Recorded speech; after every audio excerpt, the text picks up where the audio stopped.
At noon, a heavy blanket of clouds pressed low over the sky, casting a suffocating gloom.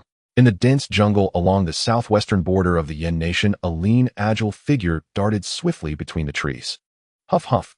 Chen Ling, with 10-kilogram sandbags strapped to each leg, panted heavily as he ran. Sweat streamed down his forehead, face, neck, back, and chest. His entire body was already drenched in sweat. His camouflage border guard uniform was soaked through as if he had just been pulled from the water.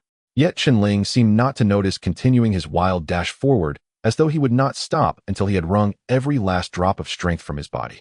Ding, sign-in system activation progress has reached 99%. Activation not yet complete. The host must continue to strive. A crisp, clear voice echoed suddenly in Chen Ling's mind. Endure, endure.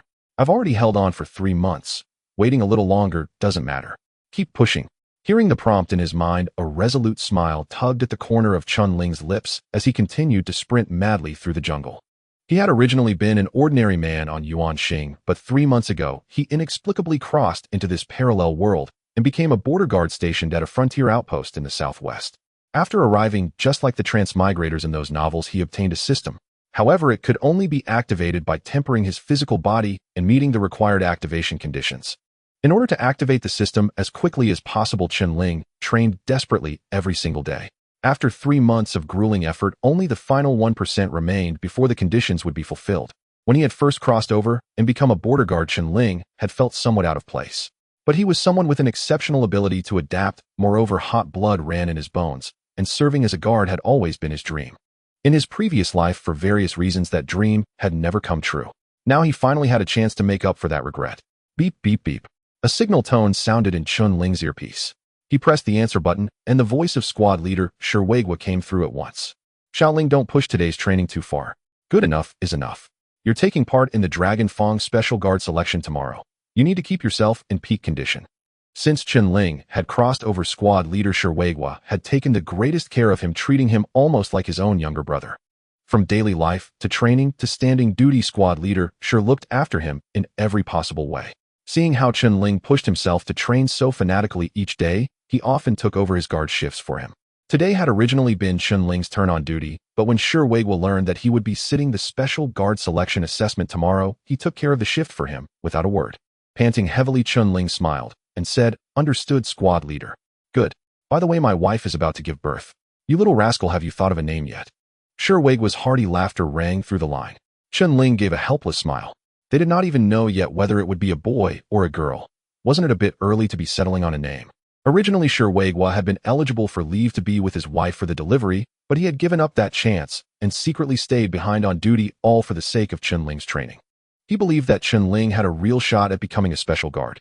The kid was educated, a man of books with a quick mind and strong adaptability, and most importantly, he could endure hardship without complaint. At this remote border outpost with almost no supervision at all, it was rare to see someone who could maintain such extreme training every day. In Shiwegwa's eyes, Chen Ling was a gifted seedling. Later, when Chen Ling learned why the squad leader had refused leave, Shiwegwa had comforted him like this. "Whether I go back a few days earlier or later is all the same. Those few days don't matter. But if you pass the special guard assessment, that will be a meteoric rise for you. And as your squad leader, I'll have all the more faith in the future, right?" Chen Ling drew in a deep breath. He knew this was not a matter of mere days. Shiwegwa had not gone home in 2 years. It was his sister-in-law who had come out to visit several times instead. This southwestern frontier outpost was the most remote of them all, barely 200 kilometers from Area 1. It could truly be described as a place where not even birds cared to linger. Within dozens of kilometers, there was not a single human silhouette to be seen. The border guards were like nails hammered into the ground, pinned here day after day. Shiwegwa had a chance for leave every year, but he never felt at ease taking it. As the squad leader, if he left and something happened, who would be able to handle it better than him? So he had always given his chance to others. You young ones should go back more often, get out there and meet people, hurry up and find someone. It's not like me. I'm already married, it doesn't matter. Besides, doesn't my wife come here to see me whenever she can? When you get yourselves wives in the future, have them come visit too. The air here is good and the scenery is beautiful. Squad leader Shi often grinned as he bragged like this to everyone. As for why Shiwegwa wanted Chen Ling to help name his child, the reason was simple. Chen Ling was educated, unlike him, who had only finished junior high. I haven't forgotten. I've been mulling it over these past few days, trying to come up with a domineering name. Once I decide, I'll report back to you. Good. That's what I wanted to hear. So how do you feel about tomorrow's assessment? Confident. Chen Ling replied, "Squad leader, I definitely won't disgrace you. I'm a man you trained yourself. Sure, Weigwa let out a booming laugh. No need to push yourself to collapse. Just do your best. Regards, as long as we fulfill our duty, that's enough. Tonight we'll catch some game and give you an extra meal. Finish your training and come back early. Yes, sir. After ending the call, Chen Ling took a deep breath and resumed his furious run. Tomorrow he would head out to take the special guard assessment. Barring surprises, this would be his last day at the outpost. Thinking of the people at the outpost, Chen Ling felt a deep surge of emotion. Everyone there treated him with strictness, even harshness, but he understood clearly that this was a twisted form of protection. Old Yang often cursed him for making it, so that the squad leader could not go home for the birth, then punished him by ordering him to go train immediately. In truth, it was to win him more time, so that he would not waste training hours standing guard. Old Jiang liked to carry a book around, telling anyone he met that he had to seize every second to write a hit online novel. Yet every time Chen Ling returned from training, Old Jiang silently took his dirty clothes away to wash them. Chen Ling knew they did all this because of squad leader Shi. The squad leader hoped that this ambitious newcomer could soar into the sky and become the strongest among the guards instead of ending up like them, losing their fighting spirit and spending a lifetime at the outpost. Clenching his fists, Chen Ling murmured, "I will not let you down." Huff huff. He dropped to the ground and began doing push-ups. Suddenly, dada! Gunshots rang out from the direction of the outpost. Chen Ling froze. Those were not the shots of their 999 rifles. A buzzing filled his head. No, something's wrong. A terrible premonition flashed through Chen Ling's mind, and he hurriedly called out, "Squad leader! Squad leader! Old Yang! Old Yang! Old Jiang! Old Jiang!" Chen Ling called for them one by one, but not a single voice replied.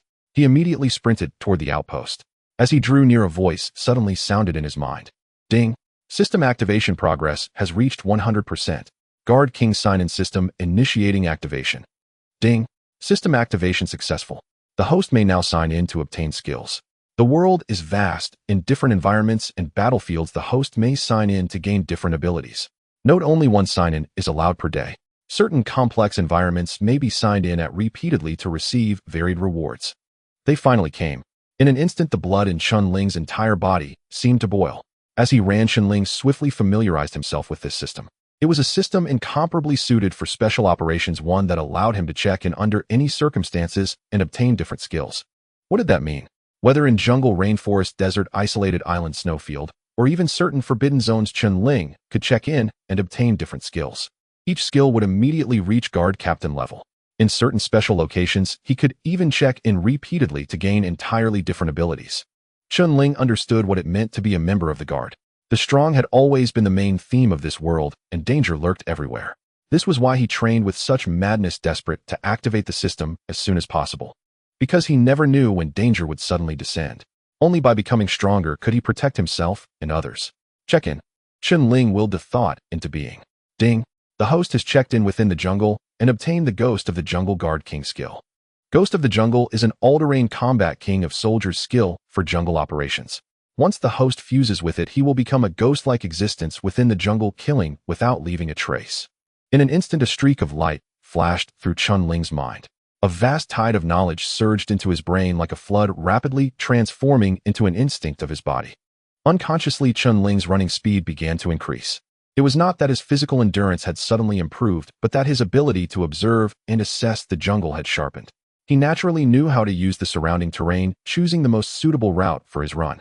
Chen Ling himself did not even realize how drastically he had changed in that instant. All of his attention was now focused in the direction of the outpost. The gunfire had ceased, and thick smoke was billowing ahead. Chen Ling kept calling out, yet he still heard no response from anyone. In his mind, he saw only the faces of the captain, Old Yang, Old Jiang, and the others. You must not be in trouble. The squad leader had told him before that their outpost was the nation's forward line of defense, and that under normal circumstances there would usually be no issues, yet in recent years conflicts along the border had become increasingly frequent. In other words, on any given day, they might clash with drug traffickers. Not long ago, another border defense post had suffered such an attack, leaving 3 men gravely wounded. Because of this, everyone had been extremely vigilant lately.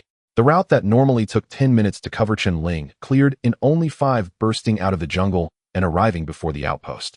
At that moment, the outpost was engulfed in flames, dense smoke rolling all around. On the open ground ahead, blood was splattered everywhere. Chen Ling's expression changed drastically. His eyes instantly turned bloodshot as he charged madly into the outpost, roaring, "Squad leader! Old Yang! Old Jiang!" The walls of the outpost were riddled with bullet holes, the ground littered with shell casings. Clearly, it had just gone through a fierce battle. Squad leader, Old Yang. Old Jiang. On the open ground ahead, Chen Ling saw the squad leader Old Yang and Old Jiang lying there. Their bodies were covered in blood, yet their hands still clutched their rifles in a death grip. Choking back sobs, Chen Ling rushed over, ignoring the scorching flames as he dragged the three men out. Old Yang's and Old Jiang's chests had been torn apart by bullets, blood still poured out non-stop, and there was no trace of life left in them. Chen Ling knelt beside the squad leader, pressing both hands over his heart. Feeling a faint heartbeat, he cried hoarsely, squad leader, you can't die, your child hasn't even been born yet, you can't die like this." Thunder roared across the sky. Suddenly, a bolt of lightning struck the mountain forest ahead, splitting a great pine tree clean in two. With a crash, the tree toppled and leaves scattered, and in the next instant, a torrential downpour swept down from the sky. In the pouring rain, Chen Ling fought desperately to resuscitate. Sherwagwa's heart roaring in rage. "Wake up, squad leader, you have to keep your word. We agreed to have an extra meal tonight, you're all waiting for me. Your wife hasn't given birth, yet she's waiting for you to go home tomorrow. I haven't even given your child a name. Wake up, wake up." At this moment, it was impossible to tell on Chen Ling's face what was rain and what were tears.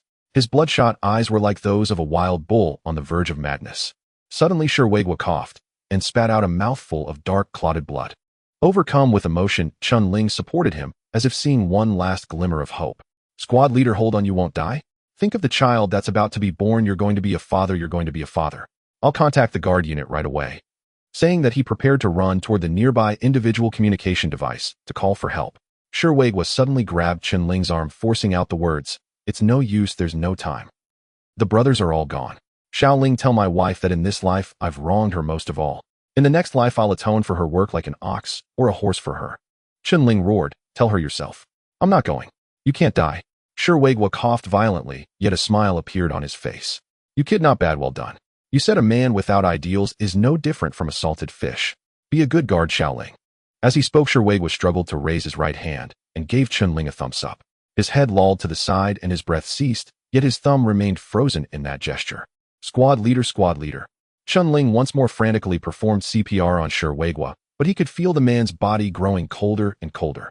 Thunder crashed, echoing between heaven and earth. Chen Ling's hands finally stopped. He sat numbly in the icy rain, feeling no trace of life remaining in the squad leader's body. The squad leader held on to his very last breath, "Just to see me, to tell me I must become a good guard, and only then did he leave this world." "Oh." Chen Ling suddenly leapt to his feet and howled at the sky. Why? What? If the squad leader had taken leave to visit his family, he wouldn't have died. He was just about to become a father. Why? Thunder rumbled and lightning flashed.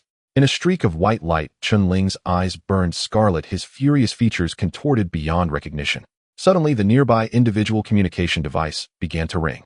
"Attention, outpost No. 3, attention. This is Xiao Bang, captain of the Dragon Scale Assault Team, informing you that a group of drug traffickers is heading toward outpost No. 3. Hold your position and await reinforcements, acknowledge." Chen Ling rushed over, snatched up the radio, and roared, "Too late. Why didn't you notify us earlier? Bastards, everyone at the outpost is dead." On the other end of the line, Xiao Bang gasped, "What? Tell me exactly what happened." With a choking sob in his voice, each word bitten out through clenched teeth, Chen Ling said, "This is Private Chen Ling of Outpost No. 3. My squad leader Sherwagwa and my comrades Old Yang and Old Jiang have all been killed in action. I am the only survivor." "What?" Xiao Bang's body trembled violently as a surge of killing intent erupted from him. He never expected the thugs would act so swiftly. "Bastard." Xiao Bang growled urgently, saying, "Chen Ling, stay where you are and do not move. Wait for us, we will be there soon. Those bastards must pay in blood for what they have done." On the other end of the communication, Chen Ling's eyes were filled with murderous intent. "How long do you need?" Xiao Bang paused for a moment before replying, "About 30 minutes. Chen Ling's eyes had turned red as he growled the No. 3 outpost is less than 30 minutes from the border. By the time you arrive, those bastards will have long fled. I want to avenge my squad leader and my comrades. I'm not waiting for you." Xiao Bang was taken aback and quickly said, "Don't be reckless. They are not ordinary drug traffickers. They are all professionally trained killers. Only we, the special guards, can deal with them. Chasing after them will only lead to your death. Listen, I am ordering you as a major to remain in place and await backup. Do you understand?"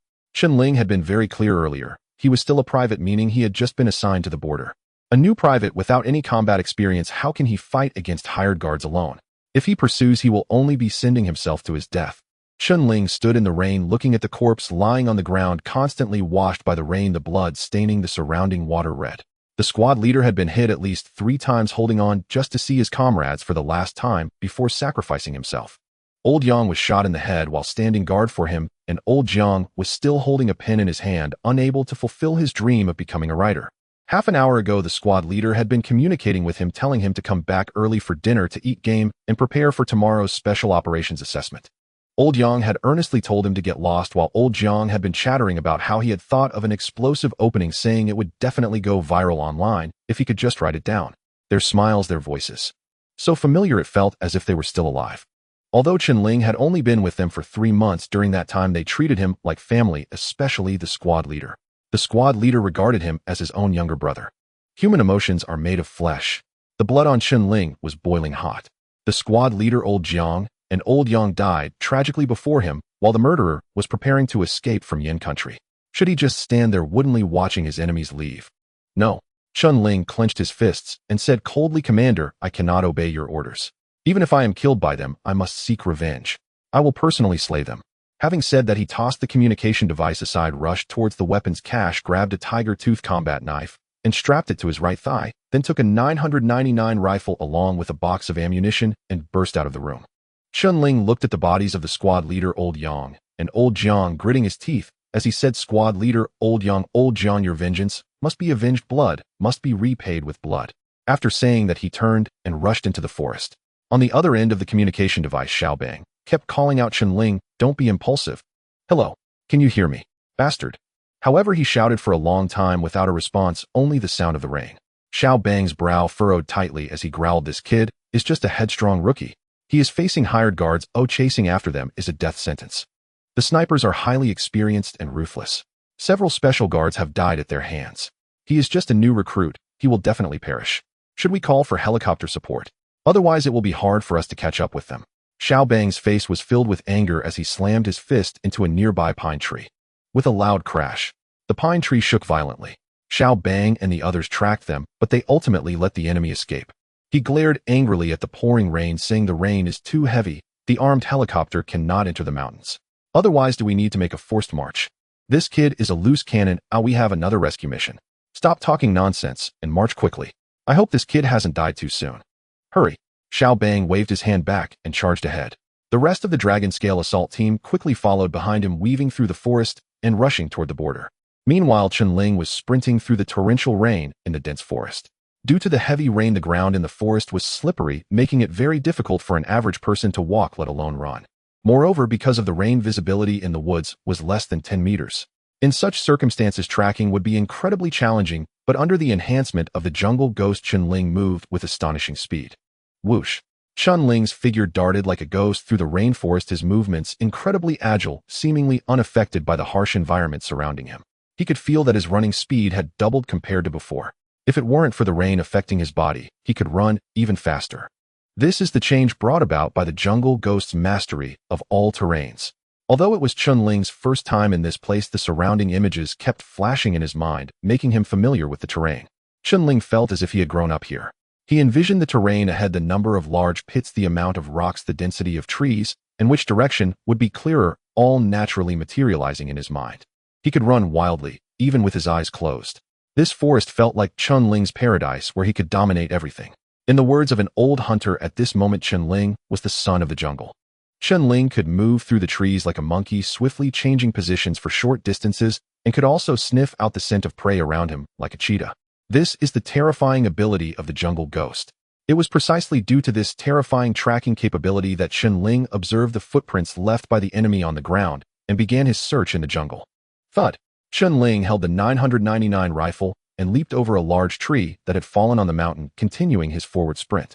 After about 5 minutes, Chen Ling suddenly stopped, crouched down, and stared at the ground. Here there were several footprints that had been heavily blurred by the rain. These must be left by that group of people. This is a border area with no villages within dozens of miles, and the direction they were heading was right towards the borderline. Crack! Chen Ling pulled the safety off his 999 rifle. A wave of overwhelming killing intent emanated from him as he suddenly leapt up and sprinted in the direction of the footprints. Whoosh! As Chen Ling jumped repeatedly, he left behind minimal footprints, a change brought about by the jungle ghost that had already fused into his combat instinct. The heavy rain poured down, striking the leaves with a clattering sound, enveloping the entire forest in a cacophony. The relentless wash of the rain made the soil on the mountain become exceedingly muddy. In such harsh conditions, the difficulty of moving was evident. However, Chen Ling, under the influence of the jungle spirit skill, navigated this terrain as if it were his own backyard. He could swiftly assess the landscape ahead, identifying any treacherous positions based on the surrounding topography. After running wildly for 10 minutes, Chen Ling suddenly halted, for he had reached a point where the footprints on the ground began to blur. With the heavy rain washing over, all traces of footprints vanished after Chen Ling had walked more than 10 meters. The disappearance of the footprints was partly due to the rain's cleansing, but also because these individuals were extremely cautious. Upon reaching this spot, they began to conceal their tracks to prevent being followed. The experience of these individuals was indeed extensive. Even if Xiao Bang's Dragon Scale Assault Team's veterans chased them here, they might not find any clues. However, it was not a challenge for Chen Ling. Within just 3 seconds, he found a clue on a vine tree, leaving faint footprints on it. They utilized the vine tree to change their direction while minimizing contact with the ground, thus leading any pursuers to lose their trail. Moreover, the harsh weather created by the heavy rain provided these individuals with an advantage. However, they did not realize that they were up against Chen Ling, a top-notch tracker endowed with the jungle spirit skill. The faint marks they left on the vine tree were enough for Chen Ling to determine their direction. "You cannot escape." A murderous glint flickered in Chen Ling's crimson eyes. Whoosh. Following the clues left by the others, Chen Ling continued to dash forward. 5 minutes later, a scene suddenly appeared in Chen Ling's mind, displaying more than a dozen moving red dots. Is this the crisis perception visual of the jungle spirit? Chen Ling was momentarily stunned. The so-called crisis perception visual is a manifestation formed by the unique aura feedback from sources of danger akin to the principle of radar scanning. Those who have watched special operations films are likely familiar with a tracking technology called hot tracking.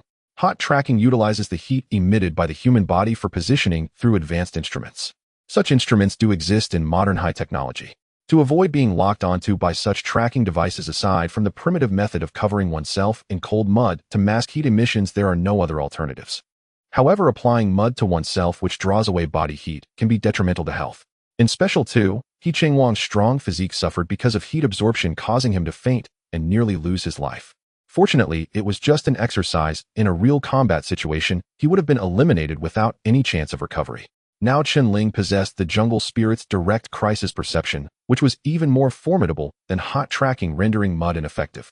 As long as the opponents emitted a killing intent, he could capture it within a certain range, manifesting as red dots.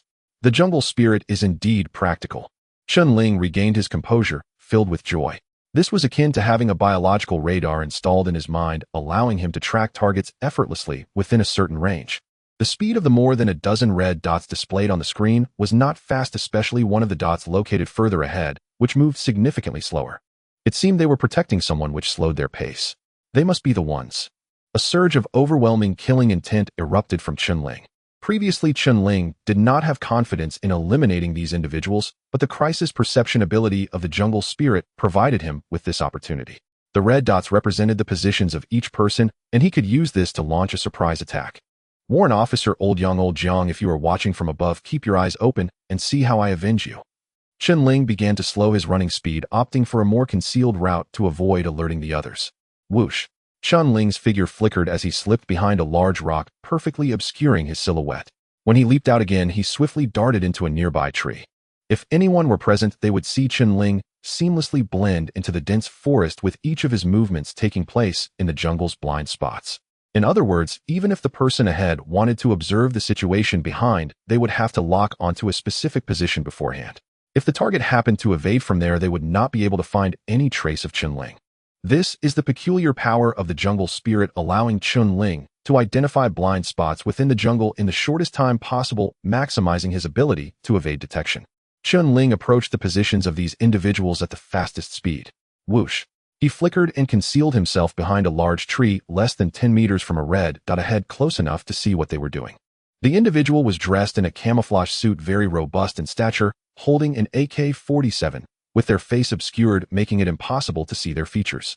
This armed man stopped and shouted to his comrades ahead, "I'll take a leak first." The thrill of killing was too enjoyable, and I've been holding it in. Now that we're leaving, let's leave a memento for Yin Country, like a visit here. Another armed member growled, "Hurry up. The special forces of Yin Country are no pushovers. They'll be on us soon, and we need to protect the boss brother as we leave. The boss values this brother of his highly. Although he's somewhat useless, he is still the boss brother. If something happens to him, we'll be in trouble too. The armed man taking a leak nodded, saying, "Don't worry, the strength of those from Yin country is just average. The outside world exaggerates this place as the graveyard for hired soldiers, which is too much. Those at their outpost earlier were all rookies. I blew the head off the one on guard. He didn't even react. They were all inexperienced rookies, so there's nothing to worry about. As for their special forces, they are just about the same." The armed man taking a leak spoke with disdain. Chen Ling's figure trembled. They were talking about Old Yang. Indeed, it was this group. Chen Ling clenched his fists, a strong wave of killing intent surging in his heart. Today was supposed to be his turn to stand guard, but to allow him more time for physical training, Old Yang had taken his place time and again. "Get lost, go do your training. If you fail the assessment, just wait and see how I'll deal with you. You'll stand guard every day." Each time Old Yang took Chen Ling's shift, he wore a serious expression, acting like a boss. However, Chen Ling knew that his heart was warm. These scoundrels. Chen Ling's fists tightened repeatedly. Chen Ling slung the rifle over his shoulder, drawing out the tiger-toothed dagger, silently approaching the adversary. The heavy rain in the forest masked all sounds, making it nearly impossible for anyone to notice his approach unless they were paying very close attention. At that moment, the armed man who had just finished relieving himself was caught off guard as a shadow burst forth from the right, like a black lightning cutting through the rain mist. He had no time to react. Chen Ling's tiger-toothed dagger had already plunged mercilessly into his neck. A spray of blood erupted from the wound. The armed man clutched his throat, blood gushing forth like a spring, soaking his hands and soon drenching his entire body, only to be quickly diluted by the rain. Fear of death filled his eyes as he struggled to scream for help, but with his mouth agape, no sound escaped. "I can't believe I was slashed across the throat." As a battle-hardened mercenary, his preferred method of killing, whether in jungle or urban combat, was throat slashing. As blood gushed from his throat, he couldn't help but feel exhilarated, his own blood boiling within him. He had never imagined such a day would come for him. With a weak shudder, he fell to the ground, his body convulsing a few times before becoming a lifeless corpse. "This is for Old Yang," Chen Ling murmured, looking at the corpse, the blade of his tiger-tooth fighting dagger still dripping with the man's blood. Even in death, the eyes of the fallen armed man retained the terror he felt upon seeing Chen Ling. In the moment Chen Ling appeared, the armed man had just met the gaze of Chen Ling's crimson eyes, resembling the stare of a ferocious beast, which was utterly terrifying. At that moment, an impatient male voice called out from ahead, water snake, stop dawdling, hurry up." Another armed man, growing impatient, chimed in, "Water snake, it's just a quick break, why are you acting like a woman?" "Did he fall into a pit?" joked another armed man. "Go check what's going on. It would be trouble if the boss finds out." The boss had repeatedly emphasized the need for caution, warning them not to fall flat here. Two armed men walked toward the spot where Water Snake had been. In the nearby jungle, a cold gun barrel extended, aimed at the head of the last armed man in the group. 10 meters, 8 meters, 6 meters. Bang! A close-range shot.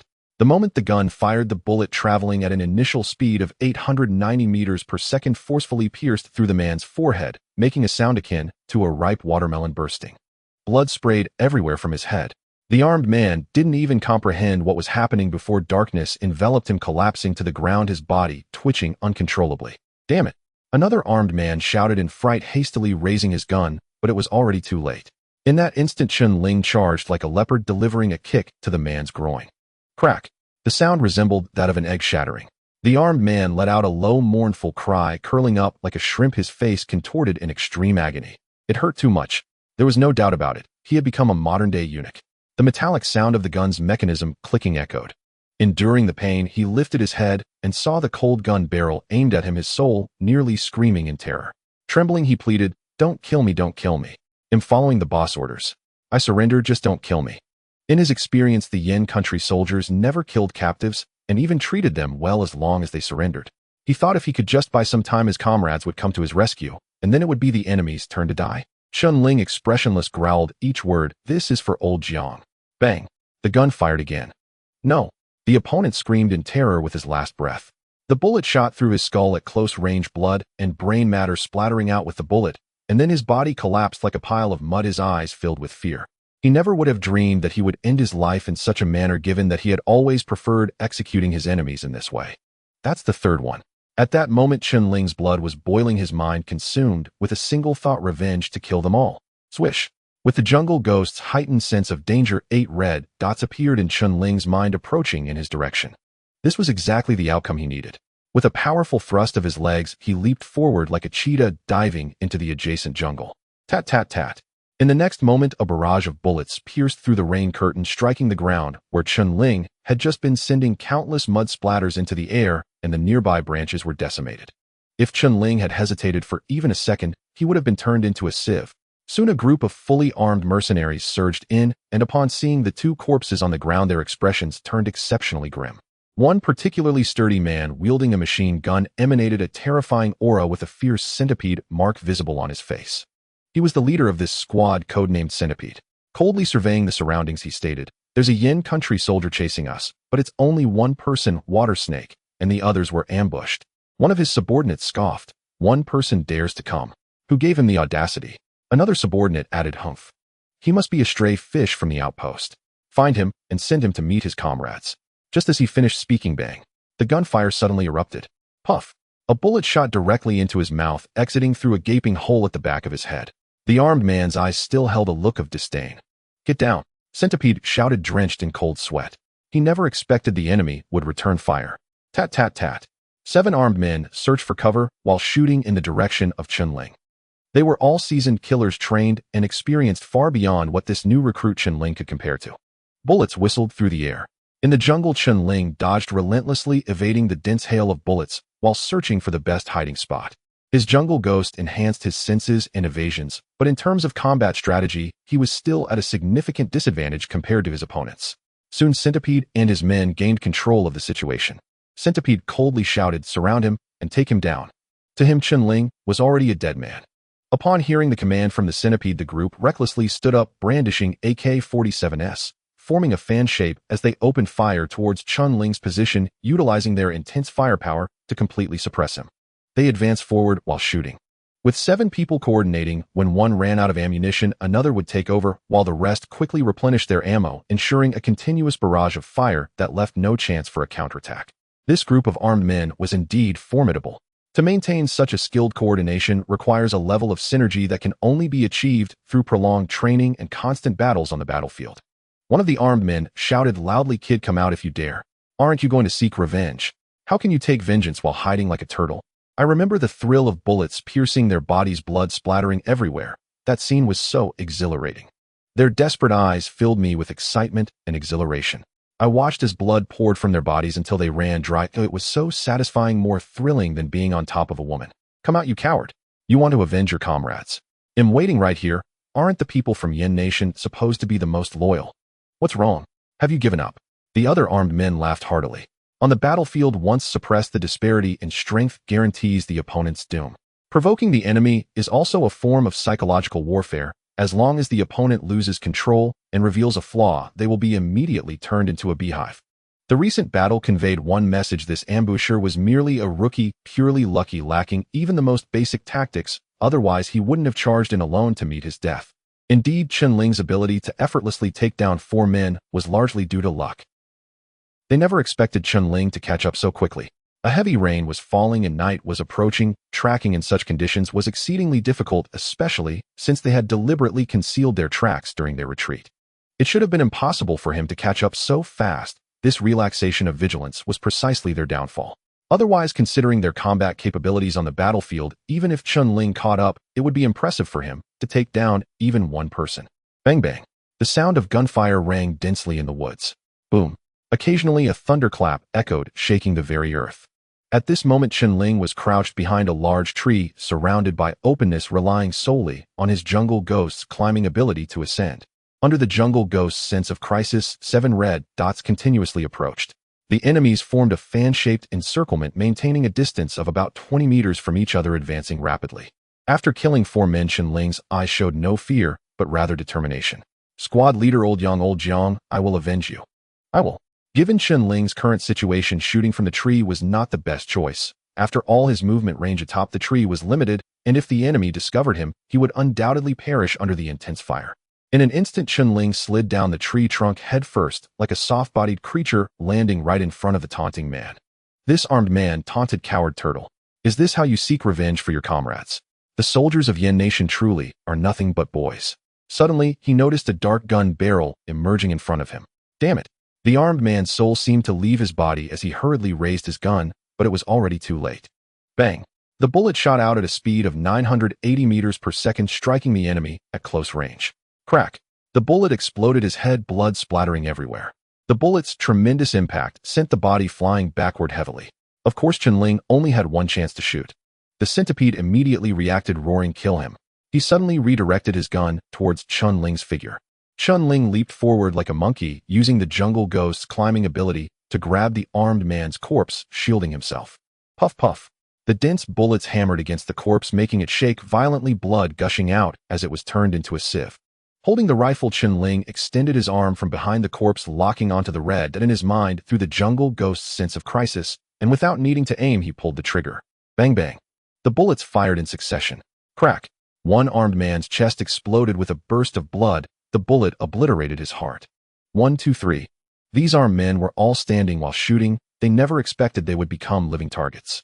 Because the distance was too close, they had no time to react and fell directly to the ground. The Centipede watched as his subordinates were taken down one by one at close range by this guy. He let out a roar, and after Chen Ling finished shooting, rushed forward, kicking the corpse. Crack. The force from the opponent was tremendous. Chen Ling rolled backward while holding the corpse, barely stabilizing himself. Just as he pushed the corpse away, the Centipede charged in with a kick aimed at Chen Ling. Whoosh. The opponent's legs seemed to generate wind, powerful and heavy. Chen Ling couldn't dodge in time and raised his rifle to block. Crack. The force from the opponent's leg was too strong, sending both Chen Ling and his rifle flying backward several meters. In an instant, Chen Ling's hands went numb and his palms burned with pain. The Centipede charged again, and Chen Ling rolled to his feet just as the opponent arrived. Huh. The Centipede howled, swinging his iron fist like a torrential storm towards Chen Ling. Chen Ling could only curl his fists, defending his head with all his might, but still he was struck hard in the face, stumbling back 5 or 6 meters. His fighting skills were not on the same level as the Centipede's. The Centipede was an internationally renowned mercenary and assassin.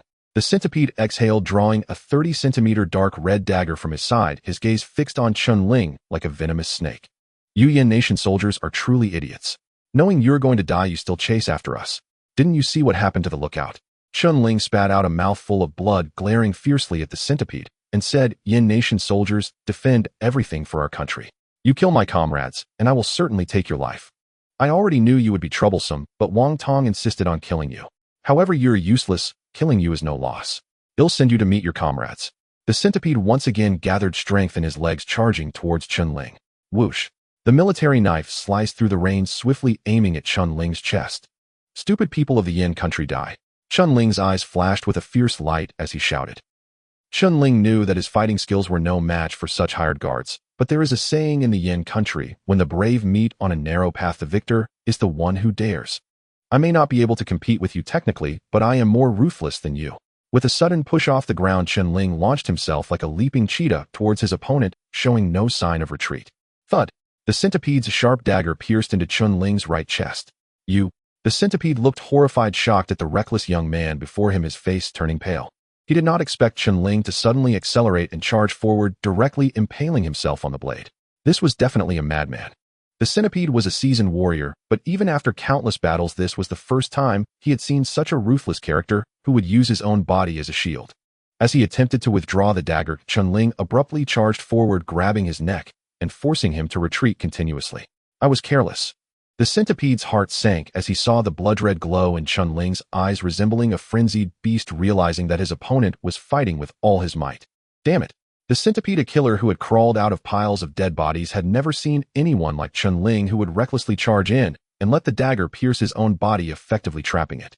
This seasoned killer who had never known fear felt a tinge of terror at that moment. He struck out with his legs to push Chen Ling away, while simultaneously trying to wrench his arm free. After 3 months of intense physical training, Chen Ling may not have matched his opponent in fighting skills, but his physical strength was certainly on par. Coupled with the explosive rage fueled by hatred, his power erupted like a barrel of gunpowder. "I will kill you." Chen Feng's eyes flashed with the image of Wu Zhang's tragic death. He was waiting to hear a word from him, wanting to be a good guard. He sacrificed himself without even getting a chance to name his child or see his unborn baby. He was about to become a father. But you bastards deprived him of that right, the right to be a father. His child was born without a father. A once perfect family was thus destroyed. Chen Ling, like a completely mad beast, roared in fury, his hands tightly gripping his opponent's fingers, sinking into his flesh. "Let go, you bastard." The Centipede felt terror and despair. The power erupting from Chen Ling was beast-like, making him feel utterly powerless. His opponent had gone mad. How could he still unleash such terrifying strength with a dagger embedded in his body? Bang! The centipede's strong body was pushed back, crashing hard against a tree trunk. The tree shook violently. The centipede's body was violently impacted, his internal energy surging, causing him to struggle for breath. Just moments ago, his throat was constricted, and he could not breathe, resulting in severe oxygen deprivation and a slight dizziness. Under the intense impact, the centipede's vision faded just as raindrops fell into his eyes, making them unable to open. In the next moment, the enraged Chen Ling pulled out the Tiger Fawn combat guard knife, stained with blood, aiming for his opponent's neck. Die! Swish! A flash of lightning streaked through the air. The sharp dagger gleamed, reflecting a cold light. Thud! The Tiger Fawn combat guard knife violently pierced the centipede's throat, pinning him directly to the tree trunk. The centipede felt a sharp pain in his throat, his pupils dilating as he caught a glimpse of the dagger embedded in his own throat. The centipede's body trembled uncontrollably, his face filled with despair, blood gushing from his throat and mouth. The seemingly insane Chen Ling let out a low roar and collapsed to the ground. The centipede looked at Chen Ling, and in his desperate gaze there was even a hint of a smile, a sense of relief. No wonder the instructor had told him. In this world there are some guards whose strength is inferior to yours, but their actions are even greater and more ruthless. Do not provoke these people. At that time the centipede had not believed that such guards existed in this world. Now he encountered one and could not escape. The centipede stared at Chen Ling, unmoving. Even as his heart stopped beating, he continued to gaze at him. Chen Ling was also gravely injured, on the verge of passing out. Wuzhong old Jiang, did you see that? I avenged you. Chen Ling's eyes were bloodshot, tears mingling with the rain. Suddenly a voice came through the earpiece hanging above the centipede's head. Centipede, did you take out the Yin country person? Hurry, we see the borderline. Chen Ling's eyes flared with rage once more. Not knowing where the strength came from, he struggled to rise and shouted coldly, he's dead. Just wait, you are next. Wait for me, I'm coming. His voice, cold to the extreme, reached the other end of the soldier communication system. At that moment, as the leader Wang Tong awaited the centipede's response, he was startled by Chen Ling's icy voice, nearly dropping the communicator, cold sweat suddenly breaking out on his back. He was not a timid person, having personally killed many people. He did this to prove to his brother Wang Dang that he was strong, not just a waste relying on his brother. Wang Tong had commanded many lives, always looking down from above, and had never been threatened like this before. The words "wait for me" sent shivers down his spine. Mr. Wang. A terrified armed man said, this is the boss's communicator. The boss has been killed. Another armed man trembled and added, no one else has responded. They must have all been killed. How many people did they bring? To kill so many of the boss's men, there must be a lot of them, and they are coming for us now. Mr. Wang, you should listen to the boss. Why did you kill the people at the outpost? Now we have offended the Yin country people. They are here for revenge and will never let us go. The Yin country is the graveyard for hired guards. We should not provoke them. What do we do now? Even the boss is no match for them. The young Wang Tong fell silent for a moment, took a deep breath to calm himself. Then he glared at the four armed men angrily, saying, what are you standing there for? What's the point of saying this now? So what if we offended them? Hurry up, let's get out of here. They're dead, and I'll give each of you 200 million Northern Federation coins. Hurry. As long as we leave here, can they chase us all over the world? Wang Tong was right. As long as they did not step into the Yin country, no matter how strong the Yin country guards were, what could they do? Yes. The four men's eyes lit up, and they immediately rushed towards the border at full speed, surrounding Wang Tong. Thud thud. The sound of hurried footsteps echoed through the jungle as a team dressed in camouflage moved swiftly, remaining alert even while on the run. It was Xiao Bang leading the Dragon Scale assault team. The sniper Grayscale suddenly crouched down and shouted into the communicator, Golden Scale, there's a body here. Receiving the message, team leader Xiao Bang leaped several times and rushed over. On the ground lay 3 corpses of unidentified armed personnel, one with a fatal wound to the neck, clearly killed by a sharp weapon that pierced through the throat. The other 2 had their heads blown off at close range by bullets. 1 strike, 1 kill. This person understood jungle ambush tactics. The angles and positions they chose for the attack were excellent, and the speed of the ambush was incredibly quick and decisive. Definitely a skilled expert. Xiao Bang surveyed the surroundings, his brow slightly furrowed. How could such a master appear here? Continue forward. The team pressed on. After traversing 2 peaks, they discovered 7 more unidentified armed corpses lying in a dense forest, all of which had been killed with close-range shots to the head. The cause of death for these armed personnel was the same as that of the previous 3. Judging by their clothing and the firearms they used, they likely belonged to the same group. Sniper Grayscale exclaimed in surprise, this is definitely a master. The speed of the close-range kills is astonishing. The opponent first used a body as cover before launching a counterattack. In such circumstances, to still take down the enemy is impressive. Who could it be? It can't be that new guard from the outpost, can it? Xiao Bang shook his head and said, with such tactics, how could a new guard have the courage to do this? Even any one of us would struggle to handle such a situation so decisively. Grayscale smiled wryly and said, if it wasn't him, who else could it be? Indeed, aside from the new guard at the outpost, there was no one else. At this moment, a voice called from ahead, come here. Xiao Bang and the others rushed over, witnessing the scene before them. Hiss! Hiss! Hiss! Everyone gasped in shock. The corpse of an armed man was nailed to a pine tree, a sharp tiger-tooth guard knife piercing through his throat. The rain had washed away the blood from his body. The corpse hung limply from the trunk, as if it were to be turned into a dried body. Grayscale examined the face of the corpse and exclaimed, Centipede, an internationally notorious mercenary. Centipede is infamous worldwide, having orchestrated numerous shocking criminal acts, making him a wanted target across nations. Yet this guy was too cunning and had formidable combat skills. 5 years passed without being killed. Unexpectedly, he ended up nailed here like a dog. Xiao Bang nodded, saying, the Centipede insignia is on the mouth and the appearance matches. It must be Centipede. This guy is a close combat expert who single-handedly eliminated 10 foreign commandos in the jungle. Yet he was nailed to a tree. This means the opponent killed him in close combat. Such combat ability is likely not inferior to any of us. Though the Dragon Scale assault team had not faced Centipede before, they could roughly gauge his combat prowess based on his previous opponents. A border guard with such strength. Grayscale looked at Xiao Bang. Xiao Bang carefully examined the traces of the fight on the ground and the bloodstains, frowning. That kid must be injured, and severely.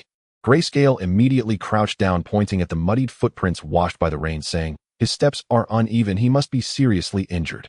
Tion Scale observed and exclaimed, he must have been wounded in the chest. With such a serious injury, how can he still pursue? Is he not afraid for his life? Xiao Bang coldly ordered, quickly pursue him. He is rushing to his death now. This guy is loyal and righteous. I misjudged him. He is a good guard, and we cannot let him die. He suddenly recalled what Chen Ling had said before.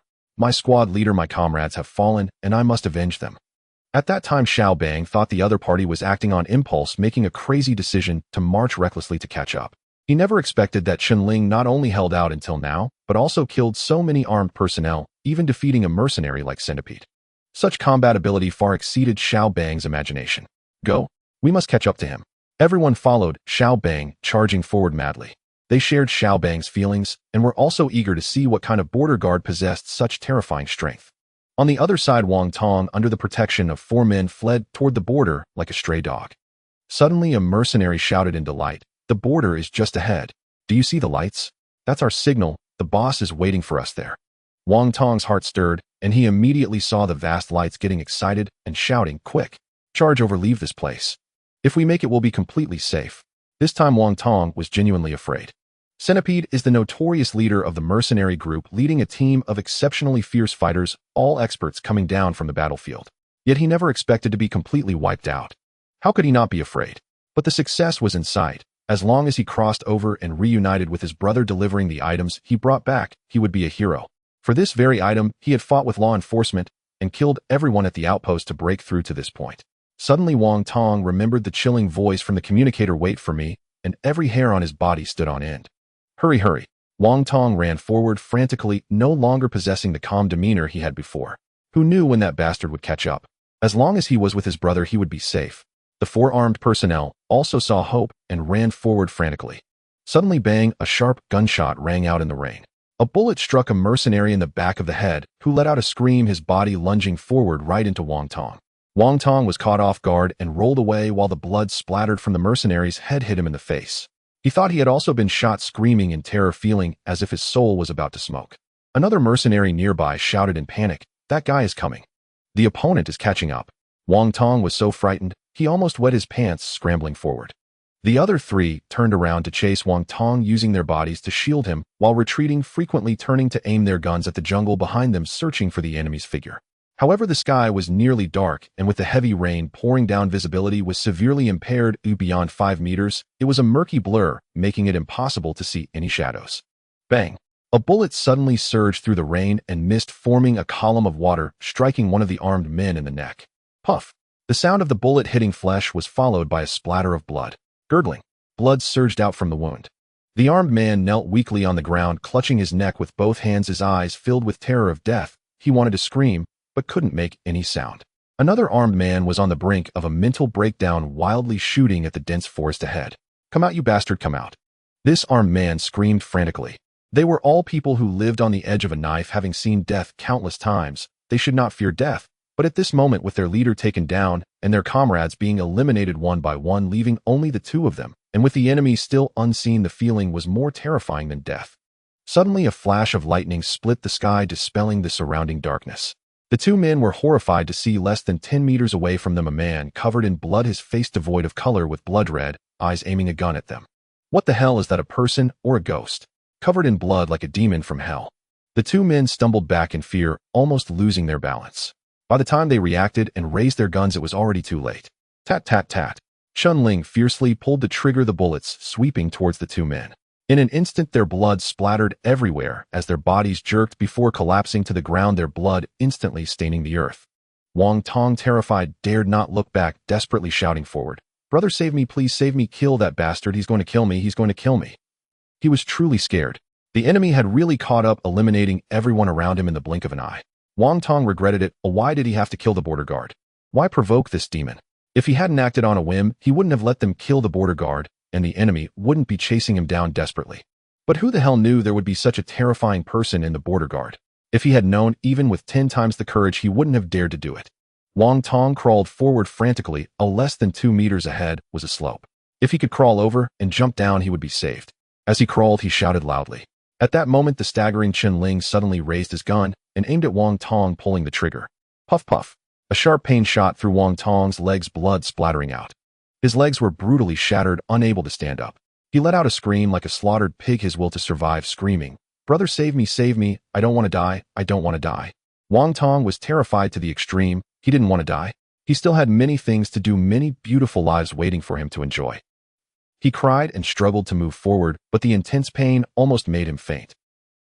As the brother of a drug dealer, Wang Tong was usually arrogant and overbearing, bullying others. Who dared to provoke him?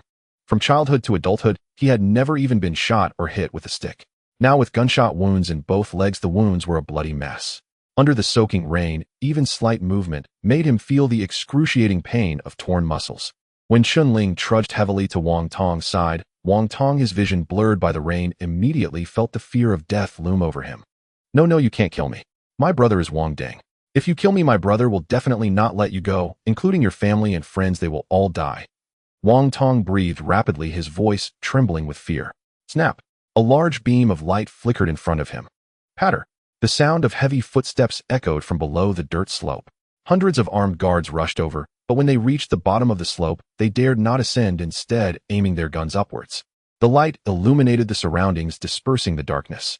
Wang Tong, grasping at a last straw of hope, shouted excitedly, "Brother, save me, it's me." Chen Ling dropped the empty rifle from his hand, grabbed Wang Tong, lifting him in front of himself, the sharp blade of a combat knife pressed against Wang Tong's neck, shouting at the people below, "Come on. Come on. Who dares to move, I'll kill him." Swish! More than 100 guns were aimed at Chen Ling. Suddenly, a slightly hoarse yet stern voice rang out. "Stop!" Everyone lowered their guns, but they glared at Chen Ling. Wang Tong felt the cold blade pressed against his neck and cried, "Brother, save me, you must save me." He was terrified to the point of breaking, desperately enduring the intense pain from his wound. At that moment, standing among the crowd below, was a middle-aged man in formal attire, his face gloomy, his gaze unwavering, exuding an inscrutable aura. This man was Wang Ding, the international drug lord. Behind him, 2 subordinates held an umbrella for him, while one lit his cigar. Wang Ding exhaled a cloud of smoke, then looked up at Chen Ling. Even as a drug lord who had seen countless grand scenes, he was momentarily stunned when his gaze landed on Chen Ling. This person was no different from a ghost. The wound on his chest was still oozing blood, staining his entire body red. How much blood did he have left? His body still swayed as if he might fall at any moment, yet he still held the knife against his brother's neck. How could he still be standing? At this moment, Chen Ling, having lost too much blood, had a blurry vision. He couldn't see clearly who the person was. He had only one belief in his heart: to persist, to take revenge, to avenge Wu Zhang, to avenge his brothers. Wang Ding spoke slowly, his voice slightly hoarse. "This young brother, let's make a deal. Let my brother go, and I will give you money. I know your annual salary is very low. I will give you a lifetime's worth of money. Just let my brother go, and I will give it to you right away. If I'm not mistaken, you should be acting alone, which is a violation of discipline. You will definitely be judged for this." Therefore I will give you 50 million. I take the money and leave, and we will consider today as if nothing ever happened. Wang Deng saw that Chen Ling did not respond, and continued, 50 million is a lot. You think border guards can't earn that much in a lifetime. It's enough for you to live for several lifetimes. Let them go and you won't have to suffer here any longer. Go enjoy the life a young person should have. In Wang Deng's eyes, as long as there was money, nothing was impossible. With enough leverage, even demons would help you grind. The other party looked young and likely hadn't joined the guard for long. Their conviction was probably not very strong, making them easily swayed by money. You needn't worry about today's events leaking. I guarantee my integrity. If any information leaks from here, I, Wang Deng, will not have a good end. Chen Ling sneered, saying, you killed my comrade. 50 million to buy a life.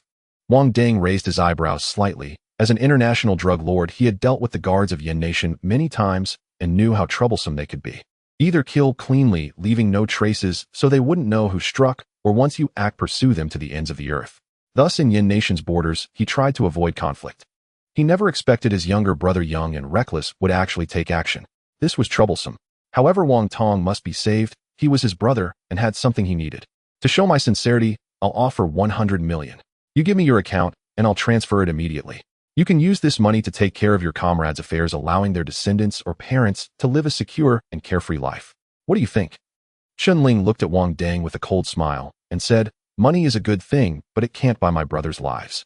Their lives can only be repaid with blood. Squad leader Old Jiang watched closely. Oh, I'm avenging you. Chen Ling shouted, raising his head. No, you can't kill me. You can't kill me, brothers, save me. Wang Tong felt the breath of death and turned pale, fearfully shouting. He truly regretted provoking those guards. They were all a bunch of lunatics. Without hesitation, Chen Ling raised the guard knife and fiercely stabbed it into Wang Tong's neck as if chopping vegetables. Blood immediately gushed from Wang Tong's neck like a fountain. Wang Tong struggled desperately, continuously writhing, making muffled sounds.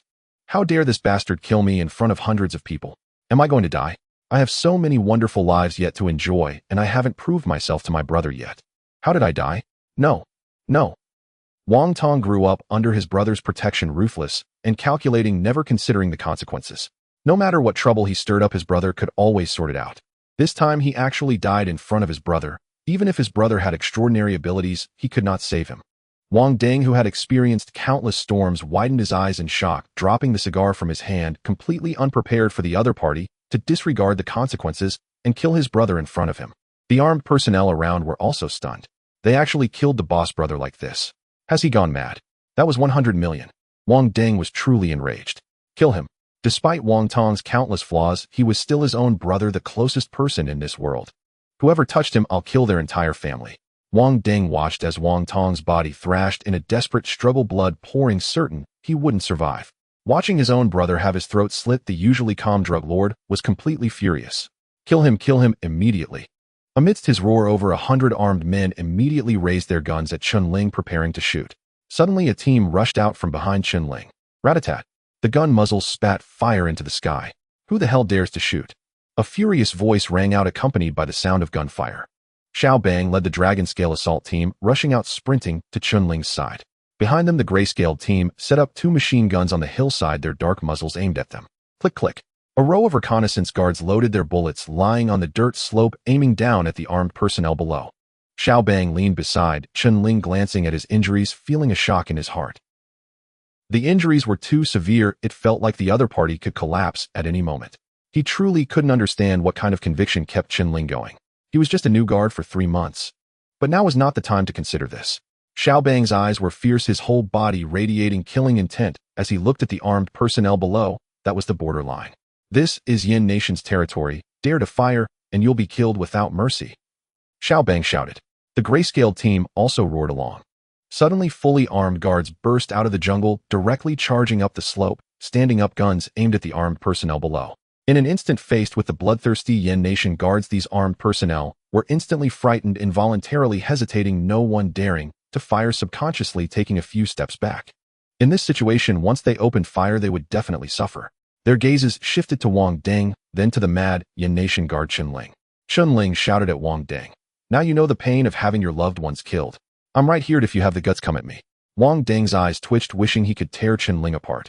Don't be impulsive, don't provoke these people, or you'll be pursued to the ends of the earth. Stay calm, we still have a chance for revenge.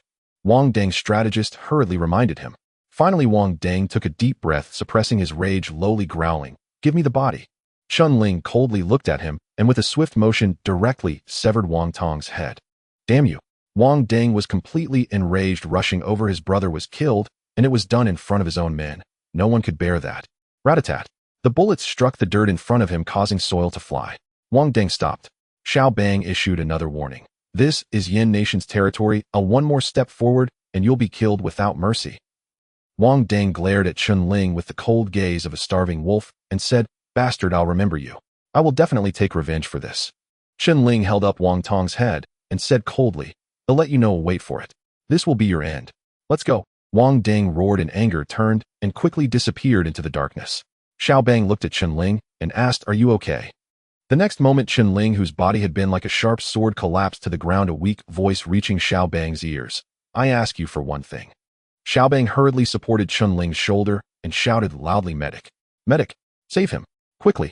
The medic rushed over, efficiently checking Chen Ling's wound, then swiftly opened the medical kit to take out medicine for simple hemostatic treatment and bandaging.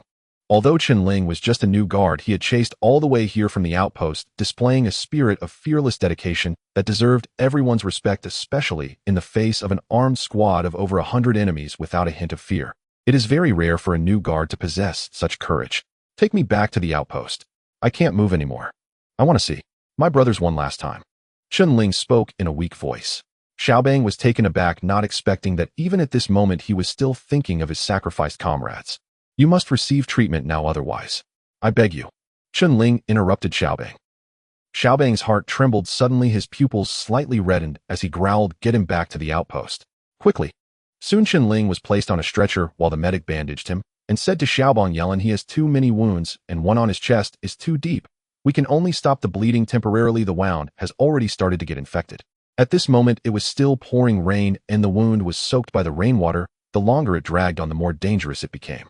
Seeing that Xiao Bang remained silent, the medic felt somewhat helpless and turned to see that Chen Ling was still tightly gripping Wang Tong's head, saying, "Leave this to me, put it down." At this moment Chen Ling had already fallen into a semi-conscious state, yet he still clung to the head, mumbling, "Take me back, I want to see them, I want to see them." The medic's face showed a helpless expression as he said to Xiao Bang, "Yellen, he might die." Xiao Bang gritted his teeth, fully understanding Chen Ling's feelings. When he fought desperately on the battlefield to avenge his comrades, wasn't it the same? Unexpectedly, a similar scene occurred with a border new guard. Tianlong Hui Lang and others felt their eyes inexplicably moist. "Quickly take me back. Chen Ling shouted. Xiao Bang helplessly yelled, "What are you waiting for? Carry him in turns, run faster." Yes. Everyone no longer hesitated, with the medic caring for him nearby. Tianlong, Hui Lang, and others carried him in turns, rushing towards the outpost at the fastest speed. To minimize jolting, 6 people carried him at the same time, traversing mountains and ridges in the pouring rain. An hour later they rushed back to the outpost. At this moment the bodies of Shi Weiguo, Old Yang, Old Jiang, and others had already been carried out. "Chen Ling, we've arrived at the outpost," Xiao Bang said to Chen Ling. Suddenly Chen Ling, who had been in a semi-conscious state, opened his eyes wide and climbed out of the stretcher, looking at the bodies of Shi Weiguo and others lying in front, struggling to kneel on the ground and smashing Wang Tong's head heavily in front of them. "Corporal Old Yang, Old Jiang, I've avenged you. There were a total of 16 murderers, and I didn't let a single one escape. This is the head of their leader. I cut it off to offer to you. Corporal Old Yang, Old Jiang, rest in peace." After Chen Ling finished speaking, he collapsed to the ground with a thud. Xiao Bang hurriedly rushed over to support Chen Ling, shouting, "Quickly take him to the hospital." Then Chen Ling was lifted onto a vehicle and rushed to the hospital for emergency treatment. Xiao Bang saluted the departing vehicle, having not encountered such a person in a long time. "Kid, you are the best new guard I've ever seen." Finally, Xiao Bang and others delivered the bodies of Shi Weiguo and others to the district hospital and notified their families. In peacetime, their stories would not spread, only serving as a symbol in the silent list guarding the motherland.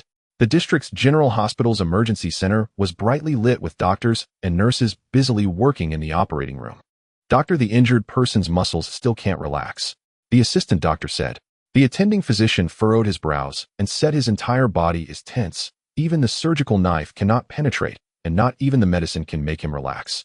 If the muscles are too tense, it will directly affect the deepest bullet inside, and forcibly extracting it will cause serious secondary injury. What on earth is going on? How can he maintain such a state, even in a coma? Is it willpower? Director, the patient's heartbeat is starting to weaken." The assistant doctor looked at the monitor in front of the operating table and hurriedly reminded cardiac resuscitation stimulation. Yes, after continuous stimulation, Chen Ling's heartbeat returned to normal. Do you have any way to make him relax? The attending physician was at a loss. Why not let Nurse Lin Shui come in to try? Her singing can help people relax. The assistant doctor thought for a moment and suddenly said. The attending physician thought for a moment and said let her in. Lin Shui was the most beautiful nurse in the district hospital. Since childhood, she aspired to be a white angel, and through her efforts, she entered the district hospital, providing excellent professional service and caring for many high-ranking guards receiving high praise. Not only was she beautiful, but her voice was also particularly pleasant, carrying a special magnetism that could quickly calm agitated patients, especially when she sang. Because she had a special fondness for the guards, she chose the district hospital as her first choice when looking for a job. Today, it just so happened that Lin Shui was on duty. Just now, an emergency from the rescue room brought in a young guard, and when Lin Shui saw him covered in blood, she was shocked, finding it hard to believe that someone so seriously injured could still hold on. She had been waiting outside the operating room assisting the surgery. Half an hour had passed, and she did not know if he could hold on. Because of her special fondness for the guards, Lin Shui silently prayed for him. The patient cannot relax, you should try singing. Hopefully it will help. The assistant doctor came out to inform Lin Shui. Lin Shui hurriedly nodded and followed the assistant doctor into the operating room. She saw Chen Ling lying on the bed unconscious, but his whole body was trembling, the muscles rigidly tense. Lin Shui began to sing softly. It was a very gentle tune, serving as a calming piece that had helped many patients quiet down. Her voice was very sweet, carrying an ethereal quality that made it particularly pleasant to listen to. However, it was of no use. Chen Ling's body continued to tremble, his fists clenched tightly, with veins protruding on his forehead like a beast that could lose control at any moment. The attending physician saw this scene and shook his head helplessly before turning to leave. At this moment, Xiaobang and others were anxiously waiting outside the emergency room, when suddenly the door of the emergency room opened and the attending physician came out. Xiaobang hurriedly walked over and asked anxiously, Doctor, how is he? He has been in a very tense state, causing his muscles to tighten. We have tried many kinds of medication and physical measures, but none could make him relax. If we can't get him to relax quickly, we won't be able to perform the surgery. Do you have any solutions? The attending physician said. Xiaobang thought for a moment and said, let me try. The attending physician immediately arranged for Xiaobang to change his clothes and enter the operating room. At this moment, Lin Shui was still singing. Her voice was gentle and beautiful, but it was of no help to Chen Ling. Xiaobang walked up to Chen Ling, held his hand, and said, it's useless. He only listens to military songs. Then he thought for a moment and simply said, Chen Ling, you've avenged your brothers.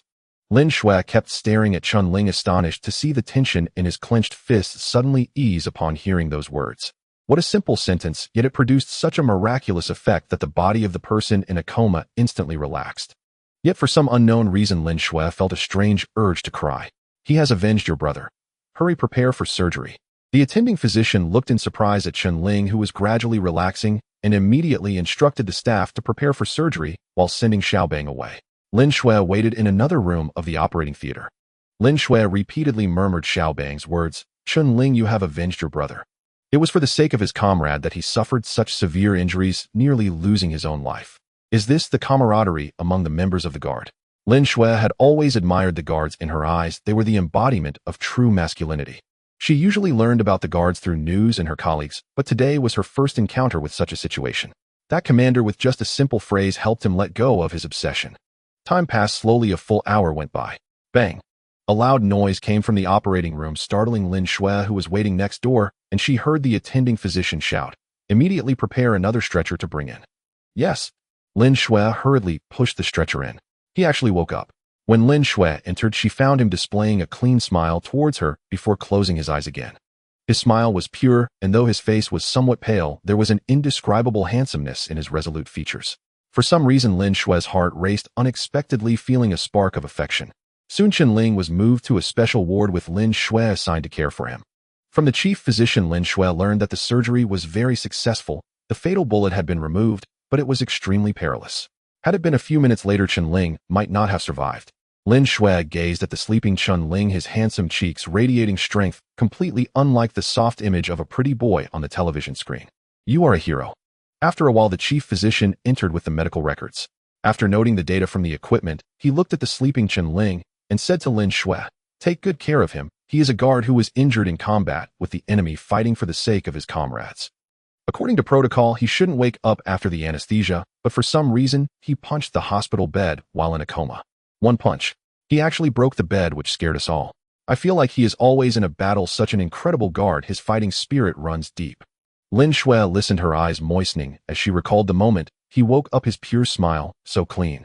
She inexplicably felt like crying again. Lin Shui had spent some time in the entertainment industry, but she found that many of the young, handsome boys there were inherently complacent, only thinking of taking advantage of others. The most shameless were those who even invested in kissing scenes with her, then demanded her cooperation. Those people were worlds apart from Chen Ling. Lin Shui nodded earnestly, saying, "I will take good care of him." The chief physician looked at Lin Shui with some surprise, sensing her excitement, especially as the way she looked at Chen Ling was completely different from before, reminiscent of a girl gazing at a boy she admired. Lin Shui was his niece, and the chief physician knew her very well. This niece of his was quite proud. If all the boys pursuing her held hands in a circle, they could encircle the entire hospital multiple times. Yet he had never seen her look at any boy with such eyes. Strange. Time passed unknowingly, and the drowsy Chen Ling gradually woke up, opening his eyes to find himself lying in a hospital bed. "You're awake, you'll go call the doctor." A joyful female voice suddenly rang in his ear. Turning his head, he saw a tall nurse rushing toward the door, hurrying, yet looking very beautiful. After a moment, when Chen Ling opened his eyes again, he saw Xiao Bang and the others. This was the first time Chen Ling saw Xiao Bang, clearly a robust figure like a javelin with a chiseled face that exuded a marble-like presence. Seeing Chen Ling wake up, Xiao Bang let out a sigh of relief, revealing his white teeth as he said, "You slept for 3 days and nights, buddy." "So long." Chen Ling instinctively asked, "What about Wu Chang and the others?" Xiao Bang replied, "They have already been buried. Don't worry, their families have also been taken care of, and the entire city bid them farewell. Focus on your recovery." Chen Ling felt a sharp pain in his heart. He hadn't even been able to see Wu Chang one last time, and he couldn't help but clench his fists. "It is an honor for our guards to die on the battlefield wrapped in horse leather. We will not forget them, and the nation will not forget them." Xiao Bang comforted him. "The person you killed was named Wang Tong. His brother Wang Deng is an international drug trafficker." Xiao Bang took the documents handed to him by Hui Lin and said, "The district commander has been here, but you were in a deep sleep the whole time. Chen Ling, you violated regulations to save people, and the commander helped to suppress it. Moreover, the drug dealer you killed was on the wanted list. The higher-ups approved your second-class merit, promoting you to lieutenant." Indeed, Chen Ling's actions had been debated in meetings. Some argued that he acted on his own, at most balancing merits and demerits, as without Chen Ling, even if the Dragon Scale assault team had rushed over, the drug dealer would likely have escaped. "The enemy killed our guards and could leave calmly. Oh, what does that say about our national dignity?" "Lieutenant." Chen Ling took a deep breath. He couldn't feel happy. If these honors could bring Wu Chang and the others back to life, he would rather not have them. Xiao Bang stepped forward, placing the medal beside Chen Ling, saying, "Your injuries are serious, but you can still recover. Take good care of yourself. After you are discharged, you can go to the reconnaissance unit directly under the squad. There is a position available for you." At this point, Xiao Bang couldn't help but sigh. Chen Ling asked in surprise, "Why is it an idle position?" Xiao Bang shook his head, saying, "Your injuries are permanent, otherwise I would love to pull you into the Dragon Scale assault team." "What a pity." Chen Ling was taken aback. Did Xiao Bang mean that his body was already ruined? Xiao Bang said, "You were shot 3 times, the chest was penetrated. It's a miracle you survived." Chen Ling clenched his fists, declaring, "I still want to kill Wang Deng. He is the real boss behind all this. I want to join Longya." Xiao Bang shook his head, sighing helplessly, gritting his teeth, saying, "I understand your feelings, but it's not possible." Just as Chen Ling was about to speak, a crisp prompt sounded in his mind. "Ding. The host meets the sign-in conditions. Do you want to sign in?" "System sign-in." "Oh right, I still have a system." Chen Ling instinctively responded, "Sign in." Host has successfully signed in at the hospital, gaining a deep body reinforcement once. The requirement for reinforcement is to complete 1,000 push-ups within 1 hour. Chen Ling was taken aback again. Such a reward exists. What does deep body reinforcement even mean? Can it repair my bodily injuries? In an instant, he saw hope. Xiao Bang understood Chen Ling's feelings very well, but to become a member of the Special Guard, a strong body is a fundamental requirement.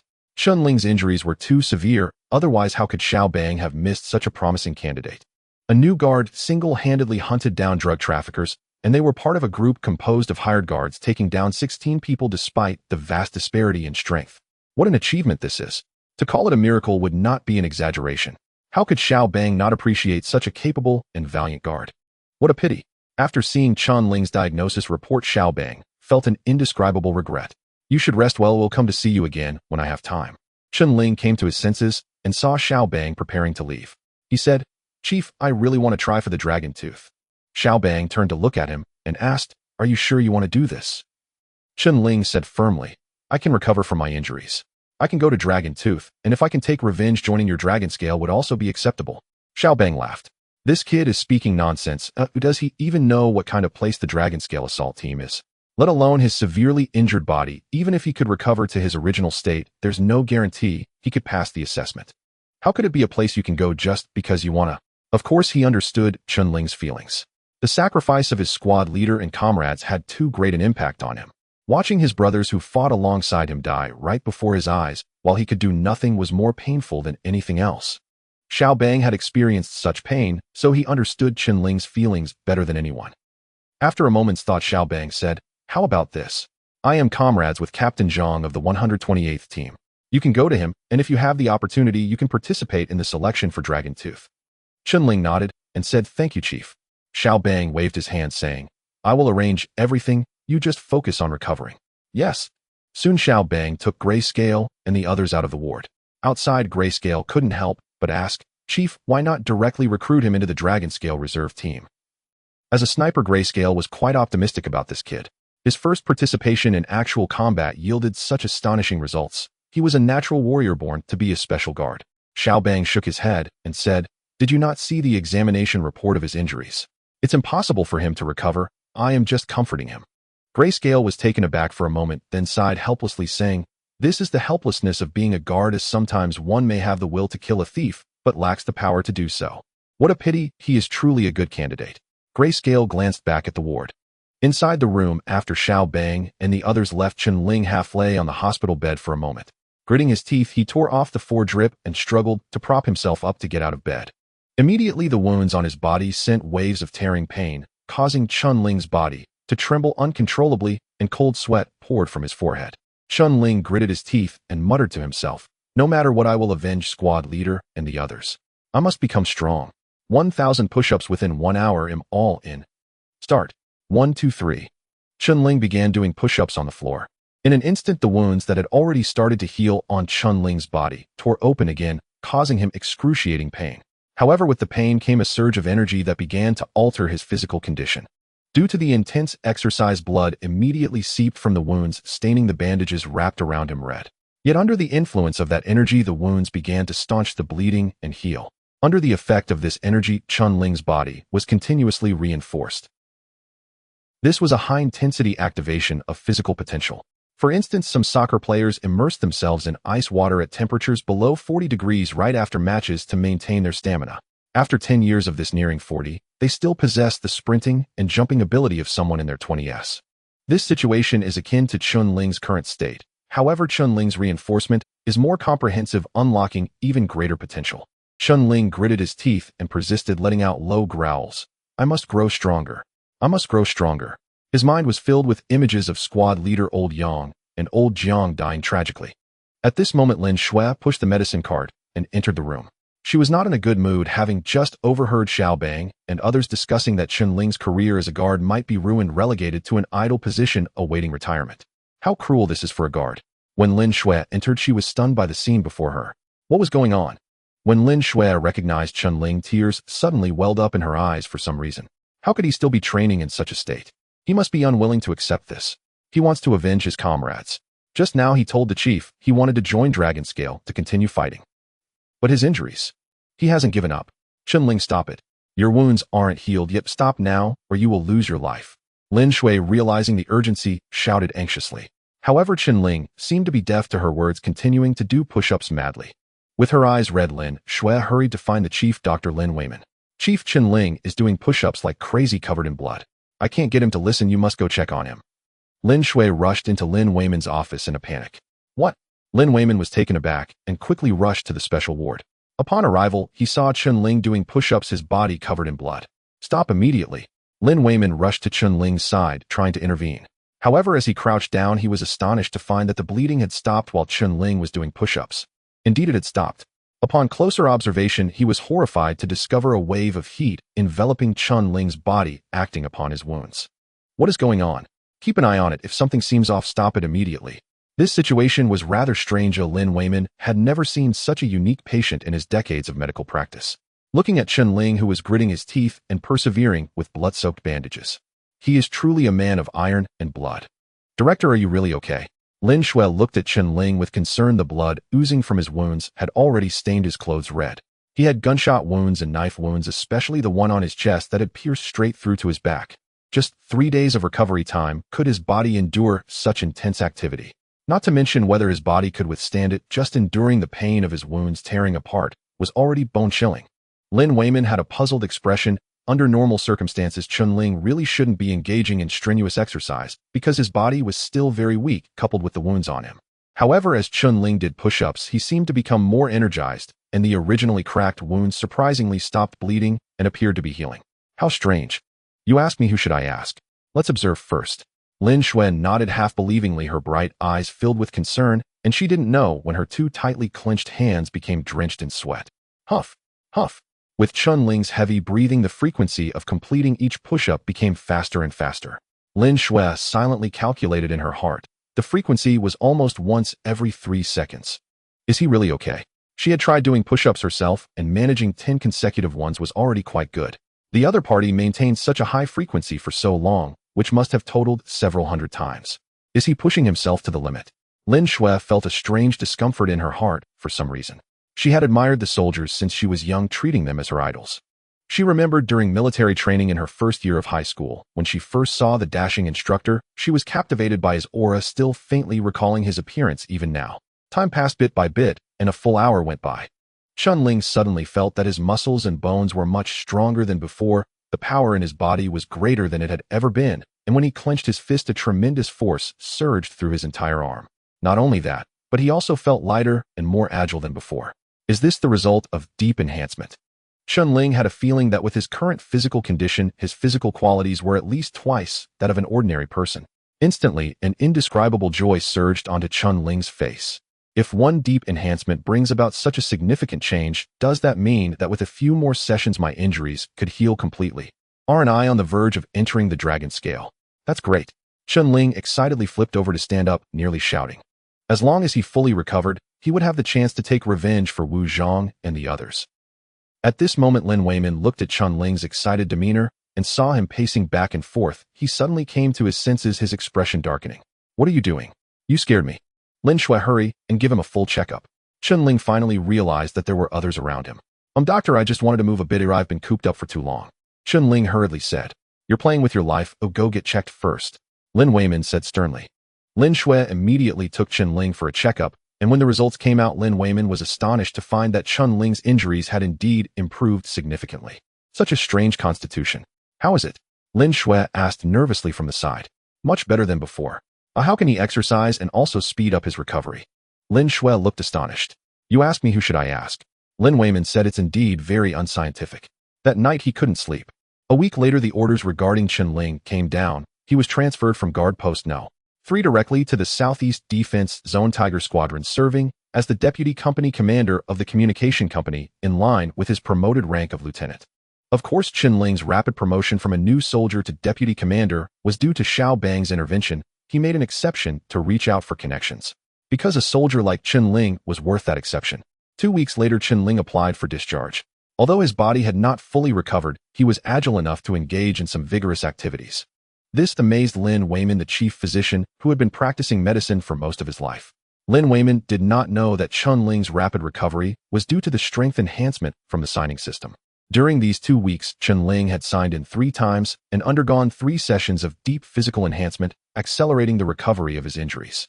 At this time, Lin Shui was performing the final checkup on Chen Ling. This is the last checkup I'll do for you. Lie down. Chen Ling lay back on the bed and Lin Shui unfastened his clothes to carefully examine the wounds on his body. The wounds have healed well, there shouldn't be any major issues. However, you still need to pay attention to your recovery. Some ailments may not show symptoms when you're young, but will manifest when you get older. You can't be careless. Lin Shui gently reminded him. Chen Ling said thank you. During this time, Lin Shui had taken care of him, and he had developed a considerable fondness for this beautiful nurse. Her voice was pleasant, her looks sweet, especially when she smiled, revealing a shallow dimple that was particularly charming, far surpassing the first-tier actresses on television. Of course, the most important thing was her kindness. When Lin Shui heard Chen Ling's words, she felt inexplicably a bit disappointed. During these days, she had been following the news about Chen Ling and had learned some information. This was a recent event that occurred at the border. He was a true hero.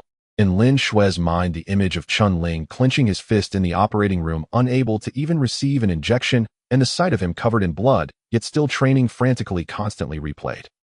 These images magnified in her mind over and over again, and unknowingly the scene of Chen Ling waking up during surgery and giving her a slight smile was etched in her mind. Lin Shui knew she had developed feelings. If you have feelings, pursue it, otherwise he will fly away. Lin Shui murmured softly. She bit her lip, looked at Chen Ling, and asked, do you have a girlfriend? Chen Ling shook his head in confusion. Can we date? Chen Ling was stunned. Oh, was this a confession? He was actually being pursued, which made this simple-minded boy feel somewhat bewildered. Lin Shui looked at Chen Ling seriously and said, I know about your situation. You are an orphan who got hurt seeking revenge. I heard that you may never be able to lift a gun or participate in the special soldier selection, but I don't care. I like you as a person. I am a nurse and also a doctor, so in the future if you get hurt, I can take care of you. If you're unhappy, I can accompany you. So can we date? I'm a bit flustered. This is my first confession. Chen Ling was taken aback, unexpectedly receiving a confession in such an environment. After 2 weeks of interaction, he understood who Lin Shui was. Kind, gentle, and beautiful, a goddess in the hearts of all otaku. If it had been 3 months ago, if a girl like Lin Shui confessed to him, Chen Ling would have felt like he had hit the jackpot and would not have rejected her. However, now Chen Ling hesitated. After this battle, he was acutely aware that there might come a day when he would return draped in a national flag or as part of his body, perhaps without even a single piece of clothing. What would she do then? A good girl like Lin Shui would undoubtedly have many suitors and could easily find someone more suitable. Chen Ling remained silent until Lin Shui finished her examination. It's inappropriate to discuss this now. I'm sorry, and I really appreciate your feelings, but I cannot make any promises. We are not of the same kind, and I cannot guarantee your happiness. Chen Ling thought for a moment and decided to clarify his feelings to Lin Shui. Lin Shui smiled lightly, saying, let me walk you out. She accompanied Chen Ling to the hospital entrance, took a deep breath, stood before him, and solemnly said, I will approach your world and will definitely become one of your kind. Just wait. She looked deeply at Chen Ling. Goodbye. After saying this, she turned and walked towards the hospital, then extended her gloved hand and waved. Chen Ling gazed at her graceful figure, fell silent for a moment, and then turned to leave. Instead of reporting to Team 128, he headed to the bus station, going straight to Wu Zhang's hometown. Previously, Wu Zhang had mentioned his hometown to Chen Ling. Relying on vague memories, he arrived at the village and asked the local farmers where Wu Zhang's grave was located. Oh, what a great person, gone just like that. The old farmer spoke with an indescribable regret when mentioning Wu Zhang. This was a small pine forest where Wu Zhang was buried. Chen Ling approached Wu Zhang's grave, set a bottle of white liquor down, and poured it over the new tombstone. Wu Zhang, this is your favorite strong liquor, as potent as the blood of the guards. Chen Ling's voice trembled slightly, and his eyes had already turned red. Wu Zhang, I have avenged you, and I have also grown stronger. Some say I will never become a special guard, but I will definitely become the proud soldier you brought out last. Chen Ling took a hearty swig of the liquor. The strong drink felt like fire as it flowed down his throat, burning as it settled in his stomach. Leaning against the grave, Chen Ling continued, blood debts must be repaid. I will definitely kill Wang Deng and bring his head to honor your spirit. Wu Zhang, do you know? Today a wonderful girl confessed to me. Honestly, I am quite happy. Didn't you often tell us to go out more and not stay holed up in the mountains to find girlfriends? You were right. The first time I entered the city, a girl confessed to me. Do you think my luck is particularly good? However, Wu Zhang, I didn't agree. If you knew, would you think I'm foolish for not accepting such a wonderful girl? Wu Zhang, you are the closest person to me since I came to this world. You are not only my leader, but also my older brother. Killing a brother is like killing a father. With blood debts unpaid, I have no right to speak of such things. Moreover, I cannot guarantee her happiness. Although she is truly wonderful, she is not suitable for me. Chen Ling took a sip of strong liquor and poured a bit onto Wu Zhang's grave. A lonely grave, a young guard, and a bottle of white liquor. Chen Ling stayed at the grave for an entire morning, talking to Wu Zhang. He reminisced about the times they spent together going up the mountain for hunting, gathering around the campfire, sitting by the stove singing guard songs, and how Lao Jiang always talked about his novels, but never wrote a single word after a month, always saying he was still brainstorming. Beautiful memories seemed as if they occurred just yesterday. Chen Ling was an orphan. After crossing over, Wu Zhang treated him like family, teaching him to march, use a gun, and the reconnaissance skills in the jungle.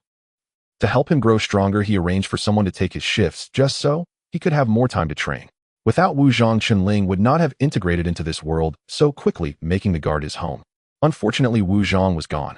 Originally, Chen Ling wanted to visit his sister-in-law, but realizing the time was tight, he directly left the village and headed to the bus station. I will come after the child is born. Today is Friday, and the line of ticket buyers in the station lobby was long. Chen Ling was in line when suddenly a young man with an anxious expression looked at the time on his phone, hesitated several times, and finally gritted his teeth, stepping from the back of the line to the front, directly approaching the ticket window. This caused an uproar among those waiting in line. What are you doing? You can't cut in line. Oh, where's your decency? Young man, have some morals. We're all in line. Oh, why should you cut in? Yes. The young man's face turned red, feeling a bit embarrassed. He took out an identification card from his pocket, handed it to the ticket agent, and said him a guard. I have an urgent matter. Can I buy a ticket first? I saw. Next to the window it was written, guard. Hearing this, the passengers who had objections fell silent, with many looking at him with admiration. Comrade guard, if you have an urgent matter, you should have said so earlier. I see you've been waiting so long. Oh, we're not unreasonable people. Friendly voices emerged from the crowd. The young man gratefully replied, thank you, thank you. The ticket agent took a look at the guard's certificate, nodded, but suddenly an arrogant voice rang out from the crowd, why should guards have priority? Chen Ling frowned slightly and looked in the direction of the voice, spotting a burly man with a face full of flesh and a gold chain hanging from his thick neck. The man glared at the young guard, saying, everyone here is in the same situation. Who isn't in a hurry? Just because you're a guard doesn't mean you should be prioritized over the masses. The young guard's face turned crimson, unsure how to respond. The man, seeing the young guard's awkward expression, became excited and raised his voice, saying, aren't guards supposed to serve the people? If every guard acted like you wanting priority, wouldn't that be chaos? You shouldn't have priority, but rather give it to me. I'm in more of a hurry than you. Suddenly, a powerful voice interrupted the man's tirade. Let me explain why guards deserve priority. Who? The man in the gold chain felt a tap on his shoulder and turned around abruptly, only to see a delicate young man. His expression darkened as he snorted coldly. What did you just say? With a downward press of his palm, Chen Ling instantly made the gold chain man feel as if a mountain was pressing down on him, rendering him completely immobile. His face changed dramatically. It is important to note that he had trained before.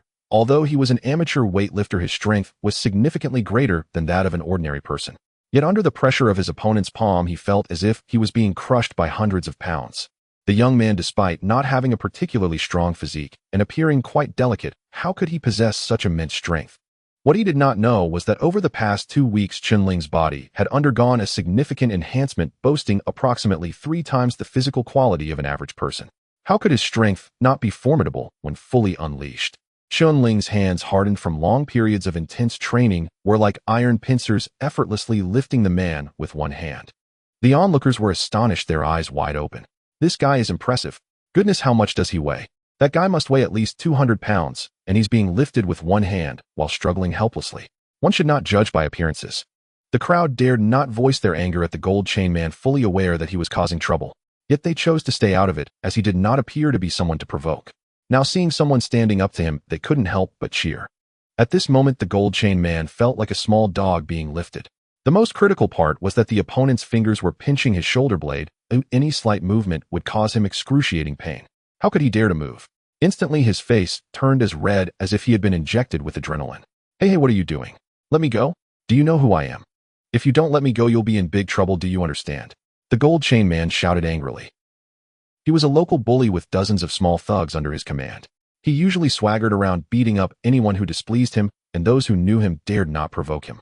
Today, on a whim, he had ventured out alone without any of his underlings. His intention towards the young guard was simply to make things difficult for him and humiliate him. In his eyes, weren't the guards just dressed in uniforms? What was so impressive about that? It wasn't wartime. Those people were just loafing around. As a result, he was handled like a dog. Chen Ling dragged him toward the young guard, not even glancing at him, while the surrounding passengers made way. This giant, standing over 190 centimeters tall with a body full of muscle and a fierce appearance no one expected, he could be effortlessly dragged away by the delicate and slender Chen Ling with no room for resistance. The scene was too shocking. I can't believe it. This guy is incredibly strong, lifting 200 pounds with one hand, as if he's barely exerting himself. If he uses both hands, wouldn't that be over 400 pounds? Amazing. This time he has kicked a hard iron plate. Chen Ling brought him before the young guard and said, "Did you see that?" After saying this, he softly added, "I apologize." The young guard, still not understanding what was happening, felt Chen Ling grab him and tear off his uniform. Hiss, hiss, hiss. The surrounding passengers gasped, their expressions changing dramatically, including that of the gold chain man. Was this the body of a young man? Beneath the uniform, one could see countless scars, ghastly wounds, and bullet marks. What kind of suffering must he have endured? Chen Ling lifted the young guard's hand and said, "These are hands rough beyond belief, not the hands of a young person." Earlier from the young guard's skin, he could tell that the young man was also a sentinel stationed at a border frequently beset by warfare.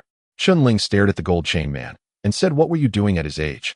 Shopping with your girlfriend, partying at nightclubs, begging your family for money, living a life of debauchery." Meanwhile, the guard risked his life, standing guard at the border, traversing forbidden zones, protecting every single person in our country. Without them, could you flaunt your power here? Without him, could you grow this much fat? Have you ever seen a guard fight you for a spot without an urgent matter? As a sentinel, Chen Ling understood the hardships of border guards. This young man's nails were even twisted and deformed, curved inward, capable of holding half a drop of water. He was still a young man in the prime of his life. Why would he endure such trials? It was all because he was a guard. The surrounding passengers felt a surge of warmth in their hearts, collectively criticizing the giant. What's wrong with letting the guard buy a ticket first? Whenever our country is in trouble, who always steps up? It's the guards. When our house was flooded, it was the guard who moved us to safety overnight. Look at this child. How heartbroken would his parents be if they saw this? An elderly woman spoke with a pained expression. You fatso, how can you not have a heart of gratitude? How can you have so much flesh on you? The gold chain man was not an easy opponent either.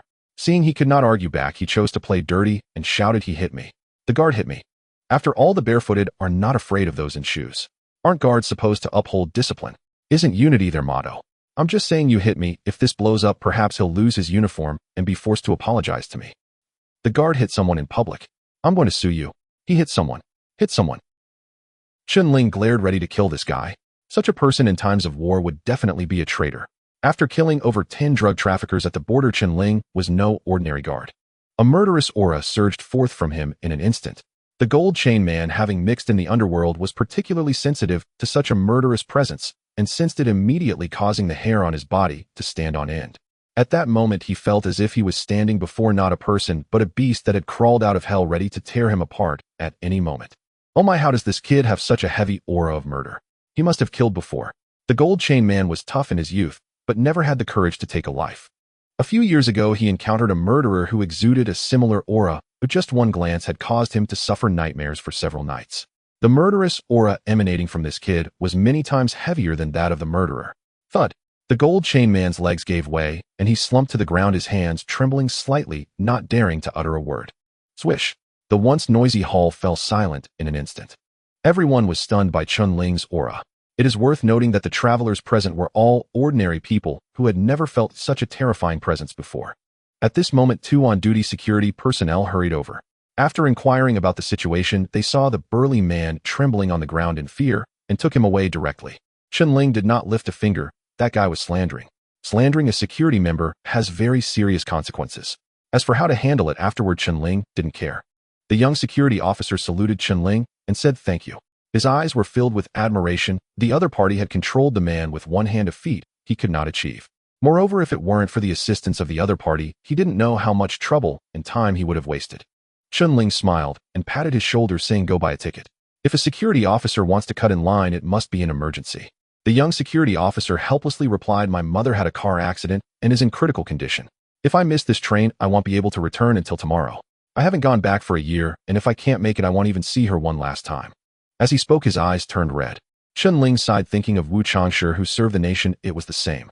Security officers protect the country, but in the end, it is their family who suffers the most. Society has many such strong men who otherwise the priority given to security officers wouldn't be emphasized in many places. At this moment, the ticket seller's voice came through. "Comrade, we have tickets. Please give me your documents. Don't worry, even if there are none, we will arrange a seat for you.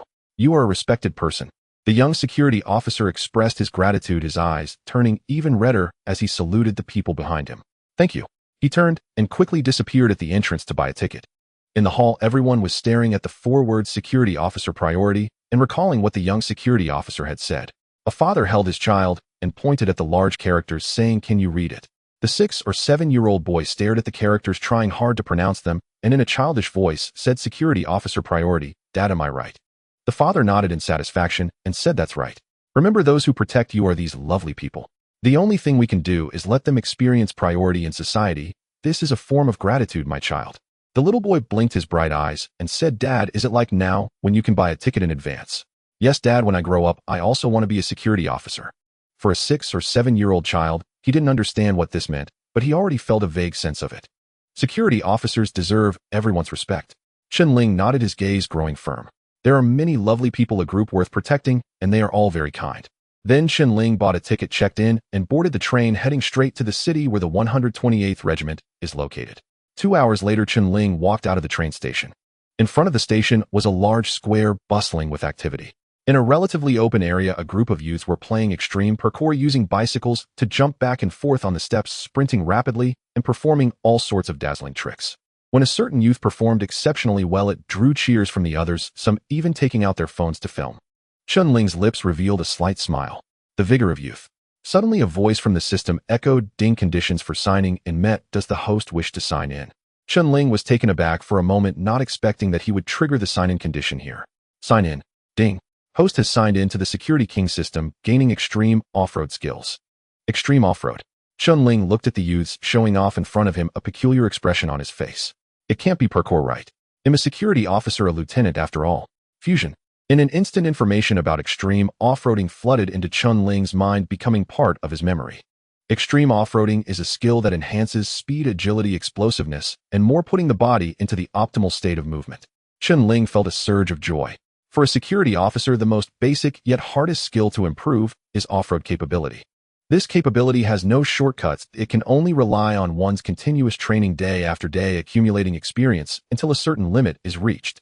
Unlike other training subjects where one can achieve significant improvement in a short period.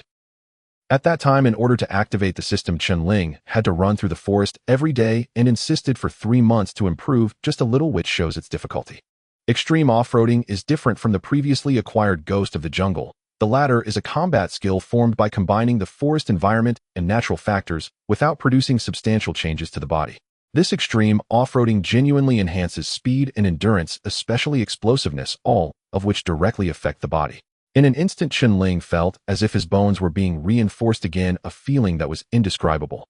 If it is said that previously in the hospital the sign-in twice made his physical quality about equivalent to that of an average person at level 3, now he felt he had surpassed level 3. As Chen Ling clenched his fists, an explosive power surged through his entire body. Anytime, anywhere, as long as the sign-in conditions are met, I can obtain the Security King skills. The system is specifically prepared for me. The more Chen Ling contemplated, the more excited he became. This condition is set according to different environments, which means that in any suitable combat location, I can obtain skills such as gaining the Ghost of the Jungle in the forest. How does it feel like picking up money? Suddenly, Chen Ling felt an urge to give his physical strength a try. Should I test it out? At this moment, in the parking lot beside the square, a security off-road vehicle stopped there. A junior officer saw Chen Ling, a lieutenant, and rushed down, jogging to Chen Ling, standing at attention, saluting, and saying, "Chief, hello. May I ask if you are Lieutenant Chen Ling?"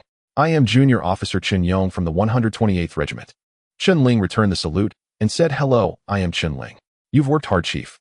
I am here to pick you up." Chen Yong smiled. Chen Yong had a dark face, but his teeth were very white. When he smiled, he revealed a set of bright white teeth, quite resembling Chopin. "Are you in a hurry?" Chen Ling suddenly asked.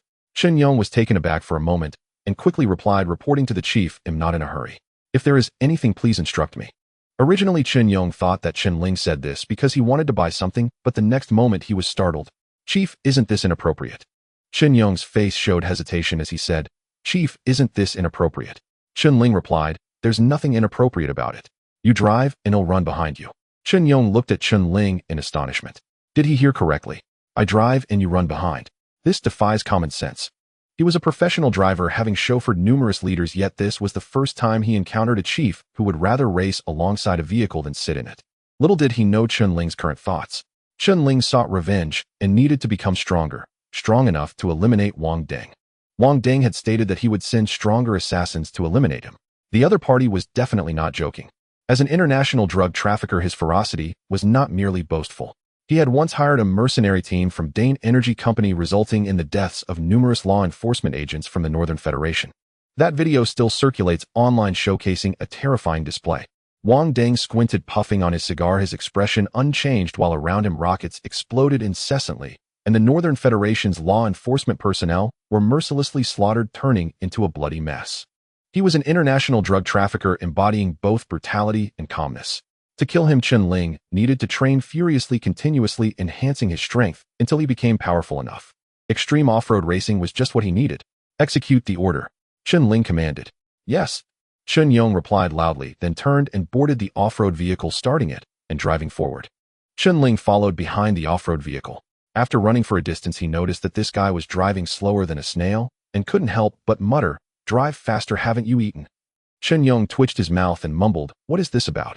Saying this, he stepped on the gas, increasing the vehicle's speed to 40, while continuously checking the rearview mirror. If Chen Ling couldn't keep up, he would slow down. This young chief is something special.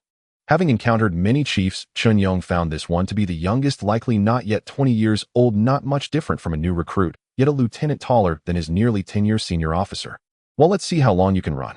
As Chen Ling chased the vehicle, a young man playing parkour in the square suddenly noticed a guard in uniform chasing an off-road vehicle and became intrigued.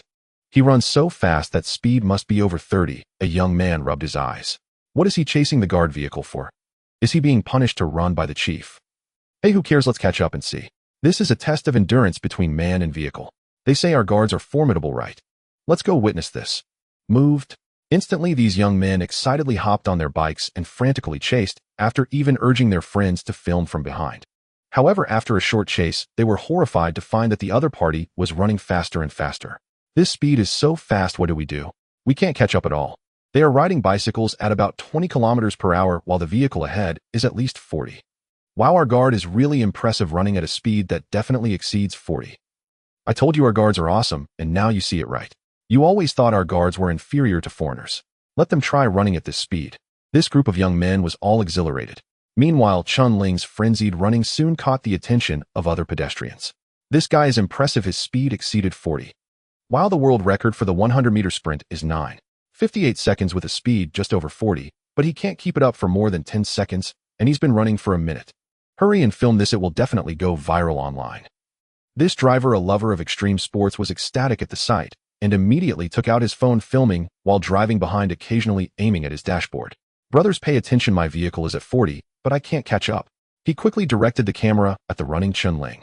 After filming this segment, he immediately uploaded it to an extreme sports video platform where most users were sports enthusiasts. 5 minutes later, the extreme sports platform exploded. What? Is this real? This endurance is terrifying. This speed is incredible. Is this guy a special guard? Whatever he is, one word sums it up: awesome. I'm done. I'm feeling defeated. This is over 40 speed. I won't reach this level even after 20 years of practice. Where is he? I need to find him. Idle. In the video, a torrent of comments flooded in, and within just 5 minutes there were over 10,000 messages with shares exceeding 5,000 times.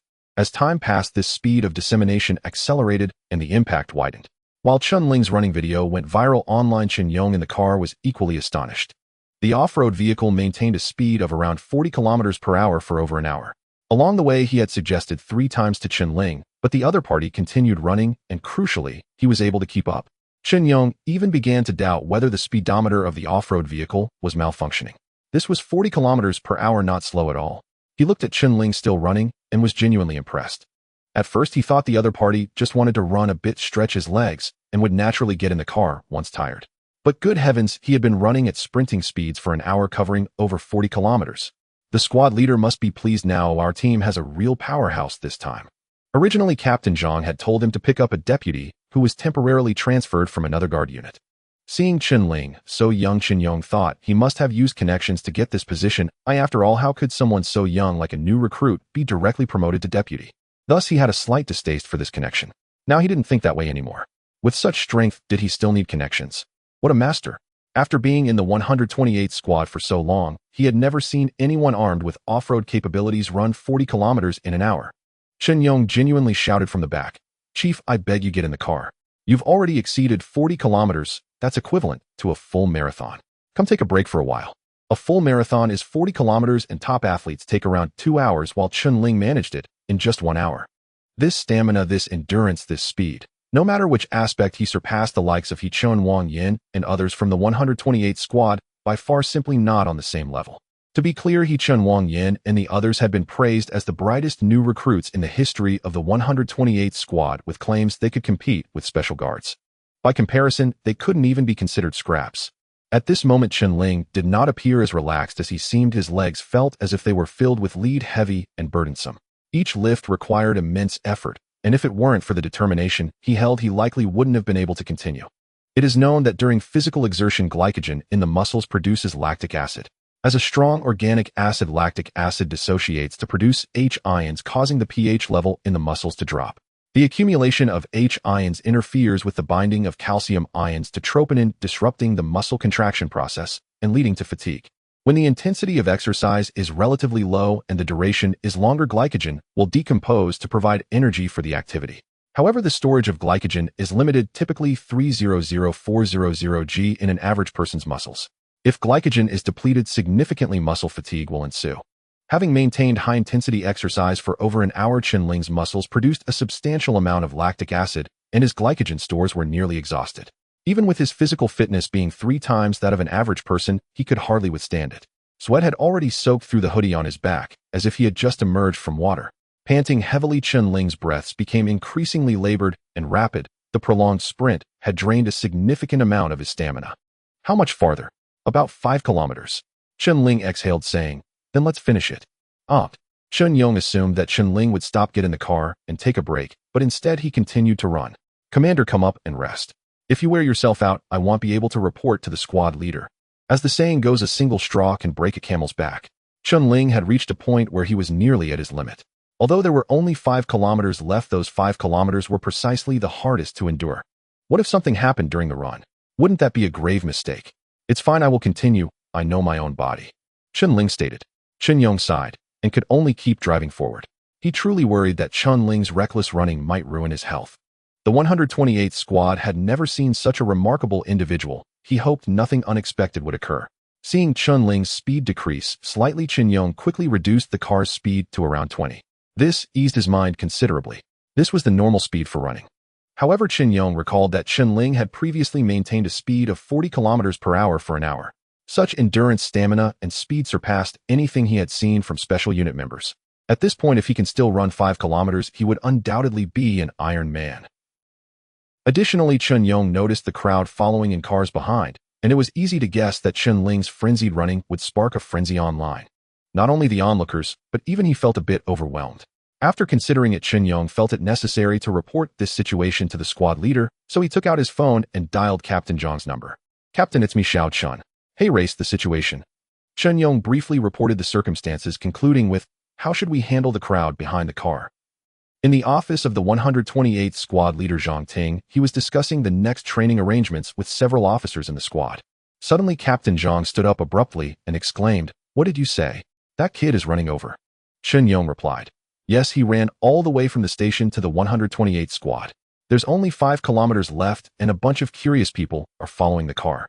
I suspect the internet will explode soon." Captain Zhang was momentarily taken aback, lost in thought, as he muttered to himself, "Interesting. A newcomer who runs this hard. No wonder as a new recruit, he could take down a group of drug dealers with just a knife. This is reasonable. This kid is a tough one." "What?" Chen Yong exclaimed in surprise. "He took down a group of drug dealers all by himself with just a knife. Captain, you can't be serious." Chen Yong, being an experienced officer, had never heard of such a remarkable feat before. As the elite combat squad of the district, they not only conducted regular training, but also frequently patrolled the border, clashing with armed drug traffickers. Those were all desperate criminals, and their combat abilities were not inferior to theirs, with some even comparable to special unit members. One person with one knife took down a group. How could that not sound like a joke? Captain Zhang snapped back to reality and said loudly, "Don't worry about that, I'd just bring him here. As for the crowd, we will broadcast a warning that this is a restricted area. They won't come close. Be careful not to scare the civilians. To show respect, I will bring all the officers in the squad to meet him." Chen Yong was taken aback. The captain is bringing all the officers out to welcome him. This is quite a scene. Chen Ling was unaware that his return had already attracted Captain Zhang's attention and continued to run step by step. 1 step, 2 steps. As he ran, Chen Ling's sweat dripped continuously, leaving glaring marks on the ground. At such an extreme intensity of cross-country running, he was nearing his limit, feeling as if his entire body was about to fall apart. His breathing was so labored it felt like his lungs might burst. During the exercise, his body had consumed a significant amount of water, and Chen Ling's throat felt parched, as if it might crack open. Extreme cross-country running is truly an exercise that ordinary people cannot endure. If it weren't for the extreme cross-country skill obtained through signing, in which further strengthened his body, he would have collapsed long ago. Suddenly, a crisp prompt sounded in Chen Ling's mind. Ding! The host meets the conditions for repeated sign-ins. Would you like to sign in? Chen Ling was taken aback, filled with joy. There's actually more. Sign in. Ding! The host enters a state of crazy extreme cross-country running and receives a future gene physique enhancement once. Enhancement requirement break the physical limit in cross-country running again. What the heck? Chen Ling, who was initially very excited, nearly fainted. He was already at his limit, and now he had to break his physical limit in cross-country running again. How could that possibly be accomplished? Furthermore, what is this future gene physique? Can it change human genes? Make the body possess super abilities? Chen Ling's first thought was of various gene research modifications in science fiction films. However, that was a matter for later. Chen Ling couldn't help but complain inwardly, "System, are you playing with me? Don't you see that I'm already exhausted? You want me to break through my limits again? Do you really think I'm made of iron?" The system quickly presented a prompt. This is the potential of the future elite's body, equivalent to 4 times that of an ordinary person's physique. The host can choose to proceed now or delay it. This is a possibility. But as for breaking my limits again, I can only discuss that once I reach the 128th squad. Chen Ling's eyes brightened.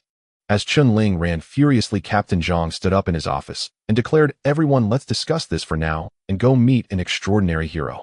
Just moments ago, Captain Zhang's words on the phone had reached everyone's ears, and complex expressions appeared on their faces. A single knife taking down a group of drug traffickers. It sounds a bit fantastical. Even the special forces aren't that formidable. The attendees were all seasoned veterans, but what kind of heroic tales hadn't they heard? On the battlefield, fighting the enemy relies on strength and strategy, not just sheer passion to win a battle. A knife sounds like something out of a martial arts film featuring a legendary hero. The decision-maker chuckled and said, "Captain Zhang, how many is this group? When did this happen?" Captain Zhang replied, "My old comrade Captain Lin said it was 16, led by Centipede. You all know this mercenary squad leader, right? He took them down. Do you know how? He had his throat pierced by a knife from the Tiger Tooth Combat Squad and was nailed to a tree. And then there was drug trafficker Wang Deng's brother, whose head was severed at the border. Do you know who was present? Drug trafficker Wang Deng. This kid didn't hesitate. He beheaded the guy and said he was going to pay tribute to his squad leader, his comrade. You all tell me, is such a newcomer a hero?" Everyone's face displayed a look of astonishment. Centipede and his crew were well aware that their number one target was Wang Deng, an international drug lord wanted worldwide, commanding a formidable armed force. This newcomer killed Centipede and decapitated Wang Deng's brother in front of him. His capability and bravery are unmatched. Do you know the most remarkable point? At that time, Wang Deng agreed to pay him $1 billion to save his brother, promising to transfer the money immediately to his account. And he guaranteed it wouldn't leak. At that moment, this kid was completely alone with no one around him. He had every opportunity to pocket the money and live carefree, but he didn't. He chopped off Wang Deng's brother's head instead, taking it to honor his squad leader's spirit. You see, this kid is loyal and has a steadfast belief. Captain Zhang suddenly inhaled deeply, sighing a bit. During the fight, a dagger pierced his chest, and he was also shot. Captain Xiao Bang intended to make an exception to let him join the Longlin assault team, but unfortunately his body was ruined, so he came to the 128th squad on a temporary assignment, then transferred. The others finally understood. Why would such a stern and just Captain Zhang value a transferred lieutenant so much? It turns out he's so formidable. He truly deserves everyone's welcome. The decision-maker nodded and suddenly looked at Captain Zhang with a puzzled expression. Old Zhang, wait a minute, wasn't he said to be incapacitated? How could he have run over 40 kilometers with the vehicle? Our best reconnaissance personnel aren't that tough. Captain Zhang chuckled and said, that's what I find strange. Perhaps Xiao Bang misjudged him. If that's the case, wouldn't we have struck gold? Let's go take a look. He picked up his hat, deliberately touched it, and said with a hint of pride, this hat was given to me by Xiao Bang specifically for this kid. To have Chen Ling transferred to the 128th squad, Xiao Bang specifically sought out Captain Zhang and even gifted him a treasure. This is the reward for his 5th place in the National Special Forces competition, a beret. Xiao Bang had treasured it for a long time, usually reluctant to let anyone touch it. Soon Captain Zhang Ting led the officers of the 128th squad to the entrance. This left the surrounding squad members astonished. Could it be that a high-ranking official was coming to inspect their work? Otherwise, why would Captain Zhang personally lead the entire squad to welcome someone at the entrance? A group of people waited at the entrance, chatting and occasionally glancing towards the intersection, wondering if the person had arrived. To be honest, they were genuinely curious about whether what Xiao Bang said was true. Of course, they weren't doubting the authenticity of Chen Ling killing drug traffickers. That involved merit and couldn't be fabricated. What they doubted was how Chen Ling could possibly run off-road for 45 kilometers while still recovering from serious injuries. If that's true, hasn't Xiao Bang misjudged him and handed a treasure to the 128th squad? There was also the possibility that Chen Yong was lying, but that seemed unlikely. Why would he do that? In any case, everyone was curiously waiting at the entrance. Here they come, the decision-maker suddenly said. Whoosh. Instantly, everyone's gaze focused on the intersection ahead. Captain Zhang looked up and indeed saw a young squad member in uniform running behind the off-road vehicle, maintaining a speed of around 20 kilometers per hour. He was momentarily stunned. Is this real?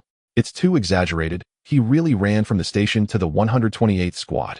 That's about 45 kilometers. What does Xiao Bang mean by this, that he's an incapacitated person? Our new recruit, Chen this year, isn't even as strong as him, right? Captain Zhang is not your everyday office clerk. He often trains with the squad.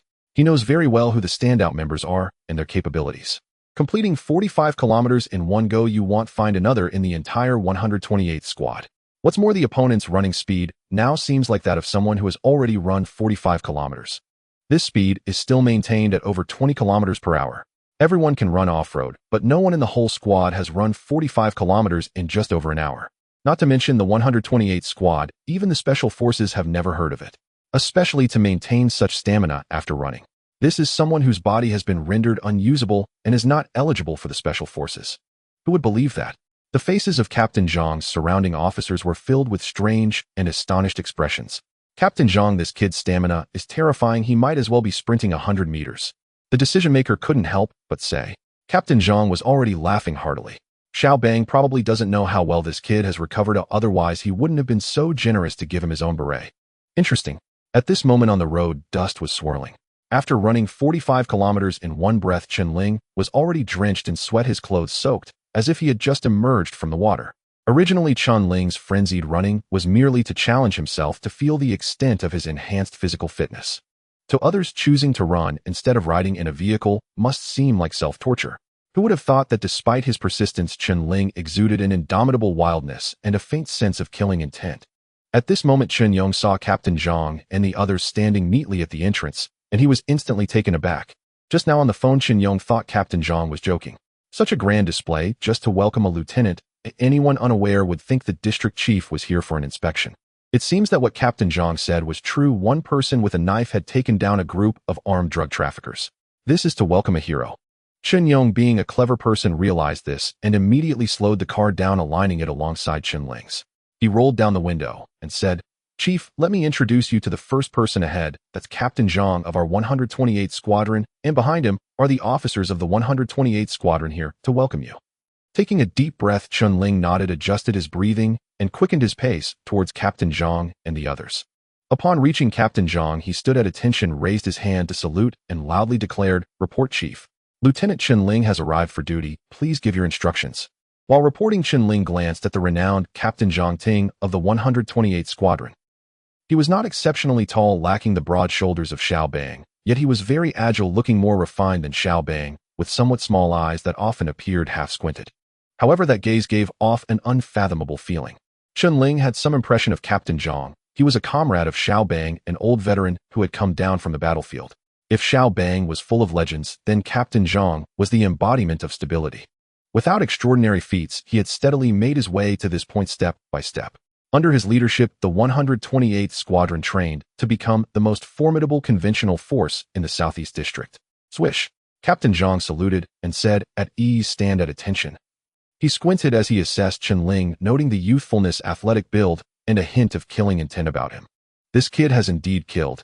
He was an old soldier who could sense the difference between a soldier who had seen combat and one who hadn't. Nodding, he noticed Chen Ling was dripping with sweat and handed over a cup of water with a slightly hoarse voice, saying, "Drink water from my cup, you don't mind, do you?" The aides behind him saluted Chen Ling, and seeing how young he was, they couldn't help but admire him. It's not easy to have such abilities at a young age. However, upon seeing Captain Zhang's cup, they all smirked slightly. Old Zhang still used the same trick. Every time a new officer arrived, he would bring his special cup and offer them to drink from his used cup. You can't refuse. Sure enough, Captain Zhang solemnly told Chen Ling, "This cup has been on the battlefield with me, shot 3 times. Each time I had it repaired. Only a tough guy deserves to drink from my cup, and you have that qualification." Chen Ling replied loudly, "Yes." He took the cup, drank all the water in one go, and then presented it back to Captain Zhang with both hands, saying, "Thank you, Chief." Captain Zhang took the cup and looked at Chen Ling with increasing satisfaction. This kid was neither servile nor arrogant, not overly pleased with praise, nor did he try to flatter just because he was the captain.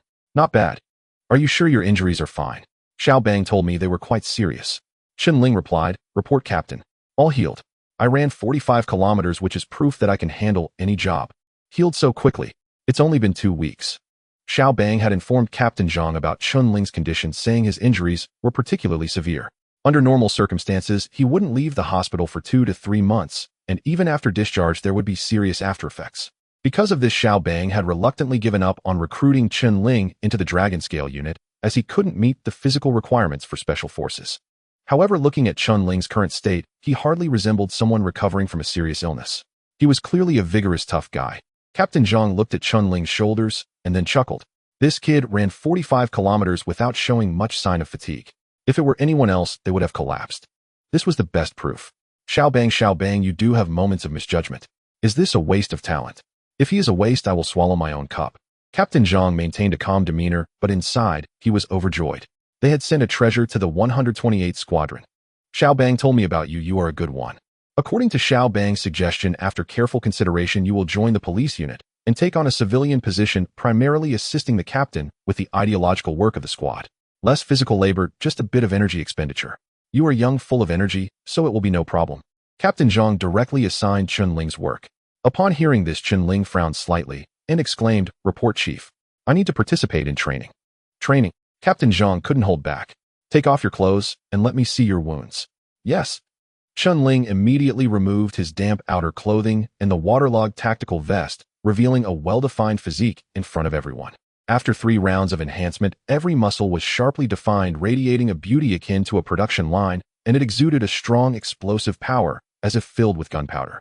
As for the wounds on his body, they indeed still existed, but they had faded significantly.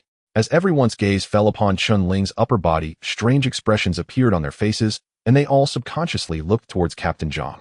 Captain Zhang couldn't possibly be fooling us, right? Didn't he say 2 weeks ago he had a fierce battle with drug traffickers and was severely injured, nearly losing his life? This strong physique barely had a scar. Where were the severe injuries? This doesn't add up. Captain Zhang scrutinized Chen Ling's upper body, and after being astonished, he was puzzled, wondering what was off about the situation. Could it be that Xiao Bang was also pulling a fast one on him? No way. Could it be that his recovery ability was so strong that the wounds healed quickly? Little did they know that Chen Ling's body had undergone continuous enhancements, promoting wound healing and providing excellent repair capabilities, far surpassing laser scar removal surgery. Captain Zhang took a deep breath and decided not to think too much. As long as the kid was good, it would be even better if there were no issues with his body. Such a great prospect is hard to find. Captain Zhang made a decisive decision. All right, you can participate in the training. There will be plenty of bullets. Having participated in battles in the southern frontier and experienced the baptism of war, he had seen comrades die before his eyes, so he understood Chen Ling's feelings. If Chen Ling wanted revenge and to grow stronger, then let him. Chen Ling exclaimed loudly, "Thank you, Commander." Captain Zhang smiled and said, "There's no need to be so formal. Now that you are with our 128th squad, you are one of us. Our only goal from now on is to enhance our individual strengths and improve the overall combat capability of our guard unit. Your current position is Deputy Squad Leader, which comes with burdens even greater than those of the squad leader. Once you familiarize yourself with our squad situation, you'll understand. Come in, and he'll show you around, so you can get accustomed to this place. It will be your home from now on." "Yes," Chen Ling replied secretly, letting out a sigh of relief. Captain Zhang wasn't as cold-hearted as others suggested. If he were really assigned to be a clerk facing a mountain of documents and various administrative tasks every day, who could stand that? At this moment in the training ground of the 128th Squad, the new recruits of the Hui 2nd Battalion were resting when they suddenly spotted Captain Zhang approaching with a young officer of similar age. "Hey, who exactly is that guy?" "A lieutenant." "Why is he being accompanied by the captain?" murmured one keen-eyed recruit. "It's true, he's about our age. How did he rise so quickly? Look, the captain is even pointing him out and introducing him. If I didn't see his rank, I'd think he was the commander himself." The new recruits were all taken aback. The captain was the leader of the 128th Squad, who had even given them a special briefing when they reported in, and in their minds he held a commanding presence. They had heard plenty about the captain's impressive feats, and one thing they remembered was that he enjoyed challenging people and stirring up trouble. Thus, throughout the squad, no one wanted to be targeted by the captain. But now a young lieutenant was being personally accompanied by him. What was going on? "It's highly likely that he's someone with connections," Wang Yin remarked with a poker face, glancing over and snorting. "How do you know he's connected?" Wang Yin, who had a background as a small-time troublemaker, was well-versed in human relations and said dismissively, "Isn't it obvious? Our captain is a colonel. Why would he bother accompanying a young lieutenant? Does he have such influence? Besides, if he wasn't someone with connections, how could someone of that age rise to the rank of lieutenant? He must be from a military family." That seems to make sense. He-Chun looked at Chen Ling and shook his head with a smile. Wang Yin turned to He-Chun, intentionally raising his voice. All of us are from military families, yet some people just don't know how to take advantage of their connections. Why is there such a vast difference between individuals? He-Chun, also from a military background, found himself in the same starting position as everyone else. He ignored Wang Yin, who was being foolish, but his gaze remained fixed on Chen Ling. Relying on connections isn't real skill. True ability comes from personal merit. It was no wonder that a distinguished captain would accompany such a young lieutenant. It was hard not to let their imaginations run wild. Enough of this nonsense. Everyone shut up. If you still have the energy to talk, get up and run 10 laps around the field. Sergeant Lauda approached with a stern expression, scolding them. Sergeant, we just completed a 10-kilometer cross-country run. We can't take more. Sergeant, please give us a break. We need to rest a bit longer, or someone might collapse. Immediately, a group of people cried out in distress. Lauda huffed and said, scared of dying, huh? If you're scared, just shut up and stay quiet. No one will call you mute. Yes. Everyone fell silent, but their eyes remained focused on Captain Zhang and Chen Ling. Lauda wasn't truly punishing them, he just wanted to scare them a little. With the new recruits, some discipline was necessary. Once everyone was quiet, he walked over to the assistant trainer, Zhou Xiao. Assistant trainer, who is that kid with the captain? What's his background? Lauda asked quietly. Zhou Xiao looked at Chen Ling and replied, Uncle Da, I'm not sure, but he doesn't seem like someone with connections. He had been observing Chen Ling for a while. Although young, there was a powerful aura about him that no ordinary recruit could possess. Moreover, he understood Captain Zhang's character. If he didn't have real skills, Captain Zhang certainly wouldn't pay him any attention. Even if a relative of the brigade commander or regiment commander came, it wouldn't matter. This was one aspect of Captain Zhang that Zhou Xiao greatly admired. Otherwise, having returned from studying abroad with better options, he wouldn't have ultimately stayed in the 128th Squad. He genuinely respected Captain Zhang. Of course, there was also a more significant reason. He had a crush on Captain Zhang's kind younger sister-in-law. For someone like Uncle Da, who had been a long-time Sergeant, Zhou Xiao, no matter how educated or higher ranked, didn't dare to act cocky in front of him. After all, he was a veteran who had come down from the front lines, and even Captain Zhang had to give him face. Uncle Da stared at Chen Ling for a while and nodded. He was a veteran who could see that Chen Ling looked pale and weary, as if he were unsteady on his feet, yet he exuded a very dangerous aura. Seeing Captain Zhang bringing Chen Ling in his direction, Uncle Da mused, could it be that he's joining our Hui 2nd Battalion? We're already full of why would they send a lieutenant here? Hui 2nd Battalion is a team of sharpshooters, currently the gathering place for the most talented in the 128th Squad. Every soldier entering must go through multiple selections. Is old Zhang overstepping? Zhou Xiao's expression darkened. If you ask me, who should I ask? Why don't you go ask the captain? Uncle Da smiled and said, aren't you the assistant trainer? You're ranked higher than me, I thought you would know. Aren't you the one pursuing the captain's younger sister-in-law? You must have your ear to the ground. Uncle Da, I respect you, but don't talk nonsense. You're too naive. After a while, Captain Zhang walked over with Chen Ling. Zhou Xiao immediately instructed Uncle Da to organize the troops. As Captain Zhang and the others approached, the Hui 2nd Battalion had just completed their assembly. Reporting to the captain, the Hui 2nd Battalion is currently conducting cross-country training. Please give your instructions.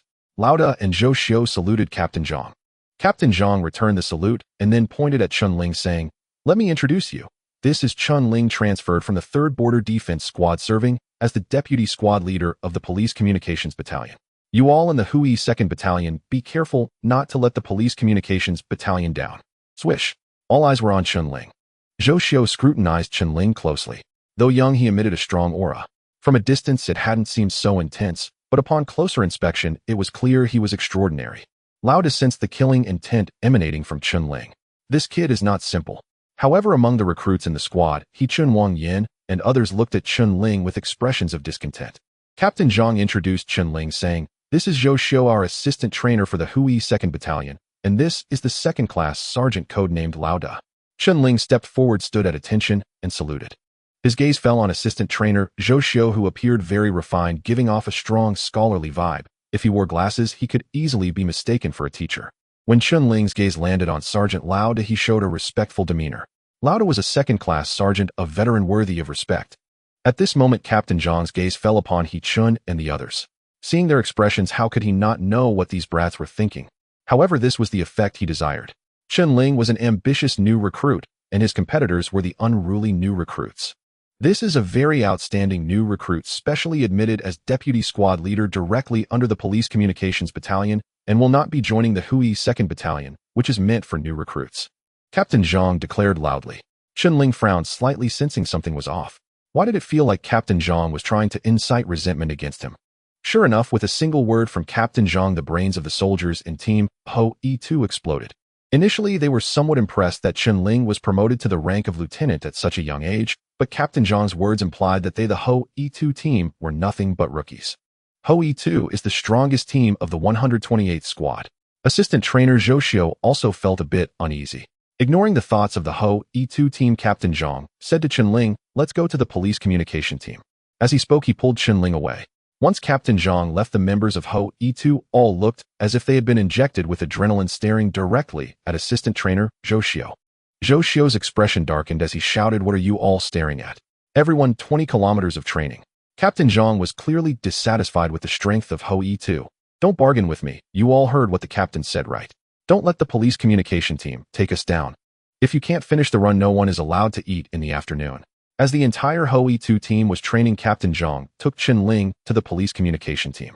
Upon arriving at the police communication team, Chen Ling learned that the team leader had just been transferred, which meant he was now the highest authority in the police communication team.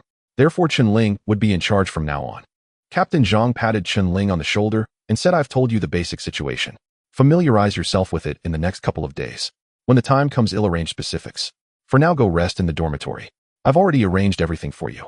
Additionally, I've spoken to logistics. There will be plenty of ammunition." "Thank you, Captain," Chen Ling replied. "No need to be polite. I just treat this place as your home. Go ahead." "Yes," Chen Ling saluted Captain Zhang and turned to head to the dormitory assigned by the team. It was a single dormitory of over 30 square meters, equipped with a bathroom, bed, desk, etc., all decorated nicely, clean and tidy. After tidying up a bit, Chen Ling took out a photo of himself with Wu Chang, Lao Yang, Lao Jiang, and others from his suitcase. It was their only photograph together. In the photo, Chen Ling looked like a carefree child spoiled by affection, smiling brightly. "Wu Chang, Lao Yang, Lao Jiang, I've joined Lanya. Although I haven't become a special team member yet, I will become stronger. I won't let you down, and for the people at Post 3, let's show our courage and determination." Chen Ling placed the photo on the table and then began doing push-ups on the floor. He had another goal: to push his limits. While Chen Ling was training, news of him spread rapidly through the 128th squad. "Did you hear? A new deputy commander has joined the police communication team, brought in personally by the captain." "What's so strange about that? Didn't the previous team leader just get transferred? It's normal to have someone come in. But a new deputy commander is indeed unusual. Guess how old he is? Probably around 20. The captain said he was promoted from the border defense team. Is he that impressive? Promoted to deputy commander from a rookie. Lieutenant, surely there's some favoritism involved. Do you know how the captain introduced him? What did he say?" The captain told the Ho E2 team that it was a place for rookies, and that Chen Ling went straight to the police communication team as a deputy commander, warning assistant trainer Zhou that Ho E2 shouldn't be taken down by the police communication team. Wow, who is this Chen Ling? How did he earn such praise from the captain? This is going to be entertaining. You just wait, the Ho E2 team and this powerhouse will surely clash. Remember, Ho E2 is the most formidable existence in the 128th squad, where the most outstanding rookies join every year. Now that a powerhouse valued by Captain Zhang has arrived, would they accept it? Absolutely not. A night passed without incident. The rhythmic sound of the whistle echoed through the 128th squad's base right at 6 a.m. The sound of hurried footsteps emerged from the dormitory as Chun Wang Yin and others rushed out, heading straight for the training ground. Just as everyone prepared to dash to the training ground, they suddenly spotted a figure already running on the field. Who is that? So early, it looks like they have been running for a while. Who is so intense? Whoa, isn't that the new deputy commander from the police communication team? As the others got closer, they realized it was indeed Chen Ling, the one who claimed he would take down Ho E2. He woke up so early and his clothes are already soaked with sweat. With this much sweat, he must have gotten up at least at 5 a.m. If it were me, I would have probably passed the special team assessment by now. Wang Yin scoffed, looking disdainful, and said he's just putting on an act. Who wouldn't want to sleep a bit longer after such hard training to recover their strength for the next day's training? This guy just arrived and is up so early. It's definitely an act to draw attention and impress the leaders. That's called seeking the spotlight. As he dragged out his words, Chen Ling happened to run past him. Seeking the spotlight. Before Wang Yin could finish his sentence, he was suddenly struck by a swift blow from an incoming 128th soldier right to his face. The punch seemed to expand instantaneously. What incredible speed! Wang Yin was taken aback and instinctively raised his fist to block. Bang! The two fists collided, producing a dull thud. Wang Yin immediately sensed something was off, his face changing dramatically. He felt as if a torrent of power was crashing towards him, and his arm could hardly withstand it. A sharp pain shot through his arm as he hurriedly stepped back. How can his strength be so immense? Wang Yan's physical condition was not bad. Before joining the team, he often fought with others, and since joining, he had trained vigorously, not weaker than any of the veterans in Hou 2. Yet he couldn't even withstand a single punch from the opponent. He didn't know that Chen Ling had undergone 3 enhancements in the hospital and, combined with extreme cross-country training, had surpassed ordinary physical standards, naturally enhancing his strength. Wang Yan obviously couldn't withstand it. Chen Ling lunged forward in a swift motion, reaching for Wang Yan's shoulder. Wang Yan attempted to block, but Chen Ling's speed was too fast, leaving him no chance. With a resounding slap, Chen Ling's right hand heavily pressed down on Wang Yan's shoulder. Wang Yan felt as if he was being crushed by an immense force, his body stiffening. He desperately pushed upwards, but was gradually pushed down, his face turning crimson, as if he had been given an adrenaline shot. He held his breath, gritting his teeth, veins bulging on his forehead, straining to push upwards. Under the immense pressure, his legs began to tremble, feeling as if they would collapse at any moment. Although Wang Yan's physical abilities are not as good as Chen Ling's, he managed to stand out among the new recruits through his own efforts, proving his strength in the Hou 200. Who would have thought that he would be suppressed by Chen Ling with one hand, leaving no room for resistance? This power is simply terrifying. Instantly, everyone gathered around, anxiously watching Chen Ling, fearing that Wang Yan would be beaten to a pulp. After all, Wang Yan had just said some very harsh words deserving a beating. Regardless of whether Chen Ling was showing off, he was a lieutenant and a superior officer. Speaking ill of the superior behind their back, or rather in front of them, is just asking for trouble. Wang Yan usually acted a bit carefree, often speaking without a filter, attributed to youthful arrogance and impulsiveness, with an inherent rogue nature that he hadn't fully overcome. Sir, he didn't mean it that way. It was a joke, just a joke. Yes, just a joke. Don't take it seriously. Everyone hurriedly explained from the sidelines. Ignoring everyone, Chen Ling fixed his gaze on Wang Yan and asked, "Do you think I am just showing off?" Wang Yan used all his strength, but was still pinned to the ground. Showing off? Absolutely not. The opponent is like a fierce bull with such strength. Why would he need to pretend? Wang Yan fell silent. He Chen's eyes revealed a complex expression. As a martial arts expert, he understood the power of that move very well. Just in terms of speed and strength, it was already extraordinarily strong. Neither He Chen nor any of the other veterans could hold Wang Yan down with a single move. Moreover, it was clear from Chen Ling's expression that he hadn't even used his full strength. This power left He Chen, who had been training in martial arts since he was 8, in shock. If he were to endure the opponent's palm strike himself, he would probably end up just like Wang Yan. Indeed, one should not judge by appearances. Perhaps this kid really reached this position through true strength. Chen Ling continued, "I wake up so early and train hard because I don't want to be on the battlefield watching my comrades sacrifice themselves and leaving regrets. I don't need to pretend. War can happen at any time. Without strength and sufficient preparation, not only will you die, but you will also drag your brothers down with you. Do you understand?" With that, an enraged Chen Ling let out a roar, and the killing intent emanating from him erupted instantly. Wang Yan, a rookie who had just finished training, had never undergone courage training. Suddenly shrouded by the terrifying killing intent, the hair on his body stood on end, and he nodded in fear like a chicken pecking at rice. As a result, Chen Ling coldly snorted, "You don't know anything." Then he let go of the guy. "Stop talking nonsense, get to training. Talking nonsense won't bring any benefits. This kind of behavior won't be tolerated again." After saying that, Chen Ling turned and continued running while He Chen and the others hurried to help Wang Yan up. "Are you okay?" Wang Yan stood up, moved his shoulders, and twisted his neck. Just now, he had almost struggled to breathe under the opponent's strength. Why was the opponent so strong? It's a bit eerie. Wang Yan looked at Chen Ling's retreating figure, spat, and stubbornly said, "Damn it, he talks as if he's been on the battlefield, and that sneak attack doesn't count, or I was caught off guard." The training assistant Zhou Xiu walked over and scolded, "Shut up. You were taught a lesson, and you still don't learn your lesson." Everyone stood at attention, and Wang Yan shouted, "Report to the training assistant, I really was sneak attacked, and am not convinced." "Not convinced?" Zhou Xiu pointed at Chen Ling's back and said, "Very well, he is right. Stop talking nonsense that won't bring any benefits. If you want to prove yourself, go up and take him down." Throughout the process, Zhou Xiu watched carefully. Wang Yan was indeed at fault for speaking without restraint about Chen Ling in front of so many people. However, as the assistant trainer of the Hou 200, he certainly didn't want to let it go like that. Teaching Wang Yan a lesson was his duty as the assistant trainer. When did it become the police training unit's turn to intervene? In fact, it is very normal for the security team to protect their own. Of course, Zhou Xiu also wanted to see Chen Ling's true abilities. Why did Captain Zhang personally accompany him and say that he could lead the police training unit to defeat the Hou 200? Go. Take him down for the honor of our Hou 200. Wang Yin was clever and immediately guessed what Zhou Xiu meant shouting and being the first to charge at Chen Ling. He Chun and the others also became excited, all rushing towards the track. Suddenly, the entire Hui 200 started to run. The sound of heavy footsteps echoed across the playground. Over 100 members of the Hui 200 collectively ran on the field, creating an impressive scene. Soon other teams noticed the commotion. If it was just a normal morning warm-up, no one would find it strange. After all, it was common for the entire team to do warm-ups in the morning. The key point was that in front of the Hui 200 team, there was an unfamiliar figure. Upon closer inspection, everyone quickly understood what was happening. Hey, now there's a show to watch. They clashed so quickly. With whom? The police training unit's vice captain, who came through the back door yesterday, the one running at the front. Didn't I mention how he arrived yesterday? It was bound to happen, but I didn't expect it to be so soon.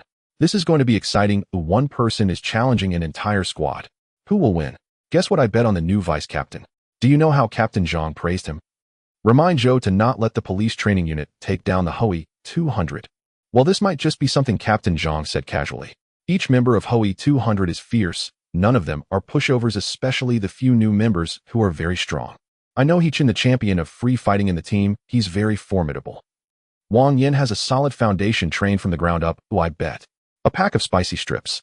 Suddenly more and more people from various teams gathered around to watch the excitement, and their squad leaders did not try to stop them, because the squad leader was also very curious. Yesterday, news had spread in the 128th squad about Captain Zhang accompanying a young lieutenant on a tour, and the information about Chen Ling being promoted from a new recruit to lieutenant vice captain was also circulating. Therefore, everyone wanted to know what abilities this new vice captain possessed to earn Captain Zhang's attention. Now that he was clashing with the Hui 200, it was the perfect opportunity to get some insight. As for the matter of Chen Ling taking down more than 10 armed drug dealers by himself, only the senior officials of the 128th squad were aware. Whether the local snake of the Hui 200 was more powerful or the overachiever Chen Ling was stronger remained to be seen. Everyone became interested. In just a short while, people from all over the squad gathered to watch. The sound of hurried footsteps approached from behind, and Chen Ling immediately noticed the commotion. Glancing back to see, it was the team of Hui 200. Hui 200 is the strongest squad in Team 128, boasting a glorious history, something Chen Ling understood well. Each member was impressive, all aiming to become special guards. Of course, as the strongest 100-man squad in the entire team, they indeed had the capital to be arrogant, but today they were heading straight into the muzzle of the gun. Chen Ling was ready to push his limits. This is exciting just in time. Suddenly, the silent contest between Hui 200 and Chen Ling began. Elder Da walked over to the assistant trainer Zhou Xiu and whispered, "Isn't this a bit inappropriate?" Zhou Xiu squinted and replied, "What's inappropriate about it? They are all good lads. Who knows who is stronger unless they compete?" He wanted to see how strong Chen Ling truly was. If he truly is a dragon crossing the river, then Hui 200 must be careful in the future, or else, just as Captain Zhang said, let the police team bring them down. Elder Da nodded and said the most fundamental training can reveal a person's physical quality. Our Hui 200 has been the top squad in Team 128 for a long time. I'm not boasting, the individual physical fitness of Hui 200 is already infinitely close to that of special guards, and many exceed the average special guards. For example, the newcomer, He Chen, his physical fitness is just a bit better than that of the average special guard. Zhou Xiu had great confidence in Hui 200, knowing well the skills of those he trained. Elder Da chuckled, saying, "If the captain finds out about this, will he think we are trying to show off to the new superior?" Zhou Xiu chuckled softly. If Captain Zhang knew, he would probably be secretly pleased. Why do you say that? Playing dumb while knowing the truth.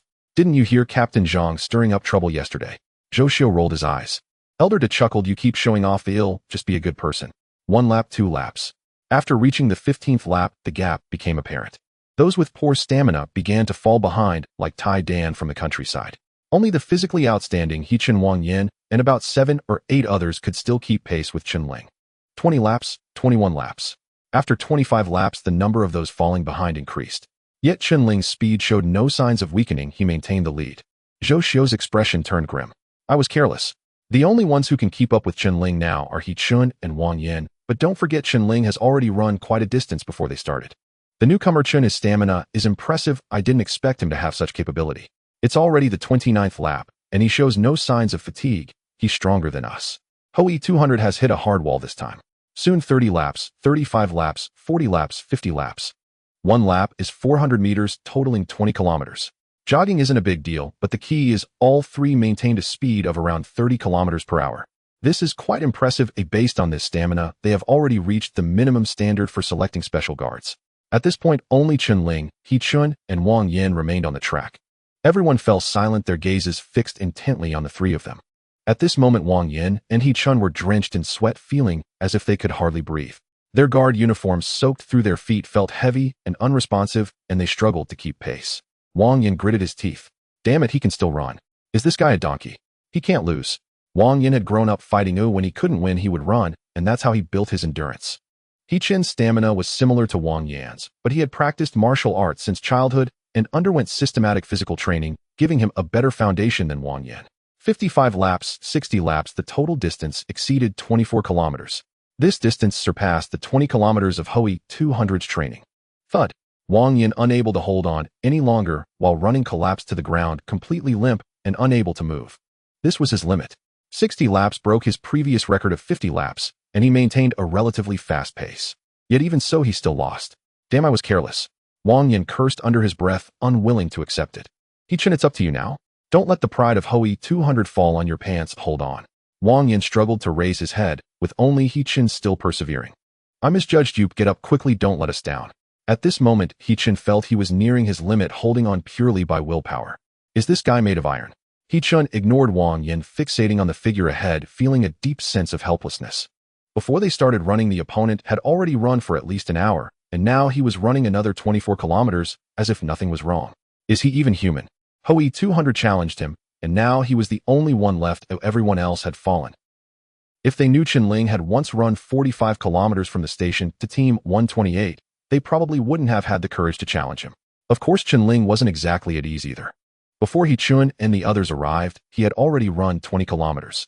Adding the current 24 kilometers, he was nearing his limit. Sweat poured down from Chen Ling like rain, creating a distinct trail of water on the track behind him. Those standing around the track could sense that Chen Ling had reached his limits. Suddenly his legs felt numb, as if he were running on sand. Due to oxygen deprivation, his lungs felt torn and painfully sharp. Chen Ling's body was slightly stronger than He Chen's, so his limits were even more intense. Stop, I need to stop, otherwise I might die. Hurry up and stop, no need to run anymore, Deputy Chen, you are already incredible. Everyone stared at Chen Ling. They didn't know what was happening, but at that moment a wave of inexplicable emotion surged within them, as if some nerve had been deeply touched. In Chen Ling, they seemed to see something different. On one hand, they hoped he wouldn't continue running. What if he hurt himself? Yet another thought emerged, how much longer can he run? Can he create the best historical record for Team 128? Suddenly, everyone saw Chen Ling's legs buckle, and he fell to the ground. Has he collapsed? Finally can't hold on anymore. That's impressive. Zhou Xiu watched this scene secretly relieved, as Chen Ling had run a bit longer than He Chun, making it a tie. This point he could accept. Otherwise, if Hui 200 was taken down by a single person, what would that mean for his reputation as an assistant trainer? But the next moment, Zhou Xiu's pupils widened in shock. What the hell? In the next moment, Zhou Xiu's eyes widened in shock. He saw Chen Ling suddenly grab the railing by the track, his hands exerting a force like 1,000 pounds, causing his nails to break and blood to splatter. Do you really have to go this far? It's just a competition, is it necessary to push yourself like this? Zhou Xiu's heart trembled. The other party was using pain to stimulate himself, thereby awakening his potential and forcing himself to continue running. The opponent was already relying on sheer willpower to persist. The amount of exertion had reached the limits of his body. Pushing through bodily limits by means of stimulation was incredibly ruthless. During training, Zhou Xiu usually adhered to high standards, modeling his routine after the training methods of foreign special forces, progressing step by step. Someone like Chen Ling, who forced himself to erupt, was unprecedented. This way of training was akin to someone behind him whipping him with a lash, prompting a reflexive sprint forward. What difference was there? How could someone so young be this ruthless? What had he experienced to become like this? Lauda remarked, he is indeed ruthless, truly ruthless. Around them, the others were silent as they witnessed this scene. During their own training, they thought they had given their all, but compared to this, they felt utterly inadequate. It turned out that when a person truly pushed themselves, they could force their body to such an extent. Little did they know that at this moment, Chen Ling's mind was filled with a single voice. I don't want to see that kind of tragedy again, I want to see it again. Chen Ling gripped the ground with his hands, slowly rising to his feet. Although the deaths of Wu Zhang and the others had little to do with him, Chen Ling had always blamed himself in his heart. If only he had been a bit faster or activated the sign-in system sooner to become stronger, Shuweigua and the others wouldn't have died, it wouldn't have happened. It was precisely this voice that continually stimulated Chen Ling. I want to become stronger, even stronger. In a state of extremity, Chen Ling let out a low growl, his eyes burning like flames as he suddenly stood up, his legs trembling on the verge of cramping. I want to kill Wang Deng to avenge my brothers. I cannot fall. Wang Deng must I kill. Chen Ling roared. The accumulated guilt and sorrow of days past surged within him along with an indomitable fighting spirit, all coalescing into the word kill as he resumed running. Kill.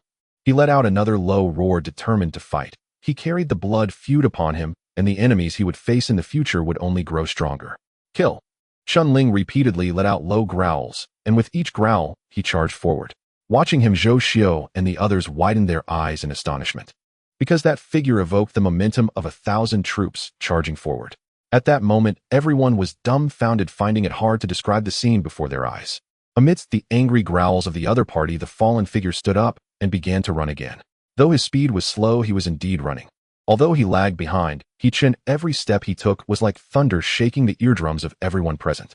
Zhou Xiu, Lao Da Ho, E200, and the others from Team 128 all stared in amazement at Chen Ling. In cross-country running, everyone knew that once you fell, there was no chance of getting back up. The willpower required to surpass such limits was simply unimaginable, otherwise one could die. They never could have dreamed that someone would tear their own nails, inflict pain on their nerves, and force themselves back up along with that rallying cry. Kill. To them, what had originally sounded like a cliché battle cry now resonated with an air of murderous intent and sorrow. Why was it so? They often shouted this rallying cry during training. However, they had never felt that a single word kill could evoke such an inexplicable thrill within them. What had the new Chen Vice experienced? He must be a young man with a story. The veterans of Ho E200 looked at the running Chen Ling with admiration in their eyes. This was a fierce individual. Huff huff. Chen emitted heavy breaths, feeling as though his lungs were about to burst. His whole body was on the verge of collapse. This was his limit. He had tried to break through this limit, but after several attempts he had failed. He truly could not run anymore. If he continued, he would faint on the spot. Chen was a very earnest guy, fiercely competitive since childhood, and had never been willing to admit defeat. But this time he truly felt powerless. This guy is something else, not even human. Chen unwillingly stopped. The others from Ho E200 rushed over to support him, laying him down on the ground and massaging him to prevent cramping. Zhou Xiu looked at Chen Ling, who was still running ahead, and let out a deep breath. He began to admire Chen Ling a little. Putting everything else aside, this level of willpower far exceeded that of his peers.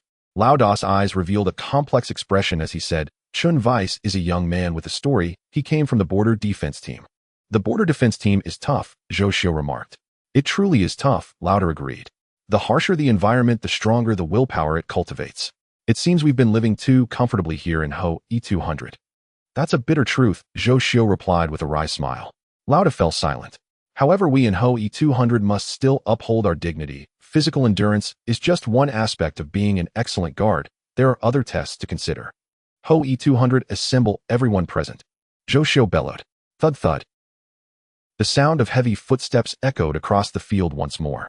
After a while, Zhou Xiu reluctantly led everyone away. Otherwise, it would be even more embarrassing. The formidable Ho E200 of Team 128 had been completely outdone by a newcomer. How could they show their faces and continue to watch him perform? As the other teams saw Ho E200 dispersing, they gradually returned to their normal training. However, as they left, many of them gave Chen Ling, who was still running, a thumbs up. Impressive. The fierce dragon has crossed the river. Now we in Team 128 truly have a spectacle to behold. Ho E200 won't let this slide easily. Did you see Zhou Xiu's expression just now and the looks on the faces of those from Ho E200? Their eyes were aflame. Look, from now on our Team 128 is bound to be anything but peaceful. It seems we also need to step up our training, otherwise just watching others having fun isn't fulfilling. The blood of the other teams had been stirred. At this moment, Chen Ling had no thoughts to spare for the opinions of others. He was solely focused on breaking through his limits and becoming stronger. Suddenly, a long-awaited prompt sounded in his mind. Ding! The host has broken through limits. The body is beginning to strengthen. In an instant, Chen Ling felt his muscles and bones becoming powerful once again. Huff! Chen Ling let out a comfortable sigh.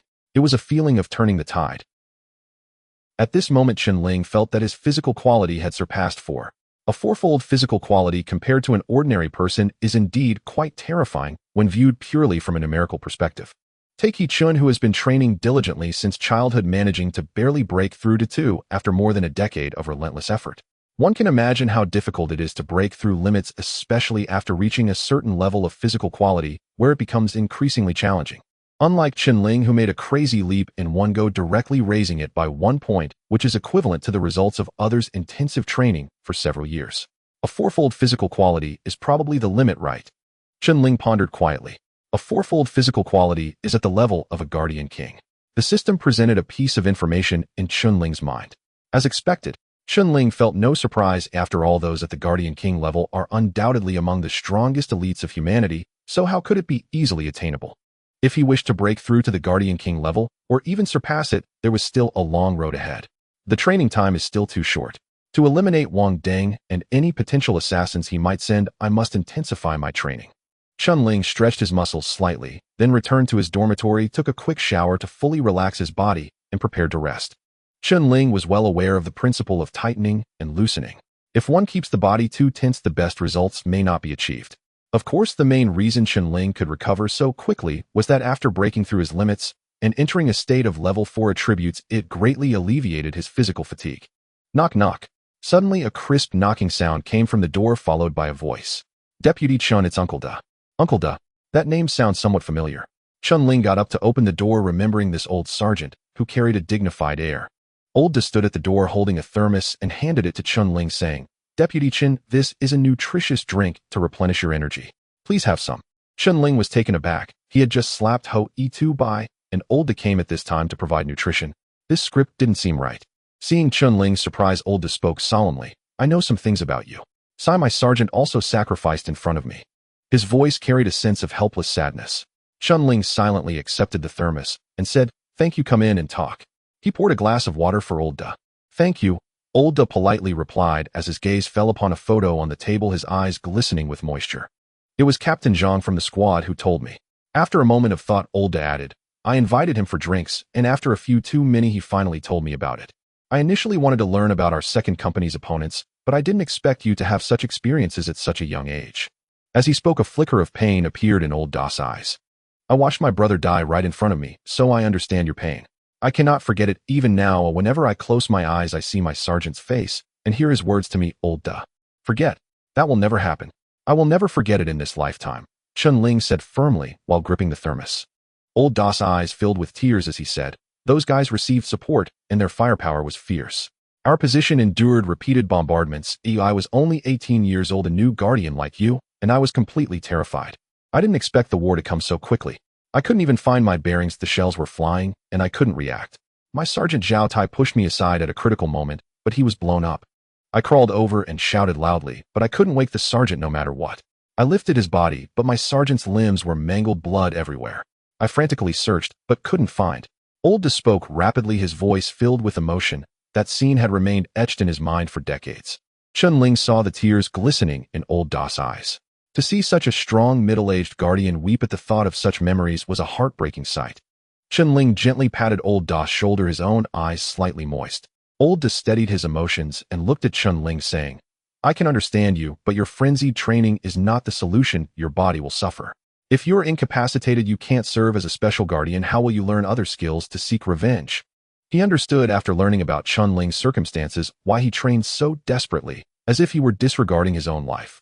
As someone who has been through it, Old Da knew very well that if Chen Ling continued like this, his body would surely suffer. He had specifically sought out Chen Ling. Chen Ling was momentarily stunned. If it were anyone else, they would undoubtedly be in such a situation, but he possessed a sign-in system that provided skills tailored to the combat environment, ensuring he would only grow stronger and never face the fate Old Da mentioned. Thank you, I will pay attention in the future. Old Da let out a heavy sigh, aware of Chen Ling's thoughts. But being cautious is of no use. Then he took out a folder and said, This is a training plan I got from the Dragon 2 Special Forces. Of course, it's not a top-secret plan, it's just something many people can't follow. You can take a look, practice according to it, but take it easy. Your body is the foundation. If your body fails, everything else is meaningless. This could be considered an old guardian's advice to Chen Ling. Indeed, special guardians are chosen carefully.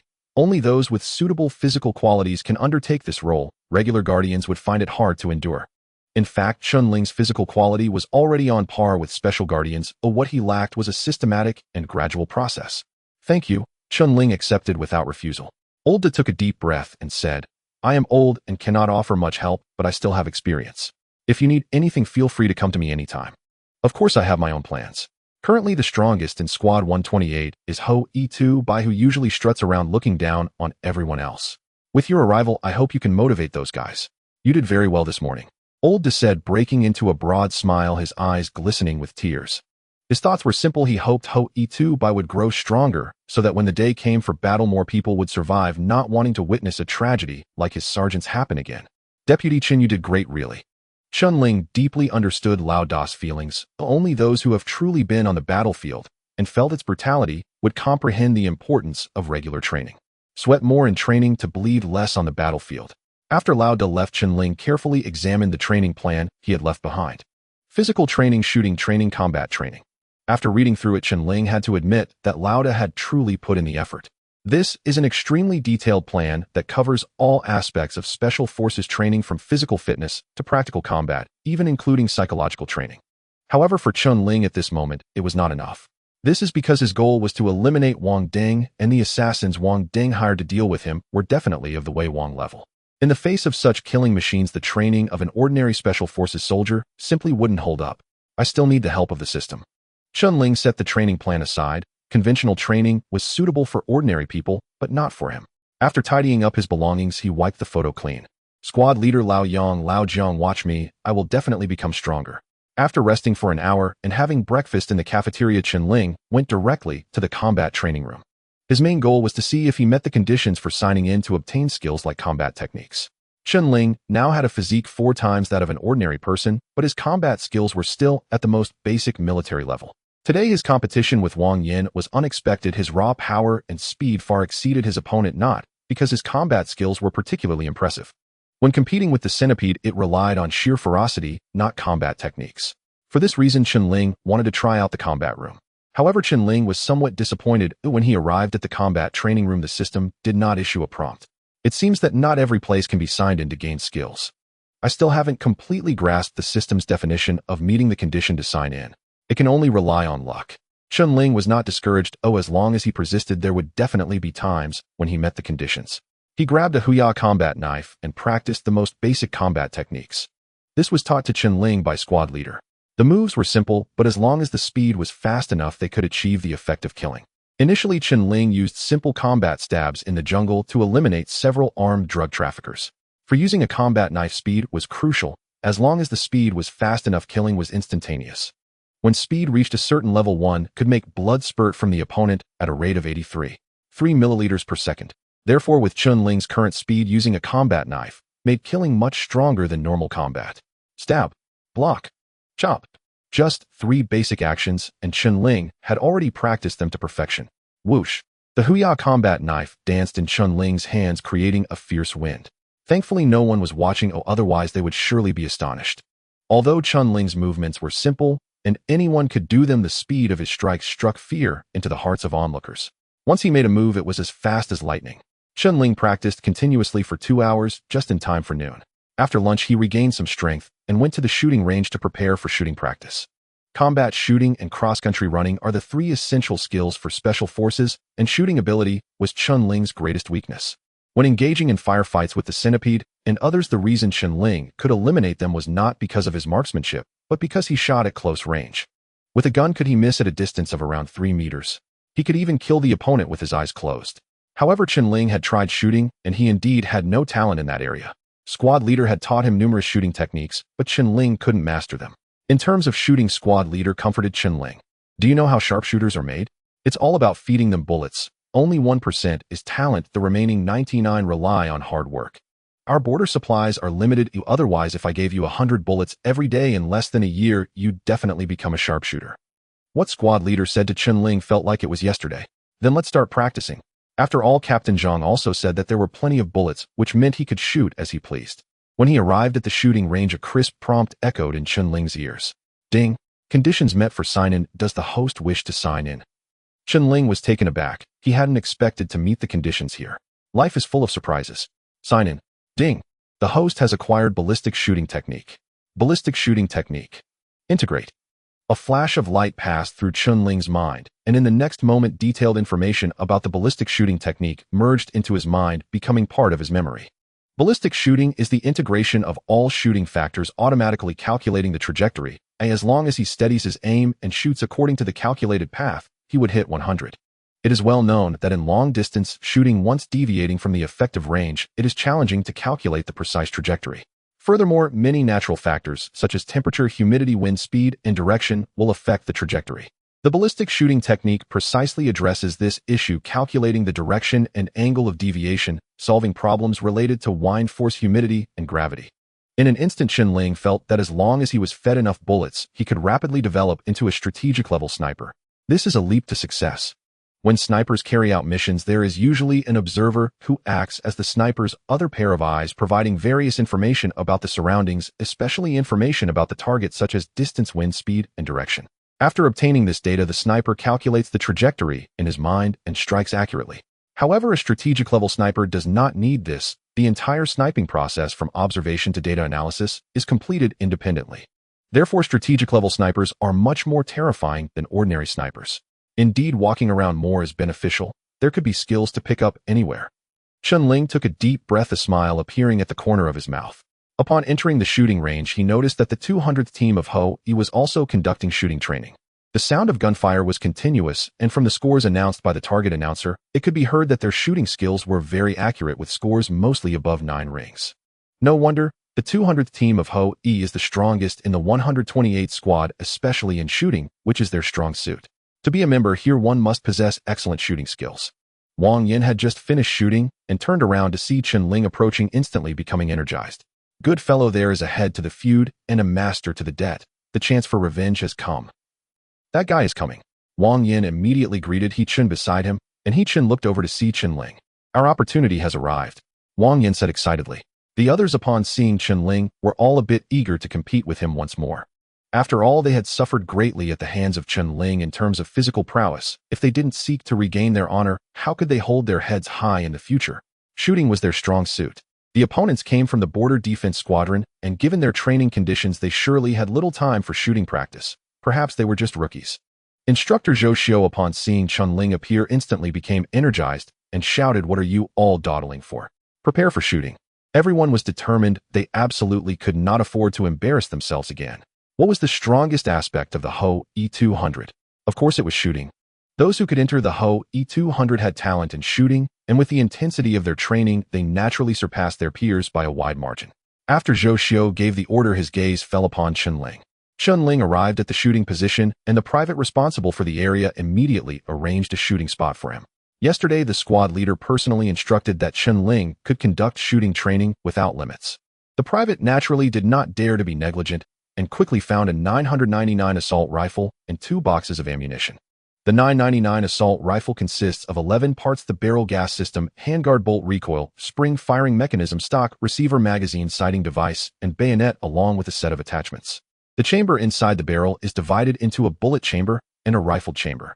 It weighs 3.25 kilograms, has a total length of 746 millimeters, a barrel length of 463 millimeters, and a caliber of 5.8 millimeters. The initial velocity is 930 meters per second, with an effective range of 400 meters and a maximum range of 600 meters. When Chen Ling grabbed the 999 assault rifle, detailed information about it surged into his mind. With an empty chamber and continuous firing of 2,000 rounds, issues with the gas regulator and piston extraction difficulties may arise. Chen Ling was slightly taken aback. The ballistic shooting technique actually has this function, allowing for quick checks on firearm issues. To achieve excellence, one must first sharpen their tools. With this skill, using firearms will be much more convenient in the future. Although this firearm shows some where it has been very well maintained, its effective shooting precision at 400 meters can be preserved, but after 600 meters the bullets will start to drift. Chen Ling quickly familiarized himself with this firearm. Click. He calibrated the rifle, adjusted the scope, and loaded the magazine. Taking a deep breath, he held the rifle forward prone, quickly set it up, adjusted the angle, and locked onto the chest ring target 200 meters away. Every action was executed with remarkable precision. Zhou Xiu, witnessing this scene, couldn't help but murmur that movement is impressive. There's not a single flaw to be found. It could be said that Chen Ling's shooting posture was textbook quality. He Chen and the others also noticed, each feeling somewhat dazed. Such a standard shooting posture was completely that of a seasoned veteran, far superior to their own. Wow, is he a shooting expert?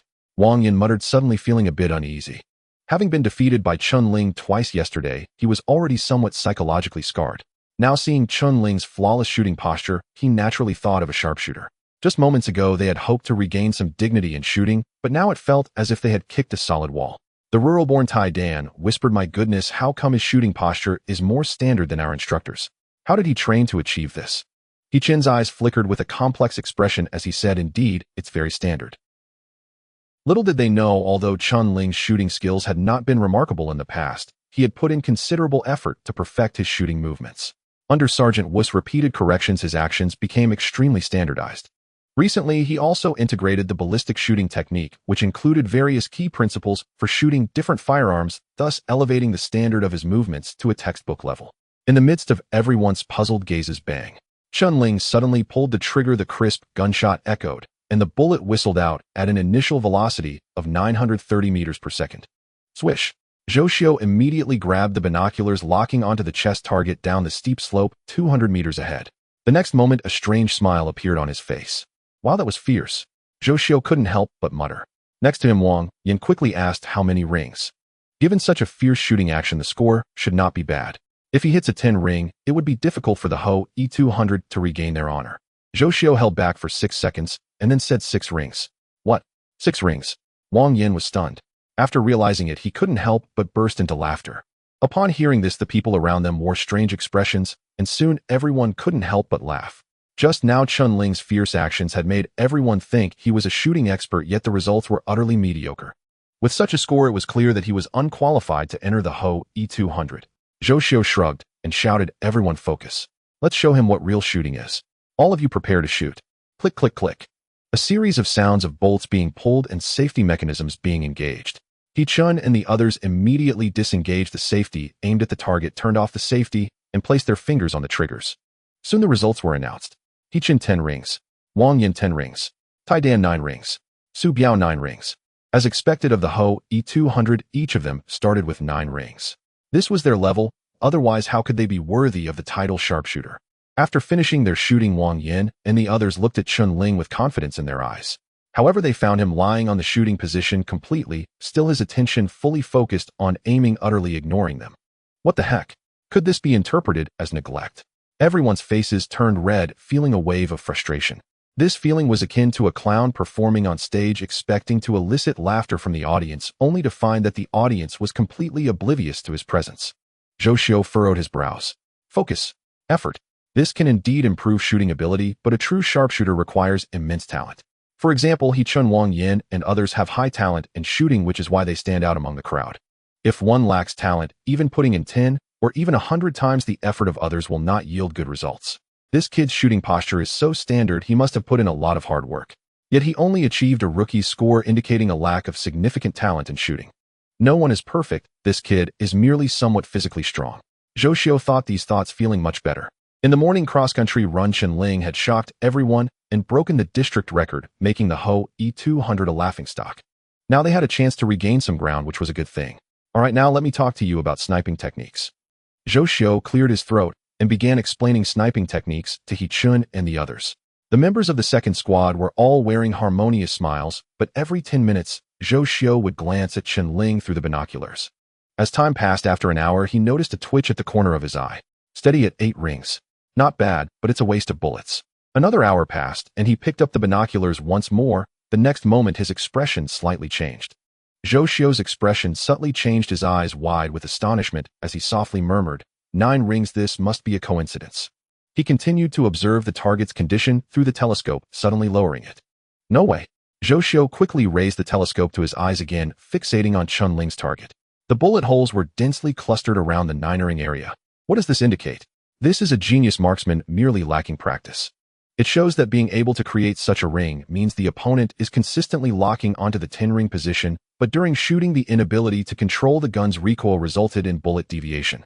Could it be that he can master the trajectory, but just lacks training? Is it that he can't hold the gun?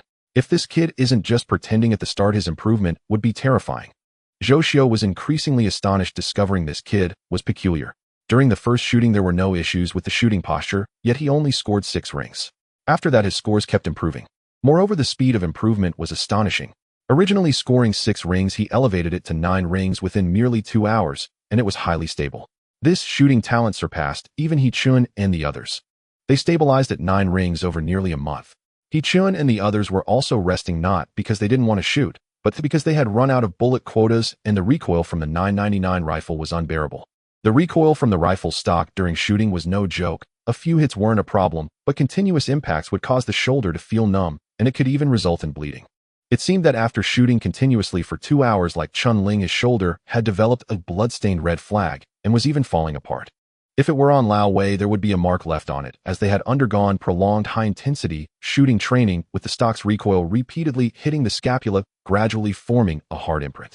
With such imprints, the veteran Wei could perfectly stabilize the rifle against it while using both hands, forming a remarkably perfect triangular support, allowing the rifle to maintain stability, resulting in more precise shots.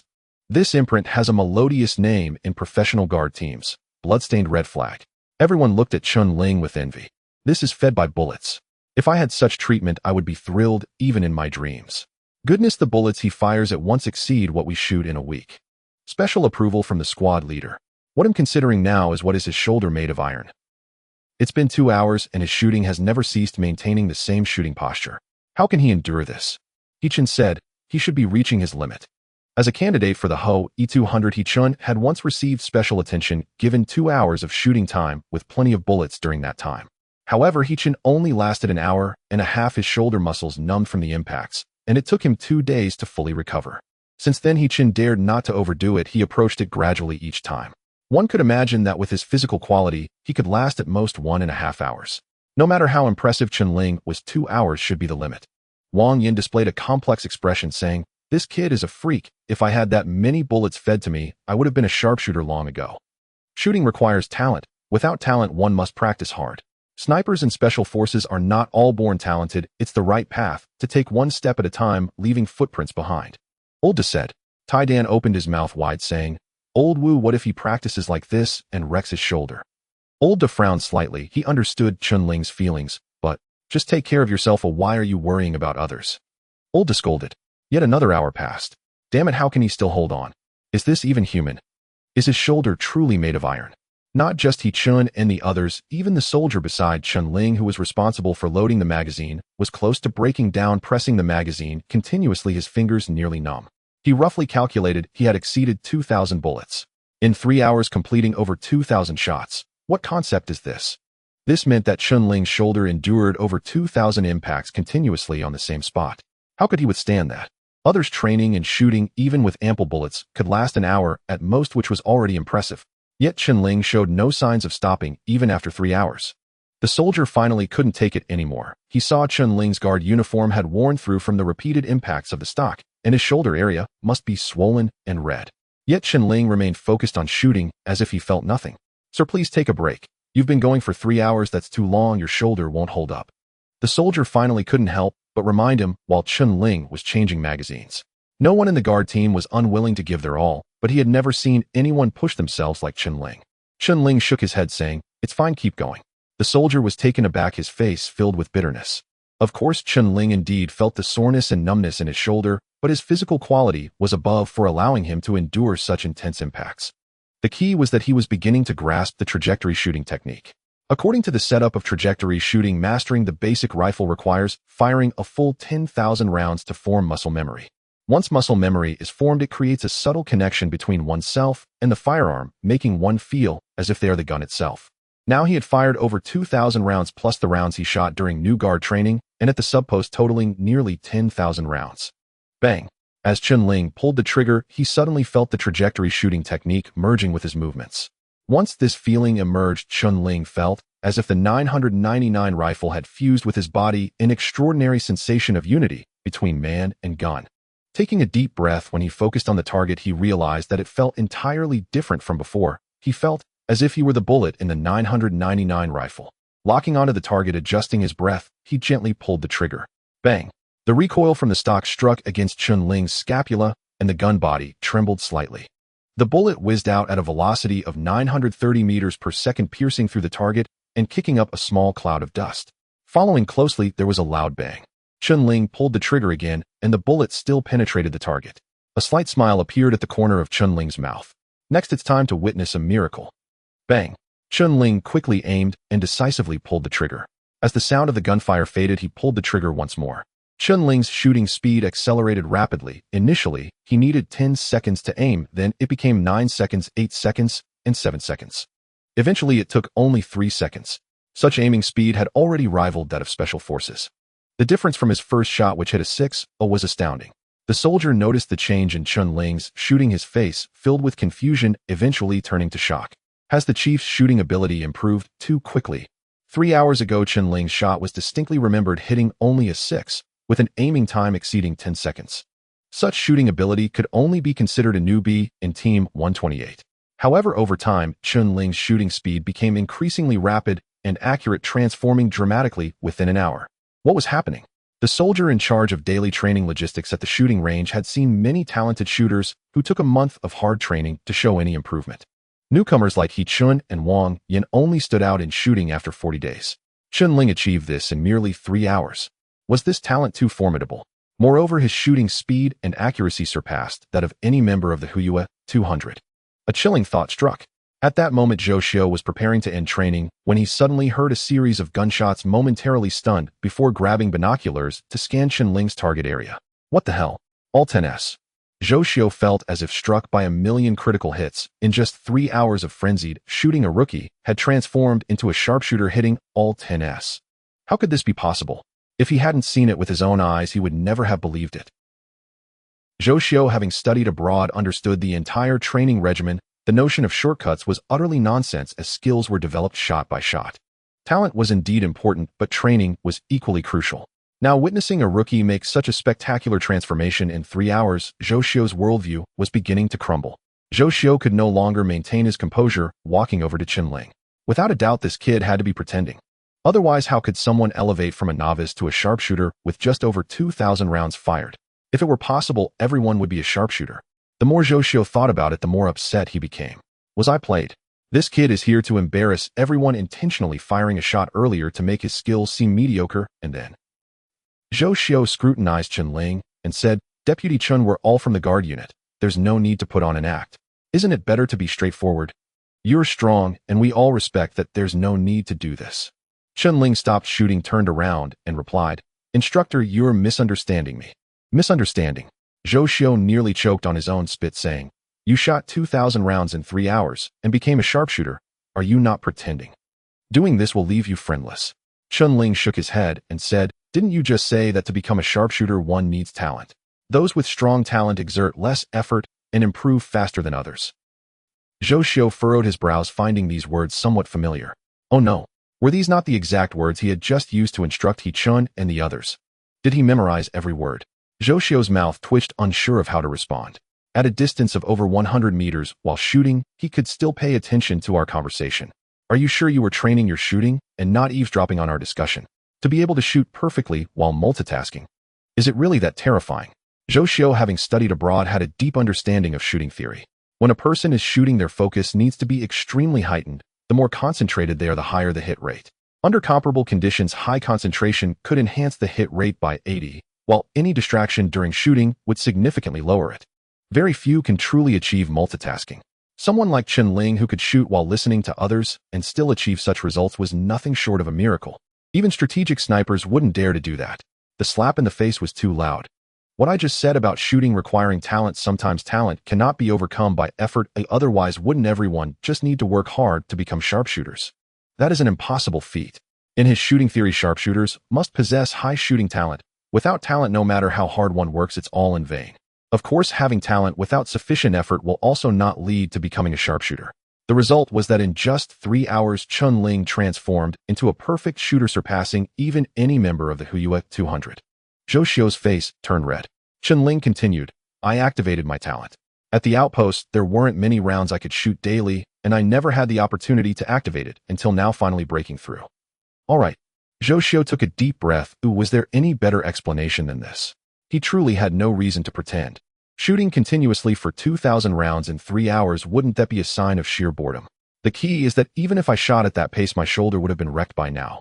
Recalling Chen Ling's performance during the morning's cross-country run, he was clearly risking his life in training. He didn't seem like the type to be bored. In that case, did it mean his talent was terrifyingly strong? Zhou Xiu knew the situation in the border defense team. Their training conditions were quite harsh, certainly not as well off as the Huiyue 200. Even under such conditions, they could maintain high-intensity training. No wonder Captain Zhang said Chen Ling was no ordinary person. Zhou Xiu's gaze fell on Chen Ling's guard uniform and asked, "Can you take it off so I can see?" After 3 hours of shooting, Chen Ling felt sticky and uncomfortable, so he took off his military jacket, leaving only a guard vest. When Zhou Xiu saw the blood-stained flag forming on Chen Ling's shoulder blade, he was taken aback. This was caused by the recoil of the rifle, the stock repeatedly striking the shoulder blade. Zhou Xiu was no newbie. He understood better than anyone what this represented. He truly had not expected it.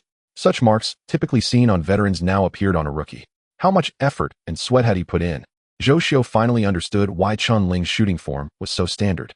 He took a deep breath and his gaze toward Chen Ling became complicated, suddenly standing at attention and saluting sharply, saying, "I apologize, I misunderstood you." Chen Ling raised his hand in salute. He was not pretending, nor did he need to. His goal was to eliminate Wang Deng and all the forces behind him. Only through relentless training could he become stronger. Zhou Xiu saluted and turned to leave swiftly. He had his pride too. Admiration aside, Ho E200 also needed dignity. In Team 128, Ho E200 was the strongest unit. Whether it was shooting, combat, or physical fitness, it was the most formidable team, unmatched by anyone. Yet today he was taken down by Chen Ling in the obstacle course and utterly crushed in shooting. When had Ho E200 ever been so humiliated? It was heartbreaking. After Zhou Xiu left with his team, Chen Ling stayed behind to clean up the shell casings. "So you should go to the medical room to treat your wounds. Oh, I can handle this. This is my first time seeing a commander work so hard. How much willpower does it take to endure that blood-red flag on his shoulder?" The commander indeed had talent in shooting, but his willpower was something many could not reach. Chen Ling smiled faintly and said, "It's nothing. How could a guard not shed some blood? We'll continue tomorrow." The soldier nodded in silence. Strong individuals are not to be feared. Oh, what is truly frightening is a strong individual who is also relentless. Now he finally understood why the squad leader valued him so much. 30 minutes later, Chen Ling left the shooting range. According to the principles of ballistic shooting, to reach the intermediate level in shooting with a rifle, one needs to practice with 100,000 rounds of ammunition. Chen Ling pondered as he walked. After all, Chen Ling was only practicing short-range shooting at 200 meters, and as the distance increased, especially beyond the effective range of the rifle, achieving perfect accuracy required a unity of man and gun. Moreover, one needed to stabilize the recoil, ensuring the weapon remained steady during firing, which required enhanced physical endurance. After firing over 2,000 rounds, Chen Ling's shoulder was beginning to give way. 100,000 rounds. He rubbed his still sore shoulder. "Let's do it." Chen Ling's eyes shone with determination. He had to train not only in rifle shooting, but also in pistol and sniper rifle skills. He needed to train in all kinds of firearms. The 999 rifle was just the beginning. Fortunately, Captain Zhang was generous and did not limit the ammunition, allowing him to shoot as much as he wanted. Otherwise, with Chen Ling's consumption rate, no team would dare offer such privileges. And Chen Ling's ballistic shooting technique improved with every shot fired. It was entirely fueled by bullets, with no signs of stagnation. After dinner, Chen Ling took a short break and went to find old Sergeant Da, hoping to learn some combat training techniques and see if he could sign in for a combat skill. In jungle warfare, Chen Ling had the advantage of being a ghost of the jungle with shooting skills backed by ballistic shooting techniques, and his physical fitness had surpassed level, for the only thing he lacked was combat skills. When Chen Ling arrived at the dormitory, he learned that old Sergeant Da was training Ho E200 in the combat room, so he headed directly to the combat room. Upon arriving, he indeed saw old Da imparting combat skills. Having been on the battlefield, old Sergeant Da's combat experience was immensely rich as he explained various combat moves to He Chun and others, demonstrating them as well. Zhou Xiu was not present, and when old Da saw Chen Ling, he merely waved at him symbolically and continued explaining the combat techniques. Chen Ling listened attentively as a means of learning. His presence made the members of Ho E200 feel particularly awkward. They had already been defeated by Chen Ling twice today, and now he was back again. What did that mean? Did he want to challenge them all individually? It could be said that everyone in Ho E200 was at odds with Chen Ling. Old Sergeant Da pointed out He Chen, saying, "He Chen, your combat techniques are too flashy and indirect. They do not qualify as true combat skills. If you ever have the chance to become a true special guard, the combat techniques they train in are not called combat skills, but rather kill techniques. It's all about the word kill. However, I am not a special guard, so I don't truly understand what constitutes true kill techniques. I only comprehend the principles involved. Oh, what I teach you is combat skills. Although it differs somewhat from the kill techniques of special guards, it is more than sufficient to deal with ordinary enemies. Of course, if you want to master it quickly, you must practice diligently. Only through hard practice in accordance with the demands of actual combat can you eliminate your enemies on the battlefield in the future. In Yuang Yin, your low blows might work against petty thugs, but when faced with real professional guards, they are child's play. Taidan, your fundamentals are the weakest. Relying solely on brute strength during battle is far from enough. You must learn to control your power and apply it precisely. That is the essence of combat. Old Da pointed out the shortcomings of He Chun and the others in combat one by one. Chen Ling listened closely beside them. His understanding of combat skills was still merely basic. If it weren't for his advantages in speed and strength, he might not even be able to defeat Taidan in a pure technique competition. If he were to train diligently step by step to reach the level of a combat master like Old Da, it would take at least 3 to 5 years, if not longer. Thus, Chen Ling thought of reaching the level of a combat master in the shortest time possible. Apart from signing in to gain combat skills, there was no other way. The sign-in system doesn't even indicate what conditions are required to meet the criteria for signing in for combat skills. Chen Ling felt a bit helpless. Combat is one of the most basic means of self-defense and attack for guards, and it is one of the most commonly used methods. After all, in many situations, close combat with the enemy relies on skill with hands and feet. Suddenly, a crisp prompt echoed in Chen Ling's mind. Ding! The host meets the sign-in conditions. Would you like to sign in? Chen Ling felt a surge of joy. Is this really possible? Could it be because Old Da was teaching combat skills there combined with being in the combat room that met the sign-in conditions? Earlier in the morning when I came here, I didn't meet the sign-in conditions. Never mind the details, I'll sign in. Chen Ling still desperately needed a combat skill to fill his gap. Ding! The host has signed in and obtained the kill technique. Chen Ling's heart trembled. Wasn't this the kill technique mentioned by Old Da that special guards trained in? The killing method of special guards on the battlefield is to eliminate the opponent at the fastest speed. Old Da, as an experienced guard, only knew that such a killing method existed and understood the theory behind it, but didn't know how to execute it. I wonder if the kill technique provided by the system differs from that of special guards, and which one is stronger. Chen Ling decided to stop overthinking. Merge. Without any hesitation, he realized that what he lacked most now was combat skills. A flash of light instantly crossed his mind as information about various killing techniques merged into Chen Ling's consciousness.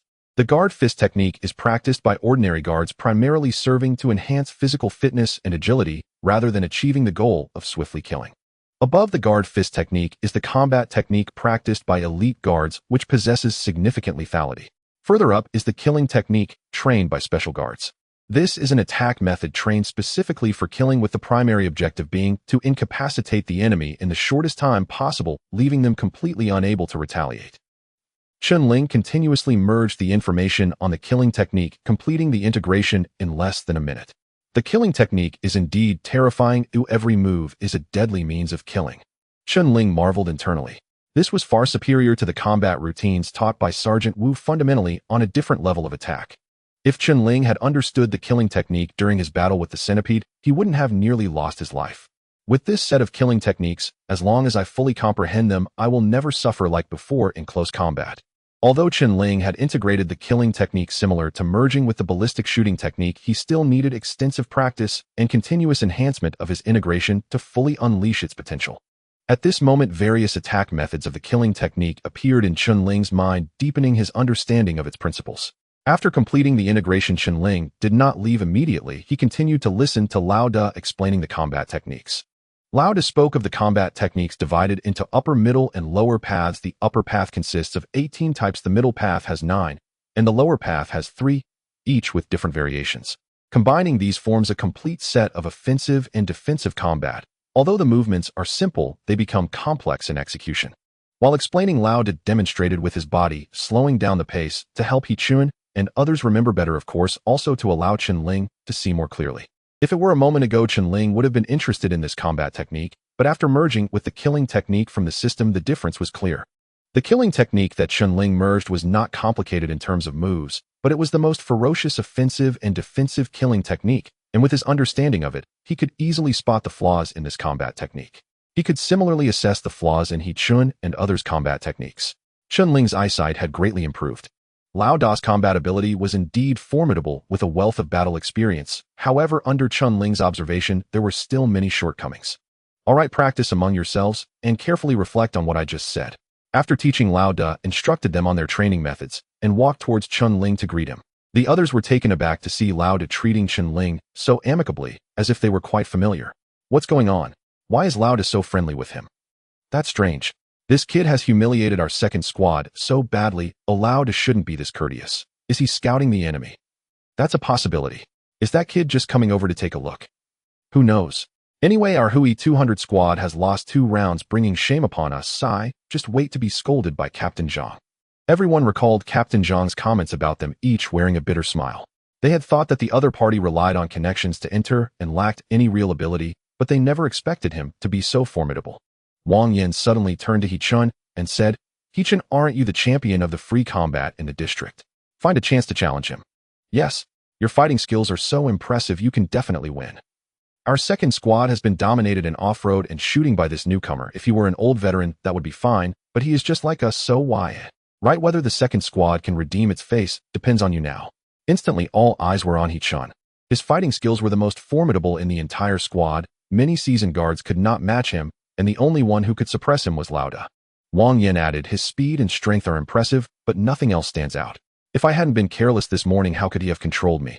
Of course, if I were to fight him, I might not necessarily win, but you're different. Your foundation is stronger than mine, and your techniques are more varied, so you have a chance. Wang Yin was indeed a bit reckless, but he wasn't foolish. Having already lost once, if he went up again and still couldn't win, it would be truly embarrassing. Suddenly, Tai Dan exclaimed, look, they're starting to fight. Only then did everyone's gaze shift to Chen Ling and Lauda, discovering that the two had begun to spar at some point. Lauda, being a seasoned veteran on the battlefield, launched an attack that covered the upper, middle, and lower paths instantly with feints and real moves capable of subduing Chen Ling.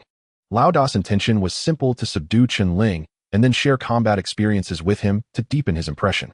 Where does this kid get his confidence to challenge Lauda? He's doomed. Although Lauda isn't a special guard, his capabilities are comparable, and in terms of experience, he might even surpass some special guards. Haha, he's asking for trouble. The crowd became excited, eagerly waiting for Lauda to knock the opponent down and regain some dignity for the 400 squad. Lauda is gaining the upper hand. That kid won't be able to hold on. Of course, but this kid does have some skill. He managed to last 10 moves without falling. Lauda is holding back, otherwise this kid would definitely be brutally defeated. At the start of the spar, Lauda indeed held the upper hand, but 5 minutes later, bang! As Lauda executed a black tiger pouncing heart move just as it was halfway through, Chen Ling's hands locked it down. Moi! Lauda quickly swept his leg to attack Chen Ling's lower body, but was countered by a light kick that disrupted his balance. Lauda was a bit frustrated. His attacks felt as if they were being restrained by the opponent, making it increasingly difficult to unleash them, and he felt more and more stifled. When did this kid learn the 4 ounces deflecting 1,000 pounds?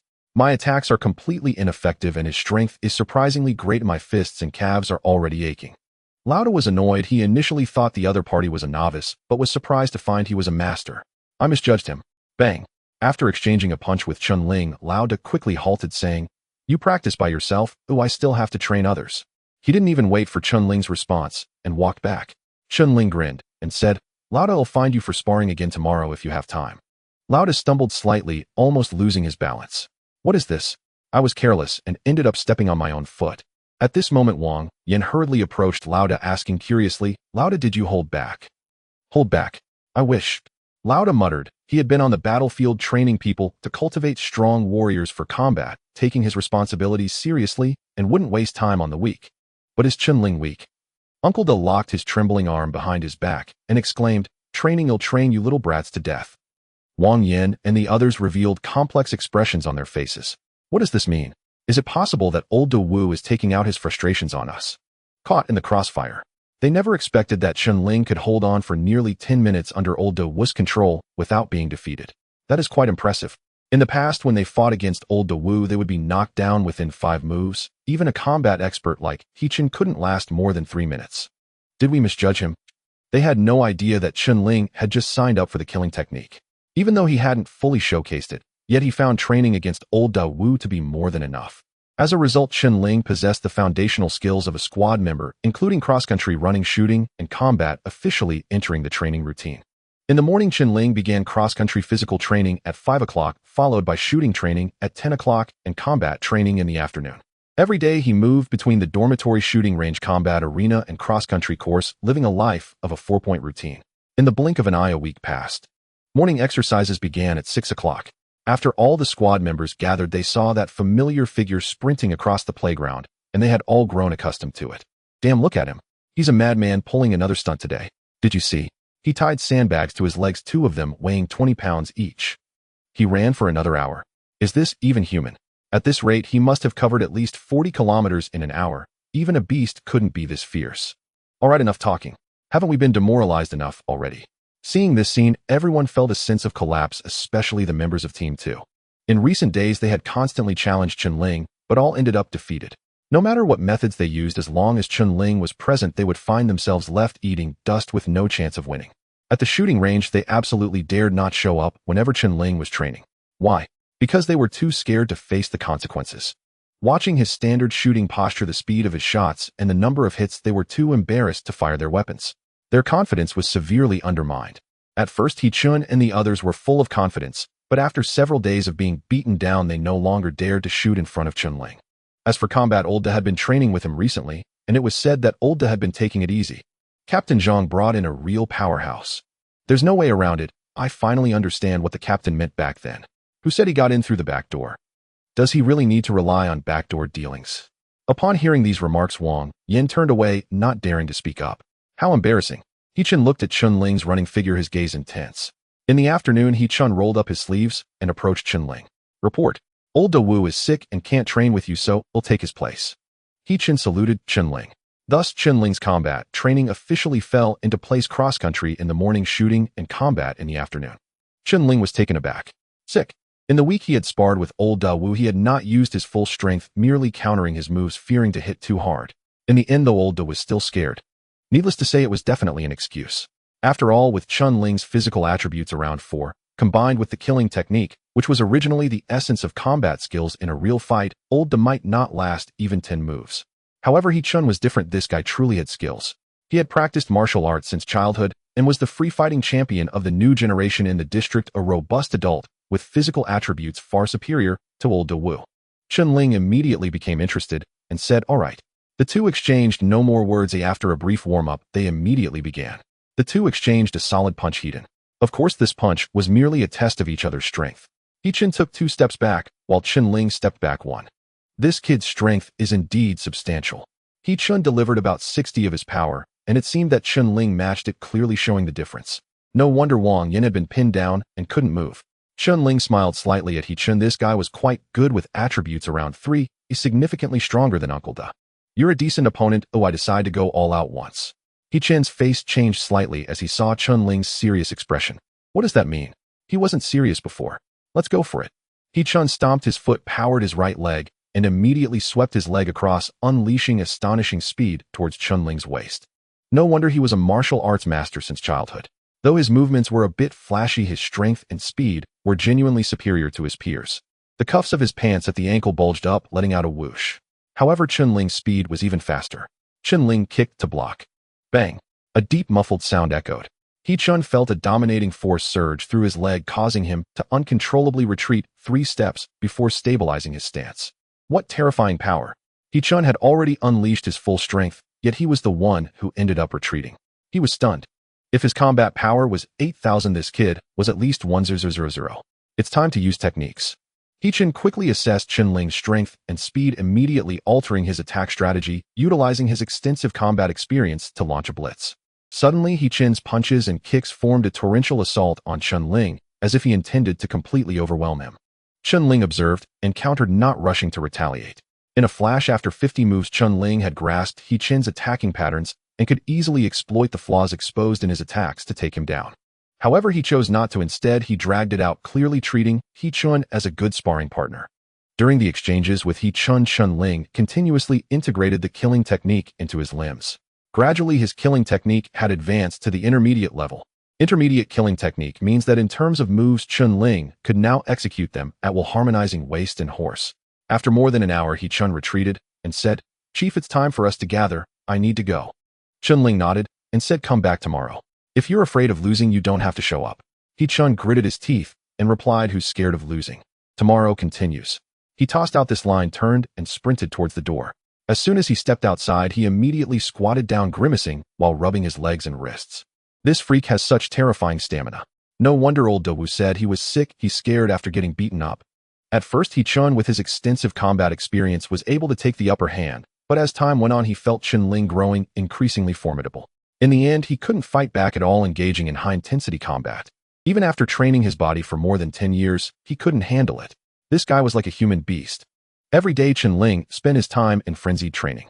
Cross-country running, combat shooting. These three activities occupied his daily routine without interruption, regardless of torrential rain or scorching sun. The title of Madman for Chen Ling spread throughout the 128th Squadron. Ho Yi-2, by who dared to challenge Chen Ling, was thoroughly defeated. They too wanted to train as wildly as Chen Ling, but ended up failing time and again. Of course, under Chen Ling's influence, the entire team of the 128th Squad began to change gradually. Chen Ling was like a stimulant, igniting the 28th group completely. Do you all still have the energy to take a break? Look at Deputy Chen, see how he trains himself, and then look at how you train yourselves. Look at you old guards, do you think you're invincible? If you have the ability, go challenge Deputy Chen. If you win, I'll personally give you a banner. Dare you? Unknowingly, Chen Ling had become a role model for the 128th Squad. Struggling and exhausted, look at Chen Ling. When you want to relax, when you want to slack off, think of Chen Ling. Bai Zhang trains the squad this way. You think you're tough? Go challenge Chen Ling. Zhang reprimands the old guards. Do you see Deputy Chen? He's a newcomer, yet he single-handedly took on Ho Yi-2 Bai. Who among you is better than him? From Bai Zhang to Zhang, then to Wu Zhang, and finally to the soldiers, the word spread. Ho Yi-2 Bai felt most humiliated, having become the negative example in the 128th Squad. Whenever Chen Ling was mentioned, it inevitably led to discussions about Ho Yi-2 Bai. What is an unwarranted disaster? This is it. A month flew by, and Wang Minister, who was in charge of logistics for the squad, walked into Captain Zhang's office. Captain Zhang looked at the minister's pitiful expression with astonishment. His eyes were red. Old Wang, what's going on? Did that brat bully you? Wang Minister, a seasoned veteran from the battlefield, was known to be tough as iron, yet at this moment his eyes were red, and he was on the verge of tears. What tremendous grievances had he faced? Captain, this month our squad's ammunition consumption has far exceeded the budget. The consumption of rifle bullets alone exceeded 100,000 rounds, pistol bullets over 50,000, and sniper bullets over 30,000. Take a look at this list. Captain Zhang was astonished. How could it exceed double? He puzzledly took the list and glanced over it, causing his hand to tremble. Did he do all of this by himself? Wang Minister helplessly nodded and said he did it all. This kid just shot randomly. He used up an entire month's worth of ammunition for our squad. Captain Zhang stared incredulously at Wang Minister. These bullets added up to over 200,000 rounds, all used up within a month, averaging more than 6,000 rounds a day. This is too exaggerated. The 128th Squad has over 1,000 personnel and only consumed 200,000 rounds in a month, averaging 200 rounds per person, while Chen Ling consumed 200,000, an astounding 1,000 times more. How did this kid manage to shoot so much? Even if he fired randomly every day, it shouldn't be possible to use up this much. Wang Minister shook his head and said Captain Deputy Chen's crazy training is very systematic, and his shooting, his marksmanship, is extremely precise, and he hasn't wasted a single shot. Captain Zhang was taken aback, rendered speechless. Wang Minister stepped forward, grasped Captain Zhang's hand, his eyes red and on the verge of tears, saying, Captain, if this continues, the others won't have any bullets left for training. The opinions of the other comrades are significant. Captain Zhang furrowed his brow and thought for a moment, saying, can his shoulders and arms handle it? Over 200,000 bullets. Wang Minister forced a smile and said he's managing, but it's just wearing him down. Damn. Captain Zhang couldn't help but curse, feeling his heart bleed. This is burning money. One person burning through half a month's budget for the 128th Squad. That's a terrifying thought. Moreover, Captain Zhang was notoriously frugal, particularly strict with training expenses, repeatedly emphasizing that funds must be used wisely. And now Chen Ling intends to single-handedly bankrupt the 128th Squad. What is going on? I agreed to supply Chen Ling with unlimited ammunition, but he can't be this ruthless. He is driving the logistics minister to the edge. Captain Zhang finally understood why Wang Minister wore such an expression. If he were in charge of logistics, he would have probably been dead by now. However, once a soldier speaks, the words cannot be taken back. If there are difficulties, one must swallow them down. Who told me to show off in front of Chen Ling? For the sake of the captain's image, I must endure it with tears. Wang Minister nodded helplessly and left amidst tears. If he couldn't find ammunition again, being pressed by those hot-tempered Wu Zhang, it would be too difficult for him. Chen Ling was naturally unaware of these matters. At this moment in the combat arena, he was preparing to use He Chun as a sparring partner. However, He Chun waved his hand, revealing a helpless smile, as he said, Chief, I've had a stomach upset these past couple of days. I won't spar with you right now. I will rest for a few days and come find you once I'm better. He Chun, you wouldn't be intentionally trying to avoid me, would you? Chief, I wouldn't. Why would I intentionally upset my stomach? I'm not looking for trouble. It was a genuine accident. He Chun said, all while pretending to be pitiful, clutching his stomach. All right, once you're better, I'll come find you. Chen Ling looked at He-Chen's state and could only leave helplessly. Once Chen Ling walked away, He-Chen finally breathed a sigh of relief, saying, "Goodness, I can't afford to provoke that guy, but can I not avoid him?" At this moment, Wang Yin and Tai Dan happened to walk over and saw Chen Ling's departing figure. "He-Chen, as a soldier, how can you be afraid? For the honor of Ho-E-2, you must fight," Wang Yin said seriously. He-Chen rolled his eyes at Wang Yin and cursed, "Get lost." Then he rolled up his sleeves and pant legs, saying, "Look, standing here and talking is easy. All the bruises, the purples and greens, are all from that madman's attacks. He's a freak. He doesn't need to rest and fights every day. Who can withstand that? He's just a madman." He-Chen finally understood why old De Wuzhong was willing to let him skip ranks to spar with Chen Ling. Chen Ling was growing stronger with each fight, changing drastically every day while he was just there to take a beating. If this continued, he would be finished. Tai Dan stared at the bruises on He-Chen's arms and legs, gasping in shock, saying, "Oh my God, that's intense." Then he gave He-Chen a thumbs up, saying, "You managed to hold on for a month. Impressive." Chen Ling, dressed in a neatly arranged soldier's uniform, walked towards the barracks of the 128th Squad. "Is Vice Chen going out? Am I seeing things? What a rarity. Is the sun rising from the west?" Along the way, the soldiers and the officers were astonished and bewildered to see Chen Ling dressed neatly walking out of the base, feeling as if they were witnessing something incredible. You must know that Chen Ling is the madman who has gained fame in the 128th Brigade. When he first joined the brigade, he began his cross-country training at 5 a.m., and many thought he was just seeking attention and wouldn't last long. However, a month passed in the blink of an eye, and Chen Ling remained resolute. Regardless of wind or rain, or even on weekends, he trained punctually at 5 a.m. every day. Moreover, this training lasted all day, cross-country in the morning, shooting practice, and combat training in the afternoon. The intensity of his training far exceeded that of any soldier in the 128th Brigade. Even the legendary Hoi 200, the best unit in the 128th Brigade, was intimidated by him.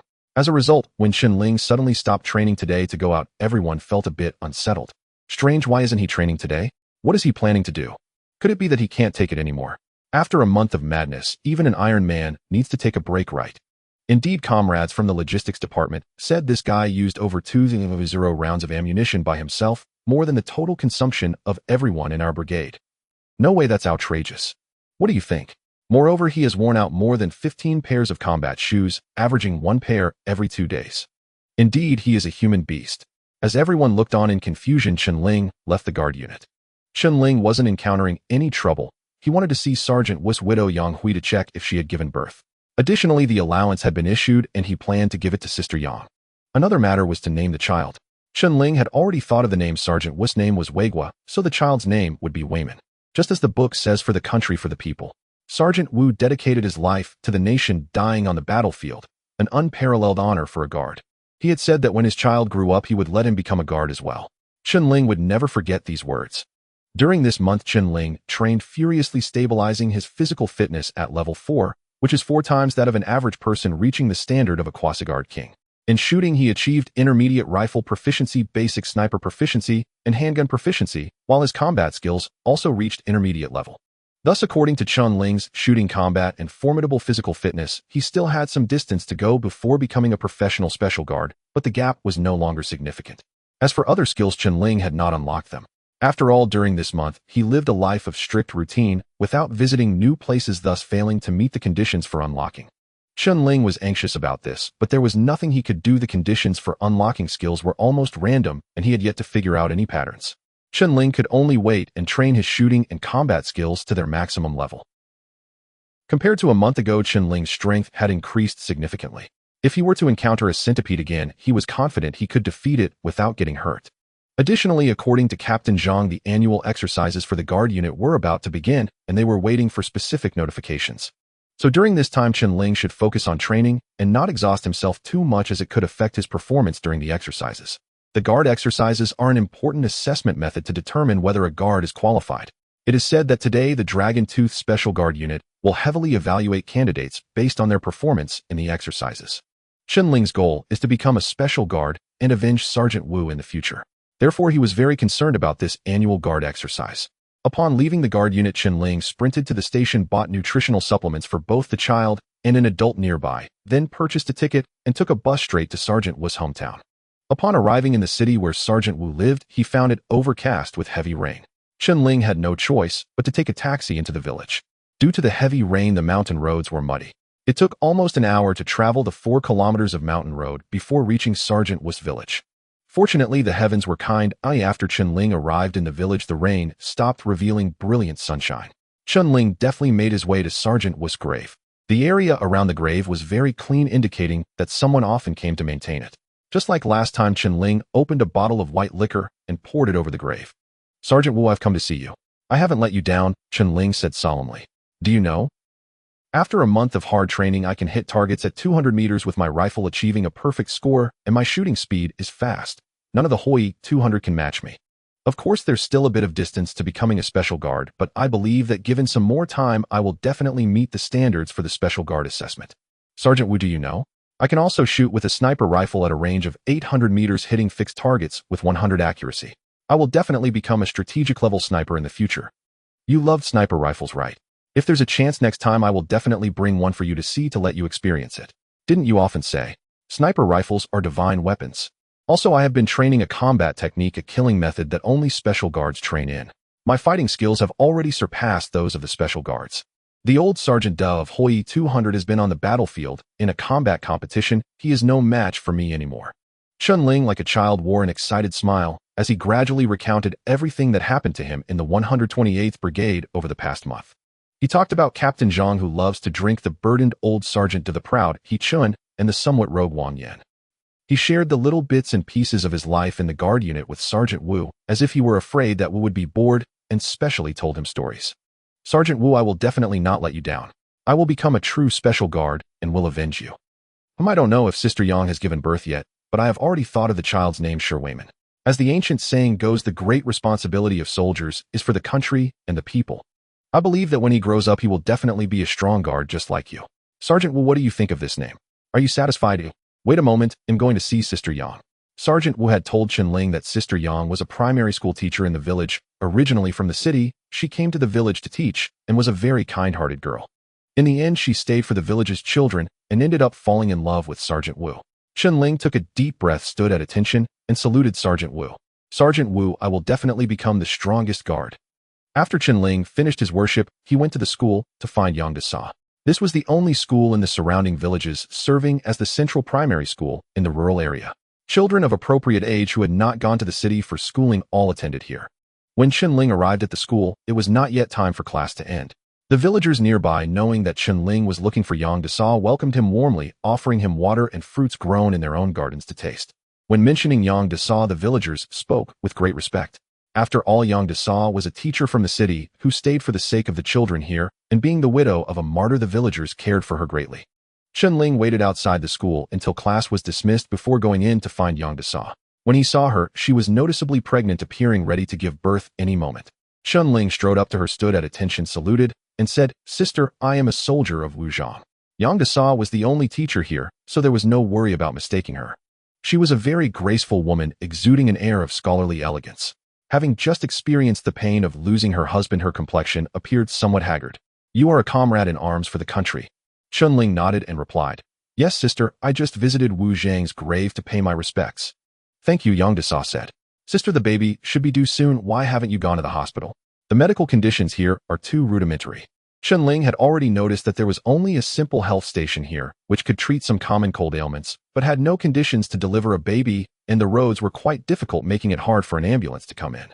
Yang Dasa forced a smile and said, "In a couple of days the students will be on break, then I will go. It's nothing to worry about." Chen Ling thought for a moment and decided not to say much more. He then took an envelope out of his pocket containing 10,000 yuan in allowances.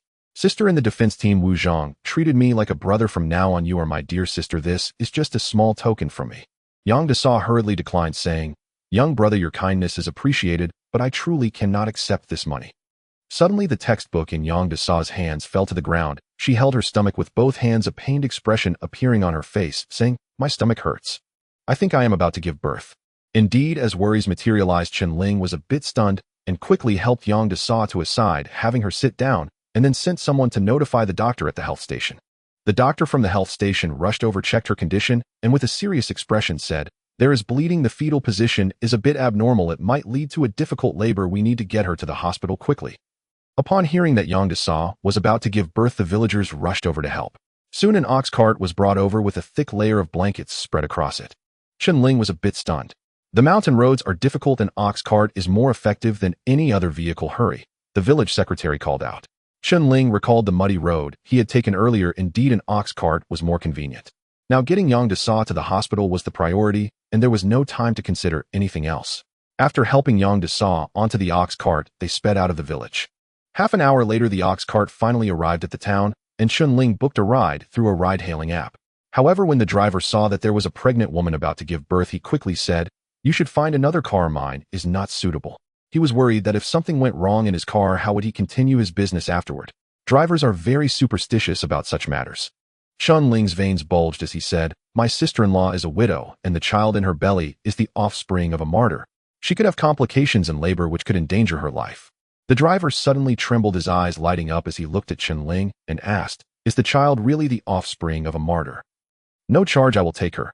We cannot let the martyr sacrifice and watch his family suffer from above." With tears in his eyes, the driver said no more and helped Yang Dasa into the car. "Hold on tight." The driver pressed the accelerator to the maximum, racing towards the central hospital. "As long as there's no traffic, we can get there quickly. Hold on." While driving, the driver reminded them no longer caring about traffic lights. As long as there were no cars at the intersection, he hurried through. However, when the car entered the city center, the traffic volume rapidly increased, and the road marked on the navigation became congested. "It's rush hour now, the traffic volume is very high. This is bad. There are several vehicle accidents and the road is blocked," the driver said anxiously. At this moment, Yang Dasa began to cry out in pain, her forehead already covered in sweat, saying, "I think I am about to give birth. I'm about to give birth." Chen Ling was sweating nervously. He was not a doctor and had no knowledge about childbirth. "Driver, can you think of a way to go faster?" Chen Ling said.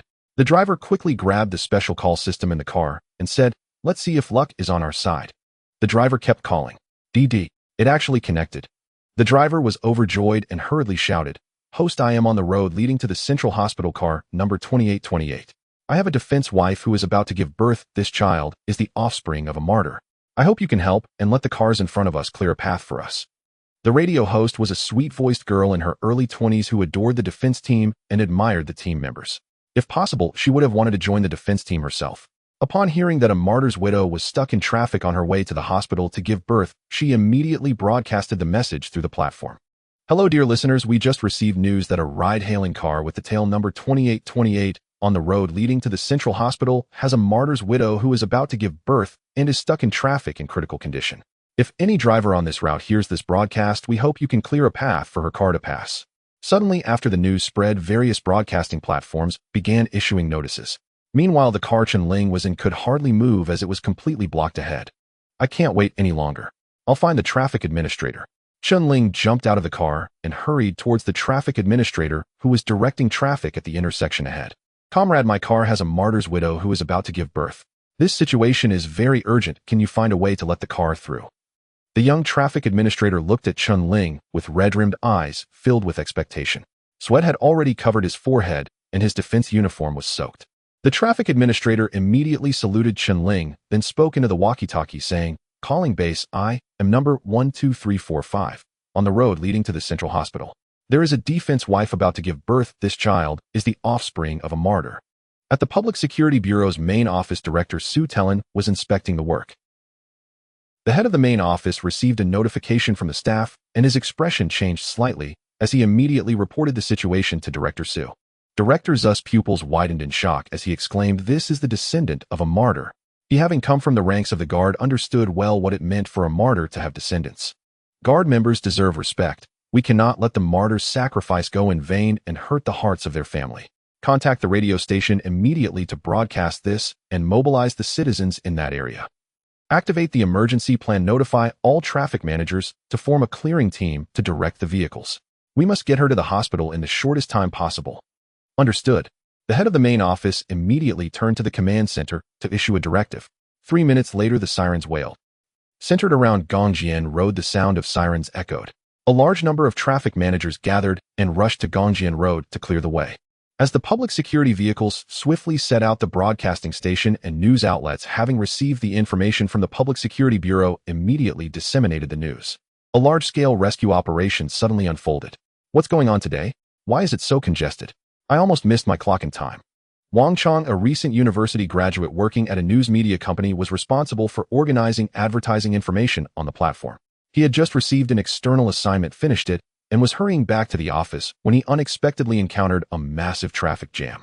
Supervisor him downstairs at the office ready to go up. Wang Chong had just stepped into the lobby of the office building when he received a call from his supervisor. Hurry up. It's almost time to get off work. You must finish before we leave, the supervisor said sternly. Yes. After hanging up, Wang Chong displayed a hint of helplessness.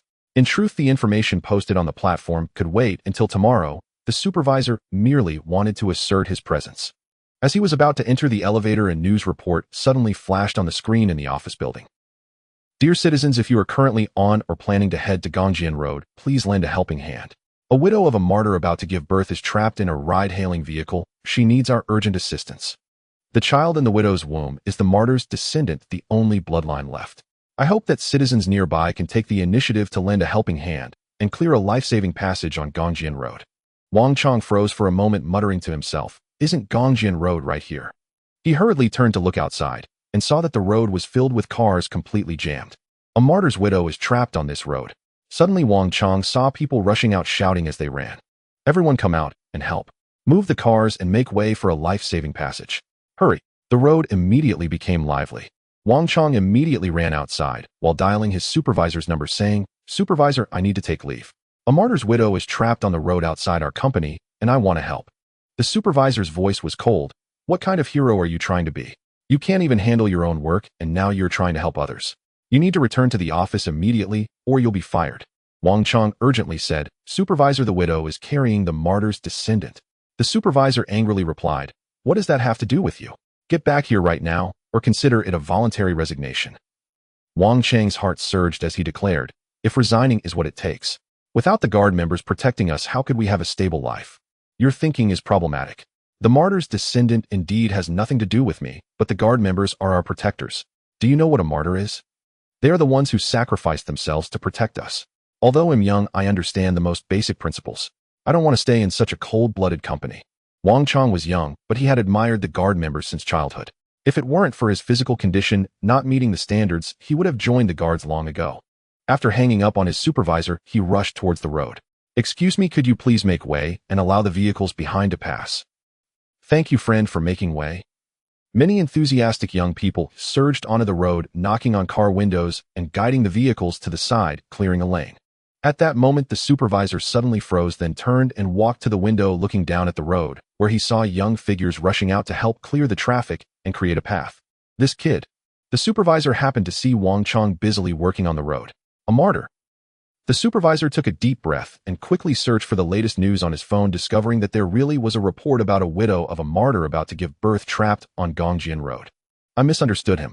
After realizing this, the supervisor adjusted his glasses and redialed Wang Chang's number. "Wang Chong, I was wrong. You were right. Without the guard members, how could we have our stable lives?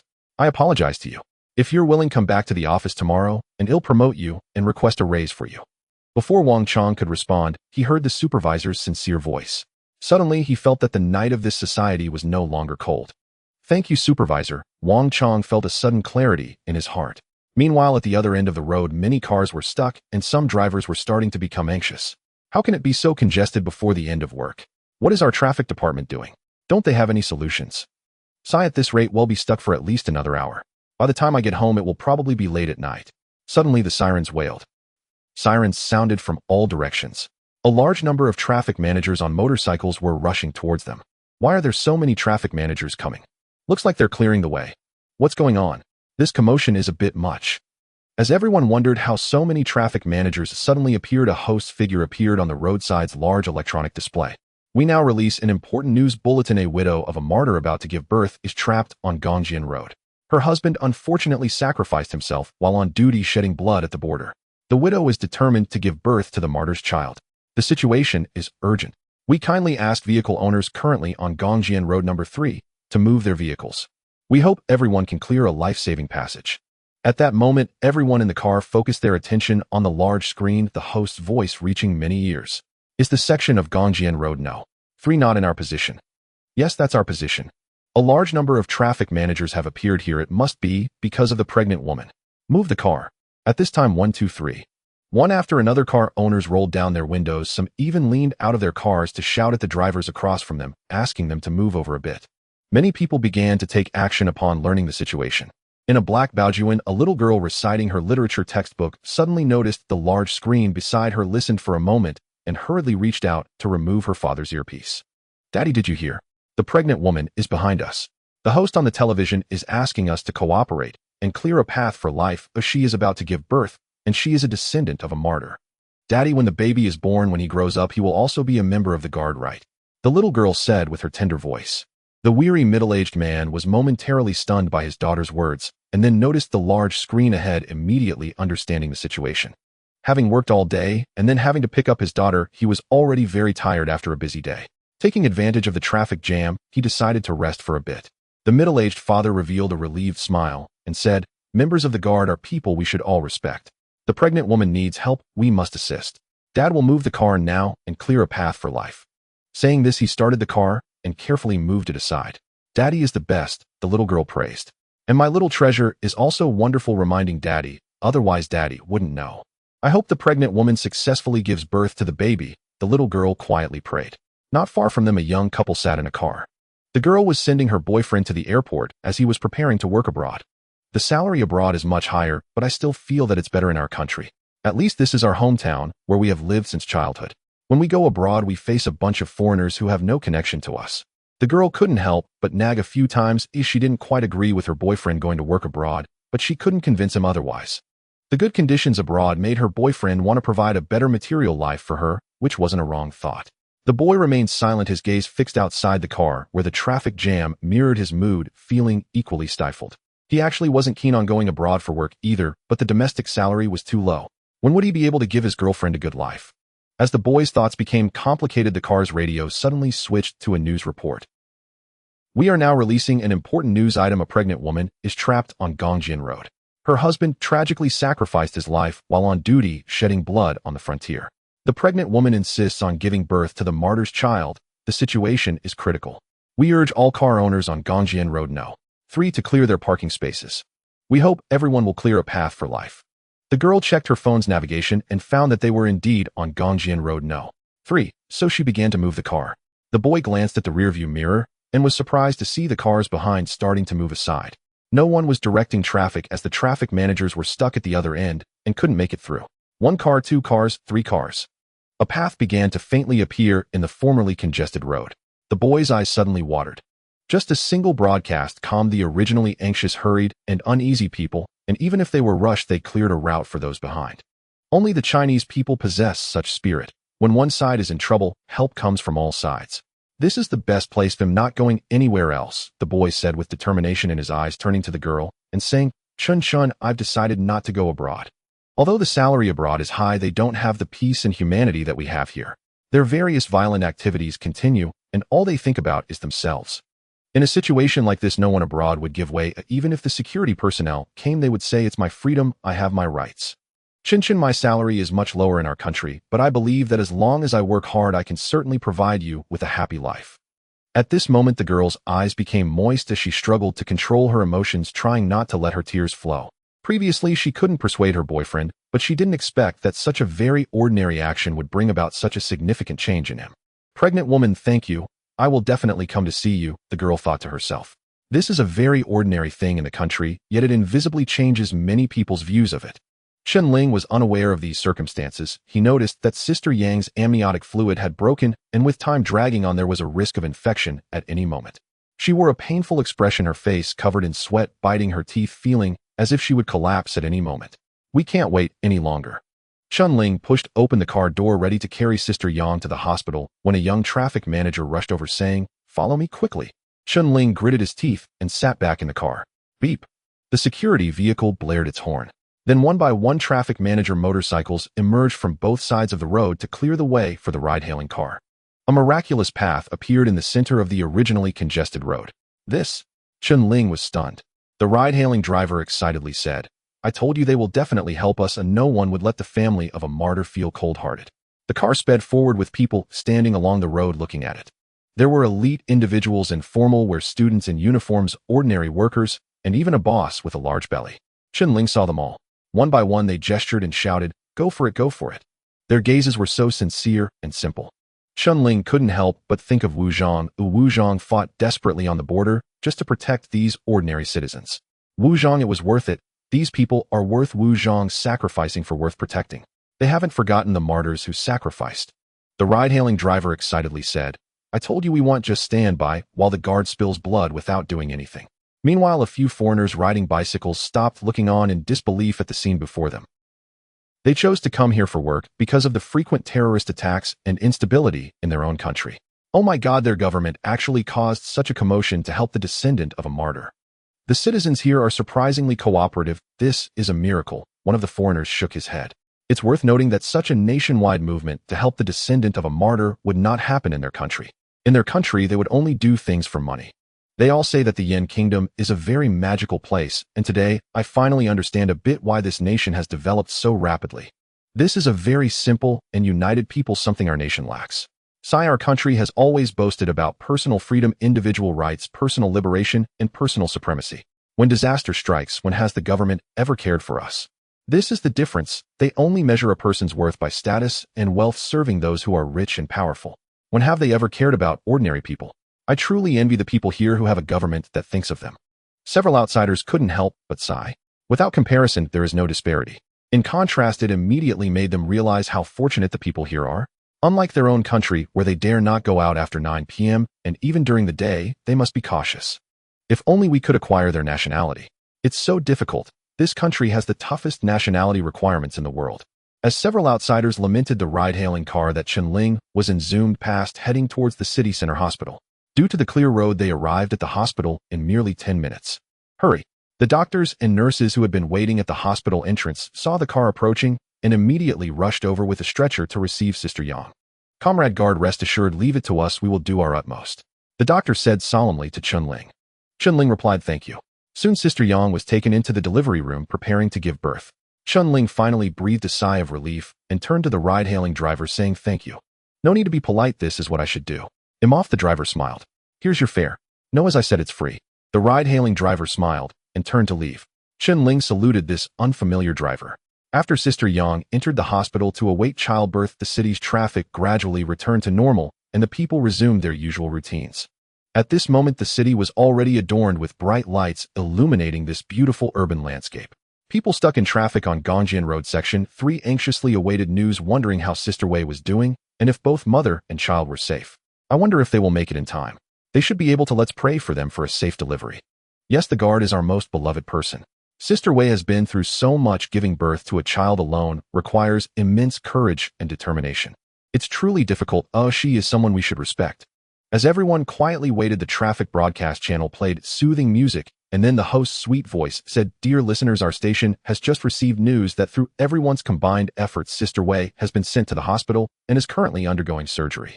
For this, I would like to express gratitude on behalf of Sister Wei to those who extended a helping hand during this critical moment. Thank you all. Because of your help, a miracle has been created. The host's voice was a bit emotional, slightly wavering, but no one laughed at her. They still found the voice incredibly sweet and melodious. Those who heard the broadcast sighed in relief. As long as she reached the hospital, there should be no issues, and now they awaited the arrival of a new life. This is the last bloodline of the martyr, the continuation of life. I truly hope it's a healthy baby boy. When he grows up, he will be a fine man. A girl also said a girl is fine too. If she joins the guard, she will be spirited and heroic. Could it be twins? The atmosphere inside the vehicle became cheerful after hearing the broadcast. The broadcaster continued, the guards are our nation's guardians. While we enjoy a peaceful life, our guards may be steadfastly maintaining their posts on desolate borderlines, perhaps guarding our waters on isolated islands, or flying in the sky to safeguard our airspace. Or they might be in some corner we are unaware of, battling life and death with the enemy. If it weren't for their selfless dedication, how could we possibly live such stable lives? In the morning, while we enjoy hot breakfast, and then head to work, school, or simply enjoy our lives, our guards are our greatest assurance. Today, everyone took action to help Sister Wei, allowing the bloodline of our martyr to continue. If he has a spirit in heaven, he will surely be comforted. Once again, thank you all. I will notify everyone as soon as I have the latest news. Lastly, let me dedicate a song to everyone. May good people live in peace. As the melodious music played, everyone wore gentle smiles. In one car, a little girl with school books suddenly put down her books and said to her father, Dad, I don't want to go home for dinner right now. Her father looked at her curiously and asked why. Mom is waiting at home for us. Aren't you hungry? Don't you want to see Mom quickly? The little girl replied, I'm not hungry. Well, I do want to see Mom soon, but the teacher told me that if we light a candle for those in need and pray they will have good luck. Dad, can we go to the hospital first? You can call Mom and tell her we will be back later, otherwise I can tell her. Her father smiled slightly, not expecting the guards to have such a significant impact on his little girl, unconsciously teaching her to care for others. At her age, she is usually very self-centered, often arguing with her mother at home, refusing to let other children touch her things, and she wouldn't understand the importance of caring for others or sharing. Now a simple act in society has changed the little girl's perspective. Her father felt gratified. The guards are the best mentors for children. All right, let's head to the hospital now to pray for Sister Wei. Her father nodded. Great.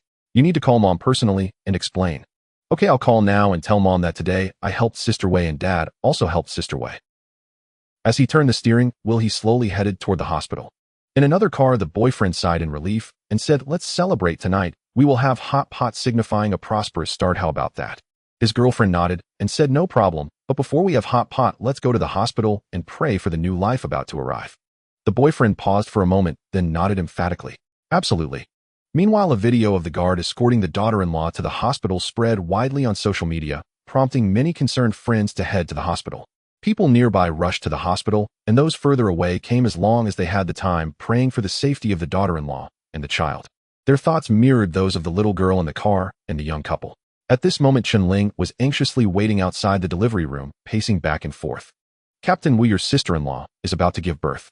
May you bless her from above for a safe delivery for both mother and child, Chen Ling murmured to himself.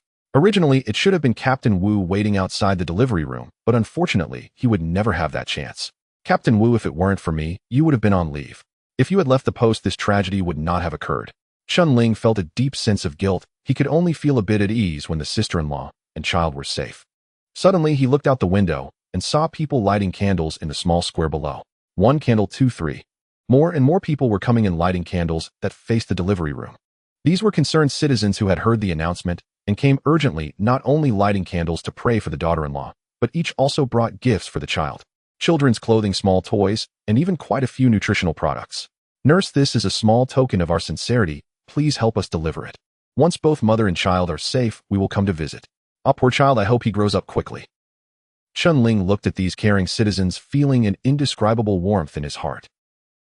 These were simple citizens who had no connection to Captain Wu, not even knowing his name, only aware that he was a martyr, yet they came from far and wide to lend a helping hand. Captain Wu, do you see this? These are the people we protect, and everything we do is right. During the border pursuit, Chen Ling had killed many drug traffickers in one breath, which had haunted him in nightmares, leaving his heart in turmoil. Yet at this moment, he felt a sense of relief. For the sake of protecting these simple compatriots, what harm was there in killing a few more drug traffickers? At around 1 o'clock that night, Sister Yang gave birth to a healthy baby boy weighing 6 pounds and 7 ounces, and both mother and child were safe. Upon hearing this news, Chen Ling finally breathed a sigh of relief. Captain Wu, did you know? It's a big boy destined to be just like you, a man of great stature. Chen Ling felt immensely comforted.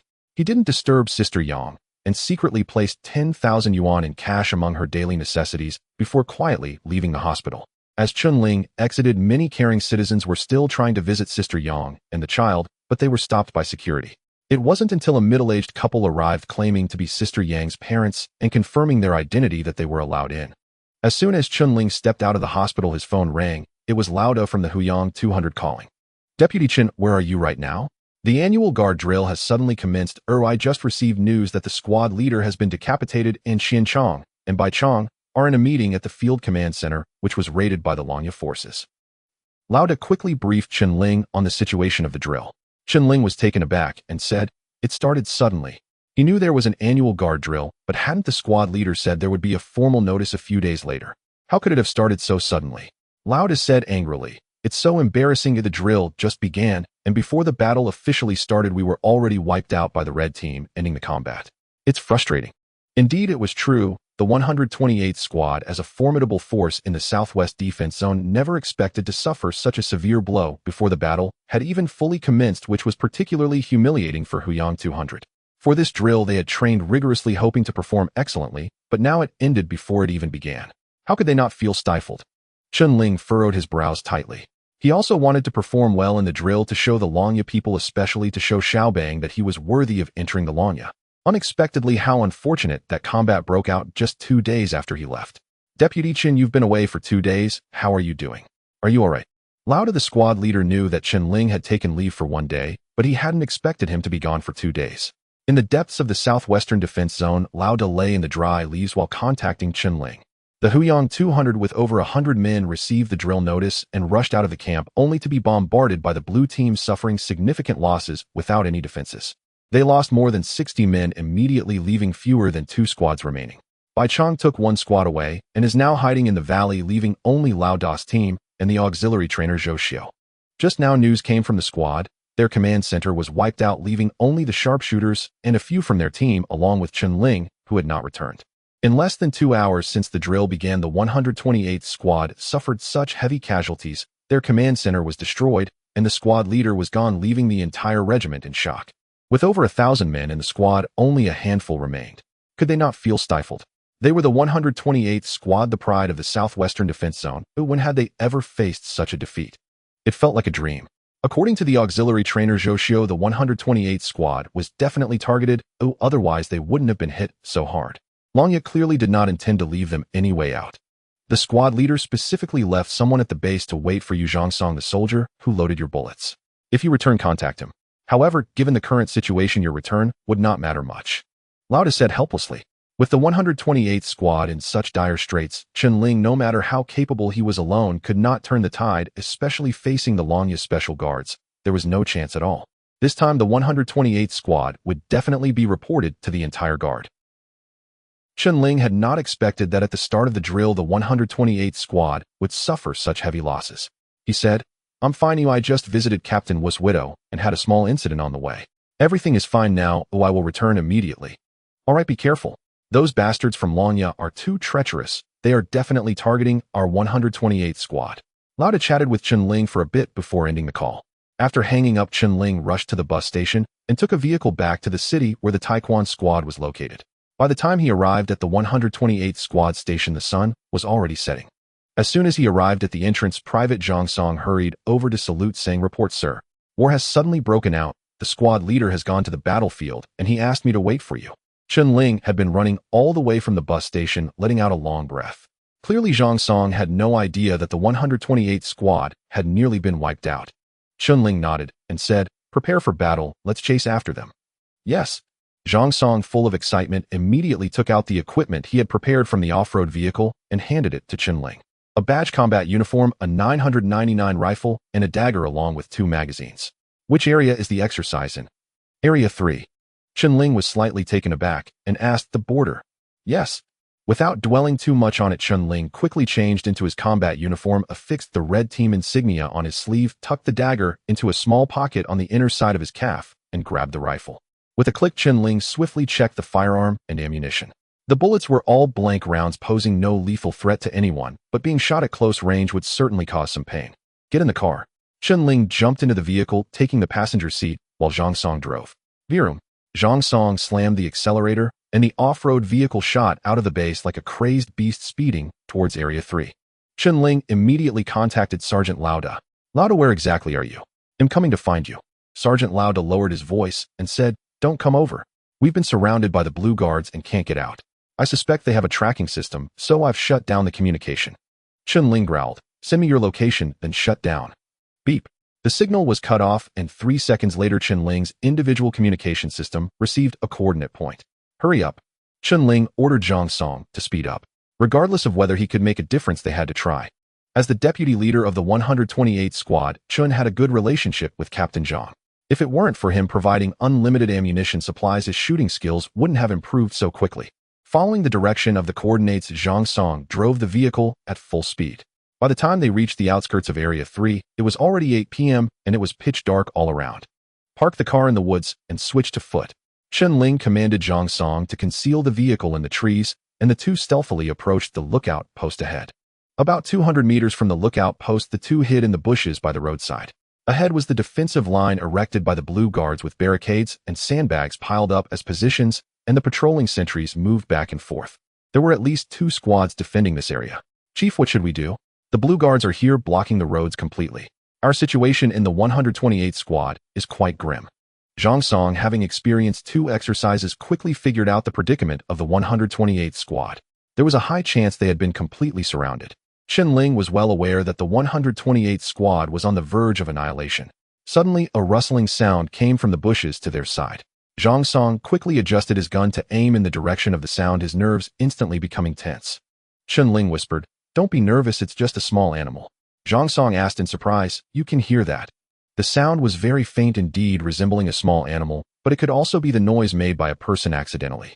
In such darkness, without night vision goggles, how could Chen Ling be sure it was a small animal?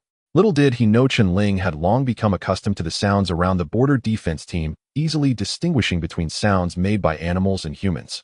Moreover, Chen Ling possessed the skill of jungle phantom, making him extremely sensitive to everything happening in the surrounding forest, as if he knew it all.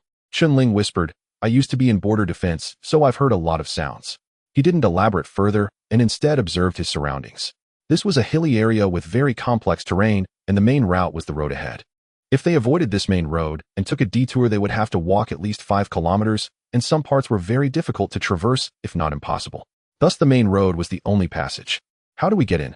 Chen Ling pondered carefully. In the annual guard exercise, the regular guards of the entire Southwest Guard area were pitted against the Long-Tooth Brigade. If the 128th Squad were wiped out at the beginning of the exercise, the consequences would be dire. Especially since the 128th Squad was a renowned hero unit in the Southwest Guard area, a recognized elite regular guard. If they were completely defeated, how would Captain Zhang continue his days after this? As Chen Ling contemplated, suddenly the sound of a vehicle engine roared from behind, 2 beams of white light coming closer, heading towards the lookout post. He quickly turned around and exclaimed, "A transport vehicle." Chen Ling's eyes lit up and he immediately said to Zhang Song, "You stay here or go in." Zhang Song nodded and replied, "Understood." But how was Chen Ling going to get in? The Blue Guard's lookout post was heavily guarded, and forcing a breach would surely cause a huge commotion. Did he plan to hide on the transport vehicle? That wouldn't be easy. Whether he could even make the vehicle stop was a question. However, over the past month, Zhang Song had followed Chen Ling and held him in high regard. Whether it was shooting hand-to-hand combat or off-roading, he was completely beyond the imagination of a normal person. Perhaps Chen Ling really did have a way. Chen Ling put down the 9.99 rifle and quickly crawled to the roadside ahead, reaching a large rock. He suddenly wrapped his arms around the large rock, his powerful physique erupting in an instant. The rock, weighing over 300 pounds, was lifted and thrown onto the road. Zhang Song's eyes widened at this scene. What the hell? How is he so strong? Zhang Song knew Chen Ling had great strength, but he didn't expect it to reach such a level, lifting and throwing a rock weighing hundreds of pounds like it was child's play. Chen Ling threw the large rock into the middle of the road and quickly concealed himself in the bushes on the other side. 1 minute later, the urgent screeching of brakes was heard as a transport vehicle marked with the Blue Guard insignia stopped. A Blue Guard jumped out of the vehicle, saw the large rock in the middle of the road, muttering to himself, then struggled to move the rock to the side. How could such a big rock roll down? This is strange. At this moment, Chen Ling, concealed in the right wing, seized the opportunity while the guard was moving the rock. He exploded with leg power, leaping out like a cheetah, rushing to the side of the transport vehicle in a flash. He rolled under the vehicle, grabbed a metal pipe beneath the chassis, and pushed against the exhaust pipe with his right foot, instantly pressing his entire body against the bottom of the vehicle. Chen Ling had read many novels about the guard claiming that one could sneak in by sticking to the vehicle. That was just nonsense from people without brains unless one had prepared heat-resistant gloves in advance. Because when the vehicle was in motion, the exhaust pipe underneath would generate a large amount of heat, reaching over 80 degrees in a short time. Under normal circumstances, hands couldn't withstand such temperatures at all. Indeed, Chen Ling gritted his teeth, enduring the stinging pain of his palms being burned, trying his best to stick to the underside of the vehicle. At this moment, Zhang Song, hiding in the grass, saw the painful expression on Chen Ling's face and felt as though his own palm was being scorched, unable to help but gasp in surprise. "Chen, why are you pushing yourself so hard? It's just an exercise. Is it really necessary?" Woo. The transport vehicle restarted and headed towards the guard post. Zhang Song secretly breathed a sigh of relief, but his gaze remained fixed on the vehicle as he quietly followed behind, approaching near the post and setting up his rifle. If Chen Ling is discovered, launch an immediate attack to cover his retreat or burst through. Deputy Chen, hold on. Zhang Song could imagine how difficult it was for Chen Ling to hide under the vehicle. It was simply beyond what an ordinary person could endure. With a crack, the transport vehicle arrived at the front of the guard post and stopped. The guard checked the documents and the ammunition in the back of the vehicle before allowing it to pass, without noticing the person hiding underneath. In their eyes, no one could endure such immense pain while hiding under the vehicle. This issue had been anticipated long ago, which is why modifications were made to the bottom of the vehicle. When the vehicle was in motion, the heat generated by the engine caused the metal pipes to heat up, making it hot enough to scorch one's hands. Because of this, no one would waste time thoroughly checking underneath. The transport vehicle passed through the guard post and continued into Area 3. Zhang Song watched the vehicle drive into Area 3 and let out a complete sigh of relief. Now it's up to Deputy Chen. He turned and searched for a more suitable hiding spot, laying low to wait for Chen Ling. The road was uneven, causing the vehicle to sway as it bumped along the frame, creaking with every jolt. Chen Ling, clinging to the underside of the vehicle like an octopus, felt the sweat pouring down his forehead, neck, and body. His entire body was drenched in sweat, and the smell of burnt muscle filled the air from his hands. He endured the excruciating burns without letting go. If this were the battlefield, would you give up? No. Chen Ling reminded himself again and again that this was a battlefield. Thinking of how Sergeant Wu and Old Jiang had died tragically, what reason did he have to falter? Chen Ling gritted his teeth and persisted, pushing through.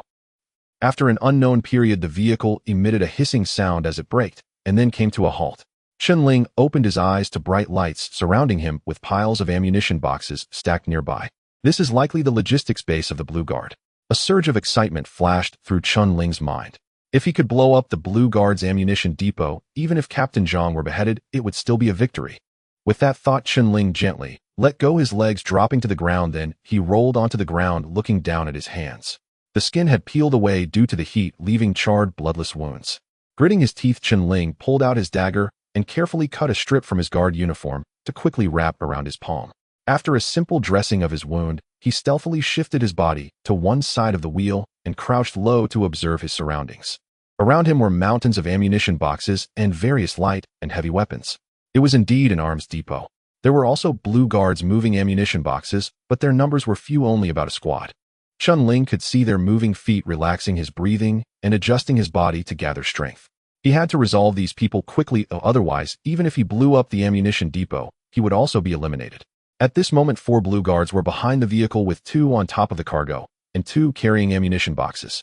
There were also 4 guards at the entrance in front of the vehicle. Chen Ling was frantically calculating the order of the ambush in his mind. First, take out the guards. The 4 guards were not far from the vehicle, and their attention was primarily focused outward, so they wouldn't expect an internal ambush. The Blue Guards responsible for carrying the boxes were focused on the ammunition. As long as he could swiftly deal with the guards, he could then turn around and take care of them. The key is speed. Chen Ling tightened his grip on the dagger, his legs bracing against the ground. He took a deep breath, exerted force from his waist, and rolled outward like a log, charging towards the 4 Blue Guard sentries.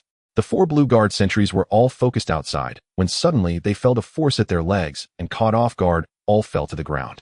Swish! The 4 saw a flash of cold light. The sharp dagger sliced through the air, piercing one Blue Guard's uniform, and then with a slash it cut the throats of the other 3. The 3 Blue Guards, unable to react in time, simultaneously felt a chilling sensation at their necks, their bodies stiffening as if frozen. The speed of the attack was too fast. It had exceeded their imagination. This was the art of killing. Quick, accurate, ruthless. The entire process showed no hesitation, like a bolt of lightning. In this moment, the 3 of them suddenly experienced a sense of impending death.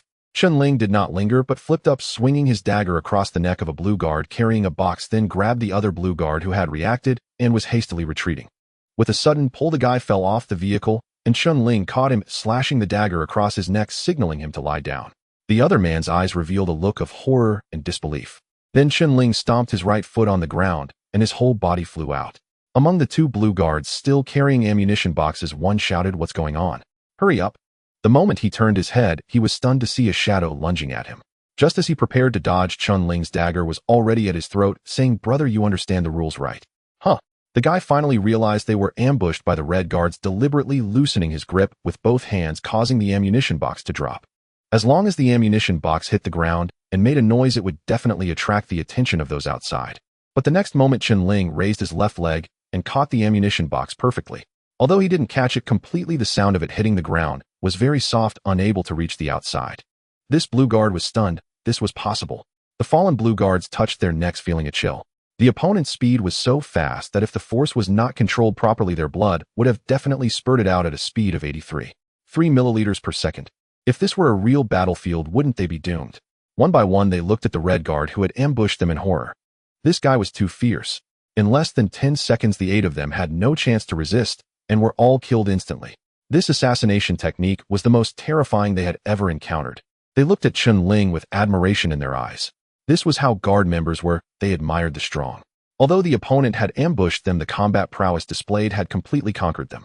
The Blue Guard sergeant collected his thoughts and looked at Chen Ling, saying, "Brother, there's no need to be so desperate, is there?" He looked at Chen Ling's hands, which were wrapped in cloth strips, but he could still vaguely see the burnt marks. "Did you come from under the vehicle? This is a specially modified guard vehicle. Your hands must be ruined." Indeed, Chen Ling's hands had gone numb from gripping the exhaust pipe. "I know, but I don't want to lose." Blue Guard Captain's body suddenly trembled, and his eyes changed slightly as he looked at Chen Ling. This kid is truly ruthless. Though young, his ferocity is even more terrifying than old Weiss. It's no wonder they were all taken down in one breath. "Everyone step over here."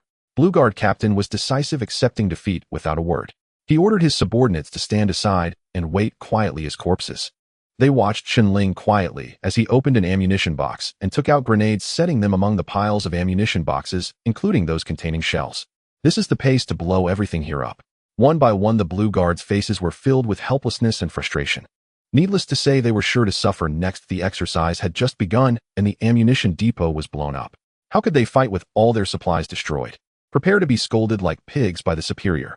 After finishing his setup, Chen Ling grabbed a grenade, quickly walked to the transport vehicle, jumped into the driver's seat, started the engine, and drove out. The sentinels guarding the ammunition depot did not stop him. After all, they had already been checked upon entry, and they relaxed upon exit. After Chen Ling came out, he held the steering wheel with one hand and brought the grenade to his mouth, biting off the safety, extending it out the window, and suddenly hurling it towards the ammunition depot. As he threw it, Chen Ling slammed the accelerator to the floor. The transport vehicle roared forward. "What's going on? Is the vehicle malfunctioning? Hey, what are you doing? Stop!" The Blue Guard members in front saw the vehicle charging toward them and hurriedly dodged to the side, not knowing what was happening. Chen Ling had no time to explain. Boom! A tremendous explosion suddenly emanated from the ammunition depot. Thick blue smoke billowed from the depot, completely covering the surroundings. Of course, these exercise grenades were as harmless as blanks. They could only be used as a basis for judgment. Boom, boom. Then a series of explosions erupted, and the entire ammunition depot was blossoming with fire. Damn it! What's happening? The Blue Guards stationed outside were dumbfounded as the most heavily defended ammunition depot was blown up. Who told me what was going on? Did the ammunition explode by itself?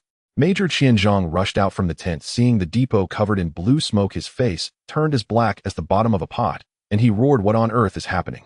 Blue Guard Captain dashed out with a few men, saluted, and shouted, reporting, "Major, the ammunition depot has been blown up." Blown up? Major Qian and the accompanying officers were all dumbfounded. After so many years of exercises, this was the first time the ammunition depot had been blown up. It should be noted that the ammunition depot is the most heavily guarded place, not only well hidden, but also protected by layers of defense, including drones patrolling and scouting above, while the transport vehicles responsible for delivering ammunition were specially modified. It would be harder than climbing to the sky for anyone to sneak in from outside. Yet the enemy blew up the ammunition depot right under their noses. Are they making a fool of them? If there was a chance for the enemy to sneak in, it could only have been from the transport vehicle that just entered, grabbing onto the exhaust pipe beneath the vehicle, enduring the heat of the exhaust, while keeping their body tightly pressed against the vehicle's underside as the ground was too low. This was a specially modified transport vehicle to prevent anyone from hiding underneath to sneak in. Little did they know someone dared to pull such a stunt during the exercise. This is a rhythm of risking lives. Major Qianzhong took off his hat, squinted his eyes, and rubbed his temples, his head pounding. He didn't even know how to assess the casualties after the ammunition depot was blown up. This had never happened before. This time, they had made a huge fool of themselves. After thinking for a while, Major Qian said, "Notify that everyone within 100 meters of the ammunition depot will be treated as casualties. Those on the outskirts are fine. According to the power of the explosion at a distance of 100 meters, people could react appropriately and would be minimally affected." Understood. Boom. A tremendous crashing sound suddenly rang out. What's happening now? Everyone rushed toward the sound, only to see the transport vehicle crash into a large tree outside, forced to stop. The door of the vehicle suddenly swung open, and a figure jumped down and dashed into the jungle. Did it fall off? Major Qianzhong felt awful all over. The enemy blew up the ammunition depot and escaped. How could he not feel humiliated? "Don't ask me. I've already fallen." Major Qianzhong shouted angrily. He was responsible for guarding the ammunition depot, yet allowed a red guard to sneak in without any notice beforehand. How ironic is that? Before the exercise began, he assured his superiors that it would be foolproof, yet now, just as the exercise had started, the powder depot he was guarding had been blown to pieces. "Third Sergeant, how did the enemy get in?" The sergeant gritted his teeth and replied, reporting Major, the enemy hid under the transport vehicle and snuck in. I noticed his hands were severely burned. So ruthless. Major Qianzhong frowned. He had overlooked it, thinking that no one could endure after the vehicle modification, yet the enemy had broken through the defenses with sheer willpower. This exercise has become interesting. I wonder if the Longya Special Forces can capture him. Report the situation here immediately. Yes. Soon news of the explosion at the ammunition depot reached the Blue Guard Command Center. Zhao Zongbai snorted coldly and said, you are to execute the command of the 128th Squadron. They are now leaderless, scattered like sand. How can you not have wiped them out completely by now? Is this how you conduct combat? You can't quickly resolve the battle even under such advantageous circumstances. How do you usually train? As the exercise began, the Blue Guard utilized various high-tech tools, implementing flexible targeted special strikes that achieved significant breakthroughs. However, after gaining an absolute advantage, their offensive weakened. At this moment, the communications officer's face turned grim as he put down the headset and reporting to the commander, we have just received news that our ammunition depot has been blown up and all units are running low on ammunition. We can only temporarily withdraw and wait for resupply. What blown up? Zhao Zongbai was astonished. How could anyone possibly sneak in there? The decision-maker said a fearless red guard hung onto the exhaust pipe of the transport vehicle and infiltrated. Is this a fish that escaped the net of the 128th Squadron? Did you catch him? He got away. Zhao Zongbai cursed loudly as the attacking side. We the Blue Guard possess advanced weapons such as drones and missiles with the support of special operations experimental experts and the Special Forces commander, He Weijun, overseeing, yet our logistics were taken down by a soldier of the 128th Squadron. This is a disgrace. Swish. The command center fell into an eerie silence with no one daring to speak. It's truly embarrassing. This was supposed to be a battle without any suspense, intended to give the red team a profound lesson about the brutality of modern warfare. To my surprise, it turned out to be a real mess. Without ammunition resupply, the offensive weakened. If the red team sensed this and counterattacked, the battlefield would fall into a stalemate. This is the last scenario the blue team wants to see. Zhao Zongbai's face turned ashen as he said, do not slow down the attack. Transfer the remaining ammunition to the main assault squad. Other squads withdraw in order and wait for ammo resupply. At this moment, Zhao Zongbai felt somewhat helpless. Originally, a surprise attack on the command center of Team 128 to eliminate Captain Zhang would have completely disrupted the red team's strategic layout, making it the best possible start. As long as the blue team continued to pursue victory, they could annihilate the Red Arrow Brigade and other joint operation squads. Unexpectedly, the carefully prepared plan was ruined by a single mouse dropping. If it weren't for Zhao Zongbai suppressing his anger, he would have already flipped the table. Zhao Zongbai asked. This time the Dragon Scale Assault team did not participate in the exercise. That brat Xiao Bang didn't come either. Who did He Weijun appoint as the special operations decision-maker? Was it Fan Xian or Long Shun? The decision-maker responded. This time Fan Xian served as the special operations decision-maker. He led a surprise attack on the headquarters of Team 128, personally capturing Captain Zhang Ting. Major Long Shun, along with his Dragon Scale Assault team, is currently pursuing the scattered troops of Team 128. Immediately notify He Weijun to inform Fan Xian to use all means necessary to capture that mouse dropping. If we can't catch him, everyone will have to write a self-reflection. Understood. The communication officer immediately conveyed Zhao Zongbai's orders. We must capture that brat or the blue team's reputation will be completely lost. After issuing the orders, Zhao Zongbai thought for a moment and said, once we catch him, I want to meet him after the exercise concludes. Infiltrating the arms depot using a transport vehicle requires not only courage, but also exceptional skill and willpower. The key is being able to escape after the explosion of soldiers like that are not simple. Everyone exchanged glances. Being personally received by the commander signifies importance. This brat might soar to great heights as a result. At this moment, in the Special Operations Command Center, Colonel Fan Xian smiled as he looked at Captain Zhang, saying, Old Zhang, what did I tell you before? Your methods are outdated and have definitely been cut down by me. So how is it now? Modern warfare is technological warfare. You have no choice but to accept it. Fan Xian utilized high-tech equipment to lock onto Captain Zhang, employing blitz tactics to eliminate the Iron Regiment's headquarters, instantly turning the squads below into a swarm of headless flies. This battle was exhilarating. Captain Zhang glanced at the smug Fan Xian and snorted coldly, saying, Old Fan, can't you die without boasting? I wasn't raised to be afraid. Oh, when have I ever been scared? Let me tell you, Team 128 will fight until the last man. There won't be a single coward among us. Fan Xian laughed, pointing at Captain Zhang, saying, Old Zhang, you just won't shed tears until you see the coffin. Right now, your last few salted fish are being encircled. It's about time. At most 30 minutes, and not a single one of your Team 128 will remain. They'll all be annihilated. Did you expect this? Team 128 is reputed to be the strongest conventional squad in our Southwest military district. How can their combat effectiveness be so weak? Now you should believe in the gap between you and the special operations squads. Captain Zhang's face turned ashen. He couldn't stand seeing Fan Xian's smug demeanor constantly mentioning the special operations squad as if they were deities omnipotent. I say, Chief Fan, if our Team 128 had half of your training budget, I guarantee would take you down. Do you believe that? That's not something I can control. If you're not convinced, you can submit a report later. However, don't be too stubborn. Our special operations team can handle your brigade. In terms of manpower, you hold the advantage, and in terms of equipment, you're not lacking either. However, being beaten this badly from the start, that's the difference. Even if you're given more funding and upgraded equipment, if you don't change your mindset, it won't matter.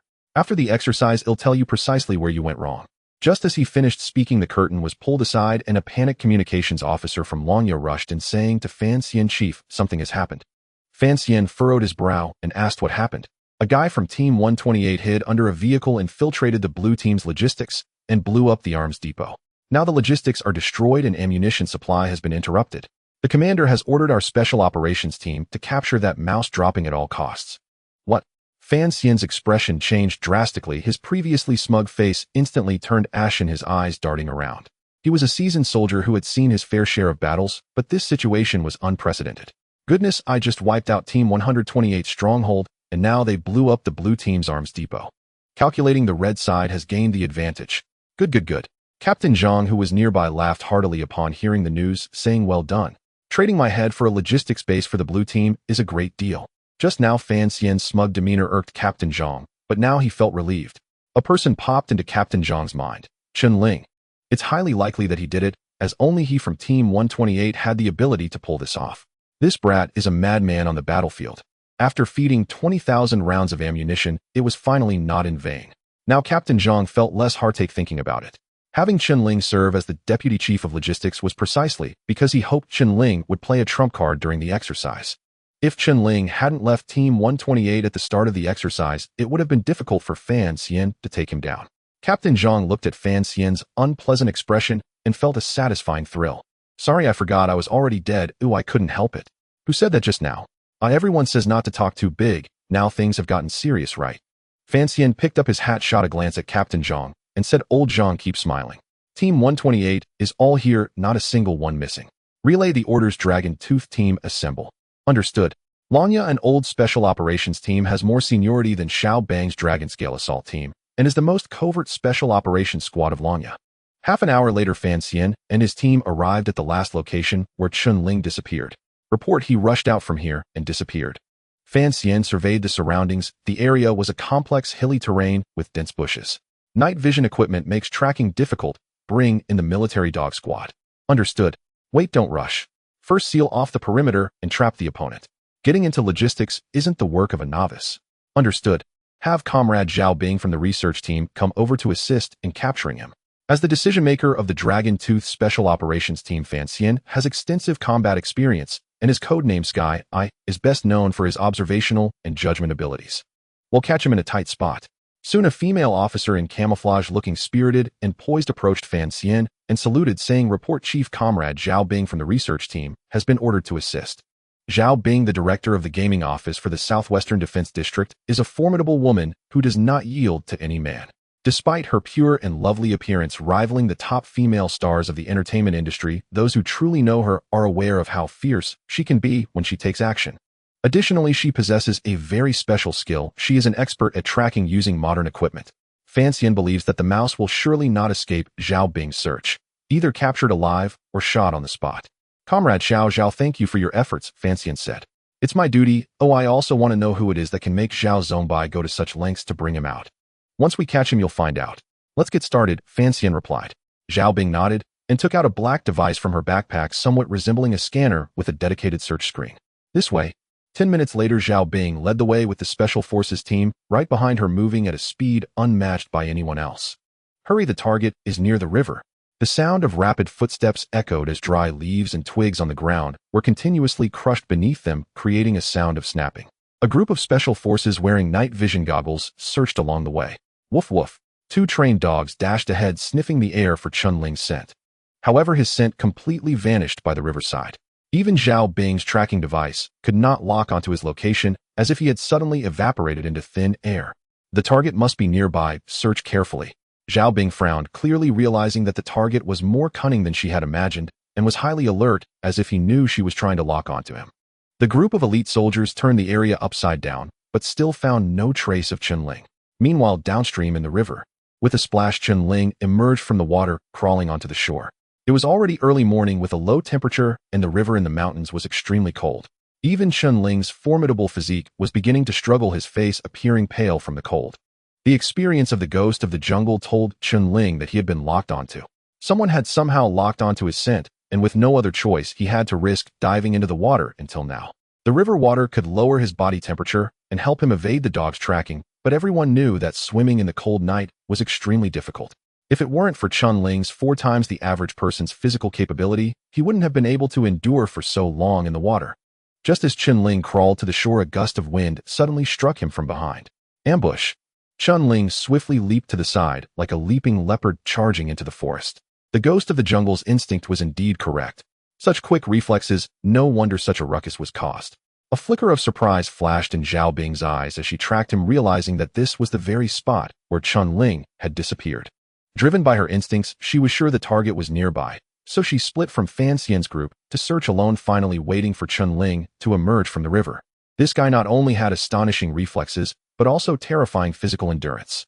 The water temperature was around 14 degrees Celsius. Being submerged felt almost like being frozen in a freezer. How could he endure for over 2 hours in there? Initially, she thought a sudden ambush would allow her to control him, but she never expected his reaction speed to be so incredible that he sensed her presence. To withstand such cold water for so long, and then possess such strong reflexes and running ability after getting to shore, was this guy really a regular soldier and not a Special Forces member? Even Special Forces members do not have such physique. You can't escape. Zhao Bing exerted her legs, chasing after Chen Ling. If she could just hold on to him for a moment, the other search teams would surely come rushing over upon hearing the commotion. Swish! 2 figures raced through the jungle. Chen Ling dashed towards a large tree, pushed off with his right foot, and then swung back with a powerful punch. Zhao Bing showed no signs of fear, raising her right fist to strike back at Chen Ling. Her form was agile, resembling a female leopard. She became a soldier at 14, worked in the intelligence department, and was also the president of a barehanded combat club. Her fighting skills were not inferior to those of Special Forces personnel. She was definitely no delicate flower. Bang! Zhao Bing's expression changed as pain shot through her arm. A tremendous force surged through her fist, making her feel like a lone boat in a stormy sea. She could barely control her body as she staggered back while Chen Ling landed and immediately pounced like a hunting leopard pulling out a dagger. Swish! A cold glint flashed by. Zhao Bing felt a chill at her neck as if something hard had grazed her, followed by a deep voice saying, "You're dead." Zhao Bing stumbled back, 3 steps, grabbing onto a nearby branch to steady herself, instinctively reaching to touch her throat. Just now the opponent had grazed her neck with the back of the knife. If it had been the blade, she would have surely been splattered with blood. What a powerful fighting technique. No, this must be the killing technique of a Special Forces member. Chen Ling sheathed his knife and turned to leave. Zhao Bing suddenly grabbed Chen Ling's arm and said, "In such cold you managed to hide for so long. Do you know someone has locked onto you? How did you do it?" Chen Ling frowned, turned, and stared at Zhao Bing, saying, "Respect the rules, you're a dead woman." Zhao Bing snorted coldly. "Explain yourself." She was a very serious woman. Having developed a tracking device herself, she had never failed before, so it was only natural that she wanted to understand how this kid had managed to escape her 3 times today. Seeing that Zhao Bing stubbornly clung to him, Chen Ling pulled back his hand, causing her to stumble forward. "You?" Zhao Bing felt a sudden sharp pain in her abdomen from a knee strike, instantly doubling over. "You're a soldier. The organization is violating discipline, you bastard." Zhao Bing had never suffered such a loss before in her life. Her inner universe exploded, and she bit down hard onto Chen Ling's arm. Chen Ling never expected this woman to be so relentless. Without any further words, he delivered a punch. Bang! Zhao Bing's arm broke and fell limp. Before she could react, Chen Ling covered her mouth, dragged her to a tree trunk, and pulled out her belt to bind her. Having never suffered such a defeat, the beautiful woman was left in a daze, both pained and shocked. Just as she was about to curse at Chen Ling, he released her. Swish! Her shoes were stripped off, followed by her socks. "Don't. I surrender." It was useless. With a swish, Chen Ling stuffed her mouth with her own socks. "Don't think that just because you're a woman I won't hit you." Chen Ling tossed her aside and turned to run in the opposite direction, disappearing into the darkness. Bastard scumbag. Are you even a man? Zhao Bing cursed furiously in her heart, her eyes reddening with tears nearly spilling. How could Zhao Bing have ever suffered such grievances? From childhood, she was treated like a little princess adored by everyone. As she grew up, her wisdom and beauty were equally matched, and her strength was formidable, attracting a host of young talents vying for her affection. One can imagine that such a beautiful girl would lead the young men pursuing her to showcase their best selves in hopes of winning her favor. Many single young officers in the Southwest Defense Zone had long been envious, but they had never found an opportunity. Now, however, it was all interrupted when Chen Ling broke one of their arms and tied them to a tree, stuffing a stinky sock into her mouth. How could they be so ruthless? Zhao Bing's eyes brimmed with tears, even though it was her own sock. It reeked from a day of wear. A wave of nausea washed over her, and she wanted to vomit but couldn't. Bastard, I will never let you go. Zhao Bing's heart raged with fury. Over there quickly, there's movement. Upon hearing the commotion, Long Ya and the others rushed over, and upon witnessing the scene, they all began to voice their disgust. This is simply inhumane. Who did this? That guy from Team 128. Bastard. If I catch him, I'll skin him alive. Everyone's hearts ignited with anger. After all, Zhao Bing was a woman, and such a beautiful one at that, a gem within the defense team. Having her hand broken and socks stuffed in her mouth. The conscience of the world knows what socks smell like. This bastard actually went through with it. He is doomed. Once news of this spreads, those young talents pursuing Zhao Bing will not let him off the hook. That kid better be ready to be punished. Fan Xian, witnessing the situation, couldn't help but twitch at the corners of his mouth and hurriedly signaled to the others to release Zhao Bing. Comrade Xiao Zhao, where did that bastard run off to? We will definitely help you take revenge, said Fan Xian. Freed Zhao Bing was filled with murderous intent, clenching her teeth in hatred. Over there, Zhao Bing pointed towards the southwest. You two take Comrade Xiao Zhao back, the rest follow me. Without hesitation, Fan Xian led his team to pursue. He had to teach that little bastard a lesson. How could he report back to Long Tu without doing so? Zhao Bing was a young cadre favored by Long Tu, and they expected her to improve the Special Operations Reconnaissance System. Yet right under his nose she had been subjected to such humiliation. How could Fan Xian save face? If they didn't capture that kid and stuff a few stinky socks down his throat, the anger in her heart wouldn't be abated. Zhao Bing's arm was dislocated, making it impossible for her to move. She could only return for now, but she would remember Chen Ling's appearance. Just wait, I will remember you. Chen Ling was unaware that Zhao Bing had set her sights on him. Even if he did, it wouldn't matter. In drills, it's just like on the battlefield. Don't think that just because you're a woman I want strike. 10 minutes later, Chen Ling arrived deep in the forest. Not here. Following the coordinates sent by Sergeant De, Chen Ling found the location, but did not see any sign of Da and the others. Ding. Conditions for check-in met. Would you like to check in? A crisp notification sounded in his mind. Chen Ling was taken aback. Is this really possible? It was unexpectedly surprising. This system truly offers surprises at every turn. Check-in. Ding. The host has acquired the wilderness combat skill, Eagle Eye. What kind of skill is this? It won't give me eyes like an eagle, will it? In the next moment, Chen Ling felt energy coursing through his eyes, causing his pupils to heat up. As the energy surged in, he realized his vision had become exceptionally sharp. It was nighttime, yet it did not affect his sight in the slightest. 50 meters, 100 meters, 500 meters. Chen Ling could clearly see a squirrel nestled in a tree hole 500 meters away, peeking its head out from time to time. 800 meters, 1,000 meters. At 1,000 meters, he spotted a small snake coiled around a branch, perfectly still, as if frozen. He attempted to look further, but everything became blurry. Within a 1,000-meter range, Chen Ling's heart leapt with joy. Normally, a person's vision becomes very blurry beyond 200 meters, let alone someone like Chen Ling, who could see objects clearly at 1,000 meters. What an astonishing level of vision. If research institutions discovered this, would they dissect Chen Ling? Eagle Eye, indeed impressive. Chen Ling's mind raced. Combining the Eagle Eye skill with the ghost of the jungle, he was nearly invincible in the forest. In his past life, the wilderness survival expert, Old Bay would be but a child in the jungle. Chen Ling activated the individual communication system and entered the channel for Team 128. This is Chen Ling. I have blown up the blue team's munitions depot and am currently deep within their territory. Where are you? Under normal circumstances, Chen Ling would prefer not to activate the communication system, as the blue team possessed the most advanced combat equipment and could intercept his information at any moment, pinpointing his location. After a brief silence, Sergeant Da's voice came through. Where are you? How did you blow up their munitions depot? Sergeant Da was momentarily stunned. This was a significant event. The munitions depot was a critical location for the defense team. If destroyed, it would be akin to losing their combat capability. The level of security in such a place could be imagined. Could Chen Ling handle it alone? Chen Ling was too lazy to explain everything to Sergeant Da. No time for explanations, Sergeant Da. Are you interested in pulling off a big operation? How do we do it? Don't get reckless. Let me tell you, the area is surrounded by blue special forces, and they are definitely looking for you. If you blow up the enemy's munitions depot, as long as we survive until the end of the drill, we won't suffer a total loss. This comment was interjected by training officer Zhou Xiao.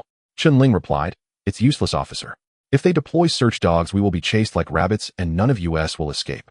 After a moment of silence, Zhou Xiao said, "What do you want to do? How can we cooperate?" Chen Ling replied sternly, "Break out, decapitate." Are you insane? Just as few kittens. If we got wiped out without even infiltrating your blowing up their depot, was just luck.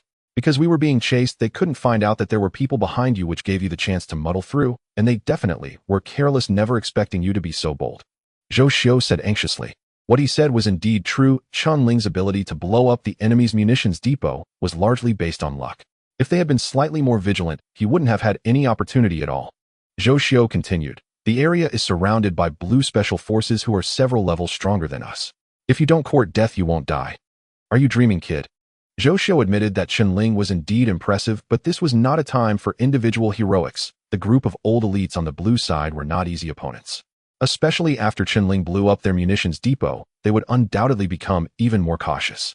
Attempting to decapitate the enemy and turn the tide of battle was akin to chasing a fool's dream. Zhou Xiao realized how bold Chen Ling was.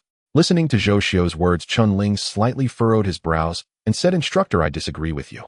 We're all in this together. Who is afraid of whom? In a narrow encounter, the brave will prevail." This guy must have had too much of that fancy talk. Wasn't it me who blew up their munitions depot? Besides, whether we live or die, we have a chance if we fight. If we don't take a risk, we won't have any chance at all. Though I have only been with Team 128 for a month, I know that our squad never backs down. If the squad leader takes a head, how can we return without taking one ourselves? How will we face the squad leader again? Let's not talk about whether it will succeed or not. If we lack the courage for this, how can we even call ourselves Team 128? One question, will we do it or not? Whoa. Hearing this, Zhou Xiao's heart suddenly raced. These words were truly inspiring. The exercise had just begun, and Team 128 was already in a dire situation, reduced to a few small fish. Initially, everyone had little hope, merely aiming to last a day. But after Chen Ling arrived and blew up the blue team's munitions depot, it was an awe-inspiring turn of events. They were now planning a counterattack. It was insane. Zhou Xiao felt as if his heart was about to burst. He took a deep breath and looked at Lao Da, who nodded in agreement. Given that the situation can't get worse if we don't take risks now, when will we? Lao Da, a veteran who had been on the battlefield, wouldn't let the enemy have it easy, even if he lacked the ability to fight back. Zhou Xiao took a deep breath and said, "Fine, I'll join you in this madness. After all, there are only a few of us. Consider it a farewell for you. Now tell me, how do we deal with them?" Chen Ling shifted his position and took a bite of his rations, licking his lips as he said, "First, we eliminate a squad of special guards." What the hell? Zhou Xiao almost couldn't help but curse out loud. Eliminate special guards? Are you out of your mind? I know your marksmanship is impressive, your fighting skills are great, and your physical abilities are extraordinary, but you need to recognize the situation. Those old elite guards are not to be underestimated. Each one is a battle-hardened veteran. You are participating in an exercise for the first time. Where does your courage come from? If you don't boast, will you die? You think eliminating special guards is as easy as drinking water, speaking so lightly about it. Kid, don't be reckless. Zhou Xiao couldn't hold back any longer. Can't you propose a more reliable plan? You want to single-handedly take on a bunch of special guards. They are currently surrounding you. You are the prey, understand? Do you have any idea how formidable those special guards from Lanya are? They are the most elite combat squad in the district. Zhou Xiao had studied the special guards extensively, from tactics to individual combat abilities. They were the elite of the elite. When he was training Team Ho E200, he aimed to mold them into a squad like the special guards. Unfortunately, he ultimately realized he was being a bit unrealistic. The exercise had just begun, and Team Ho E200 had almost been wiped out. Of course we must take action, but it needs to be planned. We can't afford any mistakes. Otherwise we won't have any chance at all. Do you understand? Chen Ling said seriously. "I'm not being reckless, instructor. I request to take action." Zhou Xiao was taken aback and asked, "What do you want to do?" Chen Ling replied, "I'm going to get a sniper rifle." He slowly crawled out of his hiding spot, shifting his position and blending into the bushes. Chen Ling, Chen Ling. Zhou Xiao tried to stop his actions, but Chen Ling had already turned off his communication device. This kid, too impulsive. After torturing Team Ho E200 for this period, he has built up confidence. He doesn't realize what the special guards represent. Zhou Xiao said helplessly. Lauda replied, instructor, we're already in this situation. Oh, what else is there to worry about? The barefoot, don't fear the shot. Ooh, perhaps that kid can stir up some trouble. Let's wait and see. If there's a chance, even if we have to fight, we must restore Team 128's honor. Zhou nodded. Team 128 was clearly targeted by Longya this time, or they wouldn't have been dug a pit right at the start. Who is the bastard trying to take down Team 128? Notify everyone to stay alert. Regardless of whether that kid succeeds or not, we cannot just wait here. If we don't take heads, we will lose face. Zhou hadn't felt this passionate in a long time. In fact, it was all because of Chen Ling's provocation. As a newcomer, he created such a stir and even had the audacity to counterattack, while the veterans of Team 128 could only cower and take hits. Isn't this a slap in the face? Lauda murmured, instructor, although Chen Ling is young, he is not simple, we should trust him. At that moment, Chen Ling had turned off his communicator, moving like a crawling lizard swiftly traversing the valley. His eyes constantly scanning with his eagle eye skill in a range of 1,000 meters, no movement escaped his notice. Eagle eye skill, Ghost of the Jungle. When Chen Ling combined these two skills, he felt as if he could sense the breathing of the surrounding jungle, feeling the snakes, insects, and various animals around him. In a radius of 500 meters, snakes, rats, ants, and others, Chen Ling felt their rhythm, as if he could clearly perceive their every move whenever he wished. It was as if they were freely moving right beneath his eyelids. This feeling was truly marvelous. In a way, within a 500-meter radius, he was the king of this domain, the ghost of the jungle, the apex predator of the food chain. Whoosh! Chen Ling moved like a phantom in the jungle, silently traversing the woods, leaving the valley behind.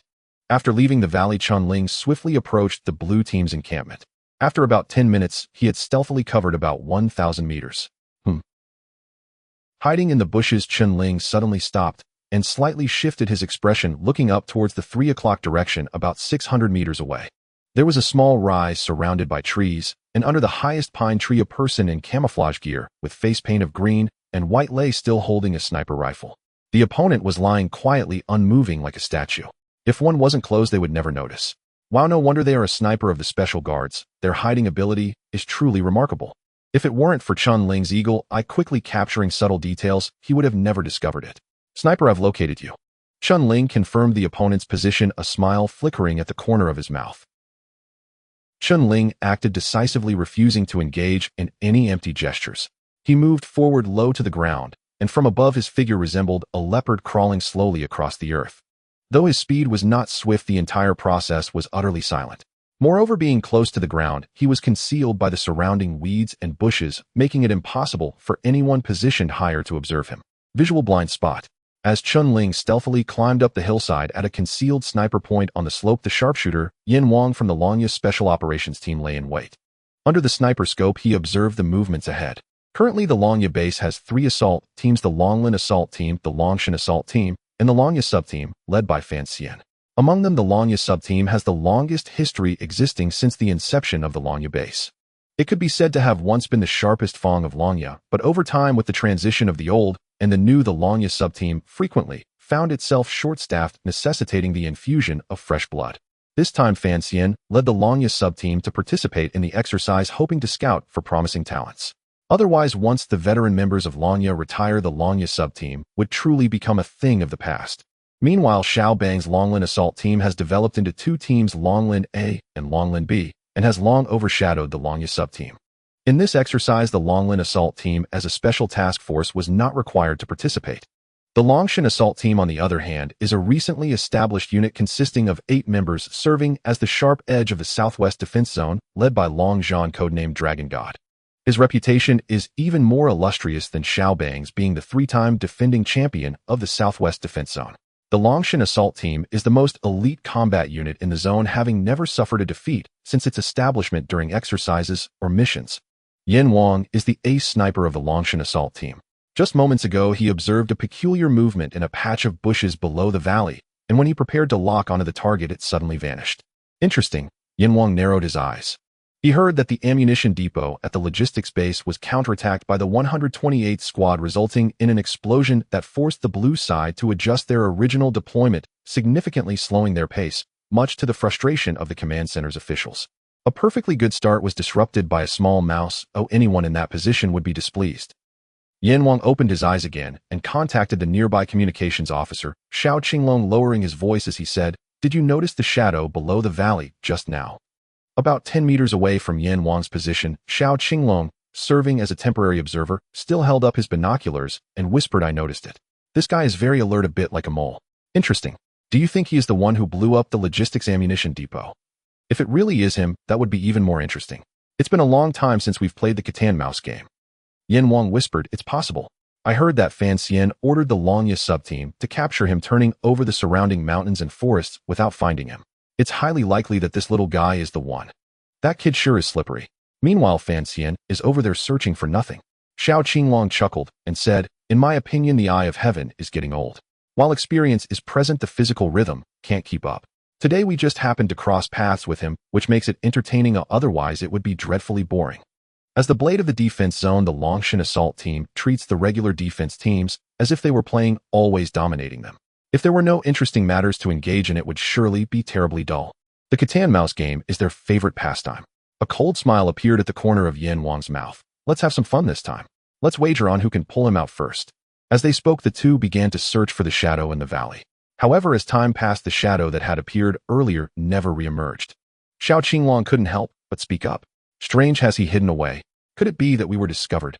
Based on past combat experience, unless the enemy had spotted them, it was unlikely that they would hide for no reason. Yan Wang shook his head. "How could that be? The opponent is a soldier from the 128th Squad. He appears to be a new recruit. The fact that he could blow up the ammunition depot was pure luck. He probably just happened to encounter a defense vehicle and hid away. Do you think it's possible that he understands special operations tactics?" Xiao Qinglong nodded. Special operations are highly targeted combat methods, significantly different from conventional tactics. Regular defense team members have no access to such knowledge. Even veteran members learn through their own explorations, let alone a newcomer. "It's nighttime now, but we're hidden here without making a sound. How could he possibly detect us? With our level of concealment, not even members of the Longya sub-team would likely find us, let alone the 128th Squad. Perhaps the kid is just looking for a place to sleep. Just wait, he will eventually show himself." Xiao Qinglong chuckled. "Exactly. A newbie recruit can't understand much, just lucky. It is indeed a possibility. Now in the dead of night is the time when humans feel the most fatigued. That kid has been hiding for a whole night. He must be exhausted, feeling safe here, naturally looking for a place to sleep. This explanation does sound plausible." He said this, but he felt an unsettling premonition in his heart, sensing that something was off, but he couldn't quite put his finger on it. As time ticked by, half an hour passed in the blink of an eye, and Xiao Qinglong still hadn't found any trace of the opponent, while that unsettling premonition grew stronger. As an observer, he was particularly sensitive to impending crises. Xiao Qinglong's inclusion in the Longshan assault team was due to his exceptional abilities. His heightened sensitivity to crises was one of his notable traits. In many past missions, the Longshan assault team successfully completed their objectives, thanks to Xiao Qinglong's warnings. It was possible that their sniper position had indeed been discovered by the enemy. "We must relocate." Just as Xiao Qinglong was preparing to contact Yan Wang to shift their position and search for the next sniper spot, he suddenly caught a whiff of a peculiar scent. This scent was wafting in from behind him. Xiao Qinglong's heart sank as he quickly turned to look, only to see a figure behind him lighting a bundle of dry grass, staring at him with a half smile. A cold sweat broke out on Xiao Qinglong's back. "Damn it, Yan Wang, that kid is right behind us," Xiao Qinglong exclaimed, and without a moment's hesitation, he immediately drew his pistol, aiming it at the figure. In the next moment, the person who had lit the dry grass slipped behind a large tree and went silent. Xiao Qinglong turned around, gun in hand, coldly locking onto the massive tree. "Yan Wang, I've locked onto him." "What's going on?" Yan Wang furrowed his brow. "How did this guy sneak up behind us?" The little blue dragon also looked confused, saying, "How would I know? However, something feels off. What did that kid just ignite? Instead of slitting his throat after sneaking up, he's burning dry grass. What is he trying to do?" Yan Wang said, "Little blue dragon, you underestimate yourself. If this kid gets within a meter, I could take him out before he strikes. He should be aware of that." The little blue dragon nodded in agreement, realizing that the kid wouldn't have a chance to attack. Their Dragon God assault team consisted of the elite among the elite. Taking someone down at close range was not so easy. The regular security team's close combat training is limited to martial arts, which is far inferior to the lethal techniques trained by special squad members. They are not even on the same level. The fact that the opponent dared not to launch a reckless sneak attack only indicates that he is a very cautious individual. But why, after sneaking up, is he igniting dry grass instead of just shooting and taking them all out? At the very least, he could take one down. Is this kid trying to take out two? Damn, that's a bold move. At this moment, a herbal scent wafted through the air. The little blue dragon sniffed, finding the smell pleasant, unlike that of a narcotic. He frowned, his face reflecting more confusion. What exactly does this guy intend to do?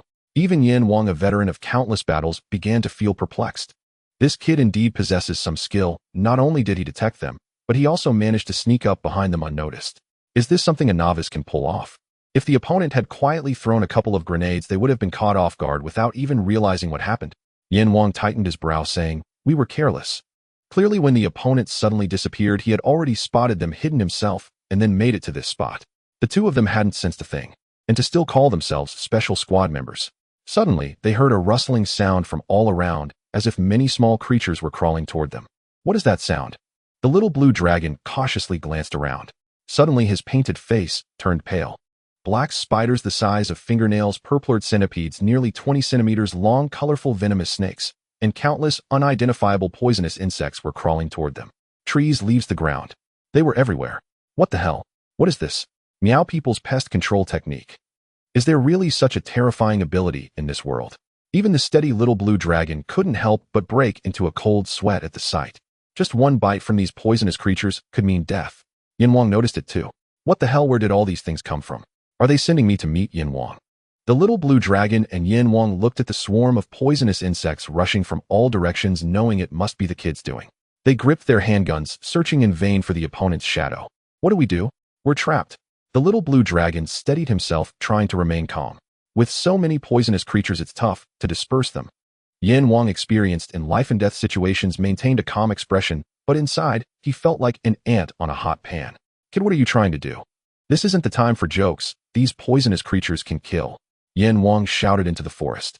Only the kid could help them escape. He surely has a way to attract these poisonous creatures. He must have a way to lead them away. 3 seconds later, a voice echoed in the woods. I advise you not to disturb them. Do not fire your weapons. Do not move recklessly, and certainly do not shout. Otherwise, you will bear the consequences. As Chen Ling's voice sounded, he stepped out from behind a large tree, hands held out in front of him, palms open, indicating he was unarmed. Yin Wang and the little blue dragon finally got a clear look at the other person. So young indeed, he's a new recruit. But can a new recruit be this impressive? Yin Wang took a deep breath and asked, Are you from the 128th squad? Chen Ling nodded, saying yes. The little blue dragon swallowed hard, forcing out a strained smile, saying, Brother, let's discuss this calmly. Can you please remove these poisonous insects? Ignoring their pleas, Chen Ling walked behind a swarm of snakes and insects, saying, Just now, I ignited poisonous mother grass, and the scent that arises from burning it will attract the poisonous insects in the jungle. As long as they are not provoked, they won't attack. If you don't believe me, you can try it. Chen Ling wasn't deceiving them. He indeed ignited poisonous mother grass found in the jungle. Of course, this ability comes from the records of the jungle ghost.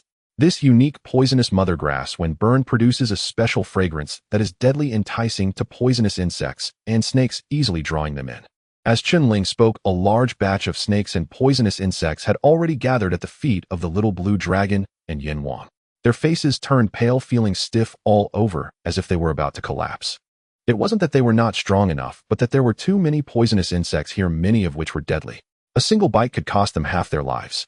Of course, as special squad members, they had received jungle training, which included dealing with various poisonous insects.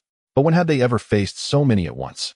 Surrounded by a dense mass, what would happen if these poisonous insects attacked simultaneously, crawling over humans or other animals? Could the little blue dragon and Yin Wang not feel anxious? It was instinct. Sweating profusely, cold sweat was pouring down their foreheads, necks, and backs. Why did it feel like in the next second those poisonous insects would crawl onto them, gnawing them down to the bones? They dared not move, just as Chen Ling said they couldn't disturb them. After all, they had undergone jungle training and knew that most of the time poisonous insects wouldn't actively attack unless they were startled or humans inadvertently trespassed into their territory. Rustle. The ground emitted faint sounds of movement. The little blue dragon and Yin Wang's breathing became rapid.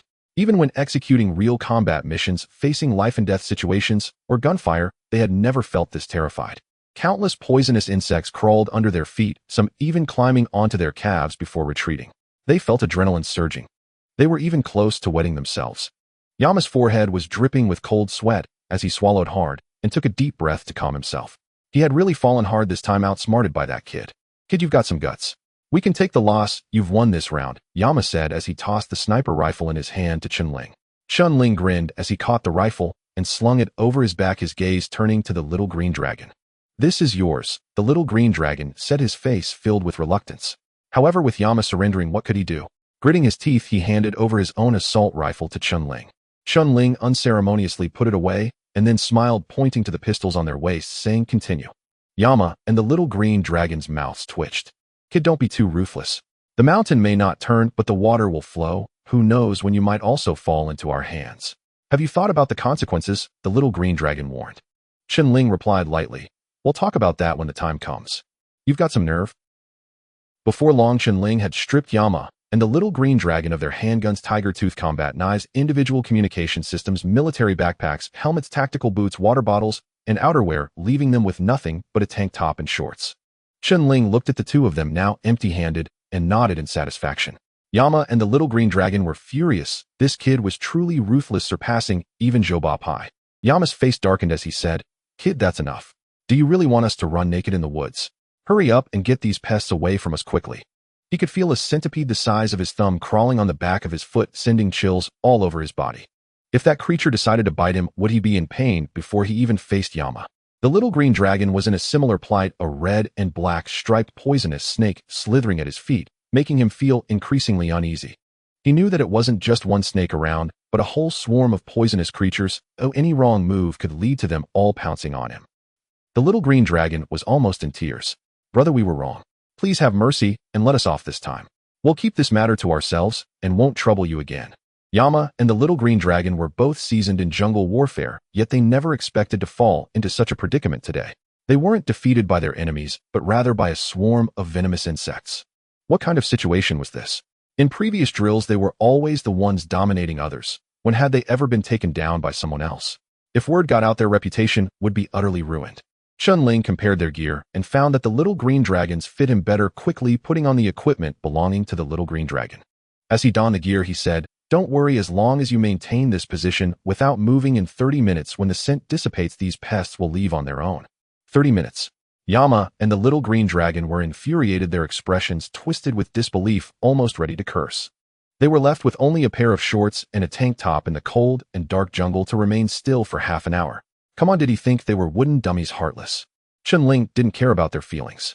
After putting on the Dragon God Assault Team's gear, he turned with the sniper rifle and vanished into the jungle. Yama's face was dark as a pot, his mouth twitching incessantly, eyes ablaze with fury. "Damn it. This time we've really messed up big time." The little green dragon, close to tears, said, "It might not just be us. I estimate the entire Dragon God team will have to acknowledge defeat. This kid's actions and his control over the drugs show he knows the jungle too well. He excels in jungle warfare even more than our special forces. A person like him is terrifying when unleashed." Yama nodded, looking at the mass of poisonous insects and snakes at their feet, not daring to move. Who exactly is this kid? When did the 128th Squadron produce such a formidable individual? How would I know? The 128th Squadron has always been oppressed by us. We nearly wiped them out. There shouldn't be such a powerful talent among them, or he would have been poached long ago. This kid is so young yet possesses such skills. How did he come by them? The little green dragon sighed. The new recruits are younger, but have methods even more ruthless than the veterans. If you say he's a newcomer, I would never believe it. Once the drill is over, I must find out this kid's background. He's pulled a fast one on me. Yama said, his nostrils flaring with anger. Huh. The little green dragon sneezed heavily. Chen Ling was of course unaware that Yama and the little green dragon were keeping him in mind. After sprinting 500 to 600 meters, he hid in a thicket and activated his individual communication system to contact Old Sergeant Da. At that moment, Old Sergeant Da was nervously surveying his surroundings. There was not a single sound in the forest. Chen Ling was bold to go after a sniper rifle. It was like pulling teeth from a tiger. "Old Da, has that kid not moved yet?" Joshua whispered. "No. We need to find a way to create some noise to attract the blue team's attention. Only then will he have a chance to slip away.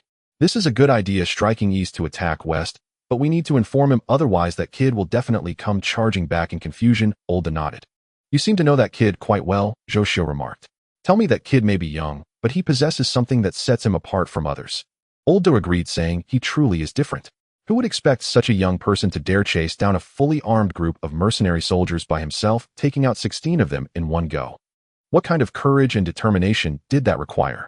Actually, Old Sergeant Da was about to discuss Chen Ling when his individual communicator suddenly received a signal. "He's sending a message."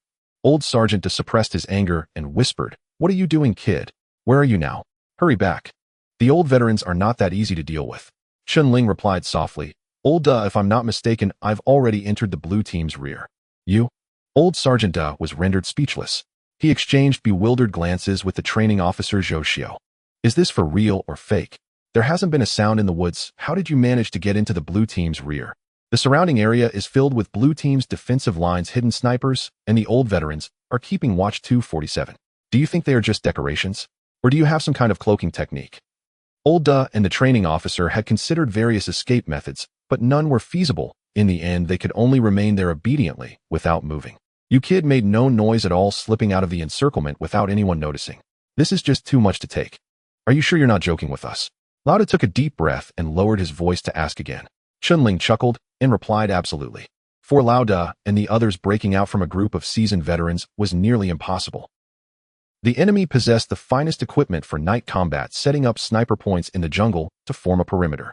No matter which direction they attempted to break through, they would be quickly locked onto. Chen Ling actually claimed he had infiltrated behind the blue faction. One must understand that the defenses there were even tighter, not to mention a person, even a bird flying by could be detected. Lao Da knew Chen Ling's physical abilities, marksmanship, and combat skills were indeed impressive, but they were currently in a jungle battle at night. This required extensive experience in night jungle combat and an intimate familiarity with the surroundings. Otherwise, facing the blue faction's blockade would lead only to a dead end. However, Chen Ling was different. Firstly, he possessed physical capabilities 4 times that of an average person, excelling in strength, speed, endurance, and more, not inferior to those seasoned veterans. Secondly, he had the skills of Jungle Phantom and Eagle Eye. These 2 skills combined provided him with numerous methods to eliminate the lurking sniper teams in the jungle, even against the most elite assault teams. The earlier use of poisonous mother grass to lure insects and trap Yin Wang and Xiao Qinglong was just one of the many methods. Lao Da, the squad leader, looked at him speechlessly and said, "You're impressive. Now tell me, how do you plan to proceed?" At this point, Lao Da and Zhou Xiao had little else to say. Oh, perhaps they could truly create a miracle. They had originally planned to make some noise to assist Chen Ling. Now it was no longer necessary. Chen Ling had already successfully infiltrated behind enemy lines, meaning they had little involvement in the matter. Chen Ling said, "I plan to do this." Suddenly, gunfire erupted from the communicator. Lao Da. Chen Ling's expression changed dramatically. Damn it, an ambush. Those bastards were done for.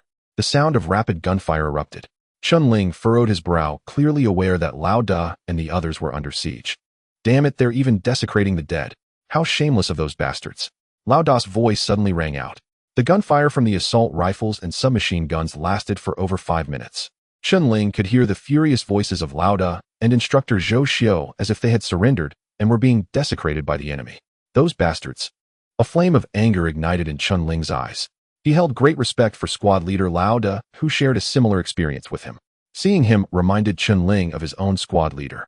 Over the past month, squad leader Lao Da had taken care of Chen Ling in ways beyond words, training with him daily and imparting all he knew to help Chen Ling grow quickly and avenge the squad leader.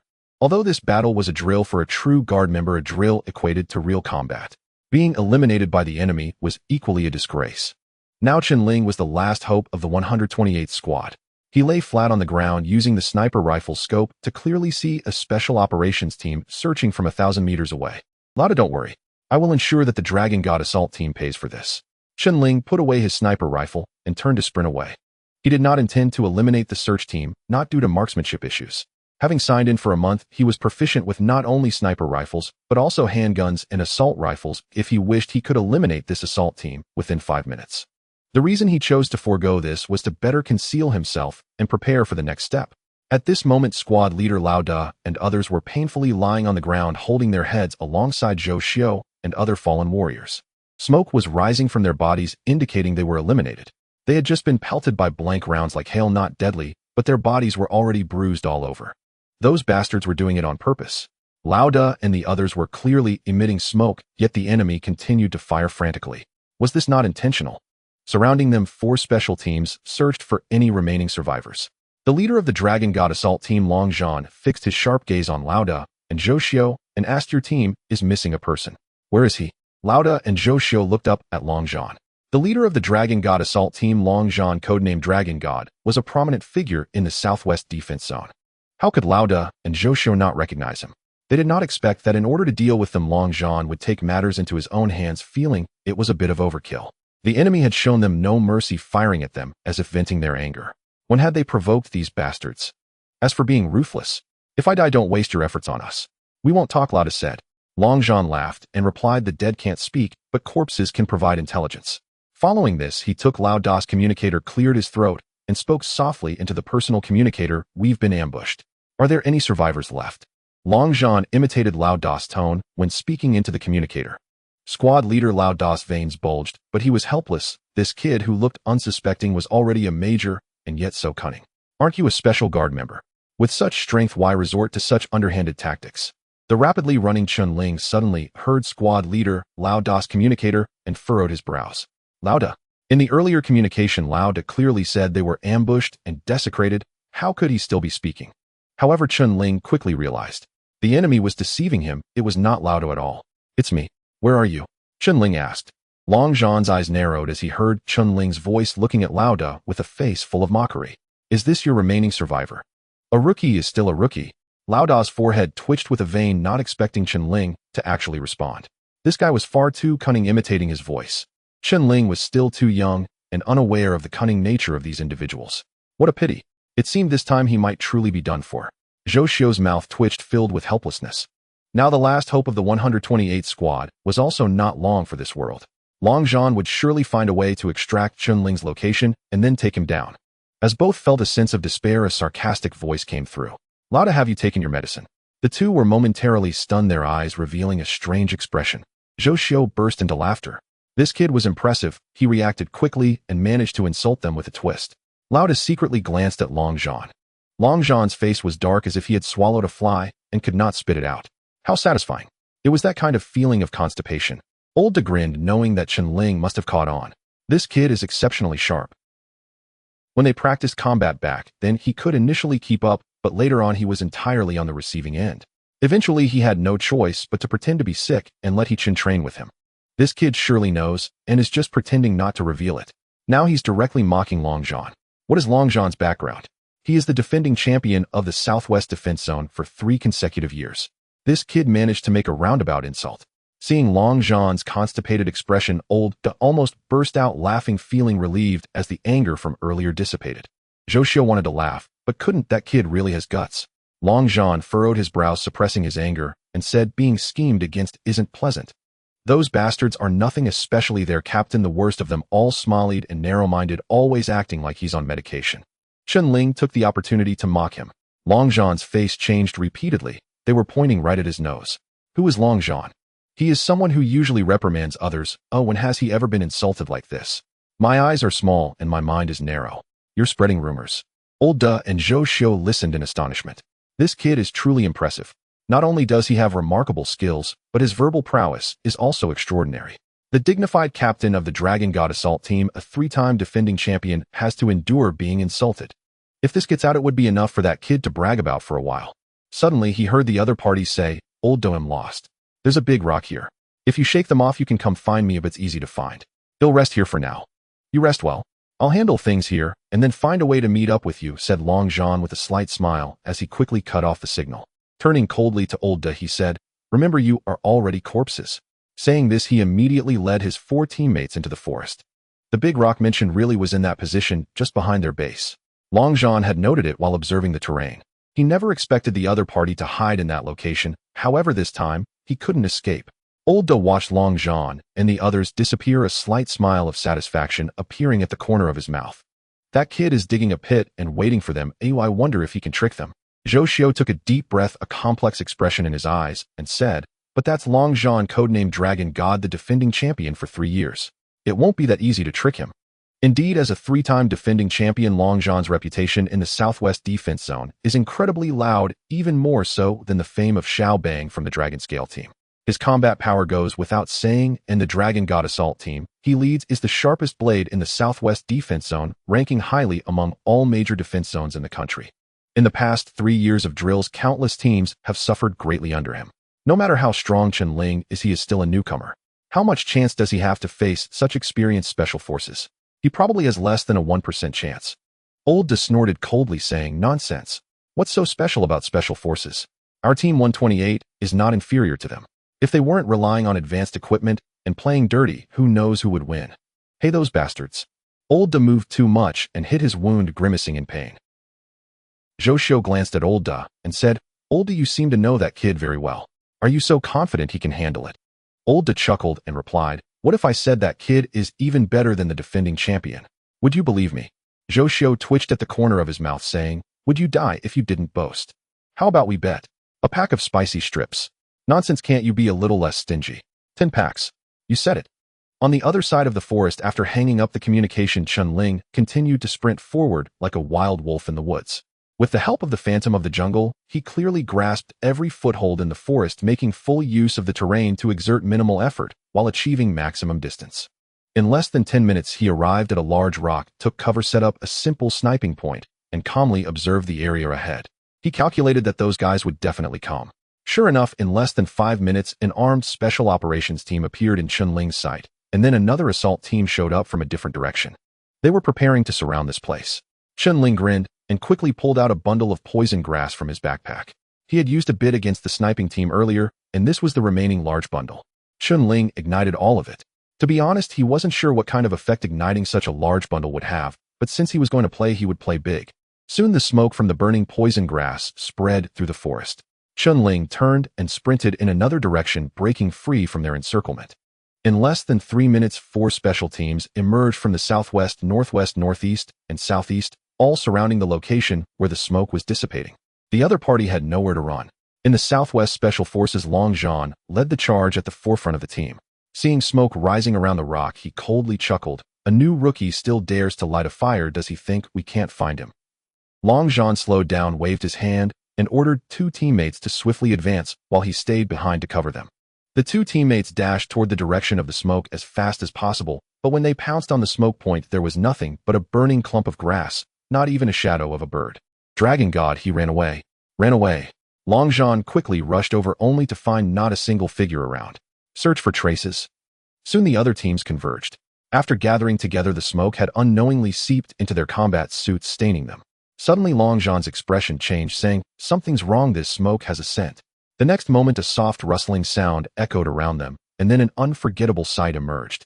Poisonous snakes and insects appeared in thousands, densely packed, leaving one feeling horrified. Holy shit. So many poisonous insects and snakes. This big snake weighs at least 10 pounds. What's going on? And 5 steps back, a silvering snake. Captain, we are surrounded by poisonous creatures. The Special Forces members were at a loss for words, and upon seeing so many poisonous creatures suddenly appeared, goosebumps covered their bodies. Even Long Zhan, who had executed multiple death missions, felt his body stiffen. Damn it, could it be that I was outsmarted by that kid? Rustle. The surroundings were filled with the sound of rustling akin to dense raindrops falling upon branches, leaves, and the ground. Various poisonous insects and snakes carpeted the ground, leaving no place to step. Want to move? Dream on. The people present were seasoned jungle combat experts. Oh, what kind of scene had they not witnessed? Yet in such a bizarre scenario, they couldn't help but feel their hair stand on end. Is this a prelude to a battle with poisonous creatures? At this moment, even Long Zhan realized that he had been led into a trap. That kid must have sensed that he wasn't allowed long ago, purposely luring them here to use the poison to attack. Damn it, that kid just insulted me through the communicator. I still bore it like a fool. These thoughts flashed in Long Zhan's mind, causing his lungs to nearly explode from anger. However, Long Zhan was a figure of royal status. He decisively shouted, light the fire. Drive them all away. As soon as his voice fell, a sound came from the nearby forest. I advise you not to provoke them, otherwise the consequences are yours to bear. As long as you all don't move recklessly, they won't attack you proactively. At most, they'll circle a few times at your feet. If you move around, especially if you light a fire and disturb them, it's not my concern. Long Zhan furrowed his brows and shouted towards the direction of the voice, sneaky one, come out. In the midst of his roar, Long Zhan raised his assault rifle, locking onto the bushes, but after a long while there was no response, as if the person had already left. At this moment a team member exclaimed, Captain, what should we do? They are coming. These special guards had undergone the strictest jungle training and were unafraid of various poisonous snakes and insects, possessing strong psychological resilience. However, now a swarm of poisonous creatures was charging at them like a tide, seemingly ready to engulf them at any moment. This intense visual stimulus transcended psychological resilience. Physiologically, they could not help but feel fear. After all, they had never encountered such an unbelievable scene. Long Zhan shouted loudly, light the fire. Poisonous creatures fear fire, drive them all away. Quick, form a surrounding circle. Yes. The 4 groups immediately formed a circle, swiftly igniting the dry grass and branches around them to create a wall of fire blocking the incoming poisonous creatures. Simultaneously, everyone lit their torches to prevent the insects from approaching them from above. While Long Zhan and the others dealt with the poison, Chen Ling had already rushed out of the mountains and into a hilly area. Chen Ling looked towards the foot of the mountain and grinned. Special Operations Command. At this moment, Fan Xian, the decision-maker of the Special Forces, furrowed his brows tightly, staring at the flat map, searching for possible hiding places of the enemy. Did that kid fly away? It had been 2 hours and the search squad still had no news, as if the enemy had vanished into thin air. This left Fan Xian, the decision-maker, feeling embarrassed. The enemy had blown up the armory and Commander Zhao was furious, giving a death order to capture the enemy. To catch this little rat, the leader He Weijun even called Zhao Bing for assistance, but in the end, Director Zhao Bing was captured by that bastard, had his hand broken, and had a stinky sock stuffed in his mouth. This is unacceptable. If that kid isn't caught, I might as well resign as the decision-maker. Thud. The sound of hurried footsteps echoed as the communications officer lifted the curtain and rushed in, saying, "Report decision maker, something happened to Long Zhan's Dragon God assault team." What happened? Were they wiped out by the red team? The communications officer replied, "It's even more serious than that. They are surrounded by a swarm of poisonous snakes and insects, and some people have already been poisoned. The situation is extremely urgent." Fan Xian was stunned, doubting whether he had heard wrong. Say that again, what a joke. A bunch of special assault team members surrounded by poisonous insects and snakes. What was Long Zhan doing? He is a specialist in jungle warfare. Long Zhan was the sharpest blade of the Southwest Defense Zone, leading 4 small teams capable of sweeping through 100 foes without issue, yet he was cornered by a few insects, and someone got hurt. What were they even doing? Special guards excel in jungle combat, adapting to various outdoor survival situations. Poisonous snakes and insects are the most basic enemies, and they couldn't even handle them. Has Long Zhan been too idle lately? The communications officer furrowed his brows, saying, "I'm not clear on the specifics. Our people are still in contact with them. In any case, the feedback we received indicates that the situation is extremely urgent. Poisonous insects and snakes have appeared in the forest." Fan Xian frowned and asked, "Such a bizarre occurrence. How could so many poisonous creatures suddenly appear? Did they stumble into a poisoned den?" To the command center. He had just opened the tent and poked his head out. Bang! Gunfire erupted. Before Fan Xian could react, a sharp pain shot through his chest, followed by smoke billowing from the laser target on his body, making a sizzling sound. A vein bulged on Fan Xian's forehead. Damn it, I was actually decapitated. He was a dignified decision-maker of special operations, yet he was decapitated. Who would believe this if it got out? Needless to say, that kid must have been waiting for this moment. The communications officer paused for a moment, his face turning ashen as he yelled, "Sniper! There's a sniper! Team 2, Team 3, conduct a carpet search and find a red team sniper." He dared not go outside, issuing commands from within. If he stepped out, he might as well be sending his head to the guillotine. Smoke rose in front of Fan Xian, his expression dark and terrifying. As the head of this special operation, he was actually wiped out by the red team. What a decapitation operation! Fan Xian had participated in so many drills, yet he had never suffered such a major setback. In the past, they were the ones who had mercilessly trounced that group of elite guards, leaving them searching for their teeth on the ground. Today, he was the one who got shot by someone. The more Fan Xian thought about it, the more uncomfortable it became. It was undoubtedly that kid's doing. First, he had tormented Zhao Bing right under his nose, and now he had suddenly emerged to take him down. What a capability! This was a warning directed at him, Fan Xian. Fan Xian growled, "Long Zhan, when you come back, see if I don't train you to death." Accompanied by Fan Xian's furious roar, a group of Oldtimers conducted a thorough search in the jungle within a 3-kilometer radius. The decapitation of their decision-maker ignited their explosive nerves. Quick! Quick! Find that bastard and skin him alive. If I don't torture him to death, I'm his grandson. A fully armed Oldtimer emerged from the concealed jungle, conducting a carpet search. The entire forest exploded into chaos. Chen Ling, lurking in the jungle, heard the old special forces yelling, his brow slightly furrowed. These guys can't be serious, can they? Chen Ling dared not be careless and quickly got up to run forward. If caught by those old special forces, it would definitely not end well. As a group of special forces were about to turn the jungle upside down, Fan Xian walked out of the tent with a grim expression, looking towards the direction of the gunfire about 1,000 meters away. This kid's sniping ability is impressive. In the darkness, visibility is affected, making it not easy to accurately lock onto someone at a distance of 1,000 meters. Moreover, Fan Xian had just poked his head out when he was immediately targeted by a sniper, the opponent locking on within 3 seconds. Such sniping ability is no less than that of the old special forces from Wolfang. What surprised Fan Xian was the audacity of this kid. With his own men searching the mountains, this kid managed to sneak right under his nose and conduct a hunt. What is the darkness under the lamp? This is it. After years of experience with Special Forces operations, he was caught off guard in an area he was most familiar with. What the hell? This kid, I was careless. Fan Xian snorted coldly, growing more furious the more he thought about it.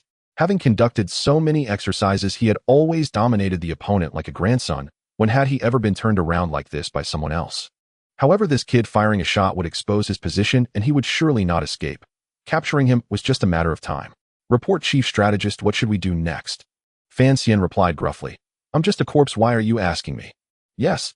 The old Special Forces member understood what to do if they didn't catch that kid. To take revenge for the Chief Strategist, they would not have good days ahead.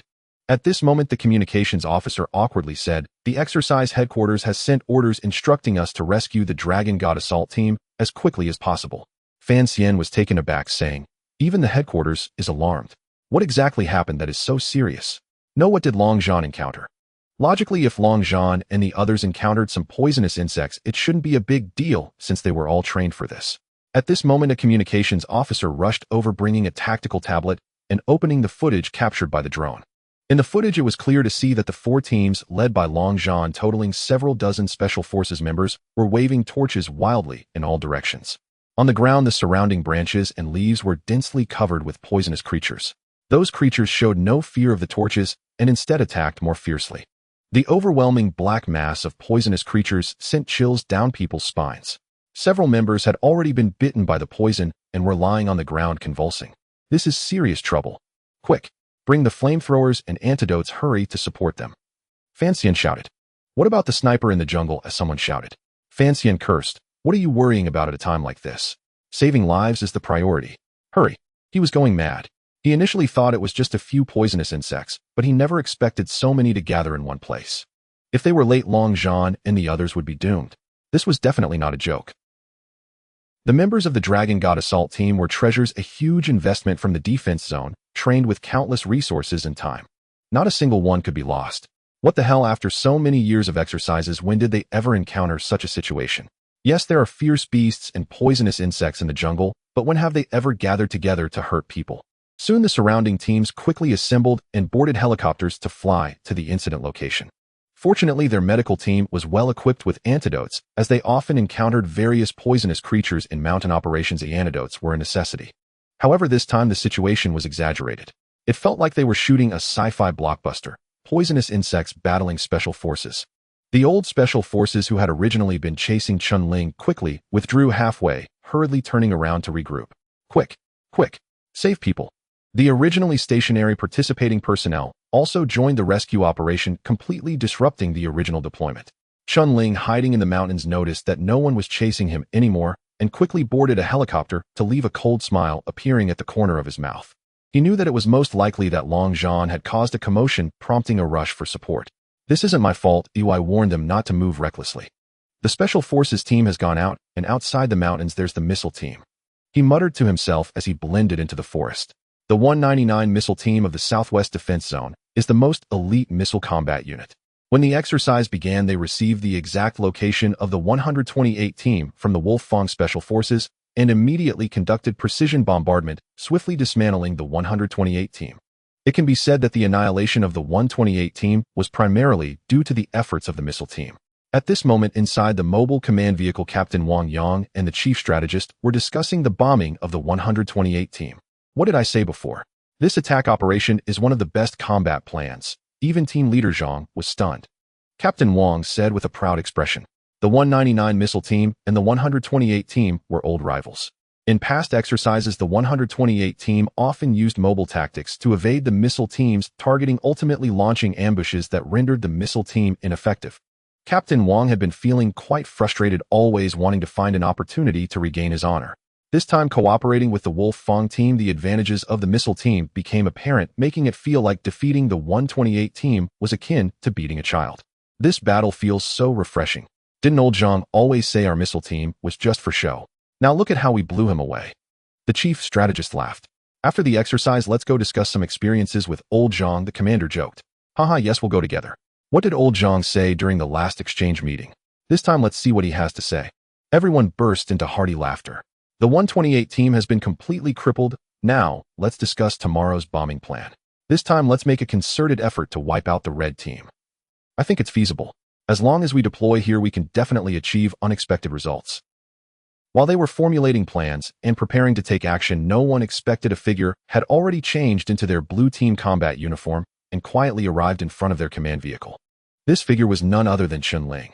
He listened carefully to the conversation inside the command vehicle, a smile forming at the corner of his mouth. He had indeed not mistaken the target. Chen Ling suddenly had a bold idea flash through his mind as he swaggered toward the front of the vehicle. The surrounding guards had already been dealt with by Chen Ling, leaving only a driver waiting inside. Chen Ling walked over with a smile, pulling out a cigarette which he had taken from the old guard he had just eliminated. "Sergeant Wu, could I borrow a light?" Chen Ling appeared harmless. The driver turned to look at Chen Ling, frowning, slightly feeling unfamiliar with the young private before him. Upon seeing Chen Ling's right hand behind him, he immediately grew wary. "Who are you?" He barely finished his sentence before feeling a rush of wind at the back of his head. Before he could react, a sharp pain shot through, and he promptly fainted. Chen Ling discarded the short stick in his hand and whispered as expected of the old guard, keenly alert. "I almost gave myself away." Dragging the old guard's body aside, Chen Ling jumped into the vehicle. After a quick glance around, he turned the key, ignited the engine, and started the car. Steering with one hand, Chen Ling shifted gears with his right hand, releasing the clutch and gently pressing the accelerator. After a roar from the engine, the vehicle wobbled forward. To be honest, Chen Ling's courage was indeed remarkable. This was his first time driving alone. Previously, he had always learned under Sergeant Wu's guidance, never having driven by himself. His current driving skills were unrefined. A seasoned driver would call him a road hazard. It has always been said that the bold thrive while the timid perish. Chen Ling drove confidently towards the camp, unimpeded along the way. After all, this was the command vehicle of the headquarters, essentially the commander's car, and under normal circumstances no one would be foolish enough to stop it for inspection. Moreover, most of the special forces had been redeployed and the checkpoint was unguarded, with no one paying attention to the situation inside the vehicle. Who would expect someone to be audacious enough to hijack the headquarters command vehicle? What audacity! If discovered, he would surely be killed. What is there that Chen Ling would not dare? After all, people have died at the border before, let alone the headquarters command vehicle. Even if it were the vehicle of the Blue Command headquarters, he would drive it without hesitation if given the chance. Inside the command vehicle, Captain Wang, the deputy commander, and the strategic director were all focused on discussing the battle deployment for tomorrow. Although they felt the vehicle moving, they paid it no mind. They never dreamed that the special forces had been diverted, making the command center essentially defenseless. As a mobile guard unit, they frequently changed positions, so a moving command vehicle was perfectly normal. Thus, even if the missile unit leaders sensed the vehicle moving and no one notified them, they thought nothing of it, their attention still focused on the battle plans for tomorrow. The 128th Squad has been taken out. How do we deal with the remaining 3 regiments of the Red Arrow Brigade? Let's hear everyone's opinions. Captain Wang initiated. Our current advantage lies in having the Dragon God Assault Team guiding us on the ground, while the Dragon Scale Assault Team is stationed in the rear ready to strike at any moment, and we have Fan directing operations at the command center, responsible for overall coordination. They are all seasoned veterans with extensive combat experience. Just a single strike during the day took out the main force of the Red Team, and the remaining guard units won't hold out for long. In the previous exercises we did not perform well. This time we need a comeback to fight beautifully and aim to eliminate all of them in one go during tomorrow's battle. Captain Wang was brimming with confidence. With such a perfect start, as long as nothing went wrong in the middle, victory was already secured. The next step was to maximize their combat effectiveness to achieve the training objectives. I think we can deploy our missile brigade in this position. It's well concealed and has rear support, allowing for a quick repositioning if necessary. The strategic director put forth his idea. I agree. As long as the Dragon God Assault Team can accurately guide our strikes, we can definitely make them scream. The deputy commander said excitedly. Captain Wang took out a cigarette, lit it contentedly, and said, Long Zhan has been the commander of the guard zone for 3 consecutive terms. We can trust his skills. No matter where the remaining 3 regiments of the Red Arrow Brigade hide, they won't escape, and they might face a decapitation strike. Indeed, the Dragon God Assault Team excels in jungle warfare and has successfully completed decapitation missions multiple times, leaving the enemy disorganized, turning them into headless flies. This is the brilliance of the Special Forces. The deputy commander nodded. However, training an excellent assault team is not easy. In our guard zone, we only have 3 assault teams that can be showcased, which is far too few. Let's not discuss this for now. After this exercise concludes, we should find an opportunity for Long Zhan to train our personnel to enhance our overall strength. Our primary task now is to execute a beautiful coordinated battle. Several commanders expressed their opinions, then based on the actions taken, they simulated battle details to prepare thoroughly for the actual combat tomorrow. Their start was very promising, and of course they wanted to maintain it until the exercise concluded. While they were deliberating, the command vehicle had already exited the camp. An hour later, the command vehicle arrived at the riverbank. This was the Huangjiang area of District 3, a major southeast river with a width of over 100 meters and gentle flowing water. It was now late at night, but there were still passing boats on the river emitting their low whistles. According to the map, there should be a ferry nearby. After carefully identifying the area, Chen Ling drove directly toward the ferry. It was easy to find because there was a tall lighthouse by the river serving as a landmark. Chen Ling parked the command vehicle at the ferry where the lights were bright and several boats were docked. However, it was deep into the night, and apart from the boats, there was not a single person in sight. Soon Chen Ling noticed a sand dredging boat working near the riverbank, scooping up sand from the Huangjiang. Gentlemen, if you all get to enjoy the new year on the first day, don't blame me for having my celebration on the 15th. Chen Ling grinned. He drove the vehicle across the dock and approached the sand dredging boat. The dredging boat was quite large, over 10 meters wide and at least 30 meters long. The dredging motor roared as sand and water were sucked through a huge pipe onto the boat, piling up into a small mountain. Chen Ling drove the vehicle directly onto the wide deck of the boat. Hey, you. A worker operating the machine was startled when he saw a vehicle suddenly rush up, quickly stopping the machine and running toward the car. As he approached the vehicle, he was astonished to find it was an armored vehicle displaying military plates. His eyes bulged. He had initially wanted to scold the driver, but all words got stuck in his throat. This was a guard's armored vehicle. He had seen such vehicles on the military channel looking quite imposing. What was going on? In the dead of night, an armored vehicle rushed onto his sand dredging boat. What kind of situation was this? He had been dredging sand in this river for over a decade and had never encountered anything like this. The local villagers stood perplexed at the side, unable to comprehend what was happening, cautiously observing the armored vehicle. This is the real deal, even more impressive than what I've seen on TV. I never expected it to charge onto my sand extraction boat one day. Chen Ling pushed open the car door, jumped down in his camouflage uniform, holding a sniper rifle in hand, a tactical backpack on his back, and wearing a tactical helmet armed to the teeth. Standing over 1 meter 80 tall with a strong physique, he appeared robust and fierce. The local villager felt a bit intimidated. How imposing. Chen Ling approached the villager, saluted, and smiled, saying, "Villager, don't be nervous. I am a member of the guard conducting a guard exercise, and I need to requisition your sand extraction boat. Of course, we will cover all expenses incurred." The villager was taken aback, then reacted with excitement. So it's for a guard exercise. In recent years, the guard had conducted a large-scale exercise in this area annually, and he was well aware of it. The village had issued notifications asking them to cooperate and avoid going into the mountains. Last year, when he went mushroom picking in the forest, he encountered a team of guards with painted faces, and their leader even gave him 200 yuan to send him home early.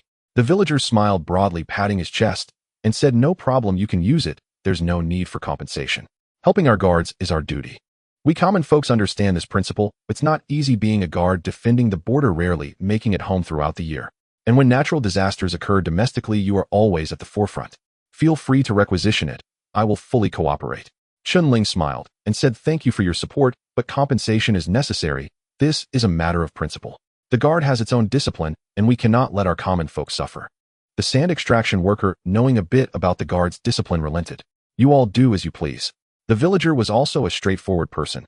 Chen Ling turned and walked to the bow of the boat, untied the rope binding it to the dock, and turned back to the villager, saying, "Villager, I need your cooperation again. Please navigate downstream along the river until the commander in the vehicle is out." The villager looked at Chen Ling in bewilderment and asked, "What is this for?" He had originally thought that the other party would drive the boat away themselves and notify him later, or return the boat after the exercise. Chen Ling smiled mysteriously and said, "Villager, according to exercise regulations, the people in the vehicle are my enemies, but they are all our own people, hypothetical enemies. I don't want to harm them. I just want them to calm down on the river and reflect on life." Upon hearing this, the villager immediately understood what was going on. "I heard that you guards conduct exercises where both sides compete to see who is stronger, right? I understand this. There have been reports on the guard channel. I know about the red side and the blue side. There must be a winner in the competition, otherwise how can it be called a contest? However, we must not harm anyone or create conflict. Comrade, you're a decent person. I will help with this." Chen Ling smiled and replied, "Thank you. What's there to thank? This is cooperation. I feel honored. Later, I will tell my wife and child that today I helped our guards. They will surely be overjoyed as they all admire the guards." Mentioning his wife and child brought a warm smile to the villager's face. He was working hard at this late hour, extracting sand, not just for himself, but to provide a better life for his family. But he understood that without the guards providing a strong backing for them, how could they live in peace and safety? Therefore, helping the guards was a matter of course. The villager also thought that when his child grew up, he would let him join the guard as well. It's settled, then I'll leave it to me. You can rest assured that I will ensure their safety on the river, the villager said with a smile. Chen Ling saluted again and said, thank you for your support. Please send my regards to your wife and child. All right, the villager called out, and then turned to head toward the cabin, preparing to start the boat, leisurely navigating downstream, as Chen Ling suggested. Chen Ling jumped off the boat and came to the dock. The sound of the engine starting again echoed from the bow as it slowly moved towards the center of the river. Chen Ling watched as the villager drove the sand boat away, a hint of helplessness in his gaze. Wife-child Sergeant Wu will never be seen again. Soon the sand boat disappeared from the river's surface. Sergeant Wu, the people you brought out will not bring you shame. Chen Ling's eyes revealed a determined glint as he turned and left the dock, plunging into the jungle. As time passed, the sun finally peaked over the eastern horizon, illuminating the earth, once more reviving its tranquility. At this moment in the skies over Area 3, both red and blue reconnaissance aircraft were circling above, surveying the ground situation. In this guard exercise, both sides deployed a considerable amount of high-tech equipment, more than in any previous exercises. As time's progress and technology advances, the guard must keep pace, and the role of various high-tech tools within the guard is becoming increasingly significant. Utilizing modern technological methods for reconnaissance to gather useful information is a crucial aspect of contemporary warfare. Simply put, the current wars are fought on the battlefield of information. Whoever can first discover the opponent, grasp their situation, and launch an attack first will seize the initiative in the war. The same applies to the current exercise. Whether blue or red, it's about who can first obtain reliable information. Currently, they are only using reconnaissance aircraft for observation, but once technology develops to a certain level, satellites will be used for 24-hour ground reconnaissance. That will be the true impressive moment. At this time, in the monitoring center of the Blue Electronic Reconnaissance Base, various electronic reconnaissance equipment was densely packed. On a large electronic display screen, there were several different images displayed. Each image corresponded to a specific area, and the visuals were captured by unmanned reconnaissance aircraft from above. Through this imagery, they could grasp the movements in that area without any personnel being lost. Dozens of technical reconnaissance personnel each handled data analysis for one area, making preliminary assessments of the ground situation. Position 1, no anomalies. Position 2, no anomalies. Position 3, no anomalies. They reported their findings every 30 minutes, and if any anomalies were detected, they would report immediately. Suddenly, a reconnaissance second lieutenant saw a red dot on the screen, his face displaying surprise as he immediately stood up and shouted, "Report, sir, there's a situation in Area 3. With that, several officers watching the large screen turned around. A middle-aged colonel hurriedly approached and said in a deep voice, "What's going on?" The second lieutenant pointed at a moving red dot on the screen and said, "Sir, this red dot represents our navigation team's command center that is moving rapidly. Judging by its location and direction, it is moving away from our guard team." The colonel frowned, staring at the red dot on the screen. The red dot was moving, and at quite a speed. Its position indicated that it was about to exceed the range of the exercise's security zone. The colonel's expression darkened instantly. Under normal circumstances, neither the Special Forces Command nor the Navigation Command should be positioned away from their own guard team. Of course, there are mobile command centers set up on helicopters, but whether on the ground or in the air, they should always be surrounding their own guard team. The purpose of this is to prevent communication disruptions that could hinder timely contact with the guard team, affecting combat. Now, the electronic map shows that the commander of the navigation team is deviating from the position of the frontline guard. This situation is definitely problematic. If it isn't by the command of the Special Forces, then it's very likely that the navigation command has been hijacked. Immediately contact headquarters and clarify the situation, the colonel said sternly. Yes, the communications second lieutenant immediately responded and quickly connected to the Blue Special Forces Command Center. Report. We have established contact with the Special Forces team. The colonel immediately took the communicator, stood at attention, and said, "Please connect me to Captain He. This is the Electronic Reconnaissance Center. We have detected that the command center of the navigation team is moving away from the main battle guard. I need to confirm whether this is an order from the command center." At this moment, at the Longya Special Forces Command Center, He Weijun stood before the sand table. He had set up his expression grim as he stared at the positions on the table. 5 minutes ago, he received the news that Fan Xian from the Special Forces team had been beheaded, followed by the Dragon God Assault team, led by Long Zhan, being surrounded by poison in the deep mountains, with the exercise department demanding immediate rescue. 2 members of the Dragon God Assault team were bitten by poisonous snakes, while the others were trapped, rendering the entire team effectively useless.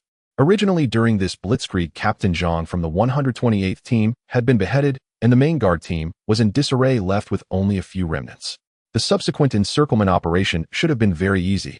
Unexpectedly, the 128th team produced a tough opponent, first blowing up the logistics ammunition depot. Fan Xian along with a group of veterans pursued them, but they found no one and ended up losing the support tracking Zhongbing.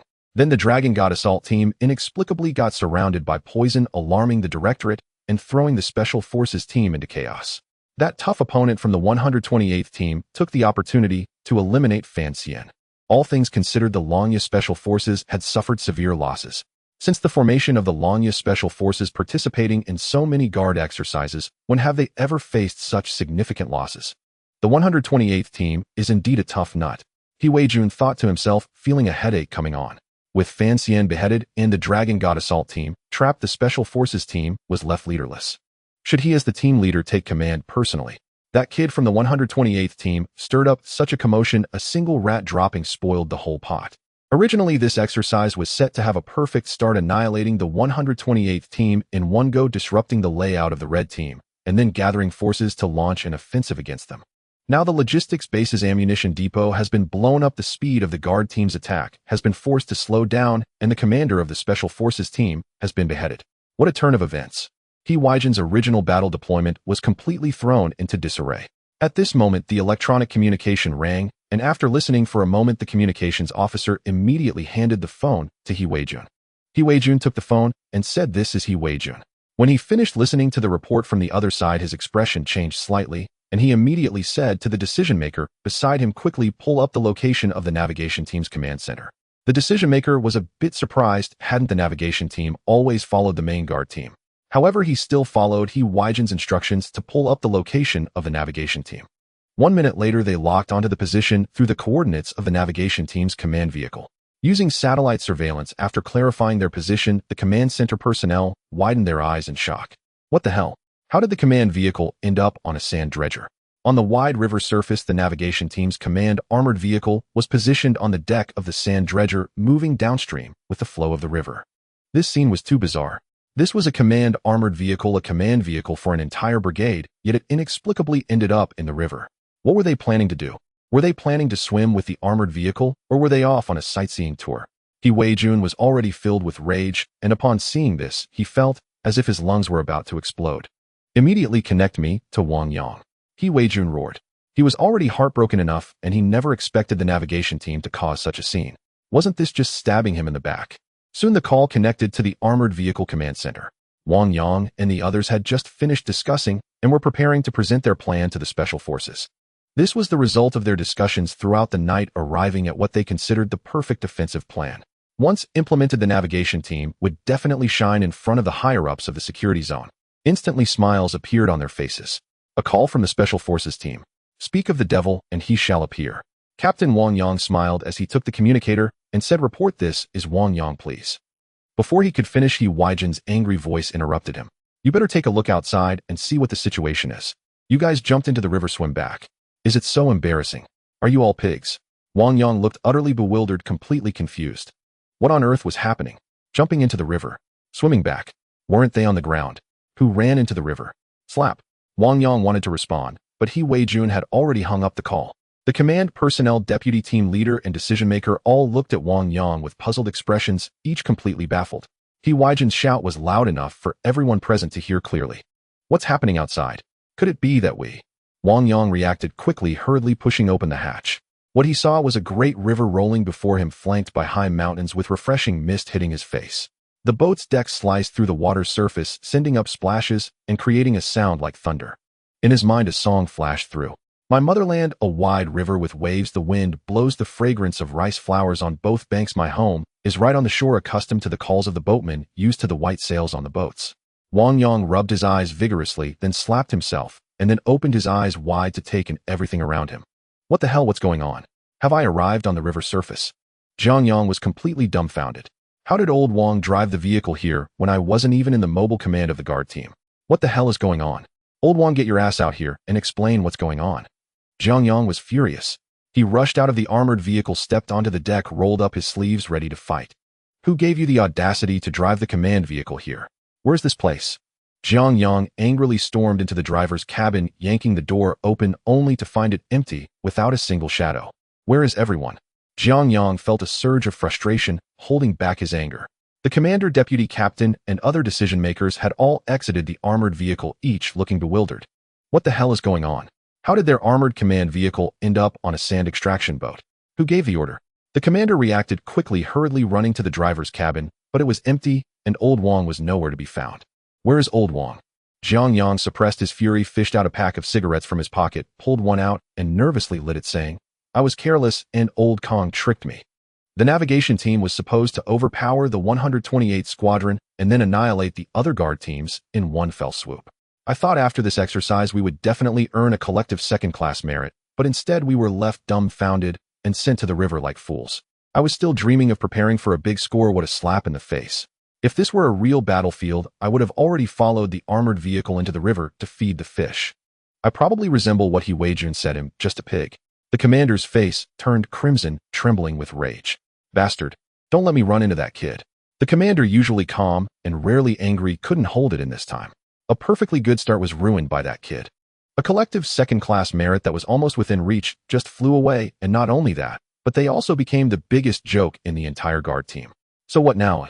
The commander finally calmed down, looking at Jiang Yang, who wore a similarly gloomy expression. Wang Yang flicked his cigarette butt and said, We lost the battle, so let's swim back. After saying that, he leaped into the river. Captain! The commander and others were thrown into disarray. This is a river over 100 meters wide. How on earth do we swim back? What a joke. At this moment, over 20 kilometers away, Chen Ling naturally had no idea about Wang Yang and the other's situation. He had already arrived at the exercise center area in Zone 3. All around were dense jungles, almost in the most primitive vegetation, with very complex terrain. To the west of the jungle lay a vast swamp known as the Death Zone, where even special guards dared not tread lightly. The reason the guard area chose to conduct the exercise in Zone 3 was precisely due to the complex and harsh environment used to test the adaptability of the guards. Treating the exercise as real war is a consistent style of the guard team. This area is also the core territory of the blue side. After some reconnaissance, Chen Ling had a basic grasp of the situation here. There were high-level combat units deployed in all 4 directions, as well as command centers for 3 squadrons and the entire rear command. In other words, the most critical command center of the blue side was all set up here. Chen Ling's lips curled slightly as his eyes scanned the terrain around him. You've got some guts to set the command center here, surrounded by slopes. Aren't you afraid of heavy rain and landslides burying you all? Chen Ling possessed the ability of the jungle ghost, allowing him to swiftly understand the surrounding terrain. This place was indeed very concealed, hard to discover, and easy to defend, but also a dead zone. Once a sudden natural disaster occurred, it would surely be devastated. It seems they really believe the red side cannot reach here, quite arrogant. Setting the command center here must be based on absolute confidence, believing they would not lose. This was actually normal, as the red side had been bombed at the outset, nearly obliterated, and the main guard team's command center was trapped in blue side encirclement. A defeat was only a matter of time. How could they possibly have the capability to counterattack? If it weren't for Chen Ling, the troublemaker, unexpectedly blowing up the blue side's armory, perhaps the red side wouldn't have lasted until today and would have been completely annihilated. Chen Ling turned his gaze towards the field command post situated beneath the distant mountains and forests. That was the core of the blue side's territory. With the aid of the eagle eye coupled with a sniper telescope, Chen Ling's vision could reach a clear view up to 2,000 meters away, allowing him to capture every detail of personnel entering and exiting. The people entering and exiting the main command center were all at least captains, leading to a preliminary judgment of a regiment-level command post. There were numerous mechanized guards patrolling back and forth, and layers of sentries were set up, who anyone entering had to provide the corresponding passwords. It is nearly impossible to blend in and eliminate the commanders inside. If one attempted to use long-range sniping, they would immediately expose their position, allowing the enemy to use armed helicopters for aerial strikes. Moreover, how many could be taken out with long-range sniping? If the commander remained in the command center until the battle ended, the sniper would be waiting in vain. The likelihood of this is extremely high. It is also unrealistic to infiltrate the enemy's encampment for covert operations. In some guard novels, the plot of disguising as the enemy to blend in is mostly nonsense. Under normal circumstances, regiment-level guards and officers know each other and usually stick to their posts. Unless ordered, they would not switch places. Therefore, once a stranger appeared, they would definitely be surrounded immediately. All in all, under normal circumstances, simple disguise infiltration would not work. Chen Ling's mind was racing, contemplating various ways to infiltrate and eliminate the enemy's leaders without being detected. Normal methods won't work. The enemy has set up this layout blocking all possible infiltration routes behind their lines. Chen Ling stared at the camp ahead, murmuring to himself. No wonder this is the lair of special guards. A decapitation is unlikely. Summoning poison to cause chaos in the enemy camp, allowing me to sneak in, is a good idea. The key is that the poisonous herbs are hard to find. If I could find even a bundle, it would be incredible luck. They have already used it all against the Dragon God Assault team. If there would be swarms nearby, I could give it a try, but am also lacking the herbs to lure them. His mind was searching for various abilities of the Jungle Ghost. Now, besides the abilities of the Jungle Ghost, Chen Ling couldn't think of any other effective methods. The enemy's defenses are tight. I must create chaos so that everyone is too preoccupied to care. Natural disasters and man-made calamities, only external forces can throw a guard unit into disarray. Chen Ling murmured while observing his surroundings. This position. Suddenly, Chen Ling's eyes lit up as he closely examined the terrain surrounding the camp. Thunder rumbled ominously.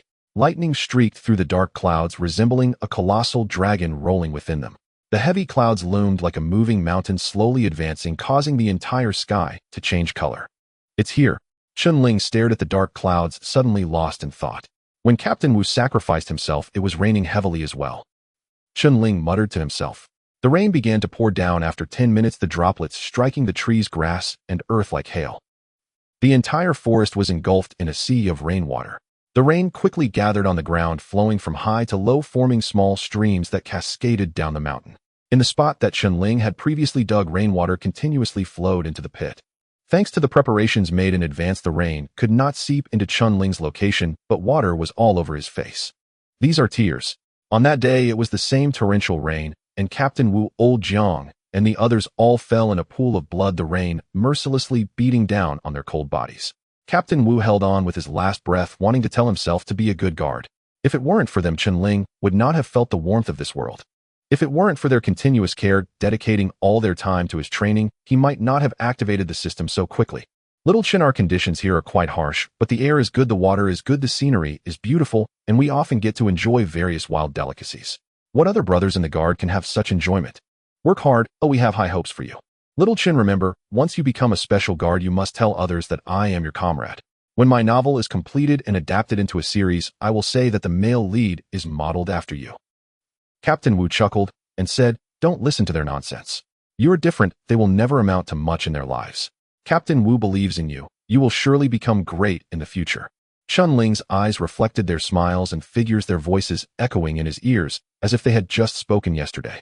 Thunder rolled and the rain pattered. The thunder in the sky mixed with the rain and the wind blowing through the trees, resembling thousands of troops galloping through the forest. Minutes later, the rainfall reached 10 cm. At this moment, the blue unit below the slope donned raincoats and continued to stand guard, patrolling. For them, whether it was windy and rainy or sunny and hot, it was all the same. Others returned to their tents to avoid the rain. In the command center, He Weijun furrowed his brow, listening to the sound of the torrential rain outside. A gust of wind blew, and the tent felt as if it had been battered by hail. He did not expect it to rain heavily at this time. This would significantly impact the search operation. What troubled He Weijun was that the navigation team had been taken out by the enemy without them knowing. The navigation team was now in disarray, and with this torrential rain, the blue unit's actions were also hindered. Otherwise, according to the original plan, the navigation team should have launched a fierce artillery attack on the red unit in the morning, completely defeating their guards. Now the navigation team was in a vacuum state, and the Dragon God Assault team, led by Long Zhan, encountered toxic attacks, while the decision-maker Fan Xian was also beheaded. He Weijun suddenly felt a sense of helplessness. All of this was thanks to that rat's excrement. Boom. He suddenly heard a loud noise coming from the mountains behind the command post, resembling a landslide. His expression darkened, and he felt the ground tremble violently. An earthquake. He quickly ordered the decision-maker beside him. What's going on? Hurry out and take a look. Yes. The decision-maker also sensed it and hurriedly dashed outside. When he rushed out and looked toward the source of the tremor, his face turned pale. The mountains behind were continuously sliding down, the trees on the slope collapsing and moving downwards. Landslide. A terrifying thought flashed through the decision-maker's mind. He had never experienced a landslide forming a mudslide, but he had seen news reports on this matter. In some remote mountainous areas, torrential rain creates mudslides that can bury entire villages in an instant. Isn't this the situation now? Heavy rain landslides, the direction is right towards the base. Once a large-scale landslide occurs, won't this place be in danger? Thinking of this, the decision-maker shouted loudly, "Commander, a mudslide is happening. We must evacuate. Quick! Notify everyone to evacuate immediately." The somewhat panicked decision-maker commanded the surrounding guards. The guards hiding in the tent heard the decision-maker shout and rushed out, looking towards the direction of the noise. This is bad. Everyone's faces turned pale. The mountains, eroded by the rain, had a massive slope sliding down, ready to trigger a mudslide at any moment. At this moment, He Wei-jun also rushed out. Witnessing this scene, he shouted, "What are you waiting for? Hurry and grab supplies." Yes. A group of people quickly dismantled tents, moved items, and rushed towards the higher ground of the mountains. He Wei-jun joined in moving supplies. Suddenly, the entire base was in chaos. Everyone's attention was focused on the supplies, not noticing a camouflage-clad guard sneaking up behind He Wei-jun. At this moment, He Wei-jun, carrying a communication radio, was about to charge forward. Someone rushed in front of him and shouted, "Commander, let me do it." Due to the heavy rain, He Wei-jun couldn't see what the person looked like. Before he could respond, the person had snatched the communication radio from his hands and turned to run towards the convoy. He Wei-jun glanced over. It was a private, and he didn't think much of it, turning back to work. However, he suddenly felt something was off, as if he had forgotten something. After several minutes, he suddenly realized. This is the Special Operations Team's base. How could there be a new guard? This is bad. Someone has infiltrated. He Wei-jun shouted, "Everyone gather now." The sound of hurried footsteps echoed in the base as people rushed to assemble. 30 minutes later, the heavy rain stopped. The mudslide everyone feared did not happen. Only a large section of the earth had slid down, stopping conveniently in front of the base. A false alarm. In the center of the base, everyone in the command post had gathered. Suddenly, the decision-maker screamed, as if he had seen a ghost, feeling as if he had been hit by a million crits. "Wolfhead, there's something on your back." He Wei-jun frowned and looked at the decision-maker with confusion. "What's wrong with my back?" When he took off his camouflage jacket and turned it over, he saw a red cross drawn in the center of his back, somewhat blurred by the rain. This mark. He realized with horror that he had been marked for death. Thunder rumbled ominously. Lightning streaked through the dark clouds, resembling a colossal dragon rolling within them. The heavy clouds loomed like a moving mountain, slowly advancing, causing the entire sky to change color. "It's here." Chen Ling stared at the dark clouds, suddenly lost in thought. When Captain Wu sacrificed himself, it was raining heavily as well. Chen Ling muttered to himself. The rain began to pour down. After 10 minutes, the droplets striking the trees, grass, and earth like hail. The entire forest was engulfed in a sea of rainwater. The rain quickly gathered on the ground, flowing from high to low, forming small streams that cascaded down the mountain. In the spot that Chen Ling had previously dug, rainwater continuously flowed into the pit. Thanks to the preparations made in advance, the rain could not seep into Chen Ling's location, but water was all over his face. These are tears. On that day, it was the same torrential rain, and Captain Wu, Old Jiang, and the others all fell in a pool of blood, the rain mercilessly beating down on their cold bodies. Captain Wu held on with his last breath, wanting to tell himself to be a good guard. If it weren't for them, Chen Ling would not have felt the warmth of this world. If it weren't for their continuous care, dedicating all their time to his training, he might not have activated the system so quickly. Little Chen, our conditions here are quite harsh, but the air is good, the water is good, the scenery is beautiful, and we often get to enjoy various wild delicacies. What other brothers in the guard can have such enjoyment? Work hard. Oh, we have high hopes for you. Little Chen, remember, once you become a special guard, you must tell others that I am your comrade. When my novel is completed and adapted into a series, I will say that the male lead is modeled after you. Captain Wu chuckled and said, "Don't listen to their nonsense. You are different. They will never amount to much in their lives. Captain Wu believes in you. You will surely become great in the future." Chen Ling's eyes reflected their smiles and figures, their voices echoing in his ears as if they had just spoken yesterday. Thunder rolled and the rain pattered. The thunder in the sky mixed with the rain and the wind blowing through the trees, resembling thousands of troops galloping through the forest. Minutes later, the rainfall reached 10 cm. At this moment, the blue unit below the slope donned raincoats and continued to stand guard, patrolling. For them, whether it was windy and rainy or sunny and hot, it was all the same. Others returned to their tents to avoid the rain. In the command center, He Wei-jun furrowed his brow, listening to the sound of the torrential rain outside. A gust of wind blew, and the tent felt as if it had been battered by hail. He did not expect it to rain heavily at this time. This would significantly impact the search operation. What troubled He Wei-jun was that the navigation team had been taken out by the enemy without them knowing. The navigation team was now in disarray, and with this torrential rain, the blue unit's actions were also hindered. Otherwise, according to the original plan, the navigation team should have launched a fierce artillery attack on the red unit in the morning, completely defeating their guards. Now the navigation team was in a vacuum state, and the Dragon God assault team, led by Long Zhan, encountered toxic attacks, while the decision-maker Fan Xian was also beheaded. He Weijun suddenly felt a sense of helplessness. All of this was thanks to that rat's excrement. Boom. He suddenly heard a loud noise coming from the mountains behind the command post resembling a landslide. His expression darkened and he felt the ground tremble violently. An earthquake. He quickly ordered the decision-maker beside him. What's going on? Hurry out and take a look. Yes. The decision-maker also sensed it and hurriedly dashed outside. When he rushed out and looked toward the source of the tremor, his face turned pale. The mountains behind were continuously sliding down, the trees on the slope collapsing and moving downwards. Landslide. A terrifying thought flashed through the decision-maker's mind. He had never experienced a landslide forming a mudslide, but he had seen news reports on this matter. In some remote mountainous areas, torrential rain creates mudslides that can bury entire villages in an instant. Isn't this the situation now? Heavy rain landslides, the direction is right towards the base. Once a large-scale landslide occurs, won't this place be in danger? Thinking of this, the decision-maker shouted loudly, "Commander, a mudslide is happening, we must evacuate. Quick, notify everyone to evacuate immediately." The somewhat panicked decision-maker commanded the surrounding guards. The guards hiding in the tent heard the decision-maker shout and rushed out, looking towards the direction of the noise. This is bad. Everyone's faces turned pale. The mountains, eroded by the rain, had a massive slope sliding down, ready to trigger a mudslide at any moment. At this moment, He Weijun also rushed out. Witnessing this scene, he shouted, "What are you waiting for? Hurry and grab supplies." Yes. A group of people quickly dismantled tents, moved items, and rushed towards the higher ground of the mountains. He Weijun joined in moving supplies. Suddenly, the entire base was in chaos. Everyone's attention was focused on the supplies, not noticing a camouflage-clad guard sneaking up behind He Weijun. At this moment, He Weijun, carrying a communication radio, was about to charge forward. Someone rushed in front of him and shouted, "Commander, let me do it." Due to the heavy rain, He Weijun couldn't see what the person looked like. Before he could respond, the person had snatched the communication radio from his hands and turned to run towards the convoy. He Weijun glanced over. It was a private, and he didn't think much of it, turning back to work. However, he suddenly felt something was off, as if he had forgotten something. After several minutes, he suddenly realized. This is the Special Operations Team's base. How could there be a new guard? This is bad. Someone has infiltrated. He Weijun shouted, "Everyone gather now." The sound of hurried footsteps echoed in the base as people rushed to assemble. 30 minutes later, the heavy rain stopped. The mudslide everyone feared did not happen. Only a large section of the earth had slid down, stopping conveniently in front of the base. A false alarm. In the center of the base, everyone in the command post had gathered. Suddenly, the decision-maker screamed, as if he had seen a ghost, feeling as if he had been hit by a million crits.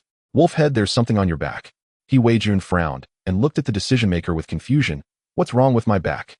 When he took off his camouflage jacket and turned it over, he saw a red cross drawn in the center of his back, somewhat blurred by the rain. This mark. He realized with horror that he had been marked for death. He Weijun felt as if he had been struck by 1,000 blows. Bastard. Even he, a battle-hardened veteran from the front lines, could not contain the surging anger within him. Needless to say, it must have been that brat. The private who sneaked in had drawn an X on his back when he least expected it. Surprisingly, no one noticed. He didn't sense a thing, while the other party enthusiastically helped him carry his gear. This is absurd. This kid has some audacity. He Weijun took a deep breath and shook his head helplessly. He never imagined that as the wolf head of the Special Operations Team, he would end up hanging out in a command center surrounded by soldiers. Who are the enemies? How did they get in? He was completely in the dark. The faces of the older veterans around him turned red, feeling as if they had been slapped. As he protected his superior, he had no idea when they had been taken out. If this were a real war, they would have been executed 100 times over. Now he wanted to find someone, but didn't even know where to start. After a heavy rain, all traces left by the intruders had been washed away. This time they wanted to take revenge, but had no idea who to seek it from. At that moment, Chen Ling, who was running, was unaware of He Weijun and the other's situation. He suddenly stopped and hid in a nearby thicket, focusing on a dense forest ahead. About 500 meters away from the knowledge of feng shui and physiognomy, the bushes on the mountaintop showed signs of disturbance. Someone had tampered with the environment there. In a natural environment, changes that occur without human interference are distinct. All things in the world have their growth patterns, and feng shui can discern different changes through these patterns. Who could it be? Chen Ling drew out his dagger and carefully observed the movements in the mountain forest. With the aid of his eagle eye, he could detect many subtle details. The heavy rain had just stopped and the dark clouds had not fully dispersed, leaving the forest relatively dim. The trees cast dark shadows on the ground, appearing bizarre under the mountain winds. The trees were too dense. Although Chen Ling could not see clearly, he was certain there was someone in the bushes. The feng shui in that area had been disrupted, and it had happened not long ago. As for how Chen Ling was so sure, he couldn't quite explain it. It was a subtle feeling. In the jungle, there were many mosquitoes, and he could see them flying toward that spot, indicating there was something attracting them. Animals were definitely ruled out. If there had been any, they would have long been scared away by the exercises. This is the terrifying aspect of feng shui. It can deduce the specific situation based on minute changes in the surroundings. Is it a hidden post of the blue side? Unlikely. Although that location was good for observing the situation below, it was hard to grasp what was happening behind. Such a concealment would only be effective against external enemies. Could it be one of our own? Chen Ling quickly dismissed this thought.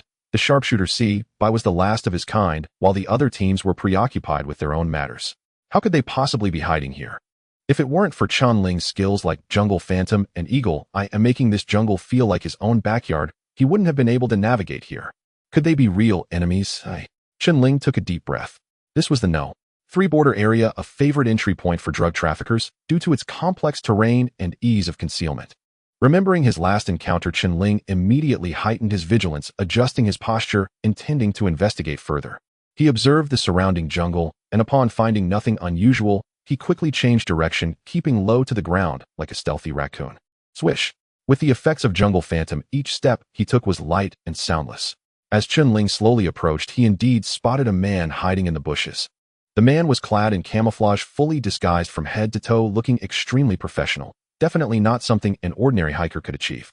Yamamoto Kazuo lay quietly there, his camouflage blending him into the thicket. It would be hard to detect him without close observation. He was holding a small high-definition camera capable of taking clear images and recording videos. Its compact size made it easy to carry, a favorite among operatives. A glimmer of excitement flashed in Yamamoto Kazuo's eyes. This haul was substantial. If reported to his superiors, he would surely earn great merit, perhaps even a promotion and generous bonuses. He felt a surge of impatience thinking about it. These guys are far too confident. Their defensive systems are practically a facade. A hint of disdain curled at the corner of Yamamoto Kazuo's mouth. He had been lurking here for a day and a night without anyone noticing his presence. The gathered information was sufficient. Taking advantage of the rain having just stopped, he could leave swiftly. Once the area was completely sealed off, he would have to remain hidden for a long time before he could escape. Retreat. Yamamoto Kazuo quietly packed up the camera and whispered into his earpiece.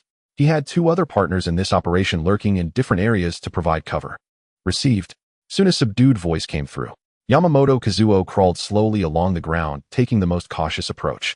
At that moment, Chen Ling, who had been lying in wait, suddenly sprang into action, unleashing all his strength. With a push of his right foot, the dirt flew backward as he lunged toward Yamamoto Kazuo. Bastard. Yamamoto Kazuo's expression changed. He had not realized someone had crept up so close to him. Only when he was attacked did he react, feeling as if he were being slapped down to the ground. Earlier he had scorned the guards' defenses as mere decorations, yet now they were attacking him silently. He didn't look back. With a push of his left hand, he halted momentarily, then rolled over violently, reaching for his silenced pistol. At that moment, Chen Ling's eyes were filled with murderous intent. That accent, that height and build, definitely not one of us. Yamamoto Kazuo reacted swiftly, his figure swaying to the right as he rolled close to the ground, evading Chen Ling's attack. He's a martial arts master. Chen Ling's close combat abilities were beyond comparison from just a month of training. Mastering the art of lethal strikes, his physical condition was 4 times that of an average person, allowing him to make the opponent evade even in a surprise attack. This was definitely not an ordinary expert. He was stronger than Captain DeWu. Chen Ling was increasingly confident in his judgment. Without a hint of hesitation, he swung his right hand violently, sending the dagger flying toward the opponent's wrist like a bolt of lightning. Yamamoto Kazuo suddenly sensed a cold glimmer flash by leaving him no time to react as a sharp pain shot through his right hand. The sharp dagger pierced directly through his wrist, blood gushing out like a fountain. The handgun he had just grabbed instantly fell to the ground. Bastard. Yamamoto Kazuo let out a low growl, raising his left fist to smash down on the approaching Chen Ling, trying to force him back. His speed was astonishing, and in his fury he unleashed all his power. Being left-handed, his left arm was the strongest. With all his strength, he could generate a force of 200 kilograms. Such force striking an adult's head could cause instant concussion, leading to unconsciousness or even death. Yamamoto Kazuo was intent on killing. Just as he was about to succeed, a guy had come out of nowhere, disrupting his plans. The opponent must die. Yet to his astonishment, the opponent showed no signs of evasion, retaliating with a punch of his own, determined to clash head in. Looking for death. Yamamoto Kazuo shouted in anger. Bang! In the next moment, their iron fists collided violently, producing a heavy crashing sound. What the? Yamamoto Kazuo's pupils widened suddenly as he felt a massive force on his arm, like a flood surging toward him, making him feel like a solitary boat in a storm instantly engulfed. The opponent's strength was terrifying. With a crack, his bone joint emitted a dislocating sound, and a sharp pain surged through Yamamoto Kazuo's arm, which then went numb and fell limply. In that instant, Yamamoto Kazuo was filled with despair. The opponent's power was so frightening. A single punch dislocated his arm. Such strength was at least double his own. How could this young man have such terrifying strength? Training from the womb couldn't possibly yield such results.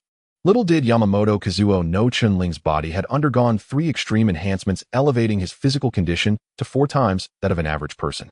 Yamamoto Kazuo's physical condition was merely around 2.5. How could he withstand Chen Ling's full-force strike? In the next moment, Chen Ling's right foot cut through the air with a whoosh, sweeping across like a steel pipe, the force causing the grass on the ground to sway. It's over. The opponent is too strong. Yamamoto Kazuo's face changed dramatically as he realized he had no chance left. With his hands incapacitated, even if his body could withstand the opponent's attack, being discovered meant there would be no escape. Long live the nation. If he fell into the opponent's hands due to his special identity, he would never receive recognition from the domestic authorities. His only fate would be either to be secretly executed or imprisoned until death. He muttered a phrase, then suddenly bit down hard on the drug concealed in his teeth, breaking the capsule and allowing the poison to flow into his throat. His body trembled, and a bluish-black hue appeared on his face. At that moment, Chen Ling kicked him in the face. A muffled crashing sound echoed. Yamamoto Kazuo's body slammed against the ground, spitting out a tooth, his mouth filled with blood, his eyes wide open, devoid of life. His body twitched a few times before becoming still. Is he dead? Chen Ling's lethal strike had reached an intermediate level, allowing him to control his strength with remarkable precision. The force of this kick was at most enough to knock the opponent unconscious, posing no threat to life. Chen Ling approached, pinching the opponent's mouth, black blood oozing out. As expected, a cyanide capsule was hidden within, resulting in instant death when bitten. Captain Wu had once told Chen Ling about spies. They were always prepared to die hiding poison in their mouths to commit suicide if captured. Consider yourself lucky. Chen Ling removed the camera from the opponent's neck and grabbed the silenced pistol. Quickly checking the firearm, he discovered it was loaded with live ammunition. A miniature camera, a silenced pistol, foreign spies. Without needing to think much, he understood the opponent's intent. They were lurking here to gather intelligence on the guard drills. Suddenly, a massive sense of crisis surged over him, and he instinctively dove to the ground. Whoosh! The hot wind brushed past Chen Ling's face with a bullet barely grazing his nose. The opponent has accomplices. Chen Ling hit the ground, rolling to the side. Whoosh! Another bullet whizzed past him, striking the ground and sending up a plume of hot air. After hitting the ground, Chen Ling quickly rolled like a tumbling wheel. Whoosh, whoosh, whoosh. The grass shook continuously, dirt flying everywhere with bullet holes appearing, almost chasing after Chen Ling's silhouette. With a bang, his body crashed into a tree, and before he could stabilize himself, he quickly leveraged his weight to turn and leaned against the trunk, gasping for breath, beads of sweat covering his forehead. If he had been just a moment slower, he would have been turned into a sieve by the opponent's bullets. Chen Ling's physical condition had reached 4, yet even so he couldn't withstand the power of bullets. The opponent's shooting speed is fast, and their accuracy is incredibly high. Chen Ling quickly assessed the situation. Not far from Chen Ling, 2 individuals were hiding in the grass, dressed in camouflage, one armed with a sniper rifle, the other a spotter. The sniper, astonished and frustrated, coldly said, "Yamamoto has fallen in battle, Black Dragon. We must retreat immediately, or it will be too late." Though Matsuno wasn't a top-tier sniper, he had undergone the strictest training and was considered a marksman domestically. In a surprise attack at a distance of less than 500 meters, he had failed to take down the opponent. This was a sniper's disgrace. It was as if the opponent had eyes on their back, dodging the bullets. The bullets were almost chasing him. The key was the opponent's reaction ability and movement speed, which far exceeded his locking time, forcing him to shoot continuously. Each bullet missed by a hair's breadth. It was so frustrating. Now the opponent was hiding behind a large tree, leaving him with no chance at all. We must retreat immediately, otherwise there will be no opportunity for revenge for Yamamoto. He and Yamamoto had grown up together, sharing a deep bond, both aspiring to become the most outstanding spies. As long as they completed this mission and returned home, the country would focus on training them, providing comprehensive training to become even more formidable spies. But now Yamamoto Kazuo had fallen in battle. This was a massive blow for Matsuno. Matsuno and the Black Dragon no longer lingered. They stowed their gear and turned to leave. Just then a series of gunshots rang out in the jungle, shattering the tranquility of the mountains. Several frightened mountain birds flapped their wings vigorously and flew into the sky. This was Chen Ling firing at the sky after removing the silencer. He was acutely aware that this situation was extremely dangerous. He needed to notify his comrades to remain vigilant. Chen Ling was not confident in capturing the sniper lurking in the shadows. The current circumstances were different from those at the border. The enemy was shooting from the shadows, true sniping experts, and there were more than 2 of them. Last time Chen Ling faced only a single centipede in close combat, which was far less dangerous than this time. Just now, if his movements had been even a little slower, he would have met his end. As the gunfire continued, Matsuno and the Black Dragon's expressions changed slightly. We can't escape. Kill. 1 death is worth it, 2 is a profit. They knew all too well that once the situation escalated, they would be surrounded by the troops of the Yen Nation, and there were armed helicopters in the air. There was no way to break out. Moreover, there was another expert who would surely not let them leave so easily. Matsuno's face showed a frenzied expression as he said to the Black Dragon, "The moment we have sworn loyalty to the Empire has arrived." Hi. The Black Dragon's eyes also glinted with cold light. They had embarked on such a dangerous mission with the determination to face death. Matsuno continued, "Our Big Snake ethnic group soldiers have never feared any other soldiers. Let them witness the power and fearlessness of our Empire's soldiers." The 2 men's eyes became fervent. They no longer ran. Instead, they swiftly concealed themselves in the underbrush, quickly establishing a sniping position ready to engage in a life-or-death struggle with the Yen Nation's forces. Matsuno's greatest desire was to take down the opposing expert and avenge Sanben Ichifu. At this moment, in another part of the jungle, footsteps echoed. Hurry, hurry. The sound came from that jungle. This was the warning sentry of the blue side rushing over after hearing the gunfire. The wolf leader had been decapitated, and each of them was burning with rage, wanting to avenge him. Suddenly hearing the gunfire, they thought their own people had discovered the enemy's tracks and hurried toward the sound. Quick, quick, if we don't take care of that bastard, where do we put our faces? If I catch him, I'll definitely skin him alive. This group of old demers had always followed the wolf leader and had never felt so humiliated as today. To let the enemy kill the wolf leader right under their noses and leave without a trace. How could they still claim to be special forces? How pathetic. As they charged at full speed, Matsuno and the Black Dragon, hiding in the bushes, spotted the approaching reinforcements from the Yen Nation. Matsuno let out a low growl.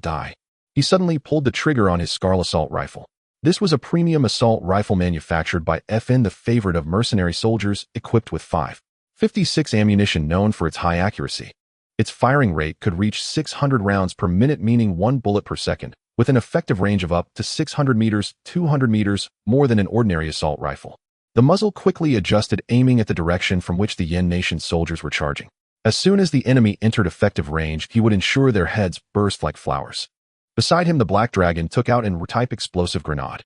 The greatest feature of this grenade is its large lethal area, containing over 300 tiny steel balls. Once detonated, propelled by specially formulated explosives, it could reach an initial velocity of 800 meters per second. It could penetrate a 10mm thick Golden Lion hardwood board from 200 meters away. This was a deadly weapon for group combat. The 2 of them were like 2 hungry wolves ready to go mad, lying in wait for their prey. Ready. Matsuno squeezed the trigger, locking onto a Yen Nation soldier, charging in front through the scope. Just 50 meters away. Suddenly a shout rang out in the mountains. Brothers of the blue side, retreat quickly, retreat quickly. There are enemies here. They are spies with assault rifles and live ammunition. Retreat quickly. Chen Ling noticed the comrades rushing over and urgently shouted. He was acutely aware that during their exercises they had only used blank rounds with a 50-meter effective range that would only cause a slight sting upon hitting a person. Charging in to engage the enemy would surely be a death sentence.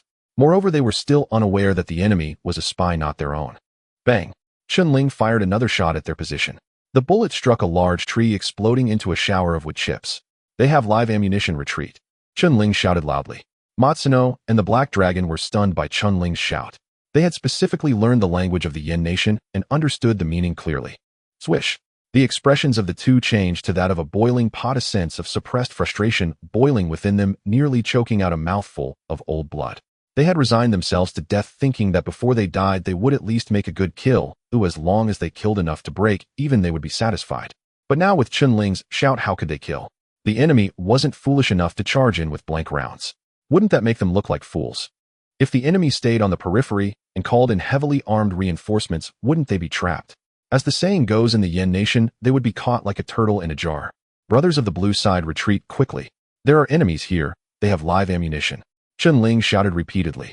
The blue side's Oldtimers about to charge into the woods immediately halted, seeking cover, their expressions grave as they looked at the team leader, the sergeant.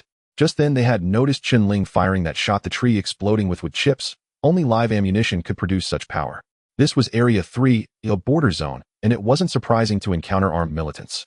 Hadn't there been severe incidents involving armed militants attacking outposts recently? The entire border was under heightened alert. The sergeant's expression was serious as he said, "Retreat, contact the command center." He did not believe that as soldiers they would dare to make such a joke, as it could lead to a military tribunal. Yes. Immediately notify the other squads to stay away from here, call for headquarters, and request reinforcements.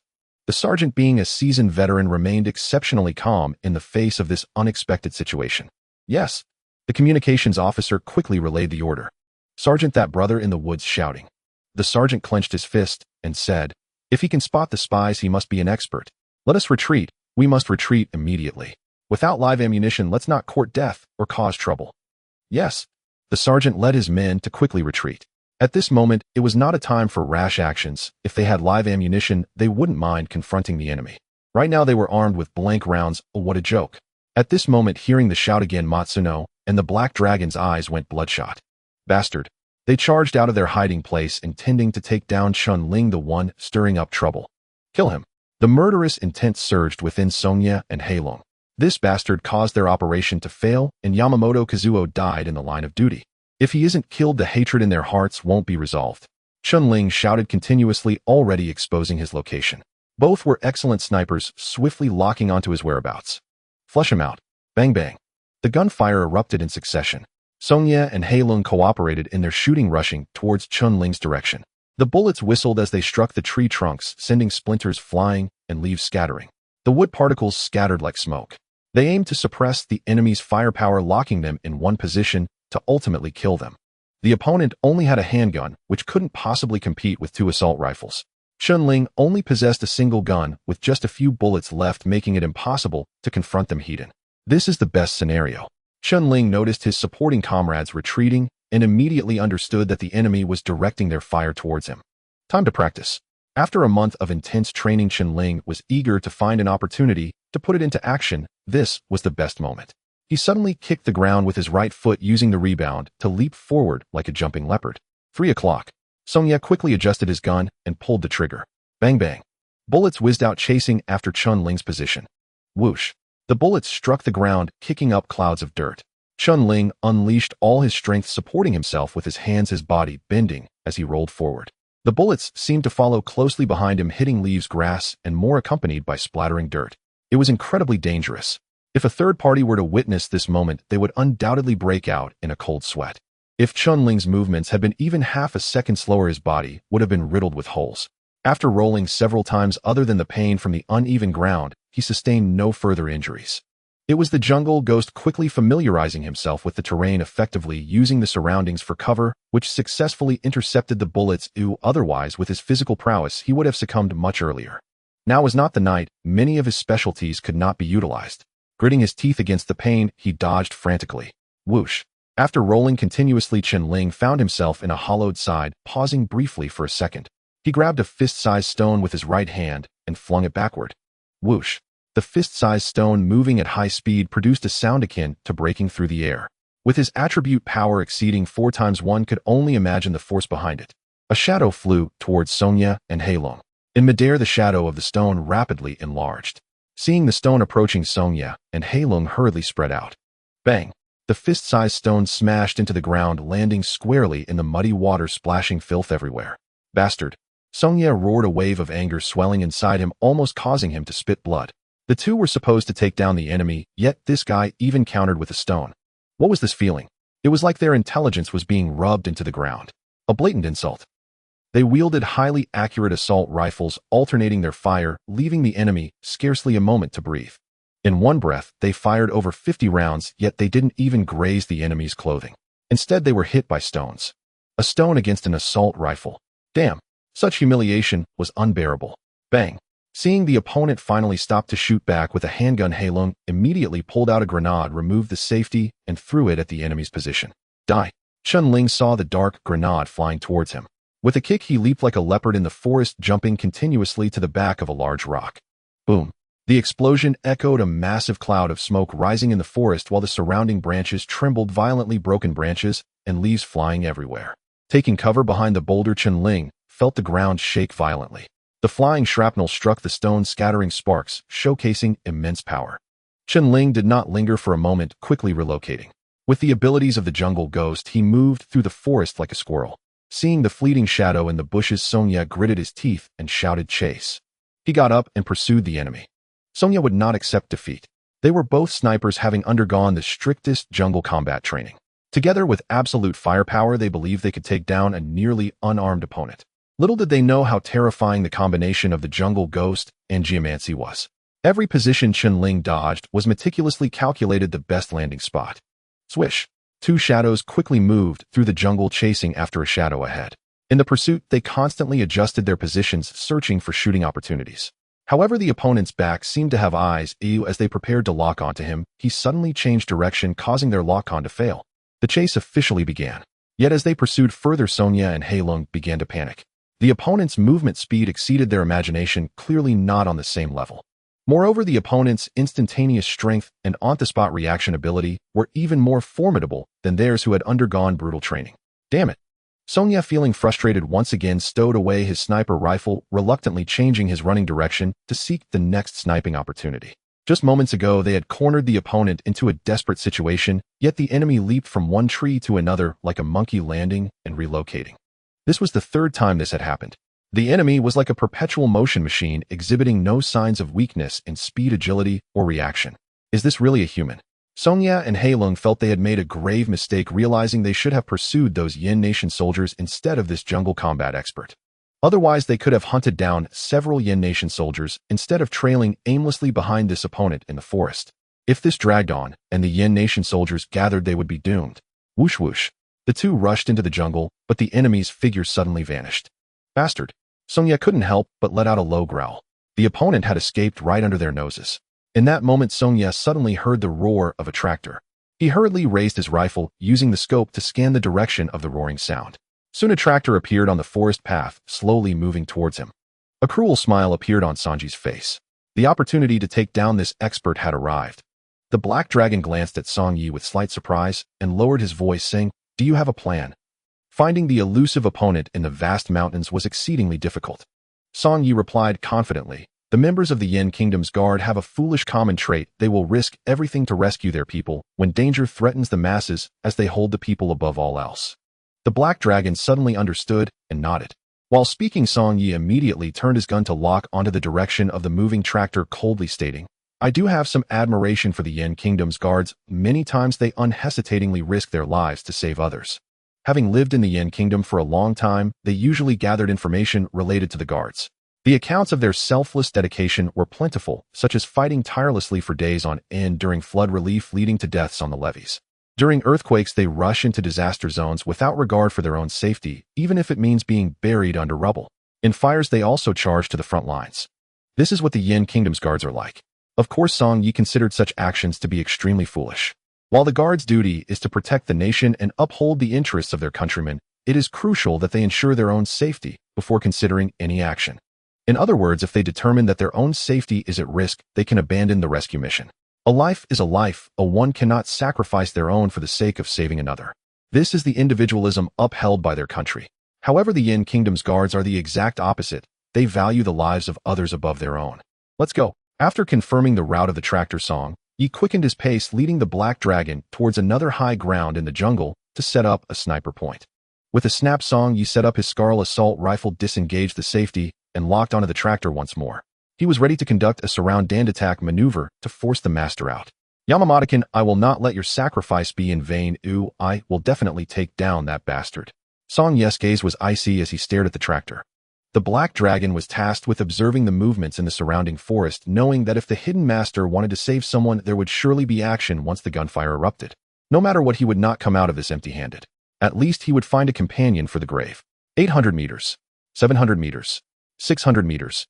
The driver of the tractor was an elderly man in his 60s, wearing a satisfied smile on his face. Today's haul was good. Selling this load of pine resin would earn him a decent sum, enough for his granddaughter's tuition this year. Due to the bumpy road, the hand tractor swayed from side to side. The old man had driven this road for decades, familiar with it, humming a little tune as he went. In these mountains, he often traveled this route. Recently, he heard that a guard exercise was taking place nearby, and he wondered if he might run into some guards and chat with them. After all, he himself had retired from the guard many years ago, and he considered himself an old veteran. Though he was old, his health was still robust. If given a gun, he could still shoot without any problem. Oh no! A blue guard soldier who was lying in ambush in the bushes by the roadside noticed the situation and without a second thought quickly dashed out of the thicket towards the tractor. He had been lying in wait in the forest for news while scouting the surroundings. He never expected a villager to pass by at this moment. Old man, stop. Stop! The blue guard soldier ran into the middle of the road, waving his arms to signal the elderly man to halt the tractor. The old man hurriedly braked, looking at the blue guard soldier with confusion, quickly recognizing him as a guard, and exclaimed in surprise, "Comrade, what's wrong? Is it not allowed to pass through here?" He knew that a guard exercise was taking place in the area, but he believed he wasn't obstructing them. The blue guard soldier quickly replied, "Old man, this area is under guard lockdown. Please retreat." Suddenly, the blue guard soldier's expression changed, his sharp gaze catching the reflection of the sniper scope. He turned his head abruptly to see a figure lying in ambush on the slope behind him, along with the dark muzzle of a gun. Not good. The blue guard soldier had no time to think further and immediately lunged toward the old man. Thud! His body shook violently as blood spurted from his right leg. He stumbled and, through excruciating pain, tackled the old man to the ground, pushing him into the weeds on the nearby slope. The old man did not understand what was happening. The blue guard soldier shouted loudly, "Get down! Get down! Quickly get down! There's danger, get down now!" As he shouted, he struggled to roll over, trying to use the tractor to shield himself from view. Thud! Another bullet tore through his right arm, bursting forth a spray of blood. Had he not acted quickly, the bullet would have hit his heart. The old man watched in shock as blood gushed from the blue guard soldier's body, instantly realizing that this comrade had rushed out to save him. The old man looked at the guard lying in a pool of blood, his eyes instantly turning red, saying, "At my age, death is just death. You should run. You're still young, but it's not worth it." The blue guard soldier's limbs were injured, and he lay there struggling to move forward. Seeing the old man's eyes glistening with tears, he forced a smile and said, "I won't die. You hide well and don't move. Dying on the battlefield as a guard is honorable. Besides, look at me like this. How can I still run? You just stay hidden and don't come out. My comrades will avenge me." The blue guard soldier gritted his teeth, enduring the intense pain as he strained to move his uninjured leg and arm. The old man shook his head vigorously, saying, "It's really not worth it. I've one foot in the grave already. You're still so young, just a few years older than my granddaughter. You have a long life ahead of you." He knew that he could not dissuade the soldier. When he was young and in the guard, he had the same thoughts. Persuasion was futile. What are the people's soldiers? They will not leave danger to the masses. Their only concern is the safety of the people. When floods come, they will jump into the water without hesitation, using their bodies as a barricade to seal the breach and form a human wall. When bridges collapse, they will lie down, using their bodies as bridges. Wherever the danger is greatest, there will be their figures. This is what the Yin Kingdom's guards are. Even if the sky falls, they will be the ones to hold it up. At this moment, Song Yi, lurking in the jungle, grinned, maliciously fixating on the struggling Yin Nation guard in a pool of blood, coldly stating, "Hey Lung, do you see? This is a foolish approach. To save an old man on the brink of death, they would unhesitatingly sacrifice many lives. Such is the foolishness of the Yin Nation guards. This method works, well, doesn't it?" He wore a smug expression, watching the forest, certain he could draw that guy out. This is the greatest weakness of the Yin Nation guards. As long as he seized this weakness, no matter how passive the situation became, he would have the opportunity to maximize the outcome. This time, he aimed not only to eliminate the bastard who had thwarted their plans, but also to kill more Yin Nation guards, making them pay a heavier price. Hey Lung nodded. Boom. The gunfire erupted again, bullets striking the ground near the blue guard, sending dirt flying and creating a crater. Song Yi did this on purpose. His goal was to lure out the people hiding nearby, taking them down one by one. Almost simultaneously, the bushes by the roadside shook violently, and a figure shot out like an arrow, landing on the ground and then rushing toward the injured blue guard. It was Chen Ling. The power in Chen Ling's body erupted to its peak, his leg muscles straining to the point of tearing. His speed resembled that of a hunting cheetah leaping forth. "He's out." He Lung, responsible for observation, immediately alerted everyone as he spotted the shadow racing from the bushes. Song Yi snorted coldly. Foolish Yin people, they've indeed shown themselves to die. The appearance of this guy had caused their mission to fail, and Yamamoto Iki had perished, plunging them into crisis. They had been undercover in the Yin Nation for 3 years, setting everything up for 3 years, and were on the verge of reaping rewards. Instead, they ended up in their current predicament. They were unwilling to accept this. Their opponent must die. Rat-a-tat-tat. Song Yi turned his gun to lock onto the figure, frantically pulling the trigger. Bullets rained down on Chen Ling.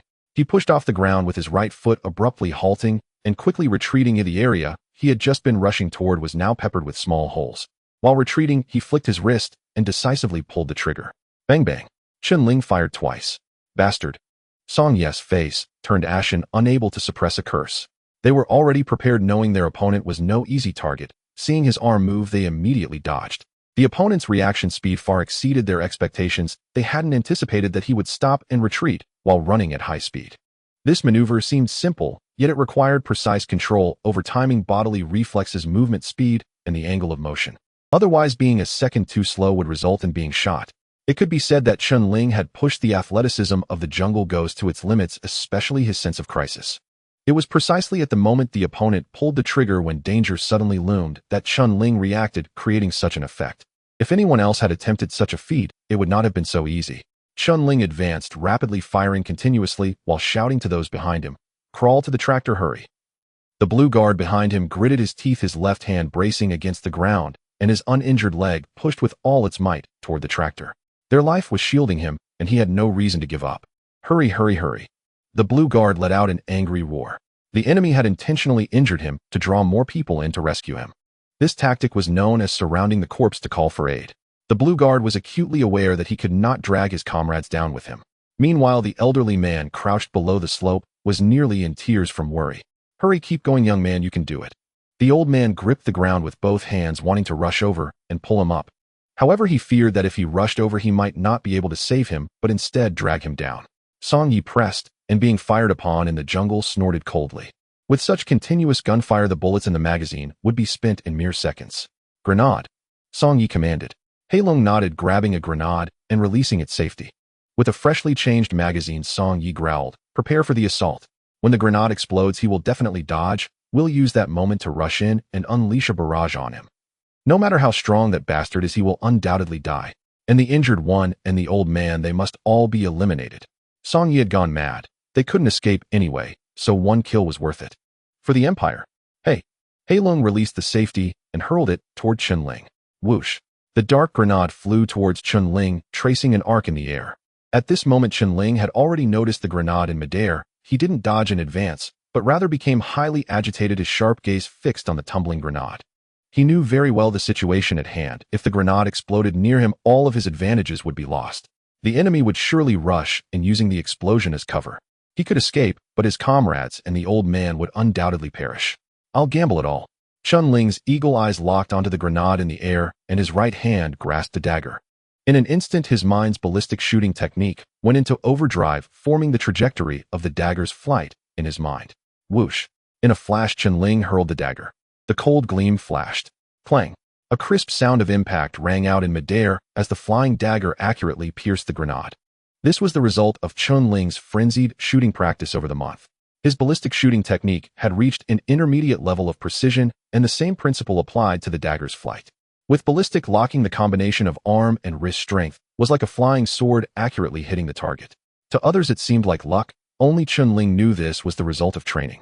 At the moment the dagger was launched, Chen Ling's legs exerted force, once more charging toward the two like a runaway horse. Song Yi and Heilong, preparing for the assault, saw the grenade just flying up, and a dagger shot out in midair, hitting the grenade. "What the hell?" Song Yi exclaimed. How could this be possible? Was it the martial arts that the Yin nation spoke of? This was a distance of over 50 meters, and the grenade was only as big as a fist, flying at high speed in the blink of an eye. The opponent threw a flying knife and hit it. What a ridiculous joke. It must be luck, absolute luck. Song Yi and Heilong's faces darkened to the extreme. The grenade was intercepted midair, falling directly near them. The two exerted all their strength, diving into the nearby jungle. Boom! A tremendous explosion echoed, shaking the mountains and forests with a cloud of smoke rising around them. The earth flew and rocks scattered, instantly engulfed in smoke. Accompanied by the explosion of a grenade, a massive fireball rolled forth, generating a powerful shockwave. The surrounding trees and grasses swayed violently. The black dragon rolled forward, repeatedly attempting to evade the shockwave, but it was too late. The searing heat of the wave crashed into him, causing his blood to surge, and he spat out a mouthful of blood. Bang! As the black dragon fell to the ground, a gunshot rang out. In the next moment, he felt a tearing pain surge from his forehead. The world spun, and everything before him turned blood red. The bullet pierced his forehead, creating a gaping wound. Lord Black Dragon. Matsuno roared, his anger boiling over. He immediately swung his gun around, aiming to lock on at Chen Ling, but it was too late. Chen Ling shot first. Matsuno could only retreat again to avoid the bullet. Chen Ling charged forward, having just fired his last bullet. Had it not been for the grenade explosion affecting the actions of the Black Dragon and Matsuno, giving Chen Ling the chance to close the distance, his situation would have been dire. One could say that the reversal of the situation was entirely due to the Black Dragon's efforts. Matsuno rolled out from behind a large tree, just raising his gun, when a dark object flew towards his forehead, leaving a black line protruding from his brow. This was the second time. He hurriedly dodged. The object was none other than the pistol in Chen Ling's hand. In the blink of an eye, the bare-handed Chen Ling rushed over his hand wrapped in cloth, grasping the barrel and pulling forcefully. Matsuno's body was involuntarily pulled, and he immediately let go to grab the pistol at his waist. Chen Ling was faster. He lunged forward, raising his right fist to smash into Matsuno's face. Bastard. Matsuno faced Chen Ling's fierce punch, quickly retracting his hands to block. Unexpectedly, Chen Ling suddenly withdrew his fist, using his legs to push off the ground, launching himself into the air with his right leg sweeping toward Matsuno. A black line rose from Matsuno's forehead as he once again used both hands to block. The speed of his opponent's attacks was too rapid. He could only defensively endure. Smack! A heavy collision sound echoed. Pain surged through Matsuno's hands as a tremendous force struck them, surging into his body. He couldn't withstand the oncoming force, like a swing flung upwards, crashing into the nearby underbrush. Crash! The sound of branches snapping echoed as his body collided with them. Matsuno's clothes were shredded by the branches, and his face, arms, body, and legs were marked with countless wounds, his internal energy rolling, nearly suffocating him. What terrifying power! The force unleashed by his opponent was akin to a raging bull from the country of Spurl. Matsuno suppressed his internal energy, struggling to stand, but before he could steady himself, the howling sound returned. Bastard, how can you be so strong? Under a full-force strike, there should be a moment of vulnerability, yet you don't even pause to catch your breath before attacking again, and the speed is no slower than before. How could a member of the Yen Nation's elite guard possess such skill? Matsuno, a combat elite, had once undergone the most rigorous training from the Special High-Tech Department, his physical capabilities far exceeding those of ordinary people. Yet before his opponent, he felt like a child. They had previously studied the physical condition of Yen Nation's elite guards and had never encountered such a freakish existence. In their eyes, Yen Nation's elite guards were mere Boy Scouts. They'll fight back. Matsuno grit his teeth, leaping forward with the ferocity of a dog pouncing on its prey, rolling swiftly after landing. This was a dodging maneuver developed during his training in the Special High-Tech Department, effective for evading attacks, albeit with a slightly awkward posture. Swish! Matsuno's body rolled swiftly across the ground, quickly becoming a muddy figure. Of course, in a desperate situation, his speed was indeed quite rapid. However, this was far inferior to Chen Ling's speed gained from his frenzied training after signing in as the Jungle Demon. Chen Ling's figure moved like a leopard in the mountains, closing in with several leaps. At that moment, a whirring sound suddenly filled the air. This was the sound of a military helicopter's propeller spinning at high speed, causing turbulence. Reinforcements from the Yen Nation's support unit had arrived. Pitter-patter. The surrounding forest echoed with the sound of dense footsteps, clearly a large number of armed personnel rushing in to completely seal off the area. Upon hearing these sounds, Matsuno immediately understood he had no chance left. Bastard. Matsuno was filled with regret. If he hadn't thrown that grenade, relying on their fierce firepower, they could have definitely taken down their opponent if they had held out just a bit longer. Who would have thought that Bastard would react so quickly with such accuracy in shooting the knife that knocked down the grenade, causing it to explode right above them? Such tactics had exceeded their imagination. I'll take you down with me. Matsuno suddenly stopped, turning to face the charging Chen Ling. Smack! Just as he got up, Chen Ling kicked him in the chest midair. Matsuno flew back, spitting blood as he soared. With a face contorted in rage, Matsuno, disregarding the intense pain in his body, desperately grabbed for the pistol at his waist, pulling it up with his last ounce of strength, aimed at Chen Ling. Die! But before he could pull the trigger, Chen Ling spun around his right leg, striking Matsuno's wrist. With a loud smack, the pistol was kicked several meters away. His wrist made a cracking sound as bones broke. "Ah!" Matsuno cried out in heart-wrenching pain, completely losing hope. At this point, he had lost all chance of taking his opponent down with him. He had no choice but to face death. If captured by the opponent, his fate would be worse than death. Long live the Empire. In despair, Matsuno bit down on the potassium cyanide poison, the liquid flowing down his throat. In the next moment, his body convulsed and his eyes bulged. Blood oozed from his eyes, ears, nostrils, and mouth as he bled out from all 7 orifices. Seeing his opponent convulse on the ground, clearly having poisoned himself to death akin to the first enemy, Chen Ling finally let out a sigh of relief. Just as he relaxed, Chen Ling felt a wave of dizziness. The once taut nerves loosened, and he suddenly felt a sense of weakness. Despite his physical capabilities being 4 times that of an ordinary person, he was still human, not a god. Such frenzied high-intensity combat, coupled with risking himself to save others, had drained him considerably. Leaning against the tree trunk, he did not collapse. A faint smile appeared at the corner of his mouth as he murmured, "This time, no one has sacrificed." "Quick, there's movement over there, hurry." A familiar accent rang in Chen Ling's ears. Rustling sounds emerged from the bushes as the grass on the ground swayed and droplets of water remaining on the leaves fell to the ground. A group of special guards clad in camouflage, armed with 95 assault rifles, cautiously advanced forward in a battle-ready posture. Leading the charge was Fan Xian. He had just rescued Long Zhan and others, arranging for them to be sent to the hospital for emergency treatment, and before he could catch his breath, he received news of a spy infiltrating their ranks. They rushed here without stopping, their legs nearly giving out. At this moment, Fan Xian felt an indescribable sense of frustration. This exercise was far too bizarre. After a perfect start by eliminating the 128th Squadron, they encountered a series of misfortunes. First, a remnant of the 128th Squadron blew up the ammunition depot, followed by the Dragon God assault team being attacked by toxins, resulting in casualties, and then inexplicably, they were taken down themselves. Now a spy had suddenly emerged, turning the exercise into real combat. This was the most frustrating exercise Fan Xian had ever experienced. Nevertheless, despite the complaints, he and his team moved cautiously, their expressions grave. This way. After pausing for a few seconds, Fan Xian waved his hand and continued onward. Various chaotic traces appeared in the jungle. To an ordinary person, there would be no clues, but for the special guards, these signs indicated that a perilous battle had taken place here. The further Fan Xian tracked, the more astonished he became. Judging from the signs of the fight, it was difficult for ordinary guards to reach this level, as they were unarmed and faced fully equipped spies. Under such circumstances, the opponent could still maneuver skillfully, showing no signs of weakness. Even the special guards might not be able to achieve this. The opponent seemed more like a master of jungle warfare, with each hiding spot chosen with utmost cleverness. Most importantly, the opponent's speed was incredibly fast, moving through the jungle like flowing water.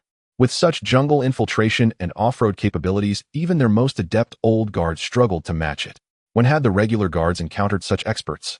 Everyone moved forward cautiously, forming a combat formation, aiming their rifles at the surroundings, fingers poised on the triggers, ready to fire at the slightest sign of movement.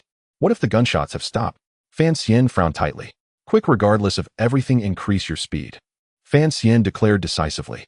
This was the territory of the Yen Nation. Any invading enemy must be eliminated. Yes. Everyone immediately quickened their pace, and an invisible aura of killing intent erupted. 8 minutes later, Fan Xian and the others arrived at the final guard area. Stay alert. The reconnaissance guard responsible for the front line was the first to notice the situation. Swish. Everyone immediately aimed their rifles at the forest ahead, where a bloody corpse lay on the ground amid a disordered forest, and another body lay less than 20 meters away. It was Song Yi and Hei Long, people from the Beihai Nation. Fan Xian squinted, instantly recognizing the body by its short-statured dog-like appearance and the very distinctive facial features. They were actually killed. Impressive. One body had a bullet hole in its forehead, dead on the spot, while the other bled from all 7 orifices, evidently poisoned, clearly forced to commit suicide. The spies of the Beihai Nation were all skilled. Even unknown was a challenge, yet the opponent managed to achieve a kill while at a disadvantage, truly remarkable. Find someone, they must be alive. Fan Xian was eager to know who possessed such capabilities. This was undoubtedly a great prospect for the Wei King. Everyone quickly dispersed. Over there, someone suddenly shouted. The crowd's gaze immediately followed the direction, spotting a blood-soaked individual leaning against a tree staring at them. It was Chen Ling. His face was pale, severely exhausted, and already worn out, yet his eyes shone with a fierce light, sharp as a dagger. He was desperate for sleep, but this was the battlefield. He didn't want to see anyone else sacrificed, like his squad leader Old Yang or Old Jiang. Therefore, he told himself that he absolutely could not collapse before seeing his comrades again. When Chen Ling saw Fan Xian and the others, a faint smile appeared at the corner of his mouth. "You finally came." His vision darkened and he fainted. Chen Ling had rushed from the hospital without any rest, diving straight into the exercise. To infiltrate behind the blue side, he endured conditions that ordinary people could not bear, hiding beneath the scorching transport vehicle, nearly burning his palms. To evade the blue side's pursuit, he jumped into the icy river, soaking for more than 2 hours, and after shaking off their chase, he engaged in a battle of wits with a group of blue guards, successfully decapitating Fan Xian and Long Tu Huijun. By this point, Chen Ling was already very tired. In this situation, facing the encirclement of 3 spies from the Beihai Nation, he was fighting solely on willpower. Fighting against 3 spies from the Beihai Nation, he was walking on the edge of a knife. His stamina and spirit had been completely exhausted. If he relaxed, he wouldn't be able to hold on. Quick! Fan Xian was the first to rush over while everyone quickly spread out guarding Fan Xian on all sides. Fan Xian dashed to Chen Ling's side, quickly checking his body and lifting him up. Immediately notify the medic that someone needs urgent care. Report to the command center. Crisis resolved. Yes. Document the traces here. This is valuable combat experience. Yes. Take the bodies out and as quickly as possible determine their identities. Also bring in the guard dogs to search for any hidden classified items the opponent may have. Understood. Move out. Fan Xian commanded. Everyone immediately split off to act. Fan Xian then carried Chen Ling toward the edge of the jungle. This kid is impressive. He single-handedly took down spies from the Beihai Nation, yet has managed to hold on until now without collapsing. Earlier propped against the tree, the look in his eyes was clearly that of a warrior. Which means if this kid hadn't seen his comrades arrive, he would likely still be attacking like a crazed, starving wolf, striking without hesitation upon the appearance of an enemy. What kind of soldier must one be to possess such ferocity? Moreover, the opponent appeared to be a rookie guard. How could someone so young have such a fierce demeanor? What kind of training did they undergo? This kind of ruthlessness is only forged through repeated life-and-death battles among blue guards. To see it in a rookie is utterly unscientific. And this kid's attire resembles that of the 128th Squadron. Was he the last remnant? Fan Xian's heart suddenly trembled. Could it really be this kid? If so, things would be serious. His actions had already alerted the inspection team. The captain of the inspection team was gathering evidence and planned to hold a meeting right after the drill to analyze his behavior and determine if it was extreme. What kind of place is the inspection team? It is where discipline is enforced, wielding the sword of justice to monitor and correct the guard wielding great authority. Once they set their sights on someone, it can become very troublesome. Let alone Fan Xian's reputation, even the dragon heads would not grant him any favors. This time during the drill, this kid was truly impressive. Not to mention, just the use of poison to attack got him caught by the inspection team. Moreover, it is said that this kid even found a way to trigger a mudslide, causing serious disruption to the Blue Command Center, nearly resulting in a major incident. On a smaller scale, he broke Zhang Bing's hand and stuffed a stinky sock in his mouth, which is clearly excessive behavior. What a headache. He was furious after being taken out by this kid, but who would have thought that he would turn around and achieve such great merit? It's not easy. When did the 128th Squad have such a fierce person emerge? Fan Xian had visited the 128th Squad several times and was somewhat familiar with their situation. Among the newcomers, He Chun and Wang Yin stood out, but this kid was clearly far superior to them. Not only is he impressive, but he's also ruthless. Who would have thought this kid could sneak into the arms depot by mixing with the exhaust of a hot transport vehicle and blow it up? He even used poison to eliminate a group of Blue Guard soldiers and knew how to manipulate the terrain to create a mudslide. The inspection team specifically dispatched drones, and the footage captured the entire incident, all orchestrated by this kid. Now this kid took on 3 and eliminated 3 spies from the Beihai Kingdom. It's terrifying to think about. Fan Xian contemplated for a moment and directly contacted Governor Zhao. Upon learning that there were spies from another country infiltrating during the drill, firing shots and attempting murder, Governor Zhao was furious and immediately notified the drill headquarters, announcing the suspension of the drill and ordering the Dragon Tooth Special Forces to switch from a drill to real combat. Now everyone was waiting for the latest news. Governor Zhao, who had been anxiously awaiting updates, immediately asked upon receiving Fan Xian's communication, "This is Zhao Zongbai. What is the situation?" "Report, sir, the situation has been clarified. 3 unidentified armed personnel appeared, and a Blue Guard soldier from the Dragon Tooth was shot in the left leg and right arm while protecting an elderly man who suddenly appeared from the mountains. He is not in life-threatening condition. The other party intends to encircle the body and attack." Swish. The expression of everyone in the command center turned serious upon hearing the words "encircle the body and attack." The senior officers present were all veterans who had been on the battlefield and had encountered such scenarios many times. On the battlefield, in order to protect their comrades, or even to retrieve their comrades' remains, many lives were sacrificed each time. Once during a battle on high ground, the remains of a commander from Yen Nation were hung up by the enemy as a form of provocation. The soldiers of Yen Nation witnessing this scene were filled with rage, charging into battle under heavy fire, suffering heavy casualties, yet none retreated, willing to sacrifice everyone if necessary. Because in such situations no soldier can bear to watch their comrade be humiliated. Damn it. Who on earth dares to commit such acts on our territory? This is a serious provocation against us. The strategist beside them exclaimed angrily. A wave of anger surged within everyone. The enemy was too arrogant, openly taking armed action during the drill, thinking Yan Nation was an easy target. Governor Zhao's face turned ashen. How was the situation resolved? Fan Xian replied. At a critical moment, a soldier from the red side charged out, directly rushing towards the spies, drawing their fire to cover the retreat of the injured soldier. While the soldier from the red side was dodging the enemy's concentrated fire, he retaliated with his handgun, but for some reason the spies threw a grenade to attack, which exploded in midair, instead affecting themselves. Seizing this opportunity, the soldier from the red side charged towards the spies, but the details of what happened next are unclear. By the time we arrived, all the spies had been eliminated. The earlier situation was recounted to Fan Xian by the elderly man and the injured Blue Guard soldier. What is the condition of the soldier? The injuries are not severe, he has lost consciousness. I am taking him back now, Fan Xian said.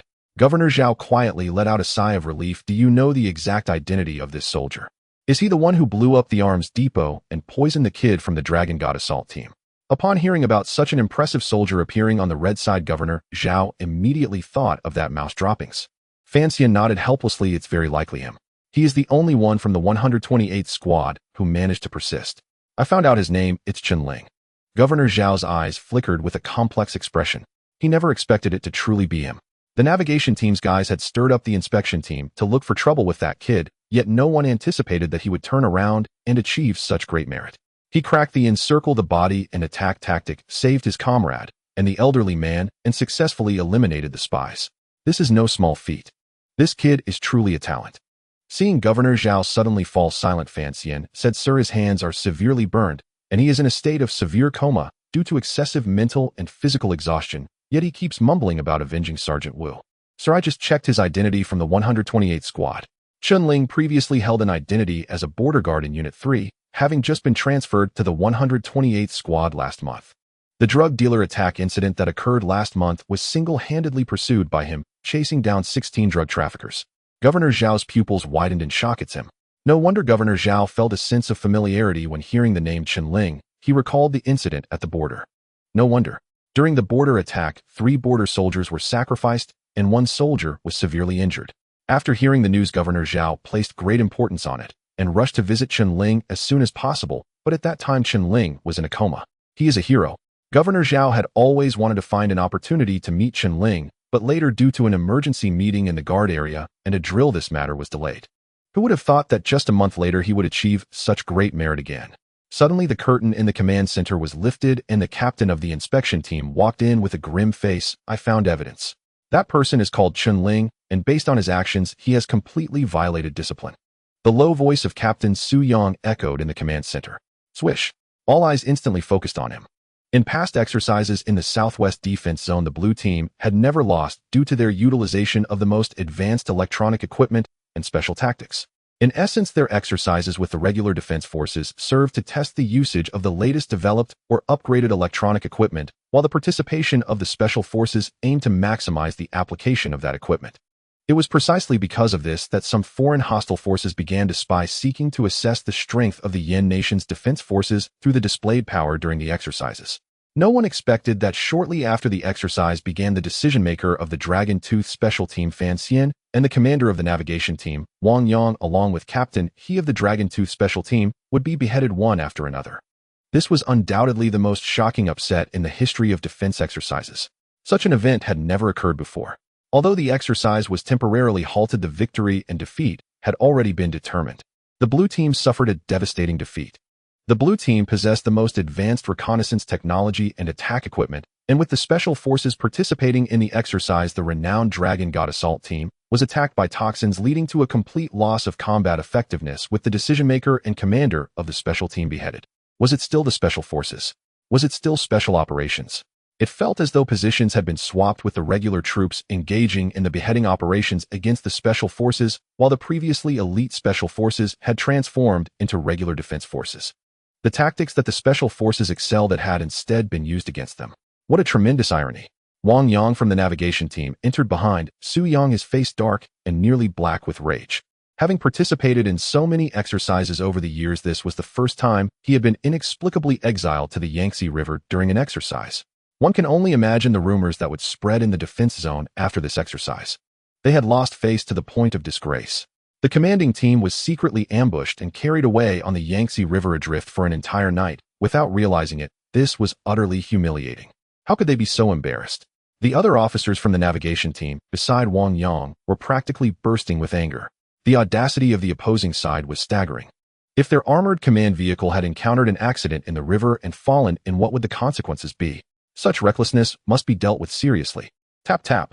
Another team from the inspection squad entered, consisting of those who had been bitten by toxins while assisting in the rescue of the Dragon God assault team, many with bandages on their foreheads. They were here to be witnesses. Long Zhan was among them, filled with pent-up frustration. Their collective arrival aimed to confront the one who had schemed against them. Su Yang strode toward Governor Zhao, standing at attention and saluting, saying, "Sir, our inspection team is prepared to conduct a preliminary review discussion regarding a comrade whose actions during this exercise were excessively aggressive, and we would like to invite you to participate." Review. A flicker of anger flashed in Governor Zhao's eyes. He had heard clearly that they intended to investigate Chen Ling. In this exercise, there is a warrior filled with passion and a strong sense of justice and mission, who bears responsibility and commitment and possesses an indomitable spirit. In a situation where there was almost no hope, one individual turned the tide of a battle, creating a miracle. Without firearms, he annihilated a fully armed spy team, ensuring that our exercise information was not leaked, and during the battle, he selflessly saved his comrades and innocent civilians caught in the crossfire. Such a warrior deserves first-class merit without question. And you still want to investigate? Still want to judge? Who gave you the audacity? Swish. Su Yang's expression drastically changed as he felt the fury radiating from Governor Zhao. What was going on? How did it involve spies? Awarded first-class merit. Wasn't he the one who had harmed numerous comrades with toxins? Wasn't he responsible for causing a mudslide that nearly resulted in tremendous losses for the defense forces? Su Yang's expression shifted repeatedly. This reversal was quite significant. Long Zhan and the others wore complex expressions. They only knew that the exercise had suddenly been interrupted and assumed it was due to the appearance of numerous toxins in the forest, unaware of the espionage infiltration. Governor Zhao continued, "The exercise is akin to real combat. While we must consider the lives of our comrades, he is just one person. Why shouldn't he utilize his specialized skills to fight, doing everything possible to severely damage the blue team? As a defense force member, if he lacks the confidence to resist to the death, then what right does he have to be a defense force member? Should he simply surrender to the special forces? And you sit on advanced combat equipment, the most experienced team, your combat prowess thousands of times greater than the opponents, yet you still allow yourselves to be led in circles by them. What face do you have to judge him?" Long Zhan's heart trembled, while Wang Yang and others felt as though struck by lightning. The opposing side had only had one person from the beginning, like a lone wolf fighting against overwhelming enemies. In such circumstances, what could he do? Governor Zhao looked at everyone, saying, "I have watched the video." He faced the special forces, the navigation team, the mechanized infantry, and the command center of an entire division. Why shouldn't he use special means? "Long Zhan, I asked you, did he not remind you not to move?" Long Zhan's face flushed red as he recalled Chen Ling's initial words advising not to disturb the toxins and to ensure their safety, yet he had treated them as mere whispers. Now, upon reflection, after the torch was lit, the surrounding toxins did not retreat. Instead, they attacked them with even greater frenzy. Clearly, they had been frightened by the torch. Long Zhan nodded and said he did. The sniper team, Yin Wang and his partner, heeded the warning and remained still, resulting in no harm. Yet you insisted on moving, even using torches to drive them away, which prompted the toxins to panic and launch a frenzied attack. As special forces members, could you not maintain this level of composure when facing toxins? Long Zhan felt so constrained that he was momentarily left speechless. Governor Zhao's gaze was piercing as he declared, "And you call yourselves the most elite defense forces, the first line of defense for the motherland, and the last line of defense. Do you even have the right? You were afraid. You were scared." Long Zhan hesitated, steeling himself to say, "Report, we had no way out." Governor Zhao directly interrupted him, saying, "What do you mean, no way out? I observed the video closely. There were several gaps through which you could escape the encirclement. You gave up and created chaos." Everyone looked at each other, left speechless. Long Zhan's face was flushed, his head bowed, his shoulders trembling slightly. Su Yang from the inspection team was initially full of confidence, intending to catch a typical case, but was struck as if hit by lightning. "Report that mudslide." Governor Zhao snorted coldly, saying, "Was that a mudslide? That was merely a small landslide." Director Zhao stared at Su Yang and said, "I do not want to hear such words again. Go back and write me a report. I want to know what the principles of the inspection team are.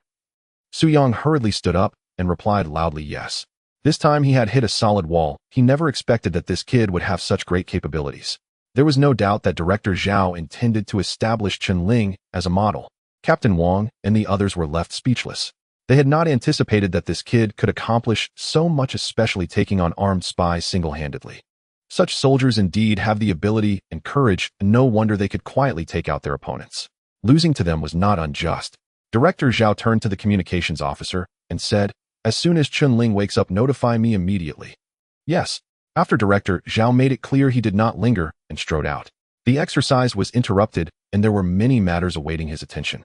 While Director Zhao was busy handling affairs, Chen Ling, who was in a deep sleep, had already been sent to the Southwest Military District General Hospital for emergency treatment. It was not until the next morning that he finally regained consciousness. As soon as Chen Ling woke up, the hospital immediately reported to the military. Upon learning this, Director Zhao promptly set aside his work and rushed to visit Chen Ling. He wanted to see what kind of person this young lad who had continuously achieved military exploits truly was. At this moment, outside the hospital corridor, many old members of the Dragon God Assault team were gathered.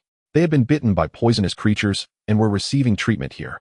After receiving the corresponding antivenom, their conditions had stabilized, and after a period of observation to confirm that there were no other issues, they would be discharged. "Hello, Director." Upon seeing Director Zhao's sudden arrival, they all stood at attention and saluted. Director Zhao nodded and then went directly to inquire with the nurse. After learning about Chen Ling's hospital room, he headed straight there. Is it true? It actually stirred the director. But that kid really has some skills. He managed to attract so many poisonous creatures in such a short time. Another person expressed admiration. Speaking of this, everyone recalled the situation in the jungle last night, feeling a chill in their hearts. There were poisonous snakes and insects everywhere, covering the entire forest, as if responding to the others' call. They were all skilled in jungle warfare, knowing how to utilize the mountainous terrain for combat, but they had never heard of using these poisonous creatures to launch an attack. It is said that certain ethnic minorities like the Wu clan have individuals who can communicate with snakes and even control them, but their numbers are limited. The simultaneous appearance of thousands of poisonous snakes like yesterday was simply unnatural. Moreover, there were various poisonous spiders, centipedes, and other toxic creatures, seemingly all under the opponent's control. Such abilities applied to special operations would undoubtedly be a lethal trump card. You all might not know, but I heard from my comrades in the information department this morning that during yesterday's exercise, after learning the specifics, Director Zhao expressed on the spot that he wanted to visit personally. Everyone exchanged looks, completely convinced. After a while, an old member asked in confusion, "Isn't this kid from the regular defense team? How come he's so impressive? Why didn't he join the special forces?" "Who knows? Don't tell me he performed exceptionally well." An old member chuckled and said, "Exceptional performance? I doubt it. I heard he just transferred to the 128th squad not long ago. I have a little insider secret. Do you want to hear it? Hurry up and say it. Don't keep it to yourself like a girl. Quick, what's the secret?" The group's curiosity was ignited. This kid seems to have quite a secret, otherwise how could a newcomer cause such upheaval during a large-scale exercise and essentially turn the tide for the red team? Due to the suddenness and significant impact of the incident, only relevant units of the combat defense team were aware of the situation. Let me tell you, that kid was transferred from the border outpost. Instantly, everyone's faces showed admiration. The resentment they had felt earlier vanished completely. For them, as defense team members, they admire the strong. At this moment in the hospital room, Chen Ling was unaware of the discussions among the old members. Seeing Director Zhao and the others walk in, he immediately sat up, raising his hand wrapped in white bandages in salute. "Hello, Director." With a swish, Director Zhao returned the salute and strode to Chen Ling's bedside, addressing him loudly, "You are a wounded soldier. Do not worry about such formalities. How is your hand? Is it feeling better?" Chen Ling replied, "Thank you for your concern, Director. It's much better now. I have no major issues." Director Zhao nodded, then turned around and took a beautifully crafted metal box from the hands of another officer behind him.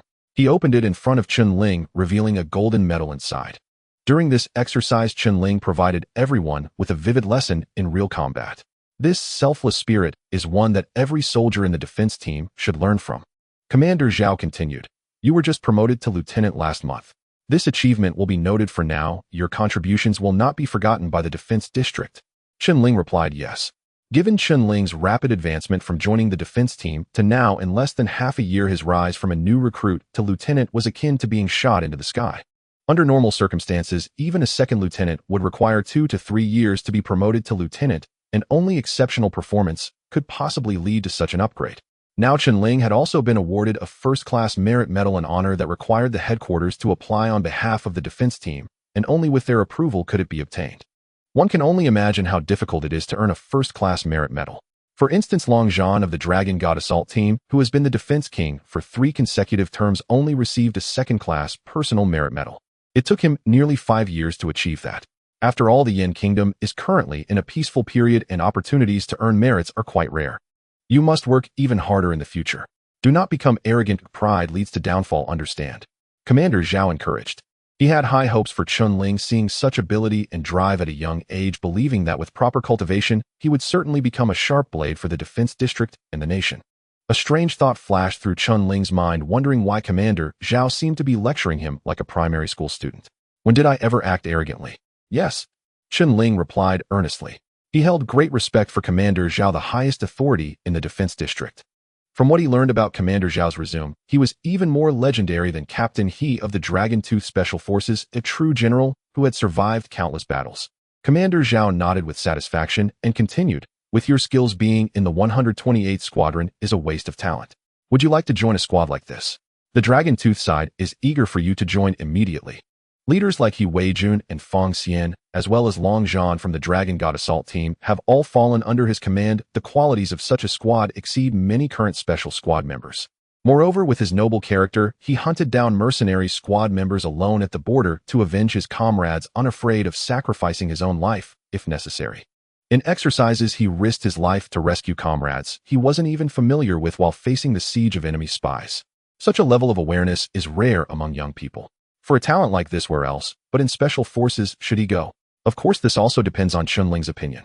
Chen Ling did not expect Commander Zhao to proactively mention entering the special forces. I will follow the superior's arrangement, Chen Ling said. Commander Zhao smiled and said, you little rascal, if I say you are naive, now you speak so well. If I say you understand, well, you really dealt quite a blow to Comrade Zhao, stuffing her mouth with socks, you rascal. Impressive. Zhao Bing is quite famous at the defense headquarters. She is responsible for researching electronic reconnaissance systems, which Commander Zhao values highly and supports vigorously. In this exercise, her reconnaissance system showed its capabilities, assisting the navigation battalion in destroying the 128th Squadron's Ho E-200, fully demonstrating its superiority. However, no one expected that Zhao Bing would ultimately fall to Chen Ling's hands. Upon hearing this, a few officers around couldn't help but laugh. This kid is truly fierce. Even against a beauty like Zhao Bing, he can strike hard without a shred of pity.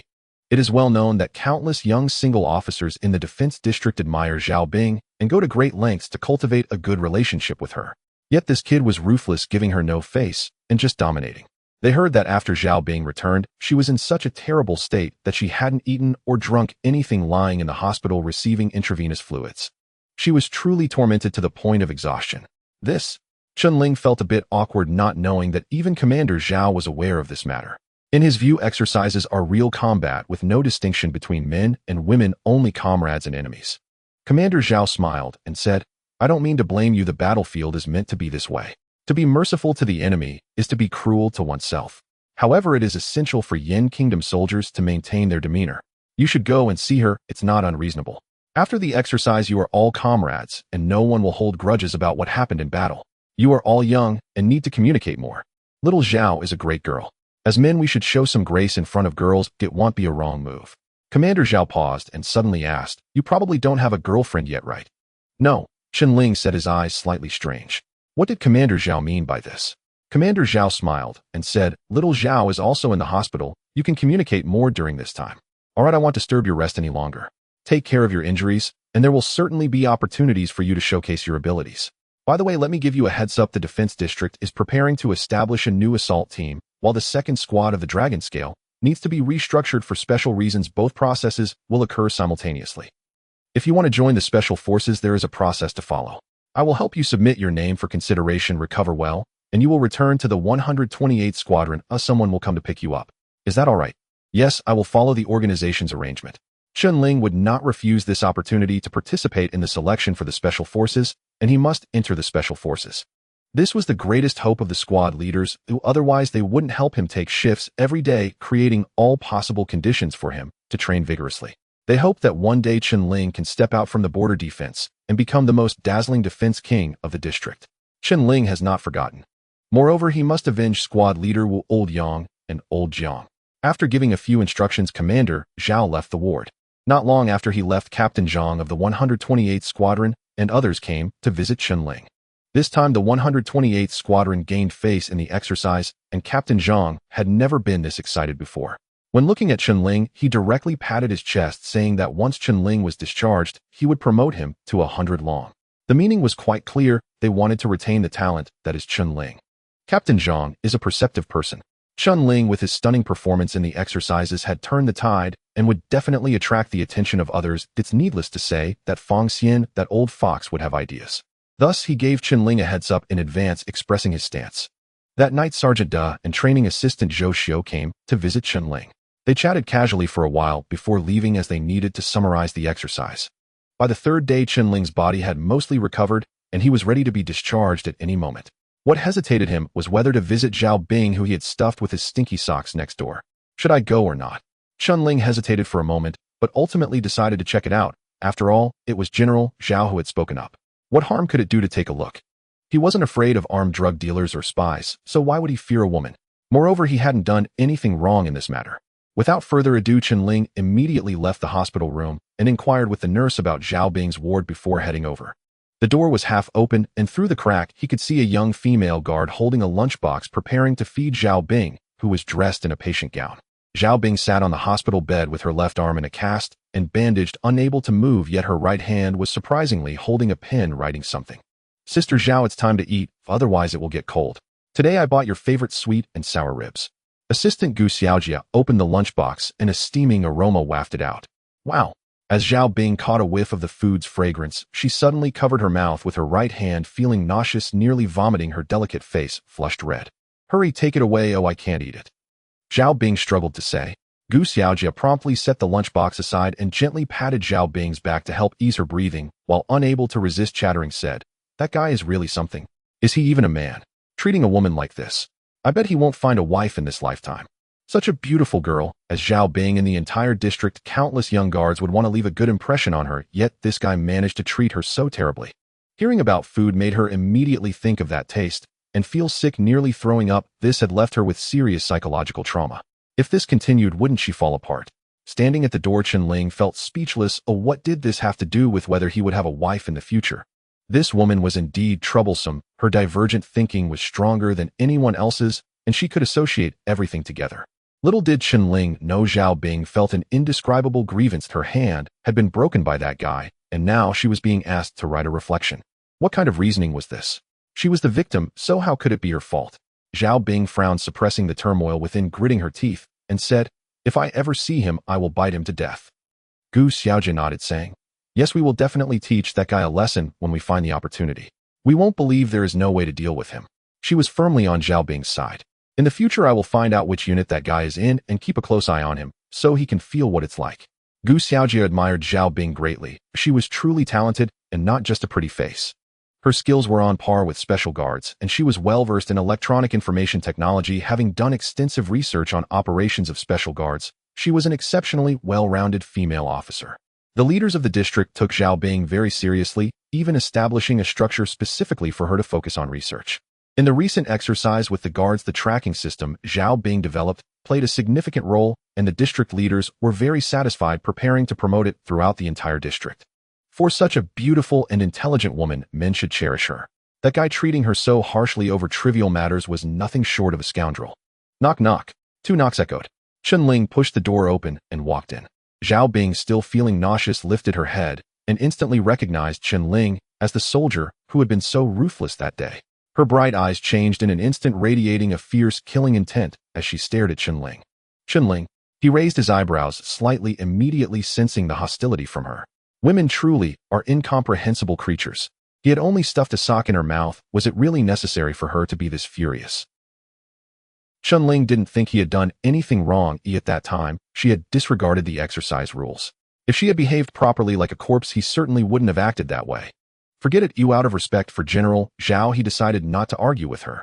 Report according to the leader's instructions. I am here to check on you. Chen Ling stood at the door, maintaining a distance of over 3 meters, as if avoiding a mother tiger. Zhao Bing, seeing this, was enraged.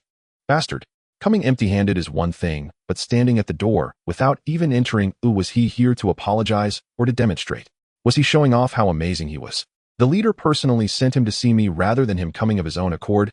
Is that the attitude of an apology? Chen Ling glanced at Zhao Bing as she indeed resembled a vase. Especially in the guards, it was rare to find such a beautiful woman. He said, "Your complexion is rosy and you look quite good. You are recovering well. Well, I won't disturb you further." After saying this, he turned around and left without any hesitation. General Zhao had sent him to check on her, not to apologize. It was merely a normal exchange between comrades, nothing more. Damn. Gu Xiaojie beside him nearly had her eyes pop out her mouth, could almost fit a fist. Rosy complexion. Looking good. This was from being angry. Can't you see that? Wait, could this guy be the bastard who stuffed a sock in Zhao Bing's mouth?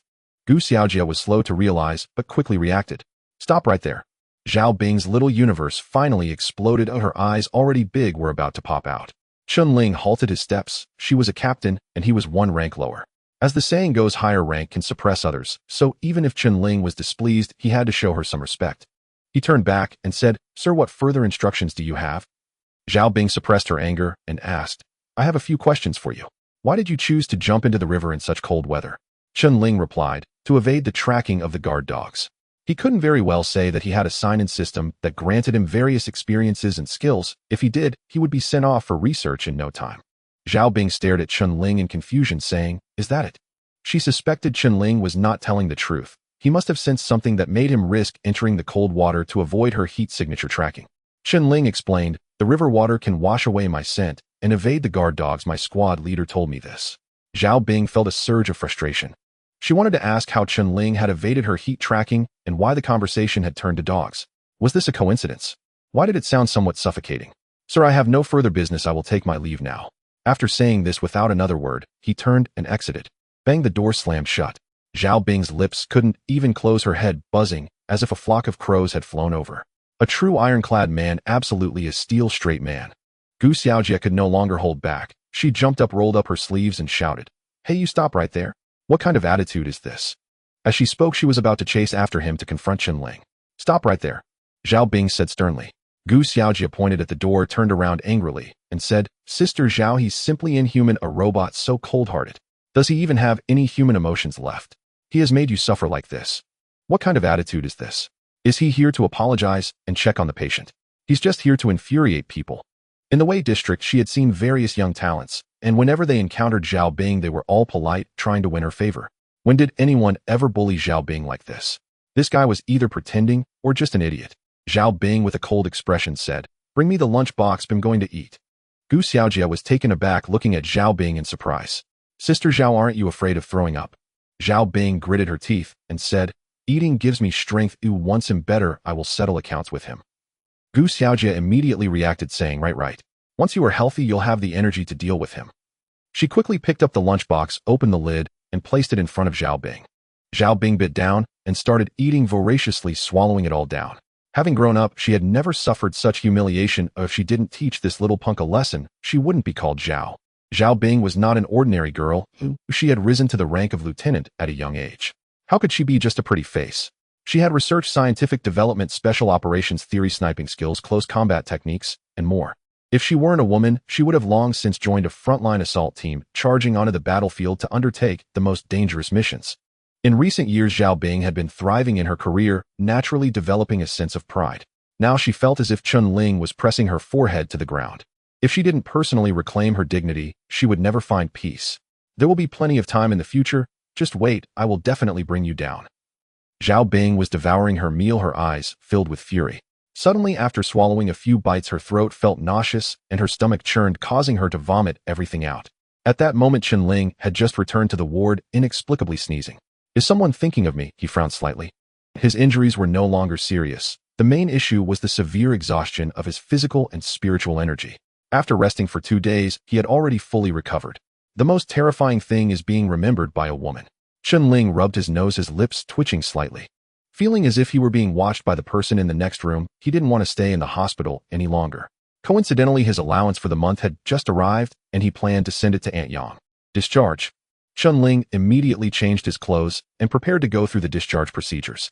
Just as he stepped out the door, a graceful woman in a bright outfit appeared before him, holding a bouquet of flowers. The woman wore brown sunglasses that obscured a third of her face, but judging by her silhouette, she was definitely a great beauty. She smiled sweetly at Chen Ling and said, Why have you forgotten me so quickly? I heard you were injured, so I specifically came to see you. As she spoke, the woman took off her brown sunglasses, gently flicked her flowing long hair, revealing a charming and alluring face, smiling at Chen Ling. It turned out to be Lin Shui. Chen Ling exclaimed, "How did you know? Didn't you leave the hospital?" He truly didn't expect Lin Shui to come suddenly. After he was hospitalized, he had inquired with the nurses, and Lin Shui had applied for resignation a few days ago, so she wasn't in the hospital. Lin Shui smiled lightly and said, "Guess what?" Chen Ling realized that someone must have tipped her off.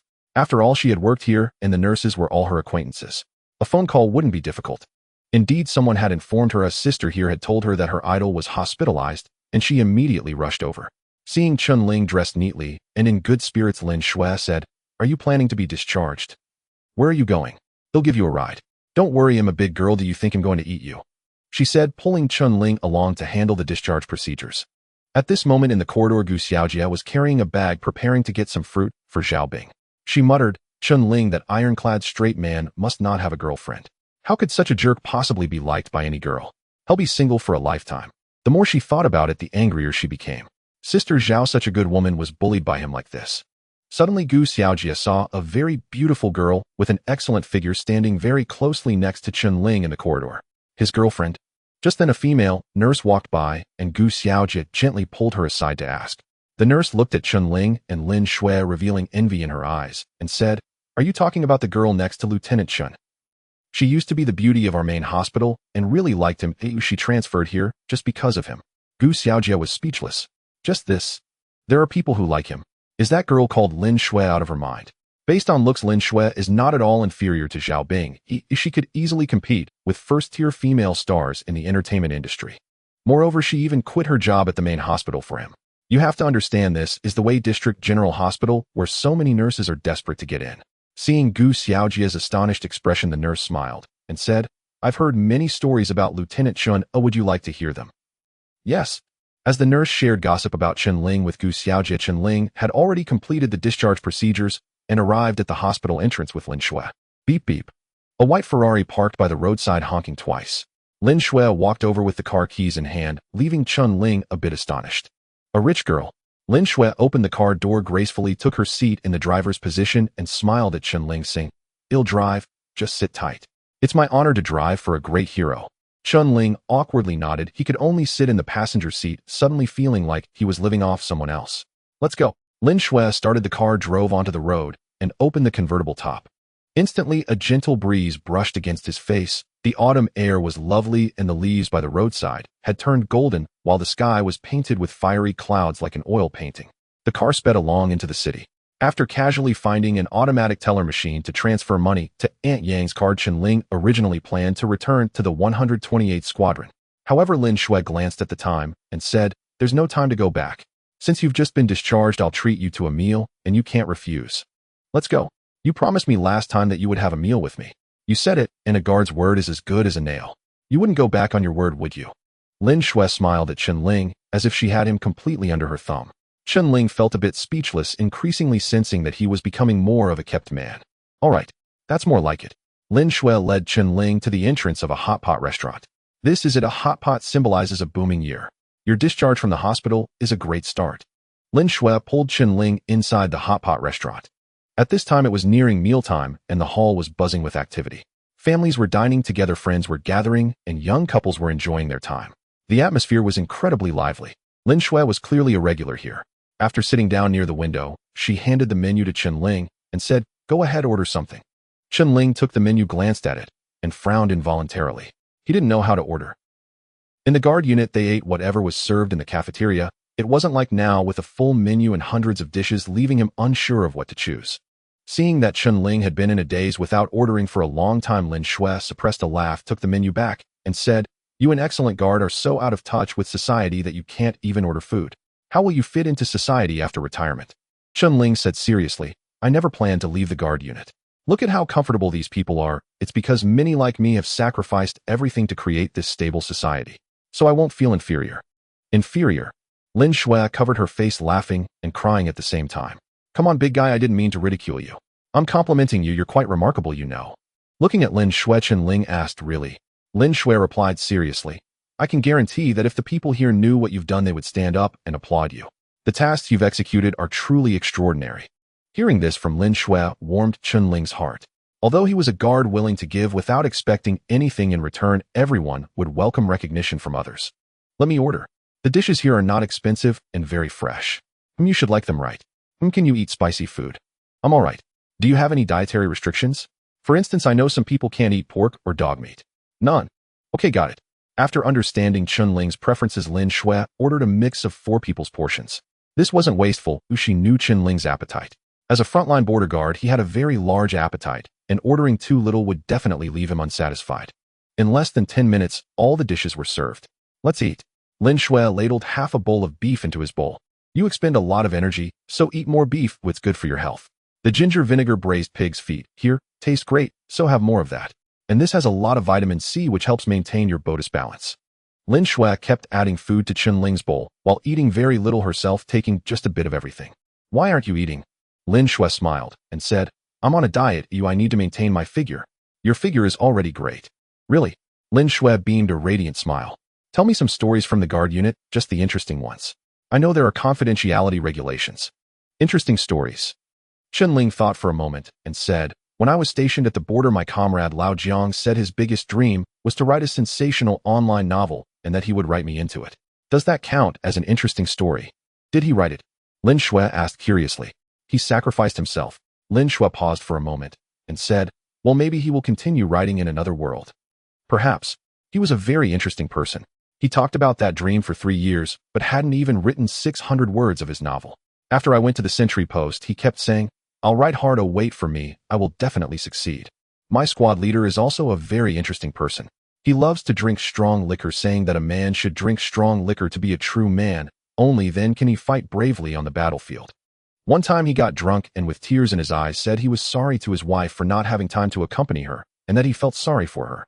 Chen Ling slowly recounted bits and pieces of his time at the border, feeling as though these events had just occurred yesterday. He talked about his squad leader and also shared about the time he took Aunt Yang to the hospital. Lin Shui listened quietly, becoming Chen Ling's most loyal audience, feeling everything that had happened in his past.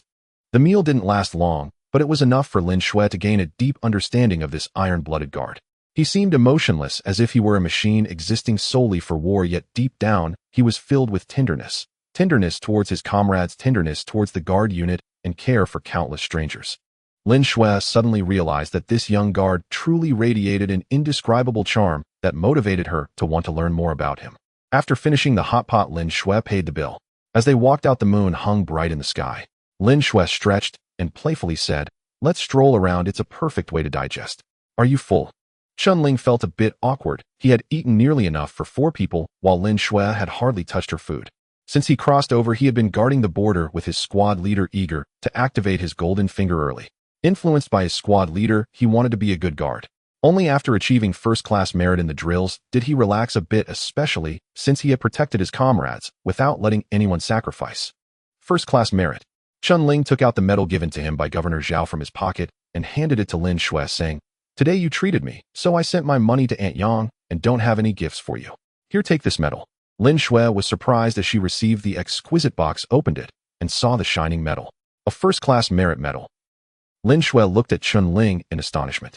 Although she wasn't in the guard unit, she knew very well that achieving merit in the unit was incredibly difficult, and first-class merit was as hard as climbing to the sky.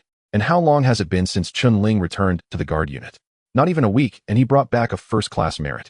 Her gaze was fixed on Chen Ling's hand wrapped in white gauze, and her eyes turned red. What flowers in the world could compare to such a medal? Don't you like it? Lin Shui tightly covered the medal and said, I like it, don't think about taking it back. Suddenly a scream from a distance interrupted Lin Shui's words. Help! A child is about to fall. Help!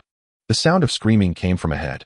Lin Shui's delicate face changed slightly, and just as she was about to rush forward, Chen Ling's figure dashed past her like a bolt of lightning, stirring up a gust of wind that tousled her bangs. Such incredible speed. When Lin Shui hurriedly arrived and looked up, she saw a 7 or 8-year-old boy hanging from the air conditioning bracket on the 18th floor, seemingly suspended in midair.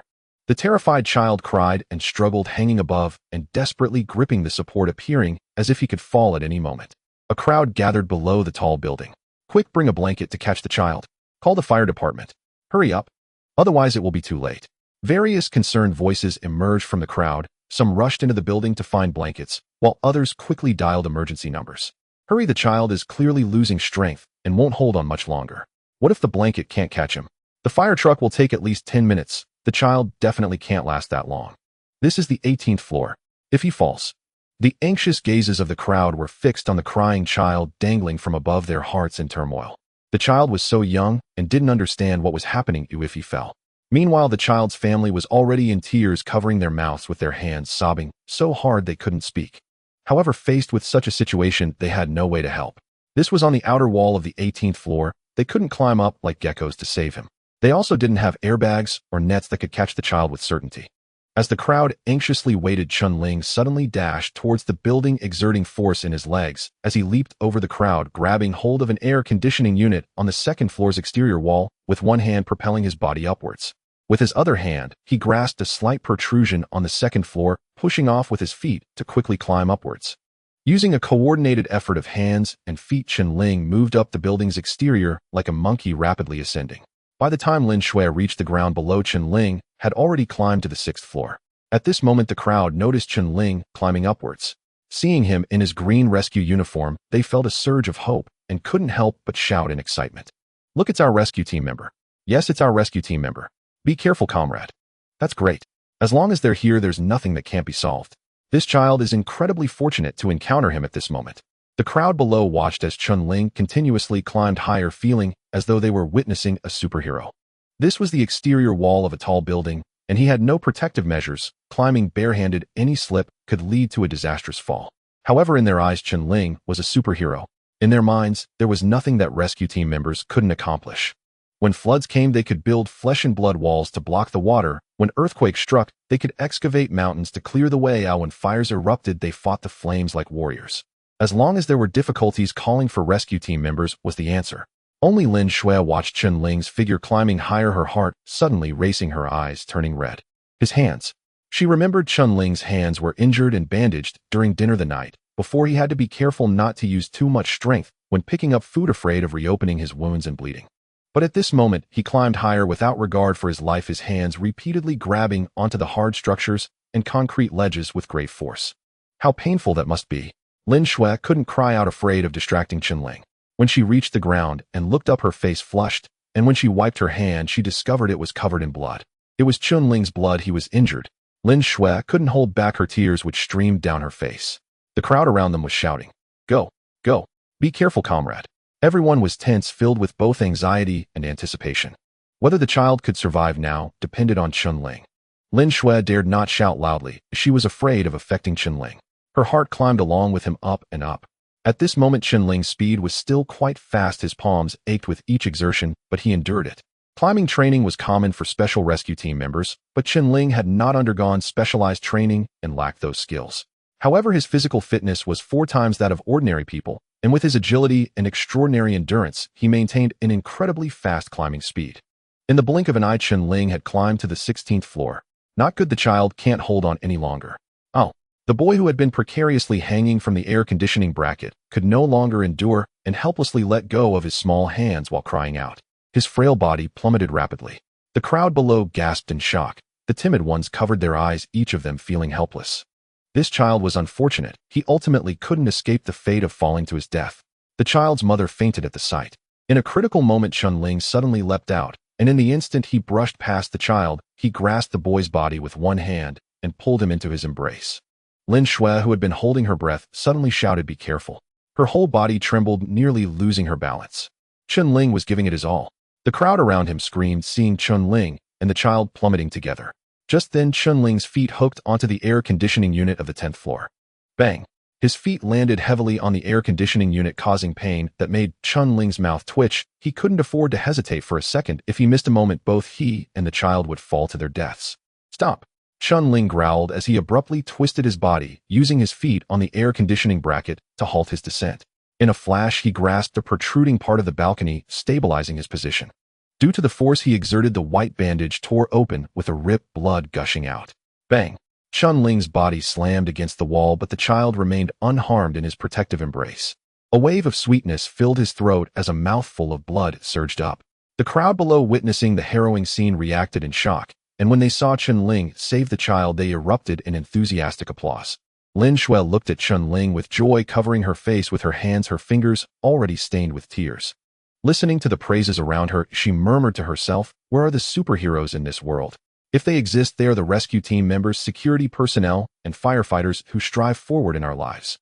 Chen Ling gripped the edge of the balcony with one hand, his body swaying slightly in the air, his legs dangling above the void. Being on the 10th floor, if he were to fall to the ground like this, he would undoubtedly be reduced to a pile of mush. At this moment, a wave of intense pain surged through Chen Ling's right hand. The impact force generated by his falling body combined with his weight exceeded 6 times his own body weight. If an ordinary person were to play like this, their arm would have dislocated long ago. Chen Ling's physical quality was rated at 4, and he could hardly withstand an impact force exceeding 6 times that. If it weren't for his immense strength, he would have already collapsed to the ground.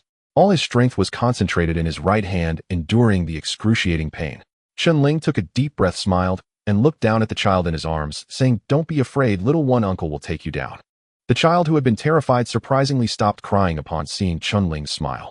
He reached out to touch Chen Ling's shoulder insignia, his innocent face breaking into a faint smile as he choked out, "Guard, uncle. Uncle, I like it. When I grow up, I want to be a guard in the Yin Kingdom too." Chen Ling continued to muster his strength, holding him tightly, and with a slight smile, said, "You know, uncle, the guard, that's great. When you grow up, you'll definitely be a strong and upright man." The child nodded and said, "Just like Uncle the guard, I won't cry anymore." "Of course, little man, you won't cry anymore." Chen Ling took a deep breath and said with a smile, "We're going to play a jumping game, but you have to close your eyes." "Okay." The child obediently closed his eyes. Though he had been scared earlier, being held by Uncle the guard made him feel completely at ease. His father often told him that Uncle the guard was the most trustworthy person in the world, a hero who protected them just like the pig hero he saw in cartoons. "Uncle, I'm ready. When can we start?" "Prepare." Chen Ling suddenly released his grip with his right hand. Swish! Chen Ling's body plummeted once again. When he reached the next floor, he ignored the fiery pain in his right hand and desperately grabbed the edge of the balcony, bringing his body to a halt.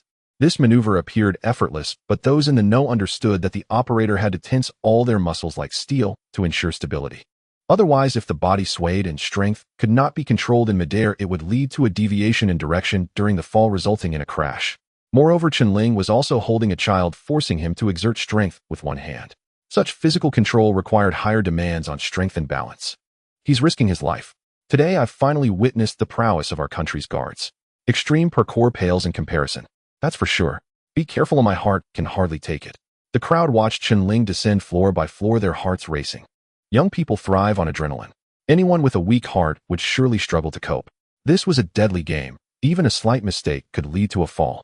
The previously noisy crowd fell silent, each person nervously focused on Chen Ling's figure, their breaths barely audible, fearing to disturb him. The unconscious child's mother had finally regained consciousness. When she saw her child in Chen Ling's arms jumping down floor by floor, tears streamed down her face once more. Just moments ago, she had felt utterly hopeless. "Guard." The child's mother covered her mouth with her hand, stifling her cries, her eyes never leaving his figure. After stabilizing his body, Chen Ling released his grip again, plummeting once more. He unleashed all his physical strength, replicating his previous actions, descending layer by layer, finally landing safely on the first floor with the child. At the moment of landing, the child's mother rushed over, grabbing her child tightly in her arms. "Little treasure, my child." Tears of joy streamed down the mother's face. She had just felt completely hopeless, wondering what meaning her life would have if her child had truly died. The child, however, showed no signs of distress. Embracing his mother, he laughed in one direction. The surrounding crowd finally let out a sigh of relief. "You really don't make it easy for me, do you? How can you take care of a child? You let the child run outside in the middle of the night." "Exactly. If it weren't for today's guard comrade, your child could have fallen. You should hurry up and thank him." At that moment, the young mother finally realized, looking around for the guard they mentioned, only to find that he had long since vanished. Where did he go? Did anyone see him? The mother looked around, desperately searching for that figure.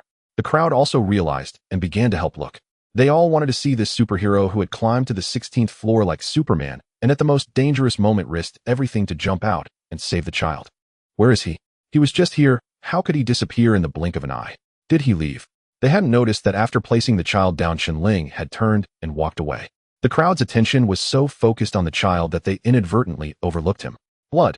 Look, there's a lot of blood on the ground.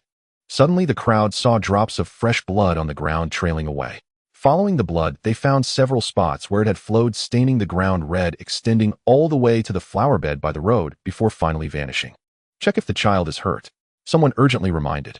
The child's mother finally reacted, hurriedly checking her child's body, only to find he was completely unharmed, though his clothes were stained with blood. That guard who saved him must have been injured. This blood must be his. Yes, it must be his blood. Given the situation just now, it would be strange if he wasn't hurt. Thank goodness for this guard, risking his life to save a stranger's child. Truly our most beloved. The crowd couldn't help but exclaim. They had only seen on television how guards selflessly helped others, and at that time they hadn't felt it deeply. Sometimes they even thought the media exaggerated the portrayal. Now it seemed that our guards were truly remarkable, doing good deeds without seeking recognition or reward. This is what it means to be a soldier of the people. Thud. The mother holding her child suddenly knelt down on the path where the blood had disappeared. She didn't know who had saved her child, but if it weren't for him, her life would be utterly ruined. From this day forth, the title of guard would be forever etched in her heart. Taking advantage of everyone's distraction, Chen Ling and Lin Shui ran away, unaware of what was happening behind them. At this moment, they entered a small alley on the street. It was late at night, and the place was quiet and peaceful. Under the bright streetlights, two figures were running, making soft footsteps. Chen Ling, who was running in the front, finally ran out of breath and slowed down. During the rescue, he had exerted all his strength, especially when jumping down from the 16th floor, which consumed a huge amount of his stamina. After all, throughout the entire descent, his right hand unleashed terrifying strength time and again to withstand the horrifying impact. Such a tremendous drain almost caused Chen Ling to collapse. Fortunately, he held on. Lin Shui, who was chasing behind him, saw Chen Ling drenched in sweat, his clothes soaked and blood dripping from his right hand, making a sound as it fell. Her nose tinged with a sour feeling, and she shouted, "Stop running, sit down, let me check your injuries." Without further ado, Lin Shui pinned Chen Ling to the roadside, rolled up his pant leg, and found that both his calves and thighs had turned completely purple. There were also many areas that were red with blood seeping out, staining his pants. Upon inspecting his right hand, she found it was even more horrific. He already had severe burns, and his muscles hadn't fully healed. The building's exterior was quite sharp, and as Chen Ling kept falling, his palm unleashed its full strength time, and again, how could his muscles withstand that? At this moment, his palm was beyond recognition, with the skin completely worn away and a chunk of flesh missing, exposing the blood-red bone. How painful must that be? How could this guy endure for so long without feeling pain? Lin Shui looked at the wound, tears streaming down her face. "Look at you, it was so dangerous that you almost lost your life, do you know that?" Lin Shui said with concern. Chen Ling inhaled sharply, suppressing the pain from his wounds, and calmly replied, "My squad leader once told me that we the guards step up when danger is at its peak. What I did is nothing. Recently, hasn't the whole country been engaged in flood relief? The guards stationed at the riverbanks jumped directly into the floodwaters, using their bodies to block the breach. Some soldiers were swept away by the flood, and their bodies were never found. In such a dangerous environment, do you think they aren't afraid of death? Yes, they are certainly afraid, but if they step back, the common people have no way out." Lin Shui rolled her eyes at Chen Ling, interrupting him. Philosophical reasoning, who doesn't understand? But it was too dangerous just now. A slight mistake could have cost you your life, do you understand? I know you are strong, full of passion, placing the lives of the people above your own, but can you think a little for yourself? Are you foolish? Why run? You're not stealing children, so why fear being caught? Lin Shui pouted. She knew she couldn't persuade Chen Ling. He was headstrong, and that was just how he was. Chen Ling grinned, answering nonchalantly. "You know, when I saw that child smile at me just now, I forgot all the pain on my body. I didn't want any danger as long as I could save him. Really, I can hold on." Suddenly, Chen Ling's tone turned a bit somber. He suddenly recalled that day where the corpses of squad leader Old Jiang and Old Yang lay cold in the rainwater, and he had returned late, missing the chance to save them. This was the greatest pain in Chen Ling's heart. If only he had activated the system a little faster or been a bit stronger, perhaps they wouldn't have made the ultimate sacrifice. Now facing a similar situation, Chen Ling didn't want to think too much. "I don't want to see anyone die in front of me again. I'd rather it be me. Do you understand?" Chen Ling's voice grew quieter. Lin Shui looked at him and knew what he was referring to. She had inquired about Chen Ling, knew of his experiences at the border, and understood why he was so reckless. Perhaps it was precisely because she knew so much about Chen Ling that her impression of him was so deep, it was something she could never forget. At this moment, Lin Shui's heart raced, her heartbeat quickening. "Chen Ling, there's something I want to ask you again," Lin Shui suddenly said. "What is it?" Chen Ling responded instinctively. Lin Shui seemed to have mustered up courage. Such courage was rare for someone like her, as she stared at Chen Ling without blinking. "If possible, I truly want to date you. I'm not afraid that you'll suddenly leave me. I just want to be with you properly. I think I really have started to like you." Chen Ling was taken aback. "What is this again? Didn't we make it clear last time? This isn't the right time for me. It's not about you, it's about me." Lin Shui looked at Chen Ling with fiery eyes, and seeing him turn wooden again, she slightly bit her lip, letting out a breath, and continued. You know? Since the first time I entered the hospital, I've been paying attention to you. In your coma, you kept calling out the names of squad leader Old Yang, and Old Jiang, your whole body was tense like a spring not even a needle could penetrate. Until your superior came and said your mission was accomplished, you finally relaxed. From that moment on, I wanted to understand you, to know what kind of person you really are. Later, when you woke up and smiled at me, the smile was so pure, so sincere. Do you know? It was the first time I saw a man smile at me like that. This made me more determined about my feelings. Lin Shui paused, as if trying to control her emotions to calm herself down. That day when I confessed to you for the first time, I didn't want to miss you because I knew you were a guard, and if I missed you, it could very well be a lifetime. I admit that at that time I was more about admiration and impulse, but just now I realized that I truly like you. I don't know when it happened, but I've become very concerned about your feelings. When you're injured, I feel sad. Oh, when you're in danger, I get scared. Oh, when you're happy, I want to laugh with you. This is the first time I've felt this way towards a man. This should be what you call love, right? Lin Shui gazed at Chen Ling with bright eyes, her breathing becoming a bit rapid. She poured out all her thoughts, no longer wanting to control her emotions, not wanting to suppress herself, for she didn't know if there would be another chance like this. Chen Ling felt a bitter smile in his heart. This love came too suddenly, didn't it? Like a whirlwind, catching him completely off guard. She confessed again. Should he accept or refuse? Lin Shui gazed intently at Chen Ling, not in a hurry to demand a response. I know you have many things on your mind. You have shackled yourself. If you don't have time for a relationship, I can wait for you. When you are ready to be at ease and talk to me about love, I will appear before you again. Yes, I can stay in place waiting for you forever. These are my sincere words. Lin Shui believed in her feelings. This man had already taken residence in her heart, and there was no moving him out. Chen Ling felt a bitter smile rise. Although he was not a good person, he was not a scumbag either. At that moment, he truly didn't know what to say. If it were the answer of a good person, it would be to wait for me. I will definitely find you. What followed could be a painful wait for the other party, perhaps 1 year, perhaps 3 years, or even no follow-up at all. If it were the response of a scumbag, it would be great. It's so late, let's get a room and discuss it in detail. In fact, I've liked you for a long time, and then it would hurt both body and heart. A girl like Lin Shui, who had both looks and figure, and was even a wealthy heiress, surely would not lack suitors around her. Moreover, most of them would be those tall, rich, and handsome types. Yet she took the initiative to confess to him, which must have taken a lot of courage. How should he respond? Chen Ling was a fool when it came to relationships, not knowing how to handle such a scene. Let's go, it's getting late. I need to return to the guard unit. I have already signed up for the Special Forces selection and need to undergo rigorous training. Chen Ling fell silent for a long time before finally speaking. Lin Shui looked at him. In surprise, her cherry lips parted. You still want to train like this? Are you trying to get yourself killed? With his palm injured like that, it would surely take at least a month to heal, and with the bruises on his legs, a minimum of half a month before recovery. He still wanted to participate in training like this, pushing himself hard. Chen Ling laughed heartily, saying, this little injury is nothing. Just wrap it up, and it will be fine. Besides, you saw my bonus recovery ability before. I will be okay.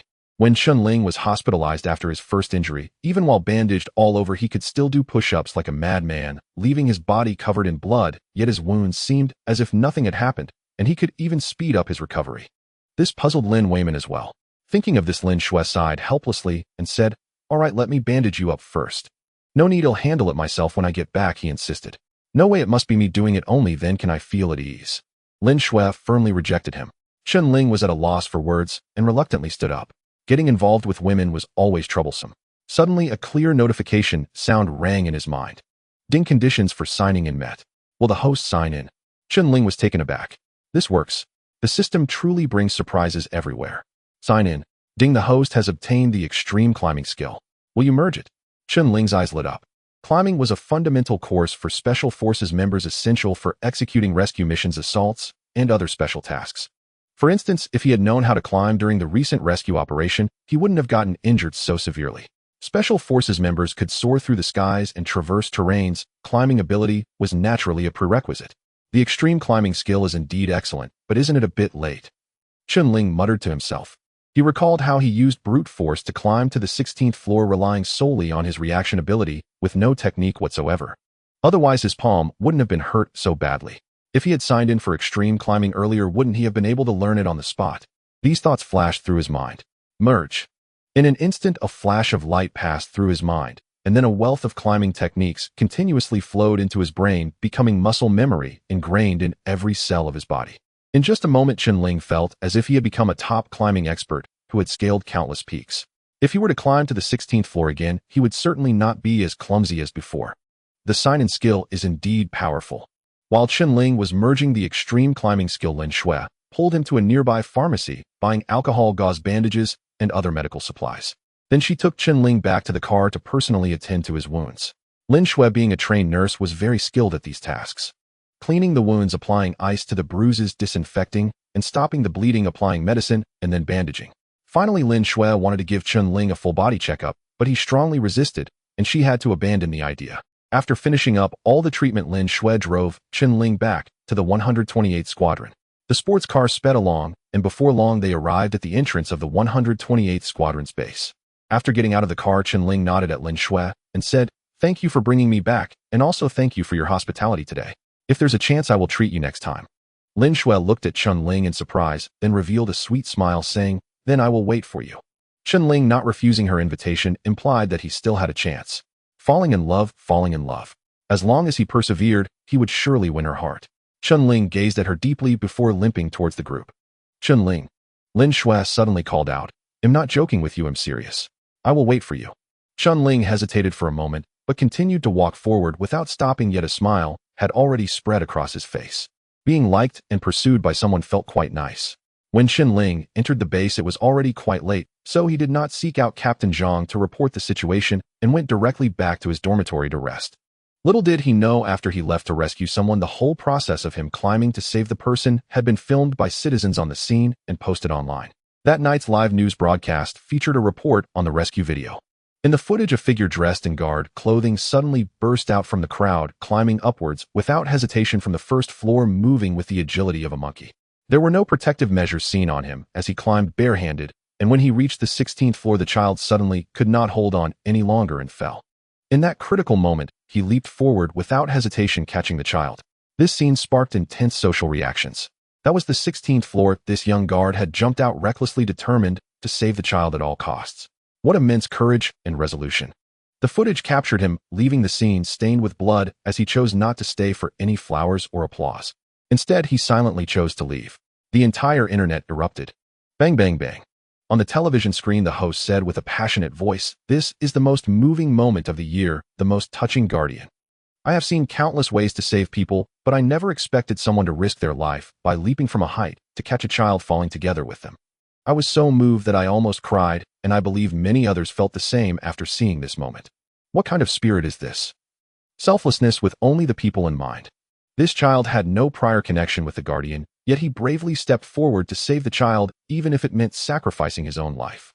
This is what our guardians of this era are like. In the past, they were our most beloved people, and now they are still the most beloved." Immediately, the video was shared endlessly across major online news media, Douyin, Kuaibao, and other public media platforms. The video spread at an astonishing speed, with comments pouring in like snowflakes on the platform. On the short video platform, as soon as the video was reposted, it garnered tens of thousands of comments within just 10 minutes, with an increase of 2,000 comments per minute. People have seen various scenes of rescue and heard many stories of guardians, but they have never witnessed a guardian leaping from a height to catch a falling child. Each viewer felt a strong psychological resonance. Who could perform such an action? Who would dare to do so? This is a gamble with one's own life, truly a life-and-death situation. In a short time, the topic of this video soared to the top of major media networks. Various topics seeking the identity of the mysterious guardian climbed the trending charts today, continuously rising. The discussions online were endless, with countless people searching for the identity of this mysterious guardian, eager to know who he really was. He appeared suddenly at the child's most critical moment and quietly left after the rescue, not enjoying any flowers or applause. Such noble character spreads positive energy in this contemporary manner. In today's restless society, we desperately need this positive energy to promote our society, allowing the public to feel what greatness lies within the ordinary. The guardian did not perform a grand gesture, but did his utmost.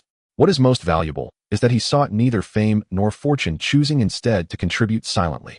Because the footage of Chen Ling saving the child was relatively blurry, his face was not captured. Even if someone filmed it, it was at night, the lighting was poor, and the scene was too dangerous. After he came down, he turned and left immediately, and no one captured his front. On the internet, despite the vast manhunt by netizens, nothing was found. Immediately, various speculations began to surface. At this moment in the office of Captain Zhang of the 128th Squad, due to the Guardian's daring rescue creating a sensation online, the District News Communication Department issued a notice to all units requesting a search for the Guardian in the video. Captain Zhang took a sip of strong tea and then opened the video. In the footage, one could see the Guardian swiftly climbing the building to save someone, with the final leap being incredibly thrilling, even more so than in action films. Hiss! Captain Zhang gasped, paused the video, and stared at the figure in the video, lost in thought. He looked left and right, then murmured to himself, "This figure seems a bit familiar, as if I have seen it somewhere before." Captain Zhang tried hard to recall. He was certain he had seen this figure before, but he couldn't quite remember at that moment. This kid is not simple, he's bold, agile, and full of spirit. Woo woo woo. Captain Zhang's phone on the table vibrated. He picked it up, held it to his ear, listened for a few seconds, and then hung up. "Xiao Chen, come in for a moment," Captain Zhang called. Communication Officer Xiao Chen entered, stood at attention, saluted, and said, "Captain, what instructions do you have?" "The headquarters has issued a requirement for a search by unit to find this Guardian. Immediately notify everyone. The 100-level officers will meet in the conference room," Captain Zhang said to the communication officer. "The headquarters is alarmed," the communication officer asked, astonished. Captain Zhang stood up and said loudly, "What's so strange about that? Such footage vividly reflects the selfless dedication of our Guardians. This is the kind of example they admire. This is akin to a social media star with significant influence. If our Guardians should also establish their own examples, allowing more people to understand our Guardians." The higher-ups have issued multiple documents actively promoting positive energy and upright role models. The Guardian in this video is the best example and can be deeply explored. The headquarters probably values this image. It represents fate and is an inevitability of the era, Captain Zhang said incisively. "If this Guardian is from our 128th Squad, we would gain great honor. Let's go, we need to head to the meeting first." Meanwhile, in the ward of Zhao Bing at the district hospital, Gu Xiaojia excitedly scrolled through a video and excitedly said to Zhao Bing, "Director, Zhao, look at this Guardian's rescue footage. It's so magnificent." He leaped straight into the air, blood spilling on the scene. "It's a pity the video is blurry, unable to capture his face. I don't know what he looks like. Otherwise, I really want to find out which Guardian he belongs to." "Do you know? The entire internet has exploded because of him," Gu Xiaojia said, her eyes slightly reddening. Zhao Bing, with her bandaged arm, took the phone and said, "Really? Let me see." She took the phone and watched the video, suddenly changing her expression. Seeing Zhao Bing's unusual expression, Gu Xiaojia asked, "Director, Zhao, what's wrong? Is there a problem?" Zhao Bing gritted her teeth and said, "Even if he turned to ashes, I would recognize him." "Ah, you know him? Who is he?" Gu Xiaojia asked in surprise, but from Zhao Bing's tone it seemed she had a significant opinion about this hero. That night during the pursuit, his silhouette was just like this. "Who?" Gu Xiaojia was even more confused. Zhao Bing angrily said, "Who else could it be? That robot, the emotionless guy." To her, Chen Ling had always been seen as an enemy, and she naturally remembered his figure deeply. This image had been lingering in her mind for days, fearing that she would forget. Gu Xiaojia stared at Zhao Bing in astonishment and said, "How could it possibly be him? Are you sure you didn't see it wrong?" Zhao Bing gritted her teeth and said, "It's definitely him." Gu Xiaojia suddenly said, "Director, Zhao, I have another piece of news about him. Would you like to hear it?" Zhao Bing's mind was in turmoil. She did not want to hear any news about that bastard, and said without hesitation, "I don't want to listen." Gu Xiaojia was taken aback, thinking this reaction was too extreme. This information had taken her considerable effort to extract from the nurse, and she wanted to find an opportunity to tell Zhao Bing that the ironclad man wasn't as bad as she had seen.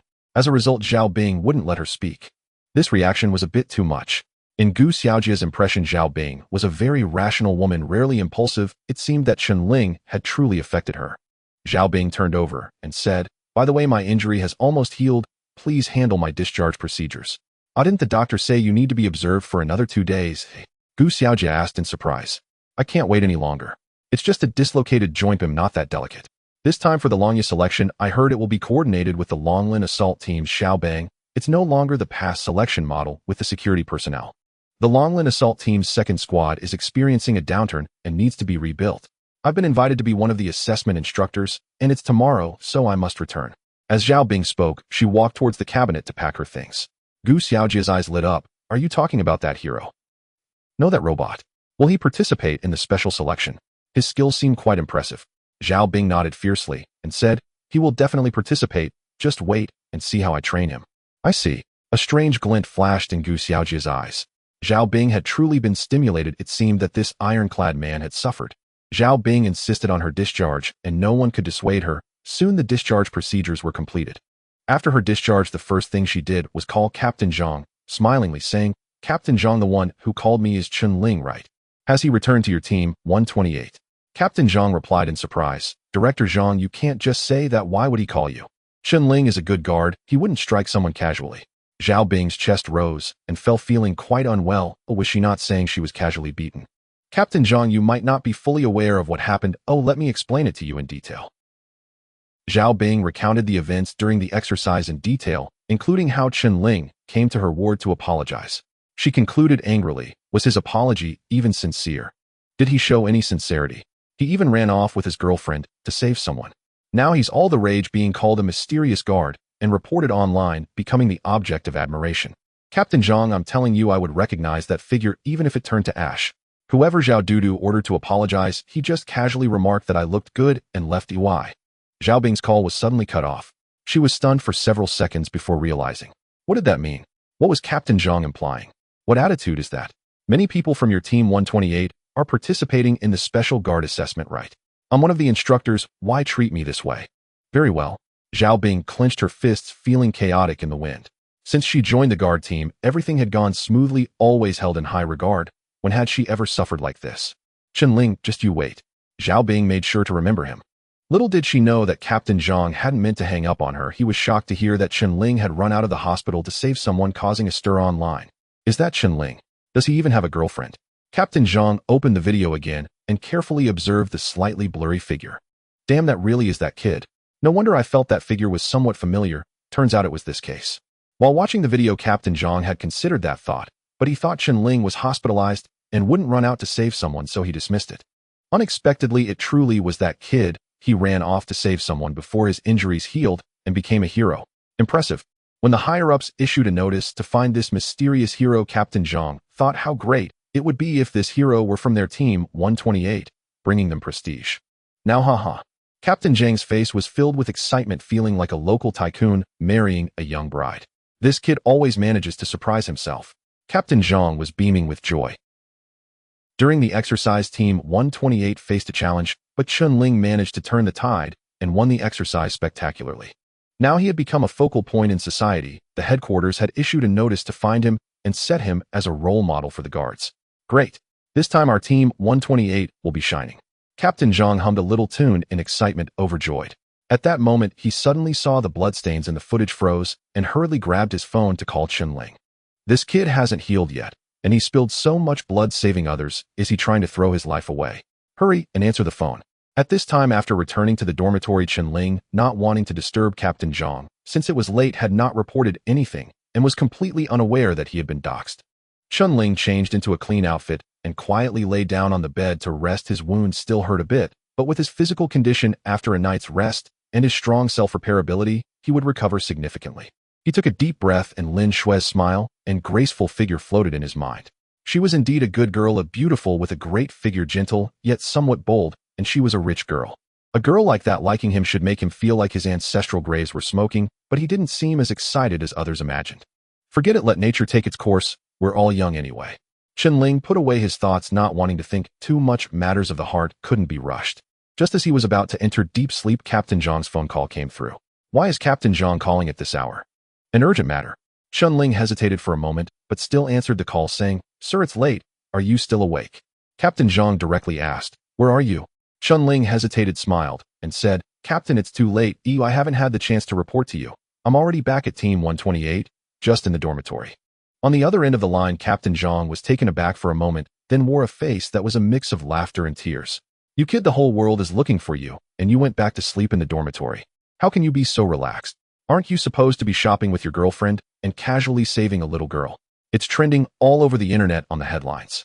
You're something else," Captain Zhang exclaimed. Chen Ling was taken aback. Did it cause such a stir? Chen Ling was stunned. He never expected that someone would report this matter. His intention to save the person was purely from the heart, with no thought of any reward, so he left immediately after. In this day and age, the power of the media is quite terrifying. If they report on something, even if it's a pig standing in the wind, it can fly. What Chen Ling did was indeed typical, otherwise it wouldn't have alarmed the headquarters. All right, enough talk. If you haven't slept, get up and change your clothes. I'm coming to find you now. Okay. Chen Ling hung up the communication with a bit of helplessness. He initially wanted to handle this matter discreetly as if nothing had happened, but it seemed a bit difficult now. In less than 5 minutes, Captain Zhang stormed into Chen Ling's dormitory and dragged him to the district governor's office. Captain Zhang had no choice. The governor's office was looking for someone and required investigations to be conducted by squad units, which must be completed within 12 hours to ensure the person was found. The tone was very serious. When political tasks come up, and since this is a good thing, one must be proactive. Sitting in the car, Captain Zhang saw Chen Ling's bandaged hands and recalled the image of him falling from a tall building. He couldn't help but scold. Are you trying to throw your life away? It's right to save people, but you must also be mindful of the limits. Don't force yourself, understand. He broke out in a cold sweat while watching the video, never expecting Chen Ling to be so bold. Chen Ling smiled and said, "Got it, Captain. He'll be careful in the future."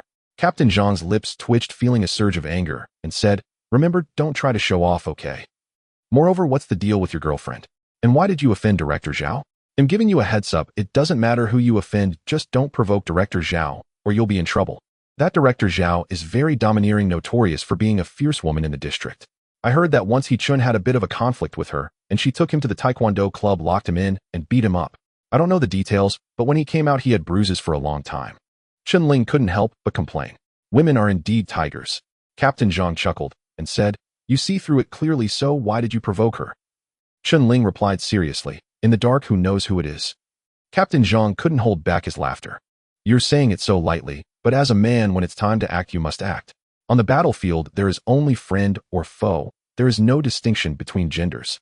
Captain Zhang said, "You're right, Captain. I thought the same at the time," Chen Ling replied. Suddenly, Captain Zhang shot a glance at Chen Ling and asked, "Are you sure you weren't deliberately trying to make things difficult for her? Stuffing dirty socks into her mouth, you are bold, aren't you? In the entire district, only you would dare to do such a thing to her. Anyway, I've already done it. Whatever happens next, I'll deal with it. If I had to do it again, I would still make the same decision." Captain Zhang's gaze lingered on Chen Ling for 3 seconds, as if trying to see through him. He slapped his thigh and said, "Fine, just be careful. I will support you through this to the end." "Thank you, sir," Chen Ling said. "What about your girlfriend? When did you start dating?" Captain Zhang asked with concern. "Report, Captain. I don't have a girlfriend, but there is indeed a female friend who confessed to me, and I did not agree," Chen Ling replied. Captain Zhang was taken aback and said, "Are you showing off? Are there really girls pursuing boys in this world and failing? You know it's particularly difficult for district officers to find a partner, and you still complain about her being too ugly. In the district, it's mostly a bunch of big men, and they live far from the bustling city with only a few days each year to go home. Therefore, it's very hard for district officers to find a partner. Today's society is not like before. Girls are more realistic. How can they endure the hardship of being with a boyfriend who is often away and has little money? Of course, it's not that there are no good girls willing to dedicate themselves to district officers, but relatively, there are far fewer." Chen Ling shook his head and said, "She's quite pretty, but I don't want her to become Sister Yang in the future." Captain Zhang was stunned again. This kid is a typical straight man. If all district officers had thoughts like his, everyone would be single, and there would be no romantic songs to sing about. However, thinking of the matter with Corporal Chen Ling, he knew it would take time to persuade this kid. This very character is Chen Ling's charm, loyal and responsible. He would rather be single than be a scumbag. This is indeed better than many young people. You have your capabilities, handle your own affairs." Captain Zhang didn't say much more. Chen Ling smiled and asked, "Captain, why are we going to the governor's office?" Chen Ling was taken aback. He guessed it must be because of the rescue. The higher-ups were looking for someone, which should not be a bad thing. But if they were assigning him to the performance team, that would be unpleasant. He intended to become a special district officer to go to the battlefield and kill enemies, to avenge Corporal Wu and the others. Being a cultural officer or a star was not what he wanted to do. "Captain, I want to participate in the Special Forces selection. This is also the idea of Corporal Wu, Old Yang, and Old Jiang," Chen Ling said. Captain Zhang looked at Chen Ling, knowing in his heart that this kid has the ability and will shine sooner or later, but he didn't expect it would happen so quickly.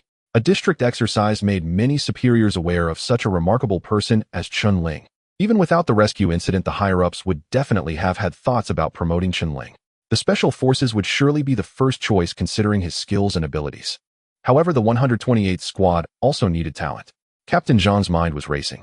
"You go talk to the higher-ups yourself." "Oh, I can't decide. You've stirred up a big deal, and the upper management is keeping an eye on this matter. But I do want to remind you of one thing. The instructors for the Special Forces selection are Long Zhan and Zhao Bing, whom you injured. There's also Xiao Bang. Currently, Xiao Bang should be looking favorably upon you, but Long Zhan, I heard you caused quite a stir, and they suffered greatly because of you. If you go to their assessment, I estimate there won't be any targeted issues, but they will definitely make things difficult for you. Who told you to perform so exceptionally? Or you could consider staying to be the chief of public security. With your abilities, you wouldn't be inferior to a special district officer. We can make the Hoe squad strong, which would not be worse than the special forces. Captain Zhang spoke eloquently, while simultaneously sowing discord and extending an olive branch. Chen Ling frowned. Who were the instructors? Long Zhan. Zhao Bing. Chen Ling fell silent. Hearing Captain Zhang's words, Chen Ling felt a bit of a headache. He was indeed not wrong. In the recently concluded exercise, he had utilized poisonous insects to torment Fan Xian and Long Zhan's team quite severely. They must have thoughts about him, and during the assessment, they would surely add some punishment. Moreover, Zhang Bing, whom he had stuffed socks into his mouth, would definitely think of various ways to openly deal with him considering her fierce temperament. At least Xiao Bang had a slightly better impression of him. Initially, he even wanted to recruit Chen Ling into the Dragon Scale Assault team. Did I just dig a pit for myself? However, Captain Zhang exaggerated a bit when he said that Chen Ling's abilities were on par with those of the special team members. While he had indeed made the old Special Forces members dizzy during the exercise, much of it was due to luck. Firstly, due to the environment, Chen Ling possessed the skills of a jungle ghost, which were particularly suitable for jungle warfare. They were unaware of this and treated him as an ordinary team member, leading to strategic errors. Additionally, he was extremely fortunate to have found the poison mother grass utilizing toxins to launch attacks, which caused them great distress. The poison mother grass is a very rare herb. Finding it was truly a stroke of luck, and whether he could encounter such luck again next time is uncertain.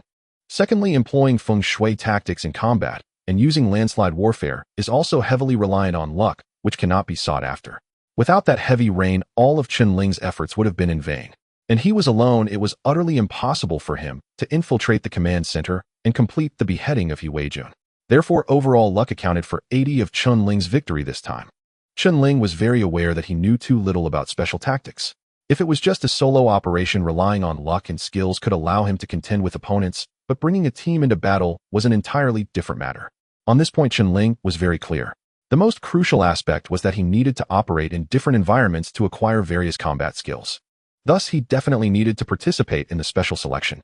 Captain Zhang, seeing Chen Ling in silence, smiled and said, "You don't need to decide so quickly. Take your time to consider it. We still have time." Chen Ling nodded, understanding what Captain Zhang meant. Captain Zhang was a straightforward person wanting to train the 128th team to be stronger. This was undeniable, and he had extended a helping hand when Chen Ling needed it the most. He always remembered this favor. "Thank you, Captain. What are you thanking me for? Regardless, you are one of us in the 128th team. As long as you achieve success, we will also benefit.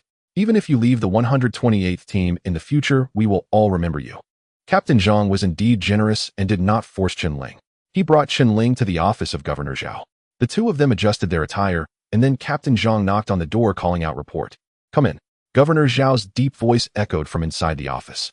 Captain Zhang and Chen Ling, hearing the voice, pushed the door open together. They all looked at Chen Ling with curious eyes.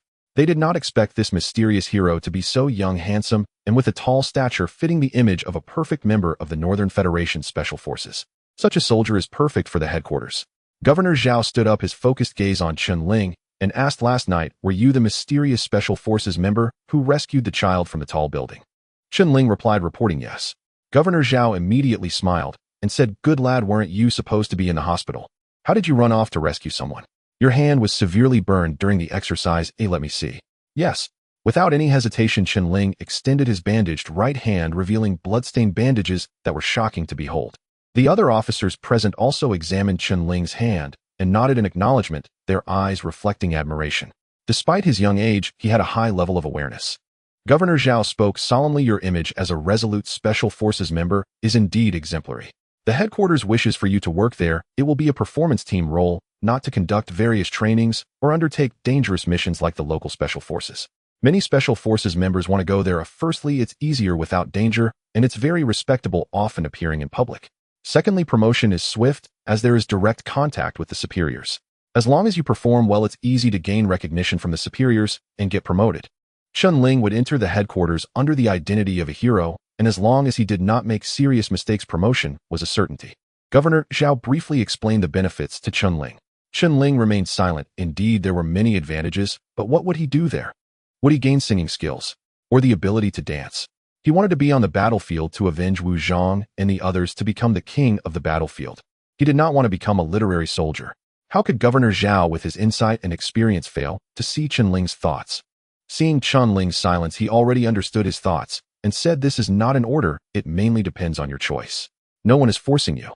Governor Zhao stepped closer to him and said, "Given the current situation, if you go to the headquarters, you will certainly receive applause and flowers at major events, becoming a hero in the eyes of the nation overnight." He paused for a moment before continuing, "Previously I mentioned that you could choose to join the Special Forces. If you choose to participate in the Special Forces selection, you will forever remain in silence. No one will recognize you, and you will be met with mud and silent dedication. Your act of saving someone will forever fade away unrelated to you. Because once you become a member of the Special Forces, you will face various dangerous missions, and you might sacrifice yourself during those missions with the nation unaware of the reason for your sacrifice." The other officers looked at Chen Ling, believing that in a time of peace, there would not be many tasks to execute. Thus, Chen Ling's chances for promotion in the future would be very slim.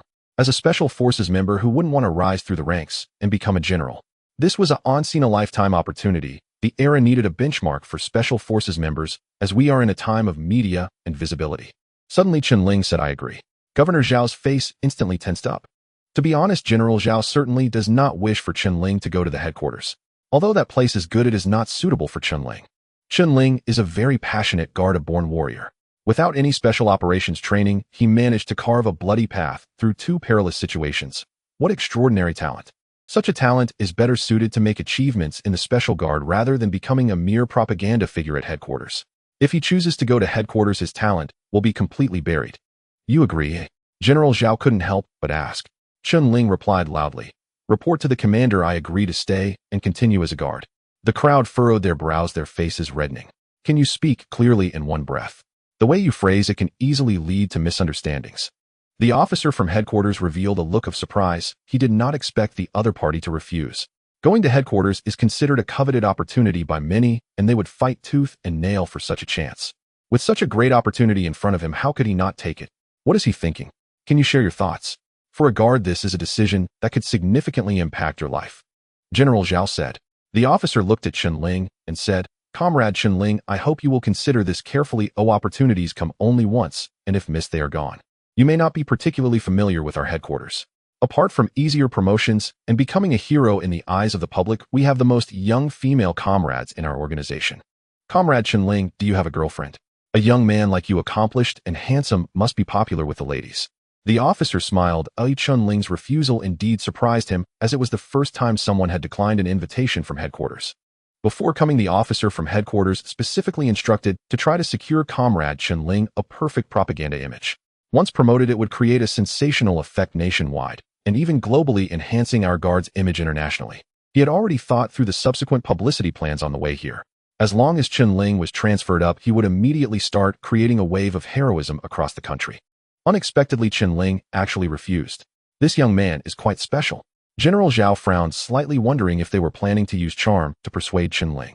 It is well known that it is not easy for guards to find a partner. At Chen Ling's age, he is in the most passionate and impulsive phase, so he must also want to find a girlfriend.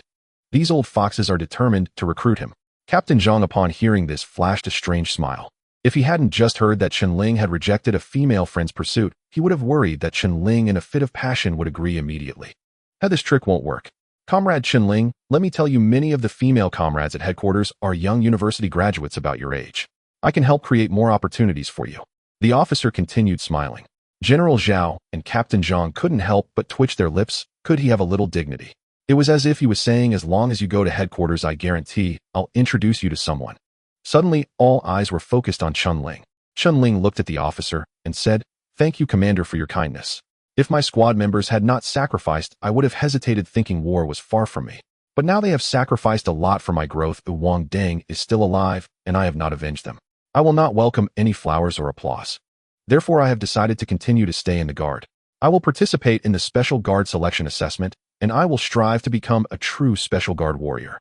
Wang Deng." The others looked even more surprised and curious, while General Zhao and Captain Zhang showed expressions of admiration. Chen Ling did not speak grandly or passionately, but expressed the most genuine words. General Zhao knew all of Chen Ling's background. His squad leader, Sherwig, was sacrificed in his arms. Being loyal and righteous is what makes a true guard. General Zhao said loudly, "Good, good, good." He patted Chen Ling's shoulder and said, "Being a guard means no flowers, no applause, but here you can have the most ironclad brothers. You can trust them with your life. Oh, as a man, blood is hot and passionate. As a guard, you should fight for your country and the people battling in all directions. Upon hearing this, Chen Ling's blood gradually began to boil. No wonder his squad leader had said that General Zhao possessed a unique charm. His squad leader had the fortune to attend a regional annual meeting and always recited what General Zhao said: as a man, blood is hot and passionate. As a guard, you should fight for your country and the people.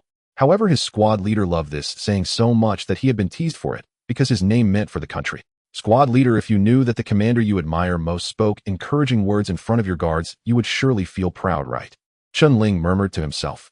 There were no thoughts of regret. Having just crossed over, he indeed had a mindset of self-preservation, hoping to live a better life and possibly marry a beautiful and rich girl. To be a guard is what everyone aspires to, but later, as he integrated into the border guard, he only wished to be a good guard for his squad leader. General Zhao said, "Since you have made your decision, I will personally respond to headquarters. Of course, this achievement will be counted. The Guard District Commander's office has decided to promote you again, granting you the rank of captain." The people present revealed expressions of surprise. Such speed marks a record-breaking promotion in the Guard.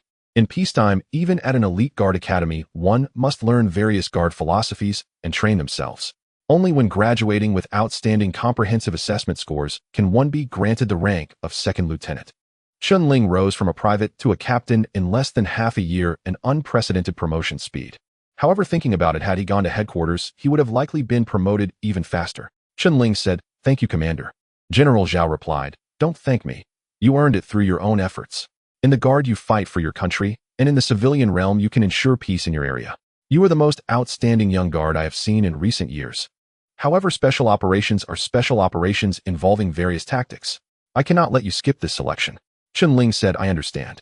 I will work hard to pass the assessment to become a special guard." General Zhao nodded and asked, "How is your injury?" "The selection begins tomorrow. Will it affect you?" Chen Ling replied, "Thank you for your concern, Commander. It's not a big problem. Oh, I can manage it." General Zhao nodded heavily again and said, "Good. I was waiting for you to say that. A month later, there will be a Guard exchange activity. If you grow stronger, you will accompany me representing the country." Representing the country. Chen Ling looked at Chief Zhao in astonishment. If it is to represent the country, then the significance is entirely different. The Guards fight to protect their homeland for the honor of their country and for the prosperity of their nation. To fight on behalf of the country is the greatest honor for a Guard. It's akin to an athlete winning a trophy for their country in an international competition. "Yes," Chief Zhao said emphatically again, "representing the country." A surge of inexplicable warmth flooded Chen Ling's heart as he understood that Chief Zhao giving him this opportunity was a sign of his importance. Slap. Chen Ling stood at attention, saluted Chief Zhao heavily, and said, "I will not let you down, Chief." The generals present couldn't help but sigh. Although he hadn't gone to the headquarters, Chen Ling was valued in the Southeast Guard District, at least highly regarded by Chief Zhao. Captain Zhang's feelings were a bit complicated. He indeed wanted to keep Chen Ling in the 128th Squad, but given this situation, how could he compete with Chief Zhao for him?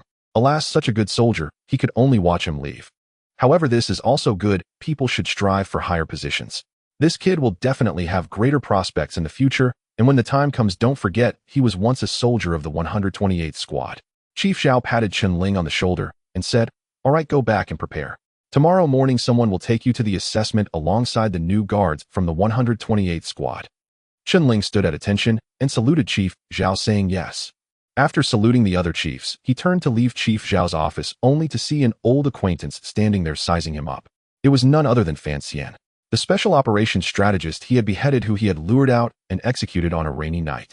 Chen Ling strode towards Fan Xian, stood at attention, saluted, and said, "Hello, Chief." Fan Xian returned the salute, revealing a smile reminiscent of an ant, and said, "Did you just meet Chief Zhao?" "Yes," Chen Ling nodded. "Oh, is it about preparing for the special guard assessment?" Fan Xian inquired. Fan Xian approached intimately, putting his hand on Chen Ling's shoulder as they walked out together. "It seems Chief Zhao's thoughts align with mine. You are born to be a special guard destined to do this job." Fan Xian praised. "Thank you for your approval, Chief." Chen Ling felt a strange unease at Fan Xian's sudden politeness and instantly became vigilant. He felt something was amiss. Such enthusiasm surely had its issues. In being honest here, why not do this? Don't participate in any assessment, just come to the Dragon Tooth Special Operations team and he'll arrange it for you. How about that? The special assessment is only suitable for rookies who haven't seen real combat. You are different. During the border operations, you managed to kill your way out from under the hired guards, which shows your capabilities far exceed those of rookies.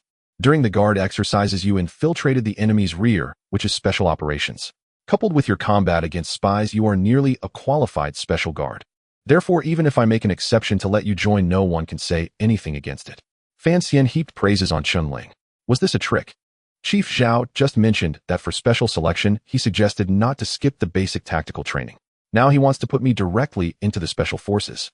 This is a bit of a trap. If it were possible, would I go? With that thought, Chen Ling nodded directly and said, "Good. Agreed." Fan Xian beamed with delight. Was it really that easy? Young people are indeed easy to deceive. This kid is definitely cut out for special operations. Someone like Long Zhan would be drinking his bathwater.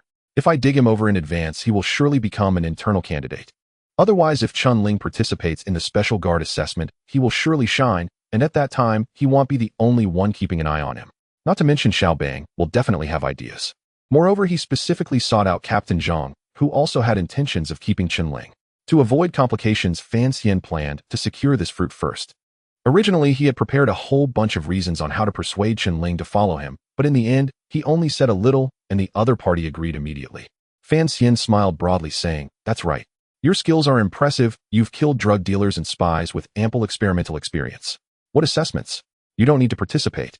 The key is that you participating in that selection would be very disadvantageous for you." Chen Ling looked at Fan Xian with confusion, asking, "How so?" Fan Xian lowered his voice, saying, "Don't you remember how you dealt with the Long Shin assault team and Long Zhan during the exercises? I know very well the nature of this kid Long Zhan. He has a bit of a petty mindset and will definitely remember you. While he wouldn't do anything against principles, it would be quite normal for him to add some difficulties for you. This time he is the chief instructor and I am just the deputy decision-maker, so I can't say much. There's also a female instructor director, Zhao, whom you might know. She is the one you stuffed smelly socks into during the exercises. Everyone in the guard district knows her temper. No one in the entire guard district dares to offend her. Just think about it. If you were to fall into her hands for training, do you think she wouldn't have her eye on you? A woman's heart is like a needle in the sea. When she goes mad, she's scarier than a tigress. I'm not kidding you." "Haha, enough said. In short, just follow me. In a few days you can report directly to the special operations team, and I'll arrange everything else." Fan Xian smiled as if he had found a treasure. Chen Ling is a raw gem. His current skills in special operations are not yet complete, and in some areas he is even clueless. If subjected to strict selection assessments, he might not pass. Never mind, let's get into Dragon Tooth first, and I can slowly train him. He will surely not be inferior to anyone else. Chen Ling stopped, saying, "Chief, I can't go to the Dragon Tooth special operations team, yet I must first participate in the special guard selection. Only after passing will I enter Dragon Tooth." Fan Xian, who had been smiling, suddenly looked glum. His lips twitched a few times and his eyes rolled around. "What do you mean, you rascal? Did you not just say good? How come you're backing out now?" Fan Xian pouted, glaring at Chen Ling with anger ready to erupt. Chen Ling grinned and said, "Chief, when I said good, it meant joining the special operations team. That's not incorrect. Thank you for your goodwill, but my squad leader often says that we should rely on our abilities in everything we do without taking shortcuts or being a backdoor soldier. So all this time you were just fooling me." Fan Xian's face turned green, growing serious. "Are you even a man?" "Am I not a man?" Chen Ling looked seriously at Fan Xian. "Can one speak like this?" Fan Xian said, "Are you sure you are a man? As a member of the guard squad, one must keep their word. How can you go back on your word? You are participating in the assessment to join the special guard squad, aren't you? Joining Longya directly is the same principle, isn't it? Comrade Chen Ling, I must tell you, if you do not keep your word in the guard squad, the road ahead will only become narrower, especially in the frontline combat guard squad, who isn't a tough man. When you promise others something, you must fulfill it, even if it means climbing a mountain of knives or crossing a sea of flames. It is like executing the orders given by superiors. It must be completed absolutely. As someone who has been through it, I must clearly tell you this, or you will suffer greatly in the future."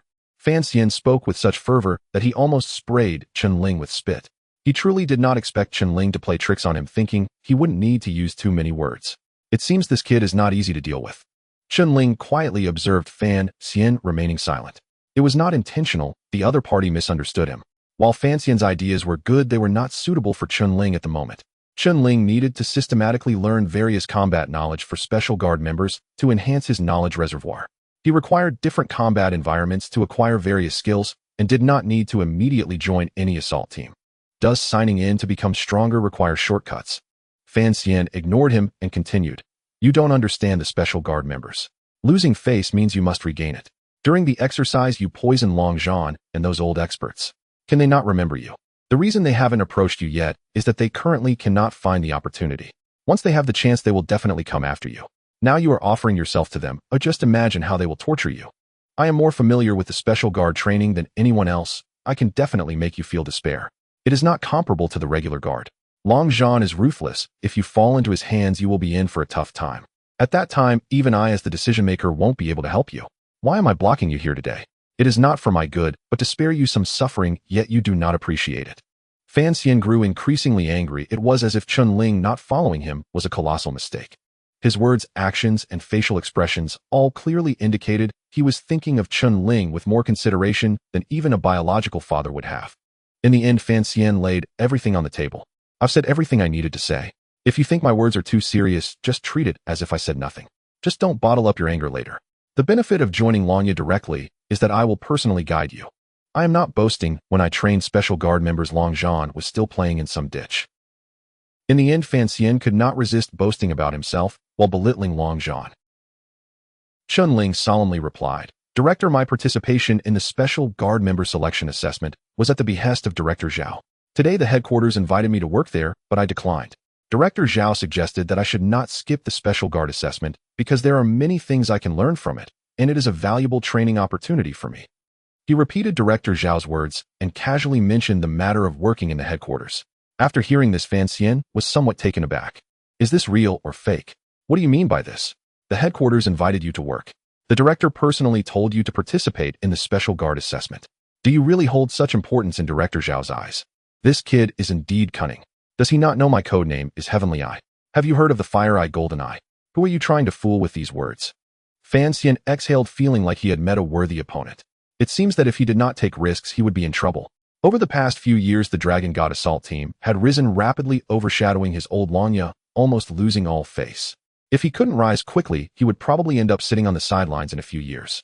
Now, having finally encountered a talent capable of challenging Long Zhan, how could he let him slip away? If he really let him go, he would be betraying his own conscience. Chen Ling, this treasure is set. Fan Xian looked at Chen Ling and said, How about this? I will go talk to Director Zhao, persuade him, and get you to come with me. Who is Director Zhao? A very busy person. Chen Ling performed well during the exercise, but it was not enough to gain the director's particular attention. So this means he wants to push the matter onto the director, letting himself propose it to the director. This changes the nature of the situation. This kid is calculating well. His thoughts are meticulous, and if applied to the battlefield, he would definitely be flexible. No wonder he can accomplish great things at such a young age. Fan Xian looked at Chen Ling with growing approval, like a mother-in-law assessing her son-in-law. As for what you just mentioned about going to the headquarters, don't lie to me to elevate yourself. What department is that? If they invited you, how could you not go? I, Fan Xian, do not even have that qualification. You are quite interesting. I didn't expect you to have such talent. No wonder you can make Long Zhan suffer. You even fabricate lies without preparing them. I almost believed you. However, this is good. In the future, when encountering opponents, you'll know how to deceive. As the decision-maker, Fan Xian knew very well about the headquarters. How many people are trying desperately to get in there? Not to mention him, even the leader He Wei-jun doesn't have that qualification. Chen Ling, as a newcomer despite achieving military merit continuously, cannot be tied to work at the headquarters. Does he think that being good-looking, athletic, and skilled is enough to get in? Nonsense. That place is not for just anyone. Chen Ling nodded and said, All right, if you can persuade the director, I will agree to follow you. Should I wait here for you for a few minutes? 5 minutes. Fan Xian's eyes brightened, saying, This time it's confirmed, and there's no backing out. When have I ever backed out?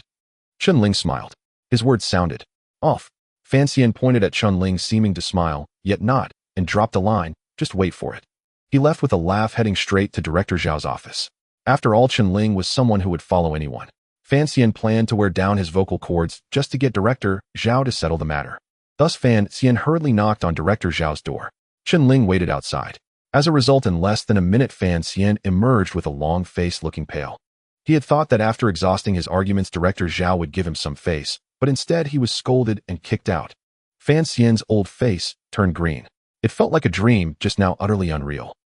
With great enthusiasm, he rushed into Director Zhao's office and shared his thoughts, believing that Director Zhao would agree considering their long-standing relationship. His excuse was simple, You're already here, just take it. But as soon as he spoke, Director Zhao exploded in anger. Chen Ling saving people, and becoming a hero is the benchmark for modern team members. Oh, why can't the headquarters invite him? Why should he skip the special team member selection? They'll tell you he is a soldier I've personally chosen. For him to participate in the special team member selection is inevitable and necessary. Let's see how he performs. Don't interfere. Just like that, Fan Xian didn't even get a chance to retort and was directly kicked out of the office. Director Zhao actually values Chen Ling to this extent. Damn it. Fan Xian hit a wall. Now being tough wouldn't work, especially with Director Zhao backing him up. Who would dare to target Chen Ling in the future? This kid is incredible. He even turned down the headquarters invitation and chose to remain a top team member. This kid is becoming increasingly inscrutable. Fan Xian walked up to Chen Ling, scrutinizing him once more, feeling as though he had fallen into a trap set by this kid. I remember I personally took you to the hospital. How did you manage to save someone and attract the headquarters' attention? Back then, when Fan Xian and the others found Chen Ling during the exercises, he was covered in blood and had fallen into a coma. Fan Xian rushed Chen Ling to the hospital at the fastest speed, and all that followed was letting him recuperate. Yet just a few days later, he accomplished something earth-shattering. The headquarters was alarmed and even planned to establish him as a benchmark team member of the era. This is a bit uncanny. Does he really have time to achieve merit? Chen Ling silently looked at Fan Xian, thought for a moment, then quietly took out a box from his pocket, which contained a captain's insignia, and handed it to Fan Xian, saying, "This is proof that I indeed achieved merit." Fan Xian stared at the captain's insignia lying in the box, stunned for a moment, then immediately reacted, his mouth twitching in annoyance. He really wanted to give this kid a good beating. If you had taken this out earlier, I wouldn't have to embarrass myself in front of Director Zhao. This kid is definitely doing it on purpose. Sigh, I was too careless. He never thought that he would be outsmarted by a young kid despite his self-proclaimed sharp insight. He had let his guard down. Now it was impossible to go after Chen Ling, but he felt reluctant to miss out on such a promising talent. After all, whether Lanya could rise again depended on fresh blood, and Chen Ling was the best opportunity. In the end, Fan Xian still refused to give up, saying, "How about this? After you participate in the special team member selection, you can join Lanya." Chen Ling thought for a moment and nodded. Joining Lanya was something Wu Changsheng had mentioned countless times, and the legends surrounding Lanya had already made Chen Ling's ears calloused. Only team members who have proven themselves in Lanya are the true dragons. No need to think too much. Let's focus on the selection first to experience more combat scenarios. Chen Ling could sense that Fan Xian had no malicious intent towards him. Aside from being a bit unreliable, he was actually quite good. Seeing Chen Ling nod, Fan Xian considered it an agreement. After the assessment, he would have a better chance of securing him. Alright, let's do it that way. Old Zhang is waiting for you over there. I won't go over as he hasn't been particularly fond of me lately. After saying that, Fan Xian quickly walked away. Chief, take care. Chen Ling saluted. Captain Zhang couldn't believe he was even looking at Fan Xian favorably during the exercises. He heard it was Fan Xian who led the team to behead Captain Zhang, causing the entire 128 squad to be nearly wiped out under the bombardment of the navigation team. Captain Zhang didn't rush over to give him 2 punches, that was already showing him enough respect. Chen Ling watched Fan Xian walk away and hesitated for a moment before putting on the captain's insignia. It would have been better to change it earlier, otherwise always letting people misunderstand was not good. He sighed in relief and muttered to himself, "Wu Chang, did you see that? Your team member is now a captain and his rank is already that of a 100-man leader. Old Yang, did you see that? You said I should at least be a 100-man leader in the future. You were spot on. Old Jiang, didn't you say that in the future I'm very likely to become a general? At that time, write my biography in advance." Chen Ling strode towards the parking lot, saw Captain Zhang waiting there, and immediately saluted, saying, "Captain." Captain Zhang nodded, noticing that Chen Ling had changed to the captain's insignia, took a deep breath, and exclaimed, "Changed? Good, you've become a captain, that's quite fast." When Chen Ling first arrived at the 128 squad, he was a lieutenant, while the old dog had said he had just been promoted from a private. Now just over a month had passed, and he was promoted again. Others took 2 or 3 years, even 5 years to get promoted, yet he was promoted in 1 or 2 months.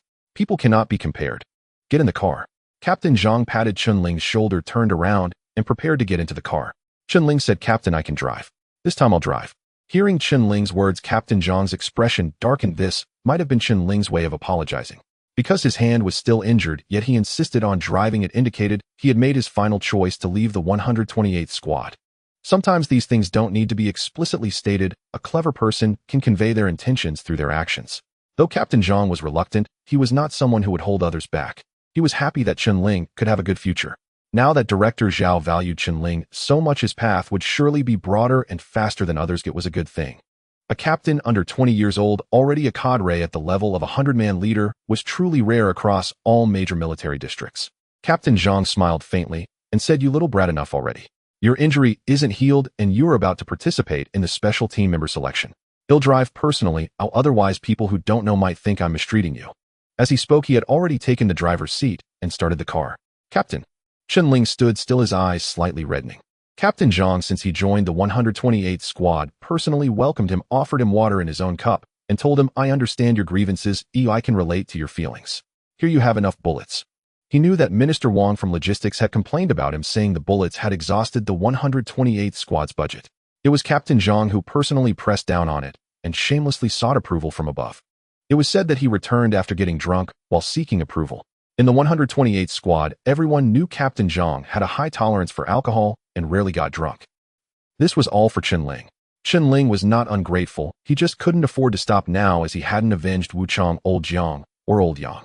When the opportunity arises in the future, he would definitely repay Captain Zhang's kindness. "Captain Zhang, I'm sorry," Chen Ling said, internally saluting him. "P.S. Happy New Year. Wishing everyone a prosperous year ahead." Representing the country. Chen Ling looked at Chief Zhao in astonishment. If it is to represent the country, then the significance is entirely different. The guards fight to protect their homeland for the honor of their country and for the prosperity of their nation. To fight on behalf of the country is the greatest honor for a guard. It's akin to an athlete winning a trophy for their country in an international competition. "Yes," Chief Zhao said emphatically again, representing the country. A surge of inexplicable warmth flooded Chen Ling's heart as he understood that Chief Zhao giving him this opportunity was a sign of his importance. Slap. Chen Ling stood at attention, saluted Chief Zhao heavily, and said, "I will not let you down, Chief." The generals present couldn't help but sigh. Although he hadn't gone to the headquarters, Chen Ling was valued in the Southeast Guard District, at least highly regarded by Chief Zhao. Captain Zhang's feelings were a bit complicated. He indeed wanted to keep Chen Ling in the 128th Squad, but given this situation, how could he compete with Chief Zhao for him? Alas, such a good soldier, he could only watch him leave. However, this is also good. People should strive for higher positions. This kid will definitely have greater prospects in the future, and when the time comes, don't forget, he was once a soldier of the 128th Squad. Chief Zhao patted Chen Ling on the shoulder and said, "All right, go back and prepare. Tomorrow morning someone will take you to the assessment alongside the new guards from the 128th Squad." Chen Ling stood at attention and saluted Chief Zhao, saying yes. After saluting the other chiefs, he turned to leave Chief Zhao's office only to see an old acquaintance standing there sizing him up. It was none other than Fan Xian, the special operations strategist he had beheaded, who he had lured out and executed on a rainy night. Chen Ling strode towards Fan Xian, stood at attention, saluted, and said, "Hello, Chief."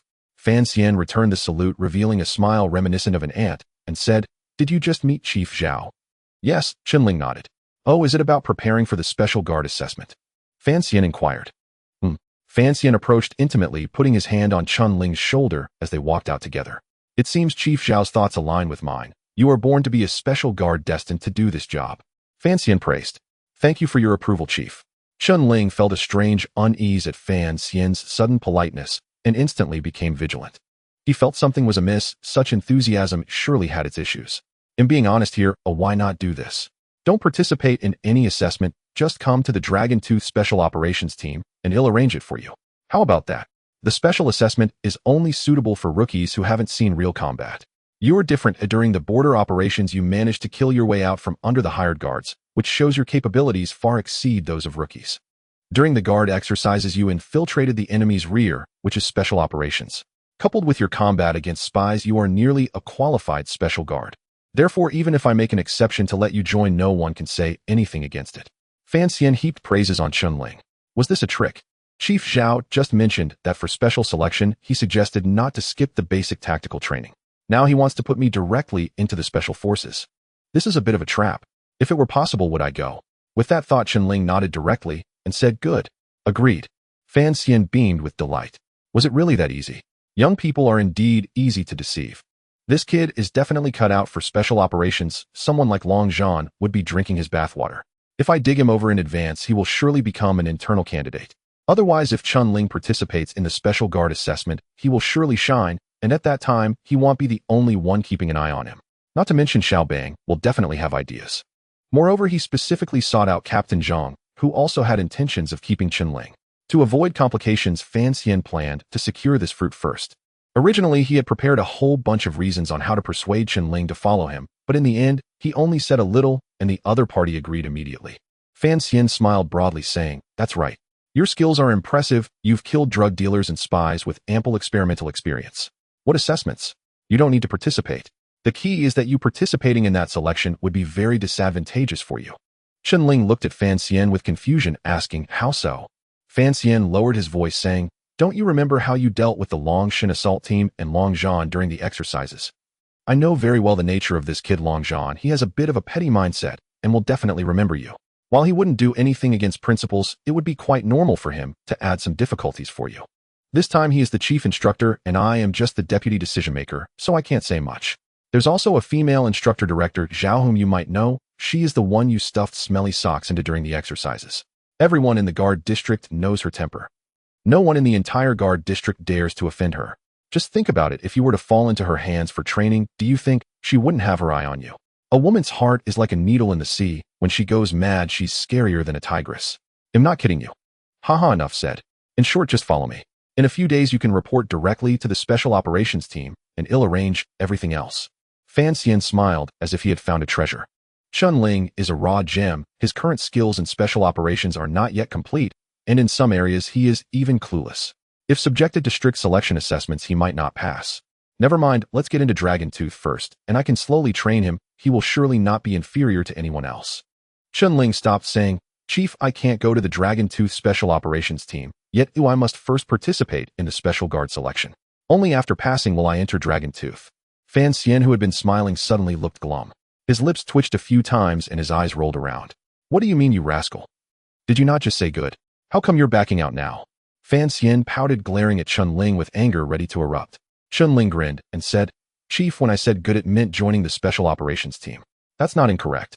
Thank you for your goodwill, but my squad leader often says that we should rely on our abilities in everything we do without taking shortcuts or being a backdoor soldier. So all this time you were just fooling me. Fan Xian's face turned green, growing serious. Are you even a man? The reason Chen Ling could transform from a novice into someone with a formidable physical constitution and exceptional individual combat capabilities largely relied on the skills provided by the sign-in system.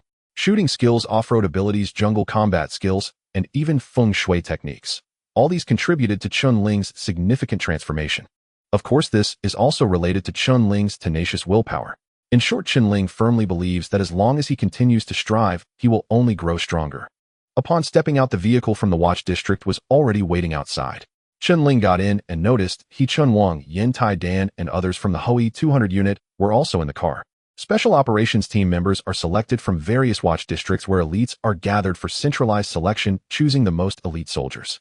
He Chun Wang, Yin Tai Dan, and the others are from the Hui 200 unit, and they are indeed the best performers of the 128 squad, thus qualifying for this selection.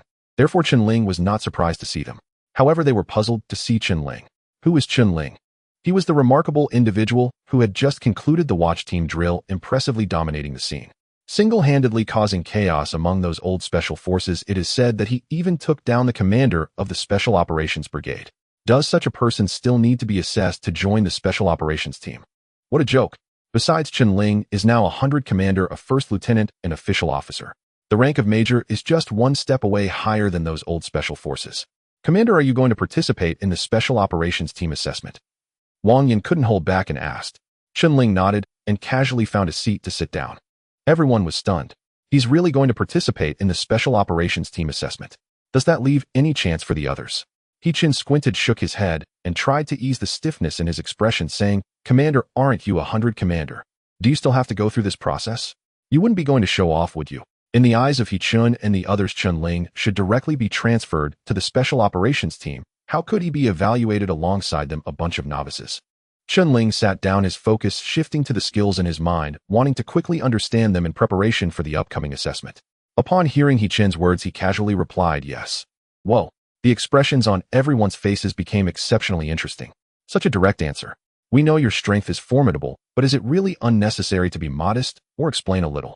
Could you please not be so heart-wrenching? We also have our pride. Instantly, everyone shook their heads and smiled bitterly. Wang Yin helplessly said, there's no comparison, there's no comparison. Let's pretend we know nothing, otherwise I'd want to go back already. Tai Dawn eyes lit up with admiration and said, good. Good at what? Wang Yin was a bit speechless. The commander is from our 128 squad. Wang Yin. He Chin suddenly looked at Chen Ling with curiosity and said, Commander, I heard that you offended Director Zhao. What do you want to say? Chen Ling asked.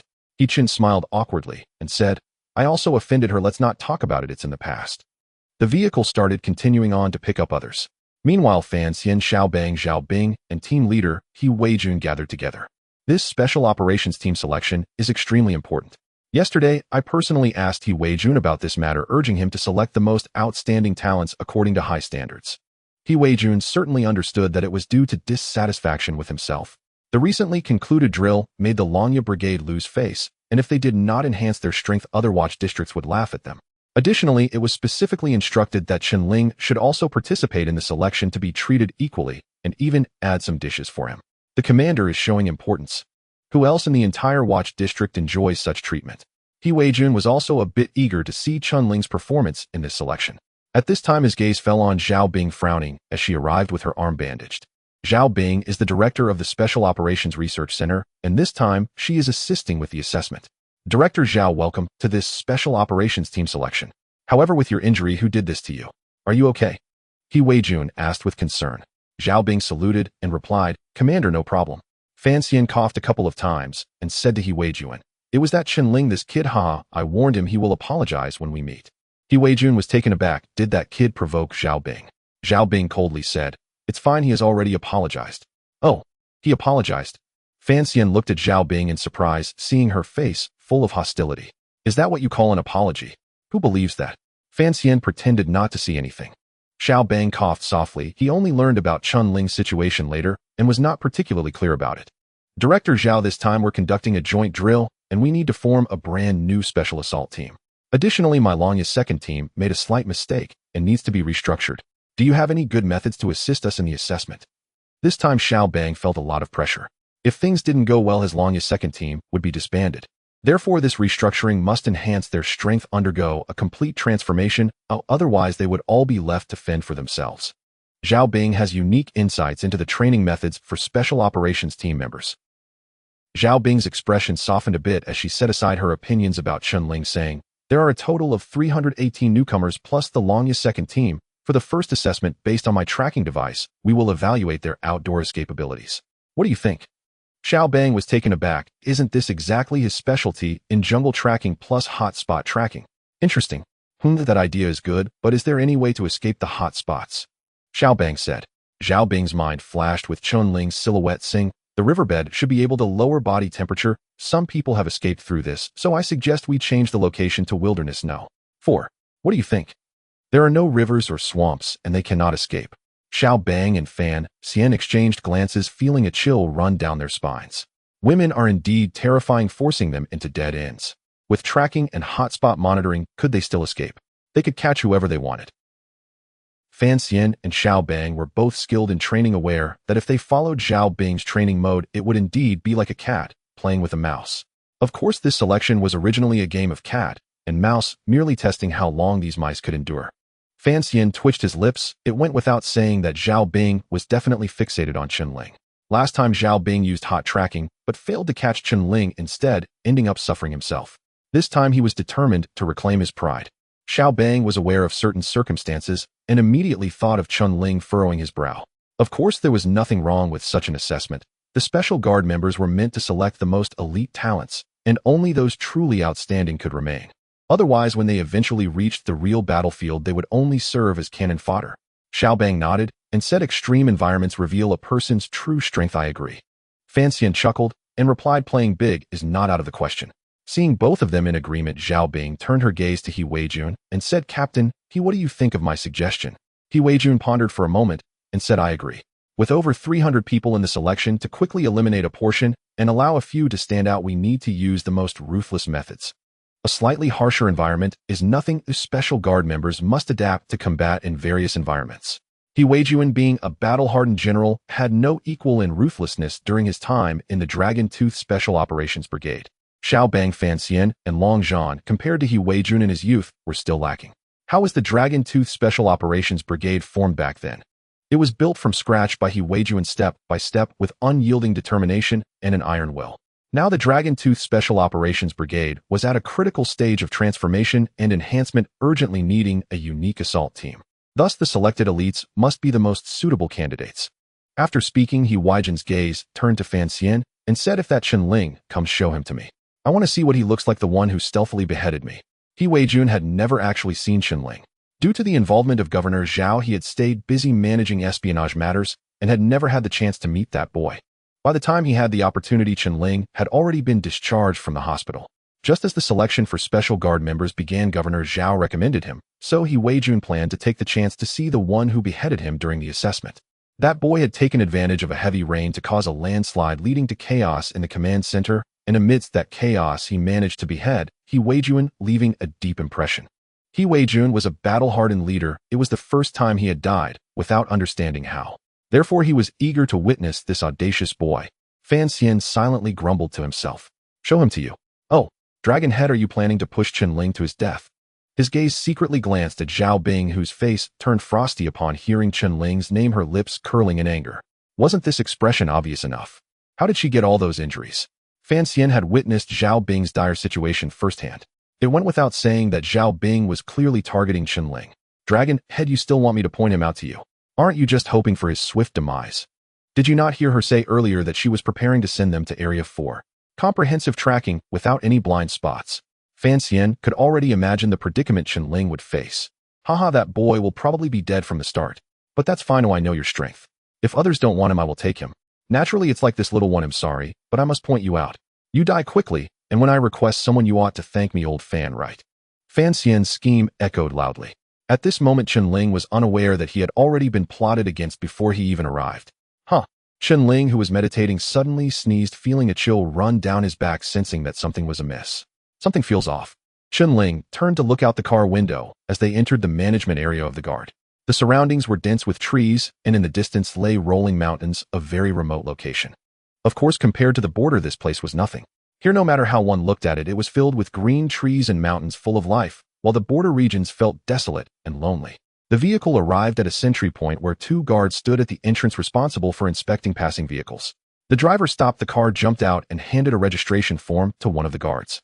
The guard glanced at it and waved them to continue inside. The driver was taken aback, a complex expression flashing across his eyes. He shook his head and turned back to the car, mumbling, how do we get to Area 4? That place is a wilderness where not even birds would defecate, it's just wild forests. It doesn't even count as a base. Is this an assessment? This is sending us to our deaths. There are wolves there. His voice, though not loud, became particularly resonant on the quiet mountain road. Goodness. Many people inside the vehicle felt a chill run down their spines. They had been a bit dazed in the car earlier, having started preparing since around 4 a.m., so their spirits were slightly low. Now they were all jolted awake. Wolves in Area 4. Everyone present was an elite member of the guard, but they had only trained and served at the base and had never experienced desert training. Therefore, in their minds, a place where wolves were present was undoubtedly dangerous territory. Why was the special guard assessment being conducted there? Were they being made to fight for their lives? Although the crowd had mentally prepared themselves, they had not anticipated it would be so extreme, to be thrown into a wilderness teeming with wild beasts to survive. Whoosh. Everyone felt a chill down their backs. Wang Yin couldn't hold back any longer, leaning towards the driver with a grin and asking, brother, what does Area 4 mean? The driver chuckled and replied, it's a secret of the guard. He Chen squinted, taking some rations from his pocket and placing them beside the driver. If we're to die, we should at least die knowing why, right? Here, I've brought some rations for you.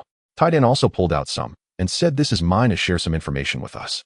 We're not afraid, just curious about what that place is like. Immediately, a bunch of people pulled out the rations they had brought to start bribing the driver. The driver laughed and said, you all know how to play your cards right.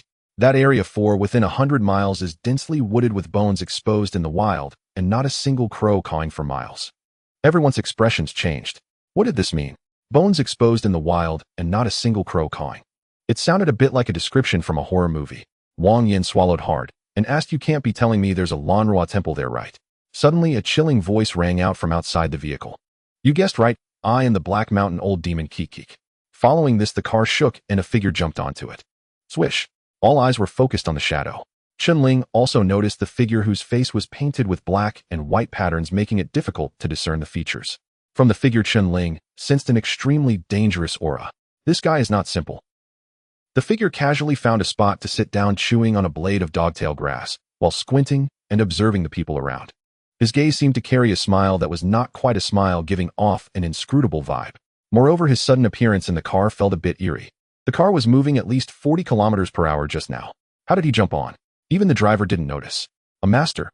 With his agility and superior physical fitness, Chen Ling thought he could sneak onto the car like that without anyone noticing.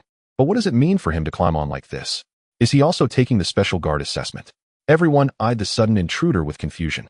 The guy grinned widely, revealing a set of white teeth, and the sharp aura he had just moments ago vanished, replaced by a roguelike smile. This smile was somewhat reminiscent of Wang Yan's smile. Hello everyone. I'm hitching a ride, hope you don't mind. You bastard, you've already climbed on, and we mind. Can you even get down? The figure's attire and appearance had a hint of being a special guard. He scanned the surroundings and noticed that no one was close to Chen Ling, looking somewhat surprised. Brother, what's your name? It seems like they are afraid of you. Chen Ling nodded, acknowledging the greeting. I'm a rookie. The figure looked at Chen Ling with renewed interest, grinning. Not bad, you have awareness. Once we reach the guard zone, I'll look after you. I'm Lao Wei, you can call me San Wei. Do you know what San Wei means? This Lao Wei leaned back, trying to make himself more comfortable with a hint of pride on his face. You probably don't know, right? My code name is San Wei. Let me give you rookies a brief introduction. It's a gift from Lao Wei. In the future, when you become veterans, each of you will have a code name that follows you for life, even into the coffin. San Wei exuded a roguelike aura, as if he were a leader. Wang Yan shot him a sideways glance, feeling like this guy was just trying to show off. He-chun had just witnessed the figure's agility, which was indeed superior to others, but the tone he spoke with was quite off-putting. We are rookies, what do you consider yourself? An old rookie. Let me tell you, this special guard assessment is just that, not as terrifying as you think. It's just a few more wild wolves and such. San Wei spoke eloquently. Chen Ling looked at the increasingly arrogant San Wei and said, everyone on this vehicle is going for the special guard assessment. If you're an old guard, then you must have made a mistake. San Wei's expression darkened, sitting up straight and looking at Chen Ling. Brother, is this the pot calling the kettle black? Is that interesting? Chun and the others exchanged glances, revealing odd expressions. Did Chen Ling just hit the nail on the head? Given San Wei's darkened face, it was clear he had touched a sore spot. Moments ago, San Wei had spoken as if he were an experienced veteran, but in reality, he was merely an old guard who had made a mistake. What was there to be proud of? At the same time, there was a hint of admiration for Chen Ling's keen observation skills, spotting this detail so quickly. Chen Ling nodded seriously. My squad leader told me not to look down on old guards who made mistakes, because everyone can err. Whoa. San Wei stumbled slightly, almost losing his balance. This kid knows how to strike back. Huh. I finally understand what San Wei means. It's like a loose soldier. Laughter erupted among the crowd. They thought this guy was impressive, yet his code name was San Wei. Wang Yan coughed a couple of times and said with utmost seriousness, we are all rookies, indeed inferior to some old guards. It's not about climbing up, it's about not falling down after you've climbed. That's truly embarrassing. Iron Dan, with a somewhat blank expression, chimed in with a silly grin. How can you fall once you've climbed up? It's simple. You make mistakes or your strength is insufficient and you get pushed down. Wang Yan explained. Oh, I see. So San Wei, did you make a mistake or were you pushed down? Iron Dan asked curiously. San Wei's forehead bulged with two veins, holding back his frustration. This hurts. Do you rookies not know how to speak? San Wei was indeed an old veteran, a sniper from the Dragon Scale Assault Team's 2nd Squad Dang Su. He had once been deemed the most talented sniper by Xiao Bang, but recently he had fallen into despair and was required to go back for retraining. He certainly didn't want to be in this situation. Taking the assessment alongside rookies was utterly embarrassing, and to top it off, a few rookies had cornered him into silence. Dang Su took a deep breath, waved his hand, and assumed a demeanor of great stature. I won't stoop to your level. You are indeed just a bunch of rookies. Do you know what I used to do? I don't mind telling you I was involved in special operations. You won't understand the gap between us. You'll realize it when you take the assessment. Which guard team are you from? All those guard teams are the same. Have you ever dealt with the 3rd sniper? Do you know what it feels like to score a long-range headshot? Do you know what a sniper is? This might be a bit deep for you. Do you know the difference between a sniper and a sharpshooter? Well, if I don't explain, you definitely wouldn't know. The biggest difference is that a sharpshooter is trained with bullets while a sniper is a talent, a natural gift. I am one of those naturally gifted, hence, I am a sniper. The crowd was speechless. They finally witnessed what it meant to have thick skin. Is this guy just gilding his own lily? Dang Su noticed everyone's stunned expressions and revealed a hint of pride. These rookies. He shrugged and said, let me share some news with you. This special guard assessment will also have Director Zhao from the Special Guard Research Center participating. She plans to bring the most advanced equipment to catch people. By the way, is anyone carrying snacks? I'm a bit hungry after lying in the jungle for 3 days. Wang Yan frowned, giving Deng Su a thorough once-over. He said seriously, buddy, we're all in the same boat, stop pretending. Let's be upfront, are you a fraud trying to scam us for snacks? Well, Deng Zu's expression completely collapsed. What the hell? After talking for so long, I'm actually being treated as a fraud. It's too heartbreaking. Deng Su helplessly complained, feeling targeted by these rookies. Am I really that ordinary? Just to con them out of a pack of spicy strips. That's too much. Regardless, I am a distinguished genius sniper once soaring like an eagle in the blue sky. A mere few packs of spicy strips. Deng Su's face turned red, brimming with the urge to explode. To be asked by Xiao Bang to go back and start over is one thing, but to be looked down upon by a group of rookies is another. Do they really think I'm down on my luck? Wang Yin ignored Deng Zu's aggrieved face and earnestly said, let me analyze this. First, con artists usually pretend to be experts to fool people. You drew a ghost face and pretended to be an old expert, right? We've seen old experts before, and you're far from them. They can't even produce a sound, yet you keep embellishing your own appearance. The old experts I know are all discreet, fearing their abilities will be discovered. You're the one who's afraid others won't know, boasting everywhere. Too fake. Secondly, those special missions and combat experiences are just blatant lies, right? I can brag too, and I guarantee it'll be more exciting than yours. And you claim you lay in the forest for 3 days. Who would believe that? You'd be dead. If you said it was for a day, I might still believe you. Thirdly, you say you're codenamed San Wei, and I believe that. However, your San Wei just means you got lost, right? You definitely got lost or disoriented. In the end, buddy, if you don't brag, will you die? You've completed so many missions and even participated in the special squad selection. What a joke. Wang Yin was quite the character. Growing up in the bustling streets, he certainly wouldn't fall behind in bragging. The way he analyzed it made it sound completely believable and very reasonable. Of course, this was also inspired by Chen Ling revealing the other party's true colors, so he improvised on the spot. San Wei. Deng Su's face turned dark, a fire brewing in his belly. He wanted to explode, but thought it unnecessary. A group of rookies. An eagle doesn't need to reason with a bunch of chicks. They'll understand in time. Wang Yin spoke eloquently, and others around also chimed in with their opinions. Indeed, they had never seen such an unreliable old expert. Deng Su's old face was thick enough, he remained silent, letting them talk. After all, he pretended not to hear, waiting for the moment they would be crying. His attention involuntarily drifted to Chen Ling. This time the guy didn't say a word, closing his eyes in meditation as if it didn't concern him. Out of the picture. Just a moment ago, this kid had poked at his weak spot with a single sentence. Could it be that he noticed I'm a master? Deng Su felt a bit more curious about this interesting kid.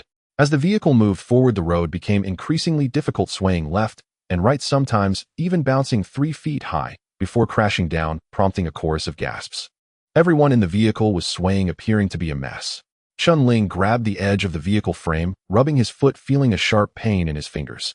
His bones were fine, but the muscle at the wound hadn't fully healed. After strenuous activity yesterday, the wound reopened, leading to a longer healing time.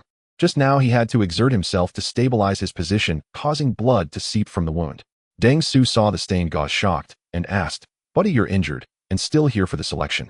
Chen Ling replied, "It's a minor injury." A minor injury? Deng Su observed him for a few moments. It was definitely not a minor injury, it seemed quite serious. This kid was untouchable. After mocking himself a bit, he didn't say another word, remaining more mysterious than himself. Interesting, his strength should not be weak. It would be good to compete later, otherwise it would be too boring. Brother, let me tell you, this assessment isn't as simple as before, especially that director Xiaobing. He's definitely not an easy target. The tracking device he developed is specifically designed to deal with special squad members, and now it's being used against us. Be careful, or you might end up in a box. Deng Su reminded him. It's rare to meet such an interesting kid. If he got eliminated right at the start, wouldn't that be a pity? Chen Ling nodded and said, "You should worry about yourself first." Deng Su chuckled. What do I have to worry about? No matter how the tricks change, they are all ineffective against an old expert like me. I have plenty of ways to cope. This guy started bragging again. Chen Ling shook his head, not listening to him continue. He looked out of the car window, using feng shui to observe the terrain around. The mountains were continuous, with ancient trees and bizarre rocks everywhere, preserving the original topography and vegetation. This truly is mountainous terrain. The vehicle traveled along the rugged mountainside, becoming increasingly bumpy. Due to the prolonged violent shaking, some people began to succumb and vomited continuously. What on earth? Where are we being taken to? I'm going to throw up my bile. Exactly, we've been on the road for 5 or 6 hours. What kind of place is Area 4? While everyone's physical fitness wasn't bad, enduring such continuous violent bumps for 5 or 6 hours was nearly exhausting their bones. Suddenly Chen Ling shouted, "Pay attention, prepare for action." A word popped into Deng Su's mind, master. As an excellent sniper, Deng Su was very sensitive to the surrounding environment. This area was fraught with hidden dangers. Suddenly Deng Su's expression changed, and he hurriedly shouted to the driver, "Be careful." His voice had barely left his mouth. Boom. The vehicle suddenly had a flat tire. No, it exploded. A cloud of smoke billowed around. Then Chen Ling saw a tall, long-legged beauty in the mountain forest ahead, wearing a tactical vest and sporting a cold smile. She had a slim figure and a curvy outline, delivering a stunning visual impact. Extremely formidable. She held a loudspeaker and shouted in a captivating yet cold voice, "Rookies, your assessment has begun. Hurry and run. In the wild, whoever gets caught will roll back to the original security area. This place isn't suitable for you. It's a world for the strong. No waste is needed here. Only the strong are qualified to stay." Chen Ling also saw Fan Xian step forward, shouting along, "Run quickly. This is your opportunity." Moreover, Xiao Bang, whom Chen Ling had seen before, stood beside him with a cold expression. Additionally, there was a middle-aged man, his expression indifferent, sharp gaze fixed in their direction, emanating a fierce aura like a sharp sword. "Who is this, the big shot who was beheaded by me in the rain at night?" Chen Ling felt a bit familiar, but at that moment he had no time to think too much, because the vehicle had exploded. The elite team in Chen Ling's vehicle erupted into chaos, rushing out of the car at the first opportunity. They had heard clearly that the assessment had officially begun, and once caught they would immediately be sent back to the original guard area. This was no joke. They had been waiting for this moment for a long time. Some had even prepared for 3 years, aiming to become a special guard king. If they got caught right off the bat, it would be a lifelong regret. He-Chun and the others reacted quickly and rushed out first. Suddenly, a shadow darted in front of them. It was Deng Su. Deng Su jumped out of the vehicle first, not forgetting to turn back and grin at Wang Yin and the others. "Novices, watch closely. Let me give you a lesson." He tossed out that line and dashed forward like a cheetah into the jungle. "A master. Damn, I misjudged him." Wang Yin couldn't help but mutter. Seeing the speed at which Deng Su was running, the others understood such speed was not at all inferior to the madman Chen Ling. How could someone with such speed possibly be weak? Could it be that this guy was telling the truth earlier? At this moment, they finally noticed that Chen Ling hadn't moved at all. Was he slow to react? Chen Ling indeed hadn't moved. When he noticed Deng Zu's running speed, a look of surprise crossed his eyes. The other's speed exhibited at least 3 times the physical quality of an average person. He was indeed a master. It should be noted that Chen Ling's body had undergone several rounds of systematic reinforcement to break through level 4. For Deng Su to break through level 3 was quite impressive. It seemed that the strength of special guards was not something ordinary people could compare to. The other party was a reformed veteran. Their strength had waned, so those special guards at their peak must be incredibly strong. Chen Ling immediately made a judgment. He had thought that reaching 4 times his attributes meant he would have a significant lead, but now it seemed he had underestimated them. As for why he hadn't run, it wasn't due to slow reflexes, it was because he hadn't seen Long Zhan.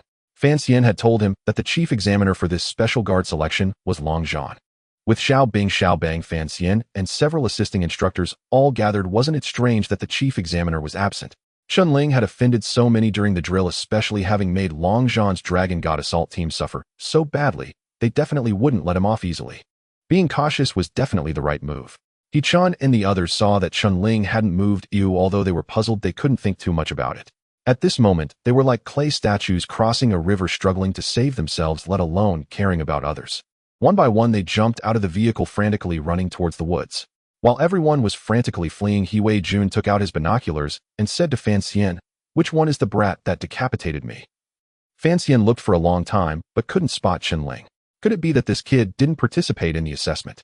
Did he choose to stay in the 128th squad? Just as Fan Xian was pondering, he finally saw Chen Ling leisurely walking out of a vehicle. After getting out, not only did he not run, but he was also looking around. So arrogant. While everyone else was running for their lives, wishing their parents had given them 2 extra legs to run faster, this guy was just standing there looking around, admiring the scenery. What was wrong with this kid? Fan Xian pointed at Chen Ling and said to He Jun, "That guy standing there looking around is the one who took out the spy, the deputy commander of the 128th squad." I inquired a bit. His marksmanship surpasses that of Ho Yi, and none can match him. His off-road skills are equally unmatched. The entire 128th squad was taken down by him. He is a very promising talent. Considering his current physical quality and personal combat ability, it would be better for him to enter Longya for targeted training directly. He Jun raised his binoculars, carefully observing Chen Ling. Seeing him surveying his surroundings as if watching a spectacle, he frowned, lowered the binoculars, and said, "Could it be that your judgment has become poor? This kid completed a decapitation during the drill, and there was a significant element of luck involved. He may not necessarily be a qualified special operations personnel. To become a true guard king requires many factors, and you should know this. Over the years, we've seen plenty of geniuses, but how many have truly succeeded? Talent is an innate advantage, but postnatal effort is equally important. Having been in charge of the Longya Special Operations Team for decades, I've encountered many astonishing talents, yet only a few have truly reached the peak. Chen Ling's performance was indeed commendable, but his biggest issue was his youth. This was a certain factor. Fan Xian grinned and said, "How about we make a bet? If I win, he belongs to me." He Wei Jun chuckled and replied, "Sure, I have no problem. Just talk to Colonel Zhao. If he agrees, it's fine." Fan Xian's lips twitched as he said, "Colonel, you can't say that. I was just kicked out of Colonel Zhao's office." The last time he was kicked out by Colonel Zhao, Fan Xian felt uncomfortable all over. If he went to find him again, wouldn't it be asking for trouble? He Fan also cared about his face. He Wei Jun laughed heartily, saying, "Then you're still targeting him." Fan Xian was at a loss for words. At that moment, Chen Ling was carefully observing his surroundings and indeed did not spot Long Zhan. Could it be that Fan Xian's intel was wrong? Is he tricking me? At this moment, seeing Chen Ling still standing there like a wooden statue, not knowing what he was doing, Fan Xian couldn't help but raise his rifle, pointing it at Chen Ling, and shouted, "You brat, why aren't you running?" As he spoke, he suddenly pulled the trigger. Bang! A shot was fired towards Chen Ling. Of course, it wasn't a real bullet, but a blank. If it hit, it would only hurt for a bit. Hearing Fan Xian shout at the moment, he raised the gun. Chen Ling's mind formed a trajectory shooting technique and already assessed that he wouldn't get hit, so he didn't care and casually turned to run towards the jungle. The bullet hit the ground right under his feet. Fan Xian lowered his gun and said to He Wei Jun, "This kid has good psychological quality, right?" He Wei Jun replied curtly, "Could it be that he's slow to react?" Slow to react. Zhao Bing, who was nearby, snorted coldly and said with certainty, "Captain, this kid is very cunning. His eyes tell me he is analyzing our strategies, and his steps can dodge or escape at any time, as if he's observing something uncertain about him. Anyone capable of blowing up an armory wouldn't have poor psychological quality. Oh, I want this person." After saying that, she looked at Fan Xian and said, "Give me your gun." Fan Xian raised his eyebrows, his lips twitching. This woman was really targeting Chen Ling. Fan Xian cleared his throat and smiled, saying, "Director Zhao, there is no need to rush. Let's discuss once everyone is here. Chasing him alone will be difficult. This kid runs like a rabbit and is quite skilled in attack techniques. It's said he can even summon poisonous creatures." Zhao Bing raised her eyebrows and coldly replied, "Fanjitsa, are you looking down on female guards?" Fan Xian's mouth twitched slightly at her words. When did he ever look down on female guards? I merely said you wouldn't be able to defeat him. Otherwise, how could your arm have dislocated? Did you really let him stuff a smelly sock in your mouth? During the exercise, you couldn't handle him, and now it's the same. If you recklessly charge, and you'll be the one suffering in the end. Of course, Fan Xian kept these thoughts to himself, not daring to voice them. This woman had another terrifying identity. Even he, let alone He Wei Jun, would not dare to provoke her. However, she truly was impressive. A top student in the guard unit, she built a research lab single-handedly and reportedly also established a taekwondo club, wielding substantial influence both in the guard district and society. It could be said that this woman had never faced defeat since joining the guard unit. The only time was when she fell at Chen Ling's hands last time. Because of this, she couldn't stop thinking about Chen Ling. That Chen Ling was indeed formidable. Even if Fan Xian wanted to help him, he found it difficult to intervene. "Director Zhao, I have no intention of looking down on female guards. It's just that Chen Ling is extraordinary. Last time during the exercise, everyone suffered because of him. If we want to deal with him this time, we must be cautious. Otherwise, we won't have a general and might even be bitten back by him. Our subsequent assessments will be difficult to manage." Fan Xian spoke earnestly. His meaning was clear: to take down Chen Ling, they had to strike decisively. Otherwise, how could an instructor handle a student and gain respect? "Last time I was careless. This time he won't be so lucky," Zhao Bing stated. He Wei Jun looked at Zhao Bing with a kind smile and said, "Director Zhao, don't worry. Just wait a moment, someone will assist you in capturing him. No matter how crafty a monkey is, it can't escape the Buddha's five-finger mountain." As Zhao Bing and the others discussed, two military SUVs from the guard unit roared down a mountain road over 10 kilometers away. On board were members of the Dragon God assault team, with team leader Long Zhan sitting in the front passenger seat. "Hey, isn't Zhao Bang supposed to be there? Why are we being sent to catch someone? I thought it was some major mission, but it's just dealing with a bunch of rookies. Do we really need to step in?" Xiao Qinglong couldn't help but mutter, "The key is we have to cooperate with that Zhao Bing woman. It doesn't make sense." Long Zhan leaned back in his chair, resting his eyes, and said in a serious tone, "Don't underestimate Zhao Bing. She has a mysterious identity and is not simple." The driver Yin Wang became curious as well and asked, "What identity?" Long Zhan replied sternly, "It's said to be mysterious. What else could I tell you? Just drive your car." Oh, the curiosity of the group was suppressed. In fact, even Long Zhan himself was unclear about this secret, which was told to him by the decision-maker Fan Xian, who had warned him not to provoke this woman. Long Zhan said in a deep voice. This time the Chen Ling who let the snake bite us from Team 128 is also in this selection. What he is here too? Isn't he at the deputy level? Great. Just waiting for him to arrive. Suddenly everyone was stirred up.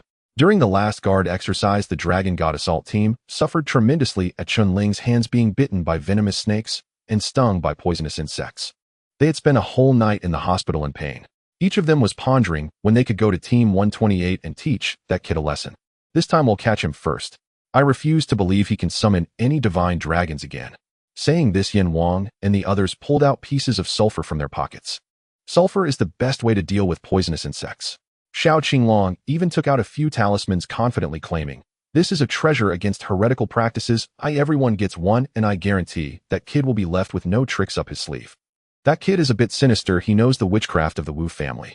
This talisman is specifically for dealing with him." As he spoke, Xiao Qinglong confidently waved it in his hand. During the exercise, Chen Ling's sinister techniques left a deep impression on them, feeling that they surpassed the realm of human science. Controlling poisonous insects, creating mudslides, and even claims that the heavy rain was orchestrated by him. In short, Chen Ling's mysterious techniques made everyone cautious. Long Zhan stared sternly at Xiao Qinglong and said, "Put that away, what nonsense. Don't embarrass yourself." Xiao Qinglong awkwardly forced a smile and tucked the talismans back into his pocket. "Captain, I was just saying." "Saying is not allowed either," Long Zhan replied. Though he said this, he recalled the scene from that night, and the hair on his body stood on end.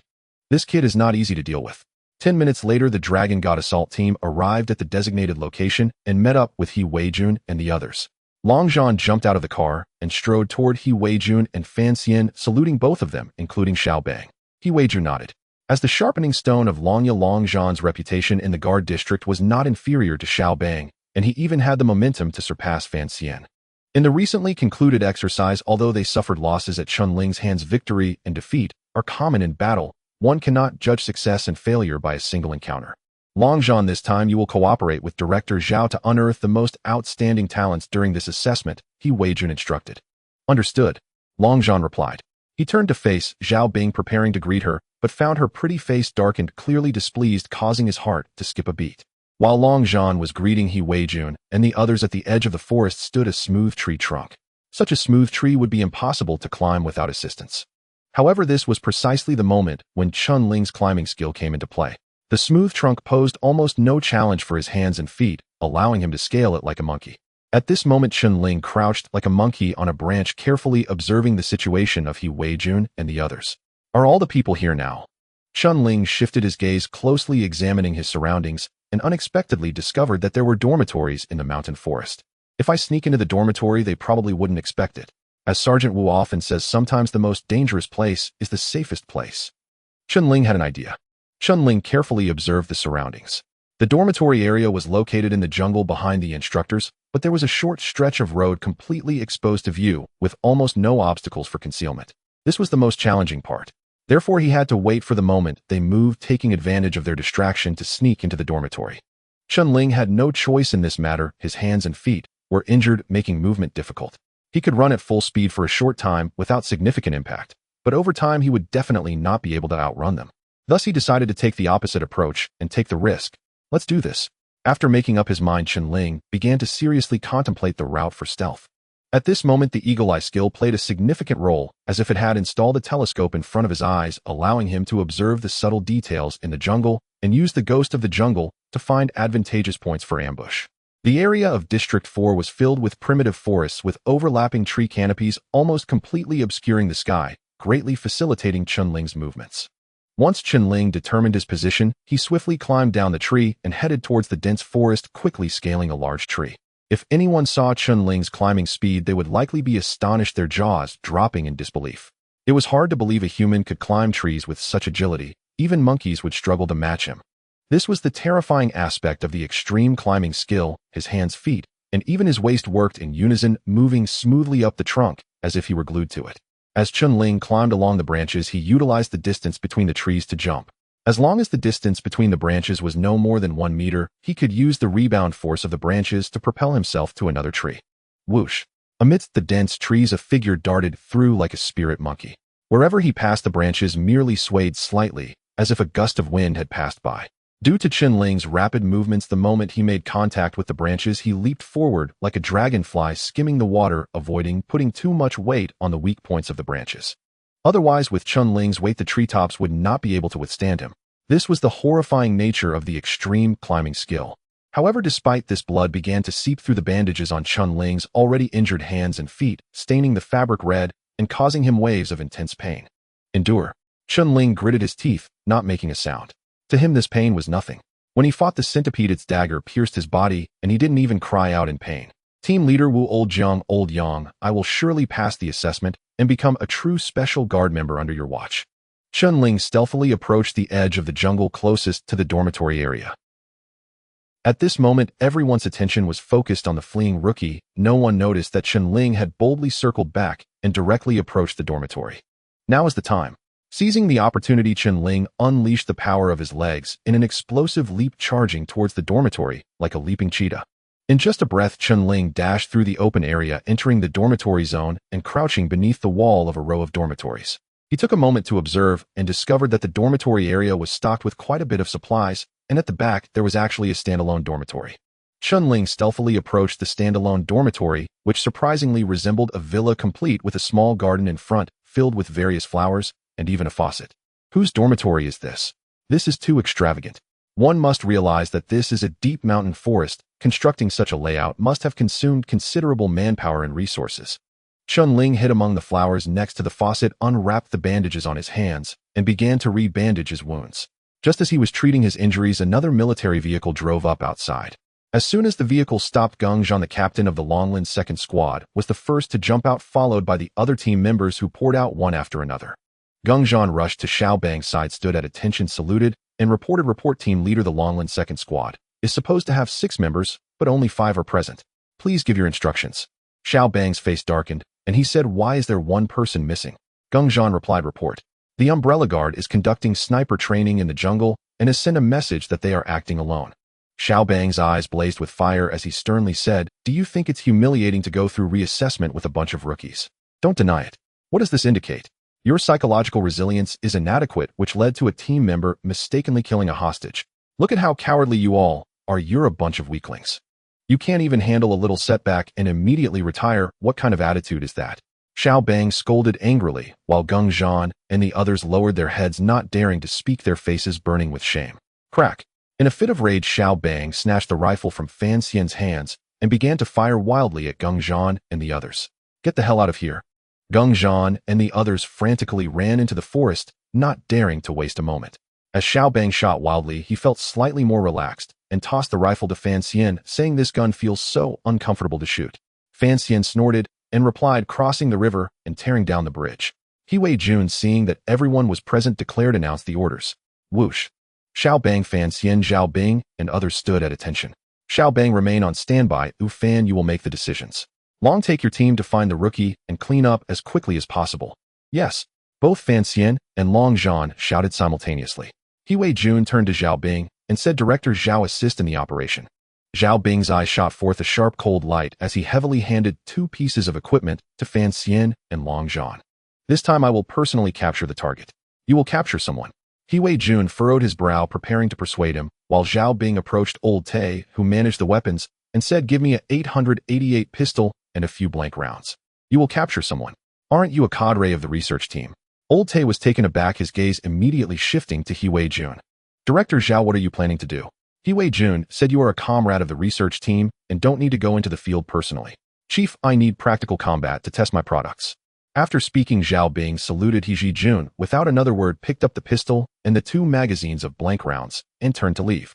At that moment, everyone felt a shiver down their spines, as if a massive flood was about to erupt. Chopin's sudden burst of fire had already created an explosive atmosphere at the scene, and now Zhao Bing was personally stepping in to capture someone. Is she going all out? When Long Zhan arrived, he had already sensed something was off with Zhao Bing. He didn't expect it to be this serious. Who was she trying to provoke? Chopin was taken aback. What does she want? Fan Xian shook his head and chuckled. What else could it be? After suffering such a huge loss, if she doesn't seek revenge, she might as well enter menopause early. Chasing Chen Ling. Who else could it be? Chopin frowned and said solemnly, has she not been through the trials of society? Is this how she reacts to a setback? Zhao Bing had been humiliated by Chen Ling during the exercises, and Chopin had heard about it. He was aware of Zhao Bing's fiery temper, but did not expect her to explode so violently. She must be going after Chen Ling herself. Fan Xian sighed and said, "Women can't handle stress." "Old Fan, give me a straight answer. Does Chen Ling really have that kind of ability?" Chopin stared at Fan Xian. To be honest, he still felt bewildered. The last time he saw Chen Ling, the latter was already incapacitated. He had put aside his pride to seek Captain Zhang's help, letting Chen Ling retire in the 128th Squad. As a result, after joining the 128th Squad, Chen Ling made a remarkable comeback during the exercises, turning the tide of the entire battle. Not only that, he took down 3 spies and saved both comrades and civilians. After learning all this, Chopin slapped his thigh in regret. He lamented why he hadn't observed a bit longer, allowing Chen Ling to remain with the lone wolf, who otherwise he might already be a fierce warrior within Dragon Scale. Fan Xian knew exactly what Chopin was thinking, watching a raw gem slip away right under his nose. No, it should be said that he had sent it away himself was indeed a deeply frustrating matter. Initially, it was Chopin who first came into contact with Chen Ling. He was the one who took the severely injured Chen Ling to the hospital, and only after realizing Chen Ling was incapacitated did he send him to the 128th Squad. As a result, he had personally sent away a promising talent. "What do you think? What has happened cannot be fake," Fan Xian said. Chopin immediately became serious and said to He Weijuan, "Dragon Head, is this really okay?" With Chen Ling's personality, decisive and ruthless director, Zhao seeking him out like this is likely to end in disaster. It's destined to rain. I can't stop her. Let her go. A bit of hardship would do her good. While there was a commotion outside, Chen Ling was drinking water from the faucet. Back at Outpost No. 3, every time he returned from special training, he would drink heartily from the faucet. For this, the sergeant would often joke about him being a water bucket. However, back then the water from the mountains was spring water, very clean and sweet, whereas here it was bitter. Suddenly, Chen Ling felt a surge of murderous intent wash over him. He looked up sharply to see Zhao Bing leaning against the door, arms crossed, glaring at him with a fierce expression. How did she suddenly appear here? Chen Ling frowned slightly, thought for a moment, then slowly stood up and walked over with a calm expression. Zhao Bing coldly stared at Chen Ling and said, "Congratulations, you have been eliminated." Saying this, she drew a pistol from her waist and snorted coldly. Type 92.5. 8mm caliber pistol, magazine capacity of 20 rounds with a muzzle velocity of 470 meters per second and an effective range of 50 meters. I can tell you that the lethality of a blank cartridge within 50 meters, as long as it hits a vital point, is enough to knock you out. I've specifically studied your combat footage. Even evading sniper bullets, I wonder if you can still dodge bullets at this distance. Dodge all of them, and it'll let you go. How about that? Zhao Bing's 888 pistol spun swiftly in her palm, her piercing gaze fixed on Chen Ling. Chen Ling calmed down, said nothing, unbuttoned his team uniform, and stepped toward Zhao Bing one step at a time. Zhao Bing frowned, her gaze landing on the crisscrossing scars on Chen Ling's body, especially one particularly obvious scar near his chest, half the size of a bull, shocking to behold. She instinctively tightened her grip on the pistol, disengaged the safety, and quickly aimed it at Chen Ling. Chen Ling bared his chest, his voice firm and powerful. "A month ago, a bullet passed through me. I didn't die, but it was no different from having died once. Come on, shoot me, aim directly at my heart. I want to become a true special forces operative because my sergeant, my comrades hope for that day. They are watching from above. I know you resent me for treating you as an enemy during the exercises, breaking your hand and stuffing socks in your mouth. Do you think that was an insult to you? That's because you have never experienced what a life and death battle is, nor what a true enemy is. My sergeant, my most respected sergeant, a man who was like a father to me, was shot 3 times in the chest, covered in blood, but he couldn't take a single breath just to tell me one last sentence. Do you know what his last words were? You would never guess. The sergeant asked me to be a good operative." Zhao Bing looked at Chen Ling's red eyes, then at the grotesque scar on his chest, which was shocking to behold. Chen Ling shouted, "Shoot. Come on, aim better." He took one step after another toward Zhao Bing, memories of the fallen sergeant Old Yang and Old Jiang flashing in his mind as if they were alive again. They were aimed at by hidden enemies, shot, and then fell in a pool of blood, never to stand up again. "Come on, shoot." Chen Ling let out a low roar. Suddenly stimulated, Zhao Bing screamed, "Ah!" A bang. The gun went off. The blank cartridge grazed Chen Ling's right shoulder, spraying blood. Zhao Bing's hand trembled, and the gun fell to the ground. Chen Ling looked at the blood seeping from his shoulder and cursed, "Useless. With shooting skills so poor, unable to hold onto the gun, if you were facing an enemy, you would have already become a corpse." Saying this, he brushed past Zhao Bing and slowly walked away.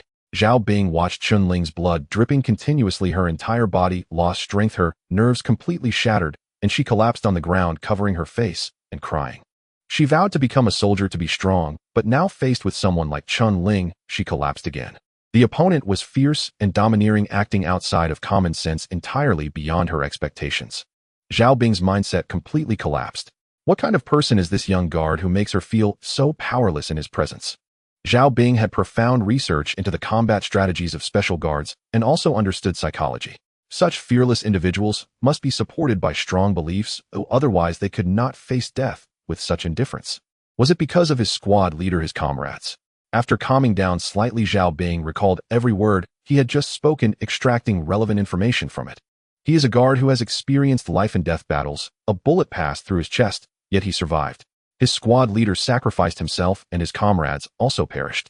Zhao Bing had not yet had time to investigate Chen Ling's past, so she could not understand his inner feelings. As Zhao Bing was filled with confusion, Chen Ling walked deeper into the forest. The wound on his shoulder throbbed painfully. A blank round grazed his shoulder at close range, taking away a piece of flesh. Clenching his teeth, Chen Ling looked around. I must find a place to hide and tend to my wounds quickly. Given his current physical condition, encountering a seasoned tracker would mean instant defeat. Suddenly, ding, the host meets the sign-in conditions. Will you sign in? Chen Ling was momentarily stunned. A wave of joy surged in his heart. Just in time. Sign in. Ding, congratulations to the host for signing in and acquiring a new skill. Mastery of Ancient Medicine. Mastery of Ancient Medicine. Healing. Chen Ling's eyes lit up, but before he could rejoice, a violent pain surged in his head, as if it were about to explode, with torrents of information about ancient medicinal treatments flooding his mind. In mere seconds, what felt like an eternity passed before the pain finally subsided. Thud. Chen Ling's back slammed against a tree trunk as he sighed heavily, a hint of excitement flashing across his lips. With the knowledge he had integrated, he was now a true veteran healer. The cultural heritage of the Yan Kingdom and its ancient medicinal practices were profound, incomparable to any other nation. The origins of ancient medicine can be traced back to primitive society, and by the spring and autumn period and the warring states, a complete theoretical framework had already formed, introducing dissection and the specialization of medicine entering a new domain. However, with the changes of dynasties, many precious ancient medicinal formulas and treatment methods were lost to history, with less than 1/10 of what existed during its peak still preserved. This is also why ancient medicine has declined in the modern era. Now, the ancient medical skill that Chen Ling signed in for was directly at maximum level, inheriting the essence of thousands of years of ancient medicinal tradition from the Yan Kingdom. Great. Chen Ling could only describe it with one word. In the ancient medicine he had integrated as the oldest craft in history, it was not only for healing, but also for killing. Equally formidable. For instance, the ancient medicine's bone dislocation technique is a divine skill for close combat, combining orthopedics and martial arts. Similarly, acupuncture can save lives when done correctly, but hitting a vital point can be fatal. Thus, in ancient times, the line between healer and assassin was razor thin. Taking a deep breath, Chen Ling began searching for medicinal herbs in the surrounding forest. This area was in a state of primitive forest, abundant with herbs suitable for stopping bleeding, resolving bruises, and promoting wound healing. In less than 3 minutes, Chen Ling found 5 or 6 types of herbs, which he quickly chewed and mixed before applying them to the wounds on his shoulder and limbs. The wounds throbbed painfully, but were instantly relieved. The things left by my ancestors are indeed useful, far stronger than modern medicine. After treating his wounds, Chen Ling carefully traversed through the jungle. Step, step. Ahead, a flurry of footsteps approached. Chen Ling swiftly climbed a dense tree, like a monkey carefully hiding himself. In less than 20 seconds, 2 trainees rushed past, and less than 50 meters behind them, a group of fully armed trackers closed in rapidly. Then in less than 3 minutes, these 2 trainees were captured and taken away. Chen Ling quietly remained hidden in the tree, unnoticed by the pursuers. A thought flashed through his mind. Since Zhao Bing could find him, she must have used hot tracking. The surrounding area must have become their target, and ordinary hiding would not suffice. Forget about everything else for now. I need to observe. For the time being, I can use the tree to constantly change my position. Chen Ling formulated a preliminary plan. After all, the main goal was to evade their pursuit and delay as much as possible. Thus, Chen Ling began to leap between the trees like a monkey, avoiding the instructor's chase. During this process, he saw several members of the Ho E200 team being captured. Chen Ling did not intervene. There was nothing he could do. The opponents were a group of fully armed experts adept in jungle combat. Once they spotted him, there would be no chance of escape. Chen Ling was not confident enough to take them down and still escape. Time ticked by, and one by one people were captured.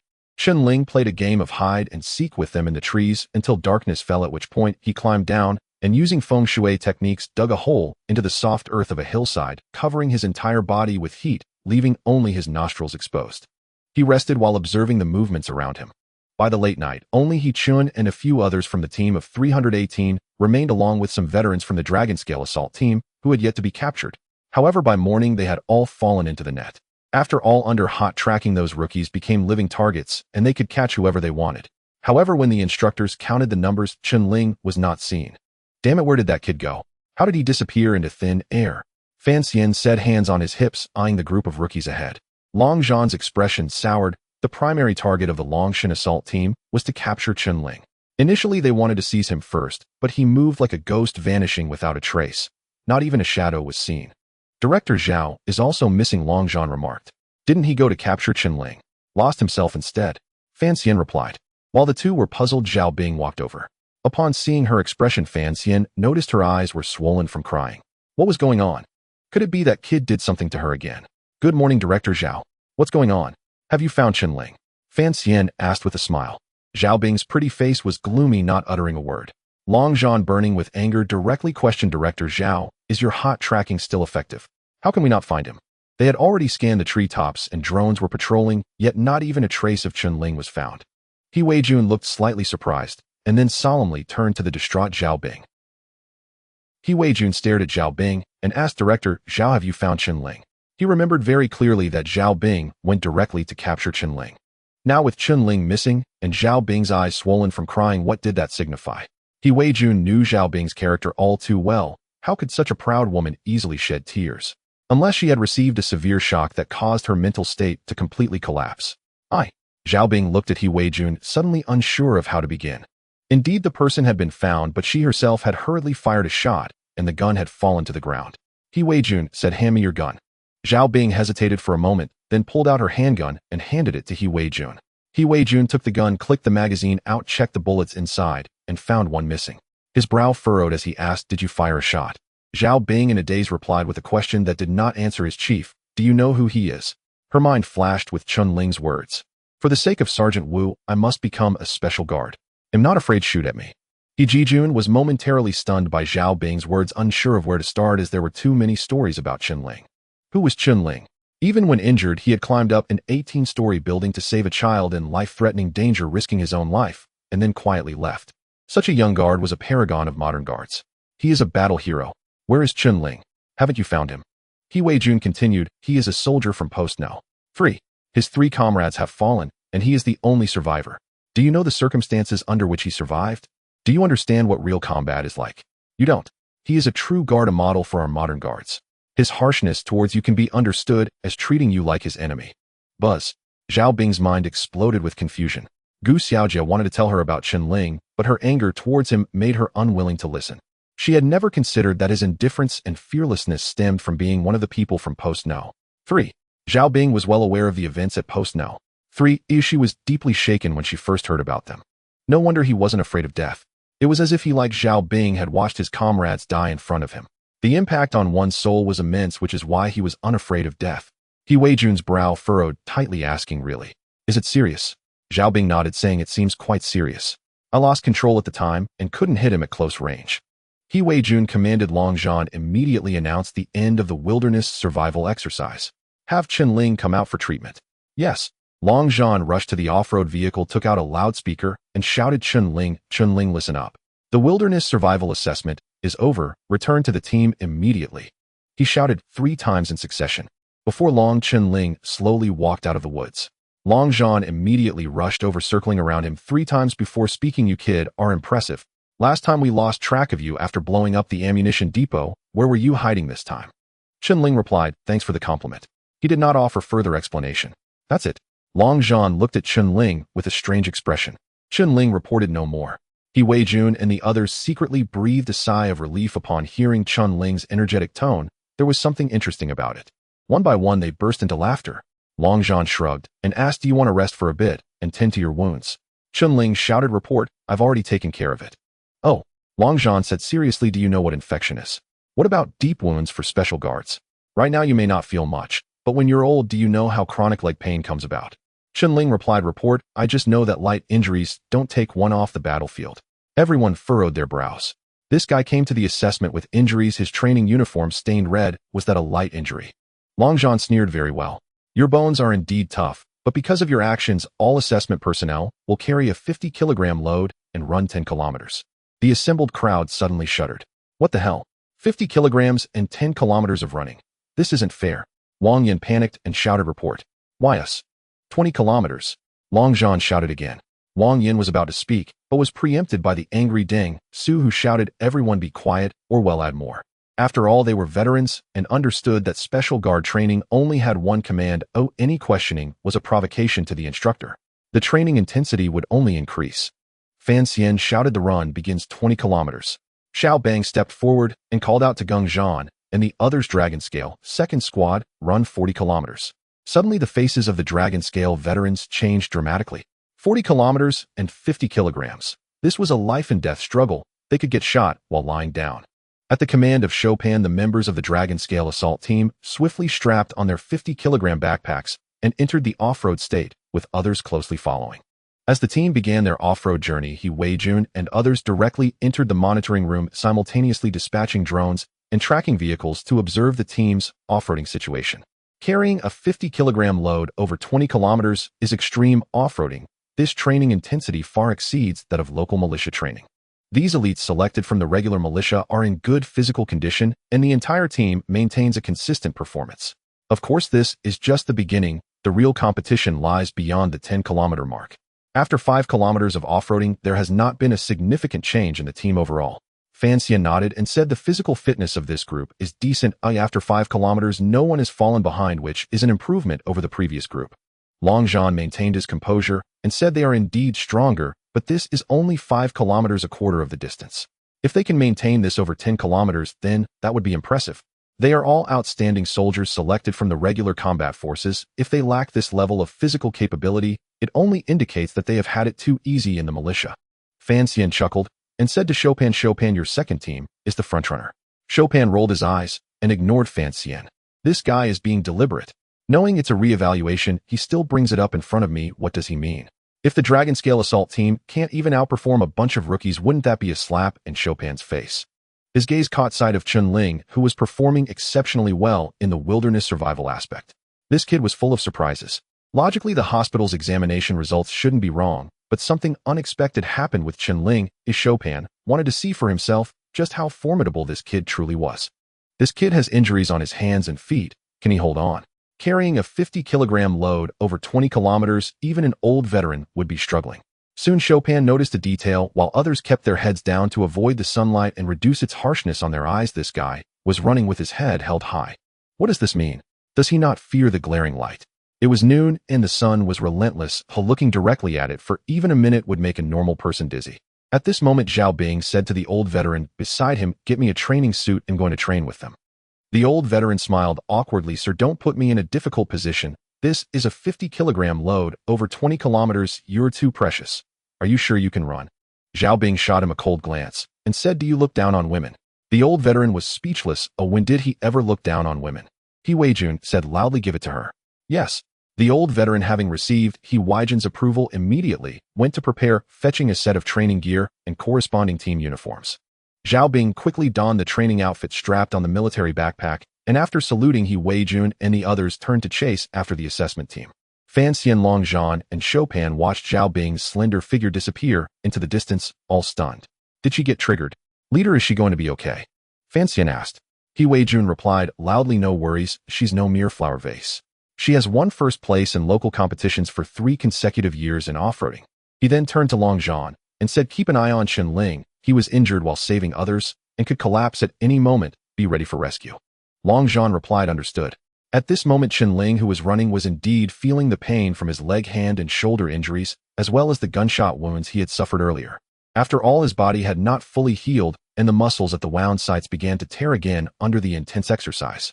He couldn't help but tilt his head up towards the blinding sunlight, trying to stimulate his nerves to numb the pain, only to be astonished to find that the dazzling rays of the sun had no effect on him. What's going on? Could it be the effect of the eagle eye skill? Chen Ling was correct. He had integrated the eagle eye skill, leading to a mutation in his eyesight. It should be noted that eagles aren't afraid of sunlight at high altitudes. One could describe their vision as cold and electric. This means that Chen Ling could shoot directly at the sun without any issues. Do not underestimate this ability, it is incredibly useful for a sniper. If Deng Su knew that Chen Ling had such an ability, he would undoubtedly feel envy and jealousy. This is a capability that every sniper dreams of. For this, every sniper has undergone special training for their eyes, just to adapt to bright light. Some even undergo surgery on their eyes. Chen Ling took a deep breath. With every step he ran, his entire body screamed in pain, making him grit his teeth and endure. Hold on. You can do it. Chen Ling's running speed gradually increased. At this moment in the monitoring room, Fan Xian, Long Zhan, and others were all focused on Chen Ling. Look, he's about to catch up to the Dragon Scale team. Fan Xian squinted and smiled at Chopin, saying, Chopin, your people are about to fall behind. Chopin's expression darkened. If you don't speak, no one will think you're dumb. At this moment, Deng Su, who was at the front of the team, turned back to see Chen Ling catching up and said to Geng Zhan and others, a rookie is chasing us from behind. Is someone really catching up to us? Geng Zhan and the others turned around and indeed saw a rookie. Damn, if a rookie catches up to us, where will we save face? Speed up.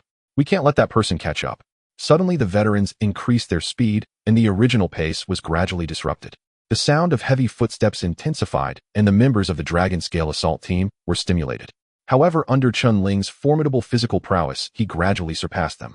After all, Chen Ling's physical fitness was more than 4 times that of an average person, while Geng Zhan and the others were between 3 and 3.5 times. Geng Zhan looked at the place where Chen Ling had just run by and saw clear bloodstains on the ground. Did he bleed? Deng Su said seriously, I encountered him in my vehicle. He's a master, very mysterious. Look at his shoulder. The others silently gazed at Chen Ling's bloodstained shoulder, feeling a chill in their hearts. What is he risking so much for? Blood-soaked running. Is he out of his mind? He cannot lose, he cannot fall. Chen Ling, if you are just a moment too late, Sergeant Wu and the others will be sacrificed. Chen Ling clenched his fists, breathing heavily in his mind. He seemed to return to the scene at the No. 3 outpost where he had frantically traversed the jungle. His sergeant would always call him and say, keep it up, Chen Ling, you will become the best soldier. We will have a feast tonight, waiting for you to come back. But such voices he would never hear again. Damn. If we can't outrun even a single injured soldier, what kind of special guards are we? The squad leader of the Dragon Scale second team, Geng Zhan, shouted with a flushed face and charged forward once again. Damn it, if he can push through, why can't I? Who's afraid of whom? Deng Su gritted his teeth and followed suit. Behind them, the others surged forward as if they had been injected with adrenaline. They were all elite special forces soldiers who had undergone an entire training regimen. Yet now a single injured rookie stood atop them. Could their pride endure such humiliation? Xiao Bang's demand for them to undergo retraining was a doubt cast upon their abilities. If a rookie could surpass them all, it would only validate Xiao Bang's words. For the honor of the Dragon Scale second team, Chen Ling the detonator played his role once more. Soon the Dragon Scale second team, fighting desperately, finally surpassed Chen Ling. After all, Chen Ling had been bleeding profusely and the toll on his body was tremendous. If it weren't for his robust physique and extraordinary willpower, he would have fainted by now. Although he was surpassed by the Dragon Scale second team, none of the other rookies behind him could surpass him. As Chen Ling ran like a madman, the members of the Dragon God assault team enlarged the footage, witnessing Chen Ling drenched in blood, leaving them all stunned. They had seen madness before, but they had never witnessed such sheer insanity. Yin Wang couldn't help but say, boss, with so much blood loss, should we bring him back? Otherwise he won't be able to hold on.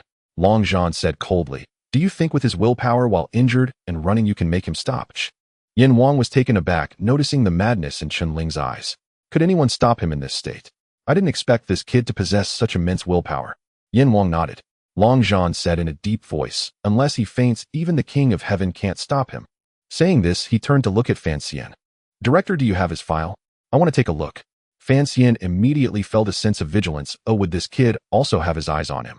What are you doing? Why look at files now? Let's talk about it later. A look, Director Zhao has caught up. Fan Xian shifted the topic. Everyone noticed Zhao Bing's figure and indeed saw her seemingly frail body continuously surpassing the crowd, quickly catching up to Chen Ling. This woman truly has some skills. Initially, everyone doubted she could run several laps and would fall behind. That seemingly delicate body contained enormous energy. The flower in the guard team was definitely not a vase. Soon Zhao Bing surpassed Chen Ling, following closely behind the Dragon Scale second team, maintaining a steady pace. After surpassing Chen Ling, she remained silent and continued to run. Meanwhile, Chen Ling noticed a tall male guard his hips, swaying, who had unexpectedly surged ahead of him, causing him to furrow his brow. With solid muscles, this was a skilled individual. It was rare for a new recruit to possess such stamina. After all, someone like He Chun, who had trained since childhood, had already been left far behind by Chen Ling. Chen Ling adjusted his pace, following behind at a steady speed. After a while, he quickened his stride, closing in on the other person, and slightly admiringly remarked, "Brother, your glute muscles are well trained. You must practice a lot, right? Your speed is impressive too." The male guard suddenly turned around, eyes blazing as he stared at Chen Ling. It turned out to be Zhao Bing. Chen Ling was taken aback. "How could it be her? Damn it. You? What are you doing here?" Zhao Bing's eyes blazed with fire. "Chen Ling, you ambushed me during the last drill. Let's have a rematch. It's fair since you're injured, and so am I this time." Without hesitation, Chen Ling said, "Bring it on." He immediately took up a fighting stance. Zhao Bing was momentarily stunned, not expecting such directness. She also didn't waste words, planting her right foot and instantly shooting forward. In an instant, the distance of several meters closed. Chen Ling's uninjured left hand shot up suddenly, sending a powerful punch roaring toward Zhao Bing. As the two engaged in close combat, the monitoring room erupted. "What the hell? What's going on? They're fighting like this. What is going on? This is cross-country training, not a martial arts competition. Isn't Director Zhao being reckless?" Fan Xian's brows furrowed, saying, "Chen Ling is injured. How can he fight her? Director Zhao is too willful." Long Zhan sighed heavily. When a woman gets angry, it can't be explained scientifically. Yin Wang smiled wryly. "Should we intervene? If this continues, it won't end well." Xiao Qinglong said, "Intervene." The two were at a standoff. Whoever went would be asking for trouble. As Chen Ling and Zhao Bing fought fiercely, the others running up slowed down, each with a look of bewilderment. Strange events happen every year, but it seemed this was the first time a coach was fighting with a team member during cross-country. Who exactly is this Chen Ling to provoke the coach into coming down to fight? He Chen Wang, Yin Tai Dan, and the others also stopped, looking at the scene with confusion. What on earth is happening? Tai Dan eyes widened. He Chen squinted, half smiling. He really offended her. Sai, getting involved with this woman is trouble. Wang Yin chuckled. "Don't you find this amusing?" Suddenly a voice shouted from behind. "Why are you all stopping? Are you waiting to be eliminated?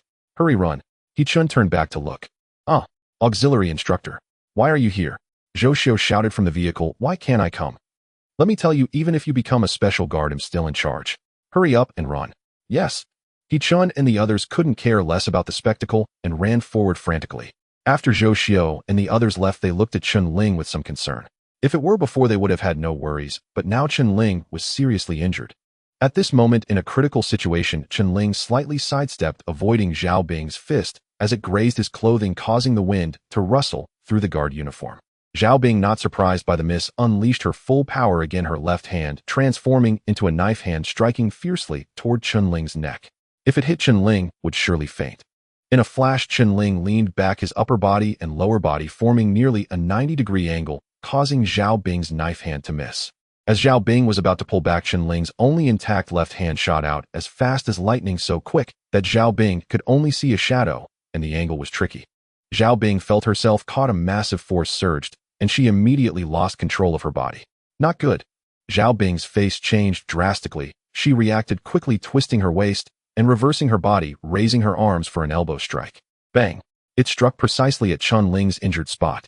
Chen Ling spat out a mouthful of blood, but remained unfazed, delivering a knee strike to Zhao Bing's abdomen.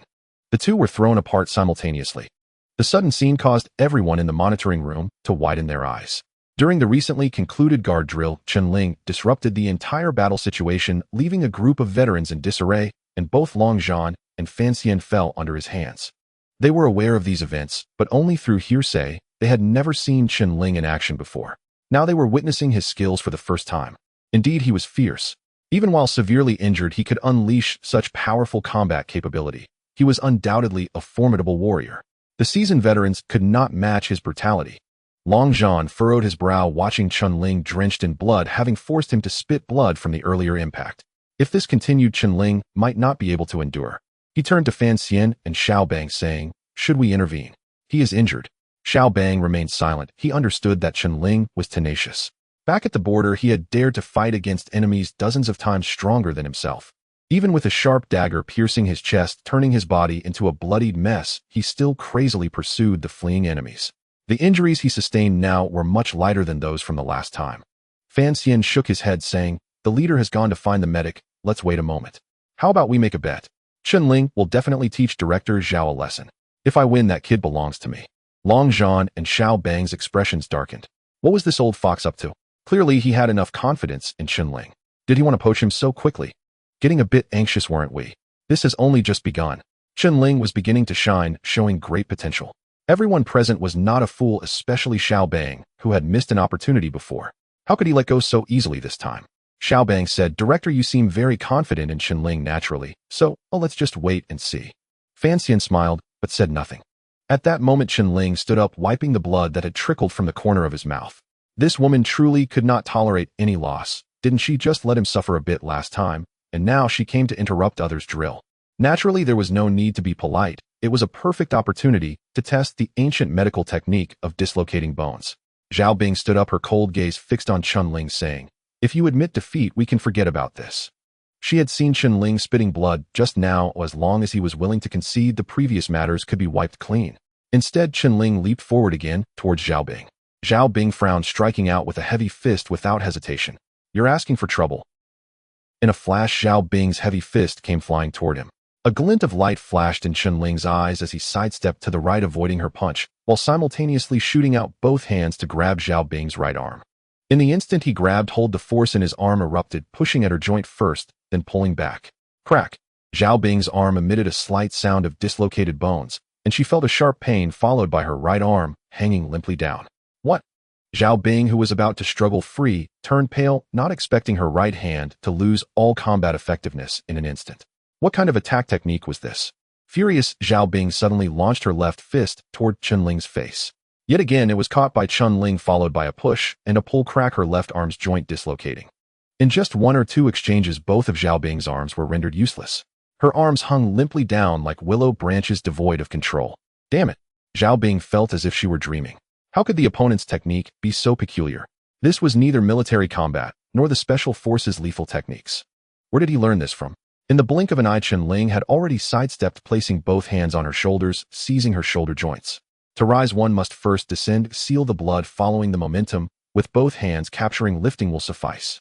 This was precisely the key technique of ancient medicine regarding dislocating joints. Chen Ling attacked according to one of those techniques, and indeed it was effective in one move. Of course, to others it seemed that Chen Ling was handling it very easily. It was merely a push and a pull, and the opponent's joints dislocated directly. That was Chen Ling. With anyone else, it would be impossible to achieve this without reaching the master level in ancient medicine. Truly, ancient medicine could heal, but it could also harm. This set of dislocating techniques was even more terrifying than the special forces' lethal skills. At this moment, Zhao Bing stood dazed, her expression blank, as if in a dream. Just now she had given it her all, but in two exchanges her hands had been rendered useless. So ruthless. If she had been careless in her first encounter with Chen Ling, now it was evident. The opponent was indeed stronger than herself, and the gap was not trivial. Zhou Xiu, watching from the vehicle, initially wanted to intervene, but before she could, the competition had already ended. A bit ruthless. Zhou Xiu suddenly understood why Uncle De feigned illness and wouldn't let Chen Ling be a sparring partner. This was clearly the dislocating technique. The crowd in the monitoring room stood dumbfounded. The reversal of such a situation was too swift, wasn't it?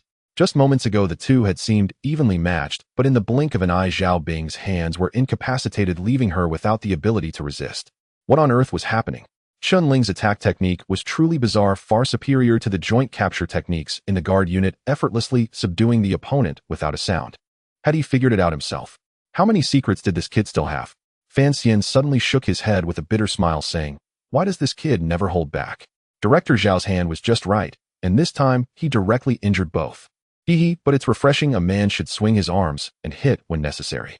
Long Zhan nodded, saying, "He is indeed a fierce person, but this move of his has some technique to it. Did you all notice?" Xiao Bang remarked, "This technique resembles the bone-setting methods in ancient medicine. Did he learn ancient medicine before?" Long Zhan turned to Fan Xian, asking, "Director, when will his file be given to me?" Suddenly, a vehicle drove up in front of Chen Ling and Zhao Bing. He Wei stepped out of the vehicle, glancing at Zhao Bing, whose arms hung down. "Director Zhao, you should receive treatment and not participate in the assessment anymore."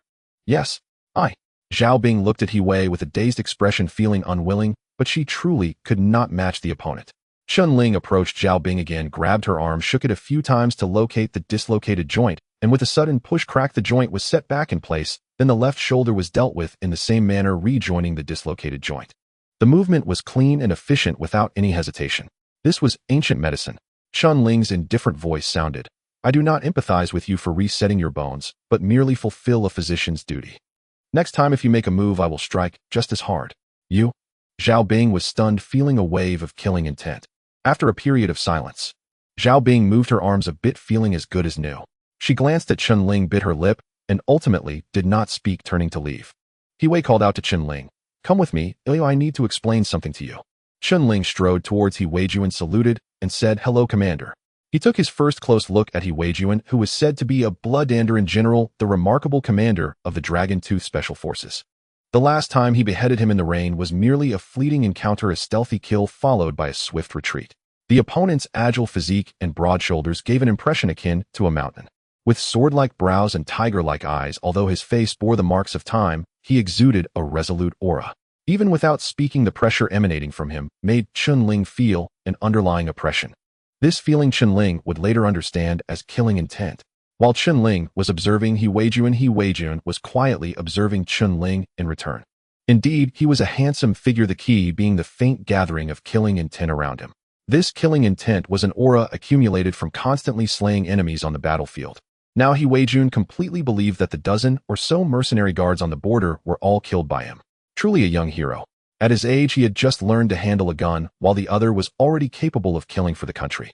He Weijuan said, "I am He Weijuan, the commander of the Dragon Tooth Special Forces." "You are Chen Ling, right?" "Report, Commander, I am indeed Chen Ling. Please instruct me." Chen Ling replied. He Weijuan glanced at the injuries on Chen Ling's body and said, "First, let's treat your wounds." Then a female medic descended from the vehicle, ready to tend to Chen Ling's injuries. With short hair and precise features, especially her bright expressive eyes, she left a particularly deep impression. The fitted guard uniform accentuated her tall figure, making her appear exceptionally spirited. "This is Dr. Du Cece from the Division Hospital, and she is also our medic from Dragon Tooth," He Weijuan introduced. "Hello," Chen Ling saluted her. "Hello." Du Cece returned the salute, revealing a set of white teeth, her expression calm as she glanced at Chen Ling. She did not expect that such a young guard would actually have caught the attention of the commander, who personally came to ask her, the head nurse, to treat him. "Please take a seat, I will examine you," she said. Chen Ling sat on the nearby grass. Du Cece opened the medical kit, took out a pair of white gloves, put them on, and began to examine the wound on Chen Ling's shoulder, discovering that the bullet had grazed past, leaving a streak of blood. What surprised her was that the wound had been treated exceptionally, while showing no signs of infection, and still carried the scent of herbs, indicating that those herbs had been effective. Otherwise, under normal circumstances, a gunshot wound is prone to infection, which could lead to fever and other symptoms. The condition of his body was quite good, it was just that due to excessive blood loss combined with intense physical exertion, he appeared somewhat weak. As long as he rested and gradually recovered, he would be fine. Du Cece completed the bandaging swiftly, then reported to He Weijuan, stating that there was no major issue, and as long as he refrained from strenuous activity, the wound would heal quickly. He Weijuan nodded, and then asked her to wait aside, while he spoke privately with Chen Ling. "I have understood everything about Director Zhao. Her true nature is not bad, but she harbors a psychological burden. Are you interested in hearing more about it?" Chen Ling replied, "Report, I am not interested." He Weijuan was momentarily taken aback, not expecting the young man to be so direct. He gently patted Chen Ling's shoulder and said, "You should listen, otherwise I worry that you might misunderstand the guards." Seeing that Chen Ling did not move, He Weijuan continued. In middle school, she encountered a group of thugs one evening after self-study with her closest female classmate. If she had been a bit braver and more assertive than those robbers, nothing would have happened. However, her cowardice led her to flee, and it took her a long time to call the security personnel. As a result, when she arrived at the scene with the security personnel, her classmate was already lying in a pool of blood, lifeless. This incident deeply traumatized her. She was only 14 at the time. From that moment on until she joined the guards and became a guard, everything she did was to excel beyond boys, not wanting to lose to anyone. If she were to lose, she would definitely seek revenge, otherwise she would suffer nightmares. I heard from Director Zhao that she has attempted suicide multiple times and sometimes torments herself in the middle of the night. He Weijuan gradually revealed Zhao Bing's little-known past experiences to Chen Ling. Chen Ling's brows furrowed slightly. He did not expect Zhao Bing to have such a background. Additionally, the events that had happened to her could be described as a condition in certain aspects of ancient medicine. A psychological burden. Chen Ling had experienced this himself, after the sacrifices of Wuchang, Old Jiang, and Old Yang. He too had sleepless nights, frequently haunted by the horrific scenes of their demise. Therefore, he deeply understood Zhao Bing. It was not that he pitied her, but after acquiring ancient medical skills, he realized that this truly was a kind of illness. He Weijuan noticed Chen Ling's silence and said, "As the great man said, one should always look forward, right? You are a battle hero, we will not betray heroes. Also, with your abilities, there is really no need to train alongside them. You could easily be an instructor observing their tactics from the side. I can have Long Zhan provide you with their training tactics. How does that sound? Actually, He Weijun was also in a difficult position. He understood Chen Ling's capabilities. He really did not need to participate in the training personally. If he did, many special trainings would not be effective for him. Moreover, given the current situation in the guard area, Zhao Bing was a key figure. This was where the difficulty lay. Chen Ling looked at Du Cece not far away, thought for a moment, and said, "How about I serve as the team medic?" Chen Ling considered his ancient medical skills, which were profound and could both save lives and take lives. Further research would certainly require him to go to the medical office. Moreover, being part of the team would allow him to acquire new skills in different combat environments, killing two birds with one stone. As for Zhao Bing, since she had issues, he was too lazy to pay her any mind. He only wanted to grow stronger as long as she did not provoke him. He Weijun asked in surprise, "You understand medicine?" He suddenly recalled Chen Ling's earlier technique of dislocating and resetting bones executed beautifully, which was indeed a method of ancient medicine. Chen Ling nodded and said, "I understand ancient medicine and also the lost 5-animal play. You understand the 5-animal play as well." He Weijun looked at Chen Ling in astonishment. He knew that ancient medicine included traditional exercises like the 5-animal play. He Weijun is a member of the guard, and the most important thing for a guard is to strengthen the body. For this reason, he has specifically studied ancient medicine and has learned about the 5-animal play. This is an important practice for health guidance in the Yin Kingdom, originally created by Hua Tuo. However, over time, and with the change of dynasties, Hua Tuo's 5-animal play gradually became lost.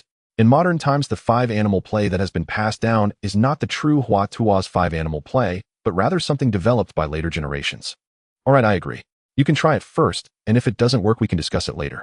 Of course, Dr. Du has plenty of experience, so you can communicate more with her, He Weijun said. His current thought is actually quite simple: first stabilize Chen Ling and prevent him from having psychological barriers, and later find an opportunity to help them resolve their misunderstandings. Naturally, Chen Ling understands a bit of ancient medicine, and as a doctor, He Weijun can certainly meet this expectation, or it is not a difficult task. Moreover, it won't go wrong as the main treatment work will still be carried out by Du Cece, with Chen Ling assisting. Thank you, Commander. Chen Ling saluted He Weijun, then walked over to Du Cece, saluting again, and said very seriously, "Let me introduce myself again. My name is Chen Ling, and starting today, I will be the medical officer assigned to the team. Please take care of me in the future." Du Cece looked at Chen Ling in slight astonishment and awkwardly saluted back, saying, "Hello, my name is Du Cece." Just then someone in the vehicle shouted, "Someone is injured, doctor." Chen Ling immediately responded, "We will go over right away." Du Cece was momentarily confused. Isn't he the patient? Is he part of this new batch of guards? How did he suddenly become a medical officer? This change is quite significant. From the way the other party handled the wound and the herbs used, it can be determined that he indeed understands a bit of medical skills, but being a doctor is no joke. Having graduated from a regular medical school, completed 3 years of internship at the main hospital, and finally obtained a medical practice qualification certificate, how could he? Du Cece felt a bit hit. At this moment, He Weijun walked over and Du Cece hurriedly said, "Commander, he is the medical officer." He Weijun nodded and said, "Yes, just listen to him regarding the specific work arrangements." Listen to him. Du Cece was completely stunned. Isn't he a new guard? I hold the rank of lieutenant, so why should I follow his orders? Moreover, he is just a half-baked doctor. He should have no problem handling minor wounds, but does he know how to deal with serious injuries? Seeing Du Cece's confusion, He Weijun explained, "He holds the rank of captain, which is higher than yours. The medical officers are generally divided into 2 types. One is civilian working in district hospitals and not subject to ranks, while the other type is assigned to the guard with ranks. Du Cece is in the latter category, holding the rank of lieutenant. Alright, go get busy. If there's anything, you can contact me directly." He Weijun made a final decision. Yes. Even if Du Cece had other thoughts in her heart, it was of no use. The commander had given the order, and she could only execute it. Chen Ling was unaware of the conversation between He Weijun and Du Cece. Upon hearing that someone was injured, he immediately ran toward the direction of the team. To be honest, he was a bit excited. His physical fitness was already very strong. As long as he systematically learned special operations tactics, it would be sufficient. Compared to studying medicine, he was more eager to become a master of ancient medicine and save countless lives. That day, if he had known medicine, perhaps he could have saved Sergeant Wu. Now that he had this opportunity, Chen Ling certainly would not miss it. He ran swiftly, and after Du Cece realized it, she hurriedly shouted from behind, Hey, we have a medical vehicle, you don't need to run." But in the blink of an eye, this captain had already disappeared from sight. Damn, it's so fast, isn't it? You don't have a first aid kit, how can you save anyone? Commander, are you sure you want me to listen to him? Du Cece was astonished, not knowing how to respond. Chen Ling. Why does that name sound somewhat familiar? Right? It seems he offended Zhao Bing and just had a confrontation with her. Du Cece finally remembered that she had heard some news before which happened to mention Chen Ling's name. Director Zhao is quite a nice person, understanding and very energetic in her work. Many people admire her. Recently, she often asked for sleeping pills. Could it be because of this Chen Ling? Is he not a good person? Du Cece furrowed her brows, tightly, feeling overwhelmed. She got into her guard vehicle and drove over. Upon arriving at her territory, she saw Chen Ling actually looking very much like he was treating someone. Is that for real? Does he actually know what he's doing? At this moment, Chen Ling said to Deng Su, "Extend your hand." Deng Su stared at Chen Ling in confusion, finding him increasingly familiar. Isn't this the crazy, mysterious expert? He finally recognized him. What the heck, buddy? I was looking for a doctor. When did you become a physician? Deng Zu's eyes were about to pop out. He was also quite frustrated. Originally, he had been lurking in the jungle for 3 days and was already feeling exhausted. Just now, he was pressured by Chen Ling, this mysterious madman, and didn't want to lose, so he ran crazily with Geng Zhan and the others. As a result, he accidentally twisted his lower back and was in immense pain. He had no choice but to call for help. He never expected that the doctor who came would actually be Chen Ling. Swish! Chen Ling unceremoniously grabbed his right hand and checked his pulse.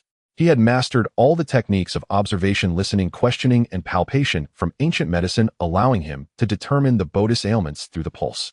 This is the magic of ancient medicine. Without any diagnostic instruments, one can directly diagnose a person's ailments through observation and listening. These are incomparable to modern medicine. Of course, reaching such a level requires extensive experience and long-term accumulation, otherwise it cannot be achieved. Based on your pulse, you have lower back pain, weak knees, and you often sweat at night. You may not feel fatigued from training, but you just can't muster any energy. This? Amazing.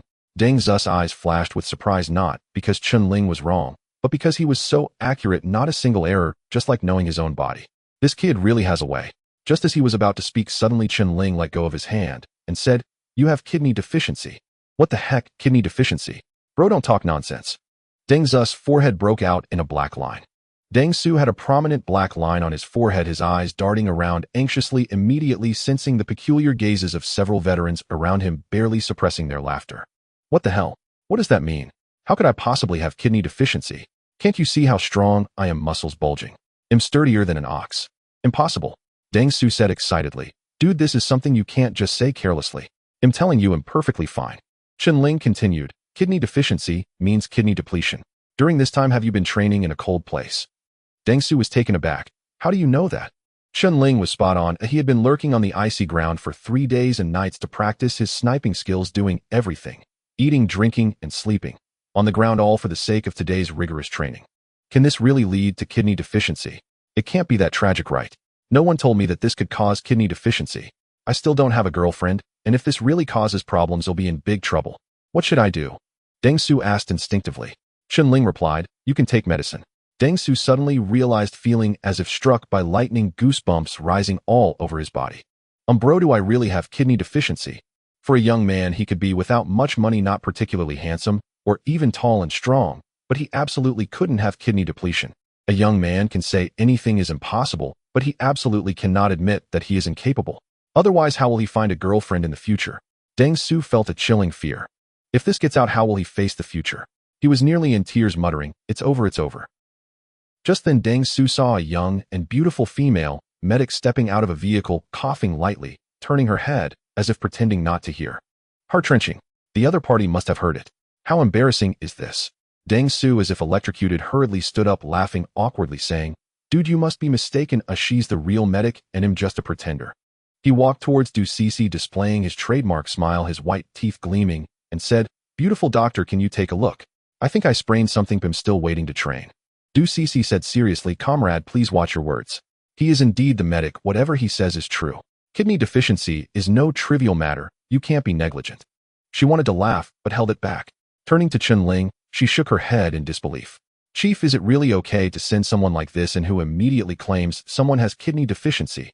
The other party had merely overexerted themselves, and how could that be related to kidney deficiency?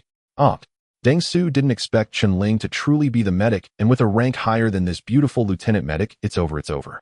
Deng Su panicked, disregarding his pride, saying, no way, I don't even have a girlfriend. I've been training in the guard. How could I have kidney deficiency? Your whole family. He held back from finishing his sentence as he felt a murderous gaze from Chen Ling. This guy is not to be messed with. Chen Ling said, you have impure thoughts. Kidney deficiency doesn't necessarily mean sexual exhaustion. Why are you so flustered? Deng Su didn't know what to say. Isn't kidney deficiency exactly that? Du Cece coughed lightly beside him, her face slightly awkward, likely turning her head away as if she hadn't heard anything. Let this guy continue rambling. Hearing the beautiful medic cough, Deng Su nearly wanted to dig a hole and bury himself. Dude, what do you really mean? Deng Su said with a stiff upper lip.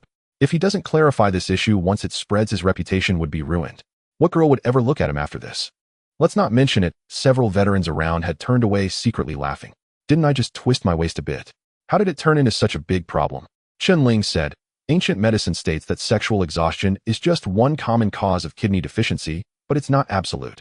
For example, congenital insufficiency, excessive depletion, improper use of medication, etc. can also lead to it. Du Cece, being a medical student, raised an eyebrow at Chen Ling's explanation, realizing that what he said was indeed correct. It seemed he knew a thing or two. However, it felt a bit strange coming from him. Deng Su looked dazed, saying, I really don't understand. Don't bully me for being less educated. Honestly, Deng Su completely didn't understand. What is congenital insufficiency? What the hell? Chen Ling explained, congenital insufficiency is your innate weakness, being weak at birth. Excessive depletion could be due to a prolonged illness or overtraining where your vitality hasn't recovered, leading to weak organs. As for improper medication, Deng Su listened and pondered for a moment, muttering to himself. My mom said I was born very healthy, nothing wrong, and my development later was also great, definitely no damage. In my prime youth haven't been sick, so that can't be it. As for medication, why would I take that stuff? It definitely isn't. After mumbling to himself, he breathed a sigh of relief and looked up at Chen Ling, saying, what you said seems to make some sense.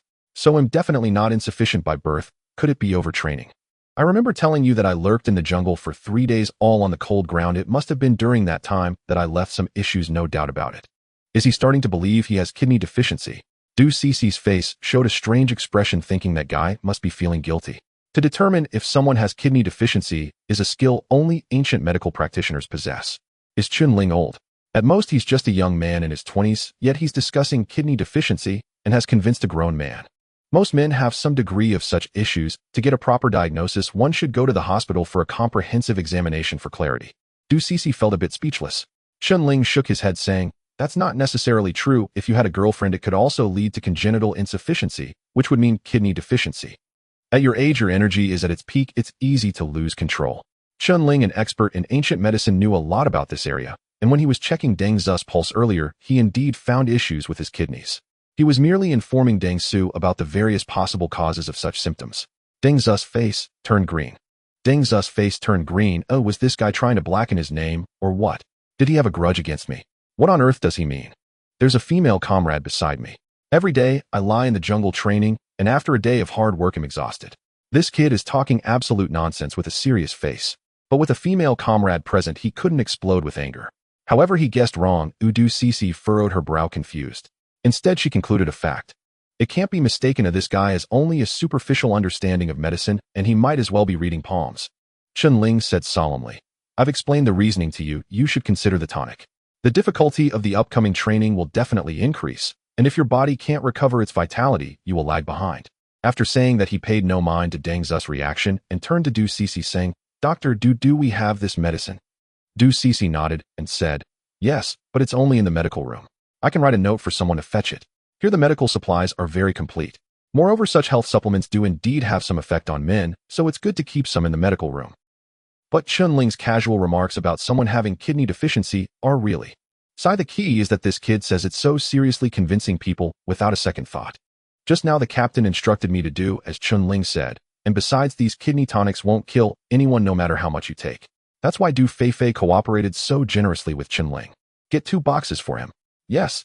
Du Cece took out a signed note, quickly wrote down the name of the medicine, and handed it to Chen Ling.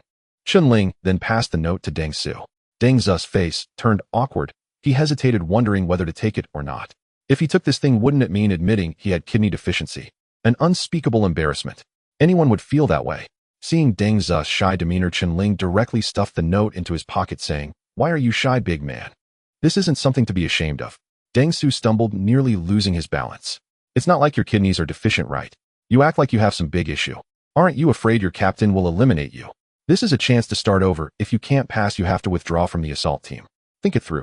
Chen Ling's words struck a nerve with Deng Su. What if this kid was right? If he had to leave the Longlan assault team and ended up having kidney issues, what would happen in the future? Deng Su gritted his teeth and said, "That's true." He then put on a smile and looked at the two of them. "This matter, please keep it under wraps. I trust you both this once." Chen Ling nodded, and Du Cece followed suit. Seeing both of them agree, Deng Su finally ran off to the medical room to get the medicine. Chen Ling watched Deng Su rush off, muttering to himself, "I never thought my first patient would be a friend of the kidney deficient." Du Cece was drinking water from a bottle when she heard this. It sprayed out. This kid is too into his role, isn't he? Does he really think what he's saying is right? Just now I was merely cooperating with his act. It wasn't like that at all. In her view, Deng Su was definitely not kidney deficient. It was likely just that the training intensity was too high. If he rested a bit, he should be fine. As for health products like Huiren Shenbao, although they mainly nourish the yin and reinforce the kidneys, they can also help with dizziness, tinnitus, and soreness in the waist and legs. There's no big issue. They can alleviate these symptoms, which is why she wrote the prescription. It wasn't because she thought Chen Ling understood medicine. As for why Chen Ling came to be a medical officer, it was purely to avoid conflict with Director Zhao. Du Cece lightly cleared her throat, her eyes drifting to another spot, and absent-mindedly said, Chief, the water is a bit hot." Chen Ling glanced at the mineral water in her hand. "Is it hot?" But he looked at Du Cece and said, "That time of the month is here for you. Drink more hot water, it will help you. Don't drink spring water, it's too cold." Du Cece's face suddenly turned crimson, feeling a bit embarrassed. How did he know about such a private matter? Her period just started a couple of days ago. Strange. She hadn't told anyone about this. Did he see it? Or was it a guess? But even if you saw it, did you need to be so direct?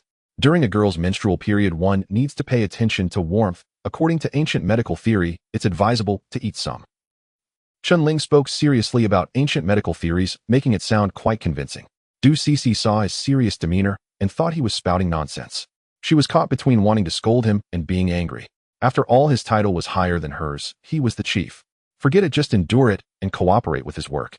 In any case, Du Cece realized that this kid was seizing the opportunity to show off. Little did she know that Chen Ling's words were not baseless, but were indeed very reasonable. If there were a professional gynecologist here to hear his theories, they would definitely be impressed. Unfortunately, Du Cece had not studied deeply in this area, so she dismissed his words as nonsense. Suddenly Chen Ling said, "In ancient medicine, there is a practice called the 5-animal play, which is beneficial for your body, nourishing yin and boosting qi. Once we reach the forest, you won't need to change into a white coat. Just take off your coat and bring a mat, and he'll tell you how to practice." Du Cece was filled with question marks. What kind of 5-animal play can treat menstruation? If it were useful, why bother with kidney tonics? She was certainly aware of the 5-animal play. It was a fitness routine passed down through generations, something she learned during medical school, but she had never heard of it having such functions. Big brother, can you not be so serious when you talk about this? How do you manage to sound so serious while spouting nonsense? Sigh. Du Cece shook her head, helplessly unsure why the chief paid so much attention to this kid. Moreover, considering his age, how did he get promoted to lieutenant? Could he be a descendant of some general? These thoughts flashed through her mind as she glanced at Chen Ling, saying nothing more, just dismissing him as talking nonsense. "Chief, let's get in the car. We need to catch up with the combat medical team. Otherwise, if something goes wrong, we won't be able to resolve it in time, which would delay the soldiers' training. This unreliable guy can only rely on herself, though otherwise, if something goes wrong, the responsibility still falls on her." Although the captain told her to listen to him regarding work assignments, she still held primary responsibility for healing the sick and saving lives. As a result, Chen Ling turned and ran, and after running a dozen meters, he called out, "Your vehicle in the forest may not keep up with me." What a weirdo. Du Cece couldn't help but spray out again.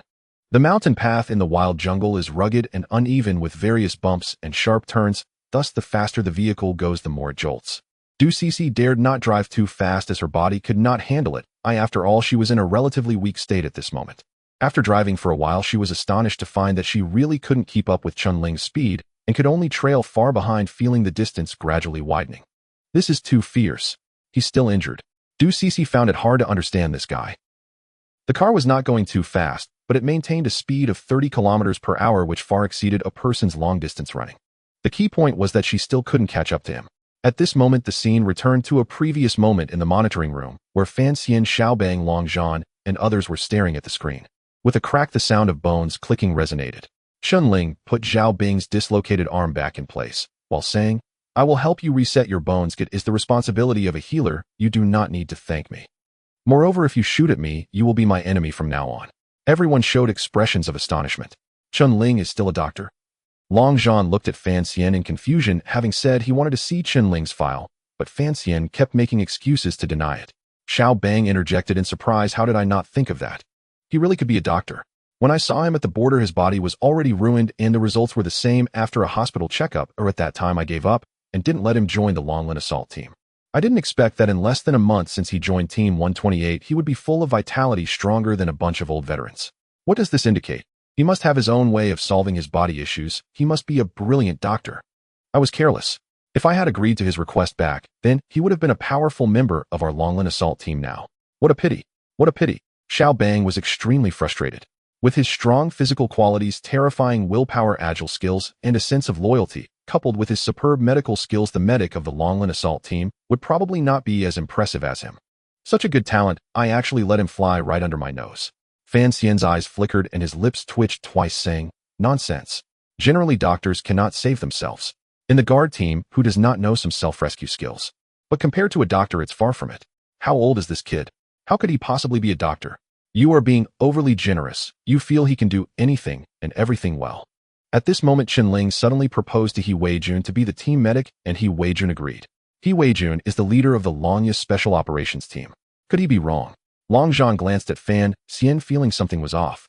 Whenever anyone said Chen Ling was excellent, Fan Xian would counter, if you like Chen Ling, you wouldn't need to sing a different tune, right? What about your face? Do you not want it? Fan Xian awkwardly looked at Chen Ling, snorted twice, saying, this kid is just playing around. What does he know about medical skills?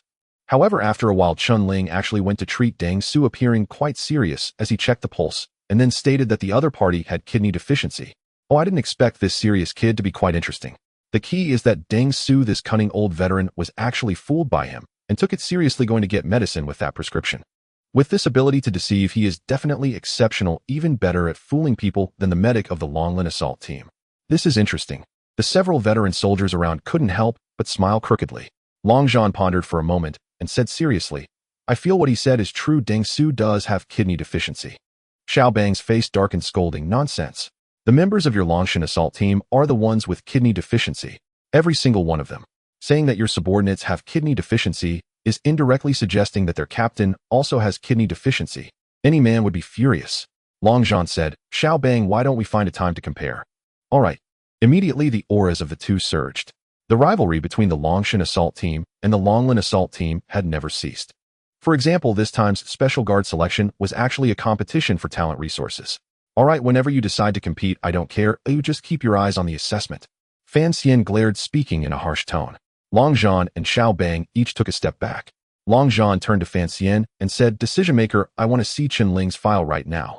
Fan Xian frowned slightly and said, Wait, I will have someone bring it right now. Saying this, he turned and walked to the side, making a phone call. 5 minutes later, an old veteran came in with a file and handed it to Fan Xian.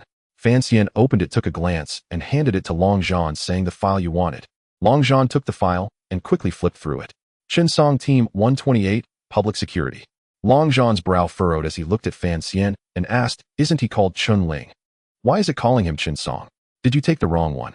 Fan Xian replied without changing his expression, former name. Long Zhan continued to look on, half convinced. His file shows average performance. He mainly handles internal affairs and public security, focusing on logistics for the shooting range. Long Zhan muttered. Xiao Bang, upon hearing this, looked at Fan Xian in confusion, almost spitting in his face. Oh, you Fan Xian, are you trying to fool Long Zhan? However, this is fine. I will pretend I know nothing. This kid Long Zhan is not someone to be underestimated. It seems that old Fan must also see Chen Ling's potential. Now it all depends on their abilities to see who can secure Chen Ling.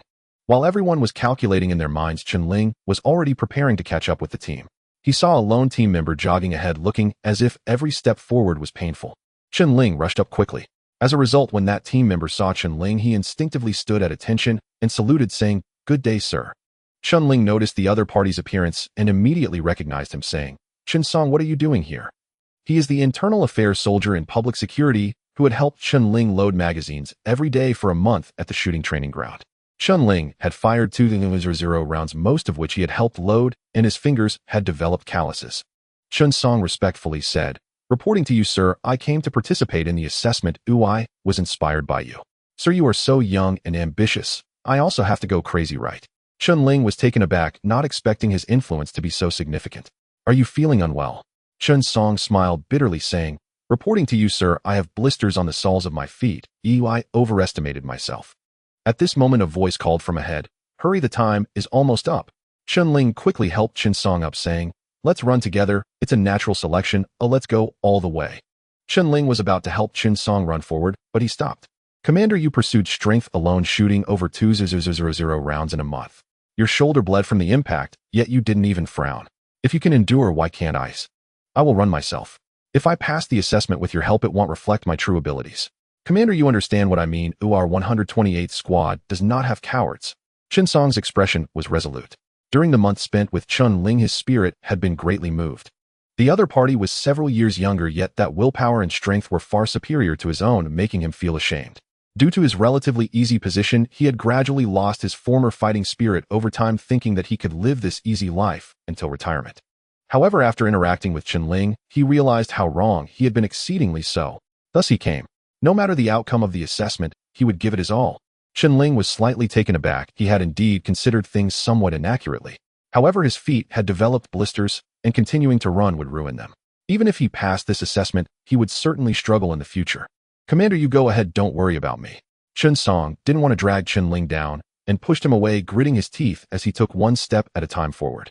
Chen Ling did not stop him, and turned to look at the medical vehicle coming from behind.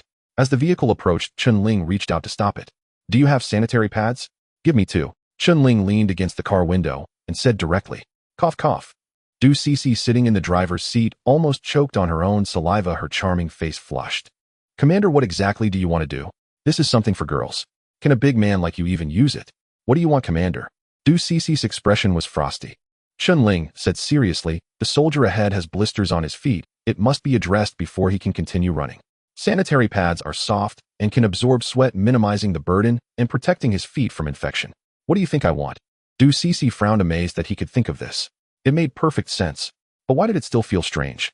She had her period, so she indeed carried some, but for a big man to just reach out and ask a girl for it without blushing or flinching made her feel embarrassed for him. Do you really want it? In response, Chen Ling reached out, saying, if you have it, hurry up and give it to me. Why hesitate? Just like a girl. Ouch. I'm a girl, okay?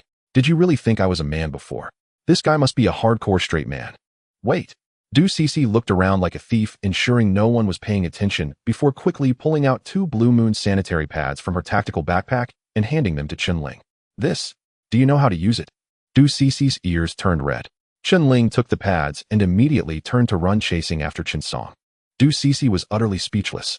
Chen Ling caught up to Chen Song, pulling him to a stop, saying, sit down, quickly pop the blisters and put this underneath. Chen Song raised his hand, seeing Chen Ling handing him something. His pupils suddenly constricted, a unique embarrassment washing over his face. This. He had been married for 3 years and his child could almost call him dad. How could he not recognize what this was? Isn't this a butterfly's wing? Using this thing? Even with a bit of thick skin, Chen Song felt a bit overwhelmed. Chen Ling said, you must pop the blisters, they can't be disinfected temporarily. You're training a lot now and wounds are prone to infection. This material is soft, absorbs sweat, and won't affect your running. As a man, hurry up, stop being indecisive, and just put it on. This. Chen Song stammered, looking at the people ahead, holding the 2 sanitary pads in his hand, like they were hot potatoes, not knowing whether to throw them away or hold on to them. Seeing Chen Song hesitate, Chen Ling said sternly, are you afraid of dying? Chen Song shook his head. You're not afraid of dying, but you're afraid of this. Hurry up, you deserve this. Such reasoning. Chen Song gritted his teeth, disregarding any sense of pride. What was his purpose in coming here? To pass the assessment and become a special guard. If he couldn't handle this level of psychological pressure, how would he endure greater challenges in the future? He decided to go for it. Chen Song immediately took off his shoes, removed the bloody socks, and popped all the blisters that hadn't burst. He knew that if he didn't pop them as he ran, the area would only get larger and the pain would make it difficult to even walk. After popping them, he placed the sanitary pads under the soles of his shoes, put them back on, and tried to walk a few steps. Although there was a slight pain, it was no longer a major issue. He then tried to accelerate for a few steps, feeling the same result. It really worked. Thank you, Commander. Chen Song shouted to Chen Ling, and then lowered his head to sprint, feeling a bit guilty. Chen Ling watched Chen Song's running figure, a faint smile on his face. This guy would soon realize the benefits of using sanitary pads. Soon they entered the final 5 kilometers of the cross-country phase. He, Chen Wang Yin, and others were each carrying heavy military backpacks, running with rifles. Everyone was drenched in sweat. Their clothes felt as if they had been pulled from water, leaving obvious watermarks on the ground they had run over. At this point, their stamina was mostly depleted. Many people's feet felt as if they were filled with lead, and even standing still consumed a lot of energy. Moreover, the mountain paths here were uneven, making it easy to misstep, causing everyone to be cautious. After a long run, sweat poured from their feet, especially as the sweat from their legs flowed into their shoes, soaking their soles. The sensation was incredibly painful. In long-distance training, especially with weight, developing blisters was completely normal. Once a blister burst and got soaked in sweat, that burning sensation felt like a knife cutting into the soles of their feet. At this moment, it wasn't just Chen Song who had blisters on his feet. The vast majority of people did. They could only endure. Why could the experienced veterans run long distances without issues? It wasn't because they were exceptionally capable. At the beginning they too developed blisters and suffered just as much. But through countless training sessions, no matter how many blisters formed, they eventually developed tough layers of calluses on their feet. Simply put, they had tough skin. Only by reaching this level could they be considered qualified veterans. Of course, this was a matter for the future of newcomers. The most crucial thing now was to endure this assessment. At this moment, Chen Song felt exceptionally good. Chen Song felt far more comfortable than the others. The sanitary pad under his feet was made of a soft material that provided excellent protection, significantly reducing friction with his shoes, while the sweat was absorbed thoroughly. While others had wet shoes, his feet remained dry and comfortable without a single drop of sweat. How could he not feel refreshed? Chen Song had always admired Chen Ling, and at this moment, he was even more impressed. Vice Chun is indeed remarkable. A mere change in approach solved the problem. With his feet unaffected, Chen Song's advantages gradually became apparent, allowing him to run faster and quickly catch up to the team. Thud! Wang Yin heard heavy footsteps coming from behind and turned around, momentarily stunned. What the heck, isn't that the logistics soldier who loads bullets for the madman? So fierce. Could it be that proximity to greatness breeds excellence? Wang Yin mused. He Chun heard this and couldn't help but look back, indeed seeing Chen Song gradually catching up, already overtaking the first column. Wow, he really caught up. Another fierce one has emerged from our 128th squad, He Chen remarked. Could it be because of his connection to Vice Chun? They all recognized Chen Song. This guy had been following Chen Ling around for a month. Who wouldn't know him? He looked tall, but his physical condition had declined. He was said to be married and had a child who could call him dad. His performance in the guard unit was not outstanding. Otherwise, he wouldn't have been sent to manage logistics instead of being part of the combat team. Unexpectedly, he signed up for this special guard selection. When everyone learned this news, they were all very surprised. Where did he get the confidence? Moreover, wasn't his sharpness long since dulled? Was he waiting to retire and go home to take care of kids? Who would have thought he could charge into the first echelon? At this moment, those who could rush into the first echelon were all elites from various major squads, the most likely candidates to pass the assessment and become special guards. Zhou Xiu, sitting in the vehicle, glanced at Chen Song and said, "This guy must have some issues we need to investigate." Chen Song's physical fitness had never been remarkable. He had been lagging behind. How could he suddenly catch up at the last moment? No way. Zhou Xiu, having studied physiology, knew very well that a person could only maintain excellent physical fitness through long-term high-intensity training. There had never been an example of someone like Chen Song, whose inherent physical quality was not particularly strong, suddenly experiencing a burst of power, suddenly activating potential. The probability of that was almost zero. Moreover, even if Chen Song managed to activate his potential, how much could he truly break through given his baseline? The Dragon God Assault team member, Yin Wang, sitting nearby, nodded in agreement. Chen Song's physique was average. He wasn't particularly enduring or explosive, and his fitness level wasn't great. To suddenly break into the first echelon, he must have taken some advantage. For fairness, a proper investigation was necessary. Suddenly, a running team member shouted, "Ah," and then fell to the ground, clutching his right leg in pain. Yin Wang picked up the megaphone and shouted, "Cramps. Anyone who cannot continue within 5 minutes will be eliminated. Your physical fitness is too poor." Just as his words fell, a figure dashed out from the roadside, rushing to the fallen team member. It was Chen Ling. Chen Ling crouched beside him and said, "Move your hands away, let me help you massage." The suffering team member's right leg was cramping severely. Gritting his teeth, he released his grip. Chen Ling immediately pressed his hands on the leg, swiftly kneading the muscles to help relieve the tension. Unlike others' massage techniques, Chen Ling's fingers targeted specific acupoints in the legs, stimulating the nerves within. If a master well-versed in ancient medicine were here, they would surely recognize this as a classic acupoint massage technique. Chen Ling's technique was exceptionally precise, and every sequence and pressure was deliberate, not chaotic or random. The originally pained team member whimpered softly, and that sound. Zhou Xiao and Yin Wang sitting in the vehicle suddenly shivered at the sound of a woman's voice, goosebumps breaking out all over. If the person were a girl, such a sound would be pleasant, but right now it was a sweaty man.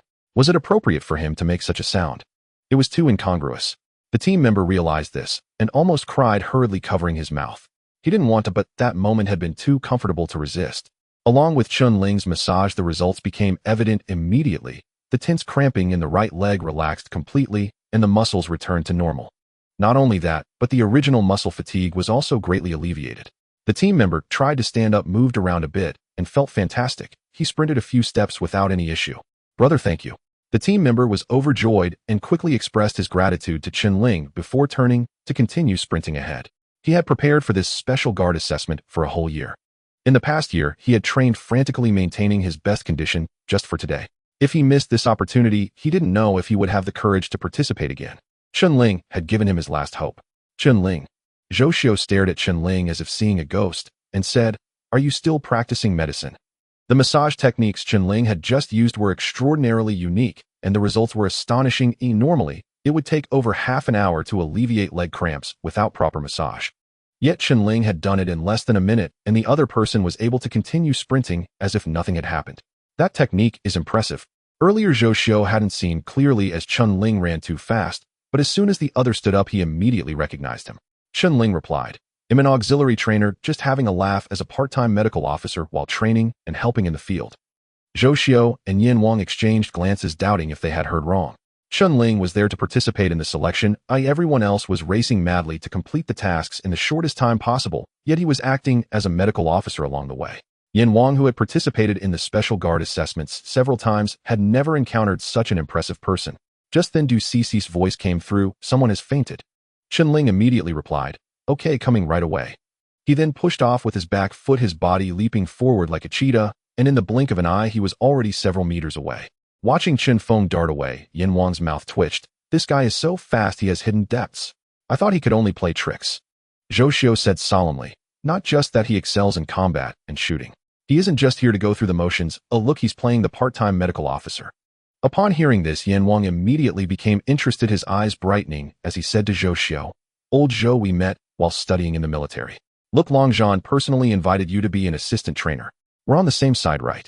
Tell me about his past. Do you know this kid? The recent guard exercise was a disaster for us.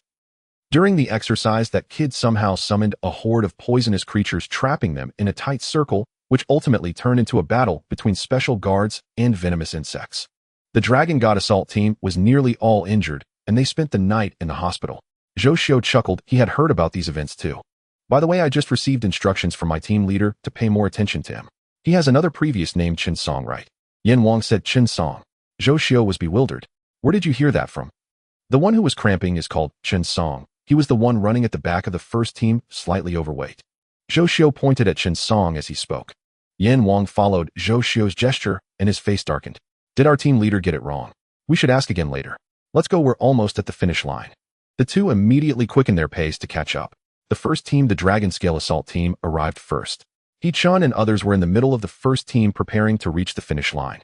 However, the group slowed down significantly, running mechanically, exhausting all their strength, while Chen Song, bolstered by the sanitary napkin, managed to trail at the back of the first team. This was already his limit. Puff puff. He Chun and others crossed the finish line, collapsing onto the ground, gasping for breath, feeling as if their lungs might burst.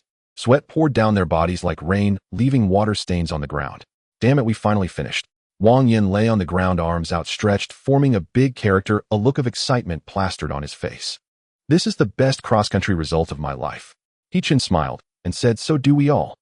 At this moment, Chen Ling rushed over from behind, shouting at everyone, "Get up! Who told you to sit on the ground? Walk slowly for over 10 minutes, immediately. Hurry!" The rest of the team, resting in various positions, lying down, sitting, and crouching, looked at Chen Ling with bewildered expressions. "Who the hell is this? Is this an order?" Even the instructors didn't say anything. "Who does he think he is?" Hearing Chen Ling's voice, He Chun, Wang Yin, and the others from Team 128, including Chen Song, immediately got up and started moving. There was no choice. This was a madman. If you didn't listen, he would challenge you and make you question your life.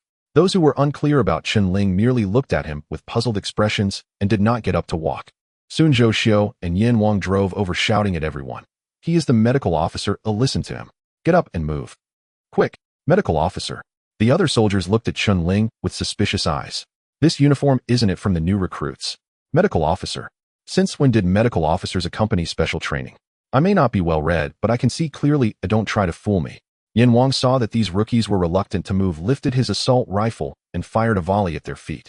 Everyone hurriedly scrambled up, dragging their exhausted bodies around. They did not know that Chen Ling was making them do this purely for their own health.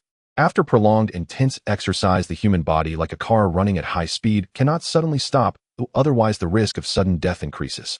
In fact, these soldiers understood this, but were simply too tired. Without anyone forcing them, they would definitely lie down. Zhou Xiu ignored what others thought and waved at Chen Song, who was jogging, shouting, "Chen Song, come here for a moment." Chen Song was startled when he suddenly heard Zhou Xiu calling him over. Did he notice something? This could be a bit awkward. Gritting his teeth, Chen Song jogged over to Zhou Xiu, standing at attention and saluting. "Report, instructor, please give your instructions." Zhou Xiu smiled, gesturing for him to relax his hands, saying, "No need to be so tense. Just tell me, how did you suddenly become so vigorous?" Chen Song's face turned red instantly. Zhou Xiu noticed this, immediately frowning. Looking at his expression, could there really be something fishy going on? What's wrong? Is there something else going on? Being slightly unfit isn't a big issue. You can gradually train back, but cheating is a serious problem and you'll definitely be eliminated. Moreover, it will be recorded in your personal file and you will never have the chance to participate in the selection for special guards again. Zhou Xiu's tone became more serious, his sharp gaze fixed on Chen Song, as if trying to see through his thoughts. Upon hearing that cheating would lead to elimination, Chen Song immediately panicked. He was unsure if using the sanitary napkin counted as cheating. Seeing Chen Song's nervousness, Zhou Xiu was 100% sure something was wrong. He softened his tone, comforting him. "Don't be afraid. Just clarify what happened. I know your situation. You were an old guard in our team 128, previously a squad leader, then transferred to internal affairs. Your character is definitely reliable. Chen Pai, when your child was born, I had just returned from studying abroad and even contributed a gift. Now your child is probably old enough to call you dad, right? To be honest, I truly admire your courage to participate in the special guard selection at this time. If I were in your shoes, I might not have that courage anymore." Zhou Xiu's speech slowed significantly, and his eyes held genuine admiration. "However, I am very clear about your physical abilities. They can only be considered average. Under normal conditions, it is impossible for you to run into the first team. Even with extraordinary performance tapping into your physical potential, it is still unlikely because this is cross-country running, not a sudden explosive event. It requires strong endurance, and your physical quality has not reached that standard." Zhou Xiu had deep research in this area. During his time abroad, he specialized in this. Chen Song's eyes showed a complex expression as he glanced at Chen Ling. Chen Ling was taken aback, not expecting Chen Song to be in such a situation. Truly impressive. Having a child and still participating in the special guard selection, it's no wonder that squad leader and Old Yang said that being a special guard is a dream for every guard regardless of age. "But why are you looking at me? I didn't make you cheat, and you didn't cheat. What are you worried about?" Zhou Xiu gently patted Chen Song's shoulder, softly asking, "Did you cheat?" I grit my teeth and shout, "Report, I used a sanitary napkin." Puff. Yin Wang, who was drinking water, sprayed it all over Zhou Xiu, his face full of surprise. "What's your situation?" Zhou Xiu, soaked in water, unsure whether it was mineral water or saliva, stared wide-eyed at Chen Song, astonished. If it weren't for the fact that the other party was married with a child, he would have suspected that Chen Song was a modern-day Hua Mulan.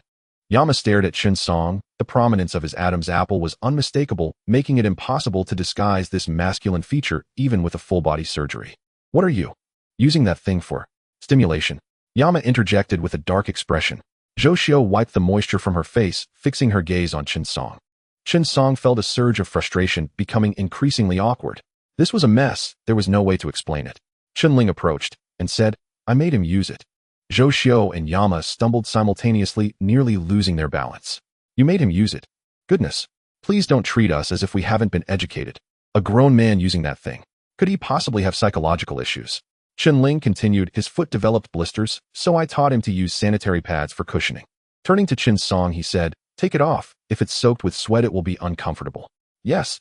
Chen Song could only admire Chen Ling. His commands were more effective than those of the wolf leader. He immediately sat down, removed his shoes, and took out the sanitary pad inside. Just as Chen Ling had said, it was indeed soaked with sweat, a heavy bundle.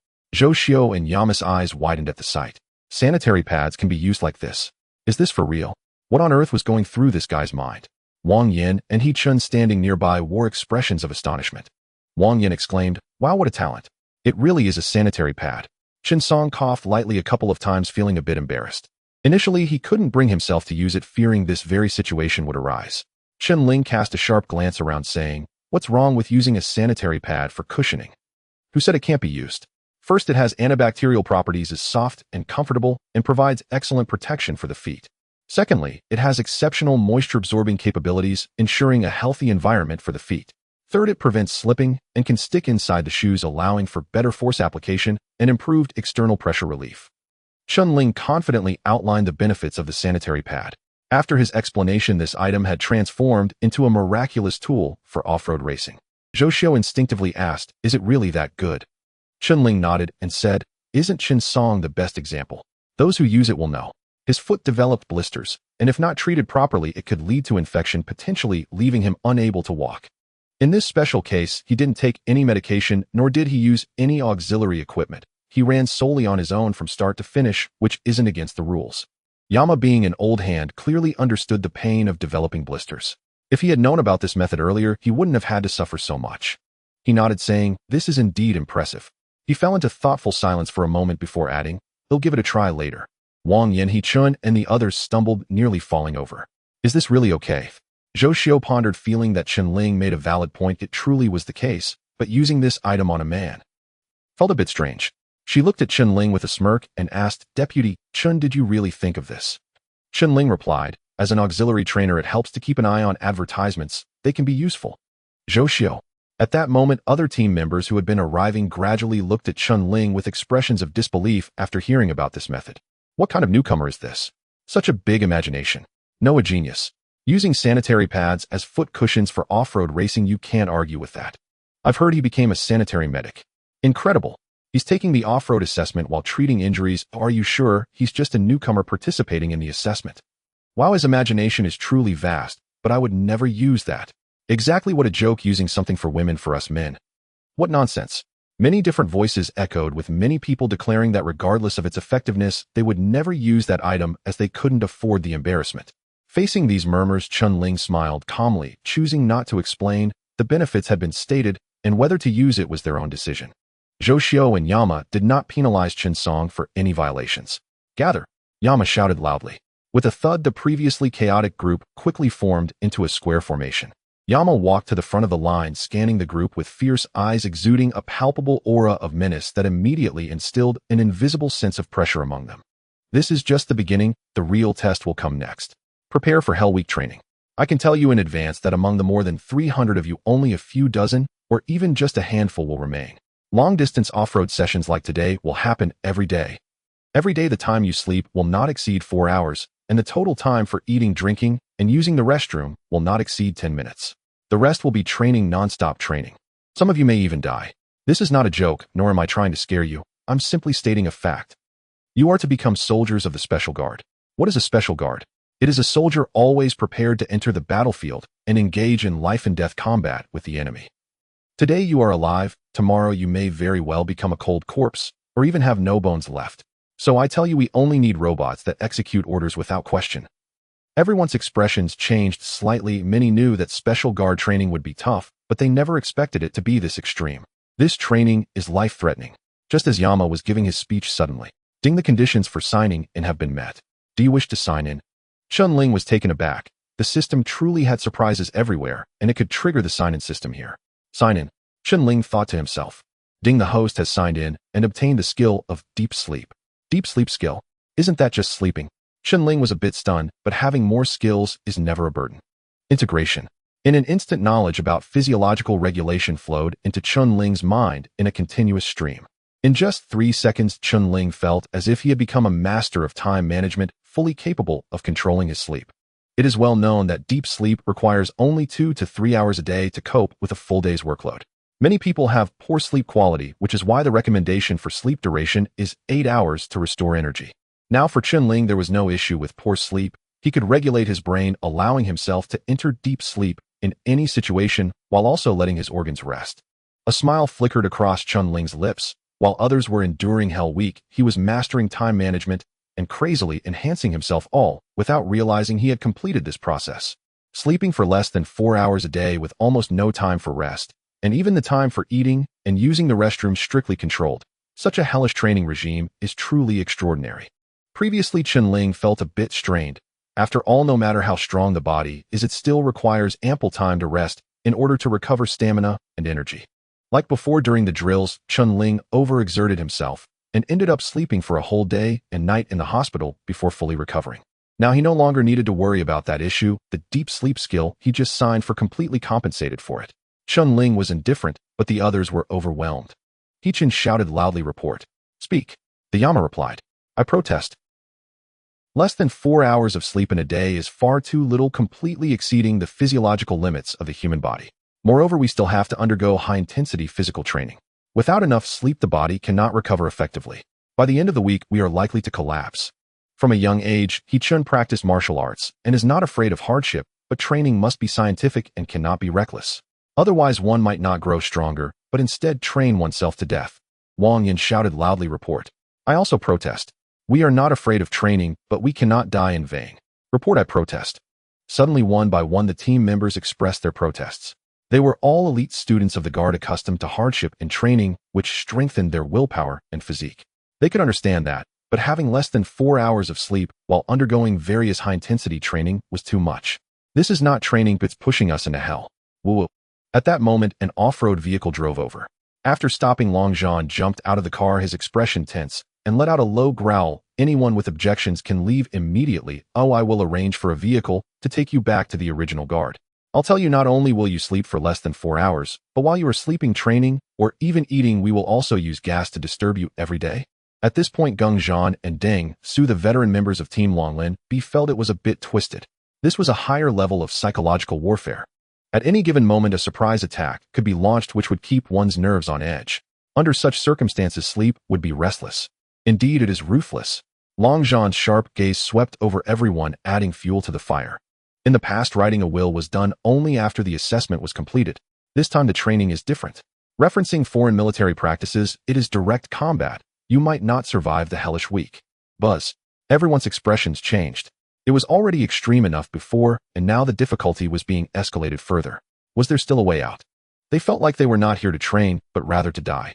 The previously calm Deng Su couldn't hold back anymore. He started to doubt that Long Zhan was deliberately targeting them. "Report.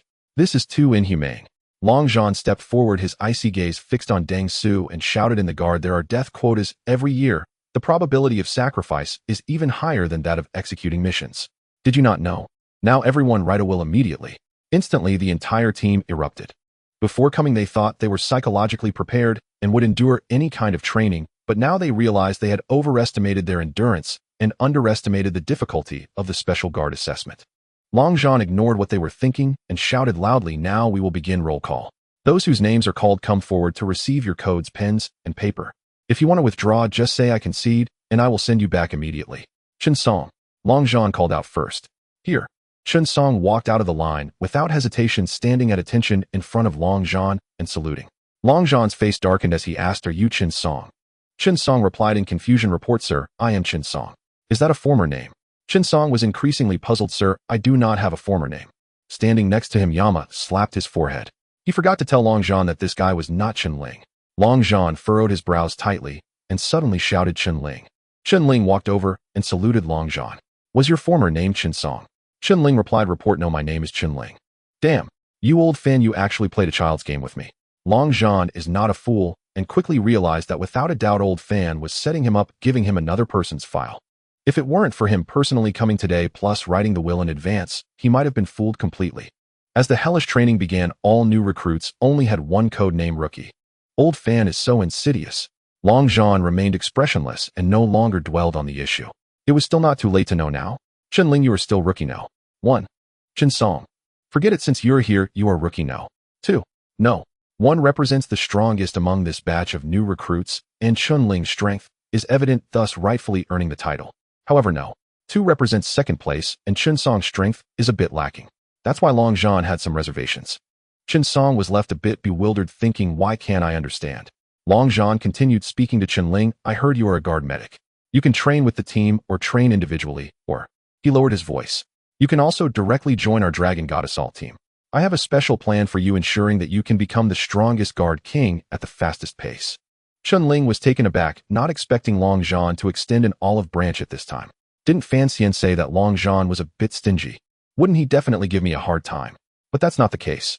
Chen Ling participated in the assessment to experience the entire process of becoming a special guard, which is also the meaning of the system sign-in.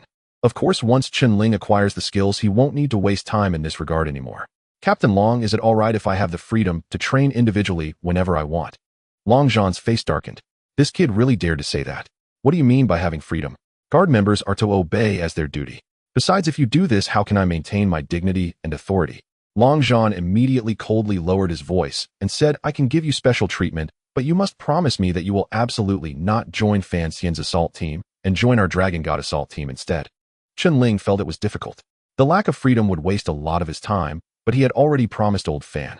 At that moment, Xiao Bang walked over from the side and said in a deep voice, Long Zhan, he is someone I have my eye on. I brought him back from the border. As soon as Xiao Bang's voice fell, Fan Xian's voice rang out, nonsense. He agreed to join Long Ya. Long Zhan heard Fan Xian's voice, furrowing his brow, his face darkening with anger. You old Fan. Long Zhan turned to glare at Fan Xian, nearly smashing the horn as he said heavily, what do you mean by switching his file? If it weren't for this incident, I wouldn't have known I was set up by you, and you still have the face to speak. Fan Xian chuckled and said, are you blaming me? Everyone is busy, and what difference does it make between Chen Song and Chen Ling? If you want to bite back at me, I am still the decision maker. Respect is due, I have my eyes on this Chen Ling. Don't interfere, he has also agreed to join Long Ya after the assessment, so you don't have to compete with me. Long Zhan saluted and said loudly, Commander, you're getting old. Fan Xian felt a pang in his heart. Is this a new generation replacing the old with the old being crushed on the beach? The Longshan assault team has rapidly risen in recent years, and they are now vaguely sitting at the top of the district. They are quite confident now. So your wings have grown strong, huh? You go study with the foreign troops. Who supports that? Otherwise it's just Xiao Bang going a white-eyed wolf. How dare you still compete with me for recruits? Fan Xian said. Long Zhan frowned and replied, Chief Decision Maker, isn't what you said a bit unreasonable? The matter of studying with the foreign troops was decided by the leader and was also something I fought for with my strength.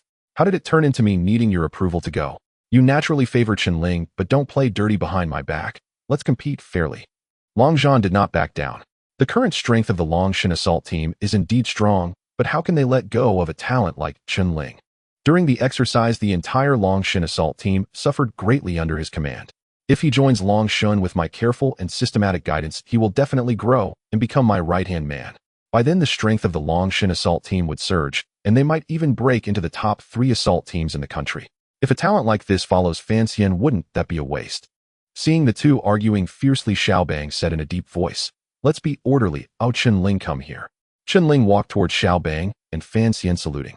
Although he was a captain, these were all big shots. Long Zhan was a lieutenant colonel, Xiao Bang was a lieutenant colonel, and Fan Xian was a colonel. Xiao Bang felt he had a duty to Chen Ling. If it weren't for his recommendation to go to the 128th Squadron, he wouldn't have had the chance to gain enough resources there, and there wouldn't have been any subsequent events. Therefore, Chen Ling was very grateful to Xiao Bang. Xiao Bang said to Chen Ling, Didn't I bring you back to tell you to transition through the 128th Squadron and then join the Long Lin assault team? As he spoke, he winked madly at Chen Ling. Chen Ling frowned slightly, wondering why Xiao Bang was talking nonsense. But you said my body was ruined and you told me to go to the 128th Squadron to retire. How did it suddenly become a transition? Back then I wanted to go to Long Lin and you said I wasn't suitable and didn't let me go for my own good. Now, Chen Ling felt a bit speechless.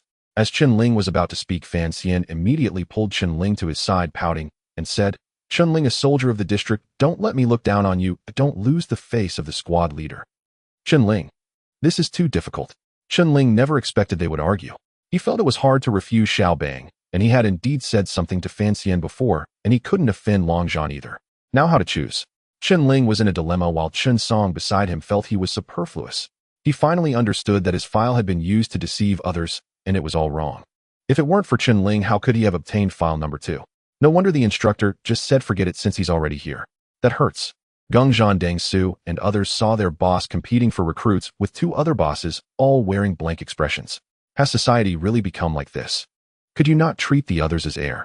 We're all watching. You're all instructors, selecting special district soldiers, and you're openly competing for recruits in front of us. Is that really okay? Most importantly, it hurts our hearts. We're being remade, and our boss is rolling up his sleeves to compete for recruits in front of us. This is whose face are you slapping? Ours. It's too painful.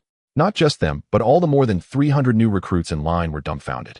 They didn't dare to whisper cautiously because these three were the top special operations team leaders in the district, the most admired figures in their hearts. However, it now seems the selection of special district soldiers is quite different from their impressions. Isn't it supposed to be based on various project trainings and a comprehensive ranking prioritizing the capable? Why is it that a new recruit who hasn't even started formal training makes the instructors abandon their dignity to bicker and fight over him? What's going on? They indeed have an impression of Chen Ling. During wilderness survival, he managed to last until the end, and during the cross-country assessment, he created quite a stir, but this is just the beginning. How did it turn into a competition? Are you sure that in the later projects he will be extremely impressive, surpassing everyone? Everyone showed complex expressions in their eyes. Among them, only He Chun and those from the Ho E200 squad understood why they were openly competing for Chen Ling. If they were instructors, they would also compete. He is definitely a talent. In the 128th Squadron, he single-handedly overpowered an entire squad. In terms of shooting, cross-country combat, physical fitness, etc., there was no one who could match him. In the recently concluded exercise, he single-handedly turned the tide, bringing back the defeated 128th Squadron. Who can possess such ability? At this moment, Chen Ling's left hand was grabbed by Fan Xian, his right hand by Long Zhan, and Xiao Bang had his arm around his waist with the three fighting over him, unwilling to let go. This position, everyone was dumbfounded. Chen Ling couldn't help but shout, "Report, I have a suggestion." At this moment, the three finally came to their senses and immediately released their hands, stepping back a bit. This is too embarrassing. There are so many people watching. They are all instructors. What do you think these new recruits will think? However, no matter what, Chen Ling must be fought for. If such a talent slips away from my hands, I don't know when I will meet him again. The three shrugged their shoulders and coughed lightly a few times. Fan Xian, being the senior, said, "Speak, let's see what the good suggestion is." Chen Ling saluted the three and said solemnly, "Each of your assault teams is excellent and powerful. I want to join all of them. Thank you for the instructor's kindness towards me. I suggest that you use your own methods to specially train them. I will participate, and regardless of your methods, if you can take me down, I will join your assault team. How about this agreement?" Chen Ling finished speaking and glanced at the three of them. Fan Xian, Long Zhan, and Xiao Bang turned pale. Was he challenging them individually? How bold! As a result, Fan Xian turned to Long Zhan and Xiao Bang, his lips twitching as he cursed. "Each one of you calls yourself an instructor, and you don't even have any shame." He turned to Chen Ling. "Chen Ling, let me go first. If I defeat you, you will join our Long, you're right." Long Zhan and Xiao Bang almost cursed out loud.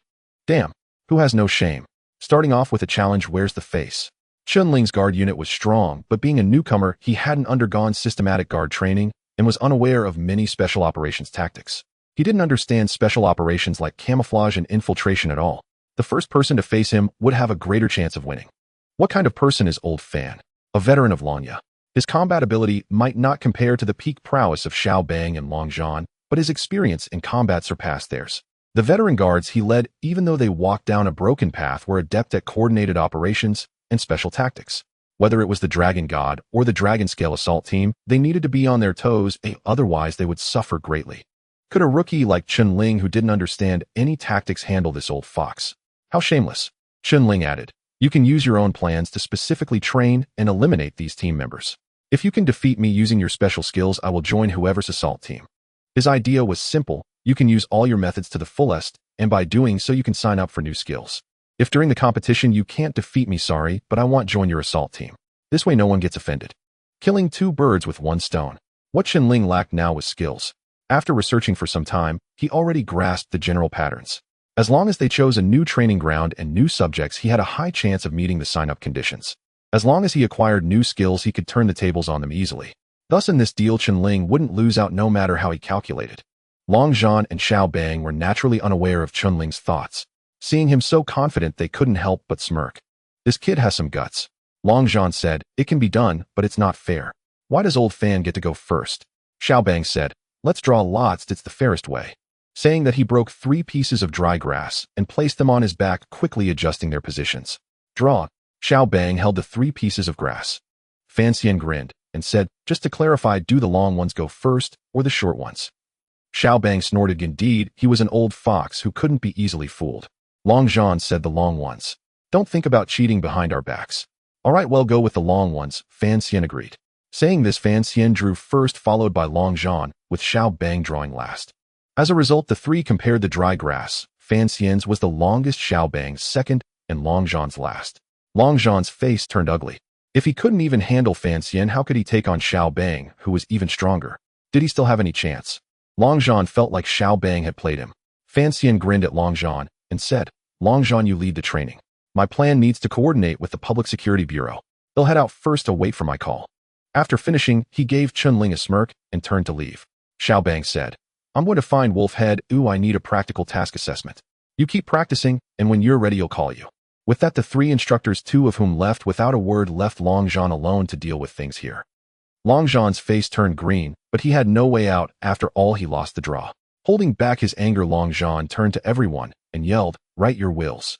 Now, if anyone doesn't write, they can leave immediately. Soon everyone fetched small stools, pens, and paper and began to write their wills. Chen Ling was no exception. He glanced at the crowd, each expression very serious, and quite a few people even looked mournful. However, this was only normal. After all, this wasn't a joke. Long Zhan clearly told them that the guard unit had casualty quotas, especially for special guards during training, and the numbers were not small. If anyone were to die during training, their families would receive compensation, yet they wouldn't even be considered martyrs. Having this will from the instructors was equivalent to securing themselves against any liability. Thus, regardless of how crazy or extreme the training was, it was reasonable. This was a matter of life and death for them, and who knows, this might be their last time writing a letter to their family, making all kinds of negative feelings quite normal. Chen Ling was different. First, he had gone through 2 real battles, having walked out of the gates of death. His psychological resilience was unmatched. Second, he wanted to write a will, but didn't know to whom. Therefore, for him, whether or not he wrote a will didn't matter much. Chen Ling sat for a while, noticing that the system hadn't prompted him, so he stood up and walked towards Long Zhan, handing him the blank sheet unchanged. Finished writing. Long Zhan received the paper in confusion and glanced at it only to find it was a blank sheet. What do you mean? I report that I'm not afraid of death. It doesn't matter whether I write it or not. Long Zhan looked at Chen Ling and smiled slightly, saying, Join Dragon God, forget about the assessment. All the grievances from before can be set aside. What do you think? If you're worried about fans' decisions or Zhao's team causing you trouble, I can support you, ensuring no one dares to provoke you.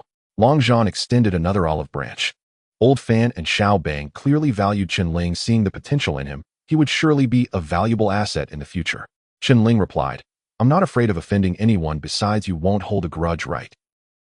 Long Zhan frowned. How was this kid so similar to Old Fan?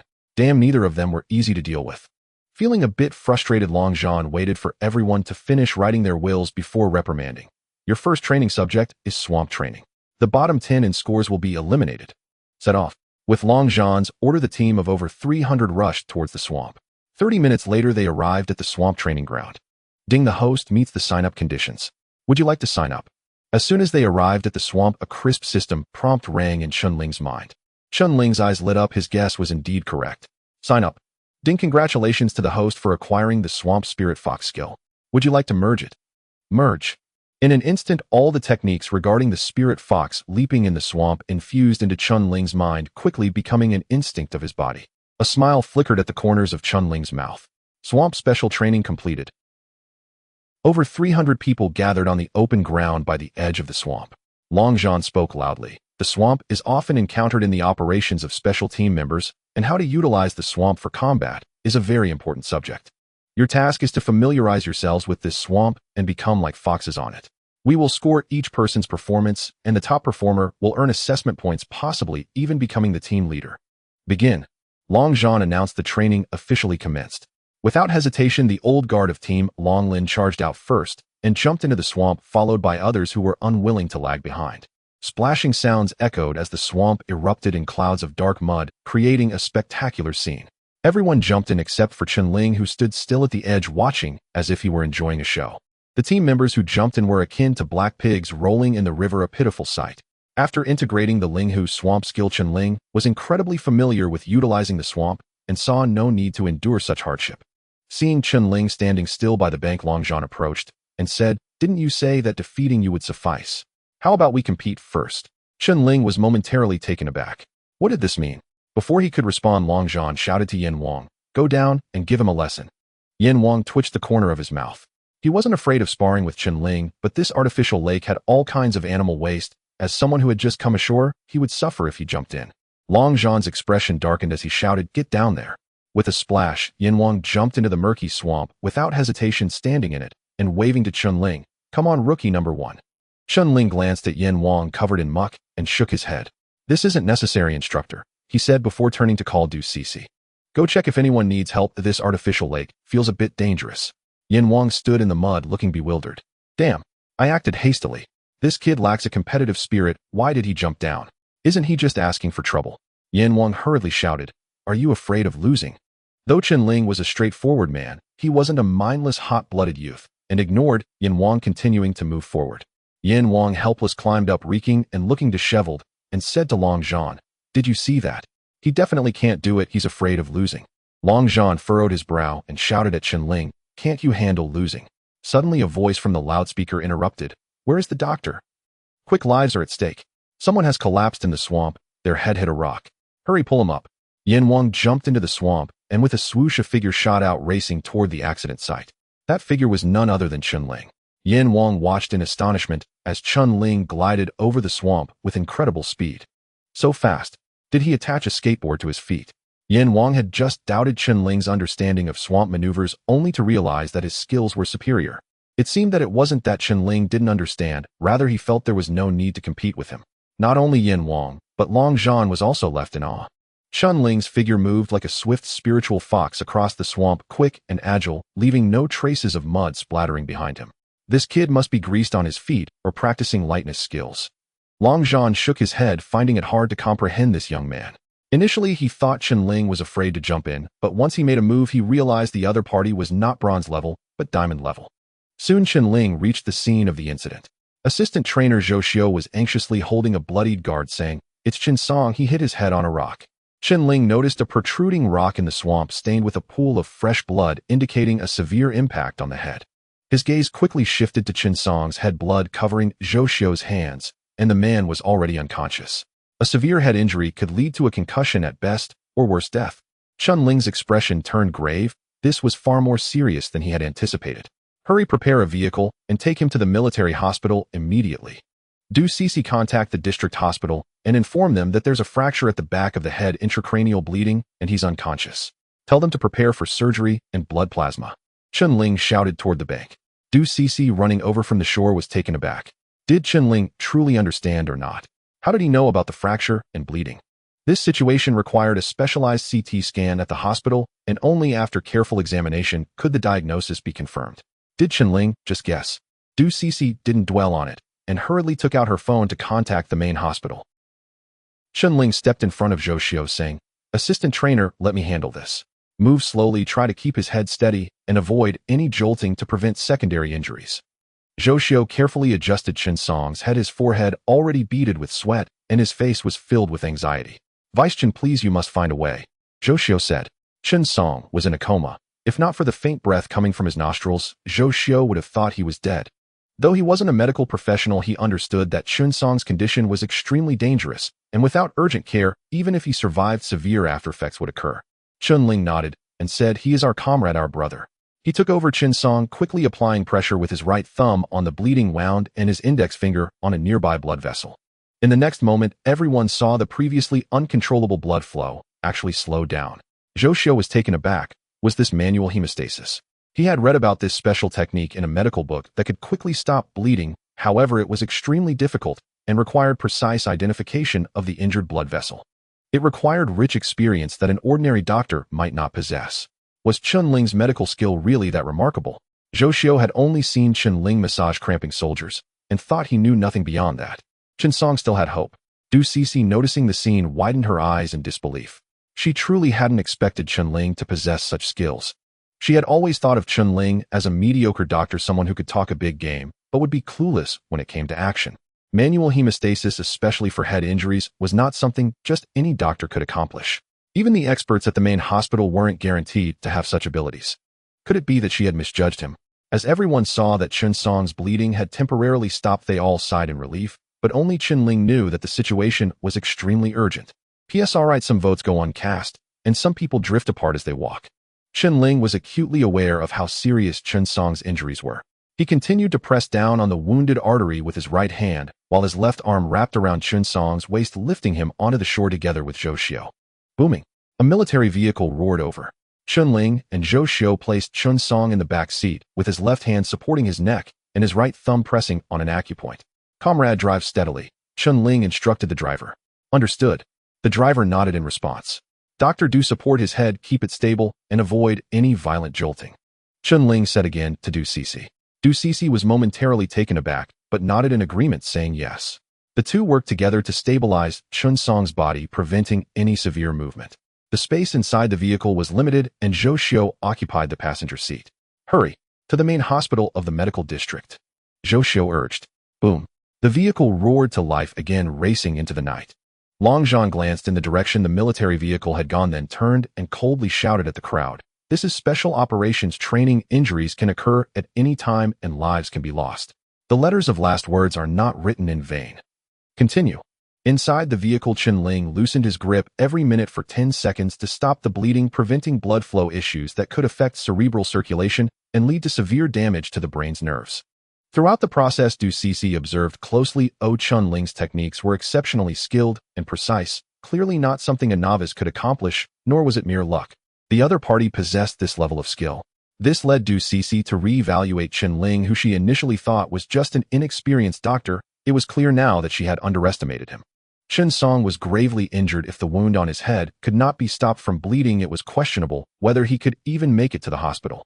35 minutes later, the military vehicle roared into the main entrance of the medical district hospital, coming to a halt in the emergency hall. Tap tap. The military medics and nurses who had long been waiting in the hall rushed over with a stretcher. Be careful, don't bump his head. The medics and nurses worked with Chen Ling and others to lift Chen Song down. A middle-aged medic said to Chen Ling, Comrade, you can let go now, or we will take care of the rest from here. Chen Ling released his numb and aching right hand. As soon as he did, blood immediately gushed from the wound. So serious. The middle-aged medic furrowed his brow, shocked at how severe the injuries were and astonished that Chen Ling had managed to keep it under control with just his hands. This was an impressive ancient medical technique, manual hemostasis. Such a skill was not something just anyone could master. At their main hospital, there were only a few doctors capable of this technique, all of whom were highly respected senior experts. This young man could perform it so effortlessly it was remarkable. The middle-aged medic had a fleeting thought and immediately said to the nearby nurse, Quick, hang the four, give him a blood transfusion. Yes. Since Du Cece had already retrieved Chen Song's records and notified the main hospital, they were prepared to maintain his vital signs, take scans to check the intracranial conditions, and then push him into the operating room. Chen Ling wanted to help inside, but he lacked the qualifications and had never performed surgery. The hospital wouldn't allow him to participate, so he could only wait outside. Zhou Xiu approached with a grave expression, asking, Deputy, Chen, is old Chen's condition serious? Chen Ling shook his head, saying, I can't guarantee. The situation is indeed severe. He had observed closely and taken his pulse. The condition was far worse than it appeared. Whether he could hold on was truly uncertain.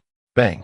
One of the assistant trainers from the 128th team slammed his fist against the wall, showing a look of frustration on his face as he gritted his teeth and said, Old Chen's child is nearly 3 years old. He has only seen him once. He was supposed to come back this year, but now alas. As he spoke, Zhou Xiu's eyes reddened a little, saying, Old Chen, hang in there. Didn't you say you really wanted to go back and hear that little girl call you daddy? If something happens, how do I explain it to your wife? Chen Ling shuddered slightly, not expecting Chen Song's situation to be so similar to Sergeant Wu's. Although he had spent just over a month with Chen Song, during that time Chen Ling had been engaged in intense training and they hadn't had much opportunity for interaction. Chen Song actually had a 3-year-old daughter whom he had only seen once. This is what a soldier in Yin country is like. Once they enlist, they dedicate themselves to the country and the people. The only ones they fail to live up to are their loved ones. They offer their loyalty and commitment to the nation and the public, leaving only endless worry for their families. I hope he can pull through. Chen Ling's mind flashed to Chen Song's somewhat simple smile. Previously, when loading bullets for him, his fingers had become swollen, yet he smiled and said it was just an accident from being too forceful. During their month together, he had given his all, always on calm, never once complaining. Remembering the determination Chen Song had shown during cross-country training, he could see Sergeant Wu's shadow in him. Chen Ling clenched his fists. Du Cece looked sorrowful, her head down, her eyes revealing a complex expression. As a military medic, she had witnessed too many of these situations. This was also the reason she chose to enter the medical field, to save lives and help more soldiers. However, considering her current medical skills, her gaze involuntarily turned to Chen Ling. Though she was somewhat skeptical through this incident, she could ascertain that Chen Ling's medical skills surpassed her own. If it were her handling Chen Song's situation today, what could she have done? Besides attempting to stop the bleeding as much as possible, she could do nothing else. But in such circumstances, merely stopping the bleeding was insufficient, It was also necessary to ensure the brain received enough blood flow to maintain itself. Otherwise, even if he reached the hospital and was resuscitated, he would still suffer severe sequelae. Based on her experience, even if his life was saved, he would undoubtedly become a vegetable. How was that different from death? Not long after, Captain Zhang of the 128th team hurried over anxiously asking, "How is it? What is Chen Song's condition?" Captain Zhang, having received the notification, immediately dropped everything and rushed over. Chen Song had transitioned to internal duties primarily to continue following Captain Zhang, unwilling to leave the 128th team. Now influenced by Chen Ling, he had insisted on participating in the special soldier selection, and unexpectedly such an incident occurred. Had he known this would happen, he should not have agreed to let him come. Zhou Xiu and Chen Ling saluted Captain Zhang. Chen Ling said, "Captain Chen Song has been inside for a while. The specific situation is still unclear." Captain Zhang steadied himself, knowing there was no use in being anxious now. They could only wait. "Given this situation, I will personally take him back to the 128th team. By all accounts, he does not have a short-lived fate, so he should be fine." As he spoke, he turned to Chen Ling asking, "What exactly is going on? I heard you've become a military medic now." Chen Ling shook his head and said, "Captain Zhang, I will explain it to you later." Captain Zhang nodded. It was indeed not the right time to discuss this matter. Time passed slowly, and in the blink of an eye an hour had gone by with no sign of activity from the operating room. During this period, the three instructors Fan Xian, Xiaobang, and Long Zhan came to check on the situation, but they did not stay long due to their special training commitments. Since Chen Ling had more freedom, he chose to stay. The atmosphere was heavy as no one wanted to experience such an event, especially Captain Zhang, who felt the worst. Chen Song was participating in the special guard assessment, and his role was to facilitate matters. If the worst were to happen, Captain Zhang would never find peace in his life. After 5 long hours, the red light outside the operating room finally turned off, signaling a change to green, and the door opened. Captain Zhang, waiting nearby, quickly stood up and walked over with Chen Ling and Du Cece hurrying to join him. The attending physician came out. Captain Zhang hurriedly inquired, "What is the situation?" The doctor sighed and replied, "His life has been saved, but the brain injury is too severe and the probability of awakening is very small. Please notify his family quickly." Captain Zhang and Zhou Xiu were both taken aback, their bodies feeling as if all strength had drained away. Captain Zhang leaned against the wall to steady himself, clenching his fists so tightly that they turned pale as if the bones were showing. If he doesn't wake up, he will become a vegetable. For a guard, this is far worse than death. How could this happen? Captain Zhang struggled to calm himself, looking at the doctor again and asking, "Doctor, is there really no way? As long as there is even a glimmer of hope, we cannot give up. He is a good soldier."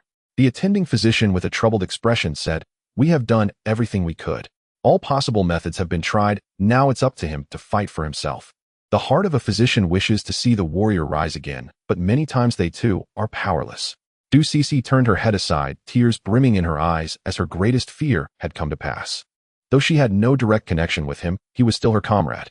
A vibrant life lay in deep slumber, especially since he was a father to a 3-year-old. If he doesn't wake up, the child will lose his father, and the wife will lose her husband. This family will crumble. She could only imagine the scene when Chen Song's family received the news. Taking a couple of steps forward, Chen Ling stood before the doctor and said, "Let me give it a try." "You?" The doctor scrutinized Chen Ling, noting his youth. He was not a physician from their hospital. "You must be one of the medics from the guard, right? To be frank with you, the data from various examinations shows that the probability of him waking up is nearly 0. The attending physician said helplessly. The others shuddered, not expecting the situation to be this dire. The doctor's words were akin to a death sentence. Chen Ling frowned tightly and said with unwavering determination, "Nearly 0, but not absolutely. I study ancient medicine, and I do not believe in cold hard data. In our field of ancient medicine, we always believe that a person can create the greatest miracles, which is the biggest difference between ancient and modern medicine. Modern medicine prescribes treatments based on data, while ancient medicine is human-centered, emphasizing both spirit and form. It not only addresses the physical body, but also the mental state. For instance, modern medical theory asserts that an old woman cannot lift a car, yet there are real-life instances where an old woman lifted a car to rescue her grandson trapped beneath it. This is the most miraculous aspect of the human body. Chen Song's situation is no different. As long as he has a breath of life, there is hope." The attending physician frowned slightly, somewhat displeased. Although he was not deeply versed in ancient medicine, he understood it to some extent. However, the current situation was not something that ancient medicine could resolve. To be blunt, ancient medicine was not omnipotent. The young man seemed restless, thinking that just because he knew a little he could contend with death. Where did his confidence come from? He had dedicated most of his life to studying medicine, and in the face of such a condition, he wouldn't dare guarantee anything. How long had the young man studied? Did he only scratch the surface? At this moment, another doctor recognized Chen Ling and whispered to the attending physician, "Director, he is not just a novice. He can stop bleeding with his bare hands. Otherwise, the injured wouldn't have survived this long." The middle-aged doctor had a profound impression of Chen Ling, believing that if he spoke with such confidence, he must have some assurance. Trying wouldn't hurt. Perhaps a miracle could occur. The attending physician cast a surprised glance at Chen Ling. Before the operation, he had been puzzled as to why the injured person had endured for so long despite such severe injuries. Now he understood. His expression softened slightly as he said, "I can make an exception and let you try, but given the condition of the injured, I must remind you that if any unforeseen circumstances arise, you will bear full responsibility, potentially jeopardizing your future. You need to think this through." Although the person was nearly in a vegetative state, he was still alive, and who knows when medical breakthroughs might allow him to awaken. Chen Ling nodded with certainty and said, "I understand, but I still want to give it a try."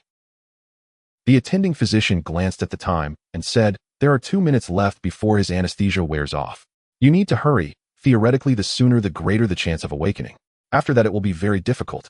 Chen Ling nodded and said thank you. Then he quickly walked over to Captain Zhang and asked, "Do you have Chen Song's family contact information?" "Oh." Captain Zhang slapped his forehead, realizing he didn't have the contact information for anyone in Chen Song's family. "They'll ask right away." Nearby, the assistant trainer, Zhou Xiu, took out his phone, unlocked it, and searched for the number. "I have it," he said, handing the phone to Chen Ling. "You must find a way to save old Chen. His child is only over 2 years old and cannot be without a father," Zhou Xiu said earnestly, his eyes filled with hope. Chen Ling nodded and said, "I will do my best." The reason he insisted on studying medicine was to prevent something like what happened to Wu Chang from occurring again. If he had known he possessed such excellent medical skills back then, perhaps he could have saved Wu Chang, allowing him to see his child born instead of losing his father before the child was even born, causing a young wife to lose her husband. Now Chen Song's situation was almost identical to Wu Chang's. He absolutely could not let history repeat itself. The attending physician did not believe that Chen Ling could create any miracles. He was merely holding on to the hope of giving it a try. "Nurse, take him to the intensive care unit." A nurse hurried over and said to Chen Ling, "Comrade, follow me." She then led Chen Ling to change into a sterile gown.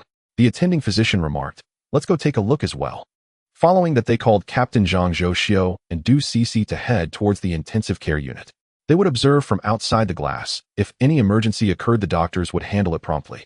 5 minutes later, Chen Ling, now dressed in a sterile gown, appeared at Chen Song's bedside, his right hand resting on Chen Song's pulse. The pulse was extremely weak. Without advanced equipment supporting him, he would likely have already succumbed. The situation was dire. Chen Ling glanced at the data displayed on the monitoring screen, thought for a moment, and located several important acupoints on Chen Song's body, applying pressure with his fingers to stimulate them.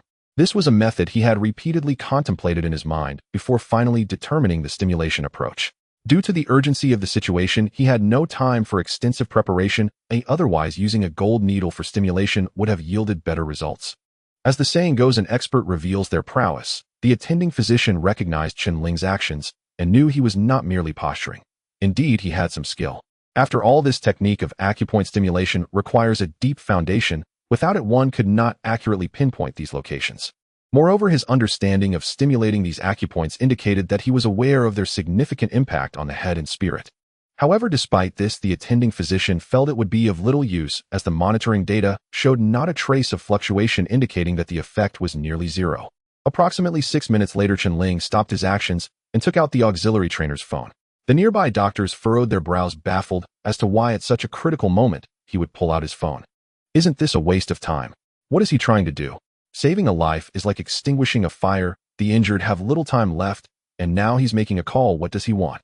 His finger pressure technique is decent, but the patient's head injury is too severe. It's not enough. There's nothing more to be done. The director just said that, and he wouldn't believe it. Now he knows, right? Isn't that how young people are? Alas, what a pity the patient is still so young. If he were to stay like this for life, it would be such a loss. The doctors whispered amongst themselves, feeling that Chen Ling had run out of options. After all, even the director was unable to help, and others were even less likely to.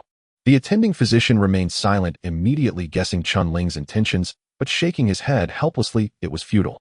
If it were effective, there wouldn't be so many patients in a vegetative state in this world. He had seen too many such cases, and the final outcome was always the same: they would never awaken.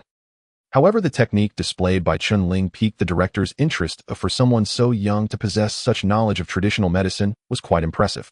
If he were cultivated in the hospital, he might become a formidable doctor in the future.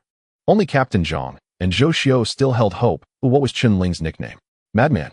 That was because he was indeed crazy, and the root of that madness was that he truly had the skill. Moreover, they all knew that Chen Ling was not a reckless person. When he said he would try, he surely had confidence. As for Du Cixi, she remained half convinced. She knew Chen Ling had some ability, but if the experts from the main hospital could not help, how could he?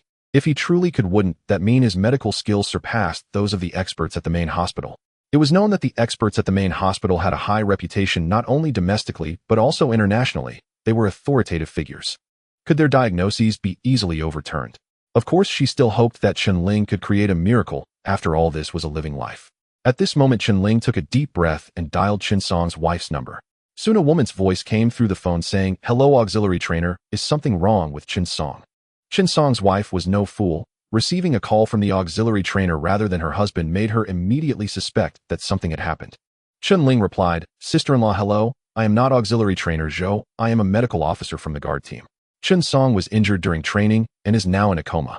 He most wants to see you and your child. Please bring the child over quickly and let her call for her daddy. Perhaps it might awaken him." Okay, I'm on my way." Chen Song's wife's voice immediately carried a sobbing tone. 20 seconds later, Chen Song's wife's choked voice came through. "Nyo, call for daddy quickly. Daddy misses you.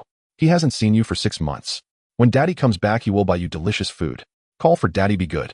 The indistinct yet tender voice came through. Daddy, I miss you too." Chen Ling reached out and gently placed the phone against Chen Song's ear, using his 10 fingers to once again stimulate the important acupoints from before.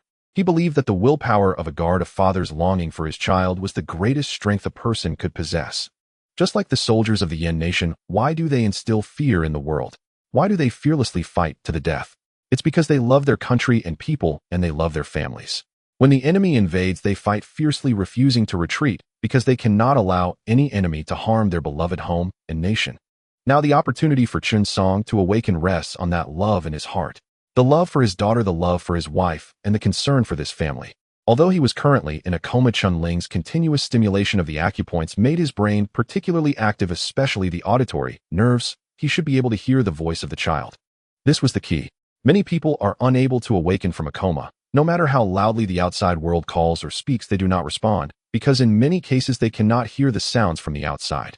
Now Chen Ling was employing the technique of acupoint stimulation to activate the brain, allowing him to hear the sounds from the outside world as much as possible, thus awakening his potential.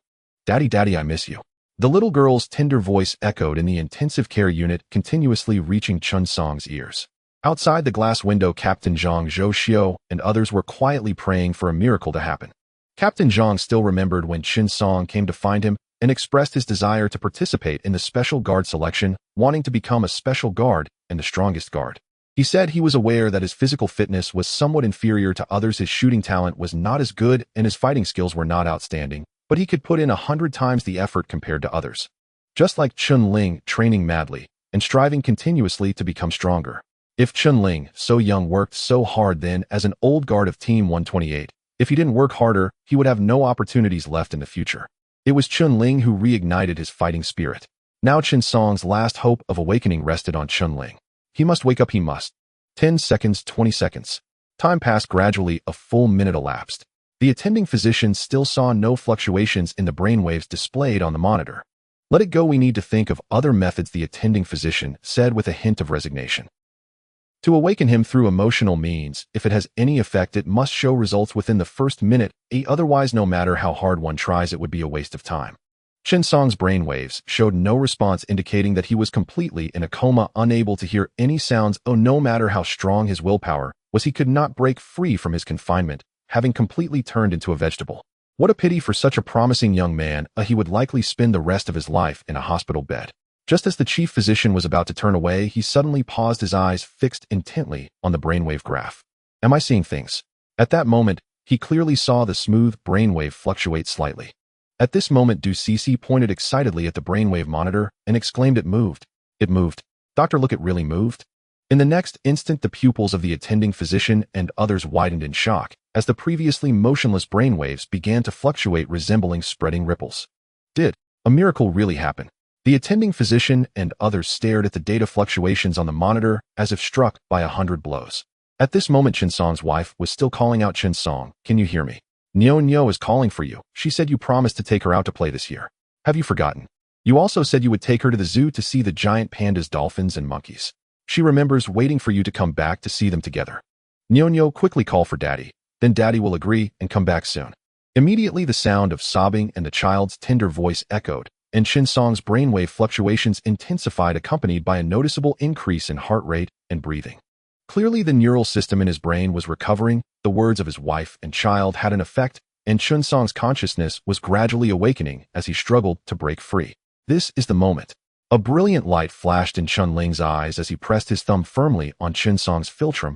Due to the force, his nail pierced the skin, causing blood to seep out. Nyo.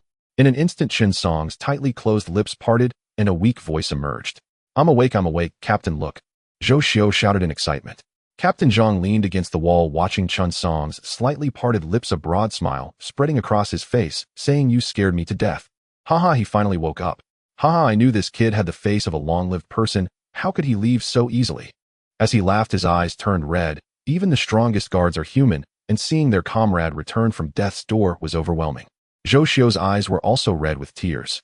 "That's right, old Chen, you are blessed. The good days have not yet begun. How could you leave like this? Heaven would not allow it." Zhou Xiao quickly turned his head away. Several female nurses wiped their tears, their eyes swollen red. Is this the power of paternal love? A miracle has truly occurred. Yes, it's a miracle. How moving it is. A person previously deemed unlikely to awaken revived by the call of a child. What could be more touching than this? Nothing.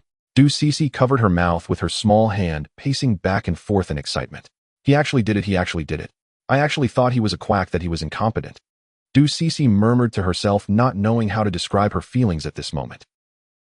She was incredibly happy that Chen Song could wake up. She felt immense joy, and Chen Ling's medical skills had created a miracle, completely changing Du Cece's view of him.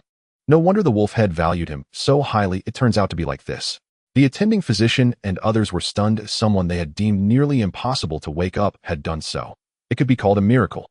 This is a miracle in the history of medicine. The other party's ancient medical skills are remarkable. This is a new topic for spiritual research. The attending physician could not contain his excitement. If he hadn't seen it with his own eyes, he would never have believed it was real. Because he was all too familiar with Chen Song's various examination data, it was almost indistinguishable from that of a dead person. Now he had been brought back to life. Is this the greatest miracle of ancient medicine? At this moment, Chen Song opened his eyes slightly, his head tilting slightly, as if searching for the source of the sound. Chen Ling whispered in his ear, "Chen Song, I am Chen Ling. Your sister-in-law and child are coming to see you soon. Rest well, you will get better, trust me." After speaking, he moved the phone away. Chen Song's voice was still weak, and he couldn't be overly stimulated or it would negatively impact the recovery of his brain's nerves. He just needed to wake up. Chen Ling stepped aside with his phone. Chen Song's wife's voice came through. "What did the doctor say? How is Chen Song? Has he woken up?" Chen Ling replied, "He woke up." Woo. The voice on the other end of the phone finally broke, and Chen Song's wife spoke with a choked voice, "Thank you, send me the address. I will go take care of him immediately." Chen Ling nodded, saying okay. Then he hung up the phone. At that moment, his back was already soaked with sweat. He murmured, "Finally, I didn't see a sacrifice." Chen Ling was truly afraid of witnessing another comrade sacrifice before him, just like when he saw Wu Zhang, old Yang, and old Jiang lying in front of him. As he stepped out, he immediately felt a wave of warm gazes land on him, followed by the sound of applause echoing in the corridor. Du Cece, the attending physician, and several nurses were all applauding. Captain Zhang walked over, patting his shoulder, saying, "Thank you. Indeed, there's nothing you can't accomplish. I speak on behalf of old Chen and his family to thank you." Chen Ling replied, "I am also a member of Team 128. Captain, you're being too polite." Captain Zhang laughed heartily, not saying more, and patted Chen Ling's shoulder again. Between men, no more words were needed. "I'll head back first. There are things to handle in the team. I'll come back to see him later," Captain Zhang said. Chen Ling nodded, turning to Zhou Xiao to ask, "How long until your sister-in-law gets here?" Zhou Xiao replied, "Not far, about 30 minutes. Chen Ling nodded, saying okay. At this moment, the attending physician Jiang Rong walked over, looking Chen Ling up and down again, and said, "Comrade, your ancient medical skills are quite impressive. Are you interested in working at the main hospital?" This.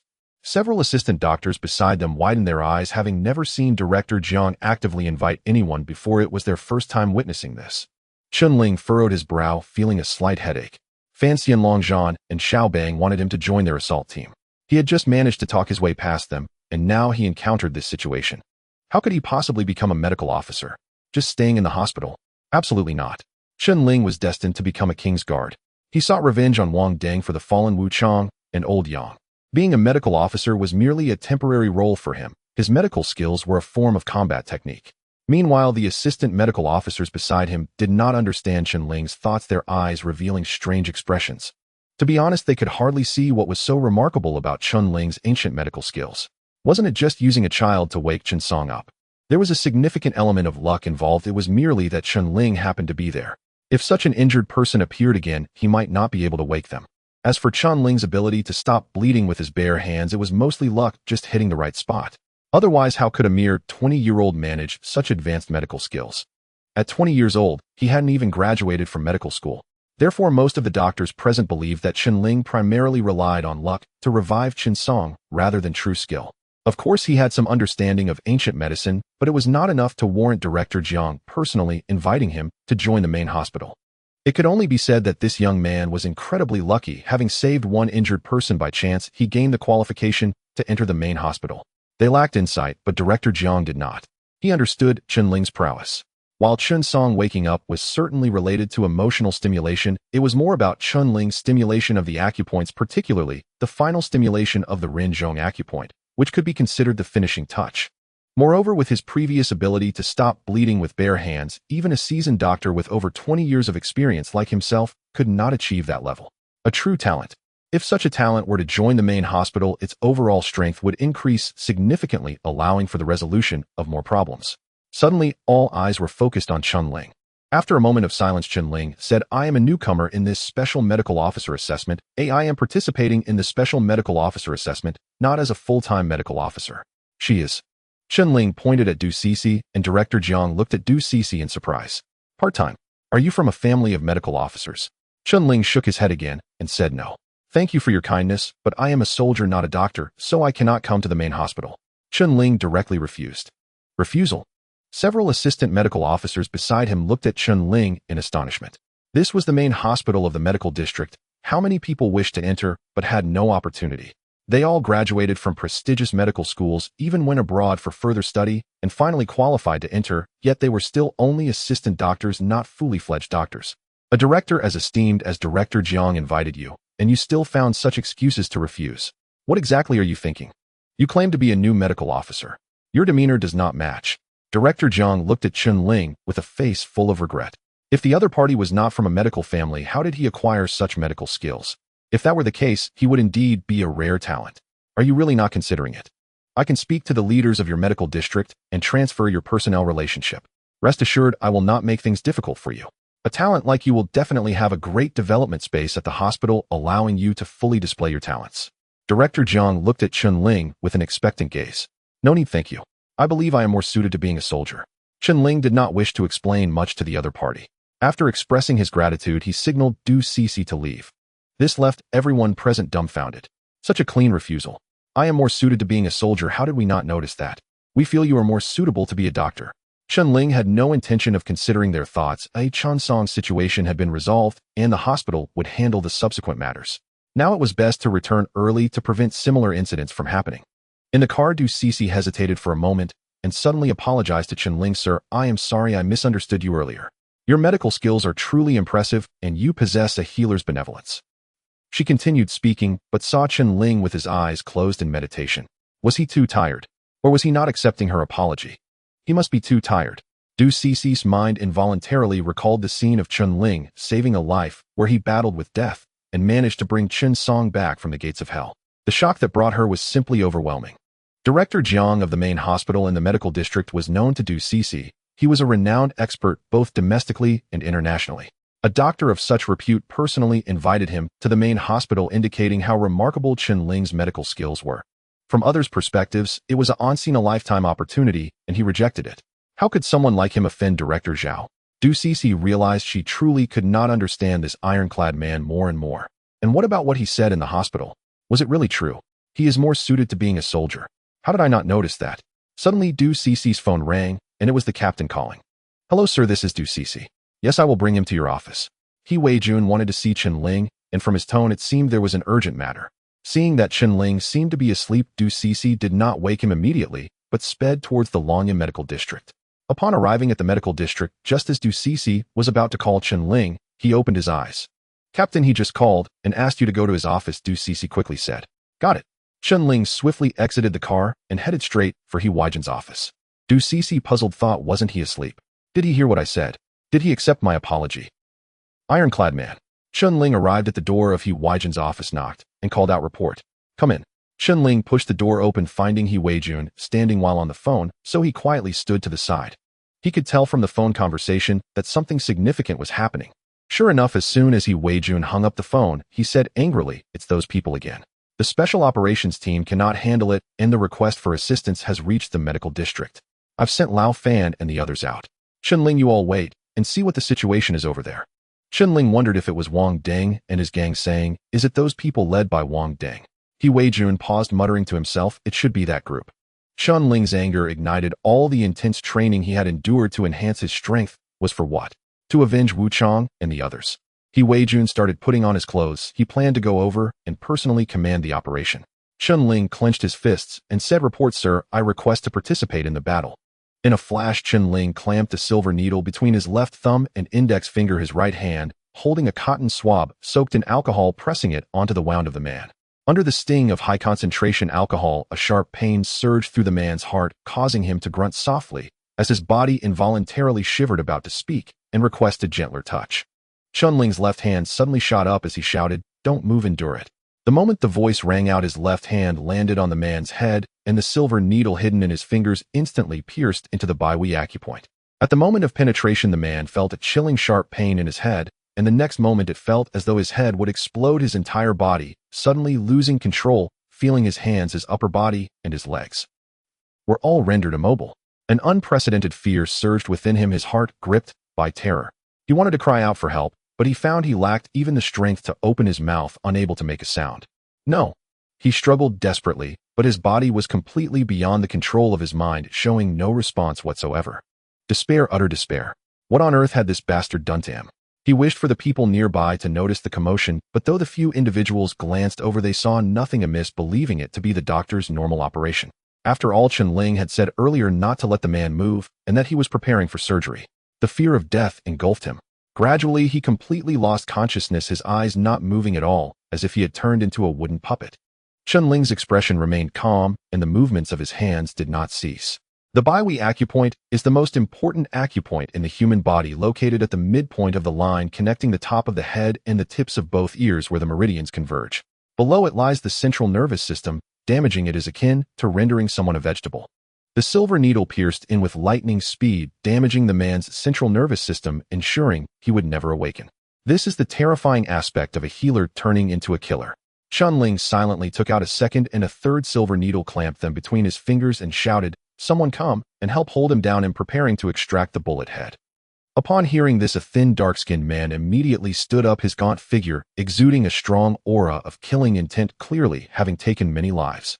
This man held a pistol in each hand, walking over directly, his sharp gaze fixed on the employer and Chen Ling. 10 steps, 5 steps, 1 step. Chen Ling's body tensed as he adjusted his breathing. The next moment was crucial. It had to be a decisive kill, otherwise if he alerted others it could endanger the hostage's safety. Not good. The man's expression changed as he saw the employer's demeanor was off. Approaching them, he found no reaction from the employer. As a seasoned mercenary, his first instinct was to retreat and raise his gun. But it was too late. The moment he hesitated, Chen Ling had already acted, releasing his grip and swiftly grabbing the man's pistol, then turning his body and pulling the trigger. Bang! The sharp sound of the gunshot rang out. The bullet instantly pierced the man's chest at close range, penetrating his heart, a spray of blood following the bullet. The man felt a violent stab of pain in his chest, blood immediately gushing from his throat, his eyes filled with intense disbelief. He had been killed at point-blank range. I was careless.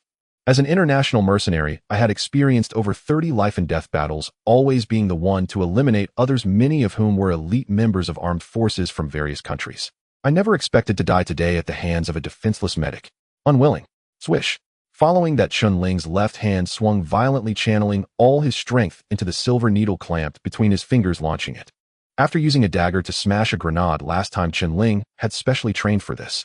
Whether with a dagger or a silver needle, the principle was the same. The only difference was that the silver needle was finer and more concealed, requiring greater force.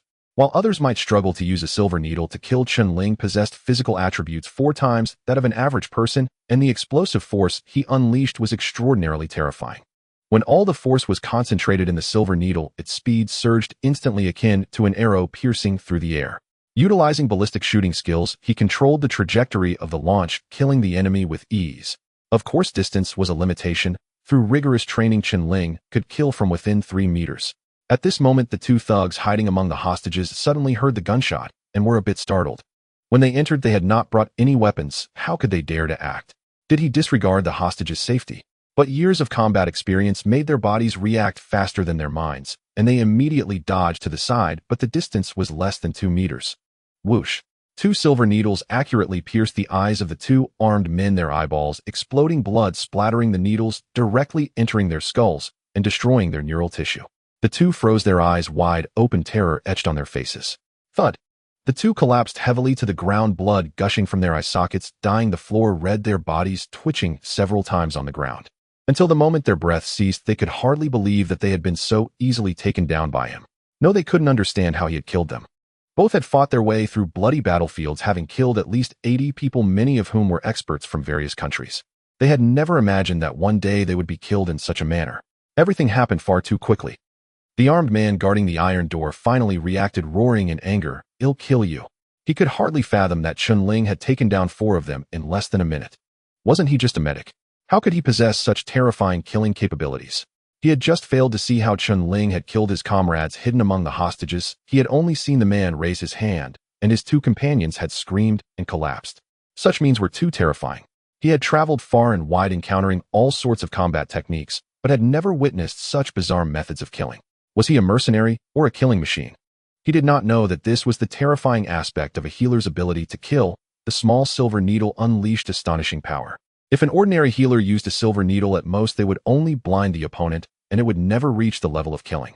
But Chen Ling was different. He was well-versed in ancient medicine and understood every deadly point in the human body, using these points to kill in an extraordinarily strange manner. The armed man showed no hesitation and immediately pulled the trigger.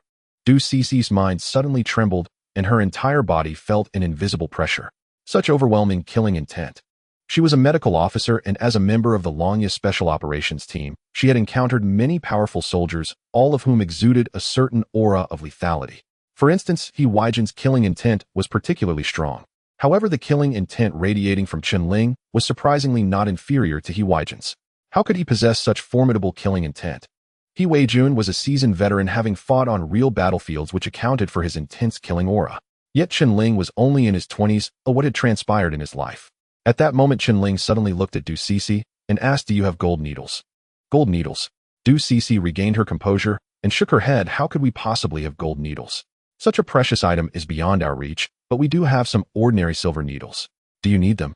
Prepare some for me along with a first aid kit. Since they are looking for me, they likely need a medical officer. Du Cici was taken aback and said, "I'll go too." Chen Ling nodded, also guessing that if someone needed saving, Du Cici could assist. Du Cici quickly packed up and prepared what Chen Ling needed, and then the 2 of them dashed out towards the helipad. Woo-woo. A helicopter landed, its rapidly spinning blades stirring up a strong wind. "Lieutenant Chen Ling." The pilot poked his head out of the cockpit and shouted loudly at Chen Ling. Chen Ling responded loudly, "Yes, the team leader sent me for support." The pilot immediately saluted Chen Ling, waved his hand, and called out, "Hurry up, time is of the essence." Chen Ling and Du Cici quickly boarded the helicopter. The helicopter took off, roaring towards the incident site. In less than 10 minutes, it arrived over the scene and swiftly landed on a wide platform. Chen Ling jumped off the helicopter, swiftly scanning the surroundings.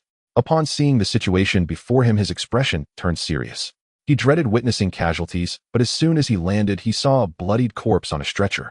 The pilot said solemnly, "That is a negotiation expert from the security team, shot dead by those thugs." Instantly, a chilling light shot from Chen Ling's eyes, and his killing intent erupted once more. Du Cici, upon seeing the deceased body, also felt her nerves tighten. "Let's go." Chen Ling immediately walked briskly towards the temporary command point. As he approached, he saw He Weijun and Fan Xian there, with Fan Xian talking to a middle-aged man dressed in security attire. Upon seeing Chen Ling approach, He Weijun called out directly, "Hurry over, no need for formalities."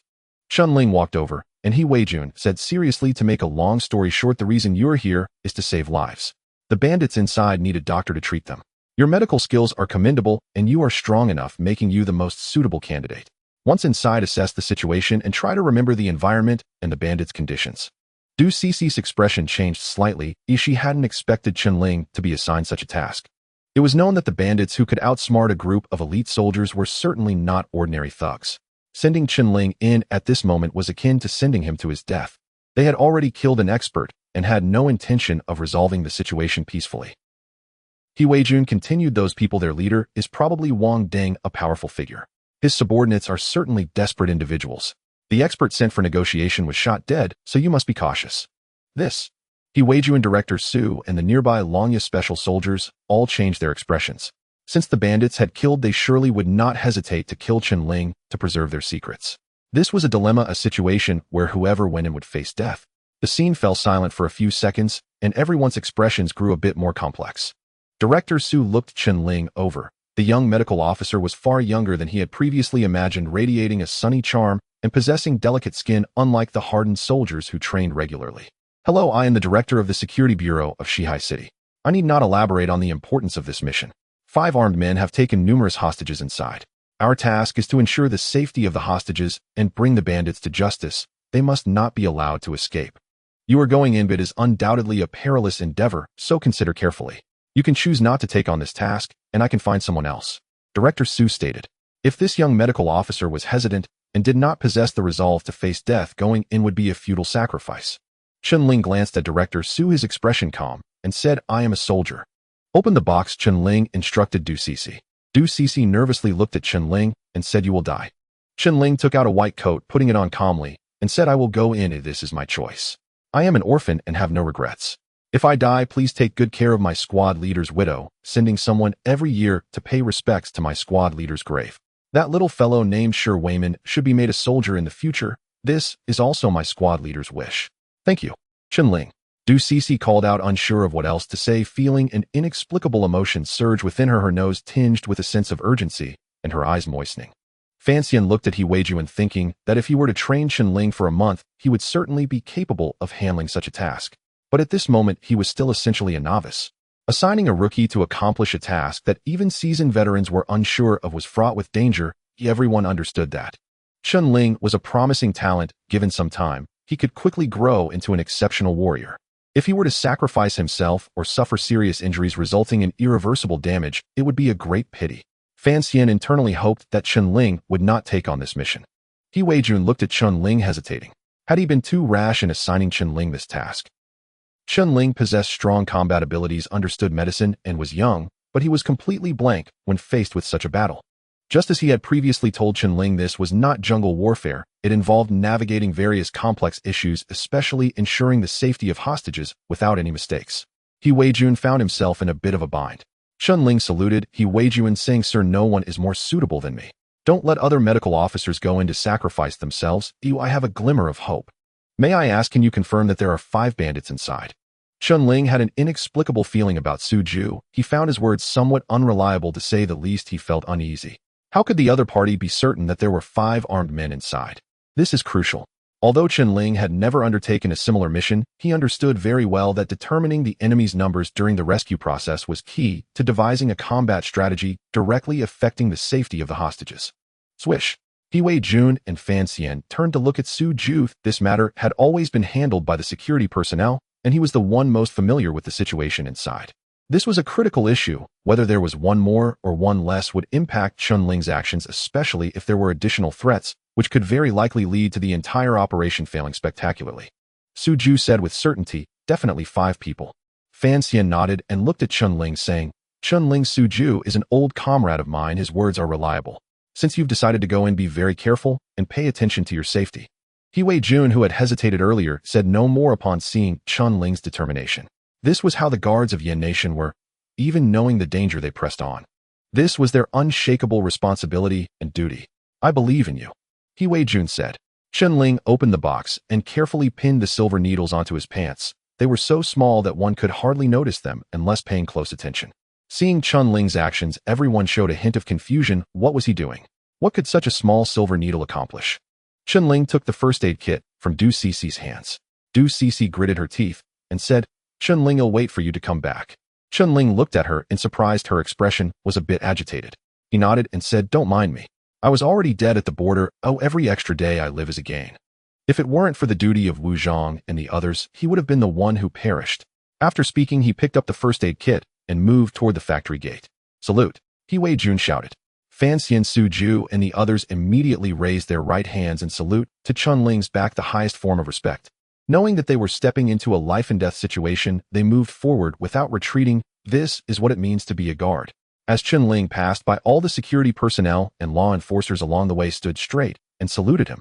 Everyone knew the negotiator had been shot dead by the bandits. Entering was a matter of life and death. But for the sake of the hostages, he stepped forward, calmly facing the ruthless bandits. If that is not heroic, what is? This young guard was worthy of everyone's admiration. Chen Ling could feel their fiery gazes. He believed that if they had abilities like his, they would not flinch when facing such missions. Because they, like him, were all guards. At this moment outside the barricade, the gathered crowd's attention focused on the figure walking toward the factory. Another person is going. The one before was shot. Why is he still going? Isn't this just going to his death? This is our guard. Even knowing its death, they disregard everything for the safety of the hostages. He seems to be a doctor, Hao Yang. Knowing he might die, he still goes in, and he walks with such composure. Our guards are truly admirable. I can't bear to watch those beasts deserve to die. So young you, I think of my useless son, the same age, graduated, but not working, still asking for money this morning. The expressions of the people around changed. They all knew how brutal the bandits inside were, killing without hesitation over a disagreement. Now Chen Ling going in like this was surely a death sentence. The other party looked so young, with a beautiful life just beginning. If it were to end like this, it would be a great pity. Many among them had sons as young as Chen Ling, still at home, being spoiled, asking for pocket money, playing with friends, enjoying life. Yet he had donned the guard's uniform, becoming a guard, preparing to face the ruthless bandits at the risk of his life. This is the difference. Many people thought of their sons who were immersed in various online games, every day caring about the gossip of different celebrities. In their world, where was there any danger? If they hadn't witnessed it with their own eyes today, they would never have known that the young guards of the nation were engaged in life-and-death struggles with the enemy in places they couldn't see. They watched Chen Ling's agile figure and suddenly understood why it is said in books that guards are the most lovable people. In the roaring torrent amidst the ruins, after an earthquake, in the raging flames. No matter the dangerous place, our guards will always be at the forefront. Why do they do this? Is it not so that the people behind them can have peaceful days? They are the guardians of the people. Just like now, when suddenly facing ruthless bandits who would bravely step forward to protect them. The guards, even knowing that they might never come out once they go in, they still march forward without hesitation. This is the pride of the nation. The hearts of the crowd felt warm, a wave of inexplicable warmth flowing through their bodies, and their eyes were moistened. They were all very grateful to live in this best of countries. Unlike other nations, when danger arises, the rulers say it's survival of the fittest, letting the people fend for themselves and find ways to survive. In such a country is there still warmth to speak of. Compared to them, living in the present truly feels too fortunate. As long as the guards of Yen Nation are present, all dangers will be borne by the guards. Salute. Many in the crowd spontaneously saluted Chen Ling's back. There were elders, young people, and even children. At that moment, they were paying tribute to a hero. Ding ding. Chen Ling walked into the factory door, under their gazes disappearing from sight. The first thing that entered Chen Ling's eyes was a pool of blood on the ground, having slid out from inside the factory. This was the bandits shooting at the negotiator, deliberately not killing him with a single shot, but letting him struggle to crawl out, allowing his blood to drain away.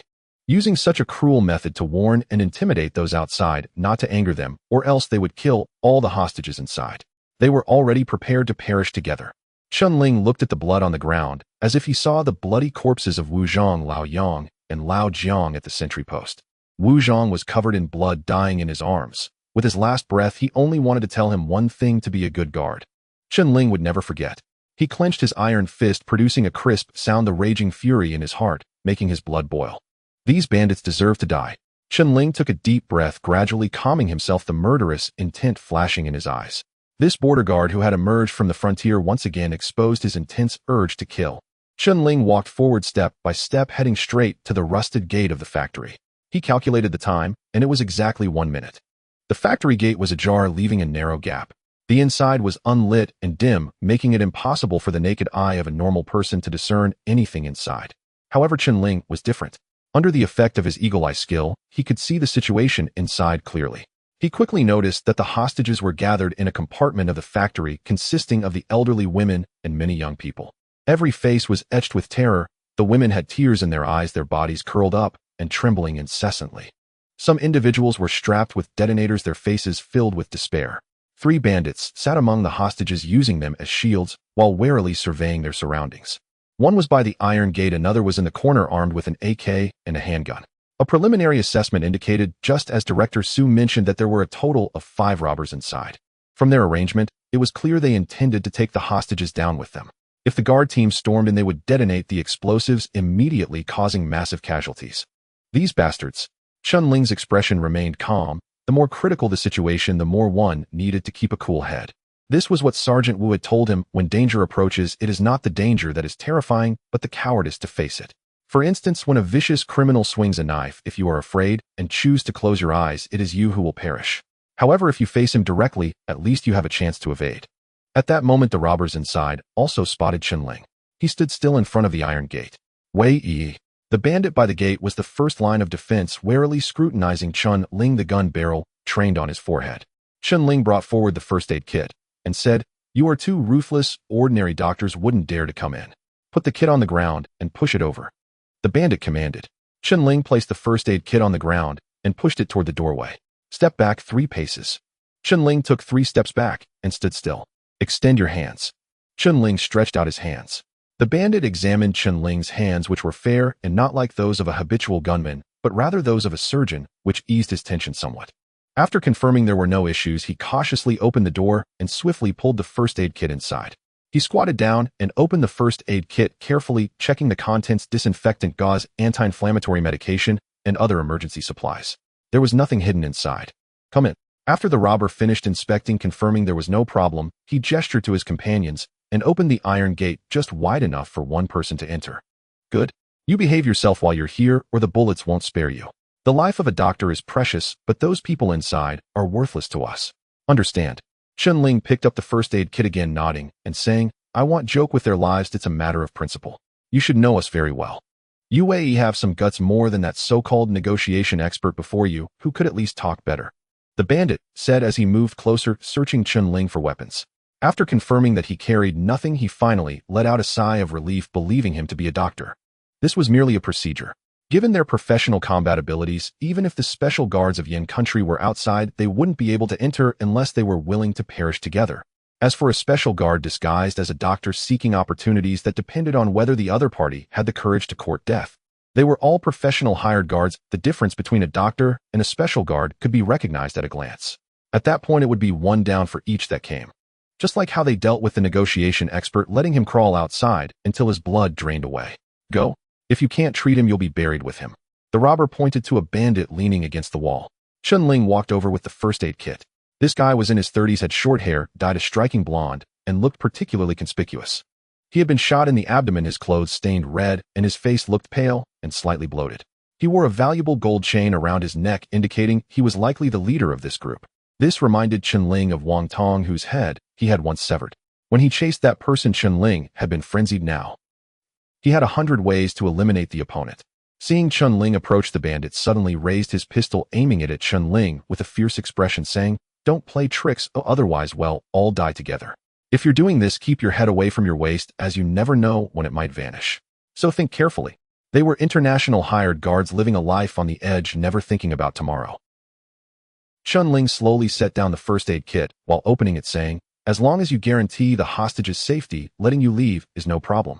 But once you leave, we will definitely hunt you down. It's a matter of principle. Our nation's dignity cannot be offended. I don't know if you've heard the saying, those who offend Yin country will be punished no matter how far away they are. You shouldn't have killed our negotiator." Chen Ling's tone was calm as he extracted surgical tools from the first aid kit, preparing to disinfect them. His words did not anger the surrounding robbers. They found nothing strange about it. If Chen Ling had said Yin country wouldn't pursue them, that would have been absurd. Hunt them down. Would they be afraid? If they were afraid, they wouldn't have barged in. Once they left the territory of Yin country, pursuing them wouldn't be so easy. They were all wanted by various countries and didn't care about being pursued by one more Yin country. "Very well, I appreciate a straightforward person." The bandit lowered his gun, taking a deep breath. His face showed signs of pain. He had just moved and inadvertently tugged at his wound, causing a burst of agony. Chen Ling glanced at the location of the wound and said, "We need to stop the bleeding before proceeding with other procedures, otherwise you won't last long." Following this, Chen Ling slightly tilted his body, grabbing a disinfected cotton swab with his right hand, while swiftly drawing out a silver needle with his left, pinching it between his fingers. He was about to take action using ancient medical techniques to kill. The act of a healer killing is far more mysterious than that of a special guard. These bandits could never have imagined that Chen Ling intended to strike the moment he entered, and that he would use such a covert method as a silver needle to kill. This was Chen Ling's only opportunity.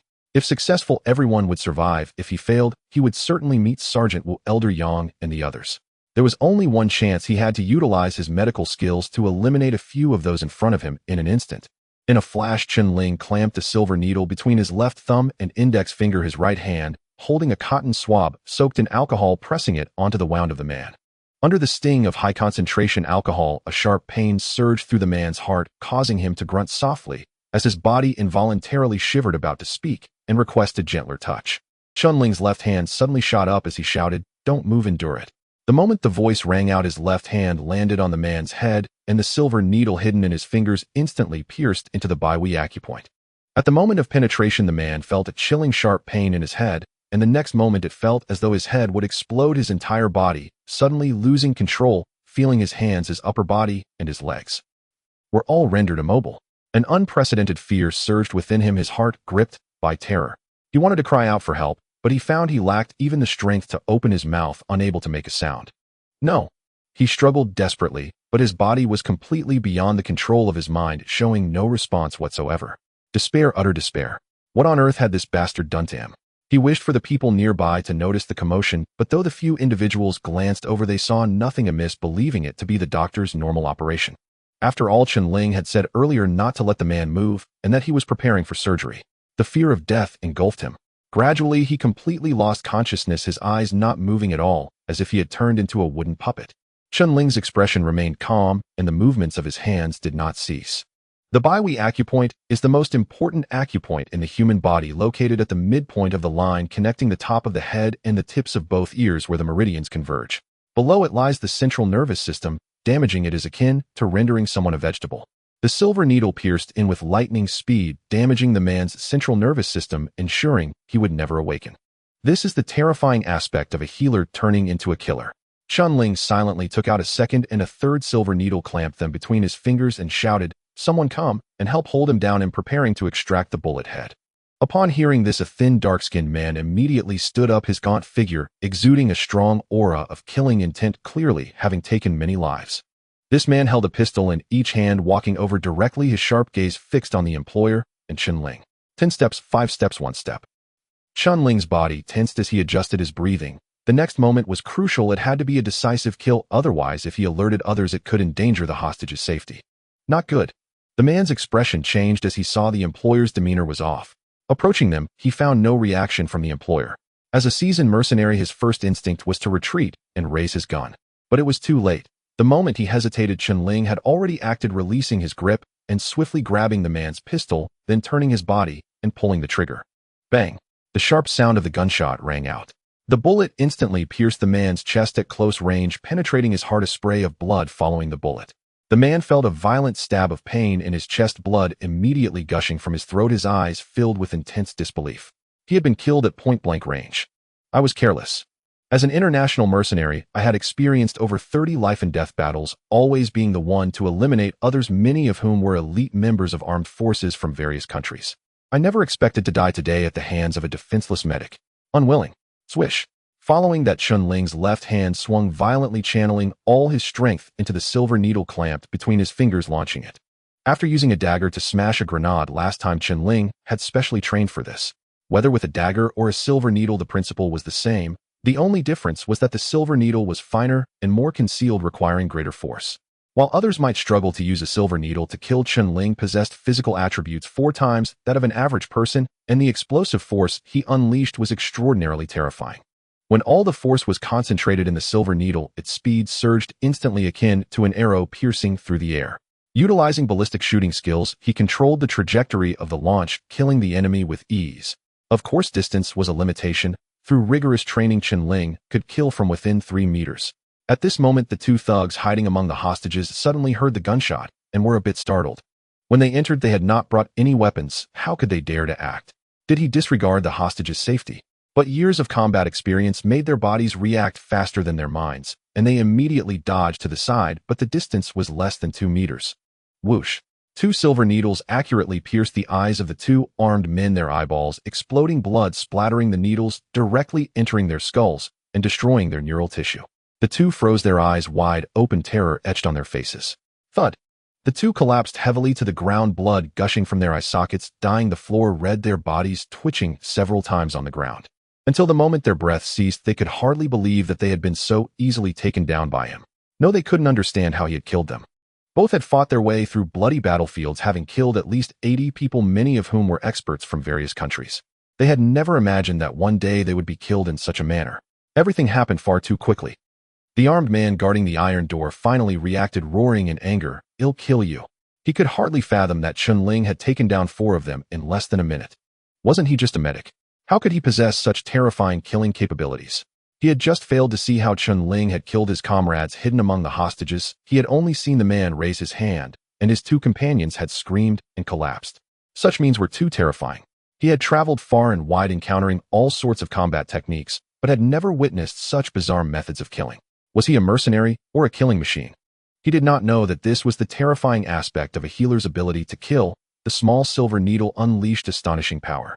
If an ordinary healer used a silver needle, at most they would only blind the opponent, and it would never reach the level of killing. But Chen Ling was different. He was well-versed in ancient medicine and understood every deadly point in the human body, using these points to kill in an extraordinarily strange manner. The armed man showed no hesitation and immediately pulled the trigger. Bang bang. A series of piercing gunshots rang out. The bullets whistled through the air, locking onto Chen Ling's head with pinpoint accuracy. Those who survive on the brutal battlefield are certainly not weaklings. Close-range precision shooting is a means of survival. In countless battles, the enemy had relied on close-range, rapid and precise shooting to break through the encirclement. But in the next moment, his expression twitched, for the enemy had actually used his comrade's corpse as a shield. Puff, puff. The bullets lodged into the corpse, splattering blood everywhere as several wounds erupted from the body. Due to the small caliber of the pistol, the bullets did not penetrate the body. Click. The armed man's pistol ran out of bullets, and he hurriedly pulled out the magazine to reload. This medic is formidable. Why is he so strong? He casually lifted a corpse weighing over 150 pounds, as if he were lifting a doll.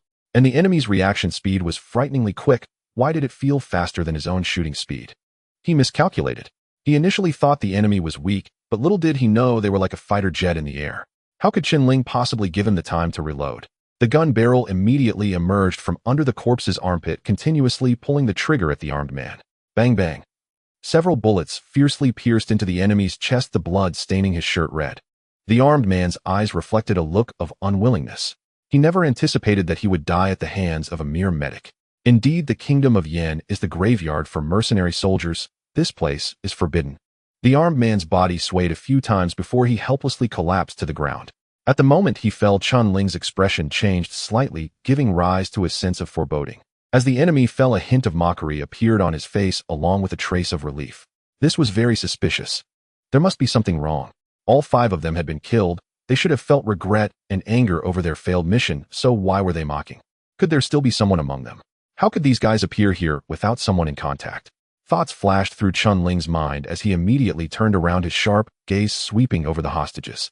Indeed, among the hostages, a middle-aged man who looked like a bricklayer was gripping a car key remote in his right hand, clearly a detonator for explosives. The middle-aged man's eyes were complex, his heart seemingly in intense struggle. He did not want to die, he wanted to live, but with the employer dead, there was no way out for him. This employer is the son of Wang Deng. Wang Deng, an international drug lord, holds too much power. There is no way he could escape. Wang Deng is wanted domestically, with his remaining forces struggling in the cracks. His only son was trapped here, unable to escape, which led to the current situation. And now he is dead. He had no way out left. If he chose to take the hostages down with him, his wife and children, as well as his parents, would be safe. This is Wang Deng's principle of doing things. Let's die together. At that moment, the middle-aged man's face was filled with a fierce expression, looking almost insane. Haha, you all force my hand. The middle-aged man, completely losing his rationality, clutched the remote, ready to take everyone down with him. Bastard. Chen Ling's heart roared with anger. There was no time left to shoot. This time he had been betrayed by that Director Su. How could there be a 6th person among the 5 confirmed bandits, and this one controlling the most lethal explosive remote? This was going to doom everyone. Fan Xian even guaranteed him that there would be no problems. Is this what no problem means? This is a disaster. Damn it. Chen Ling couldn't help but complain he didn't mind sacrificing himself, but with so many hostages here dying together with them was a crime. Stay calm, stay calm. Suddenly Chen Ling shouted, your face definitely resembles that of a eunuch who cannot satisfy a woman. A eunuch? The middle-aged man, already on the verge of collapse, froze for a moment, never expecting the opponent would utter such an absurd statement in such a situation. Was this appropriate? Calling me a eunuch who cannot satisfy a woman. Where did you see that? The middle-aged man instinctively shouted, you're the eunuch? Your entire family is. Not good. As soon as he spoke, he felt something was wrong. He suddenly exerted force with his right hand, wanting to detonate the bomb, but it was already too late. In the instant the opponent was stunned, Chen Ling pounced like a ghost. In the blink of an eye, he had no time to take out the silver needles, and instead swung his gun at him. Smack! The gun struck the middle-aged man's wrist at the point known as the Zhongquan acupoint. This acupoint is connected to the heart's blood vessels. Once struck violently, it directly stimulates the heart. Indeed. The middle-aged man's heart suddenly felt as if it were pierced by a needle, causing a sharp pain. The strength in his palm instantly dissipated, and his fingers weakened, causing the remote to slip from his grasp. Not good. He let out a low growl, his soul nearly escaping his body. If he could not detonate the explosives, his family would surely not survive. He never imagined such a thing would happen. The opponent calling him a eunuch was merely a distraction, allowing him to shoot the remote out of his hand. The opponent's thoughts were so meticulous. The enraged middle-aged man let out another low growl, his right foot suddenly lifting, wanting to stomp down. I must perish with them. Whoosh. The silver needle flashed, piercing through his pant leg and striking his Zusanli acupoint. This location controls the neurons of his legs. Once struck, his legs would become numb. In an instant, a sharp pain shot through his leg, and his foot seemed to lose control, causing his body to lose balance. With a thud, the middle-aged man fell heavily to the ground. There's still hope. The middle-aged man hurriedly reached out his right hand towards the remote on the ground, almost grasping it. Whoosh! Another flash of cold light swept before his eyes, and another silver needle pierced into his right arm. In the next moment, the right hand he extended became completely numb, lying on the ground, unable to move. An unprecedented despair surged in his heart. Clearly, he was only a centimeter away. He couldn't move. If he could grasp it, just a gentle press would silence his world forever. Why? What methods does the opponent have? Why is it so terrifying? No. The middle-aged man reached out with his left hand again, desperately trying to grasp the last hope. Whoosh! Another silver needle flashed, and then the middle-aged man's left hand also lost feeling, becoming a mere decoration. So close. Just a little bit more, and he could have grasped it. But his hands and feet felt like they were not even part of his body, completely out of his control. The middle-aged man fell into complete despair, looking up at Chen Ling, the medic in the white coat, utterly unable to control the fear within. A devil, he must be a devil. Wang Tong was a fugitive. In his mind, each additional day of life was a gain. From the moment he chose this path, he never considered a peaceful ending. Over the years, he had encountered many ruthless killers, witnessing their gruesome methods until he became numb to the sight of blood. Yet he had never met someone like the physician before him. With a mere wave of the opponent's hand, the part of his body he wished to move instantly lost its ability to resist. How was this different from the unparalleled masters in martial arts dramas on television? He never dreamed that such a person could exist in reality. It's over. It's completely over. He didn't detonate the bomb or take everyone down with him, but his family was surely doomed. Thinking about Wang Deng's cruelty drove Wang Tong to utter despair. Why did he have to encounter such a devil? Just a moment ago, it was so close, so very close. Lying on the ground, unable to struggle, Wang Tong envisioned what would come next. Chen Ling approached without a word and stomped down on Wang Tong's right arm. With a sickening crack, a terrifying sound of bone breaking echoed. Wang Tong let out a scream akin to that of a slaughtered pig, his body convulsing uncontrollably as he cried, I surrender, I surrender. According to his thoughts, as long as he surrendered, everything that had just happened would be erased. At worst, he would be charged, and he could easily pin it on those dead men. He would only face prison time, not the death penalty. As for his family, he was in such a dire state. How could he care for them? While he was in prison, Wang Deng's men wouldn't be able to get in to kill him, so he would be safe, albeit without freedom. Better to live a hard life than to die easily. His family. He could only pray that Wang Deng would be taken down soon. However, before he could finish his plea, there was a crack. Wang Tong felt excruciating pain in his left hand and legs again, as if they were no longer there. At that moment, all four of his limbs were rendered useless. He would spend the rest of his life in bed. Wang Tong completely broke down, and if he had to lie in bed for the rest of his life like a vegetable, it would be worse than death. This devil. He had already cried surrender. Why couldn't they spare him? He held no grudge against them. Chen Ling had no intention of considering Wang Tong's thoughts. He exhaled deeply, and seeing that his opponent could no longer move, merely twitching weakly on the ground, he finally felt at ease. If it weren't for wanting to capture a witness, Chen Ling could have snapped his neck with that first kick. When dealing with enemies, ensuring they are completely incapacitated is the safest approach.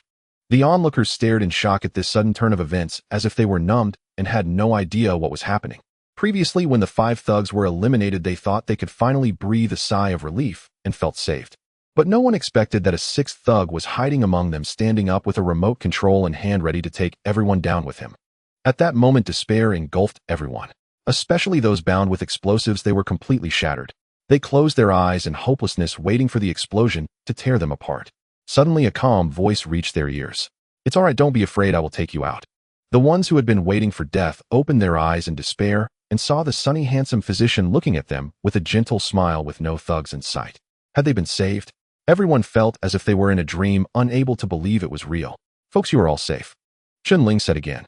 At that moment, they truly confirmed their safety and could no longer contain their emotions. Hot tears streamed down their faces. They were all ordinary workers, toiling tirelessly each day. Life was very difficult, especially for middle-aged people who had both aging parents and young children. If they died, their entire family would collapse. No one expected to encounter such a situation. Just moments ago, they believed they were doomed. Their workplace conducted drills every year, but who could have imagined that a drill would turn into reality? The sound of sobbing filled the crowd. The feeling of escaping death made them feel as if they had been reborn. This was all thanks to the physician in front of them. Without him, they would have already turned into cold corpses. He saved not just one person, but their entire family. Instantly, every gaze was filled with gratitude towards Chen Ling. Thank you, thank you." Besides expressing their gratitude, they didn't know how else to repay him. Chen Ling approached, carefully removing the explosives from their ribs and untying the ropes binding them. "Close your eyes, don't look at anything, I will take you out," Chen Ling said. There were still bloody corpses on the scene. Even adults would be left with significant psychological scars. Everyone nodded, closing their eyes and forming a long line, one holding onto the next, walking out under Chen Ling's lead. Outside, He Weijuan director Su Fanxian and others had been waiting anxiously like ants on a hot pan. Suddenly, a barrage of gunfire broke the tranquility of the scene, similar to when the negotiation expert had gone in. They must have attacked Chen Ling. Fan Xian's mouth twitched as he clenched his fist, his eyes filled with rage. Damn it. These bastards. He Weijun also felt a bit unsettled. Chen Ling's entry was already a perilous endeavor. It was very likely that after receiving treatment, they would kill him just to be safe. No matter how skilled Chen Ling was, how could he simultaneously deal with 5 fully armed robbers, especially when they held hostages in their hands? Damn it. If anything happens to Chen Ling, I swear to hunt you down to the ends of the earth. He Weijun's eyes blazed with fire. Director Zu's expression was grave as he said, "He is a hero. The people will remember him. This group of bandits must be captured no matter the cost." Hearing the gunfire, Du Feifei trembled, her eyes shimmering with tears. Although she had not spent much time with Chen Ling, he left a deep impression on her. Chen Ling. After all, there were 5 ruthless armed thugs inside with hostages in their hands, so no one believed Chen Ling could turn the tables and save everyone. The gunfire meant that Chen Ling had been shot, just like the negotiation expert. Suddenly, an officer shouted, "Someone is approaching the main door." In an instant, everyone's eyes were fixed on the door, not daring to breathe. These bastards must have come to show off and propose new demands. These scoundrels. P.S. This book has been updated too quickly during the Spring Festival. I've missed all the recommendations within the first 200 words. There will be no more recommendations. It can only rely on everyone's votes, likes, and collections to push it up. Thank you all. Creak. The sound of the iron door moving. Under the tense gazes, the rusty door slowly opened. Everyone's nerves tightened instantly, especially He Weijun and Fan Xian. In the next moment, a white figure appeared in their line of sight. A criminal. Even He Weijun, who had weathered many storms, felt his heartbeat quicken, his body involuntarily tensing, eyes fixed on the doorway.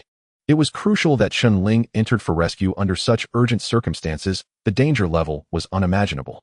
The moment the gunfire erupted, he realized that Chen Ling was the last person at post No. 3. He felt unworthy of the fallen old way, having failed to make good use of such an excellent soldier. After another breath, someone suddenly exclaimed, "It's that way, he didn't die, how wonderful he came out alive." It really is him, that agile figure looking handsome in the sunlight. It can't be wrong. It's him, he came out alive. This is a hero. Du Cece covered her mouth, her eyes reddening, tears shimmering as she stared at the figure in the white coat. It was not sadness, but excitement. Just now at the moment the gunfire erupted, that inexplicable sorrow in Du Cece almost overwhelmed her. She nearly lost control and rushed into sea. Fortunately, he walked out. He Wei-jun also struggled to contain his emotions, shouting excitedly, good kid. I indeed did not mistake him, clearly escaping death, yet he managed to come out. Impressive. Old Wei at post no. 3. Did you see that? You raised a great guard. If Chen Ling had sacrificed himself like that, he Wei-jun would have felt guilty towards them for the rest of his life. Now that Chen Ling walked out alive, it felt as if the clouds had parted and the sky had cleared. The gunfire just now. Fan Xian muttered, not bad as expected from the soldier. I have high hopes, for I have an eye for talent.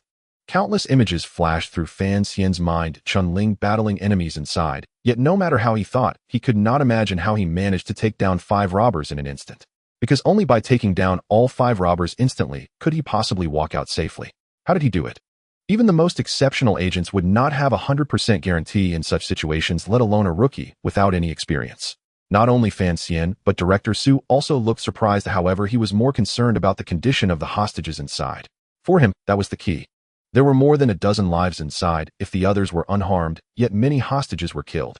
Step by step, Chen Ling walked out swiftly, and behind him one by one the hostages emerged hand in hand. Director Su excitedly counted the numbers. 1, 2, 3. 18. When he reached 18, he couldn't help but roar. Not a single one missing. Well done. Director Zu's heart, which had been hanging in the air, finally settled with that shout. Instantly, the surrounding security personnel and the veteran agents of Wolfang all smiled. Some nurses who had rushed over couldn't control their emotions and even cried, embracing each other in excitement. Though they had no direct connection to those hostages, they all came over hoping not to see bloody corpses, genuinely happy for the safety of the hostages. Outside the security line, the crowd saw the hostages safely emerge and immediately erupted in loud cheers. Safe. Wonderful. I knew our guards would come and ensure safety. Long live. These are our guards. No matter the danger, they charge ahead for us. Thousands shouted, their voices soaring into the sky, shaking everyone's eardrums. They felt proud to have such guards in their country. Swish. Chen Ling heard the cheers and applause not far away, turned around to see smiling faces, and as he listened to their cheers, his tense nerves relaxed, and a smile involuntarily appeared on his lips. For a guard, the greatest happiness is this moment. However, in that instant, Chen Ling felt a wave of dizziness. His body swayed slightly, nearly unsteady. Although the battle was brief, it had drained him mentally. This was a life-or-death situation. With even the slightest error, not only would he die, but everyone else would too. One can imagine how immense that pressure was. Had Chen Ling ever faced such great pressure? Throughout the entire battle, his nerves were like a rubber band stretched to its limit, ready to snap at any moment. It was only at this moment that he truly relaxed. At that point, his mind suddenly couldn't handle it, much like a person suddenly stopping after vigorous exercise would have a significant physiological reaction. He Wei-jun suddenly saw Chen Ling's body sway as if he were about to faint, feeling a shock in his heart, and exclaimed, "Is he injured?" You must know, just now in the factory there were dense gunshots, and Chen Ling entered without any weapons. He had to face the attacks of 5 robbers. Death was a possibility, let alone injury. He Wei-jun was about to call for a doctor when a figure rushed over, charging towards the factory gate. It was Du Cece. She rushed over, using all her strength to support Chen Ling, urgently asking, "How are you? Are you injured? Where are you hurt?" Chen Ling waved his hand, saying, "It's nothing serious, just overexerted myself." Overexerted? Du Cece was taken aback for a moment, then felt a mix of laughter and tears, realizing he was joking with her. He had just performed surgery in the hospital to save lives and returned to the guard area only to come here to rescue hostages. He was too tired. At that moment, the scene suddenly fell silent. Just now, they had focused all their attention on the hostages, forgetting the great price Chen Ling paid to rescue them. Was he injured?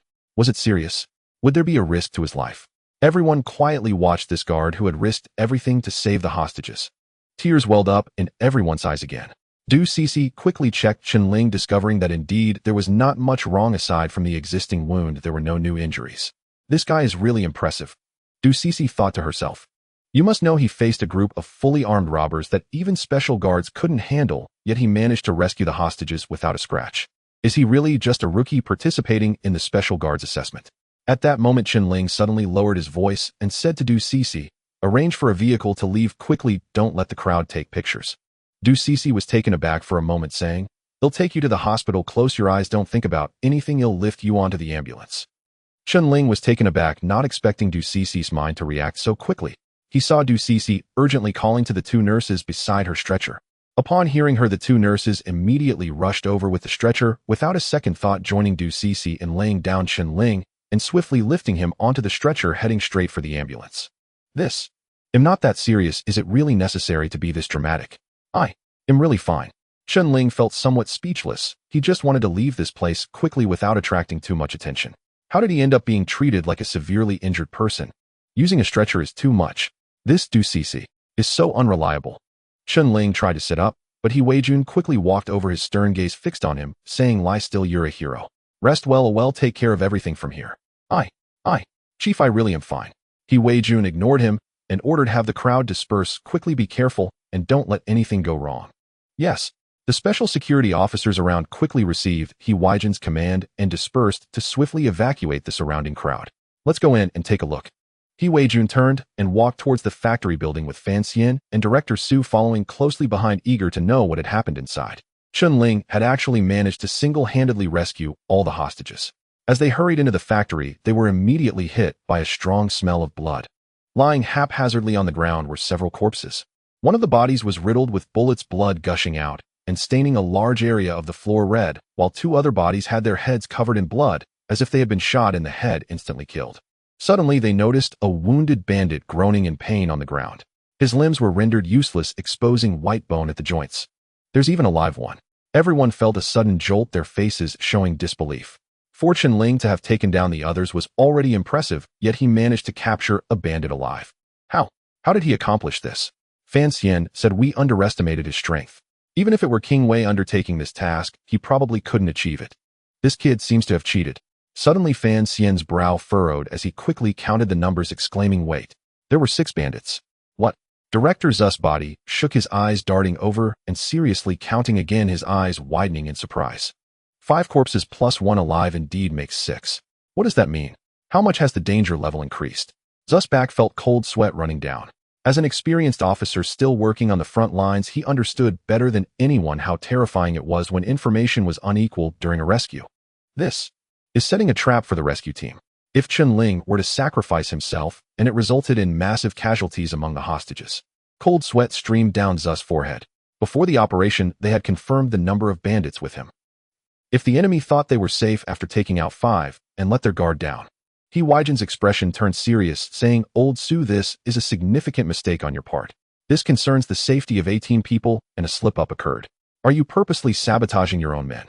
What would the consequences have been without Chen Ling?" Zu's face was filled with bitterness. He knew he would definitely be held accountable. Although it wasn't intentional, he had surely failed in his duties.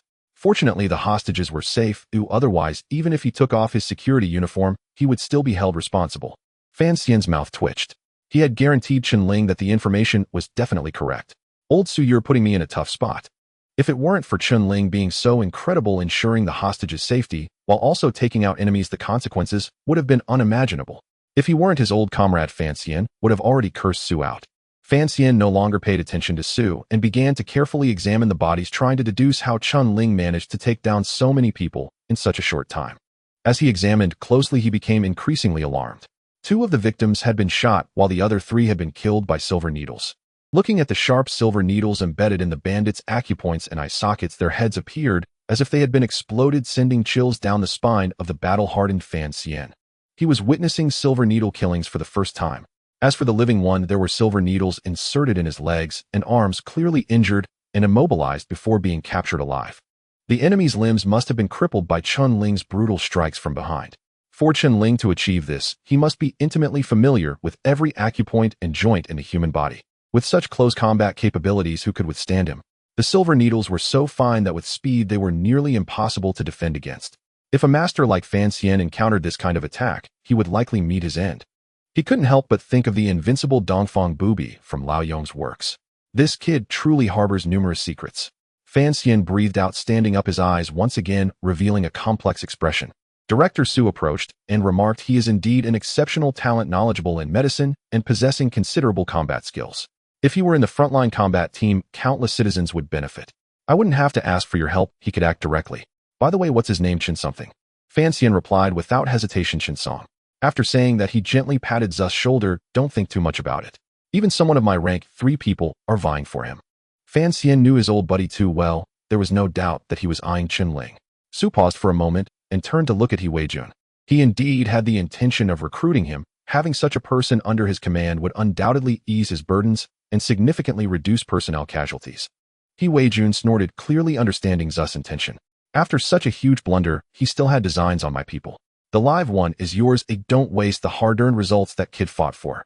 Su nodded and he Wei-jun turned to leave, saying to Fan Xian, report the process to the command department. Oh, let's go check on that kid at the hospital. If it weren't for Chen Ling's sudden outburst, the situation would surely have been dire.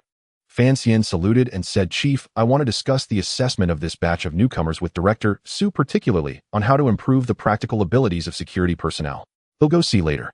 He Wei-jun nodded and turned to leave. The remaining matters would be handled properly by Su primarily because he didn't want to see his old comrade create such a huge blunder that almost cost Chen Ling dearly. While he Wei-jun and others were investigating the situation, the ambulance crew struggled for a long time to lift Chen Ling onto the stretcher. Despite Chen Ling's slightly slender figure, he was incredibly strong, weighing over 150 pounds. How much strength could two delicate female nurses possess? Just as the two were about to call for help, Chen Ling rolled over, pushed the stretcher up, and jumped into the ambulance with such agility that Du Cece and the two nurses were left dumbfounded. Did I just see things? Didn't he say he was exhausted and could barely stand? How does he still have such strength? Though young, they had 3 years of experience lifting patients, and it was their first time encountering such a fierce patient. Seeing their stunned expressions, Chen Ling smiled slightly and said, I told you I'm fine. Let's go, just leave this place. Du Cece reluctantly jumped onto the ambulance, realizing that this guy's thoughts were not something an ordinary person could decipher. He had clearly been assessed as a new Special Forces recruit, yet he had transformed into a healer, and now he was a formidable combatant. The labels on his body were so numerous that they dazzled the eyes. The ambulance sped toward the district hospital. The distance from the incident site to the hospital was not far, taking about 20 minutes to get close. Suddenly, stop that thief. He stole my wallet. Stop him. He stole my wallet. The anxious voice came through. Chen Ling furrowed his brows slightly and looked out through the glass window. In the street near the district hospital, a woman holding a child was chasing after a young man with dyed yellow hair. The young man ran quickly, creating some distance between himself and the woman, almost reaching another street. Seeing the thief about to escape, the woman, tears in her eyes, shouted loudly, my husband is a district guard and he's injured. This is his life-saving money, you can't take it. As she shouted and cried, the child she was holding began to cry as well. Originally, a few pedestrians who were afraid of trouble froze at the woman's shout, suddenly yelling, she is a district guard's wife. That bastard stole money from the district guard's wife. Oh, stop him. Stop him. Stop him. He stole the district guard's wallet. As they shouted, they exerted themselves to chase after the young man. Several men and women who heard the call immediately blocked the young man. They didn't want to cause trouble, knowing that there were too many news stories of people getting into serious trouble for stirring up problems. For example, a kind passerby helping an elderly person who had fallen ended up being extorted for a huge medical fee by the elderly's family. Or advising someone not to smoke in an elevator only to be scolded, with the other person dying from their own anger and shifting the blame onto the Good Samaritan. There were too many such examples, so when faced with such situations, many people held the mindset that it was better to avoid trouble. However, upon hearing that the woman who was robbed was a district guard's wife, they instinctively stepped forward to stop the young man. That's a district guard's family. Where are you going? In broad daylight, robbing the family of a district guard. Which bastard is that? Several burly men drinking at a nearby stall rushed out, surrounding the young man. District guards protect their borders and ensure their safety. How dare someone rob the family of a guard? Kid, put down that wallet immediately. Do you even know what you're doing? Don't say I didn't warn you. Robbery in public is a serious crime, especially robbing the family of a district guard. The penalty is even more severe. You better return the money to the district guard's wife and apologize, hoping for leniency. Otherwise, be ready to spend time in a cage. The several burly men glared at the young man with fury. Such petty scum were common sights for them societal failures. If it hadn't affected them directly, they wouldn't have cared much, but now that they were faced with this situation, they had to intervene. They couldn't let district guards protect their borders only for their own family to be bullied. Seeing the situation turning against him, the young man quickly pulled out a spring knife that glimmered ominously. Stop talking nonsense. I'm not easily scared. If you're tough enough, come at me.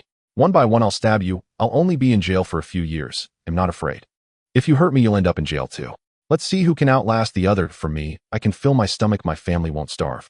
The young man, unafraid of the consequences, was determined. The approaching burly men halted, their faces showing signs of difficulty. It wasn't that they feared being stabbed, but they worried about the myriad troubles that could arise, as they were all individuals with elders above and children below. Seeing the crowd intimidated, the young man grew increasingly smug, saying, if I leave, don't follow me. Or if I get hit by a car and become disabled, you'll all be liable to understand. Let me tell you, if anyone tries to play the good guy today, I'll remember your face. When I find the opportunity to target your family, don't blame me. Don't doubt me. I hold grudges. The young man brazenly made his threats. Several bystanders hesitated, realizing it wasn't a joke. There were news stories about thieves being killed while fleeing, and those who chased after them ended up paying money and going to jail. Such incidents were far too common. Moreover, these small-time thugs were truly lawless, showing no reverence for society, and could inflict serious harm over trivial matters. In the ambulance, Ducisi, who also witnessed this scene, shook her head and angrily said, "How can thieves be so brazen nowadays, robbing money and openly threatening others?" A nearby nurse commented, "These small-time thugs have no bottom line. It's a pity for that district guard's wife. If the thief escapes, it's likely she won't get her money back. Reporting to the police is useless now. Oh, by the time the authorities arrive, the thief will have long disappeared. It's heartbreaking, especially with a child. Wasn't that life-saving money? He dares to rob money like this, not fearing retribution." The two nurses began to talk, feeling helpless and furious. Chen Ling suddenly realized and shouted urgently to the driver, "Stop the car. She is Chen Song's wife, hurry." His face darkened completely. The woman was likely Chen Dasa, who came to the hospital to care for her husband Chen Song, who was in a coma due to a severe head injury. Unexpectedly, she had been targeted by a thief. Why do district guards work so hard, always standing guard over every inch of land, ensuring the enemy doesn't take a step further? For what? It's more than just for themselves, it's for the safety and peace of their family and to stabilize society. Now such scum exists, robbing money and acting like they are gods, even reaching into the pockets of district guard families and daring to threaten them. This cannot be tolerated. With a screech, the ambulance came to a halt and bang, the door was pushed open. Whoosh! A figure leaped out of the vehicle like a leopard, charging towards the young man. It was Chen Ling. As the crowd hesitated, the yellow-haired boy planned to escape, feeling quite pleased with himself. He clutched the heavy wallet and turned to run, but before he had taken a few steps, a white figure dashed in front of him. It was Chen Ling. The yellow-haired boy's face turned fierce as he growled, "If you don't want to die, get out of my way." As he spoke, he lunged forward with his spring knife, intending to force Chen Ling back.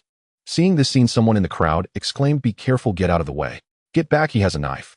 No one expected this yellow-haired boy would dare to commit violence in broad daylight, directly stabbing someone. How utterly unprincipled. Still dare to use a knife. Chen Ling's expression remained unchanged as he laughed. A thief so brazen and cruel, letting him go would only lead to more trouble, endangering himself and others. As the spring knife came at him, Chen Ling paused with his right foot, then swiftly twisted his body to evade the knife, grabbing the boy's wrist with his right hand and twisting it forcefully. "Oh!" The yellow-haired boy let out a shriek as the spring knife was caught by Chen Ling's left hand. Chen Ling's movements were somewhat exaggerated, causing his white coat to flail and reveal the green uniform of the security team underneath. The surrounding crowd immediately erupted in excitement. "So it's a security team member, no wonder he's so powerful, how wonderful. Well done. He's one of our security members.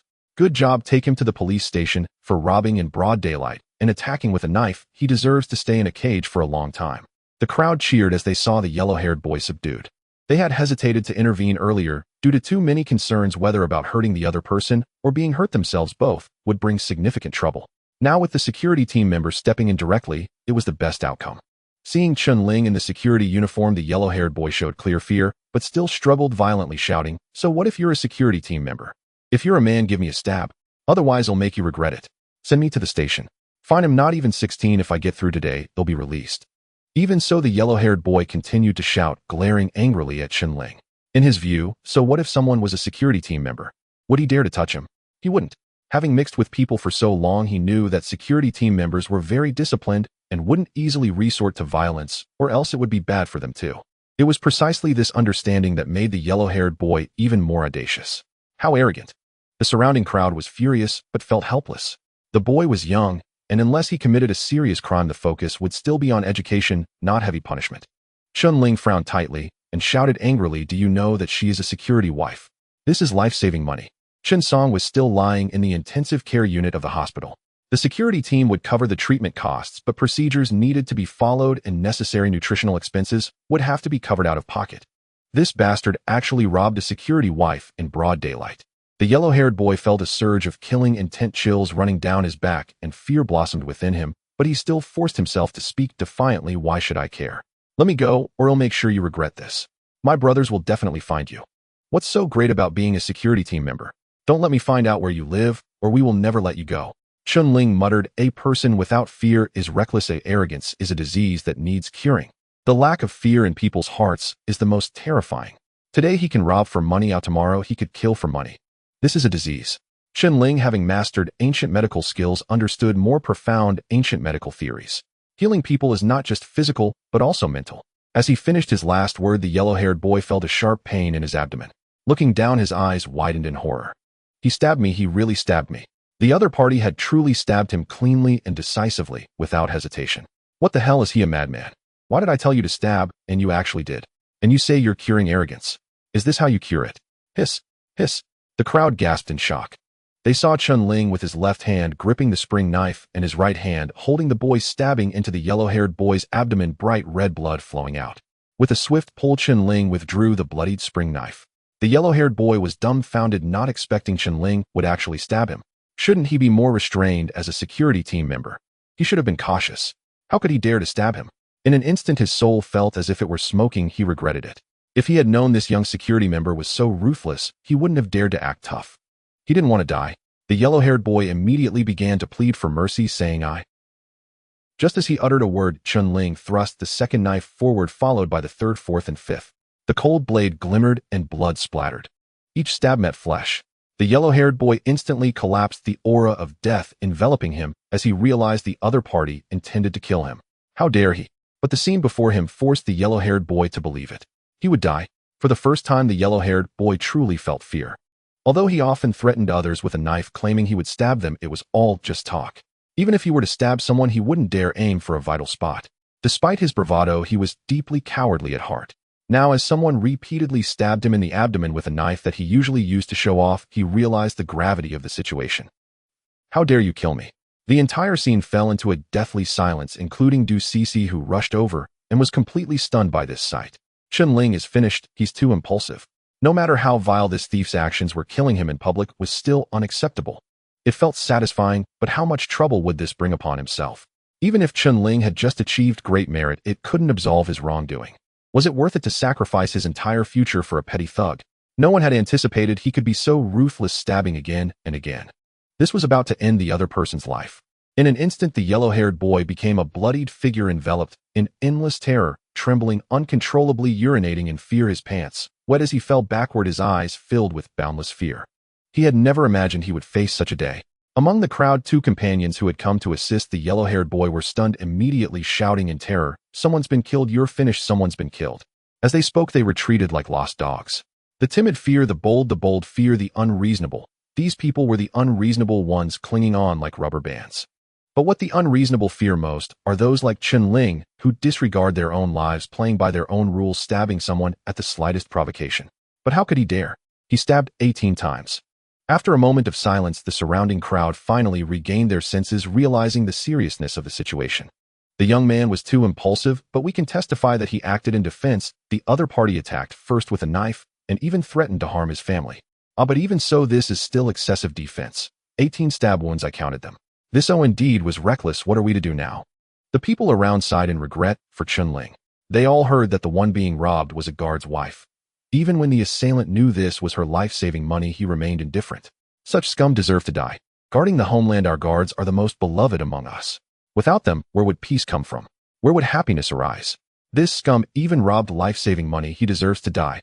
If it was just one stab and the other party died, that could be considered justifiable defense. But Chen Ling stabbed him a full 18 times. This is undoubtedly excessive defense. Even if Chen Ling is a guard, he must bear criminal responsibility. What a pity such a good guard brother caught up in this incident. His future is ruined. Suddenly, a deep voice rang out. What's going on?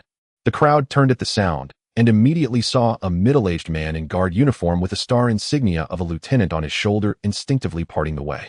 He Wei Jun strode over, his sharp gaze sweeping across the scene, his expression darkening. He had originally gone to the hospital to visit Chen Ling, but on the way he saw the ambulance had stopped, and Chen Ling rushed down. Now this young man. He Wei Jun looked at the blonde-haired youth lying on the ground, covered in injuries, clearly severely wounded. Whether he could survive was still uncertain, causing He Wei Jun's brows to furrow tighter. It's frustrating. He never expected Chen Ling to be so impulsive, stabbing someone multiple times in public. That was too ruthless. He Wei Jun thought about stopping him, but was too late. The young man was still too impulsive and not calm enough. Such incidents now are extremely troublesome. He Wei Jun let out a low admonishment, saying, "Step back, put down the knife." Yes. Chen Ling tossed the spring knife in front of He Wei Jun, straightened his back, and showed no sign of panic on his face. The people around instantly grew tense, unsure how this lieutenant would handle the brave guard. In their hearts, they sincerely hoped Chen Ling would not be punished, but the guard had its discipline and the country had its laws. Excessive defense is also illegal. He Wei-jun walked up to Chen Ling, lowered his voice, and said, "Do you know what you're doing? Your squad leader sure fought for the country, and your comrades Yang Xiyuan and Zhang Hongjuan faced a multitude of drug dealers and foreign forces. Except for Zhang Hongjuan, who was sniped while on duty, the other two fought bravely to the death, without retreat. Their unwavering belief filtered out restlessness and fear, leaving a clear and pure original intention. This is the most genuine love solely for the country and its people. Even if you despise these scum, you cannot take action yourself. The consequences are too great. You are a guard. If the image of the guard is tarnished, how can the common people trust us?" He Wei-jun had also seen it. He too hated how these scum exploited legal loopholes without fear. Frankly, they all deserve to die. If they do not repent, they will sooner or later face the bullets from the authorities. However, at this moment, killing them out of anger would be Chen Ling's fault. A good guard like Chen Ling should not ruin his future because of them. He Wei-jun was filled with sorrow. Just moments ago, Chen Ling, fully aware that death awaited him ahead, courageously saved more than 10 people. Where could one find such a soldier? His impulsive act of killing on the street, if pursued, would bear all consequences and ruin his life. It was precisely because of this that He Wei-jun felt heartbroken. Originally, according to He Wei-jun's plan, Chen Ling would definitely receive a commendation for his great contribution this time. His title could potentially advance further. But now it's all gone. At this moment, two companions of the blonde-haired youth shouted from the crowd, "Guards killing people is a crime punishable by additional charges. Guards killing people is a crime punishable by additional charges." Swish. All eyes turned to the two of them, and it was clear they were in cahoots with the blonde-haired youth. Instantly, everyone was filled with rage, gritting their teeth, and wishing they could rush up and beat them down. At this moment, Chen Ling was stunned. He had lost his mind that day, and truly did not know that the squad leader had fought. He Wei-jun's words made Chen Ling's heart tremble violently. In an instant, he turned to look at the two instigators in the crowd. The two immediately trembled, scared, and retreating, not daring to utter another word. The look in their eyes was too terrifying. Just now, Chen Ling had stabbed their brother over 10 times. Their courage had been shattered. If the other party suddenly went wild, rushing over to stab them multiple times, wouldn't they certainly die? Chen Ling withdrew his gaze, turned to He Wei-jun, saluted, and said loudly, "Report, I did not kill anyone." Not kill anyone. How could that be? The onlookers, as well as He Wei-jun, were taken aback, unable to help but look at the blonde-haired youth lying in a pool of blood. He had been stabbed so badly that his body was like a beehive, blood soaking his clothes, lying motionless on the ground, and still not considered murder. What exactly constitutes murder? They had all seen very clearly just now. Chen Ling had used that sharp spring knife to stab the blonde youth 18 times. Were so many pairs of eyes blurred? Instantly, the crowd looked at Chen Ling with strange expressions. Could it be that he was overly nervous? His mind was in chaos. What a pity such a good guard brother encountering such a situation. It's too late to say anything now. With surveillance cameras around, when the law enforcement officers pull up the video, won't it be clear? In the crowd, the two instigators shouted again, "Do you think we're blind? Isn't this murder? He's been stabbed to a pulp. You can't say such nonsense like that. Killing in public, even as a guard, you must be punished with additional charges. It cannot be lightly excused. Aren't you guards supposed to protect us? Yet now killing in public. What does this mean? You must be punished." These two scoundrels were desperate, loudly shouting in an attempt to attract more attention. The crowd of onlookers grew larger, gazing curiously at the blonde youth lying on the ground, tightening their brows as they listened to the two instigators. Many in the crowd who understood the entire process loudly defended Chen Ling. That blonde youth deserved to die. The guard brother acted at most in excessive defense. We can't wrong a good person. Let's be objective. He Wei-jun frowned, wondering if he had just provoked him to the point of losing his mind. Now it was even more troublesome. At that moment, someone called for an ambulance, and an ambulance rushed over faster than the police car. He Wei-jun saw the ambulance arriving quickly and sternly said, "Let the doctor check him, don't move around." This kid's mind might have been triggered, making him easily agitated. He realized he hadn't cared for him enough, likely leaving psychological shadows from the last battle without any psychological counseling, and now it had erupted. One must understand that based on his age, Chen Ling could only be considered a new recruit. How could he possibly not be affected psychologically after killing so many people in his first battle? He remembered how his own inner turmoil lasted for 2 full months after his first kill before he could adapt to that feeling. "Yes," Chen Ling replied, after saying that. He looked up at the woman holding a child who should be Chen Song's wife. Her eyes were filled with anxiety as she tightly held the child against her chest, shielding him from the bloody scene. It was indeed Chen Song's wife and their daughter who was under 3 years old. After receiving the notification, she quickly tidied up and rushed to the hospital, but she never expected to encounter such a situation. Now she didn't even know what to do. Although she hadn't killed anyone, it was still related to her, and she had to take care of her husband. Du Cece and 2 nurses stood beside Chen Dasa. Chen Ling's gaze fell again on the blonde guy. He walked over, bent down, and took a wallet from him, saying to He Wei-jun, "This is Chen Song's wife's wallet. She was robbed and threatened, which is why I acted." He Wei-jun was taken aback and asked, "Is this the Chen Song who was injured today?" Chen Ling nodded and said, "That's right. He has a serious head injury. Although he has regained consciousness, we cannot yet determine if it will affect him in the future." He Wei-jun fell silent, sighing inwardly. This kid has everything going for him, but his mind is out of control. Even so, you shouldn't jeopardize your own future. Suddenly, He Wei-jun noticed a strange smile on Chen Ling's lips and felt a bit speechless. Damn it, this kid can still smile. Soon the ambulance arrived and the doctors and nurses who rushed down saw the blonde guy lying in a pool of blood. Their faces changed as they realized the severity of his injuries. Was there still a chance of survival? Seeing the doctors hesitate, Chen Ling directly said, "He's not dead.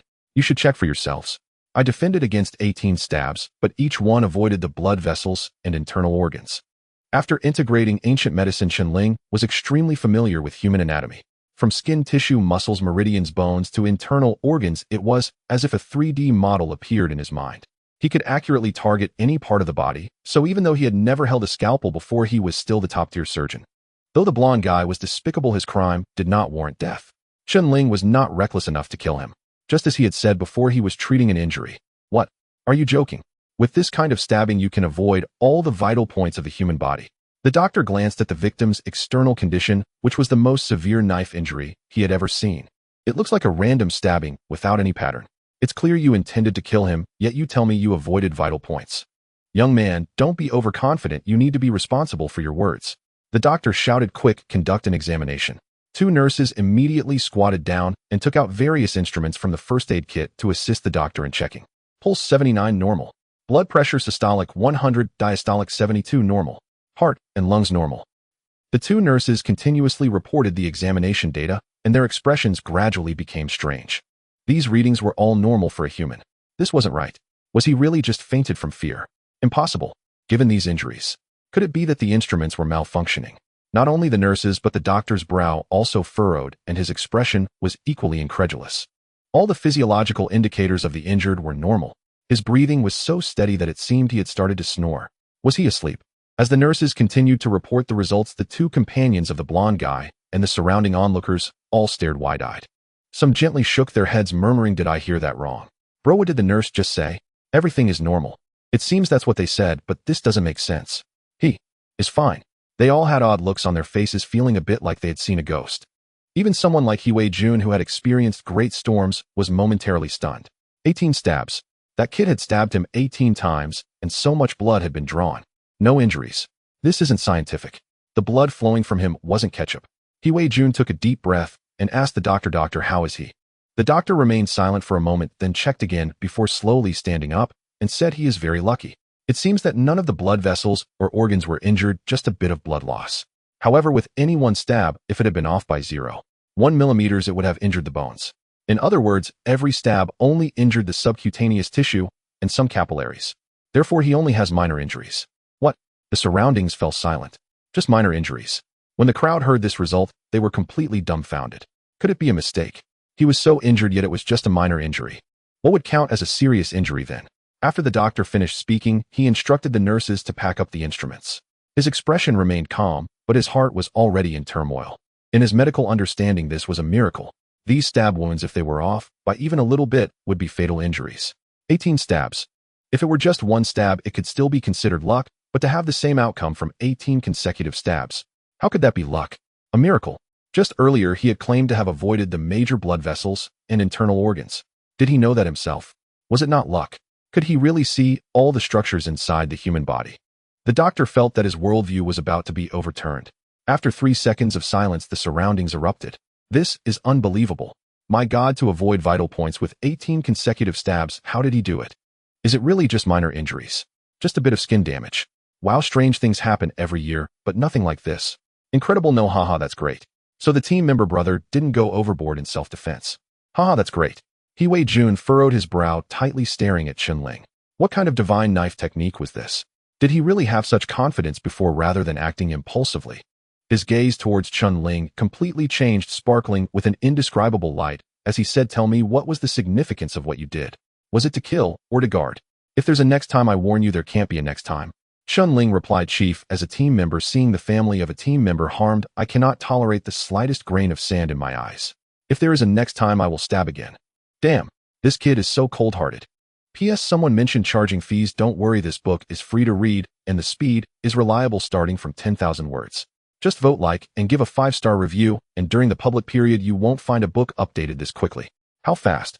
Fast enough that I couldn't arrange for recommendations, having to go naked for the Spring Festival. Repeatedly warned by the editor that if I don't get recommendations it will ruin everything, yet I still continued to update. He Wei-jun was momentarily at a loss for words. To curse would be futile, as the other party stood on the moral high ground. The families of the guards must not be harmed, and the guards themselves must not be insulted. Can you really curse? Didn't Chen Ling do anything wrong? He Wei-jun is a guard himself. Cursing Chen Ling would be akin to slapping his own face. Praise him. It was even more impossible. If that were the case, chaos would ensue. Now He Wei-jun found himself unable to curse or praise. As he pondered how to educate Chen Ling, the two companions of the yellow-haired guy began to shout again. "Impossible. I don't believe it, or it must be fake. You are colluding to deceive us. 18 stab wounds, how could they possibly be minor injuries? You abuse your power to evade punishment. How can you claim it was a minor injury after clearly killing someone? This cannot be left as is." If it were a minor injury, it meant they couldn't even accuse Chen Ling, and their companions had been beaten for nothing. Moreover, they simply couldn't believe that it was a minor injury. There must be some tricks involved. Yes, even the doctor and nurse covering for the murderer should be punished. Even though his brother was involved in robbery, he couldn't just be killed without consequence. Swish. The distracted doctor snapped back to reality, his expression darkening as he turned to the two loudest shout-outs, saying, "Don't believe it. No matter where you send him for examination, it won't count as a serious injury." As he spoke, he instructed the nurse, "All right, pinch his philtrum to wake him up." "Okay."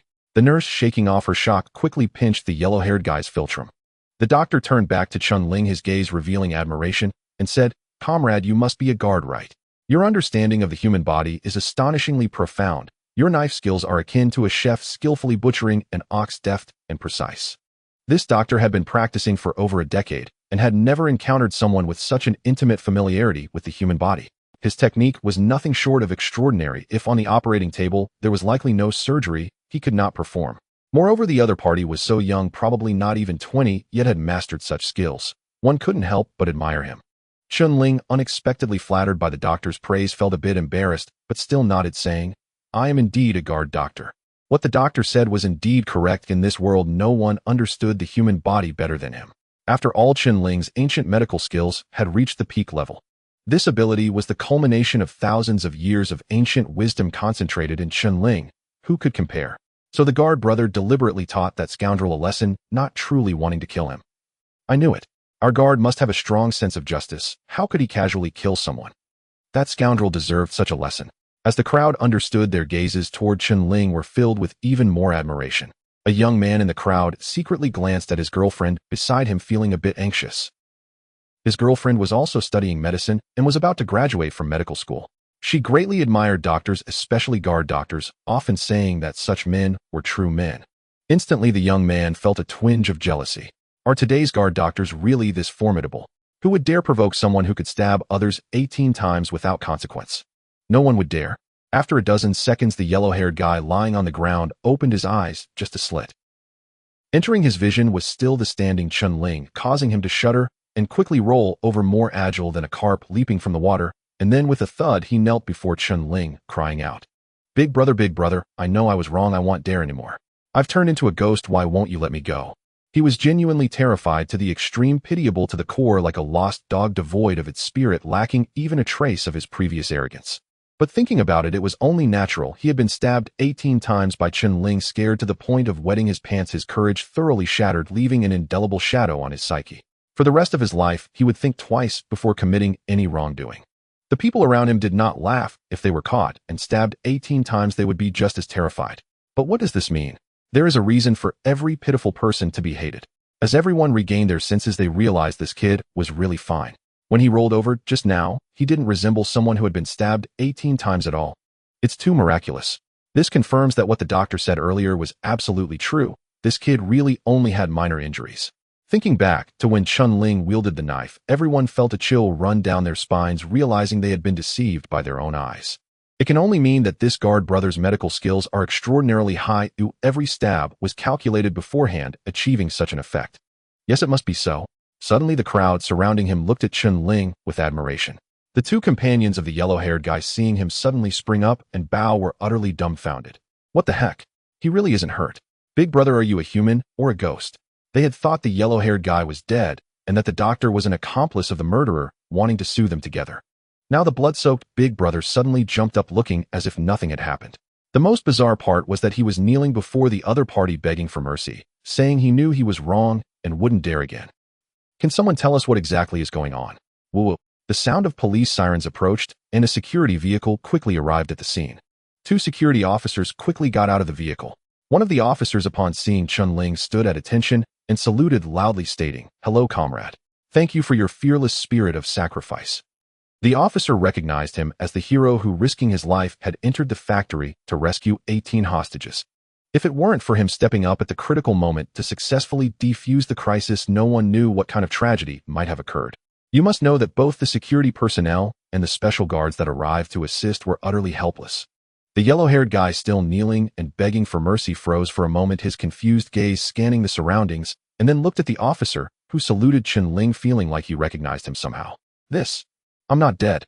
I am still alive. This. Didn't he stab me dozens of times? Didn't the king of hell refuse to take me?" The yellow-haired guy's face lit up with joy, half laughing and half crying. He was genuinely happy. If he could live, who would wish for death? Then, upon hearing what the officer said to Chen Ling, he suddenly felt that the world had changed.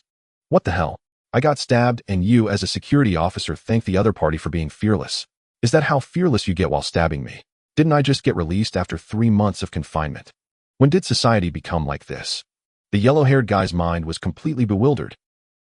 If Huang Mao is not dead, then handling the subsequent matters will be quite simple.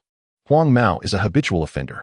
He was sentenced to 3 months of re-education through labor for theft last time and has just come out from the education center. This time he committed robbery on the street, targeting the wife of a guard, which is extremely serious and must be severely punished.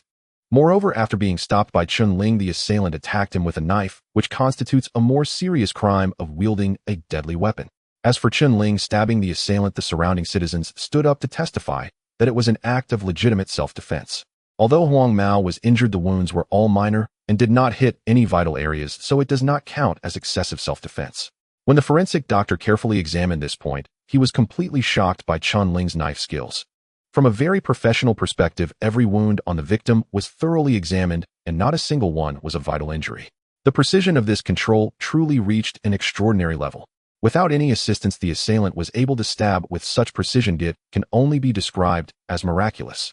Chen Ling followed the regulations and cooperated with the procedures, which had no impact on him. However, Huang Mao is different. His body is fine, but he suffered a severe psychological blow and now bears the charge of attacking an active guard with a knife. With multiple charges combined, he won't see the light of day for at least 10 years. By the time Chen Ling walked out of the public security office, it was already 5 in the afternoon. Du Cece had been waiting for him at the door. Upon seeing Chen Ling come out, she smiled faintly and called, "Get in the car." Chen Ling nodded with a smile and took the passenger seat. "The experience of cooperating with you these past 2 days feels more thrilling than the past few years of my life," Du Cece said with a half smile. Indeed, while training in the guard area, Chen Song was injured in the head and witnessed Chen Ling's miraculous treatment methods. During the rescue of the hostages, his own nerves felt like they were about to snap along with the gunfire. The most absurd moment was on the street, where Chen Ling stabbed the assailant multiple times. That ferocity was truly unreal. Every time Du Cece thought back on it, she felt a sense of disbelief. At that time, she thought Chen Ling was finished, that his life was surely ruined. Yet the situation kept reversing, and the seemingly doomed Huang Mao turned out to be lightly injured. Du Cece even began to doubt whether her eyes were deceiving her. In her entire life, she had never experienced so many shocking events at once. This also made her understand Chen Ling better. This iron-willed man should not be easily provoked, otherwise he would fight anyone to the death. Chen Ling smiled faintly, remaining silent for several seconds before saying, "How is Sister Chen doing?" "Everything regarding Sister Chen has been arranged. Don't worry, Chen Song is receiving rehabilitation treatment. The doctor says his recovery is good. With careful nurturing, there shouldn't be any major problems." "That's good to hear," Chen Ling replied. "Commander, sometimes I feel that you are really impulsive." "Impulse is the devil. Du Cece said. Dr. Du, haven't you heard the saying? Young people thrive on adrenaline. Du Cece pursed her lips and said, do you realize you are still young? Why are you pushing yourself so hard? Don't you have a girlfriend yet? If you sacrifice yourself, wouldn't that be a waste of your life? Chen Ling closed his eyes again and fell silent. Du Cece was speechless. The boss is waiting for you in the office. Du Cece said, then focused on driving. Soon Du Cece dropped Chen Ling off at the guard district office building, and he went to find He Wei-jun. Report. Chen Ling shouted at the door of He Wei-jun's office. Come in. After Chen Ling pushed the door open and stepped in, he casually closed the door, stood straight in front of He Wei-jun's desk, saluted, and said, hello, Commander. He Wei-jun waved his hand, casually telling him to relax a bit. You risked your life to rescue the hostages today, and the guard district has decided to award you a second-class merit. As he spoke, he took out a bright red and exquisite box from the drawer and handed it to Chen Ling. To be honest, awarding such a significant contribution with a second-class merit felt insufficient to He Wei-jun. One could say that Chen Ling risked his life to rescue the hostages and eliminate those robbers. The degree of danger at that time could not be understood by anyone who did not personally experience it. Chen Ling received the medal with both hands, feeling no excitement in his heart. To him, doing such things was what a guard officer should do. It was fulfilling the promise he made to Sergeant Wu. To be a good guard officer. Chen Ling looked at the medal, thinking of Sergeant Wu. Sergeant, do you see this? Your guard officer has earned a merit again. Although it's only a second-class merit, it's still considerable, right? Chen Ling silently thought, and the brilliant smile of Sergeant Wu appeared in his mind, as if he was watching him and saying, good job. You performed well. It's still your first time as a guard, earning a first-class merit once and a second-class merit this time. But don't get too arrogant at your age. I was also leading a reconnaissance team behind enemy lines. My squad leader died in that battle, and I took revenge by taking down over 40 enemies. Chen Ling knew that He Wei-jun was referring to the border conflict where Sergeant Wu had also died. These were things Wu had privately told him. He Wei-jun shifted the topic and said, however, although you are a guard medic, you can't do whatever you want. The incident of stabbing someone this afternoon is not good. Do you understand? I know your hatred for evil has intensified due to Sergeant Wu's death, and you can't stand any wrongdoing, but this is a team. Look at me back in the day, armed and ready. It was all about teamwork. Chen Ling frowned slightly, feeling like the boss enjoyed making things about himself as he spoke. Are all leaders like this? Snap. Chen Ling stood straight and saluted, saying yes.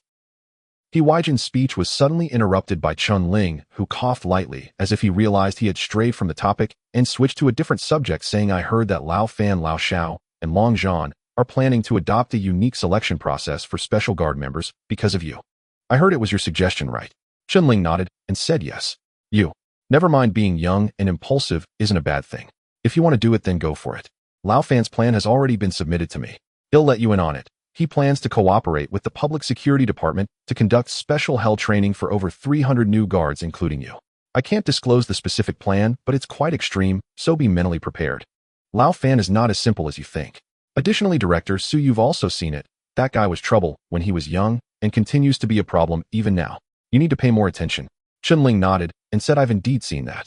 Chen Ling emerged from He Wei-jun's office and saw two individuals standing at the entrance, both wearing the rank of Major, tall and with resolute faces like hard marble, emanating a fierce aura. Hello, Chief. Chen Ling immediately stood tall, came to attention, and saluted. One of the majors returned the salute, eyeing Chen Ling with a hint of curiosity. I heard you stabbed someone 18 times at the entrance of the district hospital, avoiding all vital points, leaving them only lightly injured, which is simply miraculous. Is it true or not? The major smiled, revealing 2 rows of white teeth. Chen Ling smiled faintly and replied, Chief, would you like to give it a try? The major, half smiling, stepped forward and lightly tapped Chen Ling's forehead, saying, You really are ruthless, huh? Do you genuinely want to stab me a few times? Chen Ling replied seriously, I wouldn't dare. The major teased, Alright, don't be modest. There's probably nothing you wouldn't dare to do. How did the Dragon God assault team get into the hospital? During the guard exercises, this kid summoned poison and wiped out the Dragon God assault team, with more than half of them sent to the hospital. This kid is definitely a tough one. We are here to bring you in accordance with Fan's instructions. The Hell Week training has begun. Let's go. Let me introduce myself. I am Ma Shan from the Dragon Tooth Assault Team, codenamed Dragon Claw. This is Xiao Miao, codenamed Dragon Tail. Consider us acquainted from now on. Ma Shan chuckled. Isn't it easy to remember? Everyone is a bit changeable, haha. Xiao Miao shook his head, not funny. Ma Shan was very polite, his eyes carrying a hint of amusement. He had a good impression of this young man. Though his methods were somewhat ruthless, he showed loyalty to his comrades. A real man. Xiao Miao had a somewhat stiff expression and said, We should have known each other earlier. During the exercise, Xiao Miao and others had found Chen Ling along with Fan, but Chen Ling quickly fell unconscious. Ma Shan smiled, saying, "I know your skills are impressive. At the border you took out over a dozen armed drug traffickers with just a dagger. During the guard exercises you also eliminated 3 unidentified armed personnel. Such achievements are remarkable for a newcomer. It's said that in the recent hostage rescue you single-handedly took down 5 bandits and captured 1 alive, not injuring any hostages, something that is not easy for an ordinary soldier to accomplish.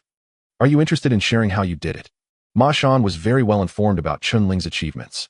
Logically, a newcomer who had not undergone the guard system training could not possess such formidable strength, yet he did. Moreover, the abilities he displayed were astonishing, especially those 18 stabs. How precise must one be to cause only light injuries? Neither Ma Shan nor Xiao Miao could have accomplished that. "This kid definitely has a secret." Chen Ling replied nonchalantly, "Just good luck." Luck is also a form of strength. Ma Shan understood that Chen Ling was deflecting the question, and he didn't press the issue. Who doesn't have a few secrets? This kid is someone Old Fan has taken a liking to, intent on bringing him into the Dragon Tooth. However, the kid isn't eager, otherwise he wouldn't be facing this upgraded assessment now. However, if it were that easy to recruit him, how could he be called a rebellious soldier?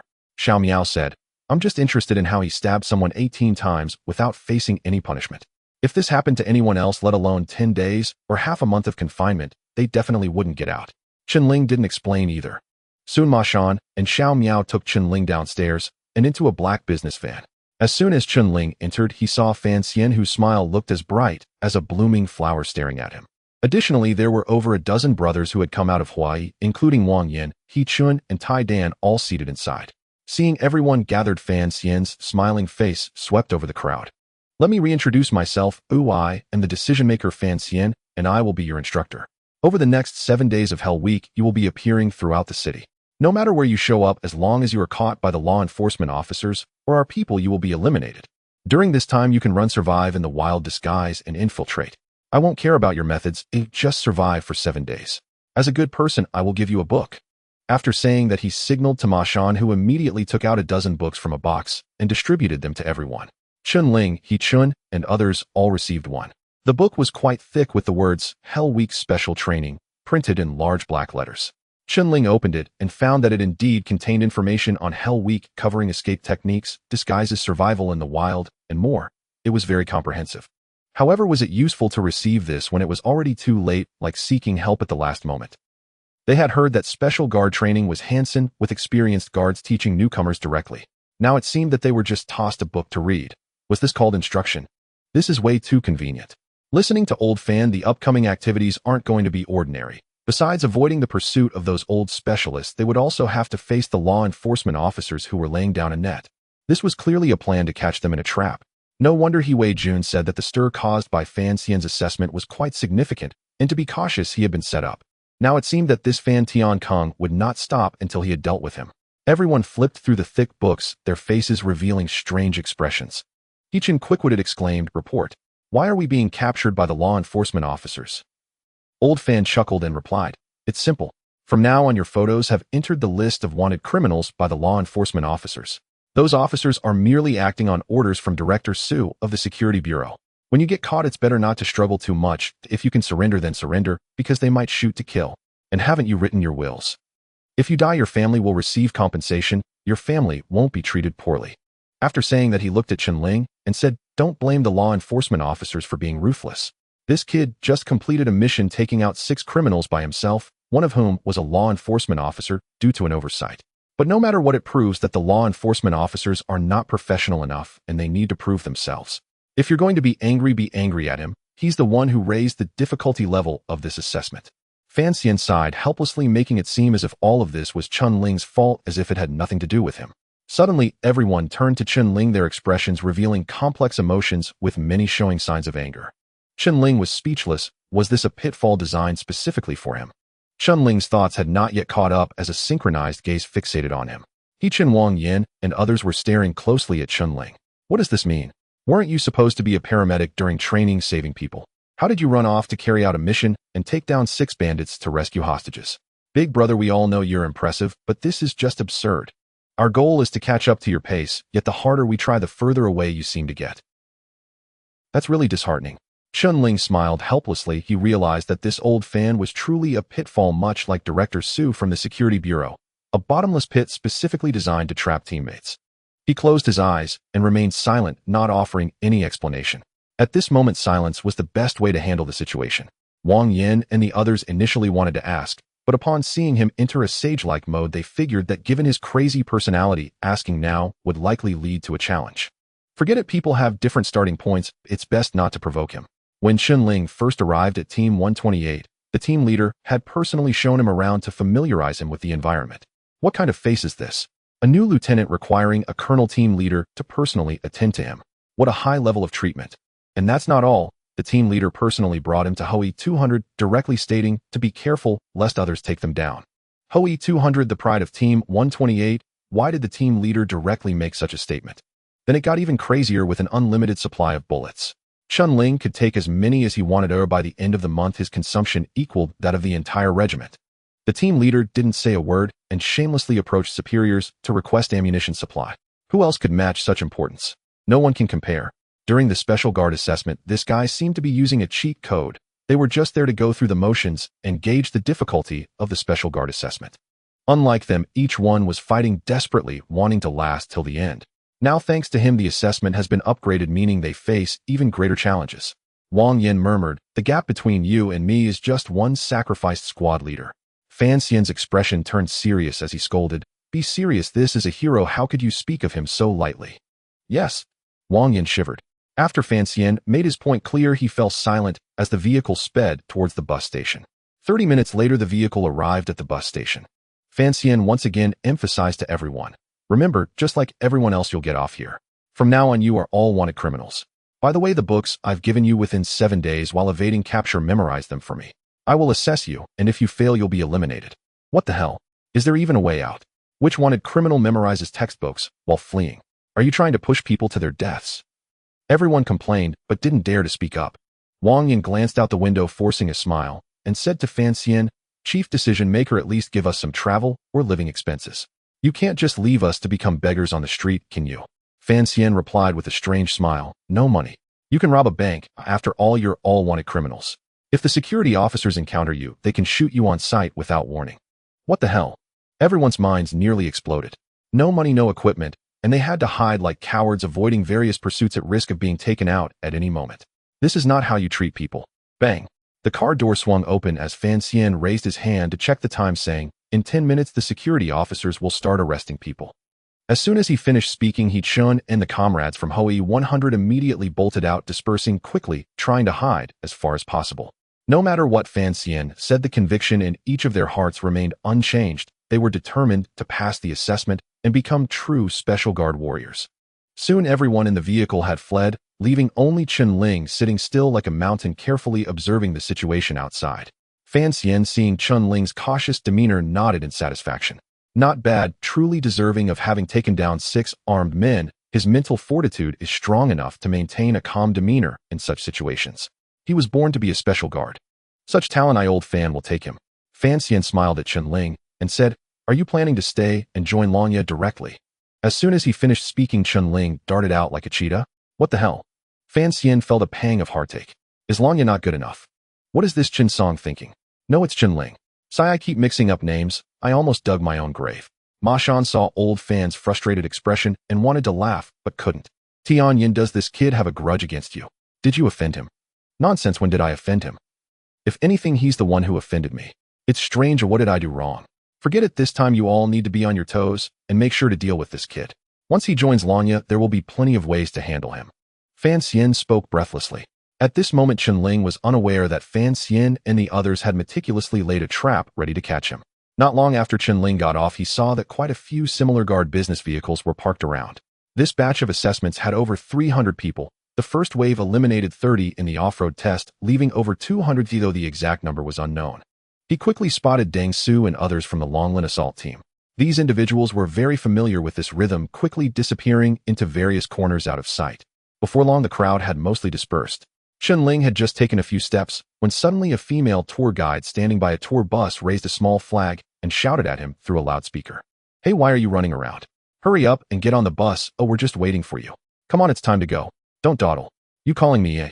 Chen Ling was momentarily taken aback, his brow slightly furrowing. Suddenly, ding, eligibility for check-in confirmed. Would you like to check in, eh? A crisp prompt echoed in Chen Ling's mind. Chen Ling felt a surge of joy that the check-in system had indeed been triggered. Check-in. Without any hesitation, Chen Ling was eagerly anticipating what kind of skill he would check in this time. Last time during swamp training with Long Zhan, he checked in the Swamp Fox skill mastering combat in swamp environments. This time at the bus station, what would it be? Perhaps driving skills or something similar. Ding. The host has acquired the skill of enemy infiltration. Merge. Chen Ling thought without hesitation and directly fused the information. In an instant, a wealth of knowledge about Behindanimelline's infiltration warfare surged into his mind. In less than 30 seconds, Chen Ling completed the fusion. At that moment, he felt like a seasoned special agent with decades of experience excelling in disguise makeup skills, voice modulation, and various abilities for infiltration behind enemy lines, particularly in disguise techniques, which he mastered instantly. What does it mean to be at the master level? It means that the four major dark arts of Yasuna continent, namely PS skills, plastic surgery, gender transformation, and makeup techniques, posed no challenge to him. Not only that, but Chen Ling could also disguise and infiltrate, utilizing his extensive knowledge of Behindanimelline's tactics to see through any disguise of his enemies. Incredible! Chen Ling was overjoyed. The system was indeed a marvelous tool that provided him exactly what he desired, as if it were tailor-made for him. The upcoming 7-day infiltration assessment became exciting. Initially, Chen Ling chose to challenge Fan, Xian Longzhan, and Xiao Bang with the intent of triggering various skills during the assessment. Things were proceeding as smoothly as he had anticipated. If it weren't for this skill, Chen Ling would still be pondering how to disguise himself to evade various pursuits. Now he felt that failing to make full use of this ability for a grand turnaround would be an insult to himself. Simply put, escaping for 7 days, evading various pursuits, and reaching the destination no longer satisfied Chen Ling's interest. Whoosh! Chen Ling glanced at the female tour guide, momentarily taken aback. Zhao Bing. He could see through her disguise effortlessly, as if he were inherently gifted with this ability. What a thoughtful effort to invite her, he mused. He was well aware of Zhao Bing's fiery temper, having broken her hand during a drill and stuffed a stinky sock in her mouth, leading her to keep an eye on him ever since. Had it not been for He Weijun telling him about her past, he wouldn't have known how troubled this woman really was. A sickness must be treated. Chen Ling furrowed his brows. At that moment, the sound of police sirens echoed around them as the security personnel began to take action. Chen Ling remained unfazed, pretending to be unaware, and followed Zhao Bing into the car. Once inside the car, Chen Ling discreetly observed outside, realizing that Zhao Bing hadn't informed the security personnel to apprehend anyone, but simply got in the car and signaled the driver to leave. The car slowly drove out of the station, passing right by the security vehicle. After the car had left the station and was smoothly cruising down the road, Zhao Bing cleared her throat and smiled at the tourists on board. Dear tourists, I am your guide for this trip. I hope to assist you further in understanding our West Sea city during our travels. One must admit that Zhao Bing played the role of a tour guide remarkably well, providing an authentic introduction to the local customs of West Sea, highlighting famous tourist spots and various local snacks, creating a lively atmosphere inside the vehicle. Once she finished, she directly sat beside Chen Ling and said, "Why are you late? There better not be a next time, otherwise we won't take you on any more trips. When participating in a group, tour one must have a sense of time. You cannot waste others' time, understood?" After sitting down, Zhao Bing rambled on at Chen Ling, treating him like a tourist who had failed to report on time. She was quite convincing, especially in her voice, which had noticeably changed. Impressive. It is relatively easy for a person to alter their voice, but achieving a natural sound without any flaws is quite difficult. Based on Chen Ling's experience with Behindanimelline's infiltration, he suspected that once he was lulled into sleep by her chatter, Zhao Bing would personally deliver him to the security bureau. The disguise skills are too poor. Just wearing a wig, false eyelashes, and foundation to deceive me. Too naive. Chen Ling played along, not rushing to expose her, nodding in agreement. In truth, it wasn't that Zhao Bing's disguise skills were lacking, they were already quite impressive. She possessed rich experience in disguise, having been undercover on Crescent Island for 2 years, solving a major case. Afterwards, she meticulously studied disguise tactics, creating a complete set of disguise teaching materials, which were referenced in the book Chen Ling had, where she authored the section on disguise techniques. Had it not been for Chen Ling acquiring the Behindanimelline's infiltration skill, it would have been impossible for him to recognize Zhao Bing so quickly. At that moment, Zhao Bing had no idea that she had already been seen through by Chen Ling and felt quite proud, thinking she could finally regain her face. According to her plan, Chen Ling would be dealt with severely. All right, I won't say much more to you, but do pay attention next time, understood? Understood, I will definitely pay attention next time, Chen Ling replied. Zhao Bing nodded in satisfaction, but the next moment, she suddenly felt a flash before her eyes as someone struck her neck with a knife hand, and just as she fainted, she heard furious words. The occipital bone is too high, the gaze is too piercing, and the gluteal muscles are excessive. What a terrible disguise trying to fool me. What? This guy is insulting her. Had he seen through her disguise already? No, her disguise had no flaws. Even Fan Xian couldn't see any problems, and the angle she chose was very reasonable, without a hint of a flaw. How could he have seen through it? It seemed he had seen through it for a long time. But she had no time to ponder, her vision darkened and she fainted. Chen Ling quickly helped her lean back in her seat, buckled her seatbelt, and slightly lowered the brim of her cap to make her appear asleep. Then he stimulated a certain special acupuncture point of hers, ensuring she wouldn't wake up for at least 10 hours. Chen Ling took her handbag and carefully searched through it, finding some cash, which he took and stuffed into his pocket. This would serve as his activity funds. After dealing with these matters, Chen Ling comfortably leaned back in his seat, closing his eyes to rest while familiarizing himself with the skills he had just acquired. This skill truly helped Chen Ling immensely, otherwise he would have been in trouble because of this woman. Time passed gradually, and in the blink of an eye an hour had gone by, and the car arrived at a scenic spot. Chen Ling was the first to step out of the car. As soon as he exited, he was momentarily taken aback upon seeing a middle-aged man. The Behinden Emmeline's infiltration skill was so powerful that he instantly recognized this was Fan Xian in disguise. Old Fan's disguise was quite good. Dressed in security attire, he had transformed into a middle-aged security officer. Chen Ling felt speechless. This guy really thought highly of himself, following him all the way and even arranging for Zhao Bing to be by his side, personally taking action himself. He wouldn't give up until he captured him. Fan Xian furrowed his brows when he saw Chen Ling get off the car by himself. Hadn't Zhao Bing persuaded Chen Ling to join her on the tour bus? Why hadn't he come down with him?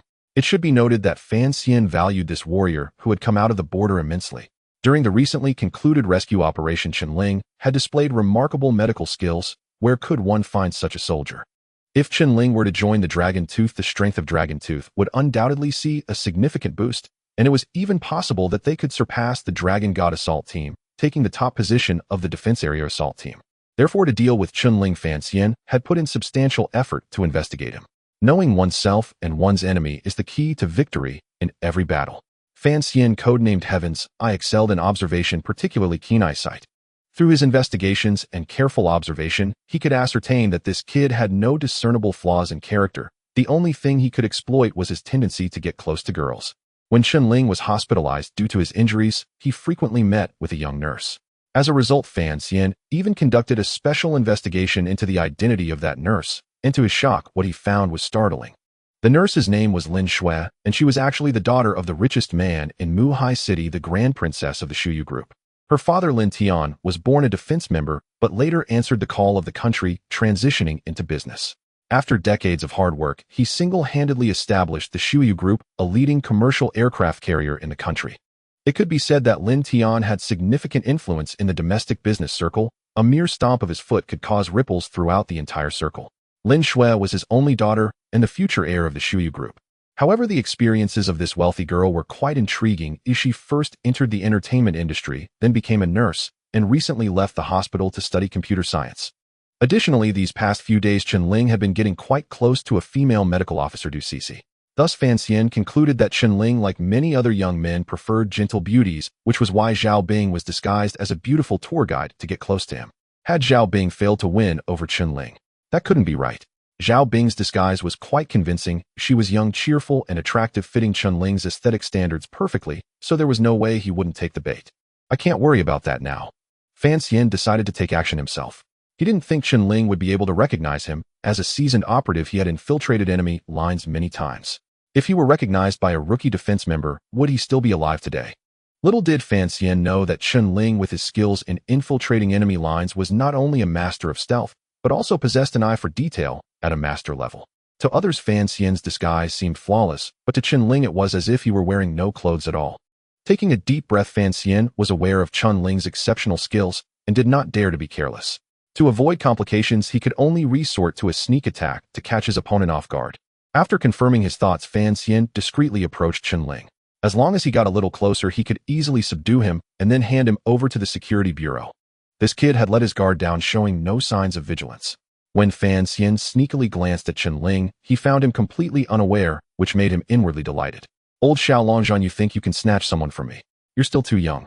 The distance was less than 3 meters now. Fan Xian prepared to sidestep and attack Chen Ling, but suddenly felt a numbness in his neck, as if something had pierced through it. He opened his mouth to shout, but couldn't make a sound. Fan Xian instinctively reached for the numb spot, and surprisingly pulled out a silver needle, which startled him. This was the silver needle used by Chen Ling. He had paid particular attention to the silver needles while examining the disabled limbs of the robber, hence, he had a very deep impression. Not good, I must have been discovered by the other party. Immediately Fan Xian reacted, but the next moment his body was suddenly bumped into by someone, causing him to involuntarily slide into the adjacent taxi lane. At this moment Chen Ling's voice rang out. I hit someone, I hit someone. Fan Xian heard the shout, his brow furrowed, and his mouth twitched slightly. Before he could fully comprehend the situation, a taxi driver less than 2 meters away from him leaned out of the window and shouted, Goodness! Brother, this is too fake. Are you trying to scam me? Really? You're in a security uniform, and you hit me? Are you planning to con me big time? The driver shouted loudly, stepping out of the car. Everyone saw it. He rushed over himself. This has nothing to do with me. If the security officer comes, you all have to testify for me. This guy is in a uniform. He might be a fake. Goodness, impersonating a security officer to scam. Your guts are big enough. The surrounding pedestrians and taxi drivers had noticed that the middle-aged man in the security uniform had suddenly dashed into the taxi lane and fallen. Scam. Fan Xian suddenly had a feeling that nothing he said could clear his name in Mu River. He wanted to argue, but his throat was injured and the sound that came out was hoarse, sounding more like a strong accusation against the driver. What the hell? It really is a scam. Come look, there's someone in a security uniform here. Report it to the authorities. Get a security officer to handle this. Coincidentally, I just installed a high-definition driving recorder in my car yesterday. The driver was furious. He was just driving well, and suddenly this guy rushed over in a security uniform, acting all high and mighty. Is this a society governed by law? Seeing this situation, Fan Xian turned pale. This kid was too cunning, and my script hadn't even begun, and he had already dragged me into a scam. How ruthless. Fan Xian was not foolish. How could he not realize this was Chen Ling's tactic?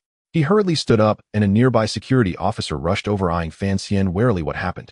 Fan Xian was wearing a security uniform, but this face was a bit unfamiliar. When did he get such a colleague? Fan Xian was helpless, unable to speak. He could only pull out his identification from his pocket to clarify his identity, otherwise there was no way to explain. But just as he turned around, he found Chen Ling had vanished. This immediately set off alarm bells in Fan Xian's mind. That little brat. Fan Xian didn't care anymore. He exerted force in his legs and dashed towards the spot where Chen Ling had appeared. The security officer, seeing Fan Xian suddenly run, quickly blew his whistle and chased after him, shouting loudly, Don't run. Catch him. The surrounding taxi drivers, seeing this scene, immediately erupted. Catch him. Damn it. Arrest him. Impersonating a security officer to scam, hell. Arrest him. Don't let him escape. One by one, angry drivers came forward. The thing they hated the most was scammers. Seeing this scene, Fan Xian slapped his forehead. Damn it, after this commotion caused by Chen Ling, it had really escalated. Surrounded by taxi drivers, Fan Xian found himself unable to break through. He couldn't use force against them, otherwise even 20 more would not stop him. I never expected it, truly never expected it. After catching eagles my whole life, I ended up being blinded by one myself. This kid is ruthless. Fan Xian stopped running and cooperated honestly with the security personnel's investigation. By the time he clarified everything with the security personnel and taxi drivers, it was already 15 minutes later. At that point, seeking Chen Ling would be too late. Fan Xian then decided to find Xiao Bing first. Upon reaching the tour bus, he discovered her unconscious against the seat. Xiao Xiao Xiao Xiao, wake up, wake up. Fan Xian tried to rouse Xiao Bing, but no matter how he called, she remained unresponsive, her pretty face flushed, indicating something was wrong. What did that kid do to her? Fan Xian couldn't afford to hesitate and hurriedly called for an ambulance. 10 minutes later, a wailing ambulance arrived and swiftly took Xiao Bing away. Fan Xian was truly furious now. He immediately called Ma Shan to infiltrate the civilian network and locate Chen Ling.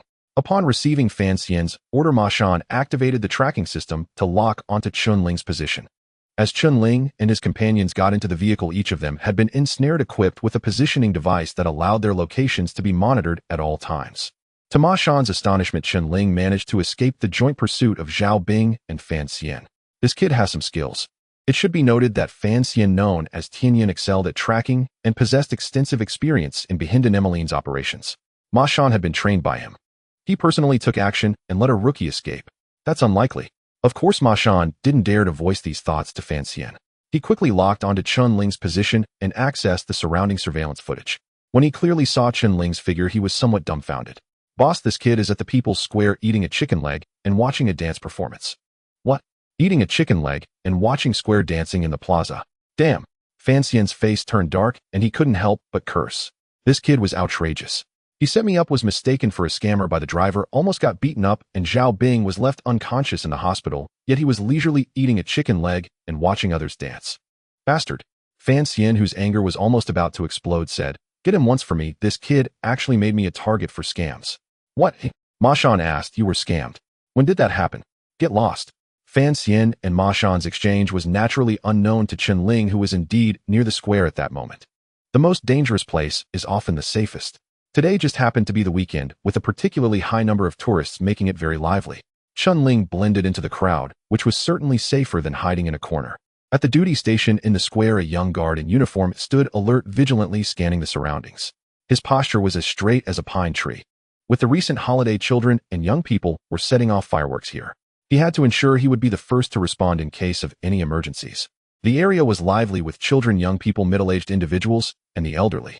They were either reuniting as families gathering with friends, or couples enjoying a day out celebrating the arrival of the new year. Children played happily, adults exchanged New Year greetings, all wearing joyful smiles, especially the young couples lost in the sweetness of love. This scene was so beautiful. Chen Ling was somewhat entranced, as many had not noticed the young guard standing quietly at his post. Those immersed in joy had no idea how many sacrifices the guards had made behind them to ensure their current peace. Nearby, an internet celebrity singer was live-streaming, singing and eliciting waves of enthusiastic cheers and applause from the young crowd. No one noticed the sweating guard standing still like a statue. No one paid attention to him like the sacrificed guards, especially the special guards whose names would forever remain hidden from the world. Such prosperity was indeed somewhat cruel for the guards. No one inquired at the general's tomb, yet the affairs of entertainers were known to all. Such circumstances were common during wartime.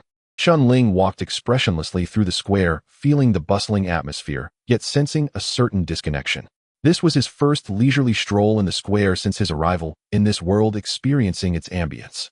With the Spring Festival just past, the area still bore a strong sense of the new year. A faint smile appeared at the corner of Chen Ling's mouth. Suddenly, he stopped, looking at the young guard in uniform ahead, recalling the image of the guards when Wu Zhang was on duty. Amidst the winter thunder and summer rain, their posture was equally upright like a pine tree standing by the roadside. You must remember, the most important thing for a guard during ordinary times is to stand every watch properly. Life at the post can be dull, yet it is crucial. Sergeant Wu often emphasized this in Chen Ling's ear. No matter the thunder or rain, maintain the same posture. This is what a guard is. Do you know why we do this? This is the national gate. Underfoot is the land, behind is the motherland. How is steel will cultivated?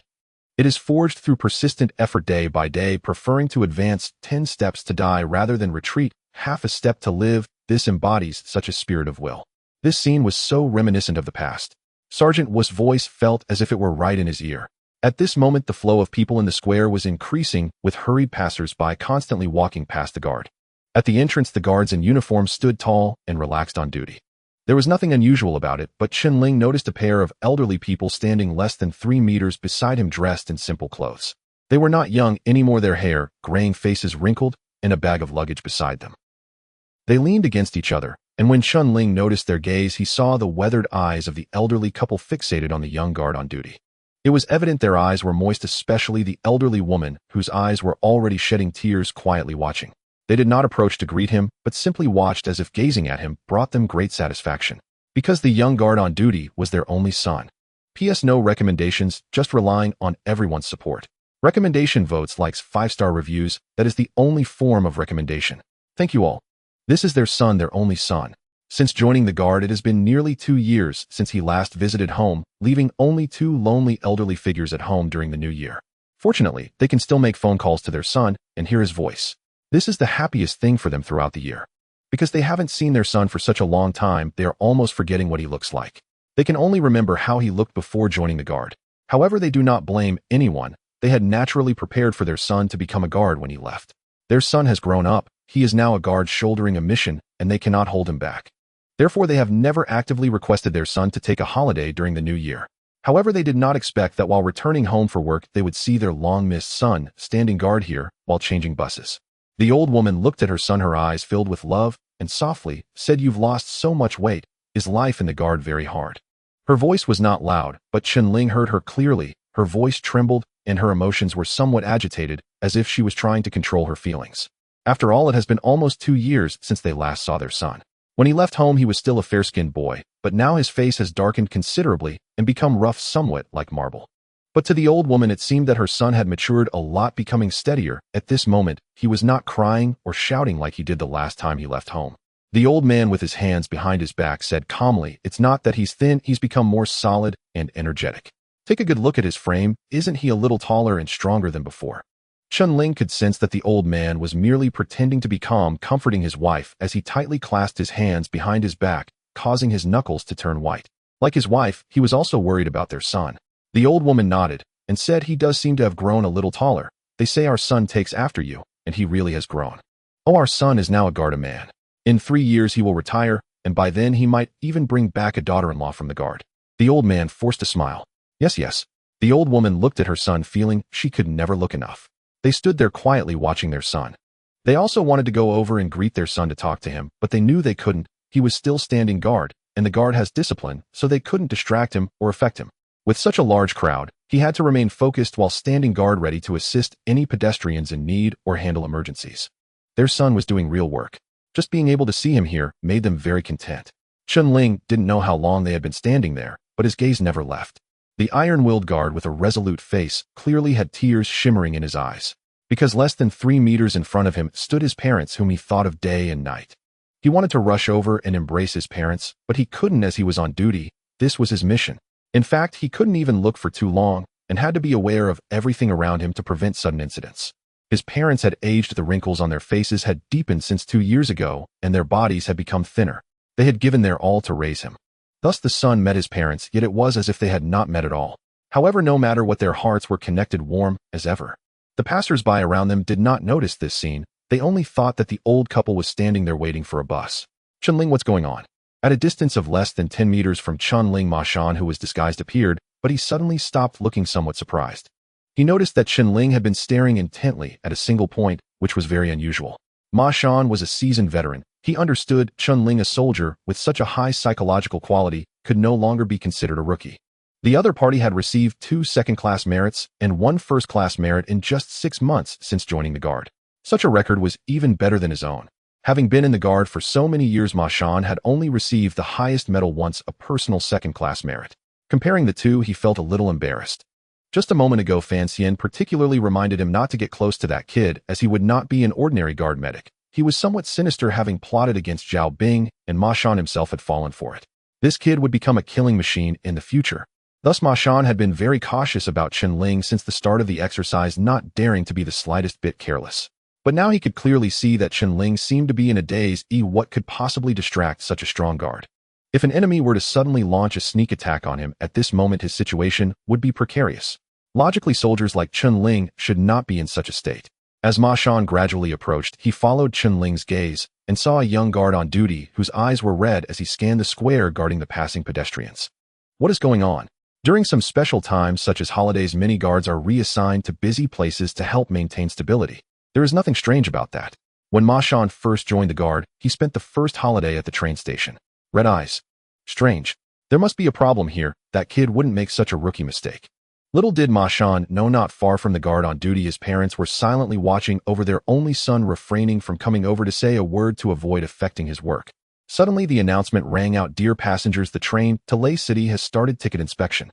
Please have your ID and tickets ready for inspection at gate 3. Thank you. It's time to go." The old man heard the announcement and, holding the backpack, gently pulled his wife's arm, saying softly, "Let's go. He is on duty. Don't disturb the child." The old woman secretly wiped away the tears from the corners of her eyes, forcing a smile as she waved to her son before turning to follow her husband towards the train station's exit. As they left, they often turned back, gazing reluctantly at their son. The heart of every parent. Ma Shan was observing the surroundings, suspecting that Chen Ling might be setting a trap to lure the enemy, until he heard this sentence and his brow twitched. It turned out to be his parents. Ma Shan did not act immediately. He now understood why Chen Ling had not left. He had seen Chen Ling's file and knew he was the only survivor of Outpost No. 3. This kid must be thinking of his comrades, otherwise such a powerful little guy wouldn't be distracted and stay here for so long. It is important to note that Chen Ling is currently a first-degree wanted criminal, and his photo has already been sent to the security system. Once the security personnel spot him, they will immediately execute the arrest. Moreover, the area near the station is typically a key inspection zone for the security personnel. The fact that he has been standing still for so long is a huge flaw. "Kid, I know you are loyal and righteous, but let's talk about your future first." Ma Shan immediately made up his mind. The decision-maker valued this kid so highly and exerted so much effort just to recruit him into the wolf fawn. Furthermore, Ma Shan was growing increasingly interested in this kid. At this moment, the woman could no longer hold back and said to her son, "Child, don't worry about home. Your father and I are doing well. Focus on your duty in the guard." The young guard stood upright, but a crystal tear unknowingly slipped from the corner of his eye, trickling down his cheek and into his collar, then to his heart. They are his aging parents, the closest people to him. Suddenly, the young guard raised his right hand, offering the most standard salute to his elderly parents. This was the only thing he could do at this moment. Chen Ling watched this scene, feeling a lump in his throat as memories of what Sergeant Wu had once said flashed in his mind. "Xiao Chen, it's not that I don't want to go home to visit my parents, it's that I dare not return. Every time I go back, my parents insist on seeing me off to the station, always reminding me to listen to my superiors and guard the borders, while not to worry about them. They are not too old to take care of themselves. They always say this. I am their son, oh how could I not know how their health is? Especially my father at his age still suffers from ailments left over from his youth." Sigh. Whenever he spoke of these things, even this strong man Sergeant Wu would have tears in his eyes. He felt he owed the country, owed his comrades, but most of all he felt he had let down his family. Later on Sergeant Wu's third visit home, his parents had already passed away. His father left first due to overwork and illness, and his mother, heartbroken, followed soon after. When they left, they did not notify Sergeant Wu, fearing it would affect him. At that time, Sergeant Wu learned of their passing and knelt at their graves for 3 days and nights. After that, Sergeant Wu no longer dared to return home easily. He lacked the courage to face his parents' graves. A man does not easily shed tears, but only because he has not yet reached the point of heartache. Sergeant Wu, a man of iron and steel, had tears in his eyes whenever he spoke of his parents. Once during a gathering, a drunken Sergeant Wu cried loudly, spilling out a night's worth of nonsense, with the most frequent sentiment being how he felt he had let his parents down by not being filial. He had originally planned to take good care of his parents after retiring, allowing them to enjoy their later years. But what is the greatest sorrow in life? To want to care for one's parents, yet they are no longer around. This was Sergeant Wu's greatest regret. His parents' biggest wish was for him to marry soon and have a chubby grandson. However, Sergeant Wu had never realized this wish.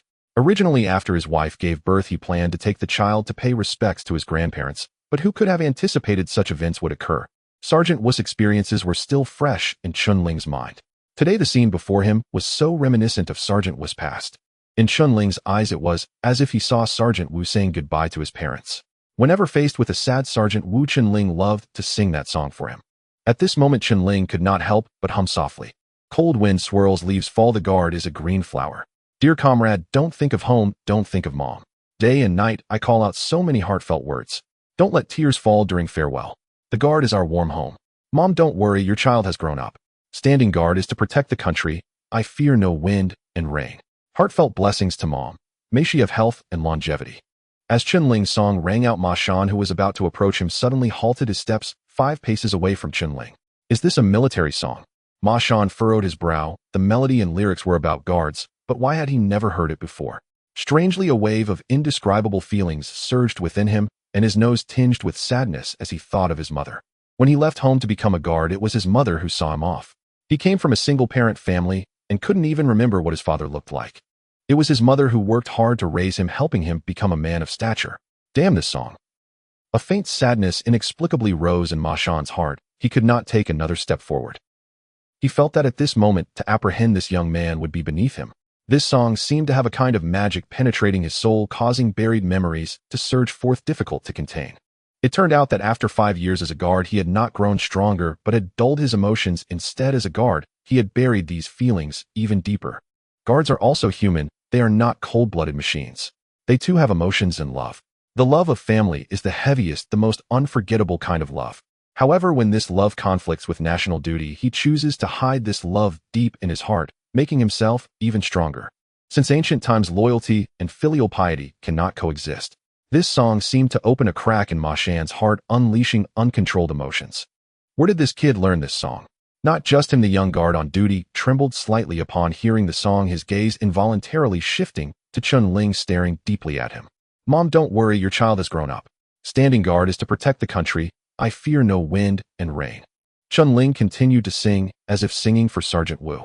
His voice wasn't very melodious, and he was even slightly off-key, but the emotions contained within evoked an indescribable feeling. Could this be the sentiment of a guard? The father, who had not walked far, seemed to hear it, stopped, turned, and looked back at his son, his eyes red and lips trembling slightly. At that moment the mother heard the song. She vigorously waved her right hand, while her left hand pressed tightly against her mouth, not letting out a sound, tears streaming down her face, as she tried not to cry, fearing it would affect her child. P.S. The 7th chapter has been updated.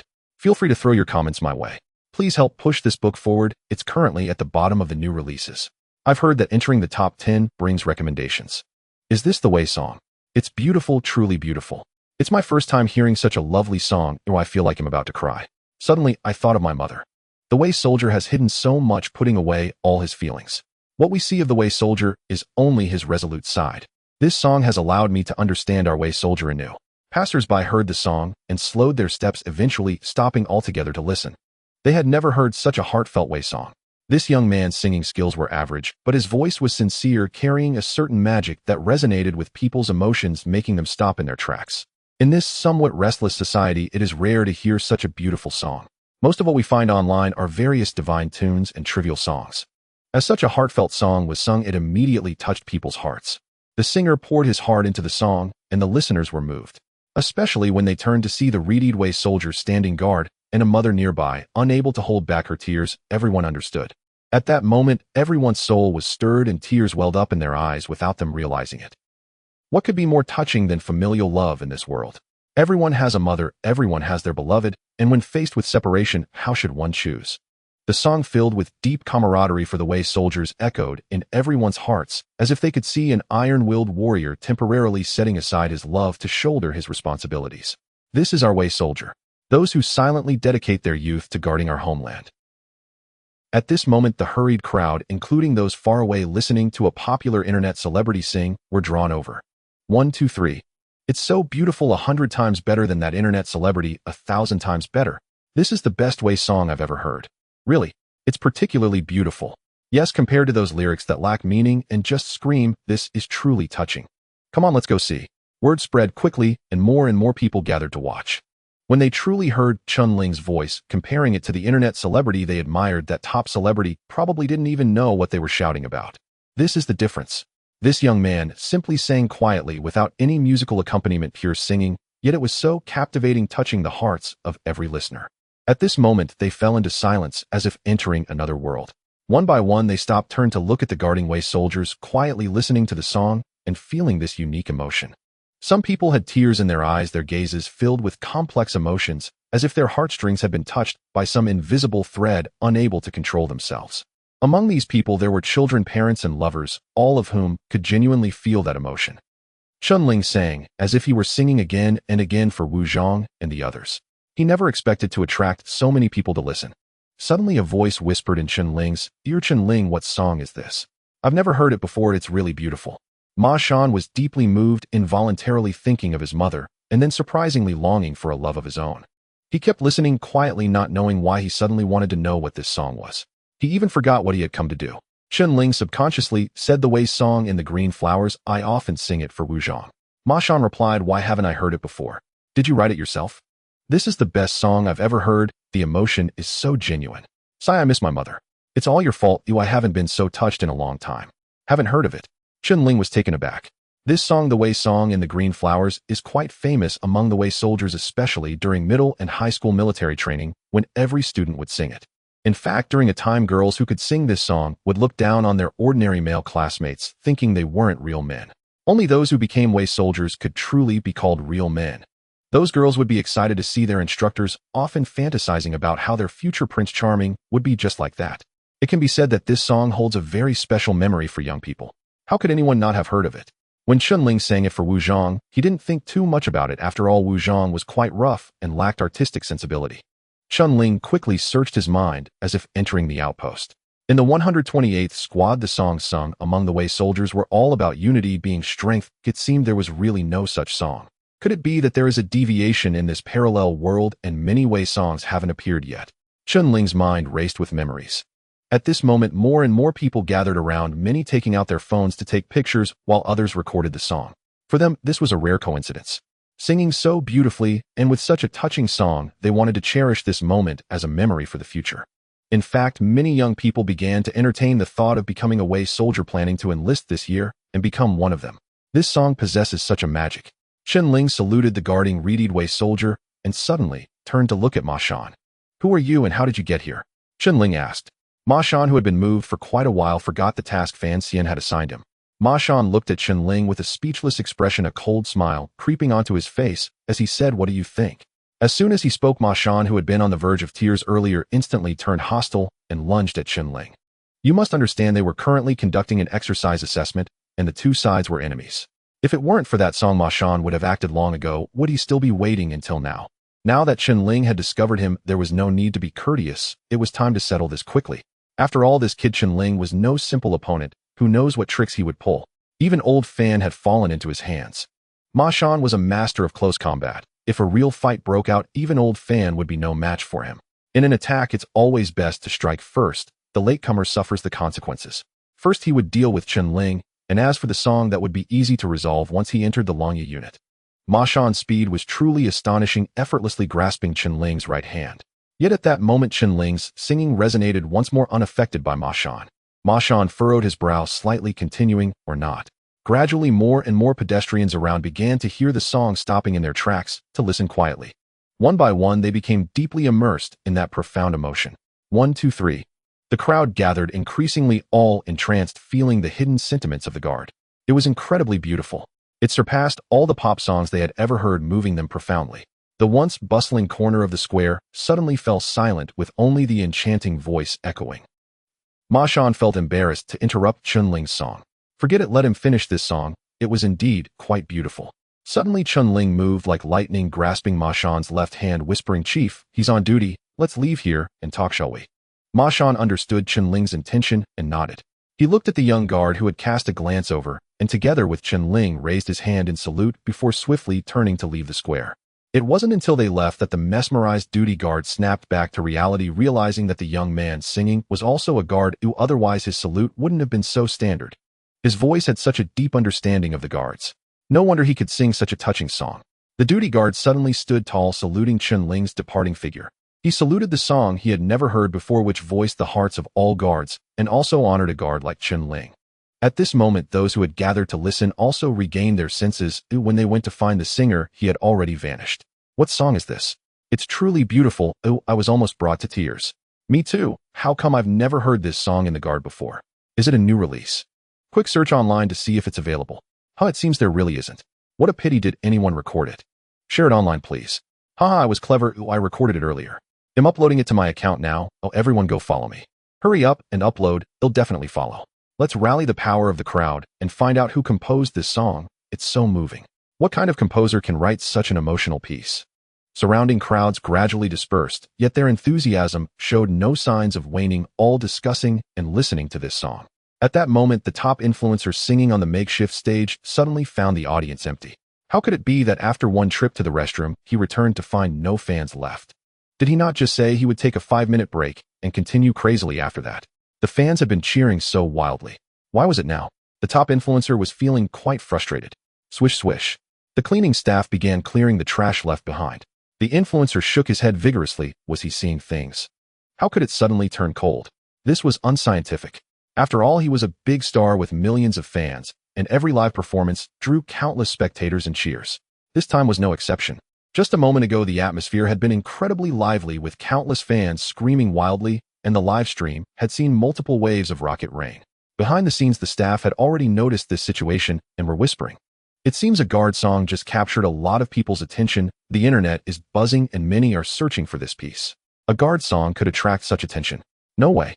Yes, it really has that kind of attention. That little V on the short video, having recorded it, just uploaded it and immediately surpassed 1,000 followers. The follower count is still skyrocketing. So crazy. I need to check what kind of song is so magical that it draws so many people. Look, the touching guard song has appeared in the square. Wow, it's trending. Hearing the backstage staff's chatter, the top influencer was astonished, but continued to sing a few more songs without much substance, planning to inquire after the crowd dispersed. These matters were naturally unknown to Chen Ling after he pulled Ma Shan away. Ma Shan looked at Chen Ling and said, "I'll count to 123. After 3, everyone let go. Each based on their ability. Oh, our great singer, what do you think?" Chen Ling nodded. Ma Shan gazed at Chen Ling and began shouting 1. He had already devised a plan. When he shouted 1, he would reach into his pocket to pull out a blood packet and smash it onto his head, then scream that someone had been killed. Then Chen Ling would not be able to clear his name, even if he jumped into the Mu River. At that time, he would surely be surrounded by people, and in the end, there was no choice. This was Lao Fan's idea, and he had to thoroughly set Chen Ling up, or else he would lose face. Who told you to hit Lao Fan's face so badly? A hint of a smile appeared at the corner of Ma Shan's mouth, clearly feeling that the opponent had no idea about his little maneuver. Newbies are indeed newbies, still too naive. However, the next moment, just as Ma Shan was about to smash the blood packet onto his head, his arms suddenly felt numb and his movements slowed down, as if he had cramped up. In the next second, Chen Ling, like a flash of lightning, grabbed the blood packet from him and smashed it onto his own head, then loudly shouted, "Someone has been killed, someone has been killed." Damn. Looking at Chen Ling covered in blood, Ma Shan felt like his lungs were about to explode. He couldn't even set this kid up, it was too damned insidious. Just a moment ago, while singing, he seemed harmless, drawing out a sea of tears, yet now he turned around and was ruthless in setting others up. Damn, he even stole his lines. Now, even if he jumped into the Mu River, he couldn't clear his name. "Kid, you're ruthless," Ma Shan said fiercely. Chen Ling ignored him, holding onto Ma Shan's wrist to prevent him from escaping, while covering his head with the other hand, pretending to be severely injured, continuously shouting about murder. Soon the duty security officers rushed over at the sound, and after confirming the situation, they detained Ma Shan and took him directly to the security office. It should be known that Ma Shan was currently disguised as a taxi driver and could not explain himself clearly for a while. As for Chen Ling, with his face covered in blood and pretending to be severely injured, no one could see what he looked like. The security officers, unable to discern Chen Ling's appearance, deemed the situation urgent and called for an ambulance, sending him directly to the hospital for emergency treatment. When Chen Ling was sent to the hospital as a severely injured person for emergency rescue, he had no idea that the song he sang was already going viral on online media.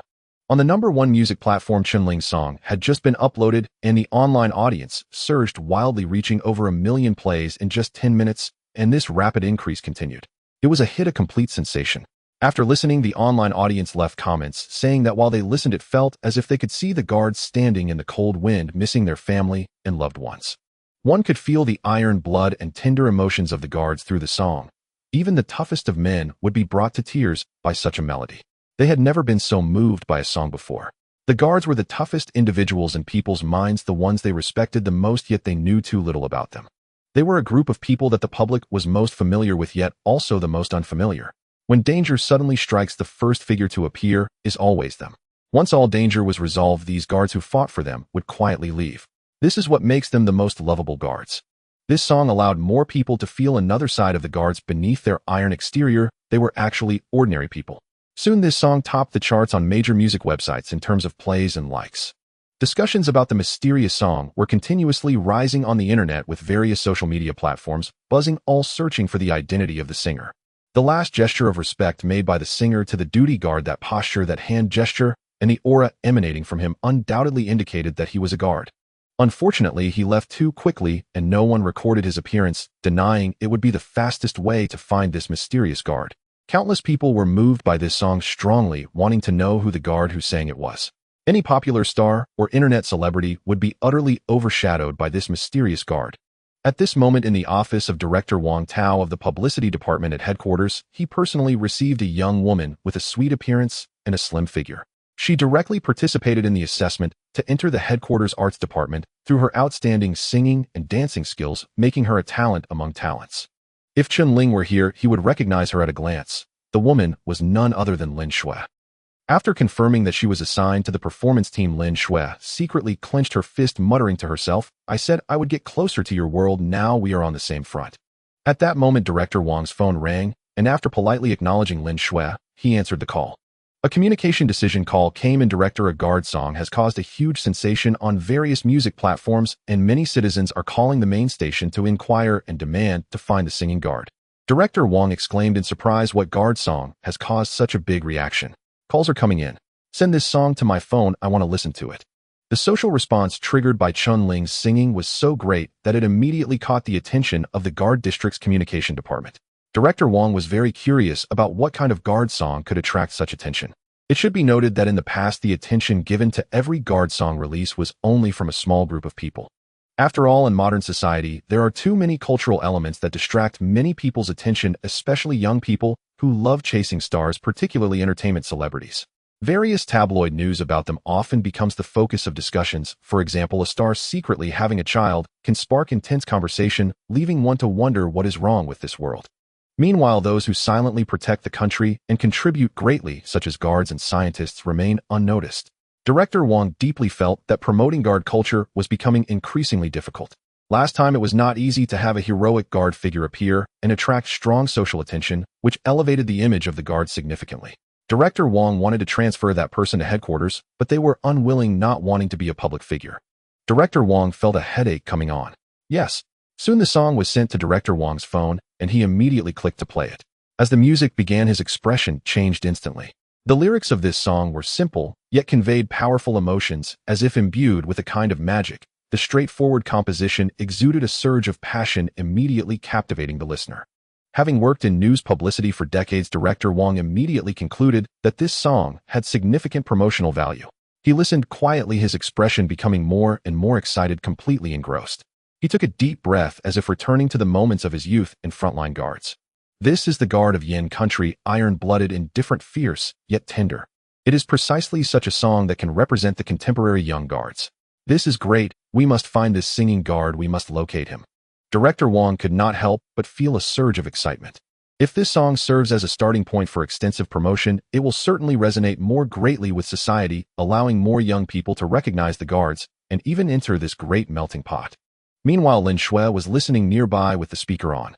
As she listened, her eyes suddenly brightened, and she exclaimed, "This voice, I feel like I've heard it before. It's Chen Ling." Wang Tao turned sharply to Lin Shui, saying, "Chen Ling. That name sounds familiar. Is it the Chen Ling from the Wolf Fong Guard district?" He immediately recalled the guard hero who rescued a child, leaving a deep impression. Lin Shui did not hide it, and nodded, saying it's him. Wang Tao was startled. Previously, he had invited Chen Ling to be the representative image of the guards after the rescue incident, but unfortunately Chen Ling had declined, hoping to remain in the frontline guard to avenge his squad leader. He never expected that he could sing so beautifully, and this was the first time he heard it. Could it be that he composed it himself? Wang Tao looked at the beautiful Lin Shui, pondering deeply. There was definitely something going on when Chen Ling was mentioned. This beautiful girl blushed, and she seemed to know him reasonably well. "Comrade Lin Shui," Wang Tao suddenly said sternly. "Yes." Lin Shui stood at attention, her expression serious. "The headquarters has a mission for you. Go find Chen Ling and persuade him to join our headquarters with a promotion in rank." 10 minutes later, Lin Shui walked out of Director Wang's office wearing a somewhat helpless expression, murmuring to herself, "How can I persuade Chen Ling? Joining the performance team?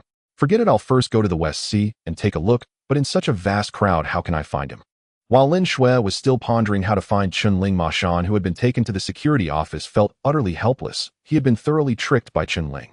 With no other choice, he had to reveal his identity and explain the situation to the security officer. Just as he finished explaining, a call from Fan Xian came in.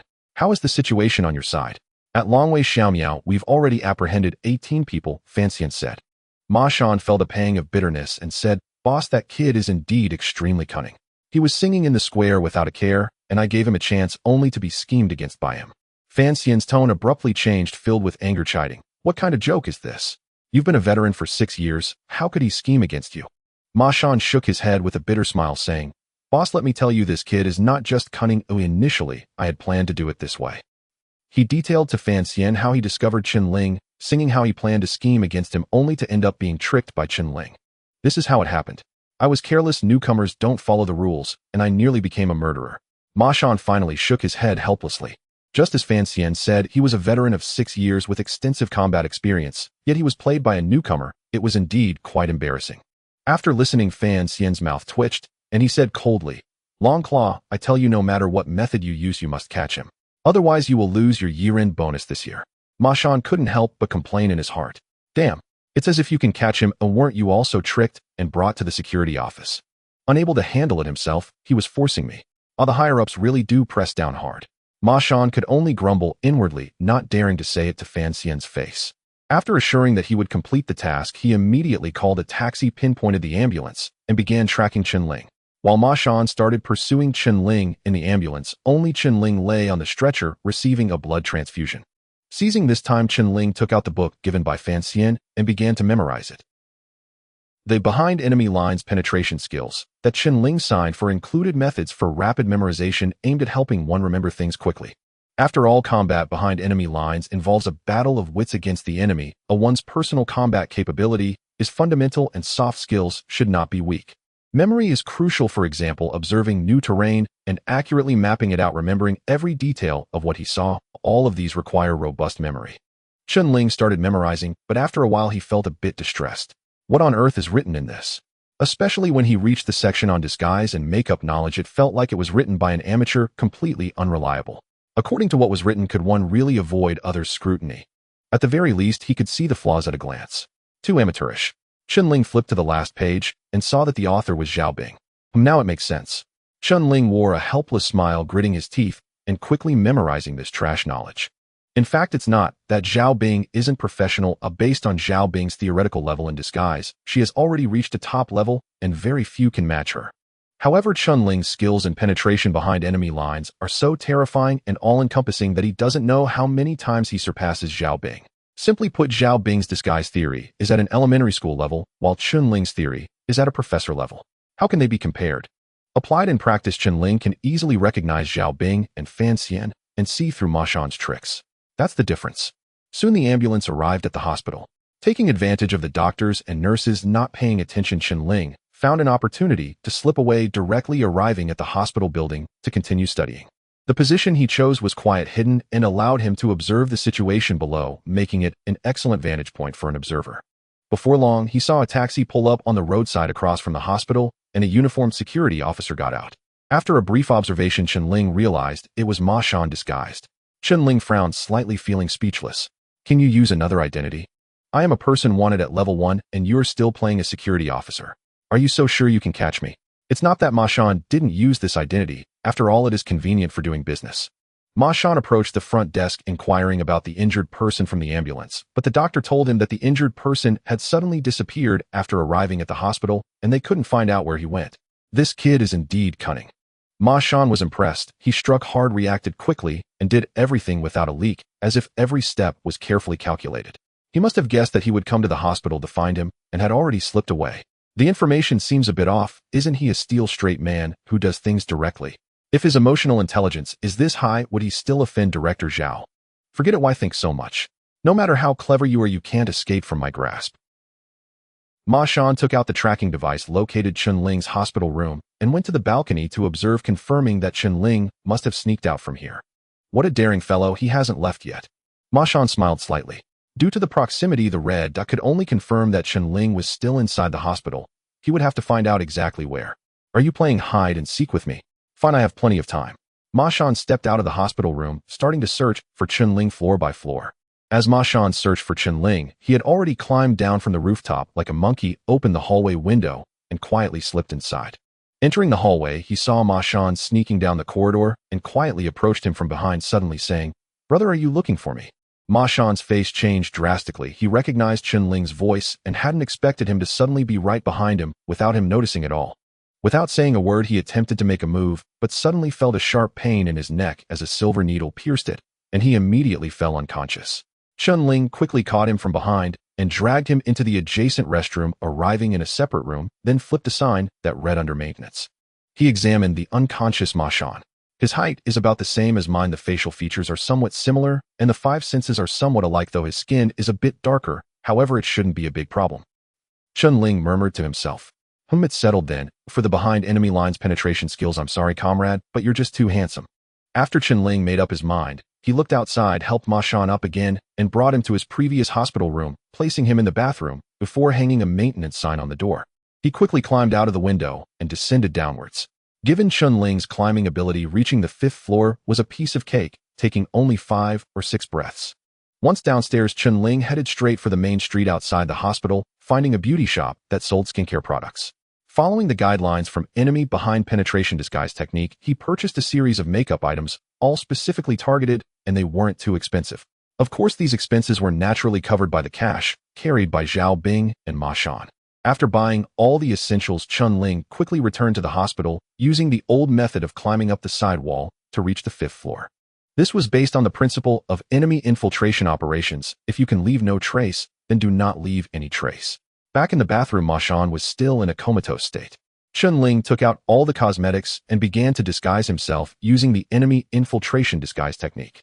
After 30 minutes, Chen Ling transformed into Ma Shan's likeness. He carefully examined himself in the mirror, realizing he looked 90 like Ma Shan, although his own figure was relatively taller, while Ma Shan was more robust. However, unless someone familiar looked closely, it was nearly indistinguishable. It should be fine. Chen Ling smiled slightly at the mirror. Then he began to apply makeup on Ma Shan. Half an hour later, Chen Ling looked at the comatose Ma Shan and sincerely exclaimed, "It's so similar. What would happen if the two of us walked down the street simultaneously?" Chen Ling then began to mix a special setting spray. This was a special solution used for setting makeup, allowing the face to maintain its shape for a long time. Unless washed off with a custom-made removal solution, Ma Shan wouldn't be able to wash it off. He quickly applied the solution to Ma Shan's face. After applying the custom solution, Chen Ling swiftly erased all traces he left behind. Naturally, he also changed out of his security uniform and replaced all the identification documents he had on him.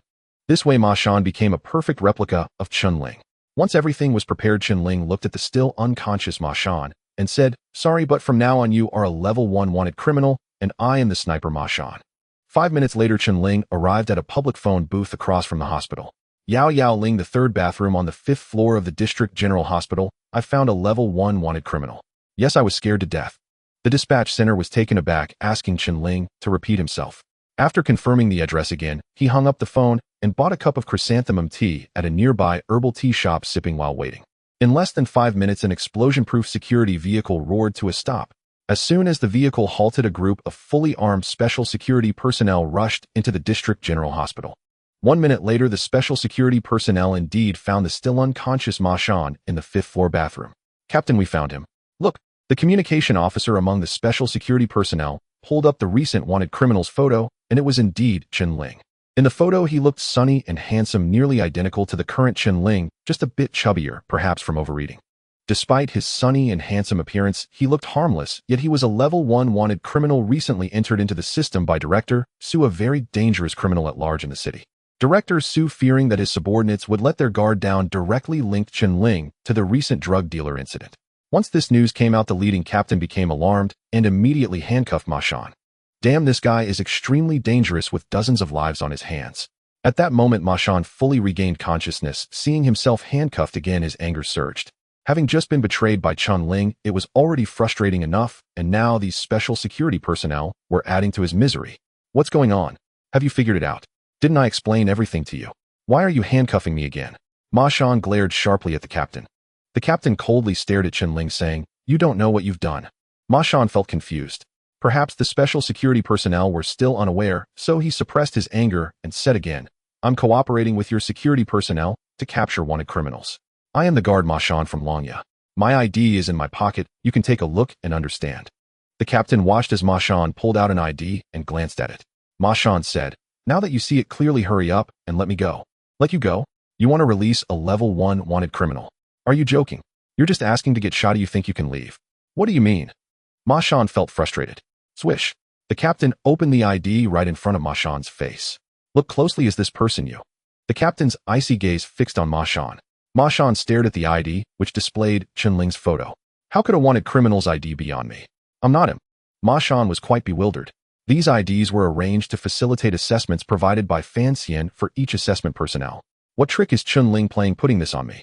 The captain, filled with rage, slapped the ID hard against Ma Shan's face and shouted, "This guy pretends to be dead and will never wake up." While speaking, the captain dragged Ma Shan over to the bathroom mirror, angrily saying, "Look for yourself. Who is in the mirror?" Ma Shan looked at the mirror in confusion, and the next moment, he was completely stunned, his eyes bulging out. The sunny and handsome facial features, unique aura, a small handsome guy. Yet this face wasn't his. Is this me? Am I really this handsome? Have I crossed over? Damn, this is that bastard Chen Ling. Ma Shan immediately reacted. This handsome and sunny face. Who else could it be but Chen Ling? Damn it. No wonder those special security personnel mistook him for a wanted criminal. That bastard is setting me up again, turning me into his likeness. Damn. Ma Shan's inner cosmos erupted completely. Being toyed with by that little bastard was already frustrating enough, and now this was like falling into the same pit twice. Do I have any face left? Is there still any dignity? Ma Shan hurriedly buried his face in the basin, rubbing it vigorously. If he could just wash off this makeup, the truth would naturally be revealed. Wow. Ma Shan lifted his wet face, staring at the mirror. Damn. It was still that handsome face of Chen Ling. In that instant, Ma Shan's heart sank. The captain dragged Ma Shan close to his eyes and sternly said, "You can argue, but every word you say will become evidence in court. Take him away. He pushed Ma Shan away, and the two special guards beside him immediately restrained him, preparing to drag him out. The captain was truly furious. According to the information conveyed by Director Su, a group of first-level wanted drug dealers had secretly infiltrated Shihai City, and their specific purpose had not yet been fully determined. This group posed an extremely high risk. Once discovered, they were to be captured immediately. If apprehended, they could open fire at any moment. When this order was issued, the entire public security system of Shihai City erupted. A tough battle was imminent. At this moment, just after the new year, they were on a rotating shift ready to take a good rest. Instead, this situation arose, and all their leaves were cancelled. Those who had not returned to the unit during their leave were notified to report back within 24 hours. The captain was burning with rage. This guy had been caught red-handed, yet still dared to argue. You got it all wrong, I'm not Chen Ling really. A black hood was suddenly placed over Ma Shan's head, leaving only two eye holes to see through. The captain commanded, put him in a cage. Ma Shan had no chance to argue and was directly taken away. Soon the captain received another notification that another first-level wanted criminal had been spotted hiding in a truck loaded with pigs attempting to sneak into Shihai City. However, one pig was accidentally pushed onto the road, exposing them. He immediately led his team to carry out the arrest. This night was destined to be anything but peaceful. Fan Xian and Director Zu's plan was to jointly capture suspects and see who could catch more, especially since the public security officers had been kept in the dark and had no idea it was just an exercise. There was no way out. Chen Ling had given all the public security officers a harsh lesson while rescuing hostages. If they did not achieve good results in this exercise, Director Su wouldn't even know how to report it. Thus, Shihai City was bound to be extremely chaotic in the coming days. Chen Ling had been lurking in the hospital for a day, feeling that he couldn't stay here for long according to his experience in Behind Emmeline's infiltration, and he prepared to move to the next location. As he just reached the hospital entrance, he saw a woman kneeling on the ground, holding a baby, pleading with a middle-aged man, "Dad, please, he has already sacrificed for the country. I want to raise this child and don't want to remarry." The middle-aged man frowned, his face dark, and regardless of the public setting, he shouted, "Foolish. You, a rural teaching assistant, can barely support yourself on a month's salary, and now you want to marry a poor guy who's a guard. And now, having sacrificed, how can you raise the child? Shawan, just listen to your dad's advice while you are still young. Hurry and remarry. I've already found a good man for you.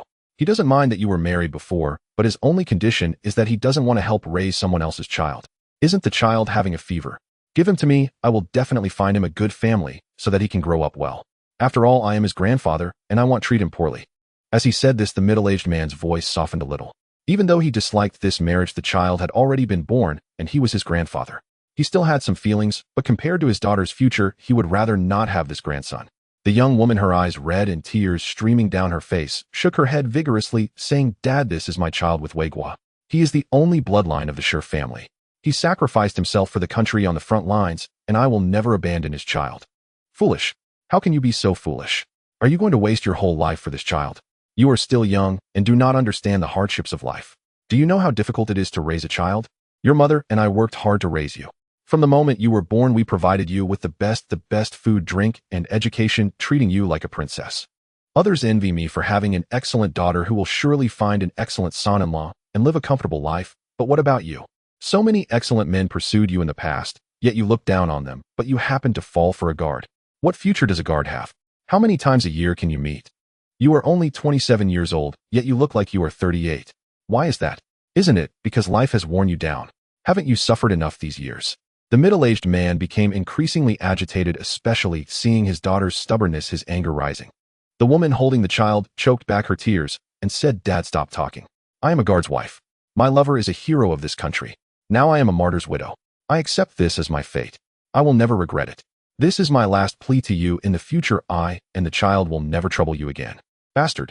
The middle-aged man looked at his stubborn daughter, his anger exploding as he raised his hand to slap her. However, it suddenly stopped midair, caught by a large hand. "Who?" The furious middle-aged man turned around to find a pair of red eyes staring at him. In that moment, he felt as if he was being watched by a fierce beast, his heart jolting. He struggled fiercely, but the grip on his wrist felt like a steel clamp, impossible to escape. "What do you want? Let me go? I am teaching my daughter a lesson. What does it have to do with you?" The middle-aged man cursed stubbornly. The woman beside him saw the situation and wanted to help, but when she saw Chen Ling's red eyes, she was immediately frozen and did not take a step forward, as if time had stopped. Aunt Yang did not recognize Chen Ling as he now had a different appearance, but she vaguely felt that this young man looked somewhat familiar. Chen Ling pushed the middle-aged man's hand away and helped Aunt Yang up, saying, "Captain Shi is my captain. This money is my contribution. He stuffed all the money he had into the child's clothes, turned around, and stared at the middle-aged man. Do guards not deserve love while protecting the country? When the country is in trouble, who rushes to the front? When the heavens collapse and the earth sinks, they are the ones charging into the most dangerous places.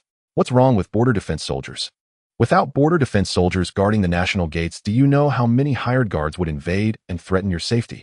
Every word from Chen Ling was powerful and resonant. The middle-aged man's momentum weakened instantly. He understood the logic in what was being said, but even so, it was someone else's daughter's issue, not his own daughter's. Chen Ling seemed to see through his thoughts and said, do you think it's acceptable for others to bleed and sacrifice, but not for your own? Do you think your bloodline is not part of the Yin and Huang descendants? If every parent thought and acted like you, who would become guards in the future? Who would defend the country? The blood flowing in you is still the blood of the Yin and Huang descendants. The middle-aged man was left speechless. Chen Ling looked at him calmly, saying word by word, she is your daughter, but she also has a legitimate identity. She is a guard's wife. In the 5 major guard districts across the country, among 1 million guards' wives, anyone in Yin Nation who harms her, including you, if you want to take care of her, I will. I believe all the guards' wives will stand with me. At this moment, it was noon, the time when the hospital was busiest with people coming and going, and within just a short while the area was already crowded with curious onlookers. It is difficult for an honest official to resolve family matters, but when they heard Chen Ling's words, especially the last one, she is a wife of the Wei, if you won't support her, I will. All the Wei team members think like I do. This statement sent a jolt through everyone, a surge of passionate blood rising within them, their hearts warming. This is what it means to be a member of the Wei team. They could feel that Chen Ling's words came from the heart. At this time, a hospital security guard approached, saluted Aunt Yang, and said, sister, although I have retired, I am still a member of the Wei team. As long as I can help, I will not refuse. Saying this, he took out all the money from his wallet and stuffed it into the child's clothes. This is my heartfelt intention, please don't refuse. The security guard saluted Aunt Yang again and turned to salute Chen Ling. Then 1, 2, 3. The surrounding hospital security guards all came over, taking out all their money to donate to Aunt Yang, expressing their heartfelt support. Because they were all retired members of the Wei team. Although their lives after retirement were not fulfilling, when the widow of their comrade was wronged, each of them stood up to extend a helping hand. Yang Xuejuan looked at the increasing amount of money with reddened eyes and could no longer control her emotions, crying out loud. During this time, she had endured too much injustice. Today, her child suddenly had a fever, and she rushed to the hospital only to encounter her father, who unexpectedly wanted to arrange a blind date for her and make her remarry. How could she possibly agree? She must raise her husband's child and later tell him, your father is a member of the Wei team. He is a hero. Thus, the heart-wrenching scene unfolded earlier. Yang Xuejuan looked at Chen Ling, struggling to control her emotions, and said, comrade, thank you. What is your name? When the child grows up, I will definitely tell him. If it weren't for his appearance, her situation would have been quite awkward. She never expected that so many members of the Wei team would be willing to help her and defend her. Looking at this unfamiliar member of the Wei team, Yang Xuejuan couldn't help but think of the young Wei team member who had helped her. Chen Ling shook his head, saluted Aunt Yang, and said, sister, it is Wuzhang's blessing to marry a virtuous wife like you. Wuzhang will surely feel comforted from the heavens. After saying that, he walked away. He did not know that from his righteous reprimand of the middle-aged man to giving money to Aunt Yang, resonating with all the security guards stepping out to donate, and then his eyes reddening, someone had recorded the entire process and posted it on social media. The video was just uploaded and went viral online, causing a strong reaction. The heart of every parent wishes for their children to have a better life, which is true, but this father's mindset is too narrow. If he thinks this way and does this, which girl would still be willing to marry a member of the Wei team? This situation is very realistic. My neighbor's son is also a member of the Wei team and is about to get engaged to his girlfriend, but the girl's family disagrees, saying they are too poor and will make their daughter suffer in the future. Regardless, I applaud the tough men who stood up. Our members of the Wei team are great.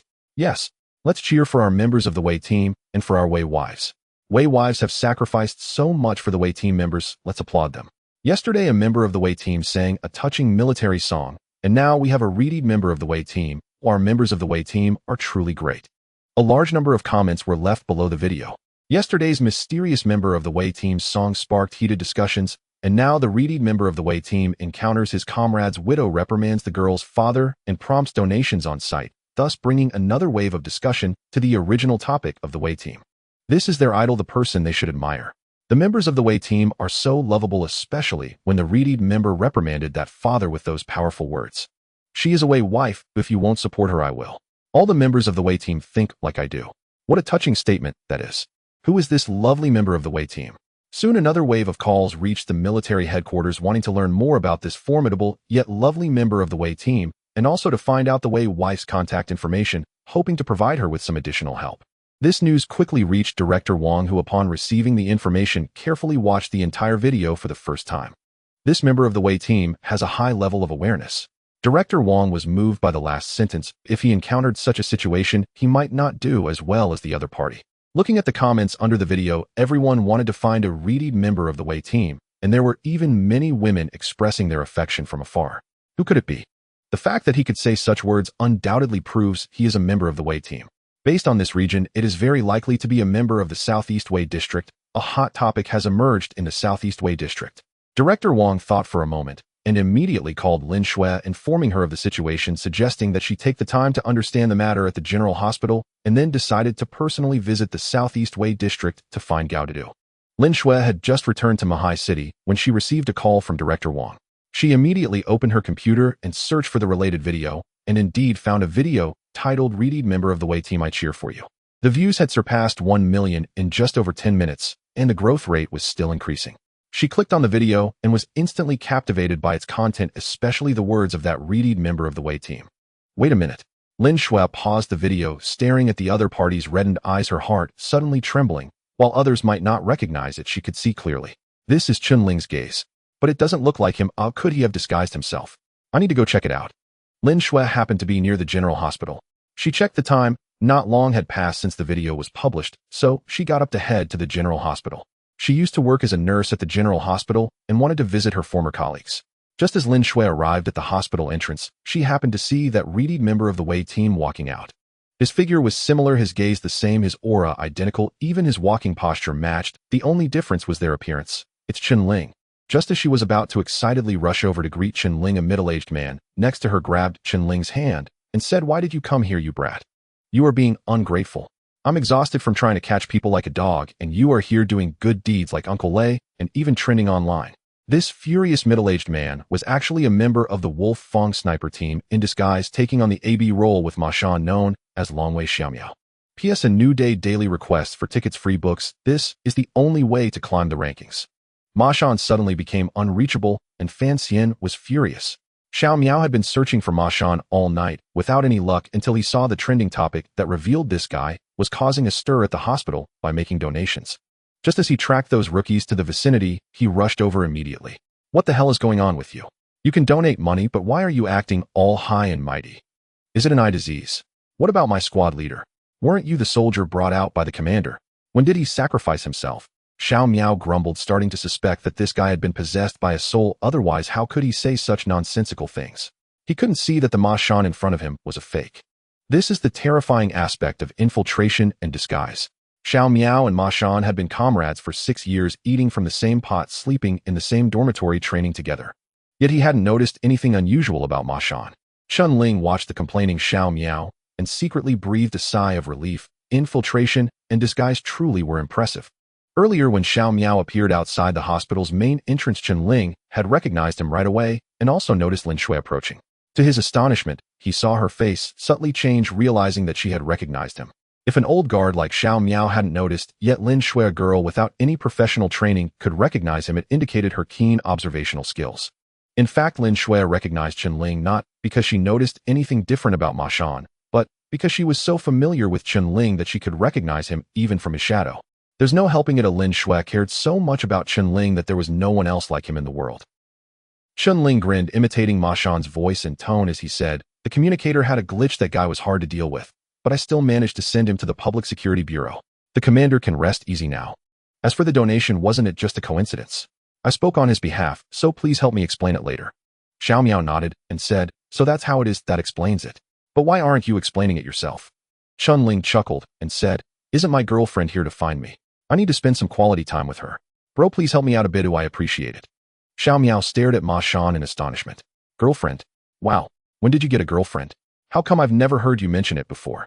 After all, they spent almost every day together. How could he not know his situation? How did a girlfriend suddenly appear? Hiding it so well. As he spoke, he turned around and saw the slender and beautiful Lin Shui walking over. His eyes lit up as he nudged Ma Shan. "This girl your girlfriend?" Chen Ling lowered his voice and said, She likes me, but I didn't agree because I didn't want to hold her back. This statement wasn't a lie. After all, once he became a real special guard, he would constantly face danger not knowing when he might sacrifice himself for his country. Wouldn't being involved with someone be putting her at risk? Moreover, with the vendetta against the squad leaders still unresolved, Chen Ling truly had no mind for romance. Xiao Miao, also a single dog, felt struck by lightning, his mouth twitching as he pushed Ma Shan away. You just enjoy yourself? You won't agree. With someone so beautiful, if you don't want her, you can introduce her to me. Ooh, I certainly won't hold back. Chen Ling chuckled, patting Xiao Miao on the shoulder. He'll contact you later, thanks a lot. After saying that, without waiting for Xiao Miao to react, he turned and walked towards Lin Shui. As he got closer, he suddenly took her hand, whispering, "Don't say anything, I know what you mean. Let's move away a bit, it's crowded here." Lin Shui's little hand was suddenly held by Chen Ling, her heart racing like a deer in a panic. This feeling of heartbeat, could it be the feeling of being in love? Lin Shui's cheeks turned slightly red. She originally wanted to ask if he was Chen Ling, but with his words, it was already very clear. The very obedient Lin Shui naturally knew what to do. Moreover, she had long fantasized about what it would feel like to hold Chen Ling's hand. It felt wonderful. His hand was wide and thick, warm and very strong. Just like that, Chen Ling and Lin Shui walked hand in hand for quite a distance, attracting many envious glances from passers-by. With a girl like Lin Shui walking down the street, the rate of head-turning reached 100%. Now being held by a man crossing the street, it was a bit scandalous. Not to mention Xiao Miao, who watched the two from behind, feeling like he had just eaten a bowl of dog food, giving a thumbs down with a face full of envy. How did this guy find such a beautiful girlfriend? Incredible. She's almost on par with a fairy. He isn't even as handsome as me or as charming with words. How did that happen? Xiao Miao began to reflect deeply. Forget it, to let this guy enjoy himself. As long as Chen Ling gets caught, everything will be easy. Xiao Miao shrugged and let out a long sigh. How did Long Zhua suddenly become so fierce capturing that guy? That's extremely difficult. Even the commander himself failed to catch him. Is this the power of love making someone stronger? Am I also missing a girlfriend? That squad song was so well sung. Even guard members have tenderness. Of course I have tenderness too. Xiao Miao mumbled a few words to himself, then turned and left to catch people.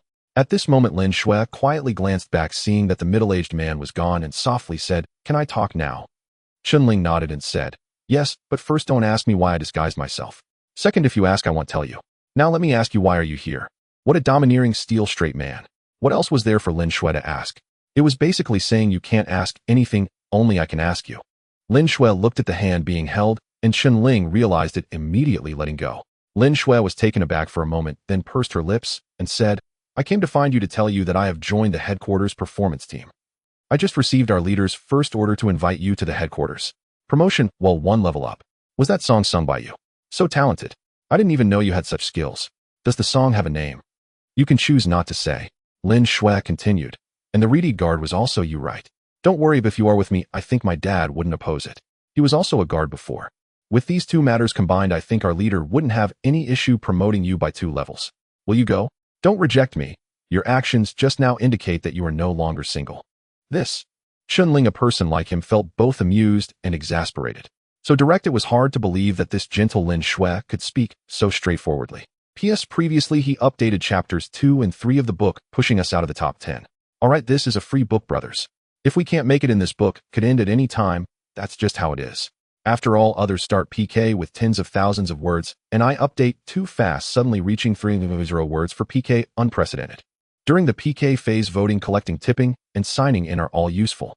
If you have time, please help out a bit. Bit doesn't cost anything. Lin Shui observed the hesitation on Chen Ling's face. She had previously learned that his last act of saving someone had stirred a great commotion in society, prompting Director Wang to personally approach Chen Ling and invite him to the headquarters, but he had actually refused. This time, Director Wang had sent her again, clearly because she had inadvertently mentioned Chen Ling and indicated a connection, which led to this order. As for why Chen Ling didn't come, Lin Shui had no idea of the reasons. However, if Chen Ling were to come to the headquarters, wouldn't that bring her closer to him? Holding on to this thought, she continued, "I heard that this agency has significant power and is quite beneficial for personal development. Aren't you considering it? Would I be able to visit any department?" Lin Shui paused slightly, then nodded, saying, "In theory, yes. After all, the headquarters is responsible for ideological education and propaganda, allowing for the appreciation of the hard work of grassroots comrades. How about this? Since I have time off, let's go show some appreciation to the comrades in the public security department, pay a New Year's visit on behalf of your headquarters. What do you think?" "Oh, that might not be appropriate. It feels a bit unfounded. Lin Shui looked at Chen Ling in confusion, not understanding why he wanted to go to the police bureau. Chen Ling noticed Lin Shui's confusion and explained, "Aren't you inviting me to the headquarters? I want to see what the nature of the work is like and understand it clearly before making a decision." Lin Shui's eyes lit up with interest, realizing this might be an opportunity. That makes sense, but we need to seek approval from the leaders first and apply for some funds to buy gifts for appreciation, Lin Shui stated. Chen Ling nodded and replied, "All right." Lin Shui immediately turned to call Director Wang and sought his approval. Chen Ling watched Lin Shui on the phone and muttered to himself, "Sorry, I was still thinking about how to blend in here, and unexpectedly you became my divine assistance." At the command center of the Shihai City Public Security Bureau, Director Su observed the busy staff, a smile appearing at the corner of his mouth. During this joint exercise with Fan Xian, he hadn't informed the comrades below. He simply stated that reliable intelligence indicated that over 100 level 1 wanted criminals had infiltrated Shihai City, with their exact purpose unclear. However, no matter what, they had to capture them all as swiftly as possible, ensuring they would not return. As a result, his subordinates had gone without rest for a whole day and night. Of course, the results were quite impressive, having already captured over 30, more than a third of the total for the exercise, which was better than what Fan Xian achieved. Now, if they pressed on with determination, there was a significant chance to turn the tide this round. Old Fan, I refuse to believe that you can always keep us under your thumb. At that moment, his phone rang. He pulled it out to see that it was actually a call from Director Wang Tao at the headquarters. Why is he calling me? A hint of surprise flashed across Director Zu's face. It was known that people at the headquarters were quite busy managing all departments from the ideological source. Although they rarely came down to inspect, they were indeed the legitimate superior department. Usually when Director Su wanted to make contact, it was challenging to get their attention. This time they called personally. Could it be because he hadn't done a good job during the hostage rescue operation, nearly causing a major error? "Hello, Director Wang. I was just thinking about reporting to you regarding the ideological work yesterday." Director Su was a seasoned operator. Soon he understood what the matter was. Director Wang intended to arrange for a staff member to come over to offer them appreciation, while also having them report on the ideological work. A new year brings new spirit. Director Su did not dare to be negligent. The ideological work was about ideological awareness, and Director Wang personally made this call, indicating how much he valued this work. He had to ensure everything was handled properly. "Rest assured, Director Wang, I will have someone receive you right away." After hanging up, Director Su immediately issued instructions. An hour later, Chen Ling and Lin Shui entered the Public Security Bureau, warmly received by a department head, and headed directly to the command center. As Chen Ling walked into the command center, he observed the busy figures and couldn't help but smile. This was interesting. He, a level 1 wanted criminal, had actually infiltrated the headquarters of the Public Security Bureau. Before long, Chen Ling and Lin Shui met with Director Su, and they briefly introduced themselves. Director Su warmly welcomed Lin Shui and Chen Ling, treating them as higher-ups. Although they were ordinary staff members, they represented the headquarters, which made them significant in this context. Director Su did not recognize Chen Ling, mistakenly viewing him as someone from the headquarters. After some polite exchanges, he said to Lin Shui, "The new year has just begun, and the comrades are full of vigor. They have been busy since yesterday to capture criminals that may be tough, but for the sake of maintaining peace, they have not uttered a single complaint. Many comrades have been on duty since before the new year and are still at it now." Director Su immediately reported on the ideological work of his comrades, highlighting their diligence and commitment. Of course, Director Su objectively expressed the facts without embellishment. In the hostage rescue operation that had just concluded the previous day, although they had not achieved great merit, their hard work was evident. Now they were busy conducting drills to enhance combat capability, all of which were tangible efforts.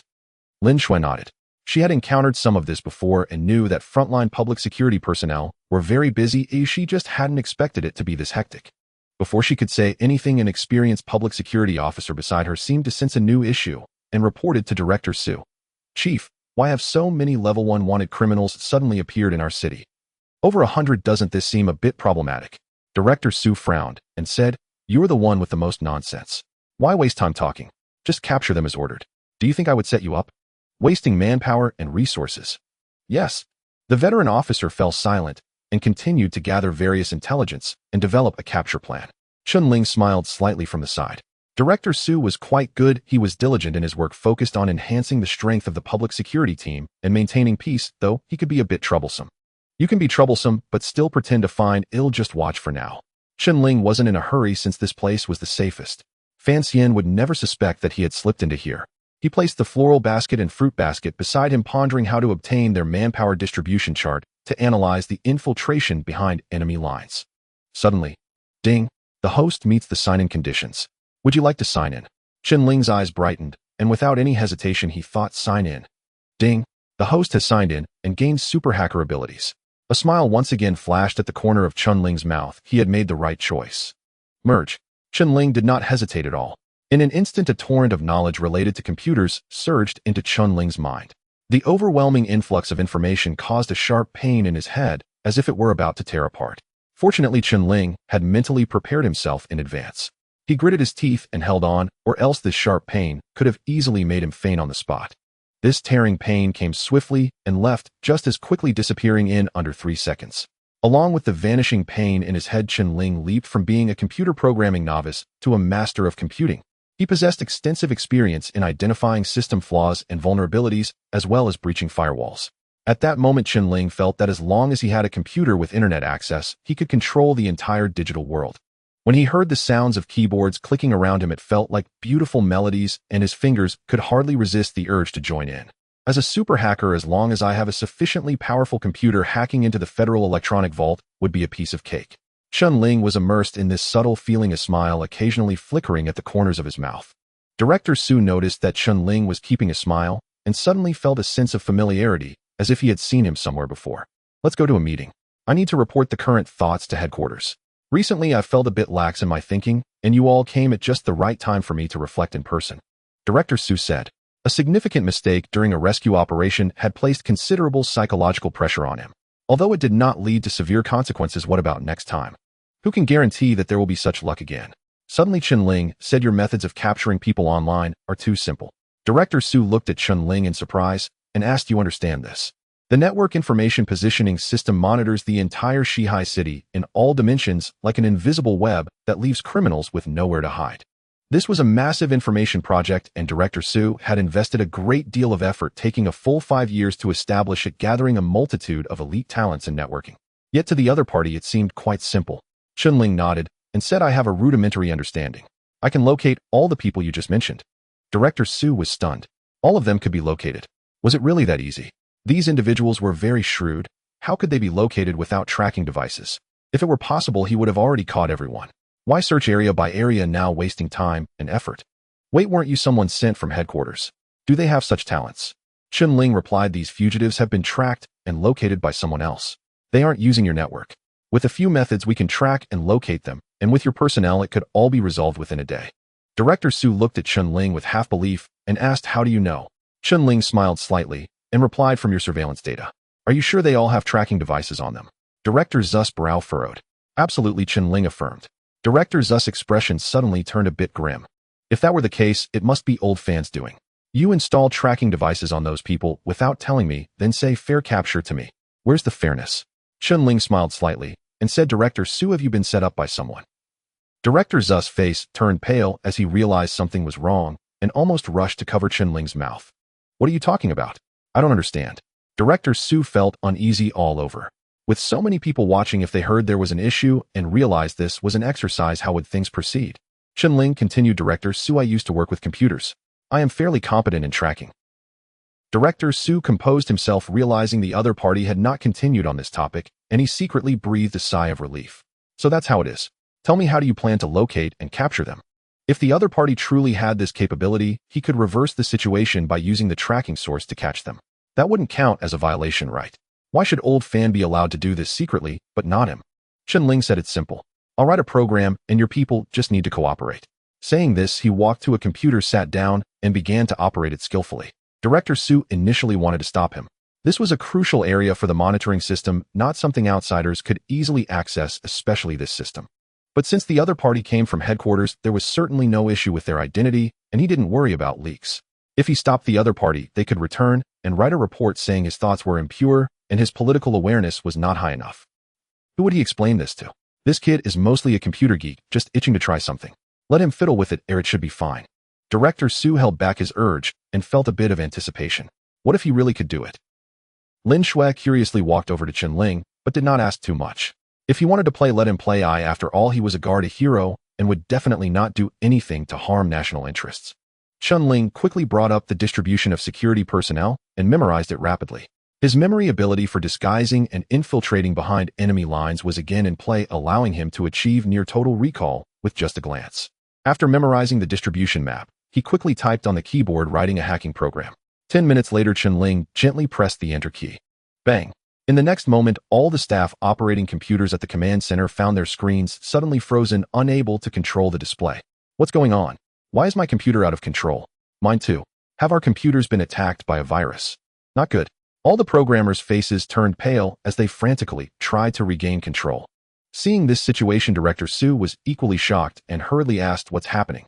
Chen Ling calmly replied, nothing to worry about. I've taken control here. Just give me a few minutes. Director Su quickly turned to the engineer beside him, who was sweating profusely, finally realizing that this kid was not joking. Wait, isn't he a bit too calm? This is the network monitoring center of the entire Shihai city, and he easily took control. Do you know how serious this issue would be under normal circumstances? At this moment, the chief engineer of the network monitoring platform was drenched in sweat. No matter how hard he tried, he could not sever the other party's program intrusion and reclaim control. The chief programmer turned to Chen Ling. You took my management rights. Chen Ling nodded and said, I want to access the network system of Shihai City. Once inside, cut off all our network signals and help me find out who has stolen civilian signals for positioning. The chief engineer was momentarily taken aback, but quickly realized this was indeed a good solution. Suddenly he understood that this kid was not here to cause trouble, but to assist them. You must understand the other party's computing capabilities far surpassed everyone here. The control center system was built by gathering a group of the country's top computer elites. It took 5 years to establish and perfect patching various system vulnerabilities. The confidence in its perfection was no less than that of the most secure bank system, yet the opponent easily breached it. Such capability, even if I painstakingly researched for 10 years, I might not be able to catch up. All right. The chief engineer nodded. Chen Ling did not hesitate and once again began to frantically type on the keyboard, a series of codes appearing on the display screen. Suju stood behind Chen Ling, carefully pondering what he had just said. Suddenly his eyes lit up and he immediately understood. If Old Fan really set him up, this was definitely a clever solution. Interesting. The security officer standing behind Suju first glanced at the beautiful Lin Shui, then at the young and handsome Chen Ling, unable to hold back, quietly asked, Chief, will this work? Suju nodded, pondering how to explain it. If he didn't explain it well, he could be in big trouble. The fact that they can evade our pursuit indicates they are indeed using a different satellite network, not on the same platform as us. If we cut off our signals, what do you think will happen? The young security officer immediately reacted, saying the remaining signals will belong to them, right? Suju's eyes sparkled with excitement, saying that's exactly the point.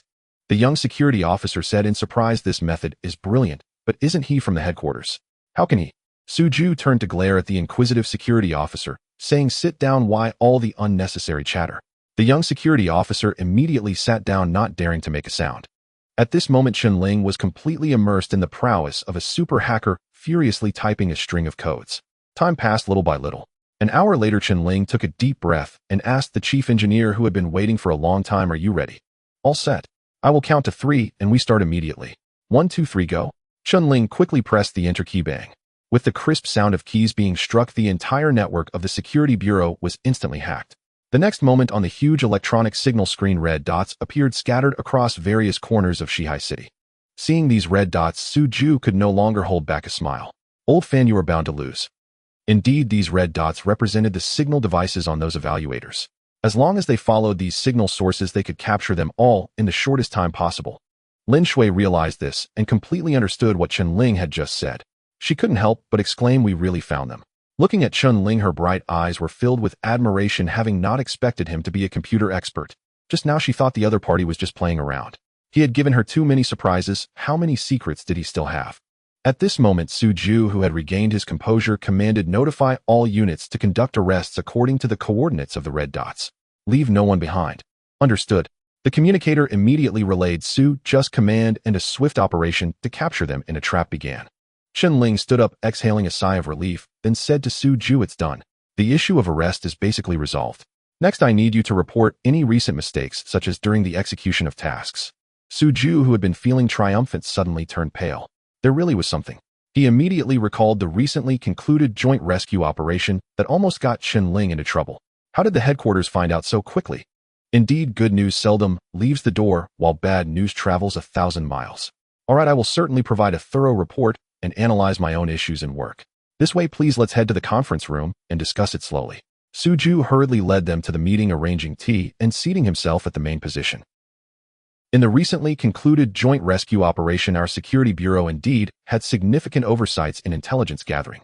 Of the 6 suspects, we only identified 5, leading to misinformation. This was due to my lack of proficiency in my duties and not taking the matter seriously enough, which resulted in such oversights. Suju was very candid, taking all the blame upon himself, and his attitude was commendable. There was no way around it. He had indeed made mistakes in this matter. Fortunately, it hadn't led to a major disaster. Now that the headquarters was holding him accountable was expected. If not for his lack of awareness, such mistakes wouldn't have occurred. Chen Ling's expression turned stern, his tone suddenly becoming severe, saying, "From what I understand, if it weren't for that soldier from Longyagard district named Chen Ling, who was quick-witted, not only would he have sacrificed, but all the hostages inside would have perished. Can you bear such a major blunder?" Suju's forehead broke into a cold sweat. If his mistakes truly led to severe consequences, he as the chief would definitely bear the brunt of it. Losing his position as chief of security wouldn't be enough. What had to come was bound to come, but he didn't expect the headquarters to act so quickly. Of course, Suju would not shirk responsibility. He would accept whatever punishment he deserved. But wasn't that soldier named Chen Song? How did it become Chen Ling? A former name. Suju remembered old Fan telling him the other party was called Chen Song. Chen Ling continued, "From now on, write a daily report of your thoughts, deeply reflecting on yourself, and submit it to headquarters regularly. Don't think that just because you are an old comrade you can let your guard down. Remember, as security personnel, we are always rookies, and newcomers must maintain a sense of reverence. Otherwise, it will harm others and oneself. Comrades should not die at the hands of enemies, but rather in situations where they should not have died, which is a disservice to them." Chen Ling's words were sharp, causing Suju to sweat profusely. He hadn't expected the other party, who had seemed harmless in the hall just a moment ago, to be like this now. Lin Shui stood beside him looking puzzled. Wasn't this Chen Ling himself? What was going on? However, she finally understood. No wonder Chen Ling was here. When Lin Shui heard Suju mention his intelligence failure, which nearly endangered a bunch of people, her little universe instantly exploded. With a white hand, she slapped the table. "This thought report should be at least 10,000 words, and I want it done in a day." Upon hearing Lin Shui bang the table, Chen Ling was momentarily taken aback. How could she seem even more agitated than himself? And a 10,000-word report, which needed updates. Fierce. Director Su felt a surge of frustration. Being asked to confront criminals with a gun and be at the forefront was one thing, but to write a thought report of over 10,000 words was akin to demanding his life. All these years his thought reports had been written by the secretary. He merely glanced at them, deemed them appropriate, and submitted them. At times when busy, he even skipped reading them altogether. His primary focus was on developing undercover agents and strengthening the security personnel's capabilities. Things had indeed been going poorly lately. A carefully cultivated undercover agent had perished. Who understands his pain? The corners of Zu's mouth twitched, yet he dared not bang the table in front of the headquarters personnel. Otherwise, they would write in the report that his thoughts were impure, leading to a notification that would certainly bring him trouble. "Comrade Lin, I truly should reflect deeply on my mistakes, but this report, 10,000 words, I will try my best. I will try my best." Su noticed Lin Shui's pretty face darkening, resembling a mother tiger on the verge of an explosion, and immediately shifted his tone. Chen Ling shot Lin Shui a glance, and her anger slightly subdued. "Director Su, what have you been busy with lately?" Su replied, "Developing undercover agents and subverting the enemy. There was originally a very suitable candidate who had sincerely aligned with us, but unfortunately, at a critical moment during the mission, the Special Forces member misidentified him and shot him dead." Chen Ling felt Su was a bit of a liability. He hadn't expected it to be true. Such things could happen, and although it wasn't his fault, if it were associated with him, problems would arise. Needless to say, this led to a barrage of questions from Chen Ling, especially as Lin Shui's sense of justice flared, her eyes turning red, leaving Su with a headache, unsure of how to respond. A thought report felt no different from an interrogation. After lunch, Chen Ling and Lin Shui urged Director Su to continue explaining until the afternoon, when the communication personnel called, reporting that they had apprehended a total of 215 individuals, all captured. Upon hearing this news, Director Su couldn't help but burst into hearty laughter. "We won, that's wonderful." In this assessment, he was competing with Fan Xian to see who could capture more than half of the personnel in the shortest time. Out of a total of over 300 people, they had captured 215, far exceeding half. It was undoubtedly his victory. Great. After so many joint drills, Director Su had never won once, but this time, after just 2 days, he achieved a resounding victory. What could Lao Fan possibly say now?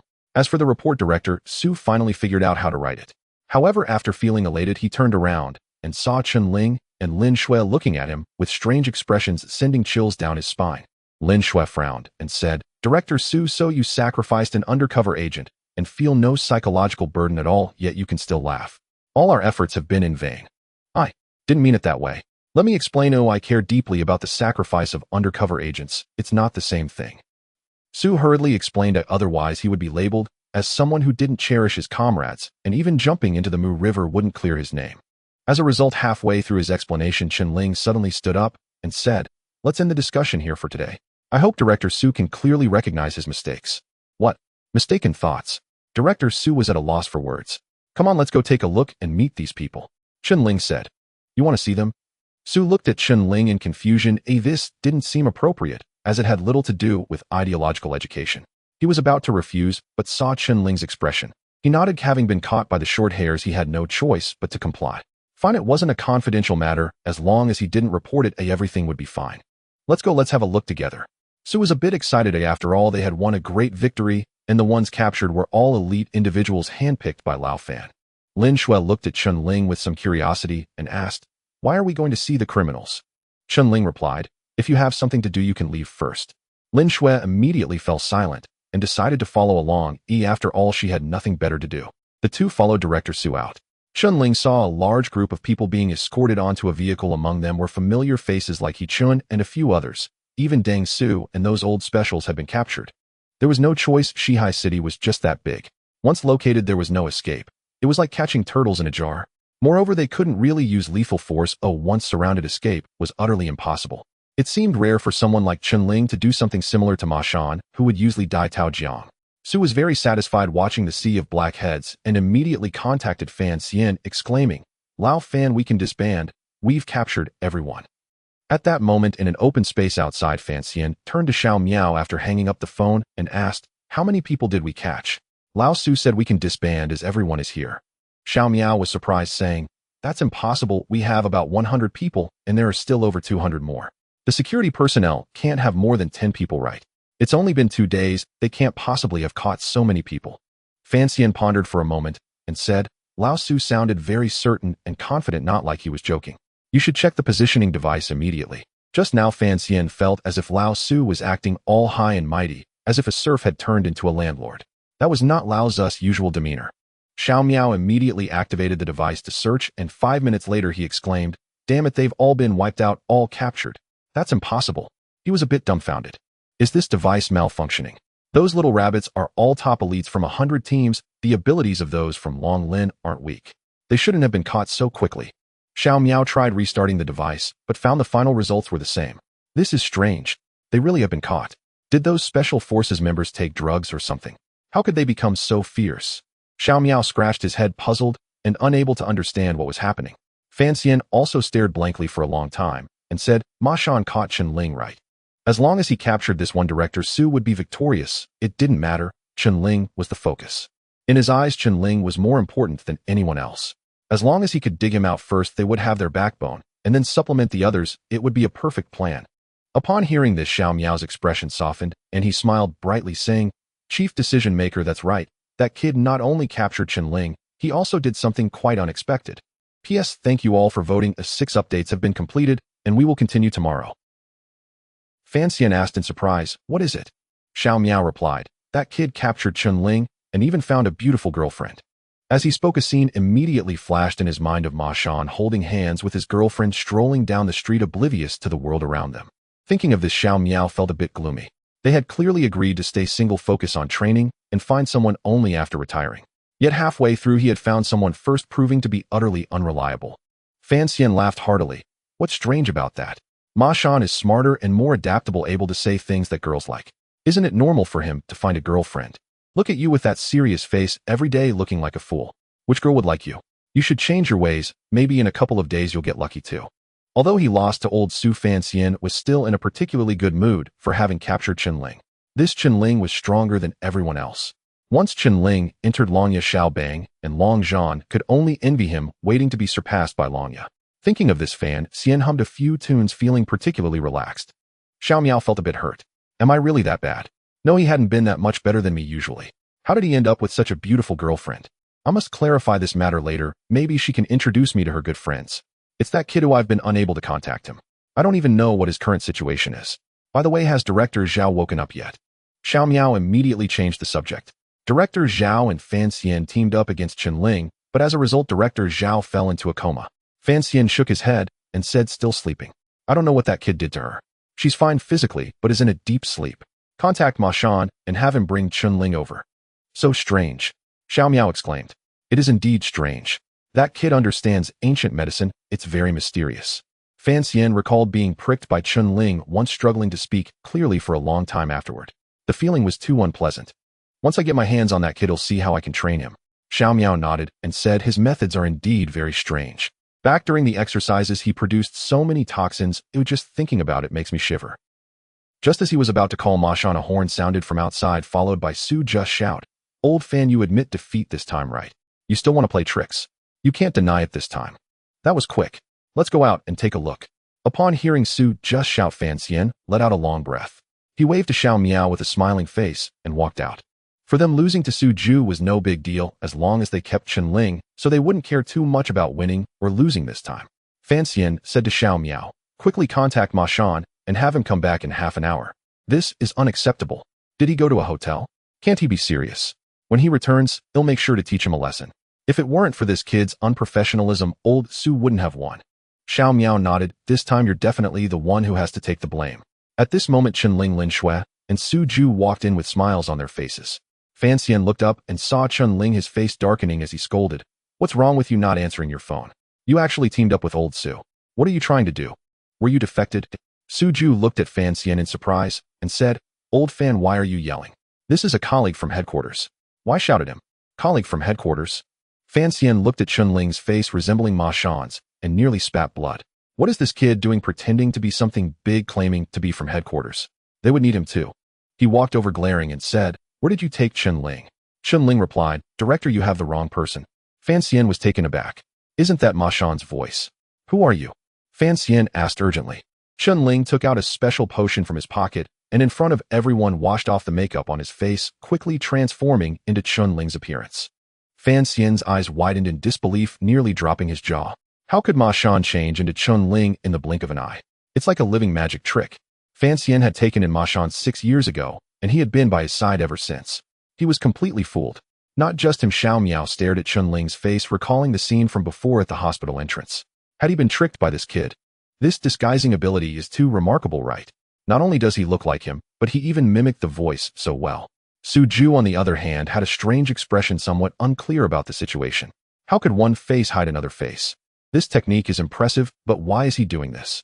Is there something wrong with his identity? As for Lin Shui, she wasn't surprised at all as she already knew Chen Ling, but she hadn't expected that he would disguise himself as someone familiar. Impressive. Although she had never studied disguise, she understood the basic principles. Disguising oneself as a random person is simple, you just need to change your appearance. However, to disguise as someone familiar requires much more skill. Appearance, voice, even mannerisms must be perfectly mimicked to avoid being recognized. Chen Ling clearly deceived everyone, which is quite an impressive feat. Instantly, Lin Shui's gaze towards Chen Ling flickered again. Fan Xian remained silent for several seconds before bursting into laughter. Not bad, you outsmarted me. Where did Ma Shan go? No wonder I couldn't reach him. After all, he's been around for a long time. He quickly grasped the situation. Although he was reluctant, he had no choice. This kid was sneakier than he had imagined, and this plan seemed to have failed. Chen Ling turned to Su Ju and said he captured him. Me? When did I ever capture Ma Shan? Who is Ma Shan? Su Ju said, a black line appearing on his forehead. His mind was still a bit confused. Wasn't the other party a colleague from headquarters? In the meeting room, he had scolded him for a long time and made him write a thought report. How did he suddenly have another identity? Wait. Su Ju suddenly fixed his gaze on Chen Ling, looking more familiar the more he looked. He slapped his forehead and pointed at Chen Ling, saying, You are that medic Chen Song, right? He finally remembered the medic who had turned the tide during the joint rescue operation. Chen Song. Chen Ling frowned. When did I change my name? Fan Xian coughed lightly and said to Su Ju, Stop talking about useless things. The people you captured are outside, right? Is there anyone you didn't bring over? Director Su looked at Fan Xian with confusion, then turned to the security officer beside him and said, Call your team leader here. Yes. Soon the special security team leader jogged over and saluted. Director, Su inquired, have you captured a wanted criminal named Ma Shan? The leader thought for a moment and said, It seems there is indeed such a person. His case is particularly severe. He is clearly a level 1 wanted criminal, yet he refuses to admit it, even pushing his ID in our faces claiming to be Ma Shan. Are you sure? The leader tried to recall, saying, Really, he claimed to be Ma Shan, and his attitude was extremely arrogant. What happened? Fan Xian panicked, asking, what have you done to him? The leader replied, report I have locked him in a dog cage. Fan Xian and Xiao Miao nearly spat out blood. Who is Ma Shan? A sniper from the Dragon Tooth, a distinguished major, yet he was treated as a wanted criminal and locked in a dog cage. If this got out, would he still have any face left? Whose face is being slapped? It's Fan Xian's face. Fan Xian pointed at the leader, his mouth trembling with anger, saying, immediately release him. The leader looked at Director Su with an innocent expression and said, Director, isn't he a wanted criminal? I feel confused. When the capture began, Director Su had issued a strict order allowing for lethal force if necessary, but now it seemed to be a different story. The one before him was the decision-maker of the Dragon Tooth Special Forces. Director Su coughed lightly and said, this is a practical drill. You all did well, those who should be caught were captured, and everything is for the purpose of enhancing practical capabilities. The leader's face showed a complex expression. Director, aren't you putting us in a tough spot? It's over. Seeing the furious expression of the decision-maker, the identity of Ma Shan was evidently not simple. He claimed to be a special guard. The leader felt uneasy, realizing he had actually locked a special guard of the Dragon Tooth Special Forces in a dog cage. Fan Xian's face turned completely grim, saying, hurry, bring him over. Su waved his hand and said, release everyone. Yes. The leader hurriedly turned and ran to let them go. At this moment, Fan Xian turned to Chen Ling, the instigator of this mess, snorting, I'm quite surprised and delighted. What exactly did you do to Ma Shan? It can't be that simple to make a special guard treat Ma Shan as a wanted criminal, right? Ma Shan, such a shrewd person, has been tricked by him twice. He realized he had underestimated this kid's abilities. By this reckoning, Zhao Bing himself and Ma Shan had all fallen into his hands, making this the second time counting the drill. Su sorted out the situation and hurriedly acted as a mediator, patting Fan Xian on the shoulder, saying, old Fan, don't get angry yet. Winning and losing are common in military affairs. Let's talk when the person arrives. Fan Xian coldly snorted, saying, old Su, it's easy for you to say that it's not your people who were locked in a dog cage. Su smiled awkwardly, saying, it's a practical drill, anything can happen. If you all have this ability, next time I guarantee I won't say anything. Fine, old Su, you said it. Fan Xian replied. After saying that, he turned and glared fiercely at Xiao Miao, still a teammate, yet couldn't even recognize his own people. Xiao Miao felt more wrong than dough, thinking, didn't you also fail to recognize him? All of this is my fault. Filled with frustration, Xiao Miao turned to glare at Chen Ling and his unbelievably beautiful girlfriend beside him. Someone was chasing me and I hadn't even agreed to it, but what the hell is this showing off? How cunning, resolving Ma Shan without anyone noticing and dragging me down along the way. Moreover, this kid even took advantage of Ma Shan's identity to gain fame online, trending on hot searches. Oma. Sigh. Only Director Su continued to comfort the grim-faced Fan Xian with a sense of mock humility. Lin Shui leaned beside Chen Ling and whispered, what exactly is going on? Chen Ling smiled faintly and said, I'll explain it to you later. Anyway, I owe you a favor. Let me treat you to a meal. A meal, eh? Lin Shui revealed her white teeth, nodding. I'm serious. I'm not joking. You held my hand. Lin Shui, being very perceptive, naturally realized what it meant. Chen Ling participated in the drill assessment, and she inadvertently helped him, including that time of holding hands. Chen Ling had somewhat deceived her, but she had no loss. Rather, Lin Shui felt a bit of joy, as it meant she understood better what Chen Ling was doing and who he was associating with. Thinking about how he scolded Director Su in the Security Bureau, Lin Shui had a new understanding of Chen Ling. He wasn't the kind of rigid person with no sense of humor. Chen Ling naturally understood what Lin Shui meant. A special guard's word is a promise. If I say I'll treat you to a meal, then I will. Lin Shui smiled lightly. This ironclad straight man, when will he change a bit? Since Director Su had clarified it was a practical drill, all the rookies outside were released, including Deng Su and He Chun. Everyone surged in and Deng Su yelled loudly. Is this even interesting? Is this a Hell Week selection? If it weren't for the positioning to capture, I would never have had a girlfriend in my life. Ooh, I wouldn't believe it. Report, decision maker, you can't treat us like monkeys, Geng Zhan called out to Fan Xian. Waking up to find dumplings wrapped, good heavens, blocking off several streets. This is a precision capture operation. The veterans of the Dragon Scale Assault team were experienced. How could they not see through it? Given their abilities, they wouldn't have caught everyone even in 2 days, let alone in just 2 days to catch them all. Not just them, hundreds of people were caught. Such a situation could only mean one thing: precise positioning to capture, meaning Fan Xian must have tampered with them. Is this even interesting? When He Chun and the others heard this, they also reacted. Wang Yin raised his voice, saying, I said I hid so well, how did I suddenly get surrounded? I thought I was hiding too poorly. Turns out that's not the case. What? Is there any fairness in this? You planted tracking devices on us, then asked us to hide. What is this? This is dark box operation. There is an insider. Others reacted, protesting one by one. Fan Xian nearly spat out blood. Their plan was to capture slowly, even if they used positioning to catch, unless someone was particularly foolish and got caught on the spot. Anyone with a bit of wits would wait until the 7th day for a chance to prepare. But who would have known that old Su caught them all? In just 2 days, hundreds were caught. Anyone with a bit of common sense would find it suspicious. No, old Su doesn't have positioning capabilities. How could he catch so many? Fan Xian felt he had missed something, which left him a bit unsettled. There must be something wrong. Fan Xian grew increasingly uneasy as he suddenly stared at Director Su and said, "Old Su, tell me honestly, how did you manage to capture more than 200 people in just 2 days?" He was very aware of Old Zu's abilities. This guy had skills and wasn't lacking in intellect, but he also boasted a lot, earning the nickname Su Big Cannon. Such meticulous work of capturing people was beyond him. From the time he started as a guard, he had always been reckless. He was good with the big picture and had strong morals, yet he often stumbled on the details, especially when it came to causing trouble. During grenade training, he once threw one right at the feet of the instructor, who reacted quickly and jumped into the protective trench, resulting in severe injuries and an early retirement for the instructor. Such incidents frequently happened with this kid, but his morals were right, his attitude serious, and ultimately he managed to hone his abilities and had decent eloquence capable of intimidating others. In this joint operation to capture suspects based on Old Zu's capturing capabilities, even if all resources were mobilized, it would be impossible to complete the captures within 2 days. Director Su chuckled and said, "Didn't see that coming, did you?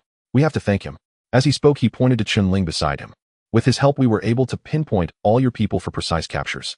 Do you think they could escape? However, speaking of which, old Fan, you really made a huge blunder. You promised a fair capture. Why did you preemptively locate these rookies?" Director Su looked at Fan Xian with a half smile. "Old Fan, this time you've shot yourself in the foot. Let's see how you explain this."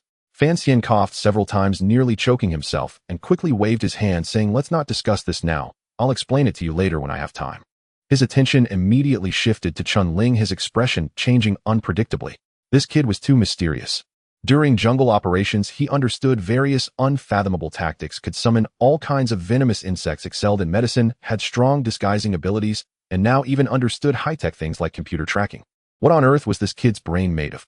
In short, there were too many questions about Chen Ling. Just as Fan Xian was about to inquire, a loud shout came from outside. "Nest, I told you I'm not a wanted criminal. Why are you capturing me? Putting me in a dog cage? You guys are going too far." A guy stumbled in, having run too quickly and accidentally tripping to the ground. He got up and stood at attention in front of Fan Xian, saluting loudly, reporting to the commander. "Ma Shan reporting for duty, please instruct." Instantly, both Fan Xian and Xiao Miao were completely dumbfounded. This was Ma Shan. Were they sure they weren't mistaken? Su and Lin Shui looked at this guy named Ma Shan with equally strange expressions. Swish. All eyes were first focused on Ma Shan, and the next moment they shifted to Chen Ling.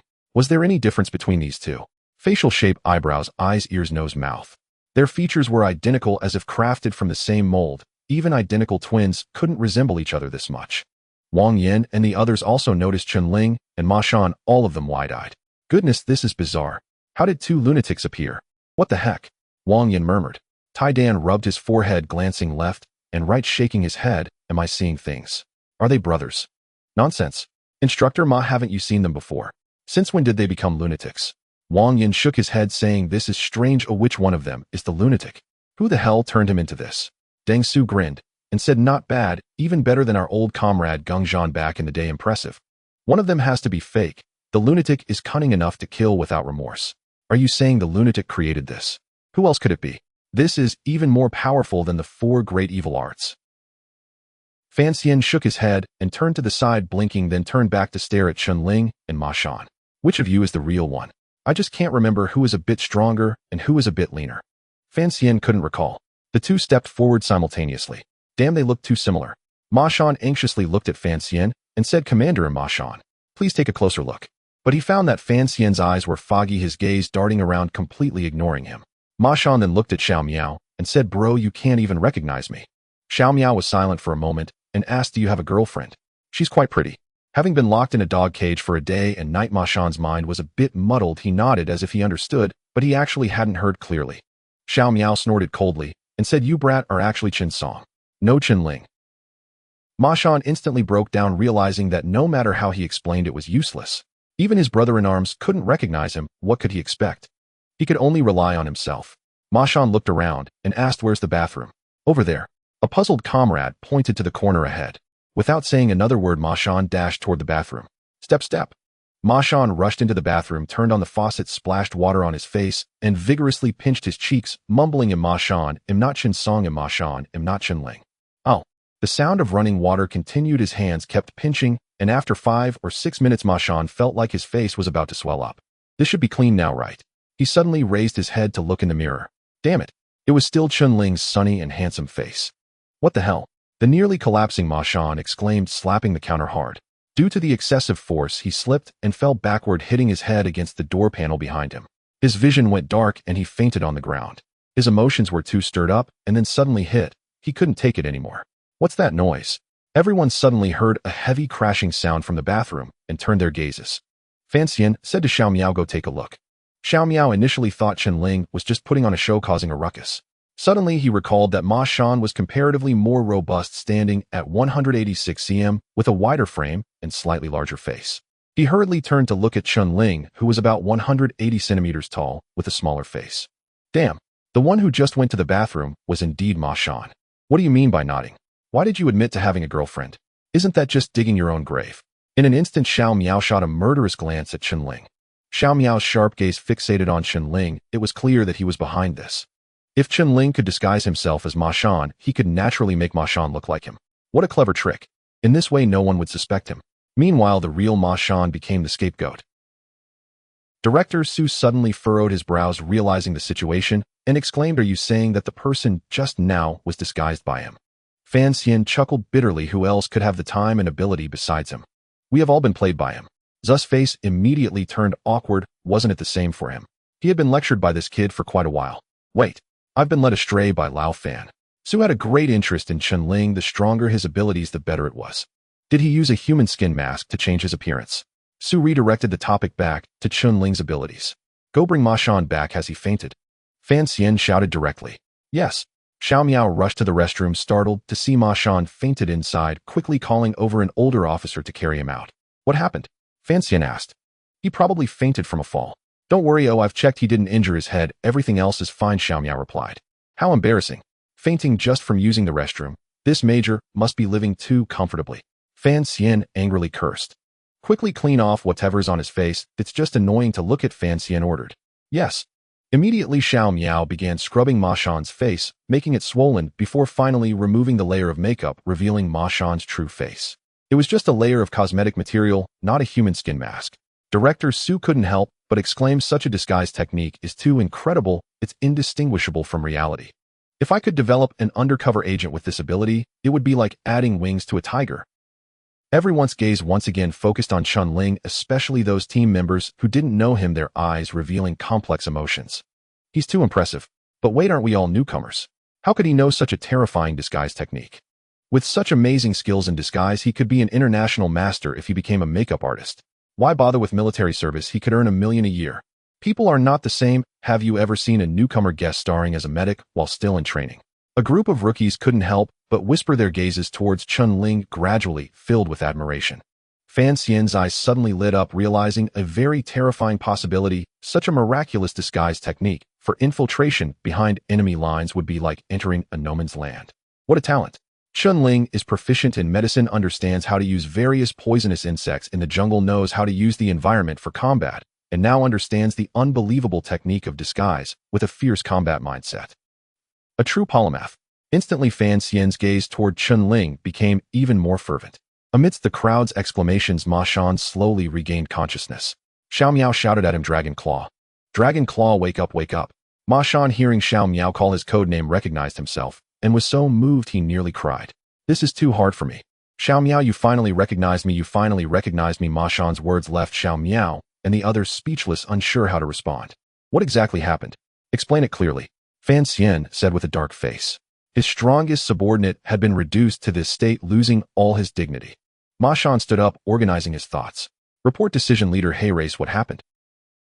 He detailed how he had been framed by Chen Ling, ultimately tracking him to the hospital, where he was sneak attacked and knocked out by Chen Ling, then recounted everything that happened upon waking up. Finally, he asked decision leader, did I transmigrate? Fan Xian's mouth twitched as he scolded, look in the mirror yourself. Saying this, he took a mirror from an older officer and held it up to Ma Shan. Oh. Ma Shan looked at his reflection in the mirror, his face a colorful mess swollen beyond recognition. This was too ugly, it was nothing like his original appearance. Who is this? Did I really transmigrate? I am really Ma Shan. Fan Xian's expression darkened as he scolded, get over there. Are you not embarrassed enough? Look back and see how I deal with you. He glared at Chen Ling. This kid had surprised him too much, already possessing the capabilities expected of a special guard. Having not undergone systematic special training, yet he already had such terrifying abilities. What would he become after training? Absolutely the potential of a king. No matter what, such a talent must come to my old fan's dragon tooth. Chen Ling noticed Fan Xian's eyes glowing with eagerness and furrowed his brows, wondering what he was thinking. Decision leader, according to our previous agreement, I cannot join Dragon Tooth, Chen Ling said. With a thud, Ma Shan charged forward, his eyes ablaze with fury, and with a low growl delivered a powerful kick aimed at Chen Ling. This was the anger that had been pent up for 2 days. After being schemed against by Chen Ling in the square, almost being mistaken for a violent thug, and then having his identity switched by Chen Ling, he had spent a night in a dog cage. How could he not be furious? A dignified major, a sniper of Longya, and a former royal guard, when had he ever been so humiliated? Who? Ma Shan's kick was incredibly fast, like a bolt of black lightning sweeping in with a fierce gust of wind. Lin Shui, seeing Ma Shan make a move without any warning, gasped, Chen Ling, watch out. Deng Su shook his head and whispered, this kid is done for. Ma Shan's close combat skills are exceptional with fierce attacks and incredible speed. He's going to be driven insane, and his retaliation will be even fiercer. Geng Zhan nodded, saying he's poked a hornet's nest. This is going to be hard to wrap up. They were all very aware of Ma Shan's combat prowess. A seasoned royal guard, even in his prime, Long Zhan had only managed to match him 3 times. Although he was slightly diminished now, he was still not someone an ordinary special forces member could provoke. How strong could Chen Ling's combat skills really be at such a young age? Mastering combat skills wasn't just about talent, it required long hours of hard training, continuous sparring, and only then could one become a true expert. Chen Ling was likely to be beaten into a pulp. However, He Chun and Wang Yin knew Chen Ling's capabilities, and upon seeing Ma Shan take the initiative to attack, they couldn't help but laugh. Combat against a madman. This was going to be a spectacle. Bam! A heavy collision echoed. Ma Shan's decisive kick was unexpectedly countered by Chen Ling, who not only defended, but nearly caused Ma Shan to stumble. This kid has such quick reflexes, he completely shut down all of Ma Shan's attacks. Chen Ling sneered, is that all you've got? Haven't you eaten?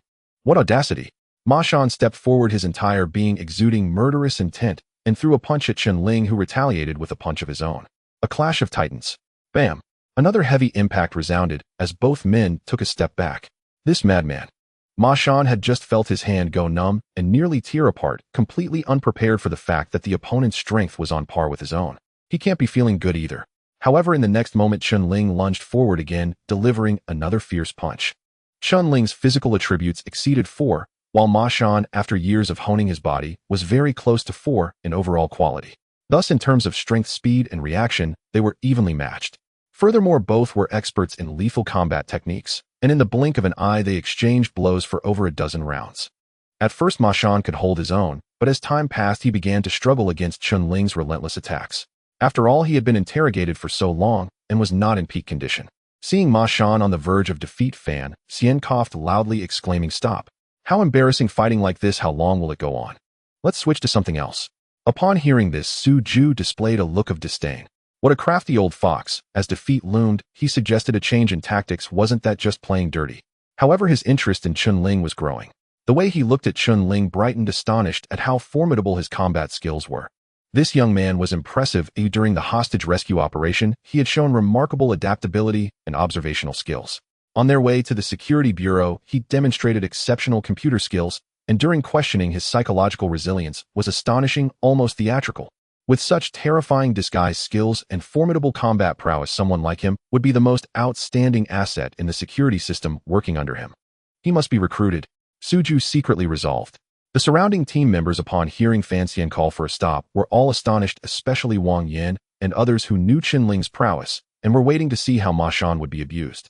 Meanwhile, Deng Su and the others frowned, showing expressions of great surprise, clearly not expecting Chen Ling's combat skills to be so formidable that even an experienced veteran like Ma Shan couldn't handle him.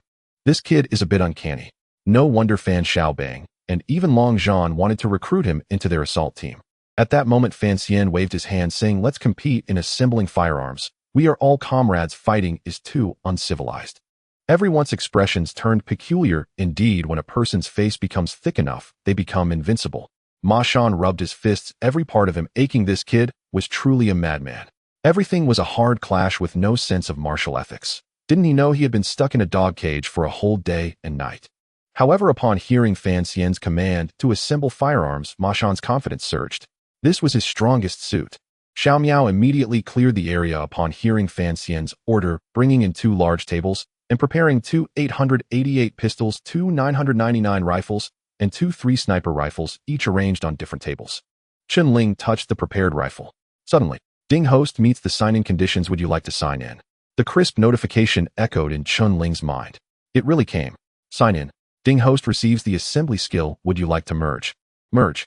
In an instant, countless pieces of knowledge regarding various firearms flooded Chen Ling's mind. The specifications of the 3 sniper rifle and other new models imprinted in his consciousness, as if he had disassembled them countless times before.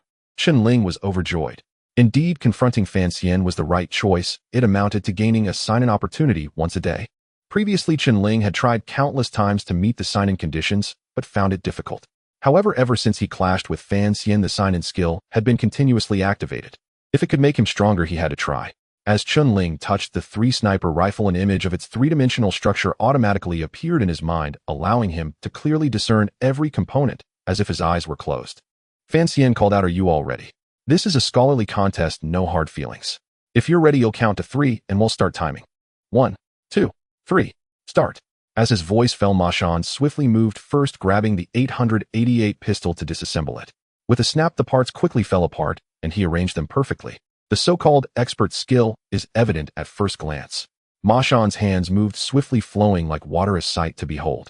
He could hear the cheers around him, and his heart felt somewhat relieved. Finally, he regained some face.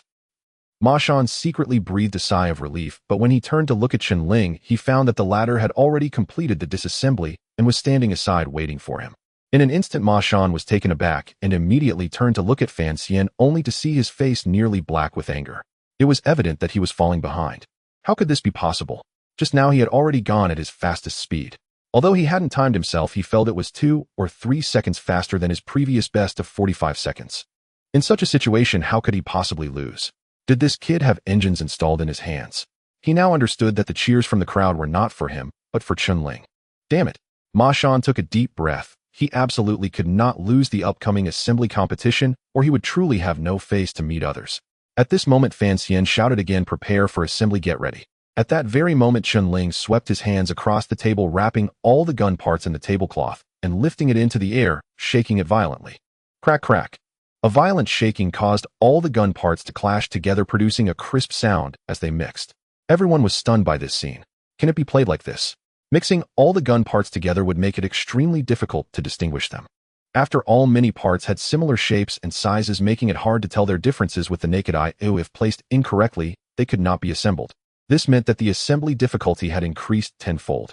Was Chen Ling really this confident? Fan Xian chuckled. This kid was truly interesting, but wasn't he a bit too overconfident? While combat disguise and impersonation indeed required talent, gun assembly relied on experience, which was built through extensive practice over time. There was no room for shortcuts. Chen Ling had joined the guard for less than half a year. How long had he even been exposed to firearms? Ma Shan, on the other hand, was a 6-year veteran, having mastered gun assembly to perfection. Let alone under normal circumstances, Chen Ling wouldn't have a chance to win, and now he was increasing the difficulty himself. Young people truly cannot be judged by common sense. Seeing Chen Ling suddenly pull such a stunt, Ma Shan furrowed his brows, a surge of anger rising within him. This kid was bullying him, thinking he was beneath notice. At that moment, Fan Xian shouted, "Start." Without any hesitation, Ma Shan quickly began assembling, concentrating his mind like never before. If he couldn't win like this, how could he face anyone? Meanwhile, Chen Ling glanced at the parameters of the 3 different firearms, and in the next moment the positions of each part flashed rapidly through his mind. Instantly his hands moved as if they had engines assembling wildly. The sound of clacking echoed continuously.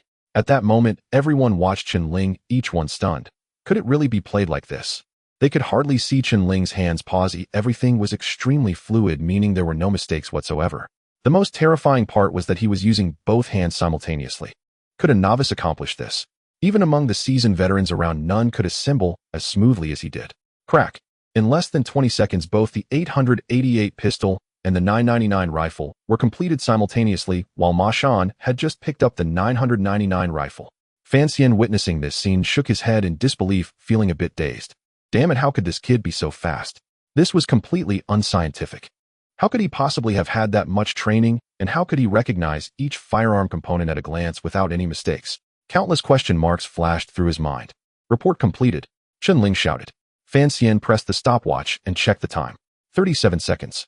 Fan Xian was completely stunned. The assembly speed record for these three types of firearms in the Southwest Guard was 45 seconds, set by Ma Shan at his peak, and no one had broken it in 5 years. Now Chen Ling had surpassed it by 8 seconds. Let alone exceeding it by 8 seconds, even a 1-second difference in firearm assembly was significant. Fan Xian was speechless. This kid was a freak. Ma Shan, hearing Fan Xian's words, suddenly trembled all over, stunned for 3 seconds before helplessly sighing and putting down the 3 sniper rifles he had just begun to assemble. He had lost too badly. They were simply not in the same league. The difficulty for the opponent was still 10 times greater than his own. Under normal circumstances, his time would have been even shorter. What a blow. Fan Xian suddenly shouted, assembly is boring. How about a 100-meter rapid-fire challenge, kid? Are you up for it? Chen Ling nodded. He also wanted to see if he could pull off any skills. Director Su also became excited, curious if Chen Ling could take down those special guards from Longya. Let's go outside, Fan Xian shouted. 10 minutes later, the venue was ready. Just as Ma Shan picked up his gun, Fan Xian shouted, let Xiao Miao come. Xiao Miao was the record holder for rapid fire in the Southwest Guard at 28 seconds and 20 milliseconds. Even Director Su knew how formidable Xiao Miao was. Ma Shan hesitated for a moment, nodded, and looked at Xiao Miao, saying, you must understand. Xiao Miao nodded absolutely. He walked up to Chen Ling with his gun, smiled slightly, and said, your girlfriend is quite nice, she's my type. Why don't you let her go for me? This was psychological warfare, an attempt to disturb the opponent's mind and provoke their emotions. Chen Ling looked at Lin Shui and brought her over, saying, he said he likes you, you're his type. Lin Shui suddenly glared at Xiao Miao. What do you mean? What the hell? Xiao Miao looked into Lin Shui's strikingly bright eyes. This inexperienced single dog immediately turned red to the ears, flustered, waving his hands, saying, I was joking, that's not what I meant. Psychological warfare, do you understand? In fact, I already have a girlfriend. Lin Shui murmured, scumbag. Then she turned and walked away. Scumbag? Am I really a scumbag? Women are truly strange creatures, can't you joke around? This kid Chen Ling is really a steel straight man. Why did he have to say it out loud? Isn't that awkward? Damn it, no wonder there's a saying, don't play mind games with straight men. The next moment he might just shove your face into his fist. Don't provoke a steel straight man. Xiao Miao finally experienced this. The two of them began their preparations. In an instant, everyone's attention focused on the two. Fan Xian shouted, start. His sharp eyes were fixed on Chen Ling. The moment this kid started running, gunfire erupted continuously. Even while rolling, he was still able to shoot. This feeling was clearly that of a seasoned veteran who had been through countless gun battles, and the most frightening part was maintaining a 100 accuracy rate. If mere accuracy was not terrifying enough, the key was that the speed of movement surpassed that of Xiao Miao. After several breaths, Chen Ling left Xiao Miao more than 10 meters behind. During the mobile shooting, Xiao Miao glanced at Chen Ling during a brief moment of respite, only to find that the other party had already charged ahead by more than 10 meters, once again stunned. Is it really necessary to be this abnormal? Having already exerted his strongest abilities, could he still be left behind? Considering speed, even if he was slow, it shouldn't be by much. The only possibility might be that the other had integrated with the gun. I'm going all out. Xiao Miao decided to take the risk, otherwise he would just be a joke. He hoped that Chen Ling's accuracy was not higher than his own, otherwise if he couldn't match the speed and was also outperformed in accuracy, he would be utterly humiliated. After a short while, Chen Ling finished shooting and shouted loudly, report shooting completed. Fan Xian pressed the stopwatch, exactly 25 seconds. In the next moment, Xiao Miao shouted, report shooting completed. Fan Xian pressed another stopwatch, freezing the time at 27. 10 seconds, a second and 10 ahead of Xiao Miao's previous record of 28. 20 seconds, but still nearly 2 seconds behind Chen Ling. If it were a duel, Xiao Miao would have died in a very embarrassing manner. In other words, Xiao Miao had no chance to fire a shot before being instantly killed by Chen Ling. When Fan Xian checked both of their shooting accuracies, both were at 100%, and once again cheers erupted from the surroundings. This is a hero, keep it up, give us a breath of fresh air. Yes, they underestimated us, and now they're finally being trampled. Look down on us newcomers, haha, this is too satisfying. Every team member was holding their breath now, seeing Chen Ling overpowering the instructor. Everyone felt as if they were part of the action. Wang Yin excitedly introduced to the surrounding team members, did you see that?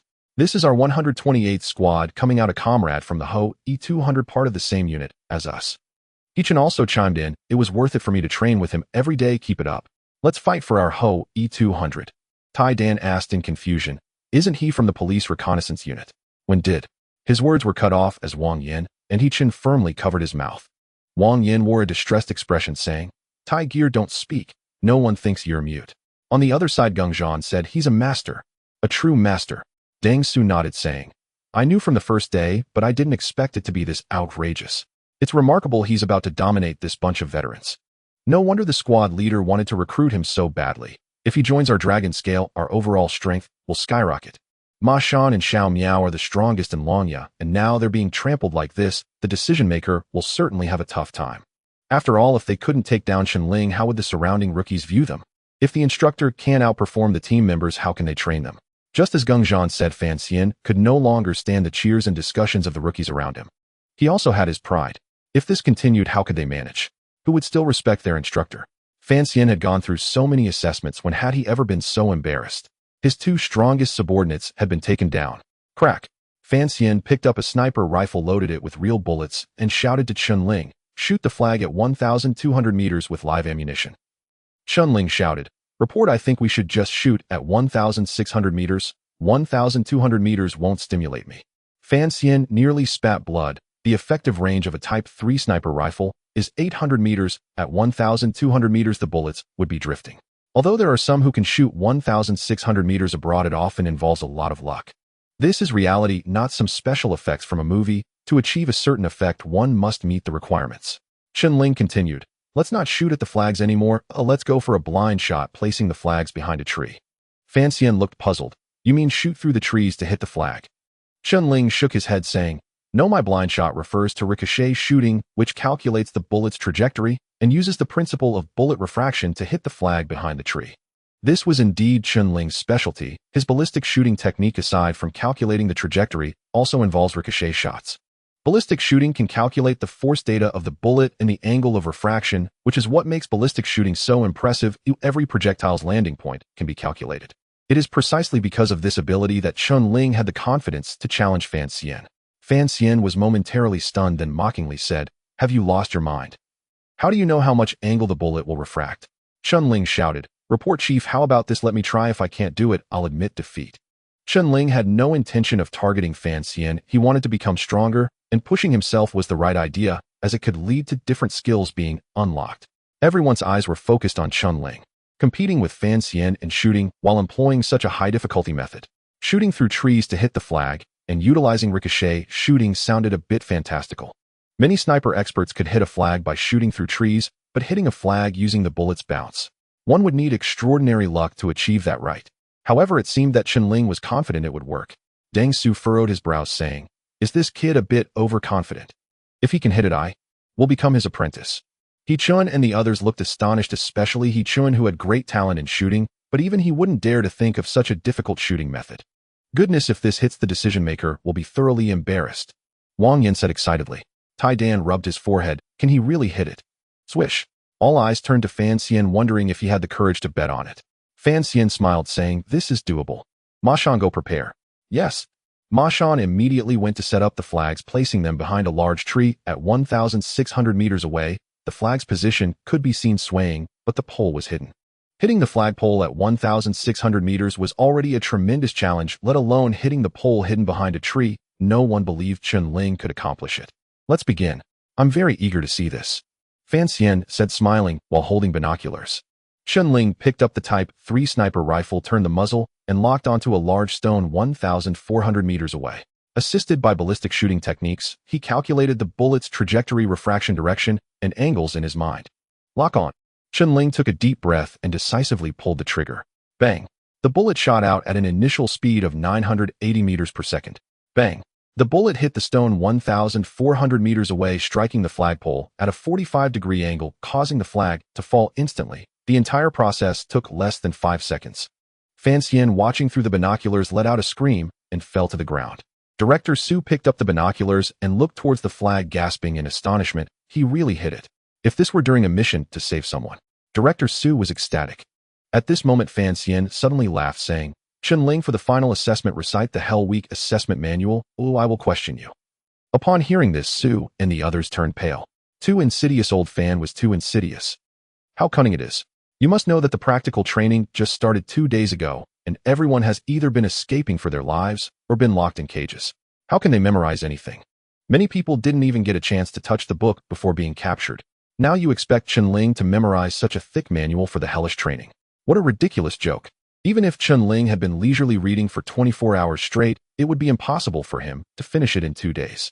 Moreover, during these 2 days he had been involved in so many activities that he hardly had time to read.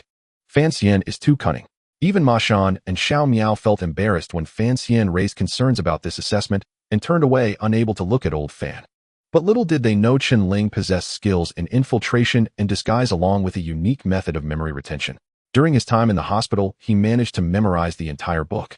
Chen Ling took out the training manual and handed it to Fan Xian, saying, "Fortunately, I've memorized it all. However, Chief Decision Maker, I believe the explanations regarding disguise and infiltration are complete nonsense." On page 150, chapter 37, line 24, it explains that one should utilize changes in the surrounding environment and relationships between individuals. On page 2070, chapter 46, line 21, it mentions a ridiculous theory. Chen Ling effortlessly pointed out 5 or 6 issues, while Fan Xian flipped through the pages comparing them to what Chen Ling said, beads of cold sweat forming on his forehead. It wasn't that Chen Ling was wrong, but rather that he was too right. Every word he said was spot on. Did this kid memorize everything? Unbelievable. Yet he even specified which page. The crowd listened to Chen Ling half in disbelief, unsure whether to believe him. Did he really get everything right? Was he just babbling? They were unclear whether Chen Ling was right or wrong, since most of them hadn't read the book, and those who had couldn't read that fast and missed that part. Therefore they looked at Chen Ling with confusion.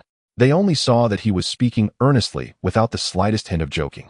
After stating these issues, Chen Ling declared, "My understanding is that true disguise is about borrowing life from the dead, replacing one with another, creating something from nothing, and making an impossible situation possible by finding ways to create conditions that do not exist." What nonsense is written here? Their thinking is so limited, trapped in a framework. If this were applied in real combat, it would endanger our comrades. Fan Xian was completely dumbfounded. How could he even ask anything? Chen Ling casually analyzed the content from the first line of a specific page. This was not just memorization, he had provided analysis and critique.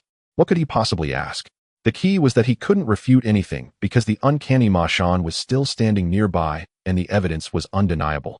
Those around exchanged glances, and to their surprise some even began to applaud. They found what Chen Ling said to be quite reasonable. Well done. This is true disguise and infiltration. The crowd couldn't help but cheer. They had been through so much suffering, and now Chen Ling stood up, even slapping the instructors in the face multiple times, now directly challenging the manual of the chief decision maker. What a thrill. Suddenly Fan Xian burst into laughter, pointing at the crowd behind him, saying, "What are you all laughing about? Don't you realize how you are going to die? Haha, it's this kid's doing. He pinpointed your locations, helping the security personnel find you. This kid is too devious. You all are cheering for him." The crowd's attention shifted back to Chen Ling. Were we really trapped by him? No wonder he was with the security personnel. Oh, it turned out to be like this. A traitor. Instantly their eyes were filled with anger. Xiao Miao laughed, saying that Old Fan was indeed clever. He cornered Chen Ling in one move, restoring his own face, while pushing Chen Ling to the forefront. "Now let's see how you handle this." Chen Ling nodded, saying, "That's right, I did bring them here. Speaking of which, I can't help but complain a bit." Fan Xian frowned slightly, asking, "What do you mean?" Chen Ling replied, "According to infiltration tactics, even if you all set a trap for us and pinpointed our locations, you shouldn't have used civilian satellites. I could hack the network to find you. Even drug dealers have such skilled hackers. You took such a big risk for a single capture operation. Don't forget, during the last exercise, foreign spies infiltrated to gather intelligence. What if they used network infiltration in this exercise? You wouldn't even know how you got trapped. I can guarantee that I have at least 3 ways to locate you through reverse positioning. Chief, your vulnerabilities are too numerous." Everyone was stunned, their expressions awkward. Wait, did we fall into a trap? Was it Fan Xian and the others who did this in advance? Of course. If there were no issues on our end, how could the security personnel pinpoint us through network information? What a trap. It turns out the biggest fool was you. All eyes were suddenly fixed on Fan Xian. The situation was reversed once again. Ma Shan and Xiao Miao were stunned. What a clever kid. This was a reversal. It's over. Old Fan has met his match. At this moment, Fan Xian was speechless for a long time, having calculated everything, but not predicting the problem would lie here. He initially thought his plan was flawless and impeccable, but in the eyes of the opponent, it was riddled with mistakes. Fan Xian suddenly glared at Chen Ling, somewhat exasperated, saying, no matter what, you shouldn't betray them by selling out your comrades. Chen Ling stood straight and loudly replied, report. I didn't mean that. At the beginning you labeled us as level 1 wanted criminals. I cooperated with the security personnel, at most switching sides to stand with the people. How did it turn into betraying my comrades? Fan Xian's mouth twitched, and he found it hard to refute this time. Damn it. Initially he did label them as level 1 wanted criminals, but this kid's reasoning was too tight. He was still running away and memorizing things. And he understood so much about infiltration, how could he know all this? Hearing this, Director Su immediately applauded and said loudly, well said. A perfect switch. Comrade Chen Song, I think you should join the security personnel. I can process your paperwork immediately as long as you agree. I can guarantee that as long as you join us, the Security Bureau will provide you with the biggest stage to showcase your talents. Fan Xian's face turned dark instantly. That old Su really knows how to pick a time. Seeing the relationship between the two seemed to be tense, Director Su continued, Comrade Chen Song, join us. Stand with the people. This is the path of righteousness. Chen Ling looked at Director Su seriously and said, I'll say it again, my name is not Chen Song, I am Chen Ling. Director Su looked at Fan Xian in surprise, asking, old Fan, what do you mean? Didn't you say his name was Chen Song? Fan Xian was taken aback for a long time, his expression shifting unpredictably. He really couldn't handle this kid. Finally, with a helpless sigh, he said, you can leave now. Our Longya temple is too small to accommodate such a deity as you. Chen Ling stood at attention and shouted, report, sir. Actually, you can also try jungle camouflage, infiltration, hand-to-hand combat, and so on. Fan Xian's expression darkened. Could you at least spare me some face? Do I look like someone who enjoys seeking misery? Besides, look at Ma Shan's condition. He's neither human nor ghost. What's the point? If this continues, I as the decision-maker might as well just hang up my armor and retire. Fan Xian directly pulled out his phone and dialed Xiao Bang's number, coldly stating, Xiao Bang, this is Fan Xian. I lost, but it's your turn now. Come and take him away. It's just unavoidable. Although Chen Ling is good, I can't handle him myself. Even if I forcibly drag him into Longya, it might not be a good thing. What if he keeps challenging you? Who can withstand that? Boom. A warrior vehicle from the guard rushed over and quickly came into view. With a screech, the vehicle came to a stop. Xiao Bang jumped out of the car, saluted Fan Xian and Director Su, then directly shouted at Chen Ling and Ma Shan. Chen Ling, Ma Shan, get in the car. The headquarters has sent someone specifically looking for both of you. Chen Ling didn't find anything strange since he was with Lin Shui, but Ma Shan was puzzled. What does the headquarters want with me?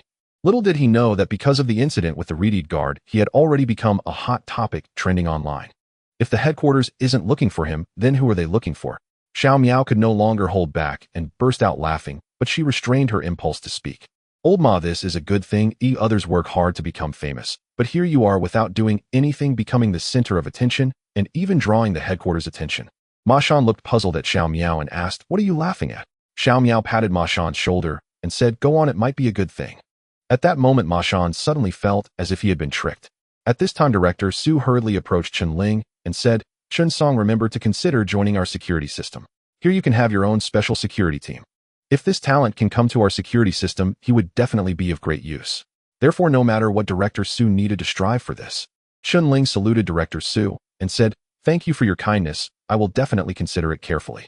All right, I await your news. Chen Ling nodded, saluted Fan Xian again, and walked towards Lin Shui, saying, let's go together. The people from the headquarters have arrived. Lin Shui nodded and followed him along with the inexplicably puzzled Ma Shan as they all got into Xiao Bang's car. The car sped towards the guard area. Inside the car, Xiao Bang looked at the beautiful Lin Shui and turned to Chen Ling, saying, your girlfriend. Chen Ling felt a little awkward. To be precise, Lin Shui is not his girlfriend. He hasn't accepted her yet.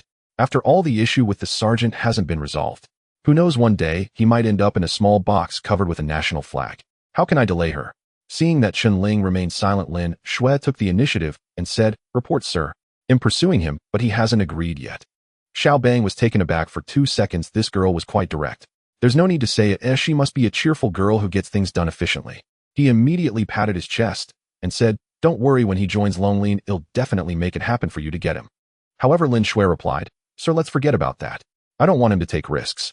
I met him in the hospital covered in blood. I remember it very clearly. It was precisely because I couldn't stand seeing him getting hurt that I resigned and went to the headquarters.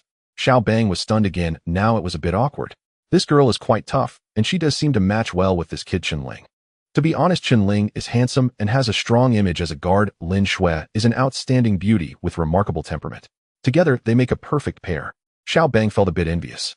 Here I am still single, and yet Chen Ling quietly attracts a stunning beauty who even comes from the headquarters. Not to mention this kid is a hero on the battlefield and also a master at pursuing girls. These thoughts flashed by, and he returned to the main topic. Kid, this time you've really offended old Fan and provoked that group of rookies. Do you still dare to stay with them? How about this come to Longlin first to avoid disaster, or you'll be drowned by a flood of complaints? Xiao Bang also began to persuade, but what he said was indeed correct. Provoking Fan Xian might not be a big deal, but Chen Ling had offended all the newcomers at once, letting them suffer under old Fan's assessment and fill up their resentment towards Chen Ling. At that time, a bunch of people would definitely confront him. Chen Ling smiled faintly and said, I actually need their stimulation. Xiao Bang was taken aback, saying, You're pretty bold planning to take on hundreds of people alone. How domineering. When I was young, I wasn't as arrogant as you, and no wonder old Fan can't handle you. Chen Ling smiled calmly and said, Sir, the decision-maker is actually quite good to me, but Longya is indeed a bit unsuitable for me. Otherwise, I would have definitely considered choosing him first. Xiao Bang grinned and said, Kid, you know how to be grateful. Not bad. Remember, it was I who brought you back from the border. When you go to the 128th squad, I used my influence. You owe me that right. Otherwise, you would still be lying in the hospital. Lin Shui interjected, saying, Sir, this can't be right. A man as outstanding as him is like a firefly in the dark. Hell shine wherever he goes. Look at him. He can kill enemies and sing. Why must he follow you? Xiao Bang frowned and said, Girls, speaking like that is quite offensive. I know Chen Ling is excellent and fireflies are not wrong, but I also need face. Is our Longlin any worse? The sharp blade of the guard area once the elite assault team is still quite remarkable. Having Chen Ling join us would certainly be greatly beneficial for him. Lin Shui was also quick to speak, saying, What you say doesn't count. It has to be what Chen Ling himself thinks. Otherwise, it wouldn't make sense. He might as well come with me to the headquarters and frequently come down to do ideological work for you. Xiao Bang. After listening for so long, Ma Shan couldn't help it anymore and said, Wait, what exactly am I going to do at the headquarters? I can kill, but I can't sing. Xiao Bang looked at him and said, True, you can't sing, but you have red eyes. You've gone viral, don't you know? Ma Shan became increasingly confused, saying, What exactly does the headquarters see in me that makes them so envious? Am I neither human nor ghost? No, Xiao Zhongdue, what do you mean? When did I ever feel envious? I envy him for having a girlfriend, don't I have one too? What the hell? Xiao Bang was taken aback, looking at Ma Shan in confusion. You don't even know what you've done yourself. What do I know? Ma Shan felt frustrated. After being locked in a cage for a day and night, how could the people at headquarters be envious? Kid, hurry up and get me some potion to wash this off. He realized that his current state was all thanks to Chen Ling, who surely had a way to help him. If he didn't restore his appearance, how would he face others in the future? Xiao Bang looked at Chen Ling in confusion. Is this related to you? To be honest, Ma Shan's current appearance was hard to explain. How did he suddenly become this way? He was still planning to meet the people from headquarters. Seeing this is frightening. Chen Ling shook his head, saying, Not right now, but he'll prepare something for you later. Are you doing this on purpose? I haven't offended you, have I? I didn't catch anyone when you were singing, yet I ended up being set up, resulting in me being locked in a cage. Ma Shan replied coldly. Chen Ling said, Chief, you can't blame me for that. At that time, I was a wanted criminal, and you were the captor. We each had our own methods. Ma Shan. While Chen Ling and the others were heading to the defense area in the conference room of the governor's office, Director Wang Tao sat in front of Governor Zhao, praising, Your Southwest defense area truly has a wealth of talent. A single song has sparked such a huge sensation. Across the nation, a wave of love for the defense forces has surged. Many girls have felt the tenderness and passion of the defense personnel through the song, gaining a deeper understanding of our defenders' mission. Such talent is perfect for our headquarters. You could say they are a benchmark. Moreover, the recently trending Reedy defender who donated to the citizens he sacrificed for has received widespread praise. Such a person with such an image, it would be a pity not to bring them to headquarters as a representative. You know, we are in an era of star power now. The defense forces also need stars to create a star effect, allowing more young people to understand our defenders and for more people to appreciate our defenders. Only then can we unite the military and the civilians, making our society more peaceful. In summary, the higher-ups have made their thoughts very clear. We cannot let entertainers mislead the nation. The defenders are the true main theme of this era. Director Wang Tao spoke passionately. Governor Zhao had just returned from a meeting and was still unclear about the specifics, thinking it a bit vague. Did our Southwest defense area produce a singing prodigy and a reedied representative? How is it that I am completely unaware of these events? Has it even reached your headquarters? Governor Zhao nodded, saying, The defenders are the role models of this era, there is no doubt about it. Strengthening the publicity of the defenders is essential, and our defense area will definitely cooperate actively with headquarters work. I've been busy with meetings these past 2 days to discuss some deployments. What is the name of that song? Let me listen to it. Governor Zhao still couldn't quite grasp Director Wang's intentions this time. Could it be that he was interested in someone again? Matters concerning the defenders are no small affair, and the online uproar is like a tsunami. The communications department of the defense area must have received public inquiries, and I will understand the situation then. Director Wang, Tao opened his phone. Governor Zhao's expression slightly changed, and his face instantly froze. Having been a soldier for a lifetime, the song immediately resonated with him. The language was not extravagant, but the feelings of longing for loved ones were the most simple and unadorned. Until the song ended, Governor Zhao was still immersed in the sincere emotions of the defender. After a moment, he took a deep breath and said, "It is said that the defenders of the Yen nation are tough, cold, and fierce, yet they forget that defenders are also children, fathers, and lovers. How can there be no tenderness within the iron-bloodedness? A true defender embodies both strength and softness." Director Wang nodded, saying, "Indeed, only those who truly understand our defenders know what kind of people they really are. Also, take a look at this." He opened a video on his phone. This defender encountered the widow of a martyr at the hospital's entrance. Faced with difficulties, his eyes turned red immediately. Those words were too sharp, shocking to the heart. As Director Wang spoke, he opened the video and handed it to Governor Zhao. Governor Zhao quietly watched the video, quickly being struck by the words and the expression of the defender. However, he noticed that the other person's appearance seemed somewhat familiar, but he couldn't recall who it was for a moment. Who exactly is it? While Governor Zhao and Director Wang were discussing in the hospital ward of the defense area, Gu Xiaojia looked at Zhao Bing, who was lying on the bed excitedly, saying, "Director, you must listen to this defense song. It expresses our hearts." Gu Xiaojia had a look of intoxication, as if her heart was deeply touched. Zhao Bing opened her hazy eyes, saying, "Really?" After being knocked out by Chen Ling, she was sent to the hospital. Regardless of what methods the doctors used, she had not woken up until she had slept for a full 10 hours. When she recalled everything, her mood soured, and she remained silent. She was furious. "Honestly, this is the first time I've heard such a beautiful defense song in my life." Saying this, Gu Xiaojia clicked on the song again. Suddenly, Chen Ling's Green Flower of the Defense Forces played once more. Zhao Bing heard the first few lines and suddenly changed her expression, becoming extremely furious, saying, "It's that bastard." Gu Xiaojia, still immersed in the song, was abruptly interrupted by Zhao Bing's angry voice. She was taken aback and quickly leaned over. "Bastard? Director, do you know him? Director, do you know how popular this song is right now? The entire internet is in an uproar. Everyone is searching for this singing defender brother, and it has already reached headquarters. I have decided to become his fan from now on. He is an idol. So touching, expressing my heart. If possible, I also want to find him and ask for his autograph. Who exactly is he, Director? Do you know?" Gu Xiaojia was filled with excitement, her eyes shining with admiration. "I don't know." Seeing Gu Xiaojia's adoring expression, Zhao Bing couldn't help but frown, burying her head in sleep, feeling both hurt and pained. As Chen Ling and the others arrived at the southwestern defense zone, they were immediately escorted to the conference room by the communication attendants who had been waiting downstairs. This was Chen Ling's second visit. The first time he came was to rescue someone from a tall building, and then he was summoned by the headquarters. It was unexpected that his second visit was also related to the headquarters. "Report." Xiao Bang approached the conference room, door knocked, and shouted, "Come in." A deep voice from Director Zhao came from inside. Xiao Bang pushed the door open and strode in, followed by Ma Shan, Chen Ling, Lin Shui, and others who all entered the conference room together. Once inside, Xiao Bang saluted Director Zhao and the others. Ma Shan, Chen Ling, and the others also stood at attention and saluted. Chen Ling noticed that in the conference room, not only was there Director Zhao, but also Director Wang Tao from headquarters, along with several other leaders. Their gazes all fell upon Chen Ling. They all recognized him. They had seen him once before.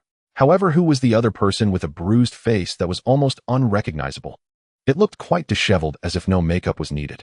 Director Zhao stared at Ma Shan, unable to recognize him, and then shifted his gaze back to Chen Ling. "Did you sing Wei Go?" Chen Ling replied, "Report, Director, yes." Director Zhao suddenly stood up, clapping his hands, and said loudly, "Good, good. The last time you saved someone, it attracted the attention of the entire society. Not long after, your song has once again become the focus of public attention. I didn't expect that not only is your squad's quality outstanding, but you also have such literary talent. Well done, well done." Director Zhao praised greatly. His impression of Chen Ling was profound, and he was also someone he intended to focus on cultivating. Now, participating in the special squad member assessment, he had other important tasks once the assessment was over. He never expected such a big stir during the assessment would lead to a second visit from headquarters. This was unprecedented in the southwestern defense zone.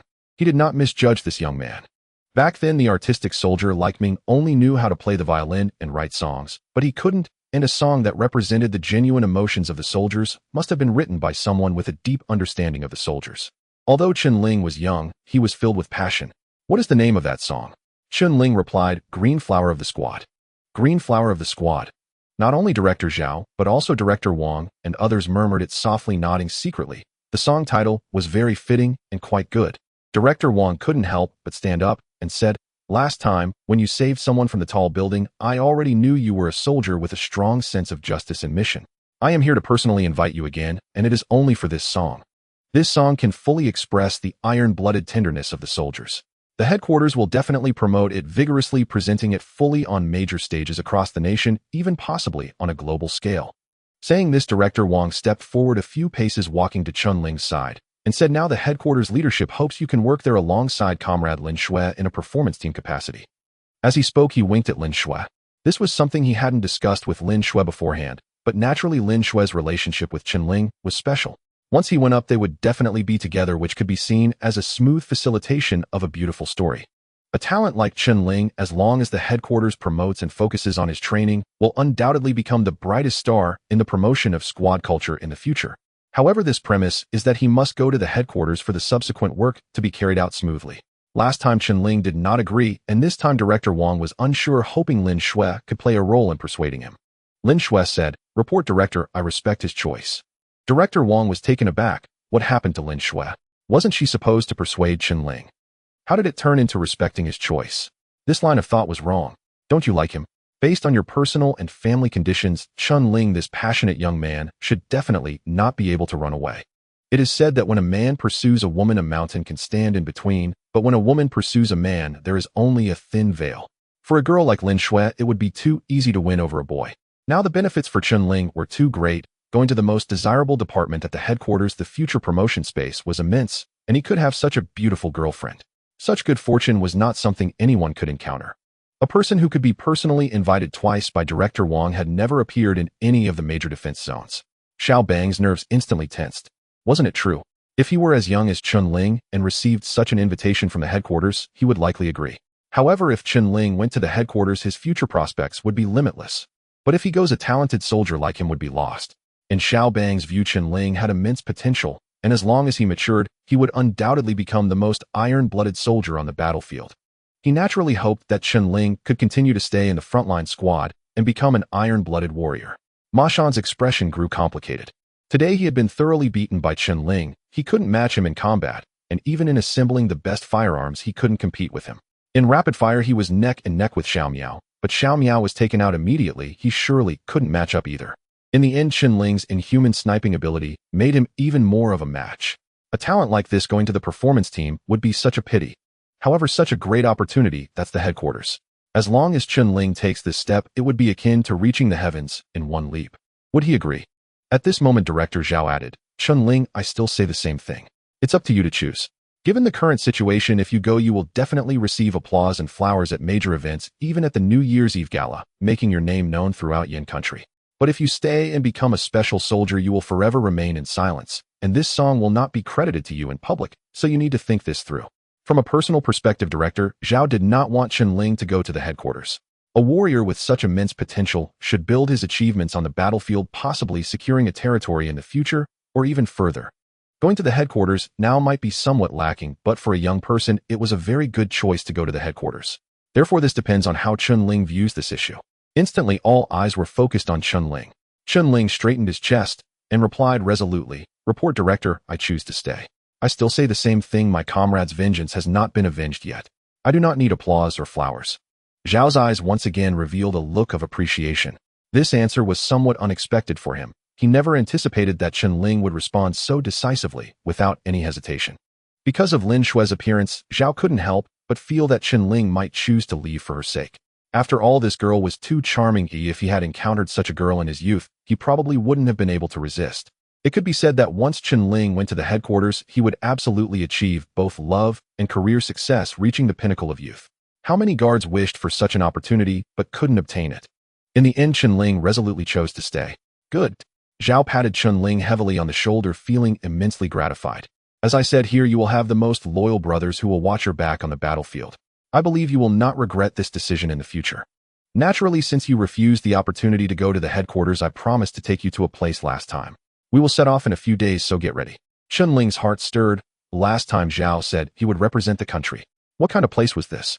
Being able to represent the country was a matter of great significance. This was an honor. Chen Ling was naturally determined to give his all, but he also wondered if this new place would activate the sign-in system and grant him new skills. This was of utmost importance. Yes. Chen Ling replied loudly. Lin Shui looked at Chen Ling. When she heard him make this decision, she was not surprised. She had already sensed that Chen Ling was truly different from others. Going to the headquarters meant no life-and-death battles, no risk to life. But if that were the case, would the persistence and belief in Chen Ling's heart still remain? Lin Shui still remembered the scene in the operating room where a single sentence from Xiao Bang made the tense Chen Ling, who was as stiff as a block of iron, instantly relax. What kind of belief is this? Chen Ling belonged to the guards on the battlefield. Zhao nodded and turned to Xiao Bang, asking, "How is his training situation now?" Xiao Bang stood up and replied, "Report. Comrade Chen Ling has performed exceptionally well during the Hell Week training, already completing it ahead of schedule and passing the assessment with flying colors. He can join me for practical combat missions while the other newcomers still need to continue Hell Week training." Zhao nodded and said, "Not bad, take him to prepare first and wait for my notification." As soon as his voice fell, Director Wang coughed several times and looked at Zhao. Why does it feel like Zhao is always putting himself in a difficult position? Really, every time he came to look for someone wanting to transfer a guard, Zhao would always say something like, "You go and accept the applause and flowers. You stay, although lonely, but you have the most loyal and closest brothers." What does this mean? The underlying message is that if you go, you're heartless and greedy for enjoyment, abandoning your brothers. Staying is what makes a true man a true hero. Isn't this forcing someone to make a decision? If when he was young he heard his superiors say such words to him, would he have the face to leave? Certainly not. If you don't want to let someone go, just say so directly. Why beat around the bush? But could he voice his objections? There's really nothing he could say. Zhao is a hawkish representative in the guard faction, a ruthless person who doesn't care about any cost if things don't go his way. He has a catchphrase, "Are we going to fight? If we're going to fight, come on. If not, get lost." Who would dare provoke him easily? Why does the combat capability of the Southwest Guard Zone rank strongest among the 5 major guard zones? This has a lot to do with his status as the toughest high-ranking officer. A soldier's strength reflects the strength of the unit. A lion leading a group of sheep can defeat a sheep leading a group of lions. This is the principle. Forget it, this soldier Chen Ling can only decide for himself.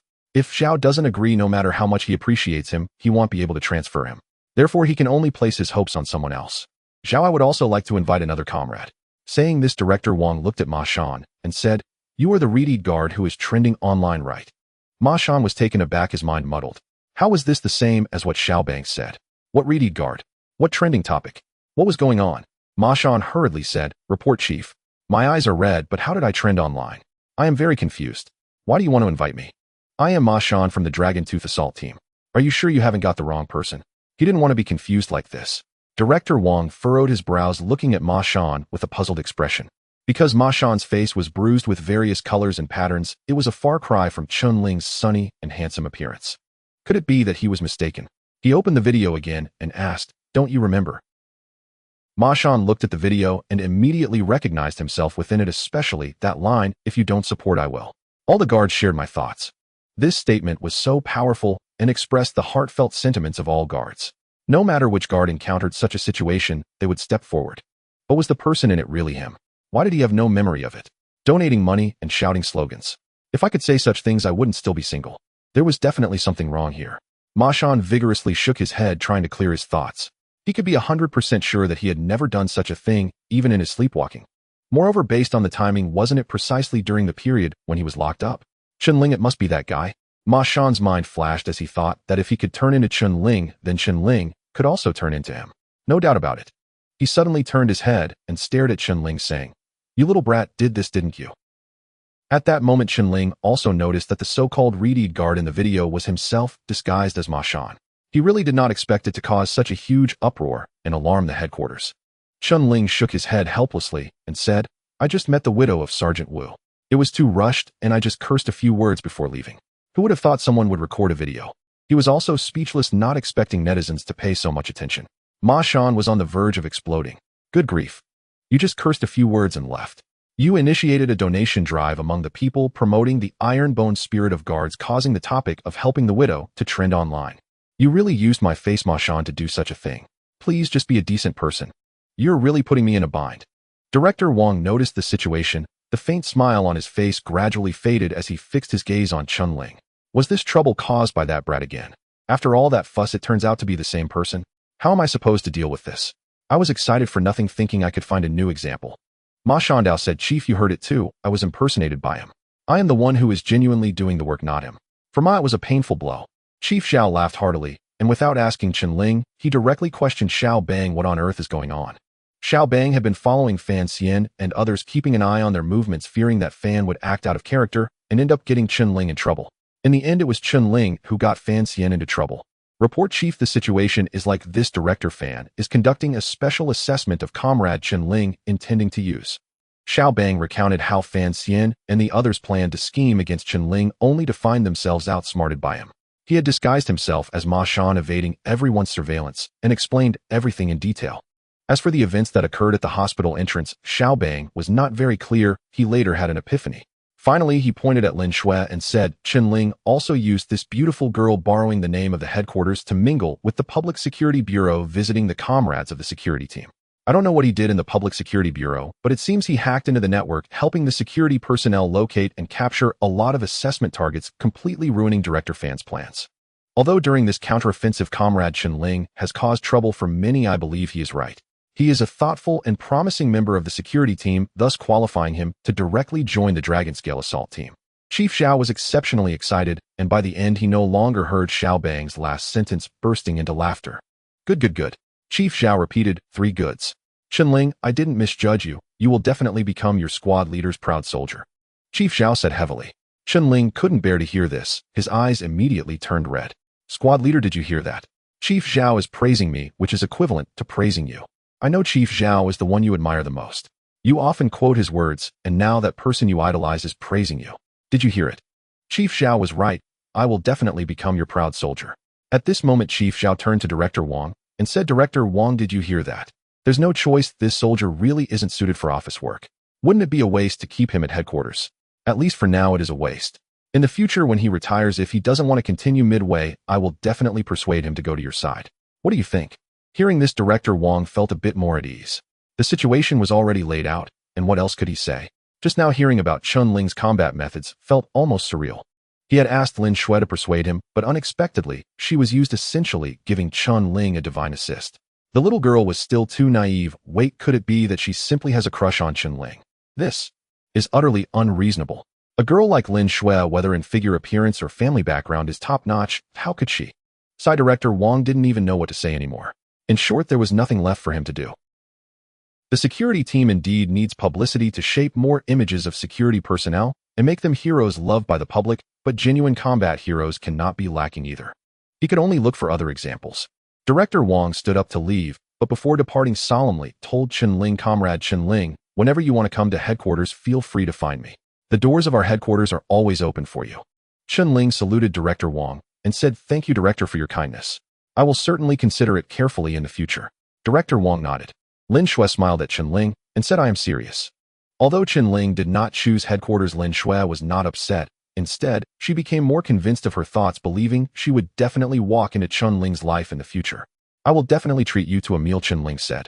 After Director Wong and Lin Shui left, Chief Zhao looked at Chen Ling and said, Prepare your luggage. In the next few days, you will accompany me to a security team exchange event. During this time, Chief Zhao had been discussing this matter, which was a significant showcase for the security team, highly valued by the higher-ups, and he was responsible for it all. He had been contemplating the issue of candidates, and now there was no doubt Chen Ling was the best choice. Chen Ling stood at attention and replied yes. This matter had been mentioned by Chief Zhao in front of many people, but no one expected it to be for a security team exchange event, which surely involved some sparring. Chief Zhao's decision to send Chen Ling was a sign of great importance. Who could make Chief Zhao personally name them for participation? Those present admired Chen Ling in their hearts. This was the second time such a situation had occurred. Although Chen Ling would not go to headquarters, he had indeed missed an opportunity for promotion, but in the Southwest Security District, Chen Ling would definitely receive even more recognition. This kid's future is bound to be limitless. After Chen Ling saluted and left, Xiao Bang followed him out. Xiao Bang took Chen Ling to a single dormitory and said, You can rest here for now. The chief asked you to pack your things. You don't need to participate in the Hell Week training for the time being, so you can avoid them. After eliminating a group of people, it will be a focused special training just in time for your return.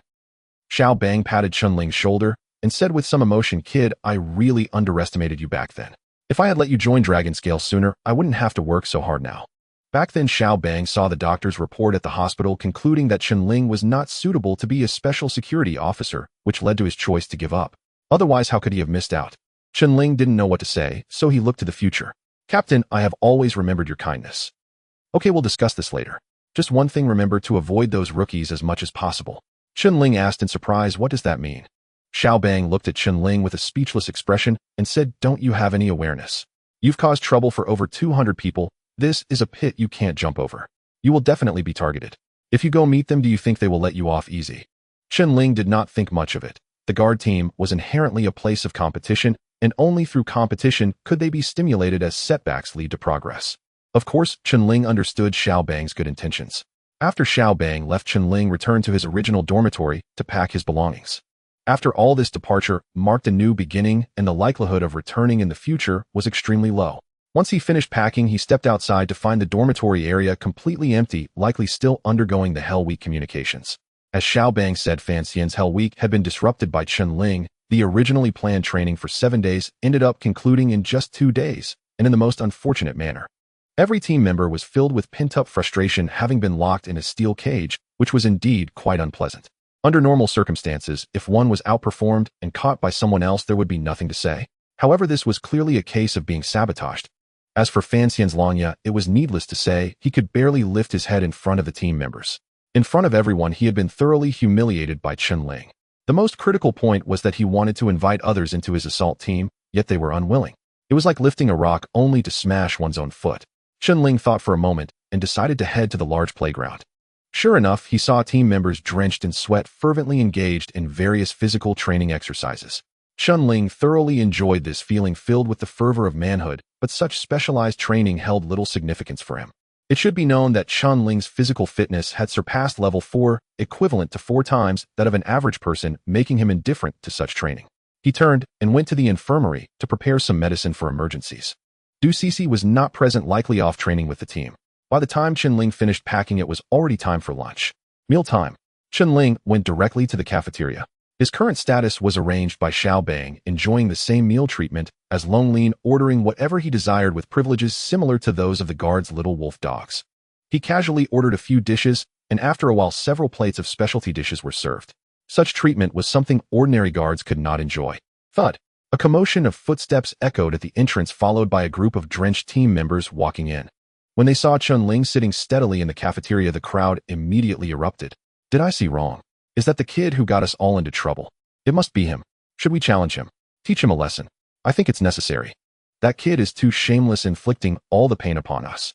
Look at what the decision maker just made us suffer. All the anger is directed at us." After returning to the base, they had been thoroughly scolded by Fan Xian. All thanks to Chen Ling. Wang Yin immediately put on a smiling face and said, "Go for it, I support you." Chen followed suit and nodded, saying, "I absolutely support it. Go punish him fiercely and relieve the decision-maker's grievance." Taidan had finally woken up and said, "I think it's a good idea. Go ahead, I'll cheer for you." The members of Ho E200 were all encouraging, even inciting one another. "Aren't you all from the same group? Why the support?" One team member looked at them in confusion. "It's nothing. We're helping principle over kinship. Go ahead, we definitely won't interfere." Wang Yin wore a smiling expression. Everyone in Ho E200 knew how formidable Chen Ling was. What was his nickname? Madman. You all want to teach a lesson to a madman. You're bold. Suddenly a crowd surrounded Chen Ling. Noticing their stance, Chen Ling realized they were all simmering with anger, ready to challenge him unknown or perhaps start a brawl. Xiao Bang was right. At that moment, Deng Su walked over to Chen Ling's side with a smile softly, saying, "Master, did you see that? The brothers all want to spar with you. If you're not afraid of getting beaten to death, it's still not too late to leave. The food is good. I can help you eat it." Chen Ling glanced at Deng Su, but hadn't yet spoken. Suddenly, thud. A colonel strode in, walking to his side and saying, "Quickly come with me. The commander is looking for you. You have a business trip." As he spoke, the colonel shouted at the surrounding crowd, "What are you doing? Gathering around. Want to fight? Who brought these people? No discipline at all. Don't you know to sing?" When dining in the cafeteria waiting for the commander to arrive, everyone heard clearly that the commander was looking for Chen Ling for a business trip. Was it that exaggerated? Who was the commander? In the Southwest Guard District, Commander Zhao was a person who was rarely seen. Let alone going on a business trip with him, it was difficult to even see him once. Chen Ling was actually going on a business trip with the commander. What kind of treatment was this? Was Chen Ling about to take off? Everyone's expressions were filled with complex emotions. Just a moment ago, many wanted to find trouble with Chen Ling, but now they were all put off. He was going on a business trip with the commander. How could they still cause him trouble? At this moment, Fan Xian hurried over, saluted, and then revealed a smiling face, saying, "Captain Zhang, my guard, I didn't manage it well, it's my fault." Before Captain Zhang could speak, Fan Xian suddenly turned, his expression darkening, and roared, "Everyone 10 kilometers of cross-country, running or run it, and then come back to eat. Execute immediately." Oh no. A group of people began cursing under their breath. They had just finished physical training and were starving, and now they were told to run another 10 kilometers. "We just surrounded Chen Ling, we didn't even lay a hand on him, right? Why is it so difficult for us?" Fan Xian was also helpless. Zhang Jin was the captain of Commander Zhao's guards, and although it seemed he was on the same level as Fan Xian, he was following Commander Zhao, and this face must be given. Earlier when Chen Ling arrived, Fan Xian had already noticed him going to the cafeteria for a meal, so he had thought to end the training of those kids early. These little brats were harboring anger against Chen Ling. If they encountered him at this moment, they would surely not be able to contain their frustration and would definitely seek trouble. As it turned out, the plan was indeed beautiful. Who would have known that the commander would have Captain Zhang call for Chen Ling? Now he had shot himself in the foot. But why was that kid personally invited by the commander? Why wasn't I invited? It could be said that Fan Xian had a love-hate relationship with Chen Ling. All his efforts were just to get him to join Lanya, right? In the end, that kid showed no respect and humiliated their two strongest soldiers in Lanya. Now they hadn't brought him in, but instead made a joke out of themselves in front of a bunch of rookies. Additionally, this kid had also made the hot search, becoming the most popular guard of the year, while I had become the most aggrieved special guard selection instructor in history. The gap is just too big. Thud thud. A group of people rushed out of the dining hall. The once crowded dining hall suddenly became empty, leaving only Chen Ling and Zhang Jin. "Let's go," Zhang Jin said. The two of them quickly walked out together. Zhang Jin expressed his admiration for Chen Ling, saying, "Not bad, kid. You remained composed in front of so many people. If I hadn't come, would you have held your ground and fought them?" He wasn't blind. How could someone who became the captain of the commander's guard lack observational skills? Chen Ling nodded. "Good lad, you've got guts. No wonder you're a battle hero from the border. We need this kind of spirit in our guard." Zhang Jin praised. "By the way, I heard that you're the author of The Green Flower in the Guard, and you even made it to hot searches as the Reed Guard member. A remarkable figure indeed. Honestly, I'm not exaggerating. That song, The Green Flower in the Guard, is so beautiful that I feel moved every time I listen to it. I can sing it now." As Zhang Jin spoke, he even hummed a few lines excitedly. Chen Ling hadn't expected that the song would spread so quickly. Even those by Commander Bai knew about it. "I forgot to introduce myself. I am Zhang Jin, the captain of Commander Zhao's guard." After humming a few lines, Zhang Jin introduced himself. Soon the two arrived at the airport. Chen Ling noticed that there were other comrades from the guard accompanying them, but he did not see Commander Zhao's figure. He must have been kept safe. Chen Ling boarded the plane with the others, heading straight to the southern country. After the flight stabilized, Zhang Jin walked over to Chen Ling. "Chen Ling, here." Chen Ling stood up. "Come with me, the commander wants to see you." Chen Ling quickly followed, being led by Zhang Jin to a private room where Commander Zhao was. "Report. Come in." Chen Ling pushed the door open, stood at attention, and saluted. "Good day, sir." Commander Zhao nodded and asked, "Do you know why I specially brought you along?" Chen Ling replied, "I don't know, sir." He genuinely had no idea, as this represented the country and was no trivial matter. Logically, a newcomer like Chen Ling should not have had this privilege. In terms of strength, Chen Ling was indeed formidable, but in the entire Southwest Guard District, there were many stronger individuals, such as Xiao Bang and Long Zhan, who had more combat experience. Why choose them when there were others? Yet he brought Chen Ling. Commander Zhao said solemnly, "The main reason I brought you is twofold. First, I want you to see the world and understand what the guards of other countries are like. Second, this exchange includes guard combat events, and the Northern Federation Guard stationed there will also participate. This means you'll face opponents not only from the Southern country, but also from the Northern Federation Guards. You know the strength of the Northern Federation Guards, and I don't need to elaborate. I believe you understand that they are very strong. Are you confident in facing them?" "Yes," Chen Ling answered promptly.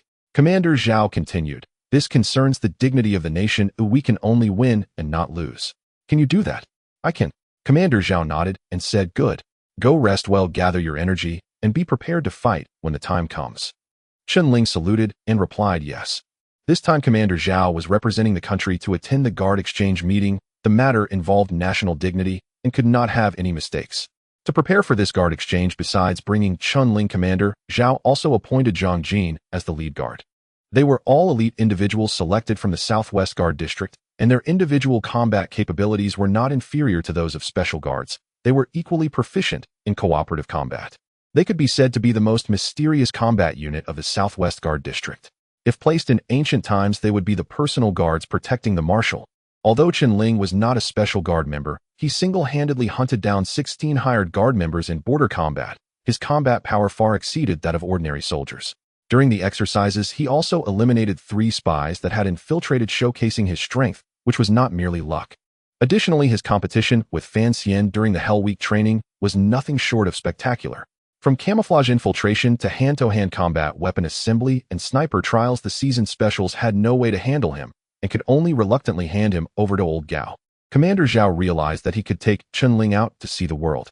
Naturally, if Commander Zhao planned to focus on cultivating Chen Ling, he would create various opportunities for him to gain experience. This mission was both an opportunity and a challenge for Chen Ling.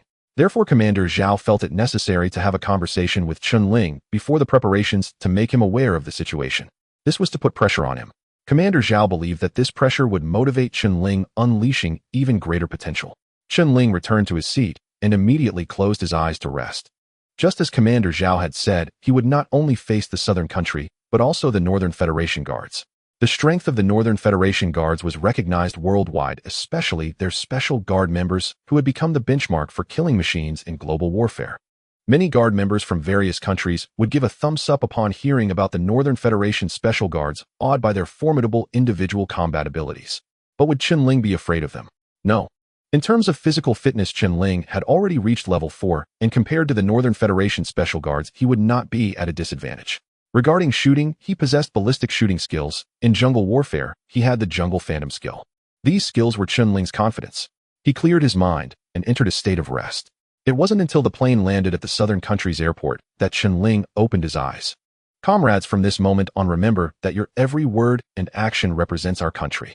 Therefore, in any situation, I do not want to see any actions that undermine our national dignity. Do you understand? Zhang Jin said to Chen Ling and the others. Understood. Everyone shouted in unison. Prepare to disembark. On the airport tarmac, a group of guards from the Southern Country stood in a line, each standing straight, trying hard to appear more imposing and formidable, showcasing their military might. Their gazes couldn't help but turn to the cabin door, eager to see how the guards of Yin Country would emerge. However, when the door opened, they were taken aback at the sight of Commander Zhao leading the way down. Whether it was Commander Zhao or the young guard members behind him, each green figure stood tall and straight as a pine, exuding a strong and oppressive aura. This is the guard of Yin Country, who cannot be ignored wherever they go. This is the most eye-catching sight. Just making eye contact for a moment gave them an indescribable feeling of discomfort. They had tried their best to maintain their military posture, but compared to them, it felt like they were standing shorter. The elder officials of the South were well aware that when the Yin Kingdom was weak, it was those generals now long gone who shed their blood and sacrificed their lives, instilling fear in the hearts of the entire world. Indeed, the Yin Kingdom during the years of conflict shocked the entire world. Decades have passed, and the Yin Kingdom has enjoyed a period of peace, focusing on economic development and strengthening its national power, achieving rapid advancements in technology and economics, entering a materially prosperous society. They had thought that the guards would lag behind in development, yet these guards remained as formidable as ever, instilling trepidation. How could this be? In a nation where no war has occurred for decades, how can the guards maintain such a fierce presence? The guards are the nation's weapon. Only through continuous battles can their combat effectiveness be preserved. The guards of the Northern Federation are recognized as the world's strongest because their external conflicts have never ceased. However, the Yin Kingdom has not engaged in any such battles, adhering firmly to a policy of peace without having fired a single shot. As Zhao the commander and others disembarked from the plane, the general in charge of reception stepped forward, saluting Zhao, and they introduced themselves to each other before the South general delivered a welcoming speech. The ceremony was very grand, conducted with the highest standards of their guards. Chen Ling and his companions were positioned at a distance and could not comprehend what was being said, but they could feel the respect emanating from the South. Everyone was acutely aware that the South's behavior was a reflection of the strength of the Yin Kingdom.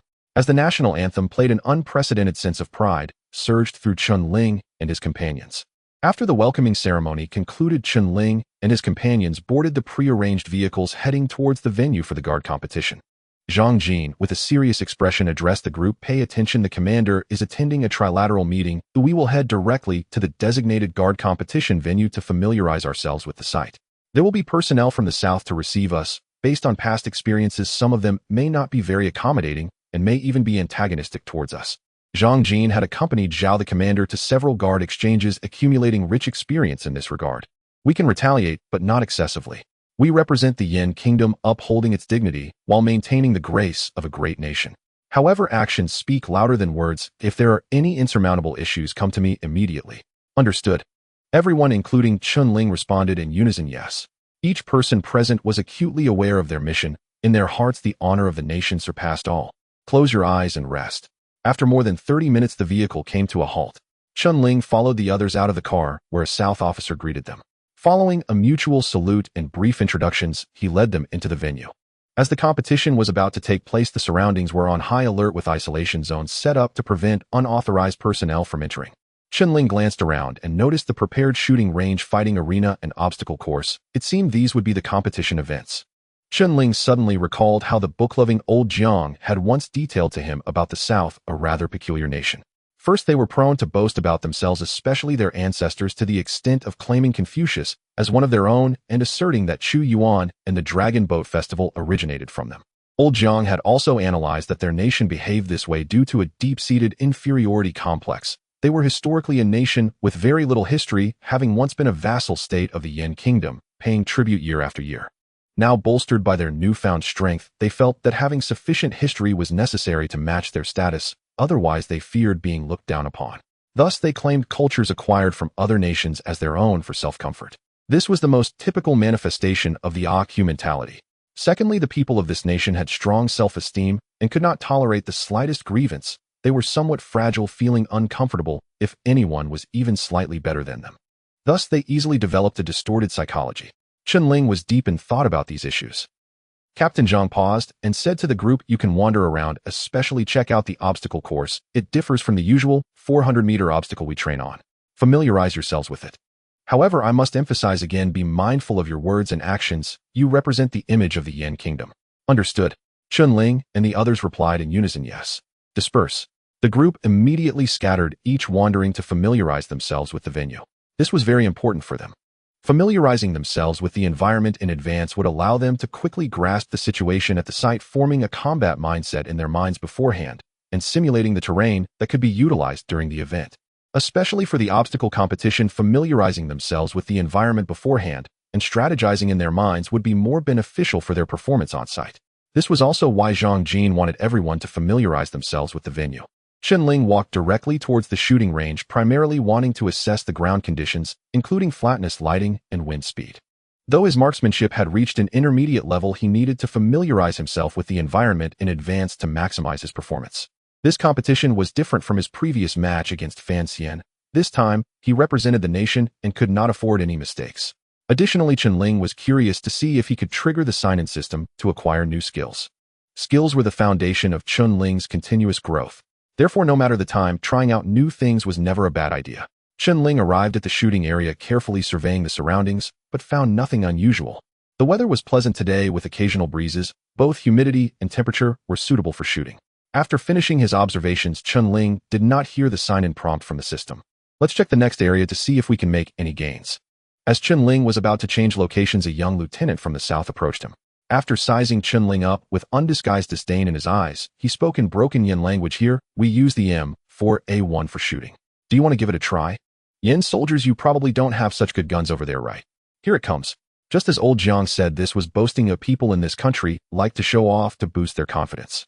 The M4A1 carbine is a new firearm developed by the Northern Federation, boasting impressive range and lethality with a high rate of fire. The Northern Federation's Marine Beast Special Forces and Plane Guards are all equipped with this weapon. How shameless to flaunt imported goods from the Northern Federation, boasting about someone else's possessions while feeling proud of themselves. Truly shameless. Chen Ling furrowed his brows. The people of this country were indeed a bit eccentric, boasting about the possessions of other nations and doing so with great enthusiasm. Did they not understand that no matter how good something is, it still belongs to someone else, not to them? What a ridiculous display. The young lieutenant was excitedly fiddling with the M4A1 in front of Chen Ling, even explaining related knowledge to him. The M4A1 measures 757 mm with the stock retracted and 840 mm with the stock extended, with a firing rate of 980 rounds per minute and an initial velocity of 884 ms, equipped with a 35-round Stanag magazine and an effective range of 450 meters. This is a flat-top receiver designed for mounting modular sighting systems. Its firing modes include semi-automatic single-shot and fully automatic 3-round burst, boasting high rate of fire long range and significant lethality. Additionally, the barrel can accommodate an M203 grenade launcher. Impressive, right? You guys from Yin country use the 999 rifle, which I have specifically looked into. It is so outdated with poor ergonomics and a high aiming baseline, and the initial design did not take external accessories into account, making the installation of optical sights and grenade launchers require specialized screws, which is very cumbersome, and it can't even compare to the M4A1. What the hell? This guy really has thick skin, flaunting the possessions of another nation and making comparisons. Where does he get his confidence from? Truly, those who are shameless are invincible. Moreover, while the 999 rifle does have its shortcomings, the 9991 rifle has already been adopted by the Guard. This new weapon has reformed its ergonomics, with the fire selector now located on the pistol grip for quick mode switching and small rail segments added on either side below the sight for mounting tactical lights, laser sights, and other accessories. If we compare the merits and demerits of the two rifles from a design perspective, the 9991 is indeed more advanced. Just looking at the weapon data, the 9991 far surpasses the M4A1. This guy actually dares to claim it is inferior. Does he even understand? It's really frightening to have such a narrow perspective. Chen Ling's familiarity with the performance and characteristics of firearms from around the world is likely unmatched. How can he still brag here? After the other party finished speaking, Chen Ling nodded and said seriously, "We indeed do not have such good guns." The young lieutenant laughed even more heartily upon hearing this. The people of Yin country are indeed easy to deceive. Just a casual comment from him made them shrink back, lacking any confidence. That's for the best, as it will thoroughly undermine their confidence. When the time comes for comparison, they won't even have the courage to compete. Your attitude is quite good. You recognize your own shortcomings. It's commendable. Only by confronting your deficiencies can you develop better. I believe that in another 50 or 60 years, you should be able to catch up with our country's pace. The lieutenant, very satisfied, said this while proudly fiddling with the firearm in his hands, looking particularly imposing. In contrast, Chen Ling blandly remarked, "The only thing we can showcase is our nuclear weapons, such as hydrogen bombs, neutron bombs, and so on. But then again, these aren't anything impressive. Currently, only a few countries possess such technology, and there's nothing to boast about." Upon hearing this, the lieutenant's smile gradually faded, ultimately freezing in place. He looked at the still smiling Chen Ling, chuckling on the surface, but inwardly cursing. "Nothing to boast about. Do you think I didn't catch that? You're outright slapping my face.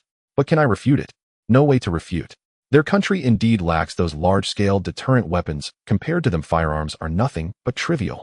This young Yin country lad appears harmless, yet when he speaks he is so cunning, inflicting harm without bloodshed." The lieutenant collected the firearm nonchalantly. It felt a bit embarrassing to show off in front of him. He turned his gaze to the sky and suddenly said, "When you arrived, did you see our cities? Did you feel a particular sense of shock? You must not have expected it, right? Our country is one of the 4 economically developed nations in Asia, excelling in economic and urban development compared to you. After the exchange meeting, we will show you what a modern metropolis looks like." Chen Ling sighed and nodded, saying, "Our country is indeed still in the developmental stage compared to Yin country, and our economy is relatively backward. However, during our journey in researching nuclear weapons, we faced unimaginable difficulties. Through united efforts, we overcame numerous obstacles and ultimately resolved this major issue. This reflects our practical internal capabilities. But I'm not bragging. In the field of nuclear weapon research, our development speed truly cannot be matched by several countries. Of course, many countries are trying to imitate and chase after us, but the gap is there. I won't dwell on it. I really am not boasting." The lieutenant's stomach twisted. He could hardly recover, feeling an impulse to spit blood. Damn it. This is pure Versailles. You're not boasting, not showing off, not slapping my face hard. Can I tell? Please, can you stop bringing up nuclear weapons all the time? Can we switch topics? Can we not engage in friendly exchanges? Can't you just fulfill my vanity? Or will you die? Isn't this the only thing you can bring to the table? Bringing it up time and again clearly shows that you can't stand me being better than you. You're just jealous of me." The lieutenant felt a belly full of rage, but couldn't say anything to the other party. He spoke politely, maintaining a smile, while stating undeniable facts, and even carried a sense of humility. Damn it. The lieutenant could only endure keeping it pleasant and harmonious. Had he known this seemingly harmless lad had such a sharp tongue, he would never have provoked him. Now all he could do was suppress his dissatisfaction. The guards beside him witnessed this scene, and each one silently smirked, their eyes reflecting admiration when they looked at Chen Ling. Previously, it was hard to see this kid is quite the braggart and knows how to seize key points highlighting strengths while downplaying weaknesses. No matter how much the people of the southern country boast about their economic strength, how prosperous their cities are, or how powerful their weapons are, even if they claim to be the best in the universe, it means nothing. Without core deterrent weapons, they are nothing. If a nuclear war were to break out in the future, those few acres of land would be flattened in an instant by a few hydrogen bombs. This is the most fundamental issue. Chen Ling only needed to emphasize this point repeatedly. The lieutenant took a deep breath, realizing this lad was more challenging than he had imagined and could only resort to his trump card. It's time to show my cards, no more pretense. This is their country's pride. The captain took a deep breath, looking at Chen Ling, and spoke again. You should have some understanding, right? Every year, many people come to our country, especially those girls who come in groups, and when they return, each one becomes stunningly beautiful. What are your thoughts on this issue? I heard you all like to travel abroad. Do you feel that your own country is inferior to others? These are just my personal views. If I'm wrong, don't take it to heart. I can understand that. Chen Ling immediately replied seriously, indeed, everyone has a desire to be beautiful. It's the same in every country.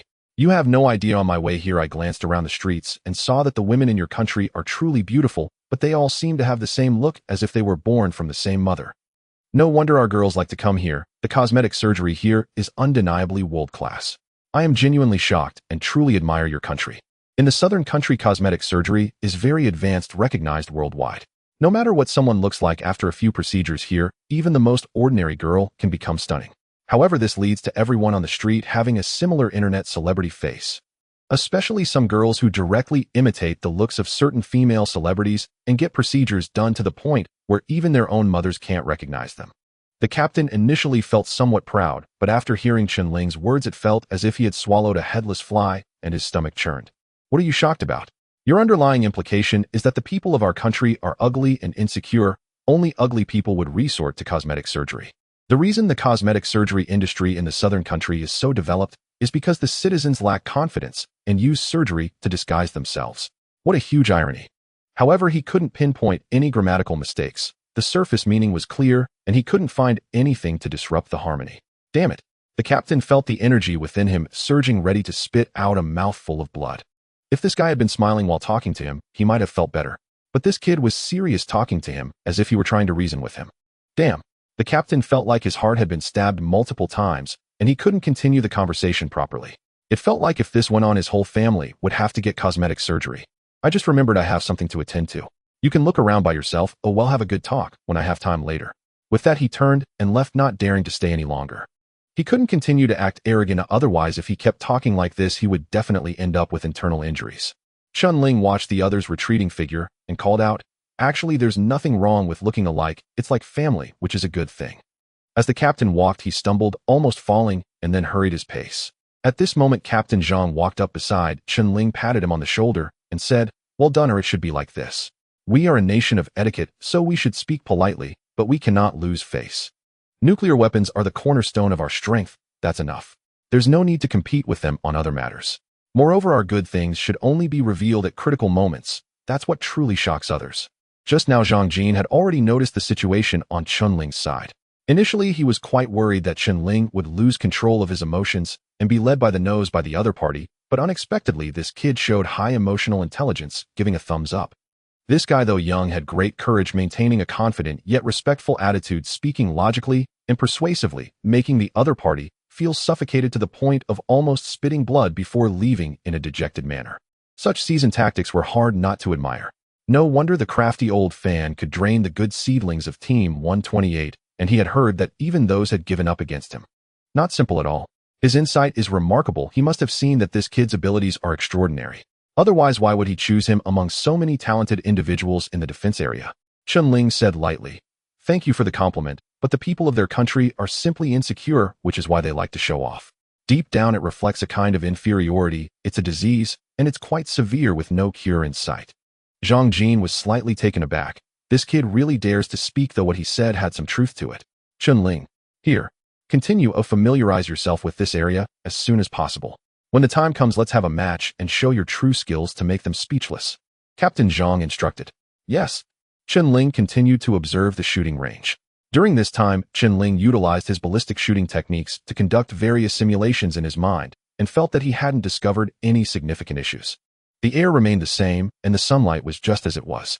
This is how it is abroad. It doesn't smell better than at home. In the past, people were indeed eager to go abroad, longing for the outside world. However, with the development of the country, this idea has gradually faded. One's own land is the truly beautiful country.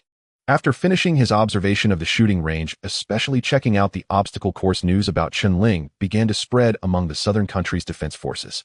They all said that this batch of defense personnel was not to be trifled with, especially the young defense member Chen Ling, whose words were sharp as knives. Thus, no one dared to create trouble for Chen Ling and the others, and most importantly, very few could speak. If you start talking nonsense, the defense personnel wouldn't understand, and throughout the conversation, they would just curse, leading to more frustration. Who has the courage to compete for presence with someone who constantly mentions nuclear weapons? Isn't that just asking for trouble? Suddenly, the people of the southern country looked at Chen Ling and the others from a distance, their expressions complex. In this way, Captain Zhang, who was initially worried that some officials from the southern country would give them trouble, found that there was no sign of that at all. Otherwise, in the past, they would surely find ways to stir up some issues. This was all thanks to Chen Ling giving them a stern warning. Chen Ling and the others thought it was best if they didn't come over to greet them. Defense personnel should show their true skills on the battlefield. Oh, everything else is just empty talk.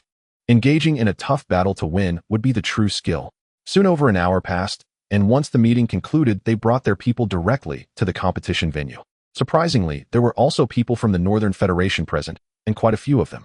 Captain Zhang looked at those Northern Federation leaders who walked with their heads held high and muttered, "There's always this troublemaker everywhere." Chen Ling glanced at them, then shifted his gaze to their expressions, which were very serious, indicating that the meeting had not been pleasant. Soon Director Zhao ordered everyone to gather and take them to the designated resting area for the Yan Nation's guards. Report, Director. All personnel are assembled. Please give your instructions. After lining up neatly, Captain Zhang Jin took 3 steps forward to stand in front of Director Zhao, standing at attention, saluting and loudly declaring. Director Zhao returned the salute, his sharp gaze sweeping over the crowd, his expression exceedingly serious. Although he did not speak, there was an atmosphere of imminent storm, the heavy tension pressing down on everyone. This time the competition among the guards would likely be different from before. Everyone was on high alert. Director Zhao's deep voice rang out, "Comrades, the guard competition will commence shortly, and I have only one requirement. We can only win, we cannot lose." Zhang Jin and the others' expressions changed slightly. The guard competition was indeed about to begin, but it was the first time Zhang Jin had witnessed Director Zhao issue such a command after participating in so many guard exchanges. As the saying goes, victory and defeat are common in warfare, and no one can guarantee a lifetime of victories. This time the opposing side was also sending their elite, the best guards from their nation. The Yan Nation desired a 100 victory, but they could not guarantee it. For the sake of victory, they could risk their lives, yet sometimes in competition, even risking one's life does not ensure victory. Before the competition even began, Director Zhao issued such a command, which was quite different from his usual calm demeanor. This added immense pressure on everyone. Director Zhao's voice rose, saying, "I know this puts you in a difficult position. You are all fine lads of our Yan Nation, willing to sacrifice and dedicate yourselves for victory. If it were before, I would not have made such a request. As long as you give it your all, that would suffice. But this time we must absolutely win. Because after the competition ends, we will bring back the remains of the martyrs." With that, including Chen Ling, everyone's expression turned solemn, a surge of spirit rising to its peak. When Chen Ling was at the number 3 border post, the Sergeant Old Yang and Old Jiang often gathered together to recount the hardships of the past. The Yan Nation has 1/8 guards left on that land. Many remains could only be hastily buried due to limited conditions after the signing of the ceasefire agreement, unable to be brought back to the homeland. Whenever this topic arose, Old Yang would become particularly agitated, for in that war his grandfather lost a leg and nearly lost his life there. After returning, his grandfather often spoke to him about that war, lamenting the loss of his sacrificed comrades, wishing to bring their remains back home so their souls could return to their homeland. Although Chen Ling did not personally experience that war, he could imagine how difficult that battle was. Now they were to bring back the remains of the martyrs. What a sacred mission this is. Everyone finally understood why the usually calm Director Zhao was so serious and issued such an order. Director Zhao continued, "In that war we fought extremely hard, and no one believed we could win. Not a single nation believed. But in the end we won. What was the basis of this?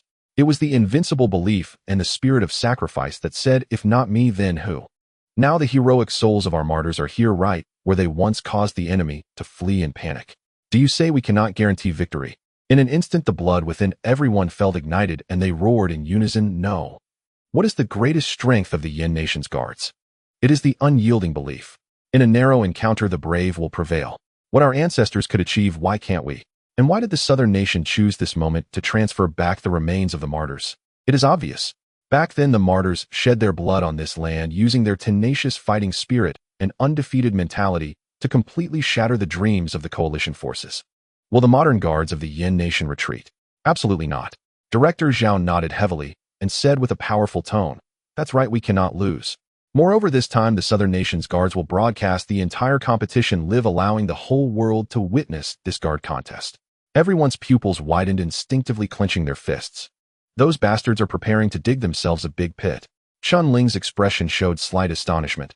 These guys were overflowing with confidence, which he had already sensed earlier, but he did not expect them to be so arrogant as to announce this to the world to such an extent. Are these narcissistic fellows relatives of the Night Owl? Don't they know what will happen if they lose?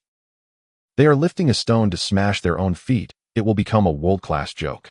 Director Zhao continued, "If they dare to do this, it means they are definitely well prepared, expecting their strongest guards to await us, believing that they will surely win. We have no other choice but to give our all and fight to the end. Comrades, are you all ready?" Director Zhao shouted. "Always ready." Everyone roared in unison. The fine men of the Yin nation have never lacked bravery, whether in the past or in the present. As long as the country needs them, they will surely dedicate their utmost efforts. Director Zhao nodded, a look of satisfaction appearing on his face as his gaze slowly swept over the crowd, saying, "This time the guard exchange will consist of 3 events: shooting, hand-to-hand combat, and obstacle course. Each side will send 5 participants, and losing all means defeat, which means we must win at least 2 out of the 3 events to be considered victorious. Our opponents are the Southern Nation and the Northern Federation, and to my knowledge they have already trained on the field for a month. They indeed hold various advantages.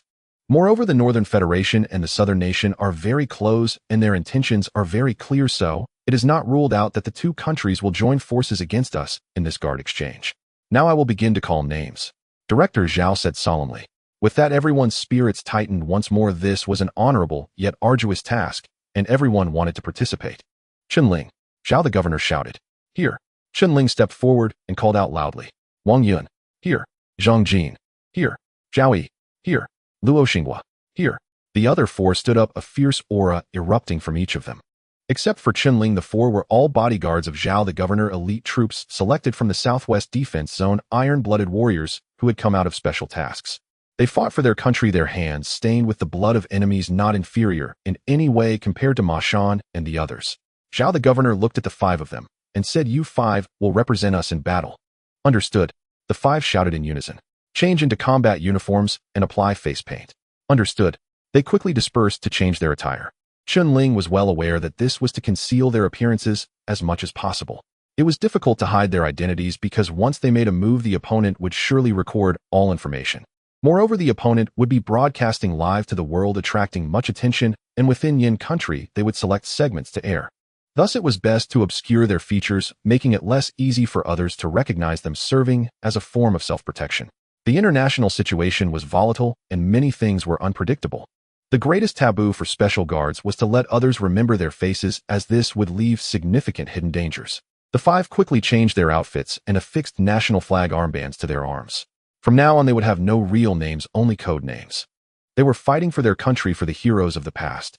This battle could only end in victory, not defeat.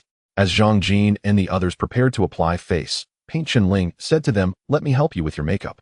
Zhang Jin was taken aback and said, It's just applying face paint, anyone can do that." There were several ways to apply face paint, but generally it was quite simple. It didn't require intricate designs, just applying different colors to the face so that one wouldn't be easily recognized. They had often applied face paint during previous special missions. Chen Ling said, "I participated in Hell Week training relying on disguise techniques. To escape, I can create a different version of you. Is that true?" Zhang Jin and the others looked at Chen Ling in surprise. Chen Ling was the youngest among them, but none of the older guards underestimated him. Who would dare to underestimate a warrior who could single-handedly pursue and kill 16 hired guards and still escape alive? But could he really create a different version of them with just simple face paint? They were all individuals who had undergone special training. The simpler the paint, the harder it was to create new styles. Zhao the governor nodded and said, "Let him give it a try." When Lao Gao reported to him, there indeed was such an incident where a guard with red eyes almost mistook someone because of Chen Ling's disguise. Therefore, Chen Ling's makeup skills were undoubtedly of very high caliber. He might really be able to create a different effect. Zhang Jin and the others stopped, and let Chen Ling apply the face paint, though they held little hope. They had once been guided by top disguise masters, and under the masters' hands they did undergo some changes, but to completely change their aura was nearly impossible. Applying face paint was simple, just smearing on different colors, but under Chen Ling's infiltration skills, he could completely transform their original aura into that of another person. Soon Chen Ling finished applying paint to their faces. All done, Chen Ling said. The four looked in the mirror and felt a fierce aura that was somewhat unfamiliar to themselves. The key was that their original appearances were truly unrecognizable. They looked almost like jungle phantoms. This skill was extraordinary. They never expected that simple face paint could be used in such a way. It was a skill surpassing that of any master. Zhang Jin gave Chen Ling a thumbs up and said artistic work, no doubt about it. The other three nodded in praise as well. Zhao the governor was also quite satisfied with their disguised appearances, saying rest for 30 minutes. The event will begin. Understood. Everyone answered in unison and then entered their familiar relaxation states, adjusting their physical conditions in preparation for the upcoming competition. They all understood that the upcoming contest would not be easy with such a large commotion in the South broadcasting live to the world. They must have great confidence in victory. Therefore Chen Ling and the others had no choice but to strive with all their might. Chen Ling dared not be careless, familiarizing himself with all his skills in his mind, adjusting his body to the best condition. While Chen Ling and the others were adjusting themselves, they were unaware that the entire South had fallen into a state of excitement. Television, the internet, and various major news media were promoting this guard competition. All kinds of live broadcast programs and variety shows were halted, replaced by live images from the venue and commentary from relevant personnel, creating a very enthusiastic atmosphere. This was a rare event for the three countries' guard exchanges conducted in a live broadcast format. What does this signify? They must have had great confidence in victory to take such actions. In the commentary platform for the news, the commentators from the South were even more exaggerated. Before the competition had begun, they were already making such remarks. This is a once-in-a-century event among the three nations, attracting global attention. All eyes are gathered here. They will witness a moment together. What moment will it be?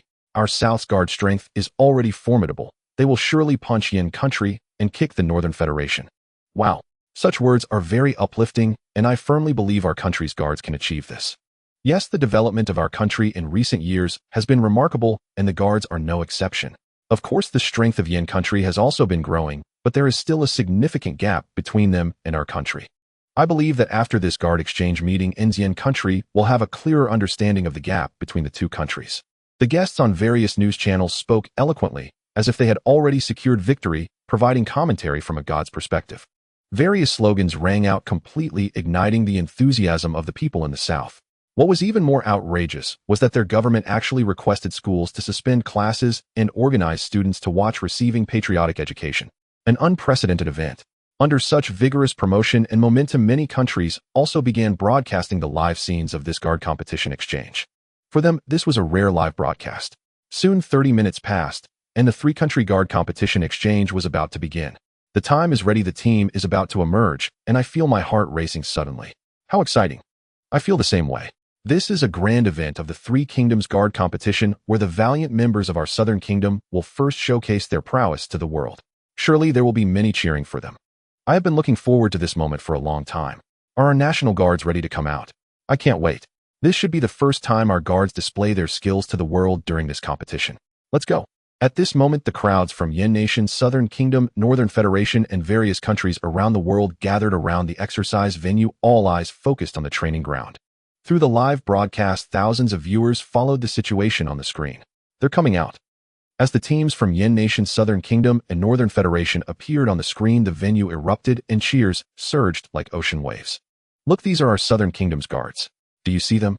My goodness, even through the screen, I can feel their fierce presence. So impressive. Our guards are invincible and will undoubtedly display their prowess in this competition. Cheer. Victory. Victory. The fans watching the live broadcast immediately fell into a frenzy, waving banners, excitedly shouting, already celebrating the final victory. The hosts and commentators on various live streaming platforms were vocally encouraging the audience. These are our Southern Kingdom's guards. Their imposing figures, every step is so powerful, exuding a strong killing intent. Even through the screen, I can feel their unbeatable aura. Indeed, our Southern Kingdom's guards possess such killing intent. Our nation is incomparable to others. We also have such confidence. It can be said that our Southern Kingdom's guard strength has entered the ranks of world powers. There are very few nations that can challenge us, and as for Yen Nation, they have already been left behind. Just look through this guard exchange. The gap between us and them is immediately apparent. I believe they will surely regret participating in this competition. Stay tuned. The moment our nation proves itself to the world is approaching. The Southern Kingdom was completely electrified. In the electronic screens of large squares in major cities, this guard competition was also being live broadcasted, and a large crowd gathered around the screens. They all cheered passionately as the mutual flattery between guests and hosts seemed to indicate that the host nation, the Southern Kingdom, had already won this competition. Amidst the excitement in the Southern Kingdom, the first round of the 100-meter shooting competition was about to begin. The guards from the Southern Kingdom and Northern Federation were already in position, their provocative and sharp gazes scanning Chen Ling and others, their hostility evident with no signs of showing mercy. The Southern Kingdom and Northern Federation are allies, having established a deep cooperative relationship in guards, while the Yen Nation are outsiders and their common enemy. As for the strength of the Yen Nation's guards, they see them as a bunch of rookies. Check the firearms. With the command from the on-site referee, a total of 15 guards from Southern Kingdom, Northern Federation, and Yen Nation immediately moved forward to inspect the 15 prepared M4A1 rifles, ensuring there were no issues. Click, click. The sound of the firearms springs echoed continuously at the scene. 5 minutes later, the firearm inspection was complete, and each reported that their firearms had no issues. With the firearm inspection complete, Chen Ling quickly moved to his shooting position, grasped the rifle stock, and with a click disengaged the safety. Nearby, Wang Yunzhao, Yi Zhongjin, and Luo Xinghua also took their positions, began adjusting their states, and prepared to enter the shooting phase. Ready. Whoosh. The 15 guards almost moved simultaneously, stepping forward, turning sideways, lying down, shouldering their rifles, locking in and aiming. Every guard present was a master. Their movements flowed like a river, extraordinarily graceful, making it hard to tell who was stronger. They all seemed equally matched. At this moment, thousands of people from the Southern Kingdom fell silent, their eyes glued to the screen, waiting for that thrilling moment to arrive. Many among them had already begun to write victory speeches. In their view, victory was a foregone conclusion, just as the live commentators analyzed it. Our nation has entered the ranks of world guard powers, with very few nations, including Yen Nation, able to compete with us. With such rhetoric, they naturally believed their nation's guards were the strongest. Fighting on home turf, how could they possibly lose? Start. With the referee's voice echoing. Bang bang. The gunfire erupted continuously, almost without any interval, similar to the sound of firecrackers, persistent and dense. Of course, some had a slightly shorter duration, like Chen Ling. As soon as he fired, it was like a thunderous cannon, not single shots, but rapid fire. The high-ranking officials and Northern Federation guards who were aiming couldn't help but pause, looking at Chen Ling in astonishment. Who here can't shoot a perfect score of 100? The key lies in breaking through that foundation. The only difference is the rapid fire. Can the opponent ensure accuracy with rapid fire? If this kid can maintain accuracy while shooting like that, his shooting ability is quite frightening. They glanced at Chen Ling, then at the four nearby, finally getting a close look at their appearances. Goodness, are they quintuplets? Why do they all look exactly the same?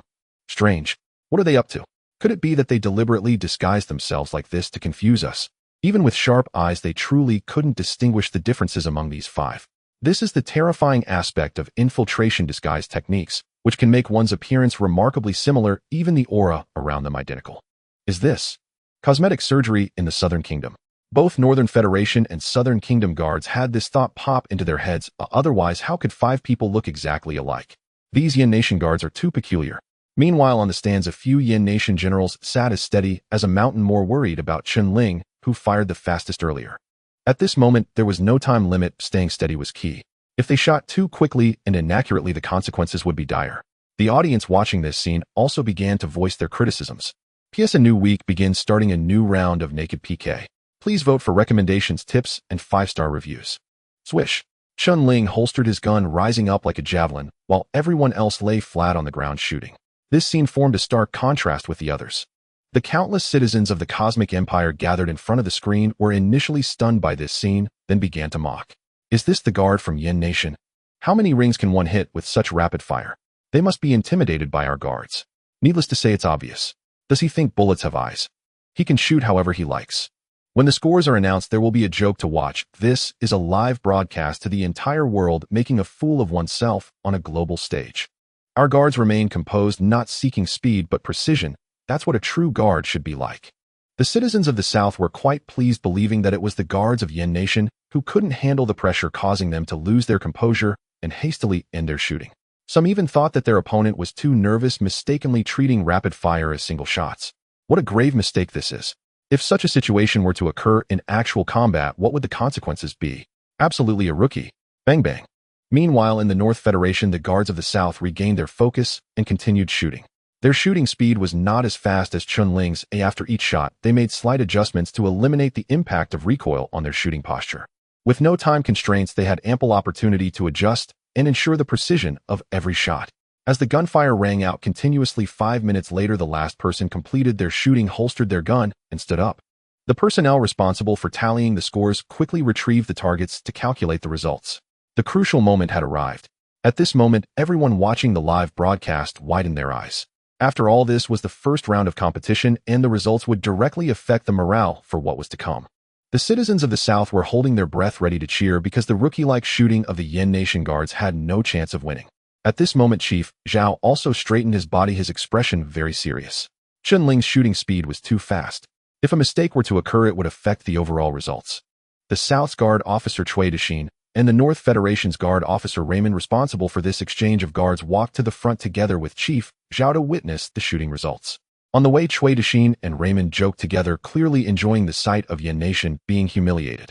It was evident that under the previous pressure, the guards of Yen Nation had lost their stability in shooting, resulting in such absurd marks. It showed how poor their psychological quality was. If such soldiers were to enter a real battlefield, they would definitely become cannon fodder. This is the strength of the Yen Nation guards. A bit surprising, isn't it, General Raymond? What do you think about this situation? Cui Dixin smiled. It's normal for guards to experience such situations under high tension. I believe the Yen Nation guards will learn from this experience and achieve good results in the following performances. Raymond also smiled.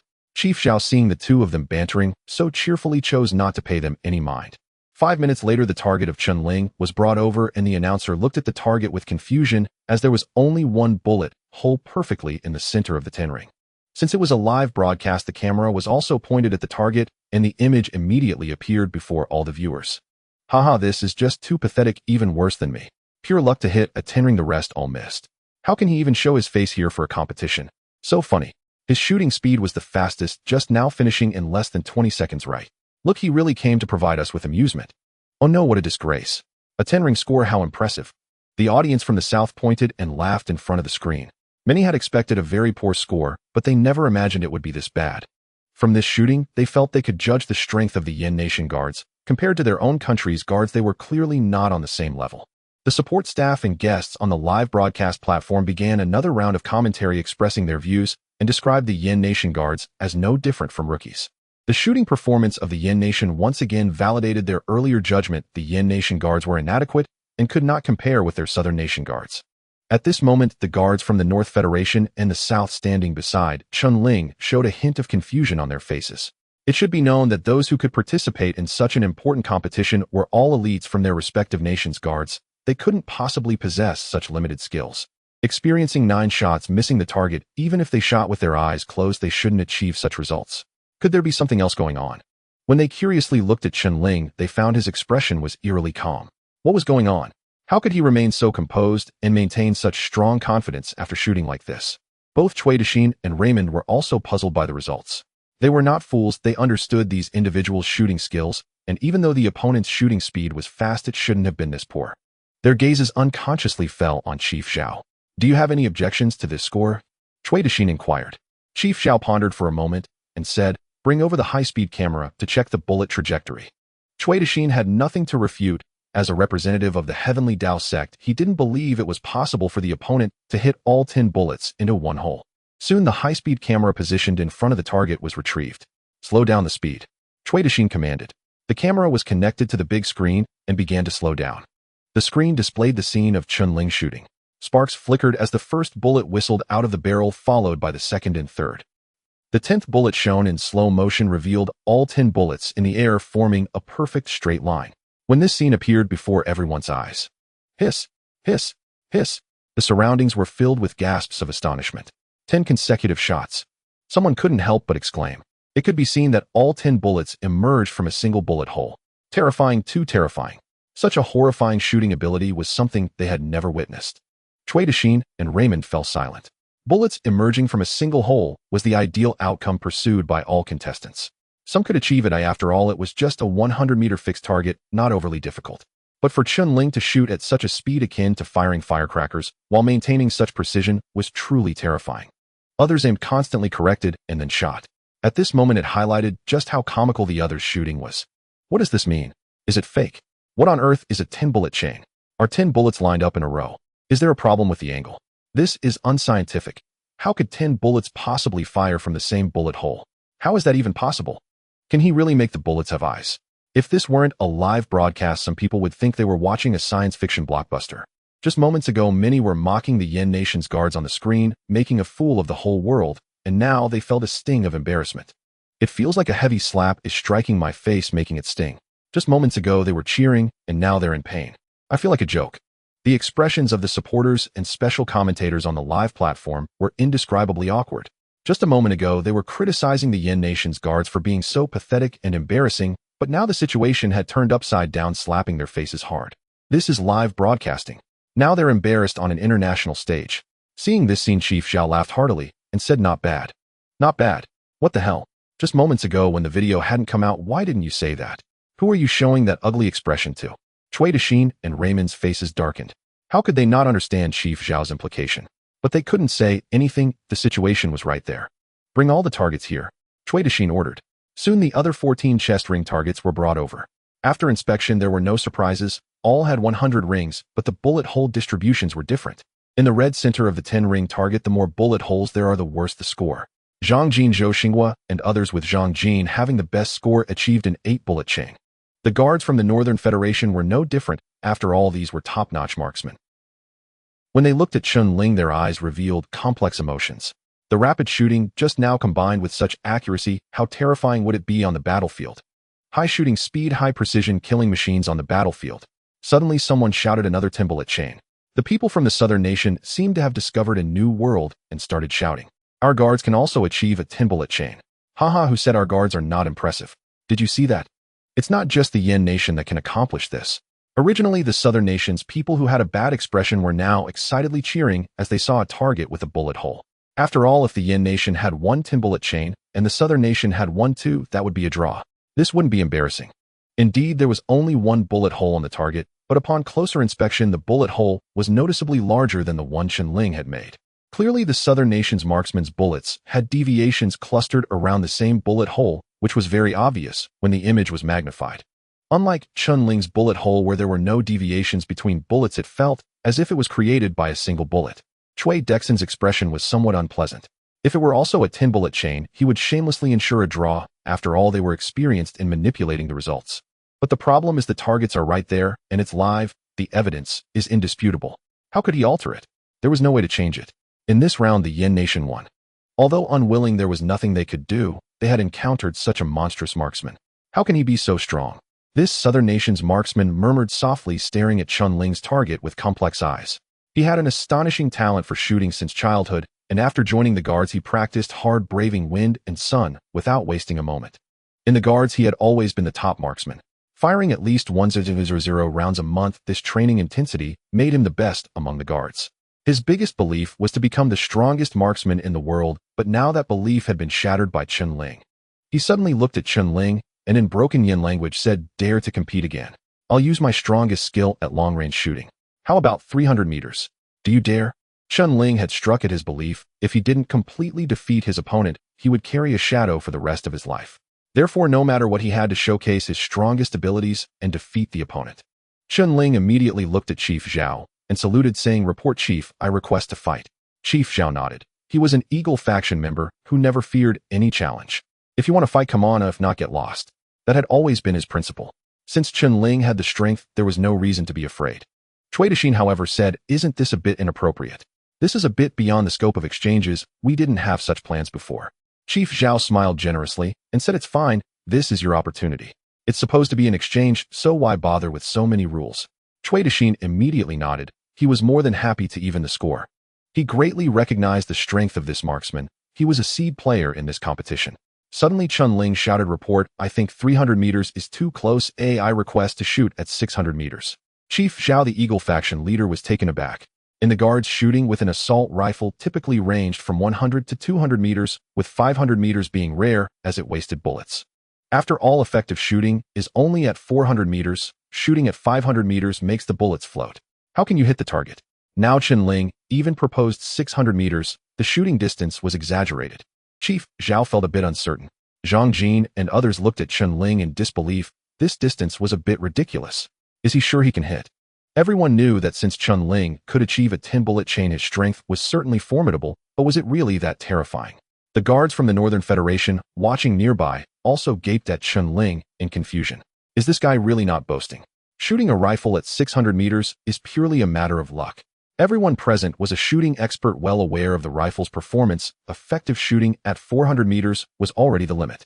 If one could shoot at 600 meters, it would be almost no different from using a sniper rifle. To be clear, effective range does not mean shooting distance. Take the AK-47 for example. Its effective range is 400 meters, but bullets can still wound enemies at 2,000 meters and kill at 1,600 meters. In theory, the AK could shoot targets at 2,000 meters, but the problem lies with gravity, air resistance, wind speed, and humidity, which multiply the difficulty of predicting the bullet's trajectory. In such circumstances, without specialized shooting aids, it is incredibly hard to hit a target. If rifles could hit targets at 600 meters, what use would there be for sniper rifles? Come on, can't you be a bit more scientific? Are the Yen Nation's guards just bluffing their way through? For rifles designed for short-range shooting, judgments are primarily based on the naked eye, without a scope, and they can accept hitting targets at 300 to 400 meters. After all, they have over a 50% chance of hitting the target. But when Chen Ling mentioned 600 meters, nearly double the distance, it felt like a joke, something utterly impossible. If it could really be done, why would anyone use a sniper rifle designed for long-range shooting? This guy must be doing it on purpose. So arrogant. What is this? A deliberate provocation, or does he think we are all idiots? Even though we haven't shot guns, we still have an understanding of firearms.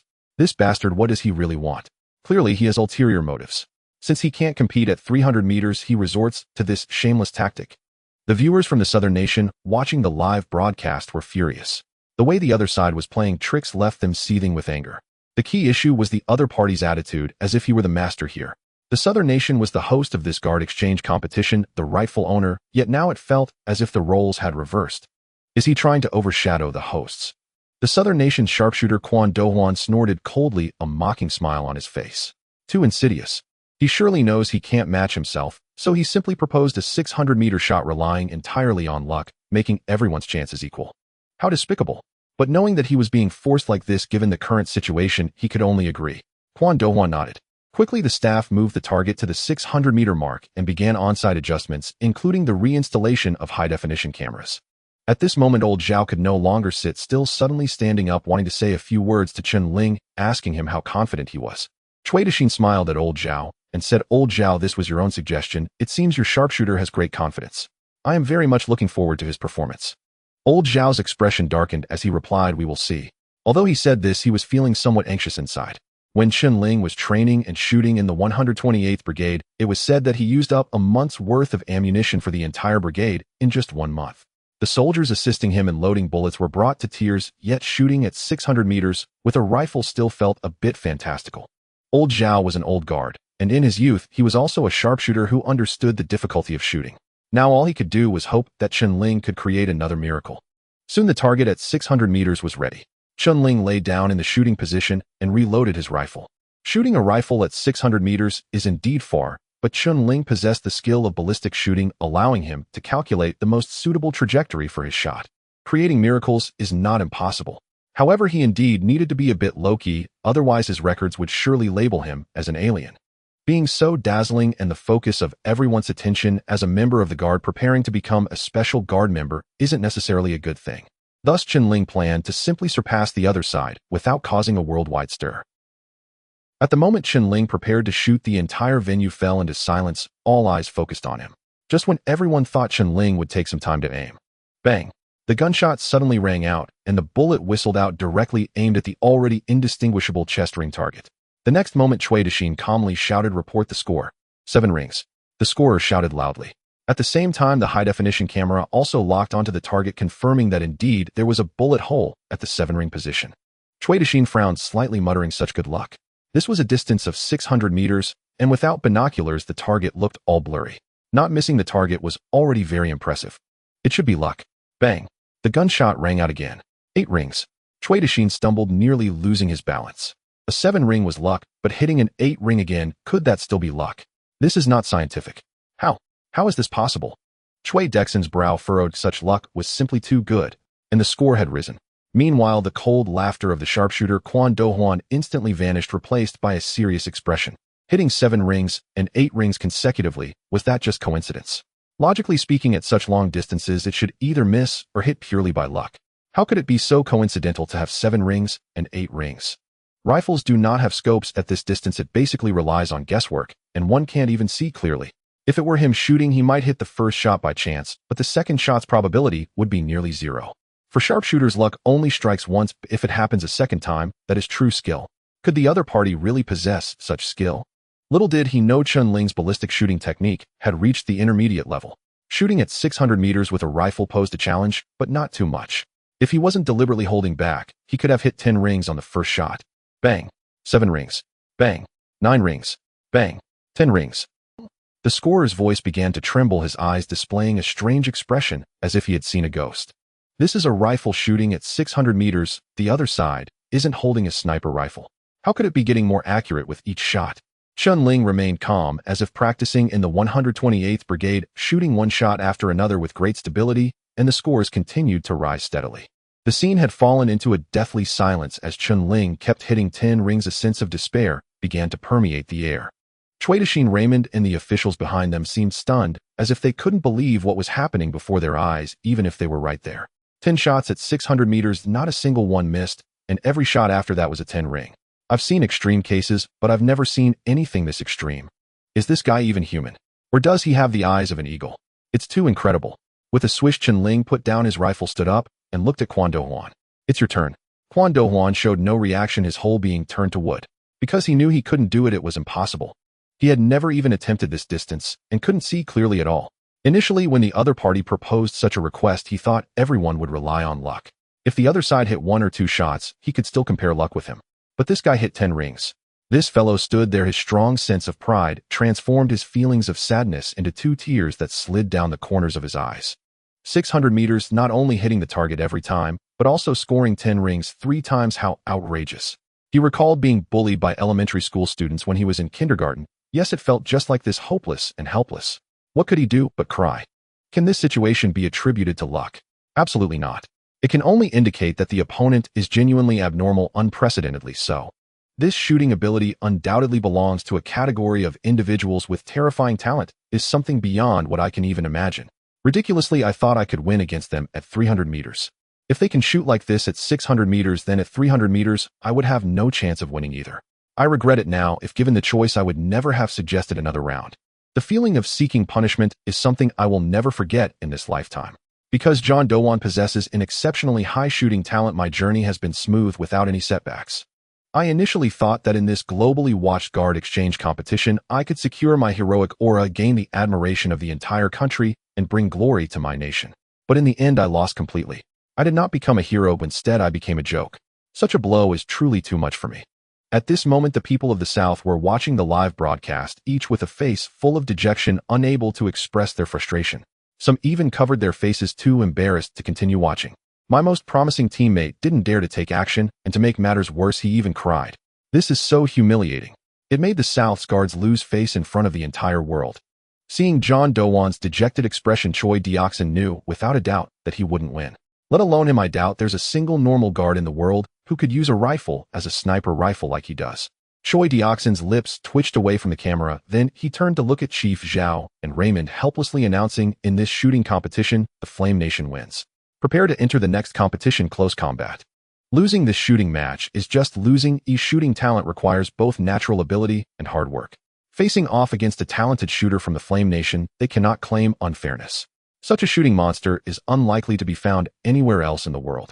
However, close combat is different. It is a true test of strength with no natural talent involved. Therefore, Choi Deoxin is absolutely confident he can win. Chief Zhao said solemnly, "How do we compete in close combat? Fists and feet have no eyes. This is the most dangerous event." Choi Deoxin replied, "Let each side select 2 participants for the fight. Whoever gets knocked down loses. As for injuries, it's part of the match. Both sides will surely put in their best effort. If anyone gets hurt due to a slip, it's simply a lack of skill. Without further ado, Chief Zhao walked directly to Chen Ling and his 5 teammates, his gaze landing on Chen Ling. Very well, your rifle shooting level ranks 2nd in the Southwest Guard District. No one dares claim the first. This is already a high praise. How many guards are there in the Southwest Guard District? There is also the famed Dragon Tooth Special Forces where experts abound. None of Zhang Jin and the others could refute this.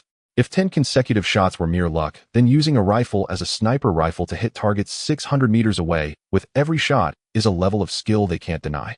They all knew that Chen Ling must possess extraordinary qualities, otherwise Chief Zhao wouldn't have made an exception for him to participate in this guard exchange. They just didn't expect his abilities to be terrifying to such an extent. Even if they trained for another 10 years, they might not reach such a level of skill. Chen Ling said, "Thank you for the compliment, Chief." Chief Zhao nodded and said, "For the next close combat match, let 2 of you decide who will participate." He did not specify who should go, but regardless of who it was, he believed they would all give their all to secure victory. Zhang Jin, as the captain, looked at everyone and said, "If you have any thoughts, speak up, and we will discuss together." Chen Ling spoke directly. "I rarely do obstacle runs. I'm not specialized in that. Let me take care of the fighting." He knows his strengths and weaknesses very well. Chen Ling's stamina is definitely no problem. With attributes 4 times that of an ordinary person, both his explosive power and endurance surpass many others. However, obstacle runs are different from other competitions. They require technique. Without targeted training and understanding of the running techniques involved, relying solely on brute strength and speed makes it hard to achieve good results. Chen Ling once tried to run a lap on the obstacle course, but did not acquire any relevant skills, so he wasn't very confident. However, close combat is different. Chen Ling possesses the 5th class close combat kill technique, giving him stronger combat power. Zhang Jin nodded and said, "I placed 4th in the guard district competition. Let me take the lead." The others nodded, acknowledging their self-awareness. Zhang Jin is naturally the strongest among the 4 of them, so sending him into battle is no problem. Chen Ling once single-handedly took down 16 hired guards. Such fighting ability must also be formidable. This time, fighting for the country and battling for the fallen heroes is unlike any previous competition, so they must field the strongest lineup to ensure victory. Seeing Chen Ling and Zhang Jin preparing for battle, Chief Zhao nodded and said, "Be careful. Don't hold back. Strike when necessary. Regardless of what happens, your powerful nation is your strongest backing." "Yes," both of them shouted simultaneously. Soon Chen Ling and Zhang Jin arrived at the prepared arena. There was no lottery. Chen Ling and Zhang Jin each faced 1 guard from the south and 1 from the Northern Federation. Once both sides confirmed, they quickly separated to prepare for the match. Zhang Jin said to Chen Ling, "I'll go first." He then took off his training uniform and put on a camouflage vest. In an instant, Zhang Jin's muscles were evenly distributed, containing explosive power. It was evident how hard he trained, otherwise such explosive muscles would not have been developed. Chen Ling nodded and stepped back, saying, "Victory is ours." Zhang Jin stepped onto the stage, and immediately a guard from the south came forward. Chen Ling glanced at the opponent and furrowed his brows. His physical attributes were impressive, and his eyesight was naturally not bad. The opponent appeared to be around 40 years old, clearly not at the best fighting age. Given the opponent's seriousness towards this match, it was impossible for them to send a weakling to compete. There must be something wrong. At this moment, viewers on the live platform watching from the south started cheering excitedly. "Oh my god, it's Master Park Tae. No doubt about it, the greatest master of unarmed combat. A victory is certain. I didn't expect him to join the guards. Hurry, I can't wait to see the Flame Nation fall. Let the Flame Nation see what true fighting is, what true unarmed combat is." Master Park Tae, a master of unarmed combat with formidable combat strength, has few rivals in this field worldwide. At this moment, Zhang Jin felt the pressure upon seeing the opponent. The opponent indeed exuded a fierce aura, staring at him like a wild beast, but so what? He had never been afraid. Does Zhang Jin fear? No. In the hearts of the soldiers of Yen Nation, the word fear has never existed. Even in death, there is only one word: kill. Start. With the referee's shout from outside the ring, Zhang Jin swayed and took the initiative to move. He was like an arrow released from the bow, shooting towards his opponent. In less than 10 meters, he reached in an instant. At the moment Zhang Jin pounced towards his opponent's face, he raised his right hand into a fist and delivered a powerful punch to the opponent's face. Chen Ling saw this, seeing his eyes flickering for a moment as he quickly made a judgment. Zhang Jin was stronger than He Chun, and Ma Shan was likely on par with him, with physical qualities close to 4. This punch utilized the speed of his body and unleashed all his strength, resulting in an astonishing power. Zhang Jin was indeed a master. Releasing the strongest power and speed in an extremely short time is the essence of close combat skills. Defeating the opponent in the shortest time possible. Pu Tai revealed a slight cold smile, seeing Zhang Jin's iron fist coming. The wind from the punch whistled, but he showed no signs of panic. His combat experience was incredibly rich, having fought his way up from the grassroots to the elite ranks, achieving the status of a master-level Muay Thai expert. How could his strength be weak? Though he was older, this was actually his asset. He stepped forward, throwing a heavy punch to meet Zhang Jin's iron fist in a heating clash. Bang! The fists collided fiercely, producing a dull thud. Chen Ling could feel that the two were evenly matched in strength. Zhang Jin frowned slightly, immediately loosening his 5 fingers, attempting to grasp the opponent's fist. Pu Tai smirked coldly. Useless. His wrist suddenly twisted his hand, moving like a spiral, breaking free from Zhang Jin's right hand. In the next moment, his right foot swept towards Zhang Jin like a thick iron rod. The force was immense, and the speed was extreme. In unarmed combat, leg techniques are paramount. This move had the force of 1,000 pounds, and the angle was extremely tricky. Chen Ling's expression turned serious. The opponent was extremely formidable, and Zhang Jin could not evade. Zhang Jin's reaction was incredibly swift. Seeing no way to dodge, he raised his right hand to block. Slap! A massive force struck. He could not completely counter it, and his body was rapidly pushed back. Pu Tai seized the opportunity, wildly kicking towards Zhang Jin, like lightning piercing through the night sky, one kick after another without any pause. Bang bang bang. Zhang Jin could only resist desperately with both hands, his expression unchanged, but he kept retreating. At that moment, Pu Tai charged forward, reaching Zhang Jin, who had just steadied himself. With a stomp of his right foot, he leaped into the air, his right leg raised high like a mountain, crashing down with terrifying momentum. Seeing no way to evade, Zhang Jin roared and raised his sturdy arms. Bang! The opponent's foot slammed down hard, producing a heavy thud. The force of this kick was overwhelming. Although Zhang Jin blocked it with both hands, he bent down, feeling a tearing pain in his right hand, blood seeping from the corner of his mouth as his body staggered back again. Pu Tai snorted coldly, twisting at his waist, flipping sideways, raising his left foot in an arc to smash into Zhang Jin's face. Zhang Jin lost his balance, his body slanting as he fell to the ground, his right cheek instantly swollen and blood dripping onto the platform. The speed of the opponent's attacks was fierce, fast, and precise. Zhang Jin's speed had clearly fallen behind. Captain Zhou Xinghua and the others saw Zhang Jin bleeding from the corner of his mouth, their faces filled with anger as their clenched fists crackled. At that moment, the citizens of the southern nation watching on the screen shouted loudly, waving their fists as if they had been pumped with adrenaline. A master is a master, do you see? In just 2 or 3 exchanges, the Yen Nation people have been knocked down. I didn't even see how Master Pu Tai attacked the opponent, just fell down. This is the gap in strength. They're simply not on the same level. Now the Yen Nation people should understand the gap, right? We are the ancestors of combat. Having lost the shooting competition earlier, they were all holding back their anger. Now seeing Master Pu Tai defeat the opponent, their breaths finally eased. Master Pu Tai, knock him down completely, let him know our might. Long live the Southern Nation. A violent cheer erupted from in front of the screen. Cui Dixin watched this scene, a faint smile appearing on his lips.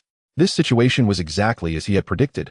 Master Pu Tai's combat prowess was internationally top tier. How could the Yen Nation possibly be his match? The outcome was already clear. If the Yen Nation people continued to hold on, the only outcome would be total destruction. Now it was just a matter of how the opponent would choose. Do you still want to continue? Cui Dixin smiled. Zhao remained expressionless and said, not in a hurry, it's just begun. At this moment, Pu Tai stood with his hands behind his back, exuding an air of a master, looking at Zhang Jin with a hint of disdain, calmly saying, surrender, you can't defeat me.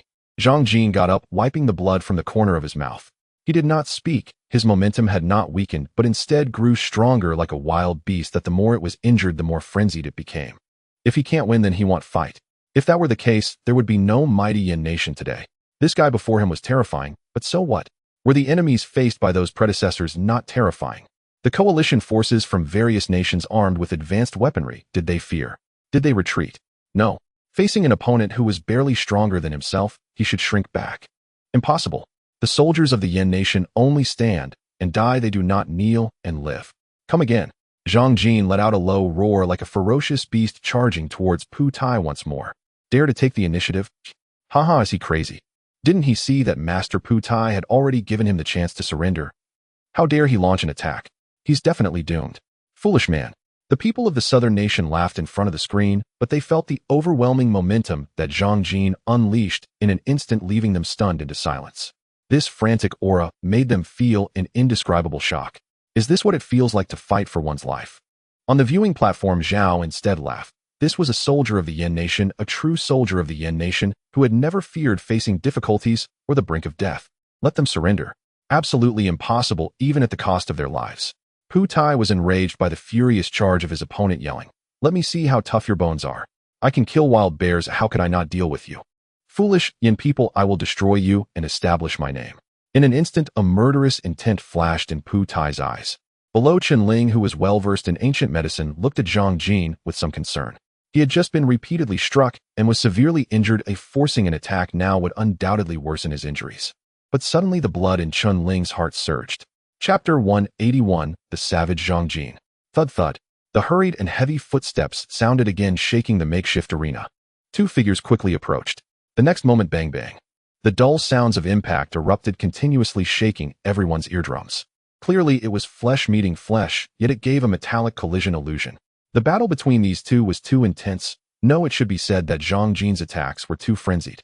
These were attacks that disregarded life like a wild beast in a frenzy, wanting to tear apart the prey before him.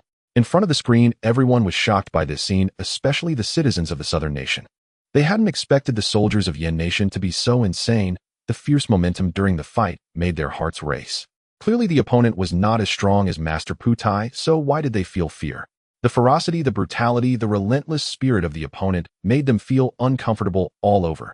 At this moment, after blocking Zhang Jin's frenzied elbow strike, Pu Tai swept his right foot horizontally, as before, swift and fierce, the immense force causing the air to momentarily explode.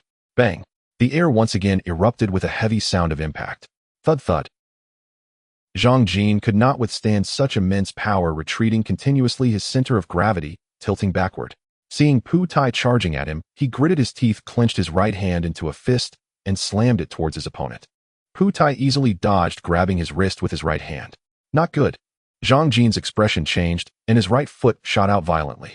Pu Tai raised his foot to block, revealing a cruel look in his eyes, channeling all his strength into his right hand, twisting it fiercely. Crack! The terrifying sound of bones cracking echoed. Although it wasn't loud, it sounded like thunder to Chen Ling, General Zhao, and others. Everyone's expression changed.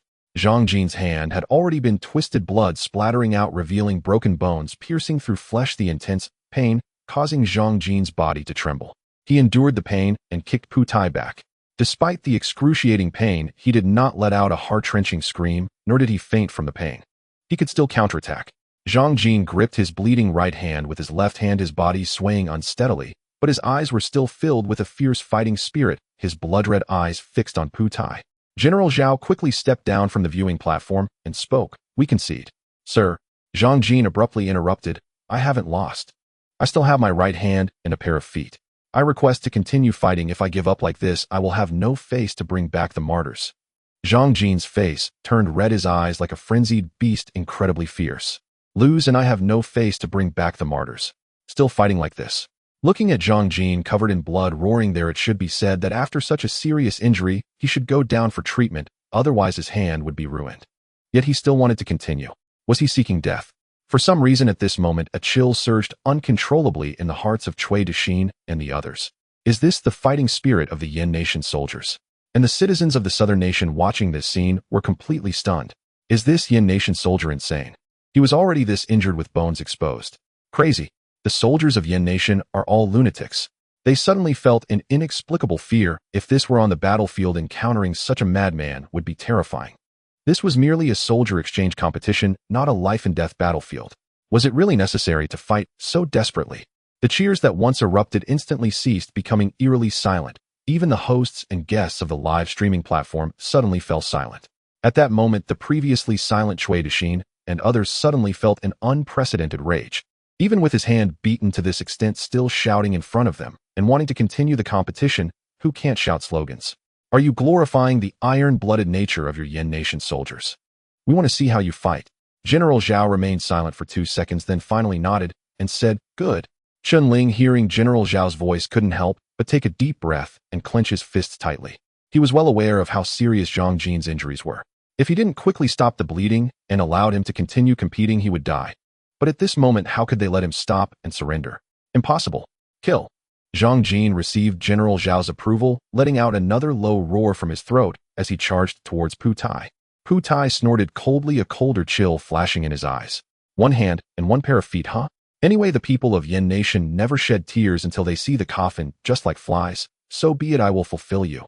Zhang Jin raised his left hand, due to tremors blood from his right hand wound dripped profusely, staining the arena red. Clearly he was already severely injured. How could he compete against the unscathed Pu Tai? The opponent was still the strongest combat master of the southern nation. An unequal contest erupted once more. Bang bang bang. The series of impacts rang out again. Zhang Jin, trapped in a predicament, suffered continuous injuries, yet he did not utter a sound, like a savage desperately launching attacks, completely unconcerned about his injuries, his eyes unwavering. Kill. The low roars echoed repeatedly in the arena, shaking everyone's eardrums and resonating in their souls. Especially for the citizens of the southern nation, they felt something different about the soldiers of Yen Nation for the first time. A thought suddenly popped into their heads. If it were their own nation's soldiers in such a situation, would they choose to continue fighting? Would they? What exactly supports the soldiers of Yen Nation to fight so recklessly, even to the point of death? Bang! Another crisp sound. Zhang Jin's left hand was caught by Pu Tai. Below the arena, Chen Ling gritted his teeth, seeing Pu Tai's right hand bulging with muscle beginning to exert force. This was the end. Cui Dixing laughed. No matter how strong the willpower of Yu Yen people, it is futile in the face of absolute strength. Crack. The terrifying sound of bones cracking rang out again. Zhang Jin's wrist twisted, flesh tearing away, warm blood gushing out, broken bones protruding. Due to the piercing pain, his left hand reflexively recoiled, causing Pu Tai to step forward, wanting to completely eliminate him. Suddenly, Zhang Jin's bloodied right hand lunged forward, becoming a weapon, the irregular bones stabbing into Pu Tai's face. Oh! Pu Tai let out a scream. He never expected that the opponent would be so furious, even using his injured arm to attack him. Too insane. He hurriedly covered his face with his right hand, retreating rapidly, blood spurting from his fingers, staining his face, then flowing down his neck to his chest, dyeing his shirt red. The piercing wound on his face directly created a bloody hole. If he hadn't retreated quickly, his entire face would have likely been skewered. What is the ferocity of a savage? This is it. The sudden change left the entire venue in a stunned silence. How could this happen? This is unscientific. The faces of everyone revealed an expression of shock. Initially, everyone felt confident in victory, believing that their opponent, so gravely injured, could hardly stand and was at the end of his strength. How could he possibly still be a match for Park Tae, who was at his peak? It was only a matter of time before the opponent fell. However, in a flash, the situation unexpectedly changed. Zhang Jin, who seemed to have no attacking power, launched an attack in such a frenzied manner. It was brutal. This is a madman. Cui Dixing and the others looked as if they had seen a ghost, their eyes wide with disbelief, cold sweat trickling down their backs. This terrifying fellow actually used his severed hand to injure the martial arts master Park Tae. Kill. With bloodshot eyes, Zhang Jin roared, his left fist smashing down towards Park Tae once again. The most direct and violent approach. Park Tae, enduring the intense pain on his face, hurriedly blocked Zhang Jin's left hand, but he never expected that the broken bones would become the opponent's best weapon, striking fiercely at his temple once more. Smack! Thud! Park Tae let out a painful groan as the bone struck his temple with great force, his head instantly buzzing as if it were about to explode, and he staggered backward uncontrollably. With a thud, Park Tae crashed heavily onto the arena floor, causing the entire ground to tremble violently. The crazed Zhang Jin growled, "Didn't you want to see the bones of the Yen Nation soldiers? Do you see them now? Are they hard or not?" Zhang Jin's voice was distorted by pain, yet his shout evoked an inexplicable fear. A madman. Indeed, the soldiers of the Yen Nation are a bunch of madmen. Their combat effectiveness may not be the strongest, but they are certainly the most reckless and merciless towards themselves. The North Federation soldiers present felt a chill, but more than that, they were in disbelief. Both of the opponent's hands were broken, the bones exposed, and yet he was attacking with those bones.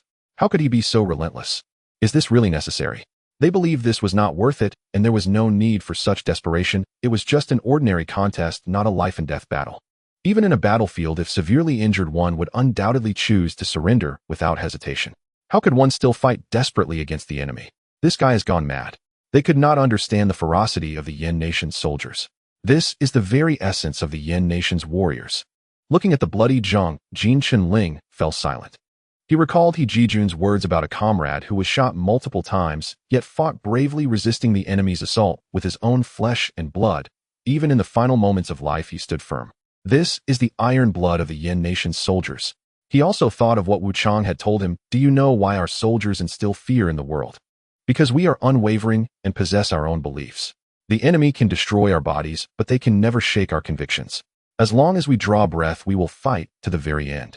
At that moment, Chen Ling did not fully understand, but now he comprehended completely. Not only Chen Ling, but also Zhao Yiwang Yun and Luo Xinghua all silently watched their auras intensifying. Such madness can only be truly understood by pure-blooded Yin nationals. Throughout thousands of years of history, how many times has the Yin nation found itself in a dire situation? It has always been through madness and courage that it has persisted until now. We can be defeated, but we will never back down. So what if the enemy has guns? Our flesh and blood can still withstand. So what if there are bunkers? We can blow them up with explosives. As long as we have a breath left, every drop of blood will be fought for. True soldiers of the Yin nation, no matter how powerful the enemy, they will not fear or retreat. In a narrow encounter, only the brave will prevail. When faced with the enemy, regardless of the circumstances, they will bravely draw their swords. This is the essence of the Yin nation's soldiers. In the past it was this way, now it shall be the same, and in the future it will continue to be so. At this moment Cui Dexin saw Park Tae struggling on the ground, and suddenly stood up. This was the second round of the contest. Park Tae was the strongest trump card. If he lost, how could they compete with the Yin nation soldiers? If they lost this round, their southern nation would become the biggest joke internationally. The authorities had invested immense manpower, resources, and finances to create such a situation to convey a message to the world they are strong. Currently, their soldiers were being bullied by the Yin nationals. During shooting contests, they were made to cry on the spot, and in combat contests, they were turned into writhing worms on the ground by the Yin nationals. What about their faces? Where could they hide their faces? If they lost on the battlefield, Cui Dexin could already envision his own dismal fate. No, absolutely must not lose. Cui Dexin shouted loudly at Park Tae, "Get up, stand up. Defeat him. Defeat him." Although Zhang Jin was ferocious, he seemed to have reached his limit and could not hold on for long. As long as Park Tae could stand up again, even if he only held on for 5 more minutes, he could win this contest just by standing there. Swish. Everyone's gaze was fixed on Park Tae, their hearts repeatedly urging him to stand up, stand up. But it was futile. Park Tae struggled desperately on the ground, trying to rise and achieve final victory, yet his body felt out of his control, writhing like a worm. He could endure the pain on his face, but the bone piercing his temple was a severe matter. The entire neural system of his brain suffered a violent impact, rendering his body completely uncontrollable. To lose like this in such a suffocating manner. No one could have imagined that they would fall in such a constricted manner at the pinnacle of the contest, never to rise again. Just moments ago, the South Nation people were roaring high on adrenaline, but now they felt a heaviness in their hearts and their spirits plummeted. Everyone knew of Park Tae's prowess. He was stronger and more formidable than the Yin nation soldiers. But he lost, for the opponent was too ruthless, a true madman who fought for his life. Against such a person, even a master would be of no use. We lost, our master lost, he can't get up. Damn it. We were so close to winning. The Yin nationals are too ruthless. Our master Park Tae was too gentle in his approach. Too gentle. His bones were exposed not just on one side, but on both. What was he shouting just now?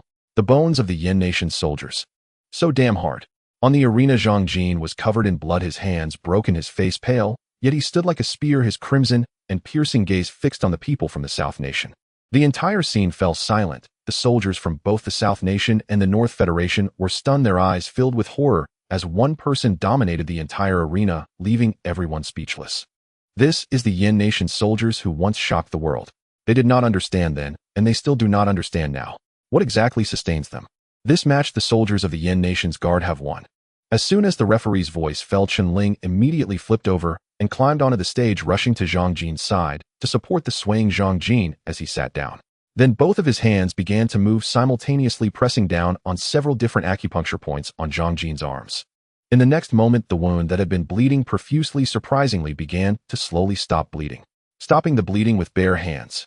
Whether it was the soldiers from the Southern Nation or the Northern Federation, seeing Chen Ling casually pressing a few points on the opponent's arm and stopping the bleeding, they all showed expressions of astonishment. They had never seen such a miraculous technique. According to modern medicine, a severely injured arm like this would require surgery to stitch up all the wounds to stop the bleeding. Yet the opponent had only pinched a few points at different positions on the arm, and the bleeding stopped. This was simply too miraculous and utterly unscientific. It was said that the ancient Yin nation was a very old and mysterious country and indeed had some special techniques. Zhang Jin's arms were severely injured and required immediate surgery, or he would be rendered useless. Chen Ling was well versed in ancient medicine, but could only temporarily stop the bleeding for him. At that moment, Governor Zhao strode over and said, "Immediately send him to the hospital. We have already arranged for the best medical care here." Chen Ling shook his head and said, "No, if I let go of him, he will be disabled. If I take him to the hospital, he still has a chance and won't become a cripple." Governor Zhao was taken aback for a moment. Given the severity of Zhang Jin's arm injuries, even if the surgery was very successful, he would definitely end up disabled. Did Chen Ling have that much confidence? If Zhang Jin could still move like a normal person, that would be the best outcome. Governor Zhao turned to Cui Dexin and said, "Can we change people?" Cui Dexin replied calmly, "The list has been submitted, it cannot be changed. Otherwise the Yan nation will have to forfeit this match." His heart was already going crazy, he was just short of roaring out loud wishing to hear the Yan nation say they would forfeit this match. How could they provide convenience for them? Aren't you from the Yan nation tough? If you have the ability, keep your people here. A match that made us lose face and embarrassed us in front of the world, do you think I will make it easy for you? We are the hosts, the rules are set by us. What we say goes, what we say does not go, does not go. Zhou Xinghua and the others gathered around, their eyes red as they looked at Zhang Jin, their clenched fists making cracking sounds. If possible, they truly wished that the injured person was themselves. Governor Zhao was silent for a moment, and he really felt troubled. Zhang Jin had been with him since he was 20 but had already been a full 16 years. He certainly hoped that Zhang Jin could continue to stay in the guard. He was an excellent soldier. The weak Zhang Jin suddenly turned to Chen Ling and said, "You go up." Chen Ling shook his head. Zhang Jin did not know where he got the strength, suddenly standing up and staring intensely at Chen Ling, saying, "Go up, we cannot lose. You go up, we cannot lose. Do you understand?" Zhang Jin shouted loudly at Chen Ling. After saying this, he turned to Governor Zhao and said, "Governor, let him go up. This is my last request." Governor Zhao took a deep breath, tightly clenched his fists, understanding Zhang Jin's intention. "Chen Ling, go up." Governor Zhao commanded. Chen Ling said nothing, took out the silver needles he carried, and began to seal several important acupuncture points on Zhang Jin. However, he was very clear that if he did not follow and change the needles midway, Zhang Jin would be disabled. But Zhang Jin's gaze told him that if he did not go up, he would rather sacrifice himself. Just now he had endured immense pain to stab the enemy, with a broken bone winning a glimmer of hope. The combat master was so powerful that even Chen Ling was not confident. If he gave up like this, how would he face his country? How would he face the spirits of the martyrs? Chen Ling stared at Zhang Jin, heavily nodding, saying, "Rest assured, the strongest one has been taken down by you. I have no reason to lose." Zhang Jin breathed a sigh of relief, seeing Chen Ling's eyes turning red, saying, "Why the red eyes? I'm not dead. Ooh, I just hurt my arms. Even if they are gone, so what? Remember, you are a combat hero, and your word counts." Chen Ling silently gave him a salute and said, "Yes, Sergeant." "Sergeant." Zhang Jin was taken aback for a moment. What did this kid mean? When did I become his sergeant? Chen Ling had already turned back to his seat, but his eyes were red. He was well aware that he might not see that vigorous colonel standing in the dining hall scolding those little ones. His arms were injured, and it was impossible for him to recover as before. The guard would not actively ask him to retire, but according to Zhang Jin's character, how could he continue to stay in the guard? He would definitely not be able to bear it. In Chen Ling's mind, the scene of meeting Zhang Jin resurfaced. "What are you doing? What are you doing? Are you preparing to fight? Who brought the troops? No rules at all. Don't you know we sing when dining? Let your superior come over. This is outrageous. Chen Ling, I know about you. The border combat hero, the composer of Green Flowers in the Guard, the soldier who went viral. That song Green Flowers in the Guard was sung so well I can sing it too. So how's the taste? Although it isn't as nice as your singing, it has its own flavor, and overall I feel good about it. Remember, we are all soldiers of the Yan nation. From the moment we step out of our borders, our words and actions represent our country. We cannot bring shame to our nation. Remember the responsibility we each carry and live up to the uniform we wear. Live up to our nation that cultivated us. Don't you want to see the bones of the Yan nation's soldiers? Can you see them now? Are they tough or not?" Zhang Jin's furious roar caused Chen Ling's blood to boil. Chen Ling did not spend much time with Zhang Jin, but his every word and action left a deep impression on him. In Zhang Jin, Chen Ling saw the shadow of a sergeant. They were all of the same kind. The Yan nation was able to build an unbreakable defense because of so many people like them. What Zhang Jin said, the song he hummed, made Chen Ling's eyes a little red. He clearly understood that it was Zhang Jin's choice, the choice of a soldier. He could not lose.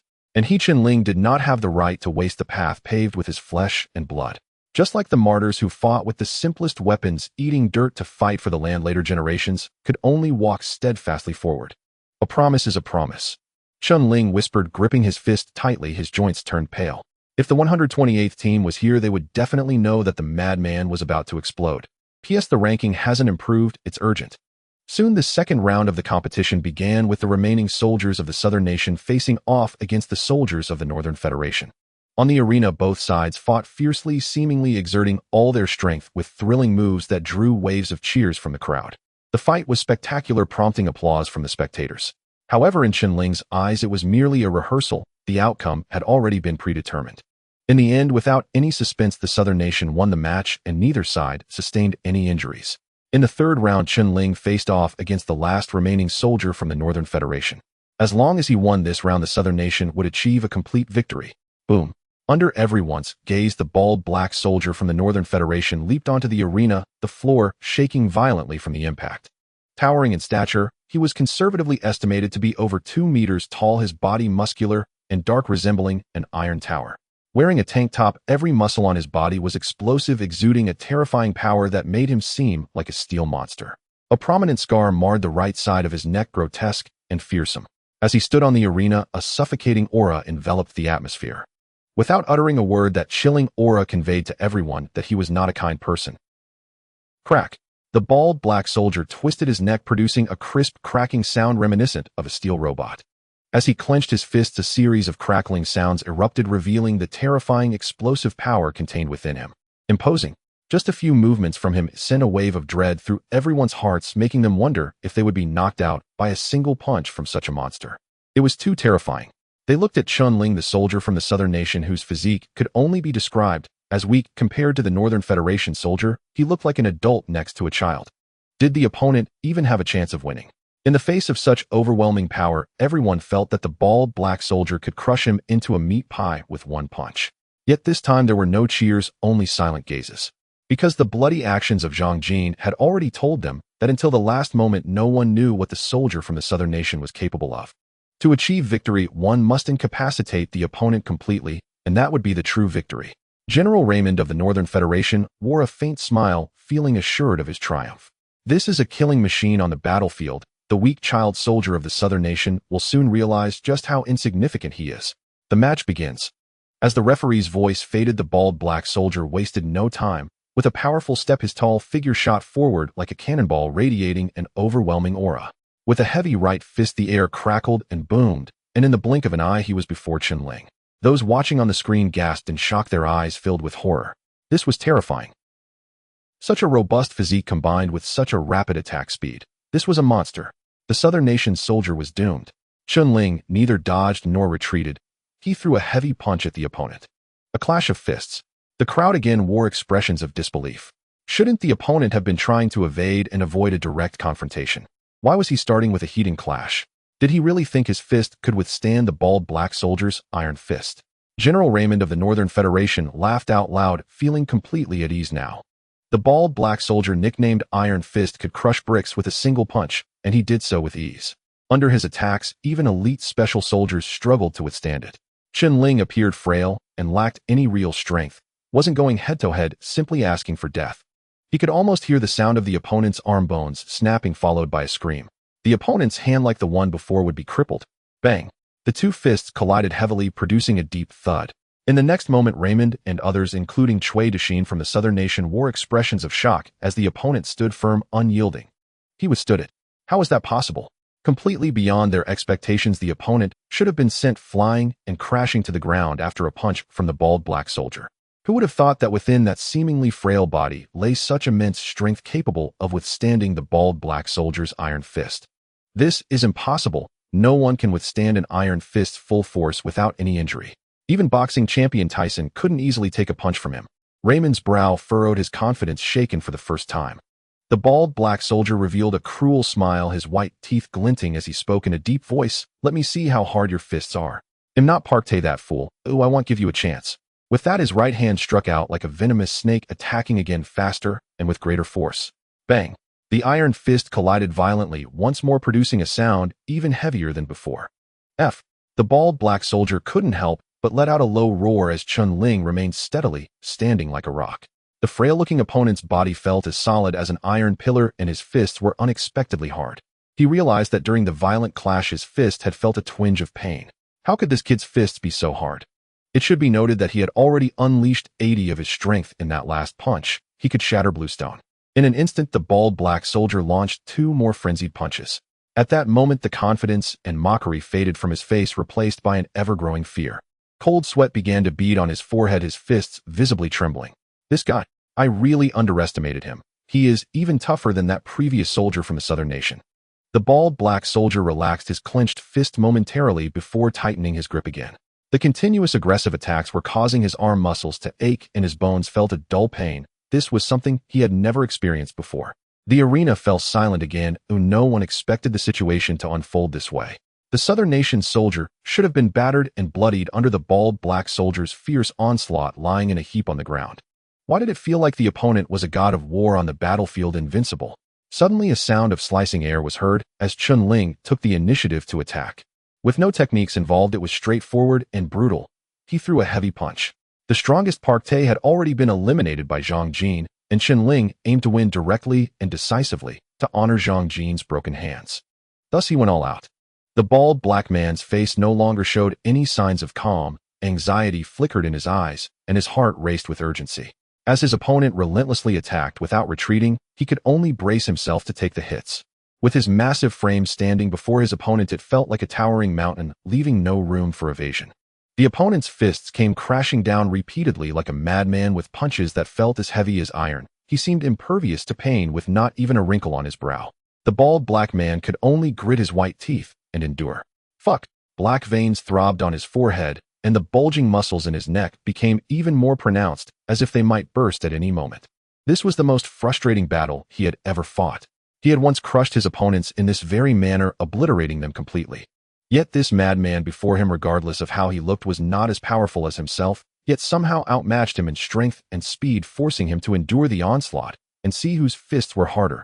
This was his most adept form of attack, yet he was being overwhelmed. How could he not feel suffocated? Bang! Bang! Chen Ling's fists came down like a relentless torrent, showing no signs of stopping. In Team 128, that was how Chen Ling attacked, making even Lao to feign illness, while Chun would dodge at the sight. Chen Ling was like a frenzied beast, letting out roar after roar. Kill! Kill! With each cry, the atmosphere fell into silence save for Chen Ling's voice. The dull sounds of impact echoed continuously for a full 20 seconds. Bang! In the final collision, the bald black man finally could not hold on any longer, his massive body retreating step by step. 1 step, 2 steps, 3 steps. Chen Ling's frenzied assault also caused pain to his own fists. After all, they were flesh and blood, not steel. Yet his physical endurance had surpassed level for having undergone several special training sessions, already exceeding the limits of a special forces soldier. He could endure. During battles on the border, when a sharp dagger had pierced his shoulder, he had managed to endure and continue fighting. How could he falter now? Crack! Another heavy punch landed. The horrifying sound of bones fracturing echoed clearly in everyone's ears. A shiver ran through the crowd, whose bones had broken. Was it the bald black man, or was it Chen Ling? All eyes were fixed on the clash between Chen Ling and the bald black man. In the next moment, a look of agony appeared on the bald black man's face as his fingers shattered under the repeated blows.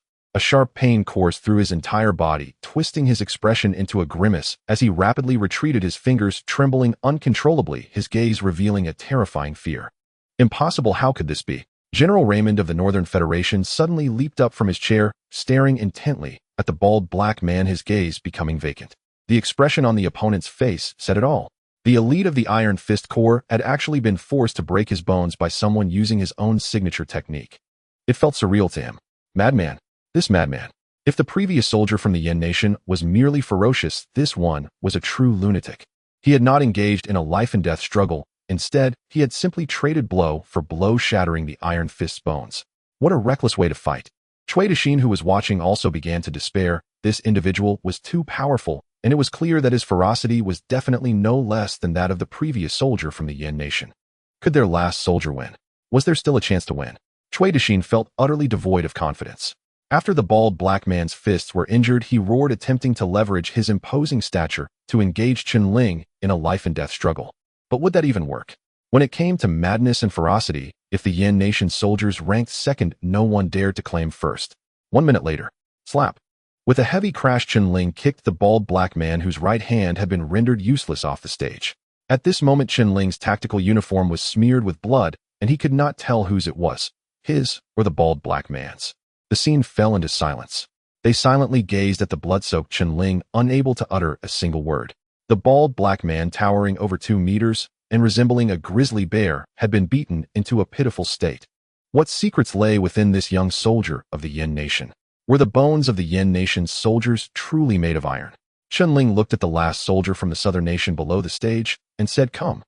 Just one word spoken softly, but it thundered in the ears of the southern nation's soldier about to fight. Looking at the proud and defiant Chen Ling, his eyes were utterly astonished. The bald black man couldn't compare to Park Tai, but to be defeated so thoroughly was truly excessive. He himself was not even as strong as the bald black man. How could he possibly compete? At this moment, Chen Ling's momentum had reached its peak. The soldier from outpost number 3 emanated a bloody aura reminiscent of that stormy night. Kill. Chen Ling would never forget that scene, never. Now that bloodthirsty aura radiated from him once again. Zhang Jin's madness had completely ignited Chen Ling. Did you not want to see how tough the bones of the Yin Nation soldiers are? Come on, Chen Ling roared. At that moment, his aura was so intimidating that it made people shiver, not daring to look directly at him. Cui Dixin slumped back into his chair, muttering to himself, it's over, completely over. His face was filled with despair. Even without the last soldier having fought, he was already filled with dread. Even if he had the strength to resist, how much could he exert? They had lost utterly. The elite sharpshooters, the combat training instructors, the masters of unarmed combat all believed they were in a winning position, meticulously preparing and planning to create momentum nationwide, then pushing it to the world, certain that they would win. After all, the Yin Nation had made no preparations. They never anticipated that they would propose such a contest, yet they never expected the result to turn out like this. Chen Ling fired 10 shots, each shot a chain of 10, shattering their convictions. The most crucial part was that Zhang Jin was terrifying. His arms were broken bones protruding, fighting like a savage bathed in blood, using his bones as weapons to launch a counterattack, showing everyone just how tough the bones of the Yin Nation soldiers were. And this contest featured Chen Ling, who fought in an even more frenzied manner, like a madman, once again redefining what it meant to be a soldier from the Yin Nation. The Southern Nation originally intended to take the opportunity to diminish their opponent's prestige. In the end, they lost utterly and completely. Now General Cui Dixin felt a chill run down his spine. Originally, he intended to teach the Kingdom of Yin a lesson, to let them know that the Southern Kingdom was no longer comparable to the past, yet his embarrassment became known to the whole world. At this moment, all hopes rested on the last guard member. If they lost, he would also face complete ruin. At this moment, the battle on the arena erupted once more. The last martial arts master of the Southern Kingdom was a disciple of the master of barehanded combat, Park Tai. He glanced at Chen Ling and could tell that his opponent was also struggling. After all, the power of Iron Fist was no joke. During their sparring, he had taken 3 punches hidden and understood the terror of that strength. Yet this guard from the Kingdom of Yin actually managed to clash fists with Iron Fist and shatter his punch. How could that be possible without injury? His hands were not made of iron. The opponent's hands trembled, slightly bloodied from the impact, clearly a result of excessive force. He might have even broken a few bones. At this point, it was a battle of willpower, a test of who was more ruthless, right? I won't give you the chance. He took a deep breath, suddenly exerting all his strength, and with a powerful leap, he charged toward Chen Ling like a leaping cheetah. In the blink of an eye, he closed the 10-meter distance and stood right in front of Chen Ling. With a mighty roar, a heavy fist swung toward Chen Ling. The overwhelming force seemed capable of shattering the very space, as if the air itself trembled at that moment. This was his peak power, unleashed with a might that was not in the least inferior to that of the bald black man. He could see that the guard from the Kingdom of Yin had weakened while he was at his best, and with their strengths contrasting, he was confident he could take down his opponent. The roar erupted suddenly on the arena. Aren't you supposed to clash fists and see whose bones are tougher? Come on. This time I want to see just how tough your bones really are. Chen Ling did not dodge or retreat. Instead, he charged forward hidden. Indeed, while he had sustained injuries during his previous relentless attacks, so what? Facing a peak expert, he still dared to strike. This was the guard from the Kingdom of Yin. When heroes meet on a narrow path, the brave win. Even if he was at a disadvantage, what did that matter? He still drew his sword. The battle on the arena erupted suddenly, and all eyes were fixed on the scene. Everyone witnessed the ferocity and ruthlessness of the guard from the Kingdom of Yin, especially when Chen Ling questioned, "Don't you want to see how tough the bones of the guard from the Kingdom of Yin really are? Come on." This furious roar made everyone feel the terrifying killing intent. Suddenly a thought emerged in everyone's mind: are we really going to provoke such a madman? At this moment, the people of the Southern Kingdom in front of the screen watched silently, devoid of the earlier excitement and enthusiasm, and lacking even the previous bravado. They were a bit scared. The ruthlessness and madness of the guard from the Kingdom of Yin made them feel like deflated balloons, completely deflated. Below the arena, Wang Yun and Zhou Xinghua, among others, felt their blood boiling at this sight. What if the opponent was an expert? What if he was at his peak? He wouldn't scare anyone. Of course, they were also concerned about Chen Ling. After all, he had just expended a lot of energy in his confrontation with the bald black man, and his fists were injured. If he took on the opponent's fierce attacks, could he endure it? In the blink of an eye, Chen Ling struck. Not with his fists, but with his 5 fingers pressed together, forming an eagle's beak, a shape that appeared somewhat strange to the onlookers. What was he doing? A circus trick. This was the arena, not a stage. Did he really intend to use this method to counterattack? The experts from the Southern Kingdom flashed a hint of confusion. Having read little, they had truly never seen such a technique, but did he really think he could block his attack like this? What a joke. The next moment, the massive fist crashed in front of Chen Ling, while Chen Ling's eagle-beak fingers struck at the back of the opponent's right hand with pinpoint accuracy, hitting the Zhongquan acupoint. The Zhongquan acupoint, also known as the Qiquan, is located on the back side of the wrist's transverse crease. Massaging it can treat heart painfulness in the chest and lungs, coughing, blood, and other ailments, but a heavy blow would naturally have the opposite effect. This is the terrifying aspect of a healer. They can save lives and also harm, and the harm can be invisible. Chen Ling was well-versed in ancient medicine, thoroughly understanding the Bodhis meridians and acupoints. Coupled with his close-quarters killing techniques, the effectiveness of his attacks on acupoints can be imagined. Indeed, when the Zhongquan acupoint was struck, the guard from the Korean team immediately felt a sharp pain in his chest, his heart convulsing, unable to catch his breath, and the power he had gathered in his right fist dissipated like a deflated balloon. Not good. His expression changed drastically. He hadn't expected the impact from his opponent to cause him such severe damage. What kind of attack was this? However, he was an experienced expert. Realizing the danger, he suddenly pushed off with his right foot, rapidly retreating to create distance from Chen Ling. Due to the urgency, his body almost lost balance. The people below the stage, such as Wang Yun, were momentarily stunned. According to the previous situation, the opponent should have had the advantage, yet they were surprisingly pushed back by Chen Ling's simple move. Was he struck at an acupoint? Their eyes lit up as they recalled that Chen Ling was a guard doctor. Striking acupoints while counterattacking, there's no doubt about it. I heard before that he had stabbed others 18 times, avoiding vital points. Everyone thought it was a severe injury when it was merely a light wound. That was a beautiful move. Well done. Zhou Xinghua and the others couldn't help but cheer, realizing that with Chen Ling's technique of using minimal force to yield maximum effect, even if the opponent had full strength, it would be useless. At this moment, the tense face of Governor Zhao also showed a hint of a smile. It was an acupoint, a heavily injured acupoint. This kid actually combined medical skills with combat. Indeed, I did not misjudge him. Chen Ling's successful strike did not pause. If the opponent didn't bring his fist over, he would have no chance. I thought your acupoints were different from ours. Chen Ling immediately pursued. The audience was dumbfounded by this scene, especially the citizens of the Southern Kingdom. Wasn't their guard just launching an attack with great momentum to take down the opponent? How could he be frightened into retreating with just a light tap from the opponent? What was going on? Had he turned into a turtle withdrawing its head? Just moments ago, he was the one chasing others, and now he was being chased instead. Instantly, everyone felt their faces burn with embarrassment, unable to continue watching, especially the young students who had been organized to watch the match. Their faces were filled with confusion. What kind of patriotic education is this? Are we here to watch our National Guard get beaten up? The guard from the Southern Kingdom saw his opponent closing in and immediately swept his right leg like a steel pipe, directly targeting Chen Ling's face.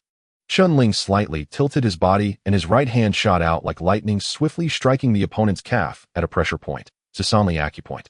This time it was even worse. Clap. The faint sound of collision indicated that the force of their impact was not very strong, unlike the previous encounters between Chen Ling and the bald black man, where every punch resounded with a heavy crash, as if piercing through the eardrums. However, for the contestant from the Southern Kingdom, it felt as if their entire body had been struck by 100 critical hits. Pain. Excruciating pain. The tearing pain swept over him like a tidal wave, causing the Southern Kingdom contestant to tremble uncontrollably, especially as his stomach felt as if it had been struck hard by a hammer, churning violently and threatening to vomit. He was bewildered. How could a mere impact on his leg cause him such pain while his stomach reacted instead? Damn it, this is too unscientific. Could pain really be transferred?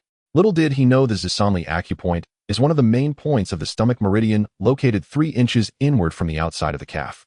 Massaging or acupuncture at this spot can effectively treat gastrointestinal issues and lower limb weakness, but a sudden heavy blow can trigger intense discomfort in the stomach. Chen Ling was utilizing this principle. With his fingers gathered into a sharp point, he struck down like a cone, immediately provoking a strong reaction from the opponent's stomach. The impact on his stomach caused the Southern Kingdom contestant's mind to momentarily blur, leaving him no time to retreat as Chen Ling landed a punch on his shoulder.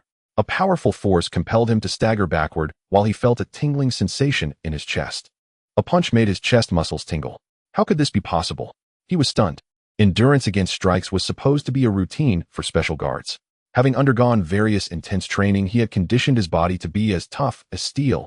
How could he not withstand just a few blows from the opponent? Moreover, the opponent had just finished a match, exhausting a significant amount of energy, so it was impossible for them to possess such strength. This was too abnormal. There had to be something wrong. Also, how could a strike to his leg cause such a strong reaction in his stomach, while a blow to his shoulder resulted in issues in his chest? The contestants from the Southern Kingdom couldn't comprehend, but they could only endure. In the blink of an eye, Chen Ling charged at them again.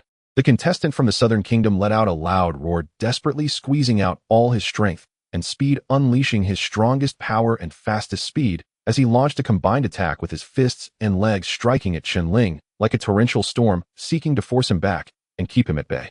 The opponent's attacks were exceedingly bizarre, but it was futile. Chen Ling's fingers, sharp as an eagle's beak, once again struck at his vital acupoint, sending a wave of soreness and numbness throughout his body.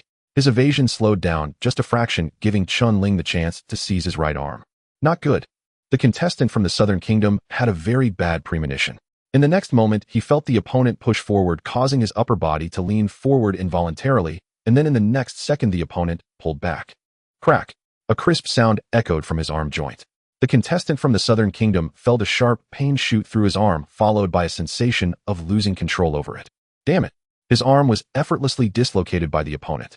Fear suddenly surged within the contestant as he kicked out at Chen Ling, trying to push the opponent away. However, Chen Ling seemed to anticipate his move.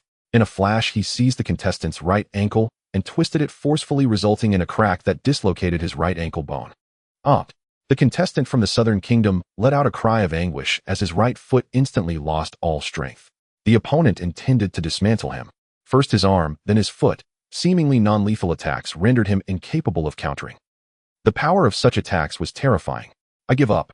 He hurriedly raised his left hand and shouted. He did not want to suffer a humiliating defeat. He was indeed a guard, but did that mean guards lacked the courage to admit defeat? In a situation where defeat was inevitable, how could he casually risk his life? Unlike the guards from the Yen Kingdom, he could not do it. He received only a meager salary each month, so how could he risk his life? Of course, the main reason was that the opponent's attacks were far too bizarre, completely defying logic. Have you ever felt a strike to your arm cause your heart to spasm, or a blow to your thigh make your stomach hurt? This is unscientific. He believed in the teachings of the Tao, the ethics of Confucianism, the nature of Buddhism, and the essence of immortality. The opponent's attacks were filled with surreal elements. Even if he admitted defeat, it wouldn't matter. I give up. I give up. I won't fight anymore. He kept shouting, fearing that Chen Ling might not hear him, and proceeded to dislocate his other foot. As he directly shouted his surrender and raised his hand in capitulation, the audience watching on the screen erupted in astonishment. Is this what surrender looks like? Too embarrassing. Compared to the guards from the Yen Kingdom, the gap was too wide. Their hands were broken bones exposed, yet they continued to fight without uttering a word until they defeated their opponent. And here he was having sustained minor injuries to his arm and foot, immediately calling for surrender. This was utterly spineless.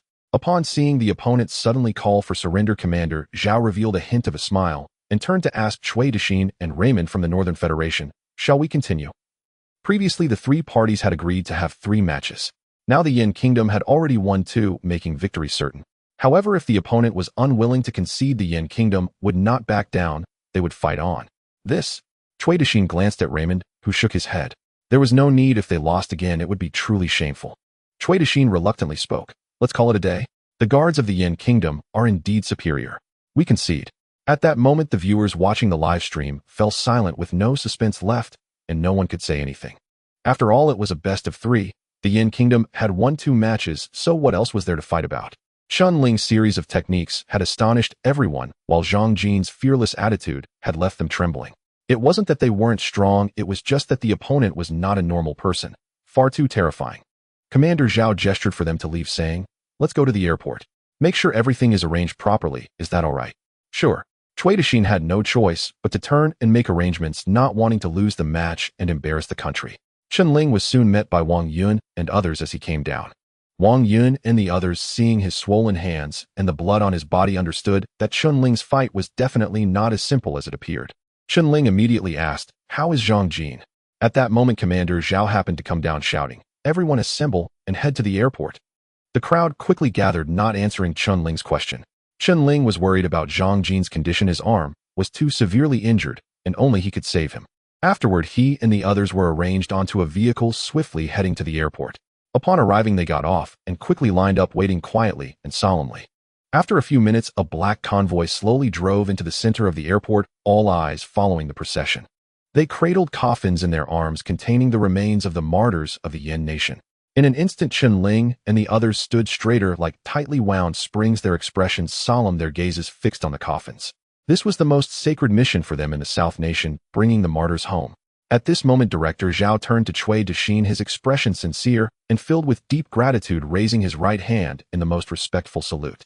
In response, Chen Ling, Zhou Xinghua, and the others also raised their right hands in salute. Cui Dexin and the South Nation officials looked at Director Zhao and the soldiers behind him with a hint of surprise, recalling how they had fought fiercely in the arena just moments ago, now suddenly becoming so courteous. Cui Dexin felt a bit unaccustomed, but quickly returned the salute. Director Zhao expressed his thanks, saying, "Thank you, we will forever remember your kindness, thank you." The soldiers of the Yen nation are known for their clear distinction between gratitude and enmity. The other side did not desecrate the remains of the martyrs and preserve them well, which is a sign of respect for the martyrs and for the Yen nation. This is a bond for the Yen nation. Thus, Director Zhao expressed his sincere gratitude. Upon hearing Director Zhao's words, Cui Dexin understood the sincerity from his eyes and couldn't help but feel so. This is what the soldiers of the Yen nation are like. They are both feared and respected. On the battlefield, they fought with such ferocity that they could use broken bones as weapons against their enemies. It was a terrifying way of fighting. This is the daunting aspect of the soldiers of the Yen nation. However, if you show them respect, they will reciprocate tenfold, 100-fold. It can be said that if it weren't for the need to regain a bit of face, this exchange of military teams would have made the transfer of remains very pleasant. This is the most unique aspect of the Yen nation. The generals of the North Federation were filled with confusion upon witnessing this scene. What in the world has happened to these Yen people? Why have they suddenly become so friendly? Is it because of these remains? Such a strange country. The people of the North Federation would never understand the ways of the Yen nation, as their beliefs differ greatly. Thus, even 100 years from now, they will still be unable to comprehend why they lost to the Yen nation back then. Soon the handover ceremony officially began. The ceremonial soldiers of the Yen nation stepped forward in unison, placing the national flag over the coffin and saluting. With a swift motion, the ceremonial soldier raised their right hand, a gesture of gratitude towards the soldiers of the South Nation for preserving the remains of their ancestors. Then the ceremonial soldier delicately lifted the coffin, careful not to disturb the resting heroes. They truly are deserving heroes, having built an indestructible line of defense with their flesh and blood during that era. Without their sacrifice and dedication, there would be no stability in the country. Once a battalion of martyrs held their ground in 40 degrees Celsius, clad in thin clothing, until the battle ended with a total of 125 men frozen into ice sculptures. In the snowstorm, even as they ceased to breathe, they maintained their battle stance like a group of charging ice sculptures, unable to take another step. These are the martyrs. They were the undeniable heroes of their time. Once over 6,000 enemies with more than 300 artillery pieces, over 170 tanks, and more than 3,000 aircraft unleashed over 1.9 million shells and more than 5,000 bombs upon the 2 battalions of the Yen nation, covering less than 4 square kilometers. The hilltop of the position was reduced by 2 meters. Under such circumstances, the soldiers of the Yen nation held their ground for 43 days, repeatedly battling for the position 59 times and repelling over 900 collective assaults from the enemy. They created a miracle in the history of human military combat. Such battles were constantly happening during those tumultuous times. They forged brilliance with their own flesh and blood. It was precisely because of them that those who looked down upon the Yen nation and sought to bully it clearly understood what kind of nation the Yen nation truly is. This is why Director Zhao said that this exchange of military teams can only result in a win, not a loss. How could they possibly lose in front of such heroes? They cannot. The martyrs in heaven would not allow it, the soldiers of the nation would not allow it, and the people would not allow it. At this moment, Chen Ling truly felt what it meant to have faith, as if before his eyes he could see the scenes of the martyrs charging through the hail of gunfire. One fell, and the next took their place, continuing to charge forward. Director Zhao's deep voice rang out, "To fight is to survive. I sacrifice myself. The nation suffers. The mountains and rivers remain intact. The public has served for 60 years. Heroes must return." Indeed, for a full 60 years these martyrs have waited in a cold foreign land. At that time we were not strong enough to bring them back, but now we are strong enough to bring them home, allowing the ancestors to see the powerful world they fought for just as they wished. All personnel stand ready. With Director Zhao's powerful shout, Chen Ling and the others stood up straight, coming to attention, their expression solemn. Bring the heroes and martyrs home. Director Zhao shouted loudly. His resounding voice echoed in the airport, shaking everyone's eardrums. In the next moment, the fully prepared ceremonial soldiers marched forward in unison, carrying the coffin onto the special aircraft. Chen Ling, Zhou Xinghua, and the others followed, providing protection as they boarded the aircraft. 5 minutes later, the special aircraft emitted a loud roar. Accompanied by the roar, the aircraft quickly slid forward and then soared into the sky, heading towards the Yen Nation. 2 hours later, the special aircraft entered the airspace of the Yen Nation. Suddenly, a series of booming sounds echoed in the high sky, and Chen Ling looked out the window. At this moment in the high sky, the new generation of main battle aircraft, independently developed by the Yen Nation, formed a majestic formation piercing through the clouds to escort the heroes and martyrs home. The scene was incredibly moving. A warm current inexplicably surged within Chen Ling, and his blood gradually boiled. He turned to look at the coffin, inevitably thinking of the fallen Sergeant Wu, Old Jiang, and Old Yang. When facing the enemy, they knew it was death, yet they still fought with all their might, showing no retreat or fear. How could they do that? Old Yang once told me, my grandfather once said to me, that our Yen Nation soldiers only stand to die, we do not kneel to live. It is precisely this belief that drives them to persist. No matter what difficulties they encounter, they will grit their teeth and press on. At that time, Chen Ling still did not fully understand the reason. Now he is clear. It is a kind of inheritance. The inheritance of the soldiers. Old Wei did not die, he merely withered away. As long as the inheritance does not perish, the spirit of the Yen Nation soldiers will never die. The private jet landed at the international airport of the provincial capital. The welcoming convoy was already waiting here, with all the staff responsible for the reception focusing solemnly on the descending aircraft. The martyrs have returned. They all understand the significant meaning of the martyrs' return this time. If it weren't for these brave martyrs who fought valiantly on the battlefield and sacrificed their lives, there would be no current favorable situation. They are all heroes. A grand welcoming ceremony was held on site, and after the ceremony, the convoy headed to the martyrs' cemetery for the burial of the martyrs' remains. As the convoy drove along the main road, Chen Ling saw that both sides of the road were filled with people, all with solemn expressions, their gazes shifting as the hearse moved by. They came to send off the martyrs. They had come spontaneously yesterday after seeing the news report about the return of the martyrs. This was just like a month ago when they learned that the widow of a martyr was in trouble, and everyone stepped up to take on their responsibilities and missions. The main road was lined with people on both sides, yet it was quiet all the way, with no loud noises, just silent watching. They welcomed the martyrs in this way. Although decades have passed since that time, no one is forgotten. They all remember. The current peace and prosperity of the nation is partly due to the contributions of these martyrs. They all remember. Chen Ling looked at the crowd, his eyes becoming moist. This scene was too similar to what he had experienced. They were the countrymen he protected, and they had not forgotten the martyrs nor the guards. They remembered the sacrifices made by the guards for this country. This made Chen Ling's resolve even stronger. The convoy entered the martyrs' cemetery. At this moment, in front of the tombstone in the cemetery, stood an elderly man with white hair, quietly observing, his face lined with wrinkles, his eyes filled with excitement. His chest was adorned with medals, the best proof of his past battles for the country. When the old man saw the convoy slowly approaching, his right hand, which was leaning on a cane, trembled slightly as he murmured, "They have returned, finally, returned. I have waited for you for 60 years. Back then we were all young lads, shouldering crude rifles, singing the anthem, stepping out of the country and heading to the battlefield. But 2 years later, he was the only one to return from his squad. He had waited for 60 years and was nearing the grave. He had always held on to that hope, wishing to see his comrades return one day. Now he finally waited for his comrades, his brothers, to return. They have returned, they have returned." The old man murmured, tears streaming down his cheeks, crying like a child. He once thought he would never see that day when they returned. Yesterday, someone suddenly called him to say that his old comrades were preparing to return. He couldn't sleep all night, his mind filled with memories of his comrades, as if it had all happened just yesterday. "Corporal Xiao Zhang, Monkey Fatty, you have finally returned. I can now rest easy and see you." The doors opened, and the honor guards began to carry the coffins down. Chen Ling followed, closely standing in front of the monument. Commander Zhao's voice rang out, "A hopeful nation cannot be without heroes, and a promising country cannot be without pioneers. We have endured too many hardships and difficulties, and we have never fallen precisely because we have these heroic martyrs. Today's peace was bought with their lives and blood. Why do we like to reflect on history?" Commander Zhao's voice grew louder. "Because we need to inherit the spirit of the heroes and martyrs.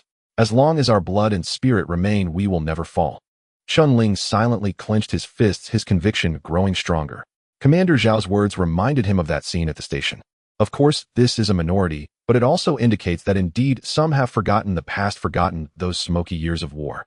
Commander Zhao continued, we cannot forget no matter how much time passes. Now the martyrs have returned home, the mountains and rivers are safe, and the heroes can rest. The national anthem rang out, and the atmosphere was solemn. The remains of the martyrs were laid to rest in the martyrs' cemetery, and their souls finally found peace here. Gunshots rang out 9 times. This is a tribute, long-lasting, living in our hearts. Following this, Chen Ling and others along with Commander Zhao paid their respects to the martyrs and finally returned to the guard district together. Is your hand all right? Commander Zhao asked with concern, noticing Chen Ling's hand still stained with a bit of blood. Report, Commander, it's fine. Chen Ling replied. Commander Zhao nodded and said, you did very well this time, you did not disappoint me. Indeed, Chen Ling played a crucial role.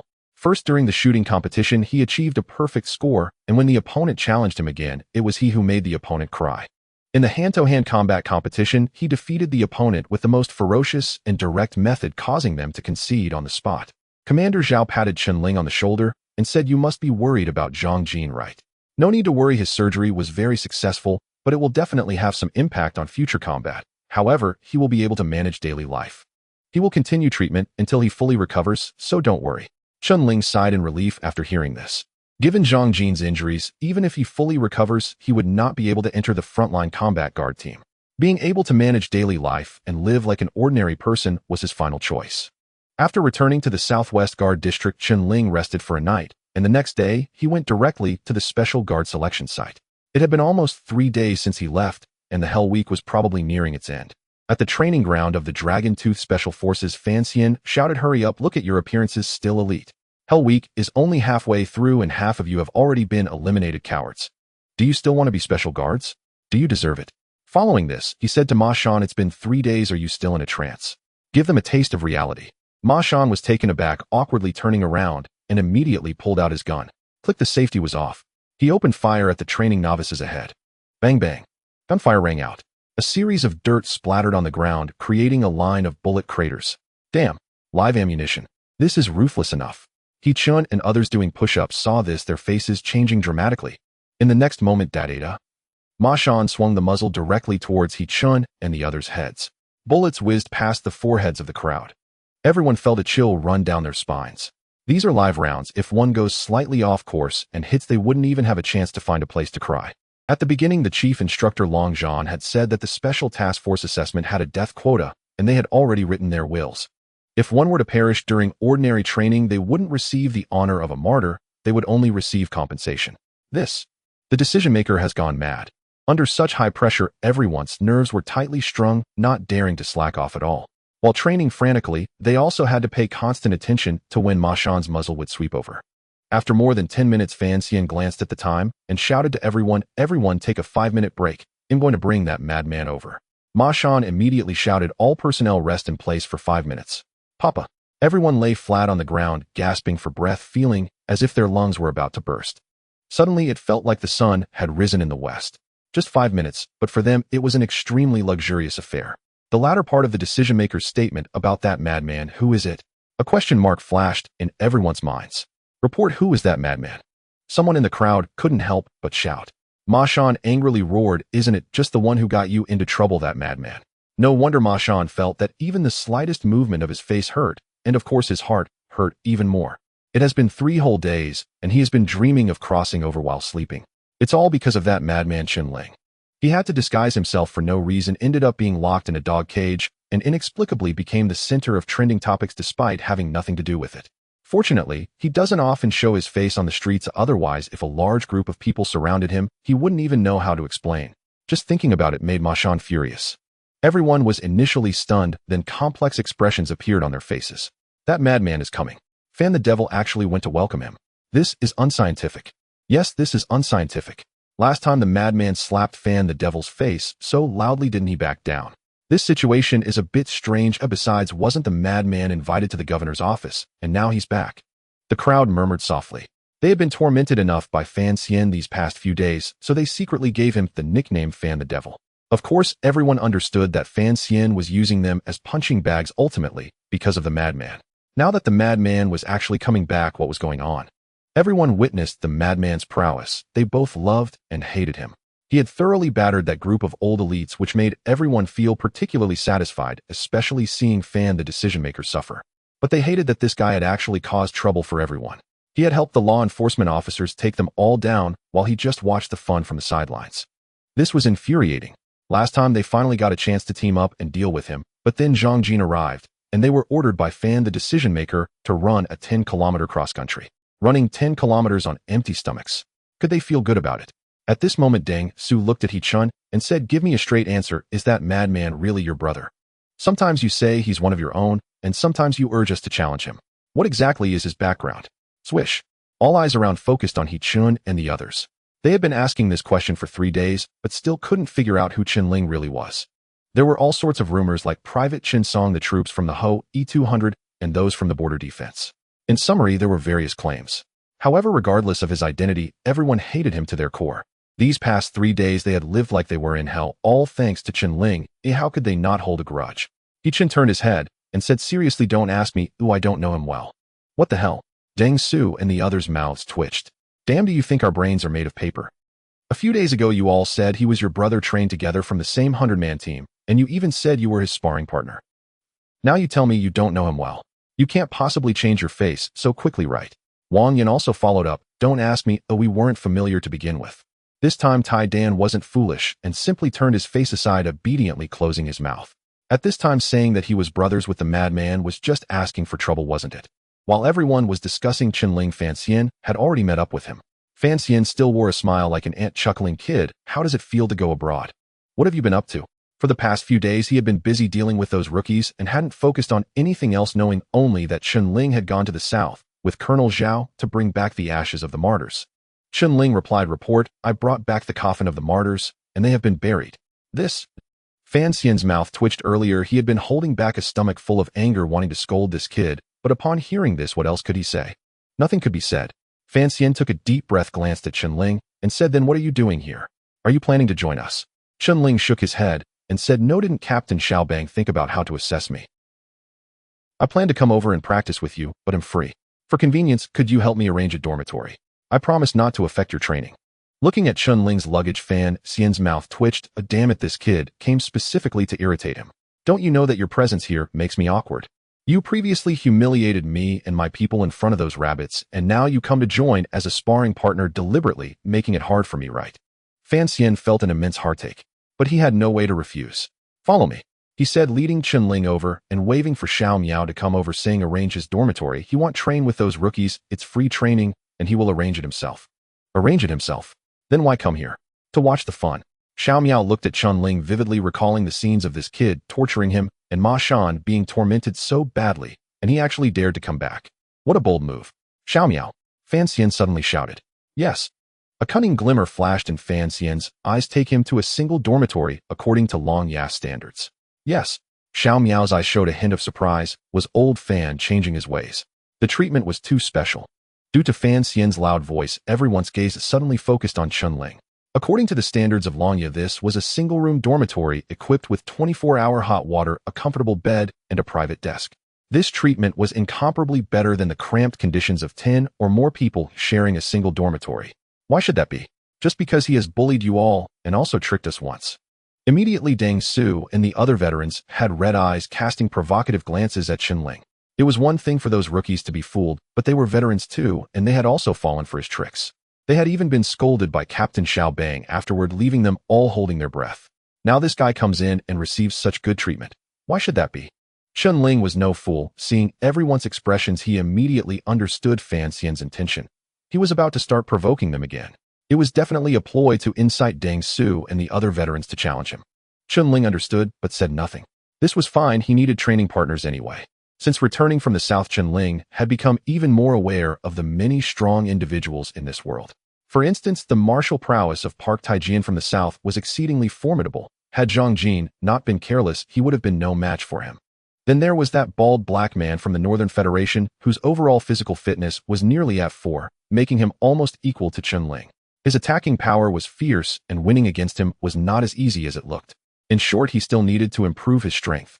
Xiao Miao approached courteously, helping Chen Ling with his luggage, and said, "Let's go, we'll take you to the dormitory." Chen Ling nodded and left with Xiao Miao. Just as he left, Ma Shan shouted loudly, "What are you all standing around for? Keep training." The others, dragging their weary bodies, threw themselves back into frenzied training. There was no choice. Who asked them to be rookies? If they had strength like Chen Ling, they too could enjoy a single dormitory and free training. After the others trained furiously, Ma Shan walked over to Fan Xian and quietly asked, "Commander, isn't that kid supposed to be evaluated by Captain Xiao? What is he doing here?" If Chen Ling joined Longya, Ma Shan would be fully supportive. However, this kid had clearly stated that he wouldn't join Longya, yet still came here. Wasn't that embarrassing for them? To be honest, Ma Shan felt a bit psychologically shadowed when he saw Chen Ling's appearance. Fan Xian said, "Old Xiao has something on, so he can't evaluate him yet. And can't you see it yourself? Given the governor's level of attention towards him, I estimate he will establish a new special operations team himself. If nothing goes wrong, he will be the captain. A new assault team captain." Ma Shan was taken aback for a moment. This kid's strength was indeed astonishing, and he even represented the country abroad, so he truly had that qualification. Thus, he wasn't too surprised. If this were the case, Chen Ling would be the youngest assault team captain in the history of the Southwest Defense District, or rather the youngest captain among the 5 major defense districts. Moreover, considering his rate of growth, one would be astonished to find he seemed to be rocketing forward. Who would have thought that just half a year ago he was merely an ordinary border guard, having never undergone any systematic special training? If he hadn't personally understood these situations, he wouldn't have believed there could be such a formidable person. But what does this have to do with arranging him to be here? Ma Shan asked in confusion. Fan Xian's expression turned serious as he said, "You pig-headed fool, I let these people provoke him, and the relationship has already soured. He can't just challenge people here and compete with me for soldiers. If he wants to form a special operations team, he can only look for members outside. Do you understand?" Ma Shan immediately understood, giving a thumbs up and saying, "Commander, brilliant." The current group of rookies was selected from the elite within the Bai team. Many prospects were quite good, such as He Chun Wang, Yin Tai Dan, and others, all of whom were favored by Fan Xian. If Chen Ling were to select team members, Governor Zhao would definitely favor him. If they were taken away, wouldn't it be like drawing water with a basket for them? The people they had painstakingly trained would have their fruits picked by someone else. Where would they go to cry? Fan Xian was planning ahead. Ma Shan said, "Then those guys from the Longland assault team will definitely be unable to contain themselves." Fan Xian chuckled softly and said, "We can't manage this, I'll let old Xiao deal with it himself." Chen Ling was unaware that Fan Xian had such thoughts. After arriving at the dormitory arranged by Xiao Miao, he quickly tidied up the interior, organized his belongings, and placed the photo he carried on the desk. "Team leader Wu, old Yang, a new beginning is coming, let's go," Chen Ling muttered to himself. Just as Fan Xian said, he couldn't contact Xiao Bang for the time being and didn't know where he had gone, so he had come here for now. Seeing that it was still early, he quickly changed into his training uniform and seized the time to train, enhancing his abilities. Time passed in training, and before long a day's training ended. On the other side, Deng Su and the others, along with a group of rookies, also finished a day's training, each one nearly exhausted with no strength left in their bodies. Of course, this was the case for a group of rookies. For Deng Su and his gang, this level of training intensity was not their limit. The few of them huddled together, discussing something in low voices. Deng Su said, "You all warm up first. If the instructor asks, just say, 'I have diarrhea.' I'm going to see what that expert is doing in training." Right, you go as a representative to see what he's really up to. This kid received such good treatment by stepping over our corpses. I want to see what capabilities he has. I didn't see it clearly last time. The members of our Longland B team are here for a retraining, not because their abilities are lacking, but because a team member made a mistake and must accept such punishment. They were all veterans, proud and arrogant, and during training they looked down on those rookies. How could someone beneath them let a rookie step on their heads? Therefore, upon seeing Chen Ling, they all had thoughts. Even if Fan Xian did not actively dig a pit, they would definitely want to test Chen Ling's abilities. Deng Su said, "We need to figure him out a bit. Last time Captain Xiao scolded us enough. We can't just let this go without seeking some revenge." Gengzhan nodded and said, "Okay, just be careful. Remember, you must get a good feel for it. This kid seems a bit sinister." Deng Su narrowed his eyes and said, "Don't worry, I'll take care of it. I guarantee I'll find out all his secrets. I'm off now." After Deng Su left the team, he ran towards the separate dormitory area and unexpectedly saw a figure running on the playground. Upon closer inspection, it turned out to be Chen Ling. This kid, doesn't he have a single room, hot water, and a comfortable bed? Instead of enjoying it, he's here running. His life is really boring. Saying this, he stealthily crept closer. Indeed, he could train freely and comfortably according to his preferences, running however he pleased. Unlike us, who are relentlessly pushed to train hard by the decision maker. If it weren't for my solid foundation, I wouldn't be able to endure this. You really are taking it easy. Deng Su muttered to himself, but as soon as he said the word easy, he suddenly found himself speechless. Damn. He noticed that Chen Ling had sandbags strapped to his legs weighing 20 pounds on each side, making it a total of 40 pounds. This intensity is no joke. The difficulty has increased significantly. This isn't the same as weighted training because the sandbags are directly strapped to his legs, so they feel the weight directly. As the running time extends, the weight seems to increase continuously, making his legs feel as if they were glued to the ground. Although the decision-maker's training is tough, he never made them increase the weight on their legs by 40 pounds. This kid is really harsh on himself. Oh, no one is forcing him, and he's pushing himself. Is it necessary? Even the most desperate of us wouldn't go this far. Deng Su grumbled, rolling his eyes. But it's not that surprising. I've done it myself. When he was in the wilderness, he had tied weights like this, but the key question is how long he could run. Let's see just how strong you really are. With this thought, Deng Su hid in the nearby bushes, chewing on a blade of grass, smiling as he began to count the laps Chen Ling completed. 1 lap, 2 laps, 3 laps. Your speed should slow down now, right?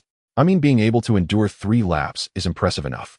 However, when Deng Su saw Chen Ling starting his 4th lap at the same speed, unchanged, his expression changed slightly. This guy's stamina is somewhat terrifying. You have to know, before I arrived, this guy had already run who knows how many laps here. At this speed, running 3 laps, which is about 1,500 meters, has already reached Deng Zu's limit. However, he quickly started laughing again, because after running for a dozen meters, Chen Ling suddenly stopped. Damn, you scared me.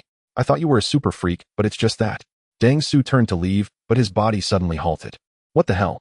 No way. He saw that Chen Ling didn't leave, but instead walked to the side of the playground, bent down to lift a log placed nearby, hoisting it onto his shoulder, and then continuing to run. Are you kidding me? Can you not be such a freak? You already have a 40-pound sandbag strapped to your legs, and that's not enough. That log must weigh over 100 pounds, and do you think it's made of foam? Deng Su was completely speechless. He initially thought Chen Ling wouldn't be able to keep going and would go back to rest, but instead he felt that the training intensity wasn't enough and needed to add more weight. Damn. Does that mean the 3 laps he just did were just a warm-up? Deng Zu's mind was instantly blown. This was too much of a shock. At this running speed, enduring 1,500 meters with a 40-pound load on his legs was Deng Zu's limit, while this guy was just warming up, barely getting into the groove. Deng Su didn't even know what to say. He felt like his worldview had changed a bit. Previously, he thought he was quite impressive, that few could match him in physical endurance. After all, he was a pilot, and his physical fitness had to be top-notch. Plus, after joining the Lone Wolf, he had trained like crazy every day and his endurance had skyrocketed. But compared to this guy, he felt like nothing.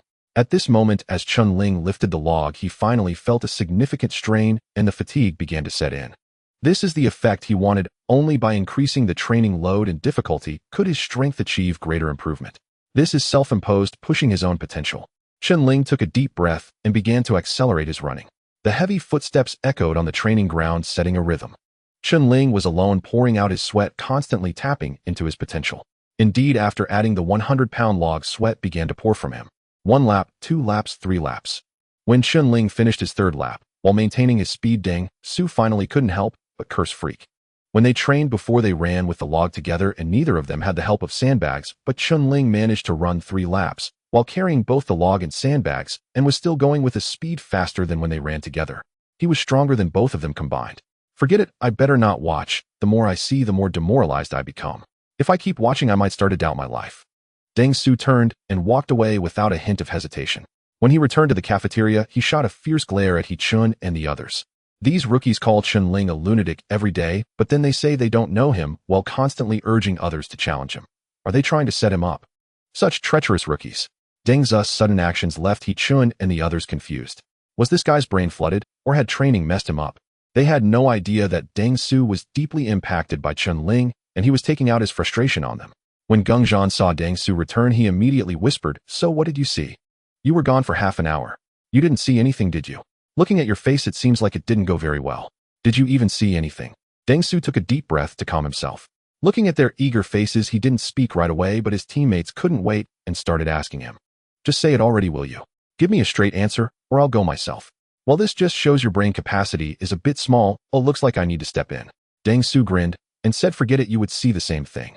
I observed it clearly. It was just average with slightly higher training volume, nothing special." He couldn't admit that he was shocked by such a freakish training intensity, and even if he shared, they wouldn't necessarily believe him. The key point was that he also needed to save face. Saying it was just average was enough. Whoever doubted it could go see for themselves. Upon hearing Deng Zu's words, everyone felt a sense of relief. Deng Su was a marksman with keen observation skills. If he said Chen Ling was average, it must mean he was on par with them. As brothers sharing the same dormitory, they had complete faith in him. "We should find an opportunity to spar with him," Geng Zhan whispered. "Absolutely, we need to retrieve our honor. How can we compare ourselves to those rookies?" Otherwise it would be so embarrassing and they might think we are all fakes. We must regain our pride. If we don't, it won't look good for us at Xiaozhongdue. We can't afford to be recycled and humiliated by a rookie. The group immediately began discussing how to trouble Chen Ling. He-chan and others at the adjacent table perked up their ears, not saying a word, merely focusing on their meal, with strange expressions in their eyes. Go ahead, try your best, preferably all of you go. You're right, you are veterans, and you need to reclaim your honor. After dinner, everyone continued with physical training until after 11 p.m. This was an hour earlier than usual, making everyone feel like the demon fan finally had a change of heart today. Finally, as everyone prepared to drag their weary bodies back to the dormitory, suddenly, thud thud. Ahead came the sound of hurried footsteps, and in the blink of an eye a sweaty Chen Ling appeared in front of Gengzhan saying, "You're the team leader, do you still have the energy? Let's go to the combat training field for a match."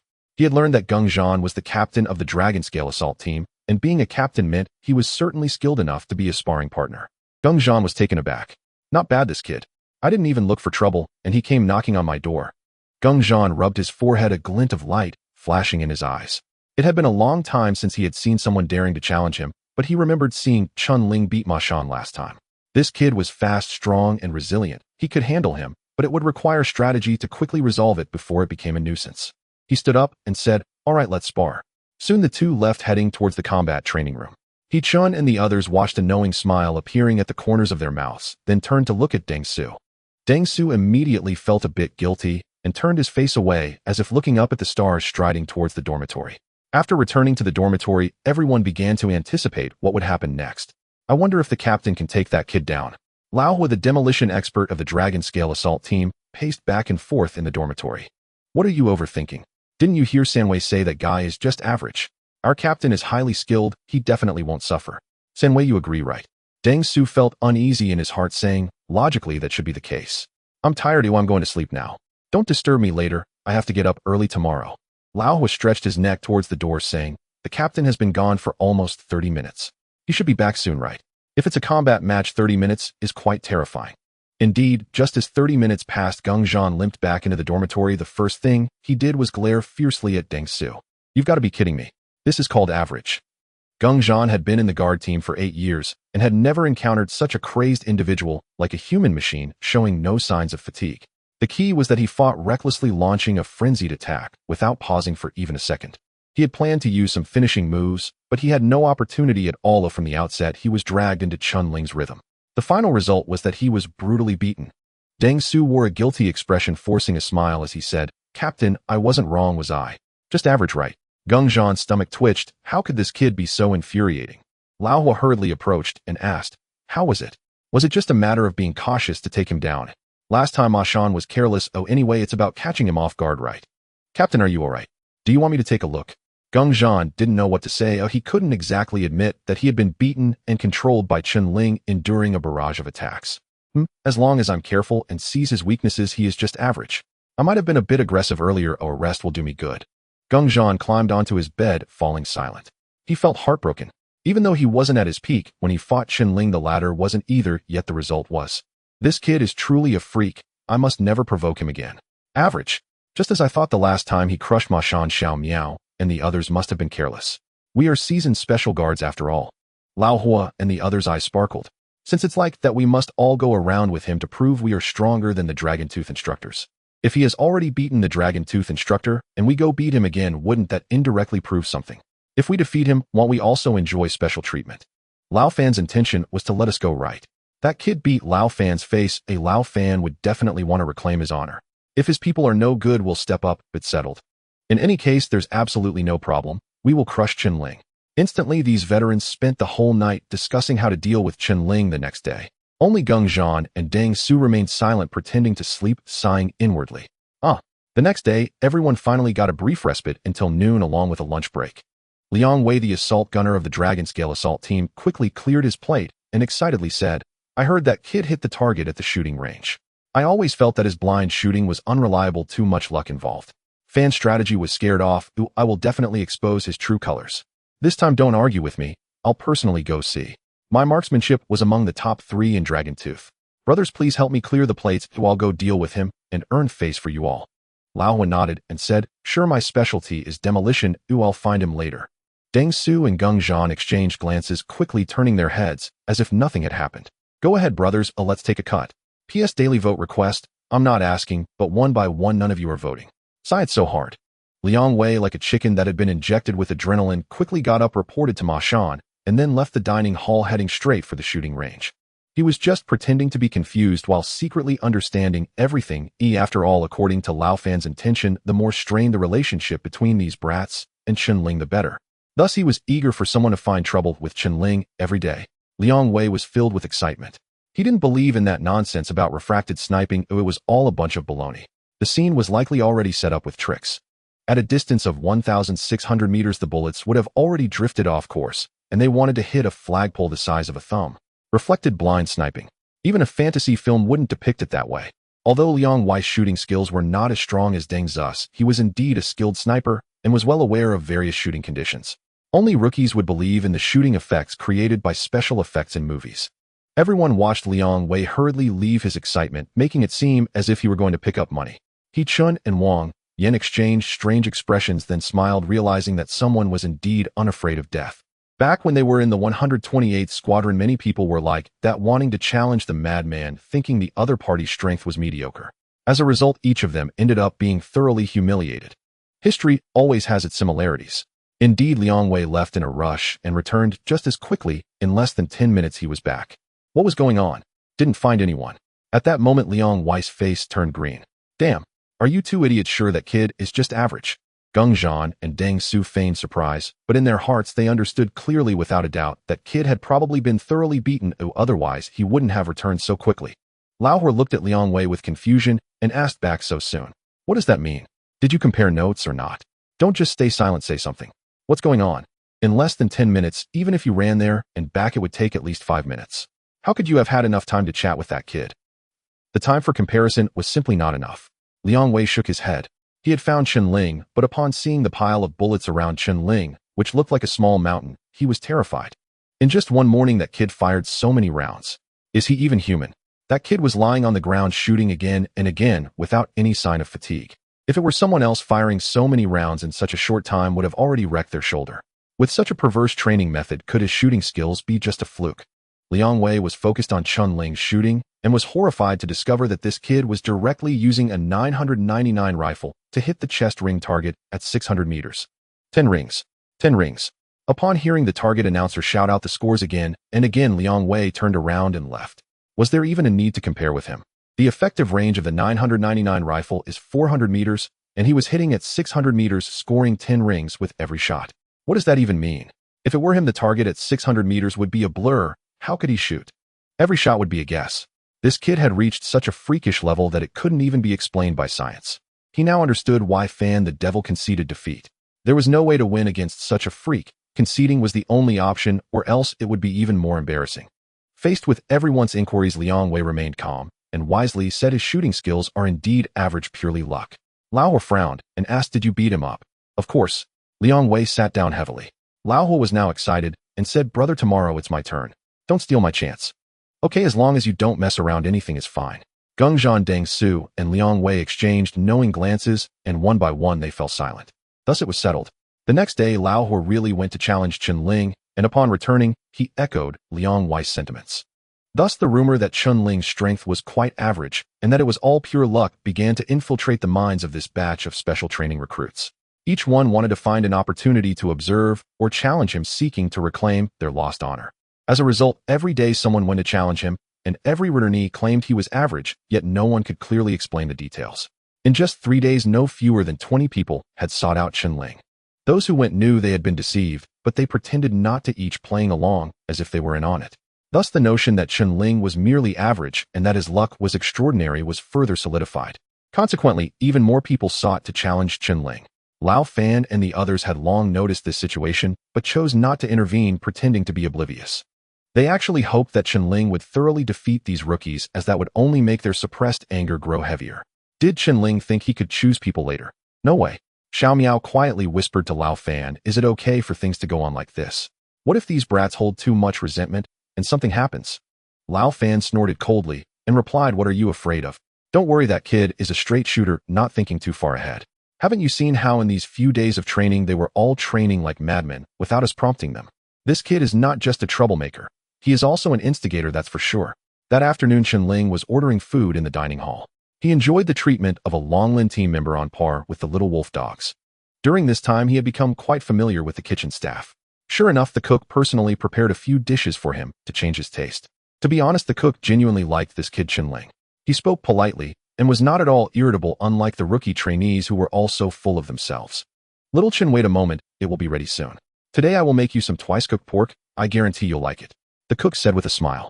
Thank you, chef. At that moment, the newcomers had just finished training when a burly captain walked directly towards Chen Ling, wanting to challenge him. He had been holding back his frustration for a few days, adjusting his state, and felt that today he could thoroughly beat Chen Ling. Just as he was about to approach, a sudden sound of heavy footsteps came from behind. 6 fully armed special guards rushed into the dining hall, directly pushing the captain aside. Chen Ling looked over at the sound and saw none other than the doghead Xiao Bang and his Longlin assault team, whom he hadn't seen for several days. Finally, they appeared. During these days, Chen Ling had been training while waiting for Xiao Bang. Xiao Bang, exuding a murderous aura, strode over to Chen Ling. With a loud slap, he threw a set of individual combat gear at Chen Ling and said, "Kid, this is your assessment. Depart immediately. There's a mission related to the border incident. Hurry up." Chen Ling suddenly stood up. The lieutenant who wanted to challenge Chen Ling was stunned, feeling as if he had misheard. Direct combat assessment. Is it really that exaggerated? Only those who have become special guards can participate in combat missions, and even then they must undergo a period of special training and work with older team members before they can execute missions. This kid hasn't even completed his rookie phase and has directly skipped other stages. He looked at the 6 formidable individuals, each exuding a heart-pounding aura, feeling as if a fierce beast lurked within them. The lieutenant stared blankly as Chen Ling followed them out.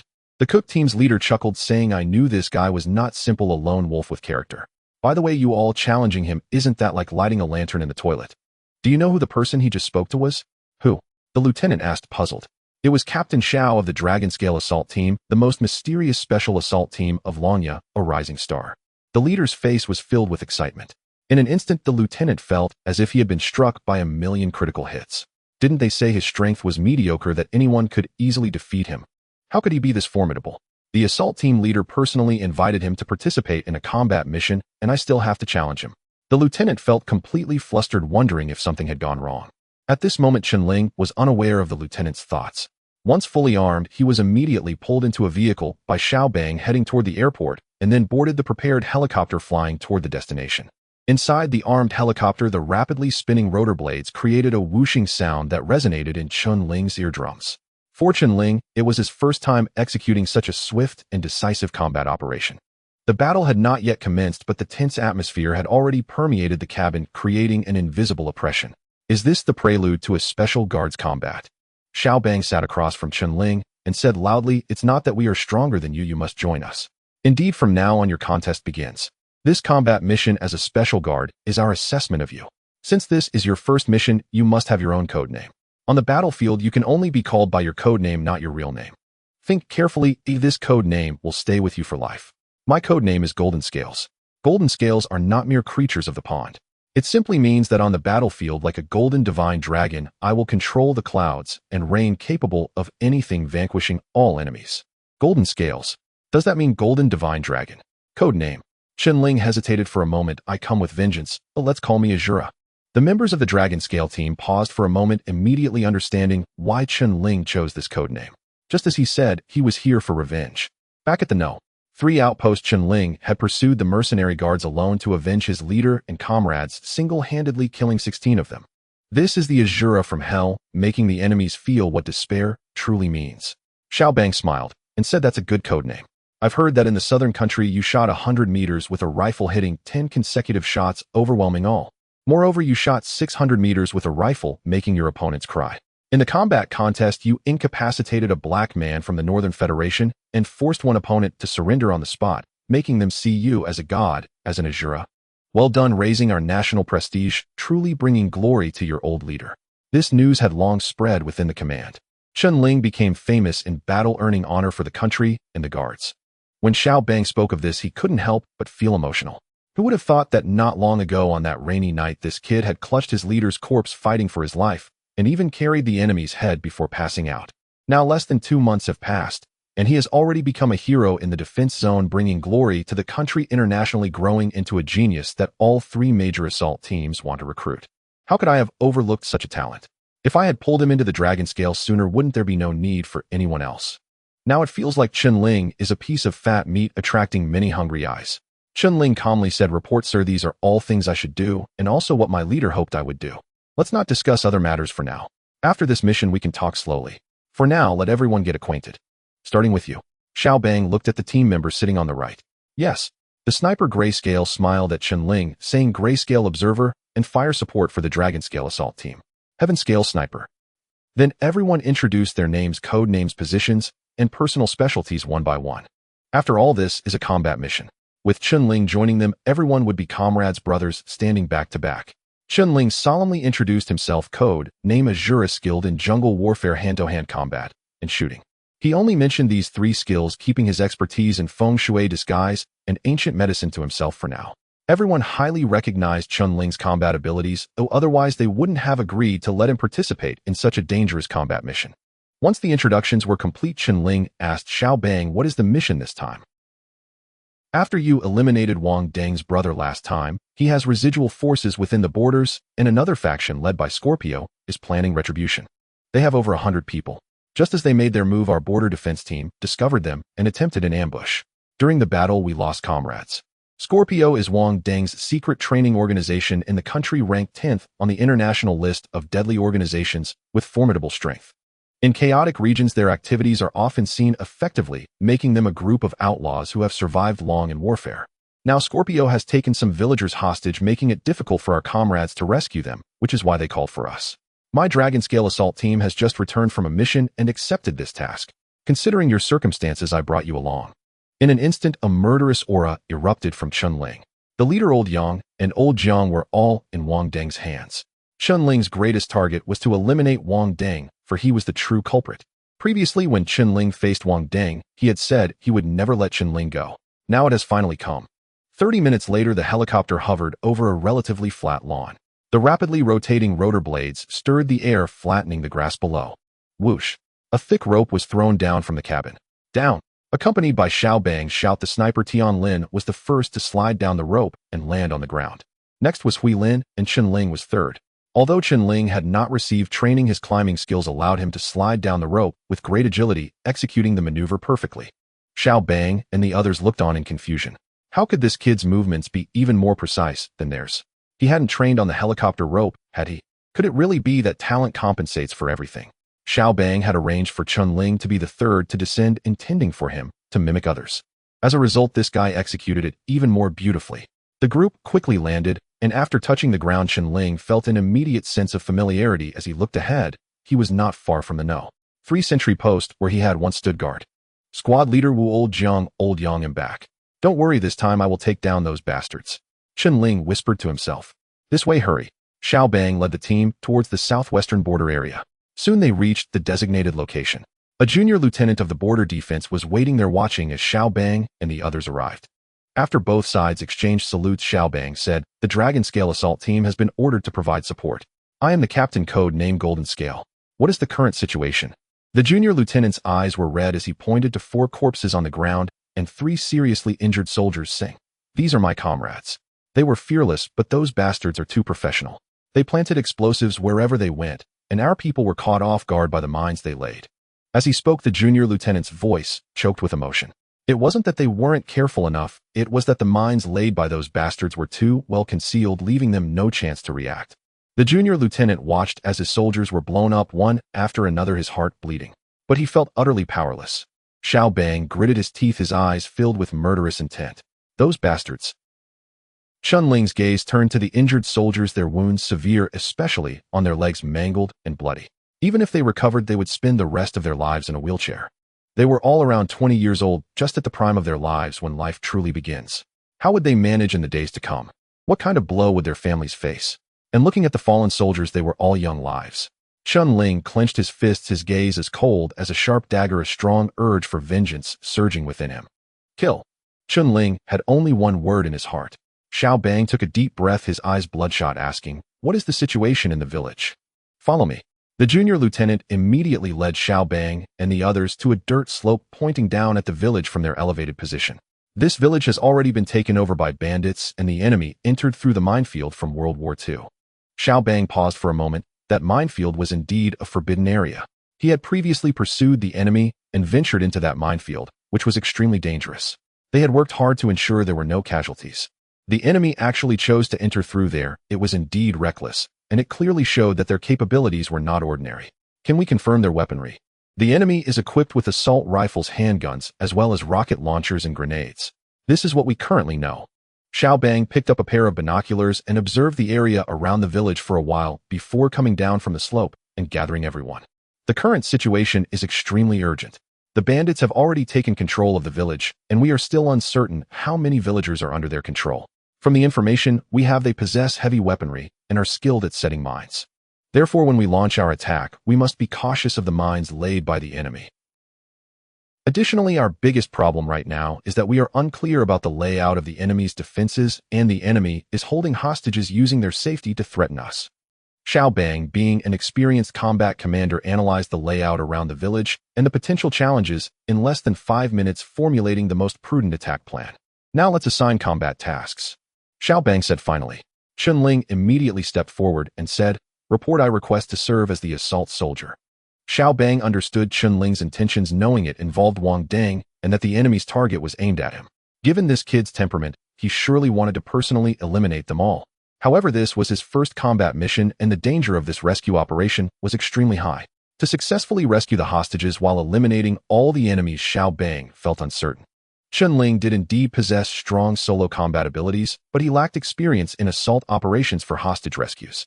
Serving as the assault soldier was inappropriate. Little did Xiao Bang know that Chen Ling possessed the skills of a jungle phantom. Combined with his eagle eye skill and ballistic shooting techniques, he was perfectly suited to be the assault soldier. Chen Ling was fully confident when he made this request.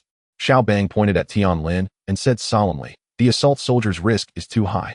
You will follow Tianlin, who is a sniper. You will act as an observer, learn what a true combat master looks like." This time the mission was not only to rescue the hostages and eliminate the enemy, but also a contest between Xiao Bang and Chen Ling, requiring Chen Ling to be completely convinced. The tactics that Fan Xian used on Chen Ling were no longer effective. Only through real combat would he see the gap between himself and them, and then he would wholeheartedly join the dragon scale. Chen Ling did not argue with Xiao Bang, recognizing him as the commander of this operation. He nodded, grabbed a sniper rifle, and turned to dash into the jungle. Tianlin and the others were taken aback. Was this the job of an observer? This kid really knew nothing. Whoosh. All eyes turned to Xiao Bang. Xiao Bang's expression darkened as he commanded Tianlin, "Quickly follow him, kill more enemies, and make him respect you enough to join Dragon Scale. Be careful." "Yes." Tianlin grabbed his sniper rifle and turned to sprint in the direction Chen Ling had just gone. But when he entered the jungle, he couldn't find Chen Ling's figure anywhere. This kid's moving speed and stealth ability in the jungle are indeed impressive. Tianlin, a master tracker in the jungle with extensive experience, had never had his prey escape when he set his sights on them. At that moment, his communication device activated. "Azura in position, I can see the enemy from my location. Requesting to fire." Tianlin, running at full speed, almost lost his composure. "Damn. P.S. The updates are complete, you can now vote." "Damn." The Tianlin couldn't help but complain. Who is the sniper? Who is the observer? How long has Chen Ling been out of sight? 1 minute or 50 seconds? In such a short time, he actually found a suitable sniping position, observed the enemy's location, and even had the confidence to take them out. Is it really that exaggerated? Just now, everyone observed the situation in the village. The enemy was hiding very well, making it hard to catch sight of them. This kid is truly a freak. Oh, does he want to kill the enemy so badly? No wonder he has the code name Azura. Don't act rashly. If you don't have absolute confidence, don't shoot. The Tianlin hurriedly said. If we can't take out the enemy with one shot and alert them instead, the rescue mission will completely fail. This is a responsibility no one can afford. Chen Ling said, understood. At this moment, 500 meters away from Tianlin, in a sniping position, Chen Ling lay in wait. This spot was found through the jungle ghost method, and it was ideal. From his viewpoint, he could observe everything in the village. It was the best observation and sniping location. After communicating with Tianlin, Chen Ling called out to Xiaobang. Report, Jinlin, there is a wooden building 1,500 meters from my position, and I observed 2 armed men patrolling. The hostage should be controlled inside the wooden building. Using his eagle eye, he could clearly see the subtle traces around the wooden building, and through the tiny gaps in the wood, he observed numerous shadows gathering inside, which combined with the surrounding environment allowed him to determine that the hostages were indeed inside. This is the terrifying aspect of the eagle eye. It can observe places that others cannot. Xiaobang was startled and said, Observe carefully. If it is confirmed to be the hostages, immediately shoot the bandits to ensure their safety. Azura received. Chen Ling ended the signal and carefully observed the movements inside the wooden building, ensuring there were no mistakes. Meanwhile, after receiving Chen Ling's message, Xiaobang looked at the 4 people beside him and waved his hand. Moved. The Grey Wolf frowned and hurriedly said, Jinlin, do you really trust that kid? He's just a newcomer. The biggest flaw of a newcomer is their inadequate psychological quality. The more critical the situation, the harder it is to control themselves, making them overly tense and affecting their capabilities. This is Chen Ling's first rescue mission, and he is likely to make mistakes on this issue. Xiaobang said solemnly. At this moment, the only choice is to trust him. Of course, his trust in Chen Ling was not without reason. This kid could chase down more than 10 mercenary guards in the jungle and still hold on until the end, showing remarkable observation skills and courage. The cunning old fox old fan suffered a great loss at his hands, indicating that he surely has exceptional qualities. At this moment, Xiaobang had no better options. The longer they waited, the more unfavorable it would be for them, and the hostage would be in greater danger. Seeing Xiaobang insist, everyone no longer questioned and immediately executed the order. Soon Xiaobang led the team to storm the village entrance and lay in wait nearby. Xiaobang immediately called Tianlin. Tianlin is the sniper in position. At this time, Tianlin had just rushed to a location at the foot of a mountain forest where the best sniping position was located. Report, I have found a suitable sniping point and am ready to take position, Tianlin replied. Just as the words fell, he heard Chen Ling's voice from above. Tianlin, hurry up, what are you doing standing there? Tianlin suddenly looked up and found that the position he had chosen was already occupied by Chen Ling, who had set up the sniping position. He was utterly speechless. Are you the observer? I can't believe I'm saying this, you just ran off, and in the blink of an eye you disappeared. Do you even understand what an observer's role is? An observer is the second pair of eyes for the sniper, responsible for assisting the sniper in observation, providing various observation data at any time, and taking on the task of protecting the sniper when necessary. If you run off alone, leaving the sniper unable to find you, are you still an observer? You might as well take on the role of the sniper yourself. However, this kid's eyesight is indeed impressive. In such a short time, he found such a good position, showing talent for being a sniper. Moreover, this kid's speed in running here was astonishing. Is he a rabbit in the jungle? The Tianlin complained internally, but did not slow down, rushing towards Chen Ling with his sniper rifle. Bang! A faint gunshot suddenly rang out.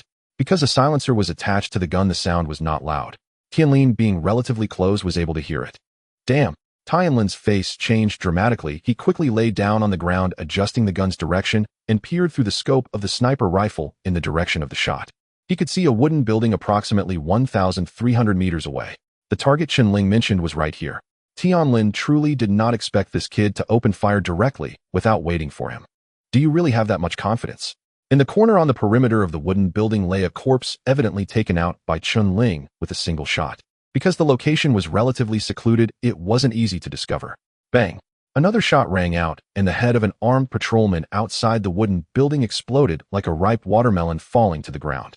Tianlin's nerves immediately tightened. He couldn't afford to be careless, constantly adjusting his direction to carefully observe the movements around the wooden building. Fortunately, he observed that no bandits had been alerted. He secretly breathed a sigh of relief. He had just been startled into a cold sweat.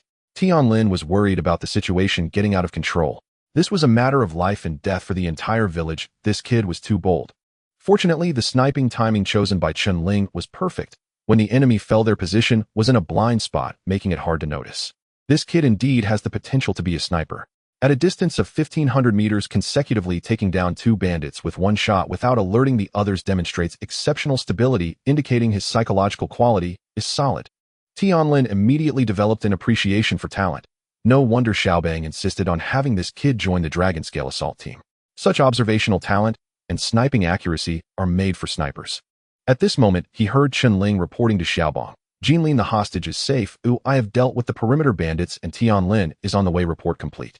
Hearing Chen Ling's report, Xiaobang, who was hiding outside the village, felt a great weight lift from his heart and immediately commanded, control the wooden building, move. With a single order, Xiaobang immediately led the team into a charge, rushing into the village at the fastest speed. At this moment, Tianlin quickly rushed towards Chen Ling, and when he got closer, he found that this guy had started aiming again. How is this continuing to snipe? Tianlin couldn't help but complain again. Who is the sniper and who is the observer? Am I here just to enjoy the scenery and count heads? This kid indeed has some skills. No wonder he has forced old Fan into submission. Chen Ling single-handedly disrupted the meticulously arranged assessment by Old Fan, ultimately challenging the entire Dragon Tooth team, forcing Old Fan to take action himself. In the end, with a 1600-meter refracted shot, Chen Ling had Old Fan too intimidated to make a move. Initially, Tian Lin had some doubts, but now there was none. This guy truly possesses great ability. But doesn't he need an observer? After all, this is a 1500-meter sniper shot.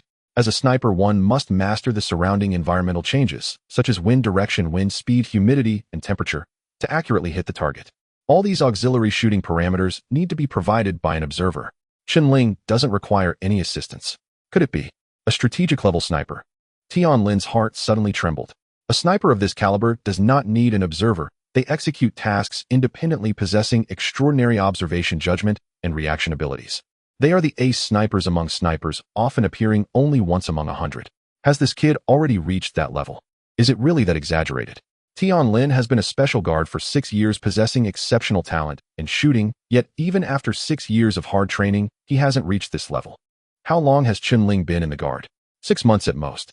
In just 6 months, transforming a rookie guard into a strategic-level sniper, Tian Lin felt his worldview was being overturned. Little did Tian Lin know the terror of Chen Ling's ballistic shooting technique, which effectively added an ace-level observer by his side, capable of determining the most precise shooting point in the shortest time through various data. Therefore, Chen Ling is no different from a strategic-level sniper. While Chen Ling was searching for targets, Xiao Bang and his team had already begun a fierce assault on the village. Tat-tat. The sound of gunfire suddenly erupted in the village. They were like an indomitable blade piercing into the hearts of their enemies. By the time the bandits defending the village reacted, over 10 of them had already fallen in pools of blood, turning into corpses. These hired guards are strong, but compared to the Dragon Scale assault team, most hired guards still fall short, especially in ambush situations. The Dragon Scale assault team advanced rapidly, as if entering a no man's land. Meanwhile, in a room, the leader Tian Scorpion wore a grim expression, and the Centipede scar on his face appeared even more sinister. Have the Yin country people gone mad, daring to launch an assault? Do they not care about the safety of the hostages? Bring the hostages to me now. Tian Scorpion shouted into the communicator. However, there was no response after a long pause. Hey, number 5, number 6, respond immediately if you hear me. Are you deaf? Tian Scorpion cursed. Yet there was still no sound. You two go check and bring the hostages here. Tian Scorpion immediately called over 2 subordinates. Yes. The 2 turned and quickly rushed towards the wooden building where the hostages were held. Thud thud. They had just rushed up the stairs. Puff.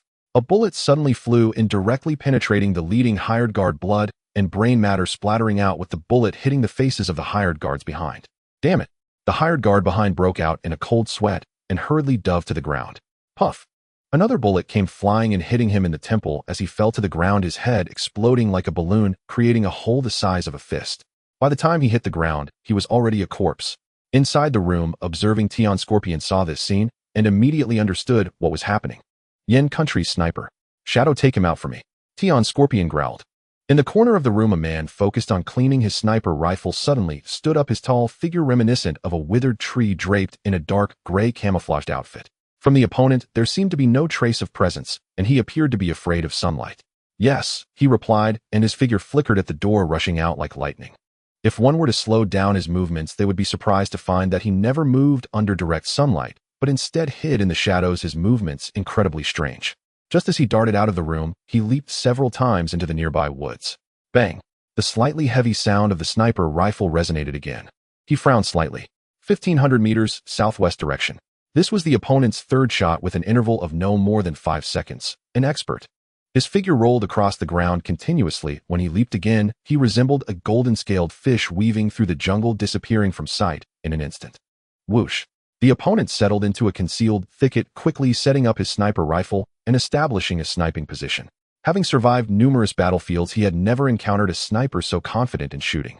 The opponent had already fired 3 shots in succession, which meant his position was completely exposed. For a sniper on the battlefield, exposing one's position is extremely dangerous.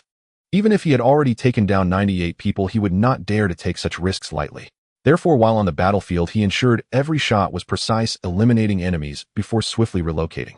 Firing a shot means exposing one's position. This Yin country sniper is either foolish or overly confident. He has seen many like him. He took a deep breath, slowly adjusting his rifle to search for the opponent's concealed position. A distance of 1,500 meters was nothing for him. His previous record was 2,000 meters, shooting a sniper right between the eyes. The opponent's head exploded under his sniper scope, blood splattering everywhere, like a flower blooming vividly. As he slowly searched, Chen Ling couldn't help but say to Chen Ling, "Do you know that doing this will expose your position? The enemy definitely has snipers. They might have already locked onto our position. From now on, I will be the sniper, and you will observe." With rich combat experience, Chen Ling felt that Chen Ling was a combat idiot lacking any combat experience. His shooting skills were indeed impressive, but he didn't know how to protect himself. Having already fired 3 shots in rapid succession, a sniper with even minimal experience could easily pinpoint the opponent's location. In this battle, they were facing hired guards like Tion Scorpion. They certainly had sniper experts, and likely more than one. If they were locked onto, the consequences would be unimaginable. Chen Ling remained silent for a moment, seemingly not hearing Chen Ling's words, and said, "I truly need your help. Do you see that corner 1,600 meters away at the 3 o'clock direction? There's no sunlight reaching there, and it's possible that a sniper is lying in wait." Chen Ling was taken aback, a strange expression crossing his face. "I'm the sniper, not the observer. Doesn't this guy understand what I mean?" However, he instinctively picked up the binoculars and looked towards the direction Chen Ling indicated. That corner was to the right of the wooden building, close to the jungle behind it, with tree shadows hanging down, truly forming a blind spot. But 1,600 meters is too far. Even if there was a sniper hiding there, he shouldn't pose a threat here. Of course, one cannot exclude the possibility of a super sniping expert. Thus, Chen Ling carefully observed the area and found nothing unusual inside. Then his gaze swept down to the stairs, noticing that Chen Ling's 2 shots had taken down 2 more people. The stairs were drenched in blood gushing from their heads. This kid is truly extraordinary. In such a short time, he had fired continuously, hitting headshots from a distance of 1,600 meters. Even Chen Ling, the top sniper of the Dragon Scale assault team, couldn't manage such a feat. No wonder Xiaobang said this guy could use a rifle as a sniper rifle, hitting a perfect 10 at a distance of 600 meters. How did he develop such skills? Is it possible that talent can truly compensate for everything? Chen Ling didn't know Chen Ling indeed possessed ballistic shooting skills, but his intense training was more fervent than anyone else's. Firing over 2,000 rounds in a month averages nearly 1,000 rounds a day. What does it mean to shoot 1 by 1? Even firing 1 bullet per second, that would still require 3 continuous hours to shoot 3,600 bullets. How many people can withstand such insane training? Talent is indeed important, but without such extreme training, Chen Ling would not possess such shooting prowess. While Chen Ling was contemplating this, bang! The gunfire rang out again. Chen Ling nearly jumped up. Is this kid addicted to shooting? Why is he firing again? Didn't I just remind him that it would easily expose his position? He immediately turned the binoculars towards the wooden building and suddenly spotted an armed man climbing through the window. Due to the angle, it was hard to observe. If it weren't for the opponent's body hanging out of the window, Chen Ling might not have noticed at all. With a whoosh, Chen Ling felt a cold sweat break out. If he hadn't eliminated the threat in time and allowed the opponent to infiltrate the wooden building, what consequences would there have been? This is a distance of 1,600 meters. Did this kid just score another headshot? This. Aren't you the sniper? Under the scope, how come your field of vision is broader than mine?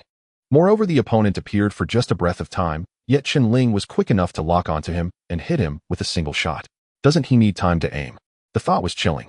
Before Chen Ling could ask, a flicker of light flashed from the previously shadowy area in his binoculars. As an experienced sniper, he immediately understood that it was the sunlight reflecting off the scope of a sniper rifle inside. There really is a sniper in there. Don't move, we are locked onto. Chen Ling's breath became heavy and a cold sweat broke out on his forehead. For an average sniper, a distance of 1,600 meters is indeed a tremendous challenge, but for top-tier experts, they can reach over 2,000 meters. The Scorpion mercenary guard, ranking 10th on the Heaven Slaughter list, cannot be excluded from having such experts. We must find a way to relocate. Do you see the slope to the side? I will count to 3, we move. Do you understand? Chen Ling said. In his view, Chen Ling's sniping ability is indeed strong, but his combat experience is far too lacking. After consecutively sniping so many times, he still hasn't relocated. Does he think the enemy's snipers are all dead? At this moment, Chen Ling narrowed his eyes, staring intently at the shadow, and realized that a dark, murky gun barrel was sticking out, followed by the figure of the opponent gradually revealing itself. Although it was his first time participating in a sniper battle, with his ballistic shooting technique, combined with Eagle Eye having consecutively killed 5 people, filled him with immense confidence. Chen Ling had long discovered the opponent's presence, just waiting for him to reveal himself. Chen Ling calmly said, Chen Ling, I'm going to take that guy down. A cold smile appeared on his face. Chen Ling's brows furrowed tightly, not knowing how to respond. The opponent has already locked onto this position, and this is a direct confrontation. This kid, at this moment 1,600 meters away, the shadow adjusted his breathing, elongating his breath, calming his heartbeat. He had already locked onto the opponent's position. As long as the opponent moved even a little, he could take him out with a single shot. And his own position was extremely concealed. The opponent would never suspect he was hiding here. With the opponent continuously sniping and their focus scattered, even with an observer's assistance, it would be futile. The most formidable experts on the battlefield are those whose existence goes unnoticed until they strike. When the attack is initiated, it is the moment the opponent meets their demise. The reason the shadow can survive through countless life and death battles is his caution. Suddenly, the shadow's eyes caught the reflection of the opponent's sniper scope aimed directly at him. He has noticed. The shadow's heart trembled slightly, but it did not affect his state of mind. His right index finger immediately squeezed the trigger without hesitation. This is combat experience. Regardless of whether he hits the opponent, as long as he fires first, he can influence the opponent. The competition between snipers is a life and death matter. Opportunities often come in an instant. Bang! The gunshot suddenly rang out.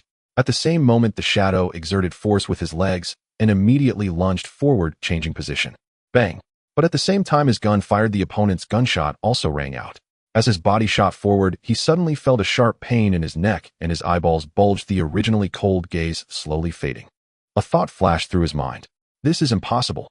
How could the opponent hit me? My hiding position is so concealed. Even if the opponent discovers I'm here, they shouldn't be able to accurately judge my location. How did I get hit? And it pierced through my throat. At this moment, when Chen Ling fired, Chen Ling felt as if he were about to explode. You really don't fear death. Chen Ling hadn't yet spoken when Chen Ling coldly said, the opponent is dead.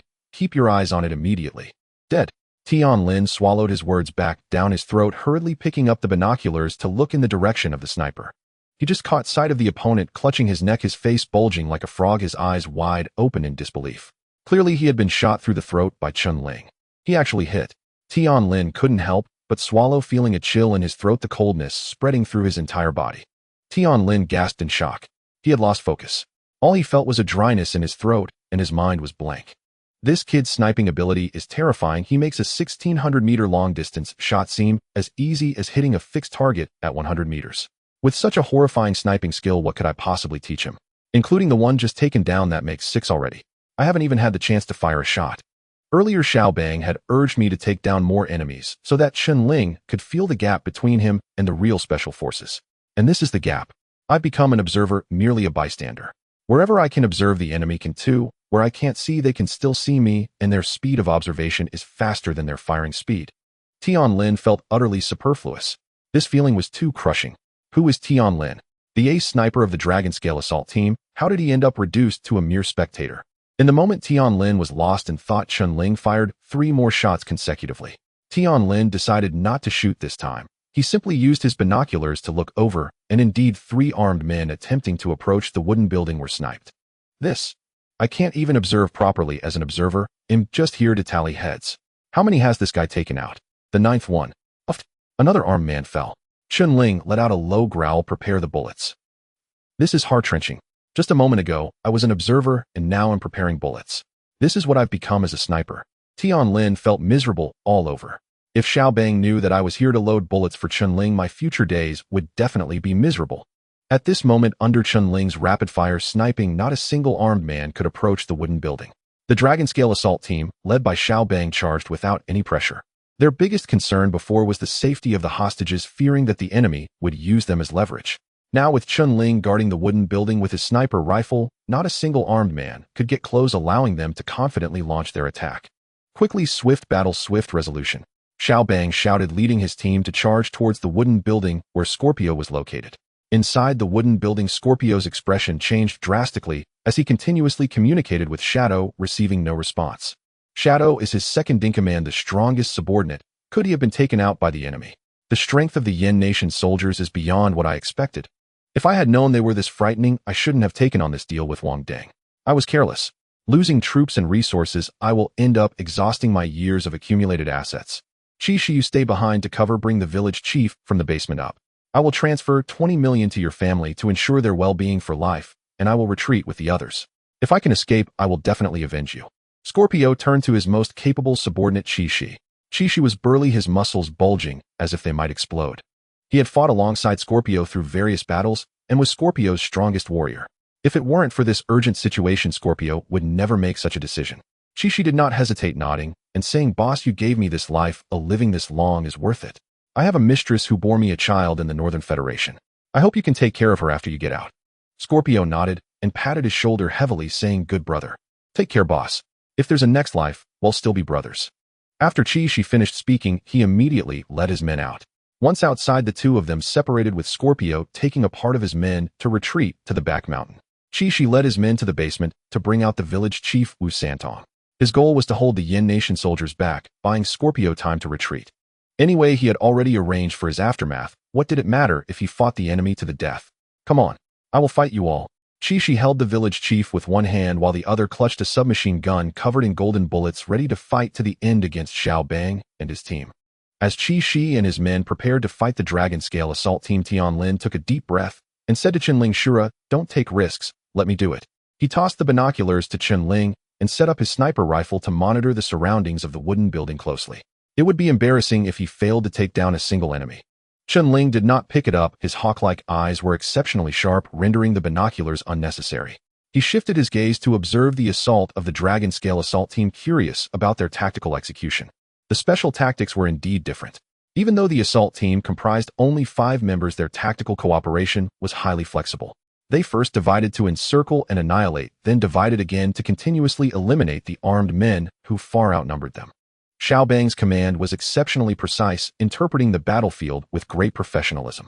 During the battle, he always made incredibly accurate judgments ahead of time, leaving the enemy with no chance to retaliate.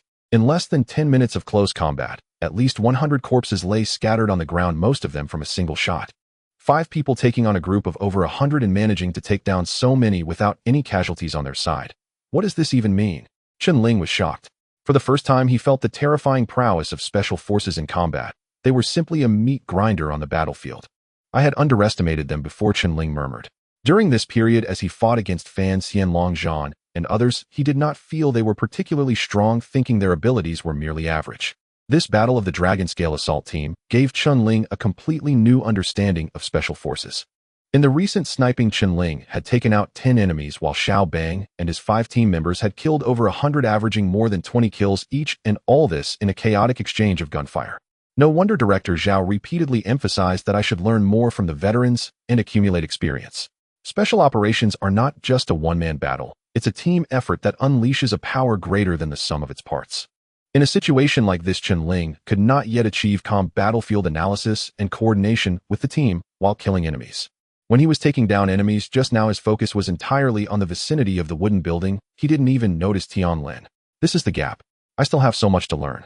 At that moment, the assault of the Dragon Scale assault team was like a surprise attack, leaving the hired soldiers with no ability to defend themselves. The battle was nearing its end. Xiao Bang, who was fully engaged in commanding the battle, was unaware that Chen Ling was studying his special tactics. Under his command, the Dragon Scale assault team provided crossover and quickly advanced in coordination. Each member demonstrated formidable individual combat capabilities, their rapid-fire shots hitting the mark without fail as they continuously eliminated the enemies that appeared. The Dragon Scale assault team was a sharp blade for the Southwest Defense Zone, and the reputation was well earned. It can be said that this kind of assault operation had been practiced thousands of times during simulated confrontations, and they had experienced it in real combat no less than 10 times. Thanks to this rich combat experience, they coordinated with remarkable synergy. The combined combat power of the 5 far exceeded the total of their individual fighting strengths. The strength of these bandits was not weak, but they were up against an elite team like the Dragon Scale, and they lacked a unified opportunity to respond effectively to the sudden lightning-fast attacks.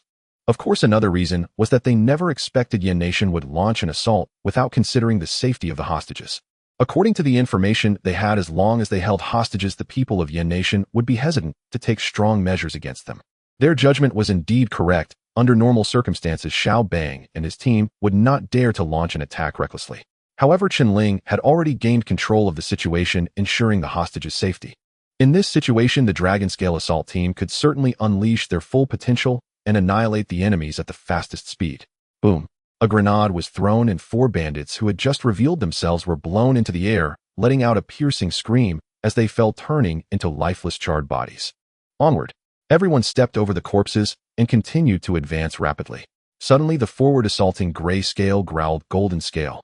Enemies are breaking through from the back mountain. They want to escape. Xiao Bang shouted, "First rescue the hostages. They are disorganized. Let our border comrades pursue." Yes. Xiao Bang fixed his gaze on the wooden building and communicated again. Tianlin, report the location of the hostages. Just then Tianlin responded, "Report Golden Scale. The wooden building is approximately 250 meters in the 230 direction from your position. Report complete." Quickly. 230 direction, about 250 meters charge. Yes. At this moment dozens of armed men rushed towards the wooden building without hesitation.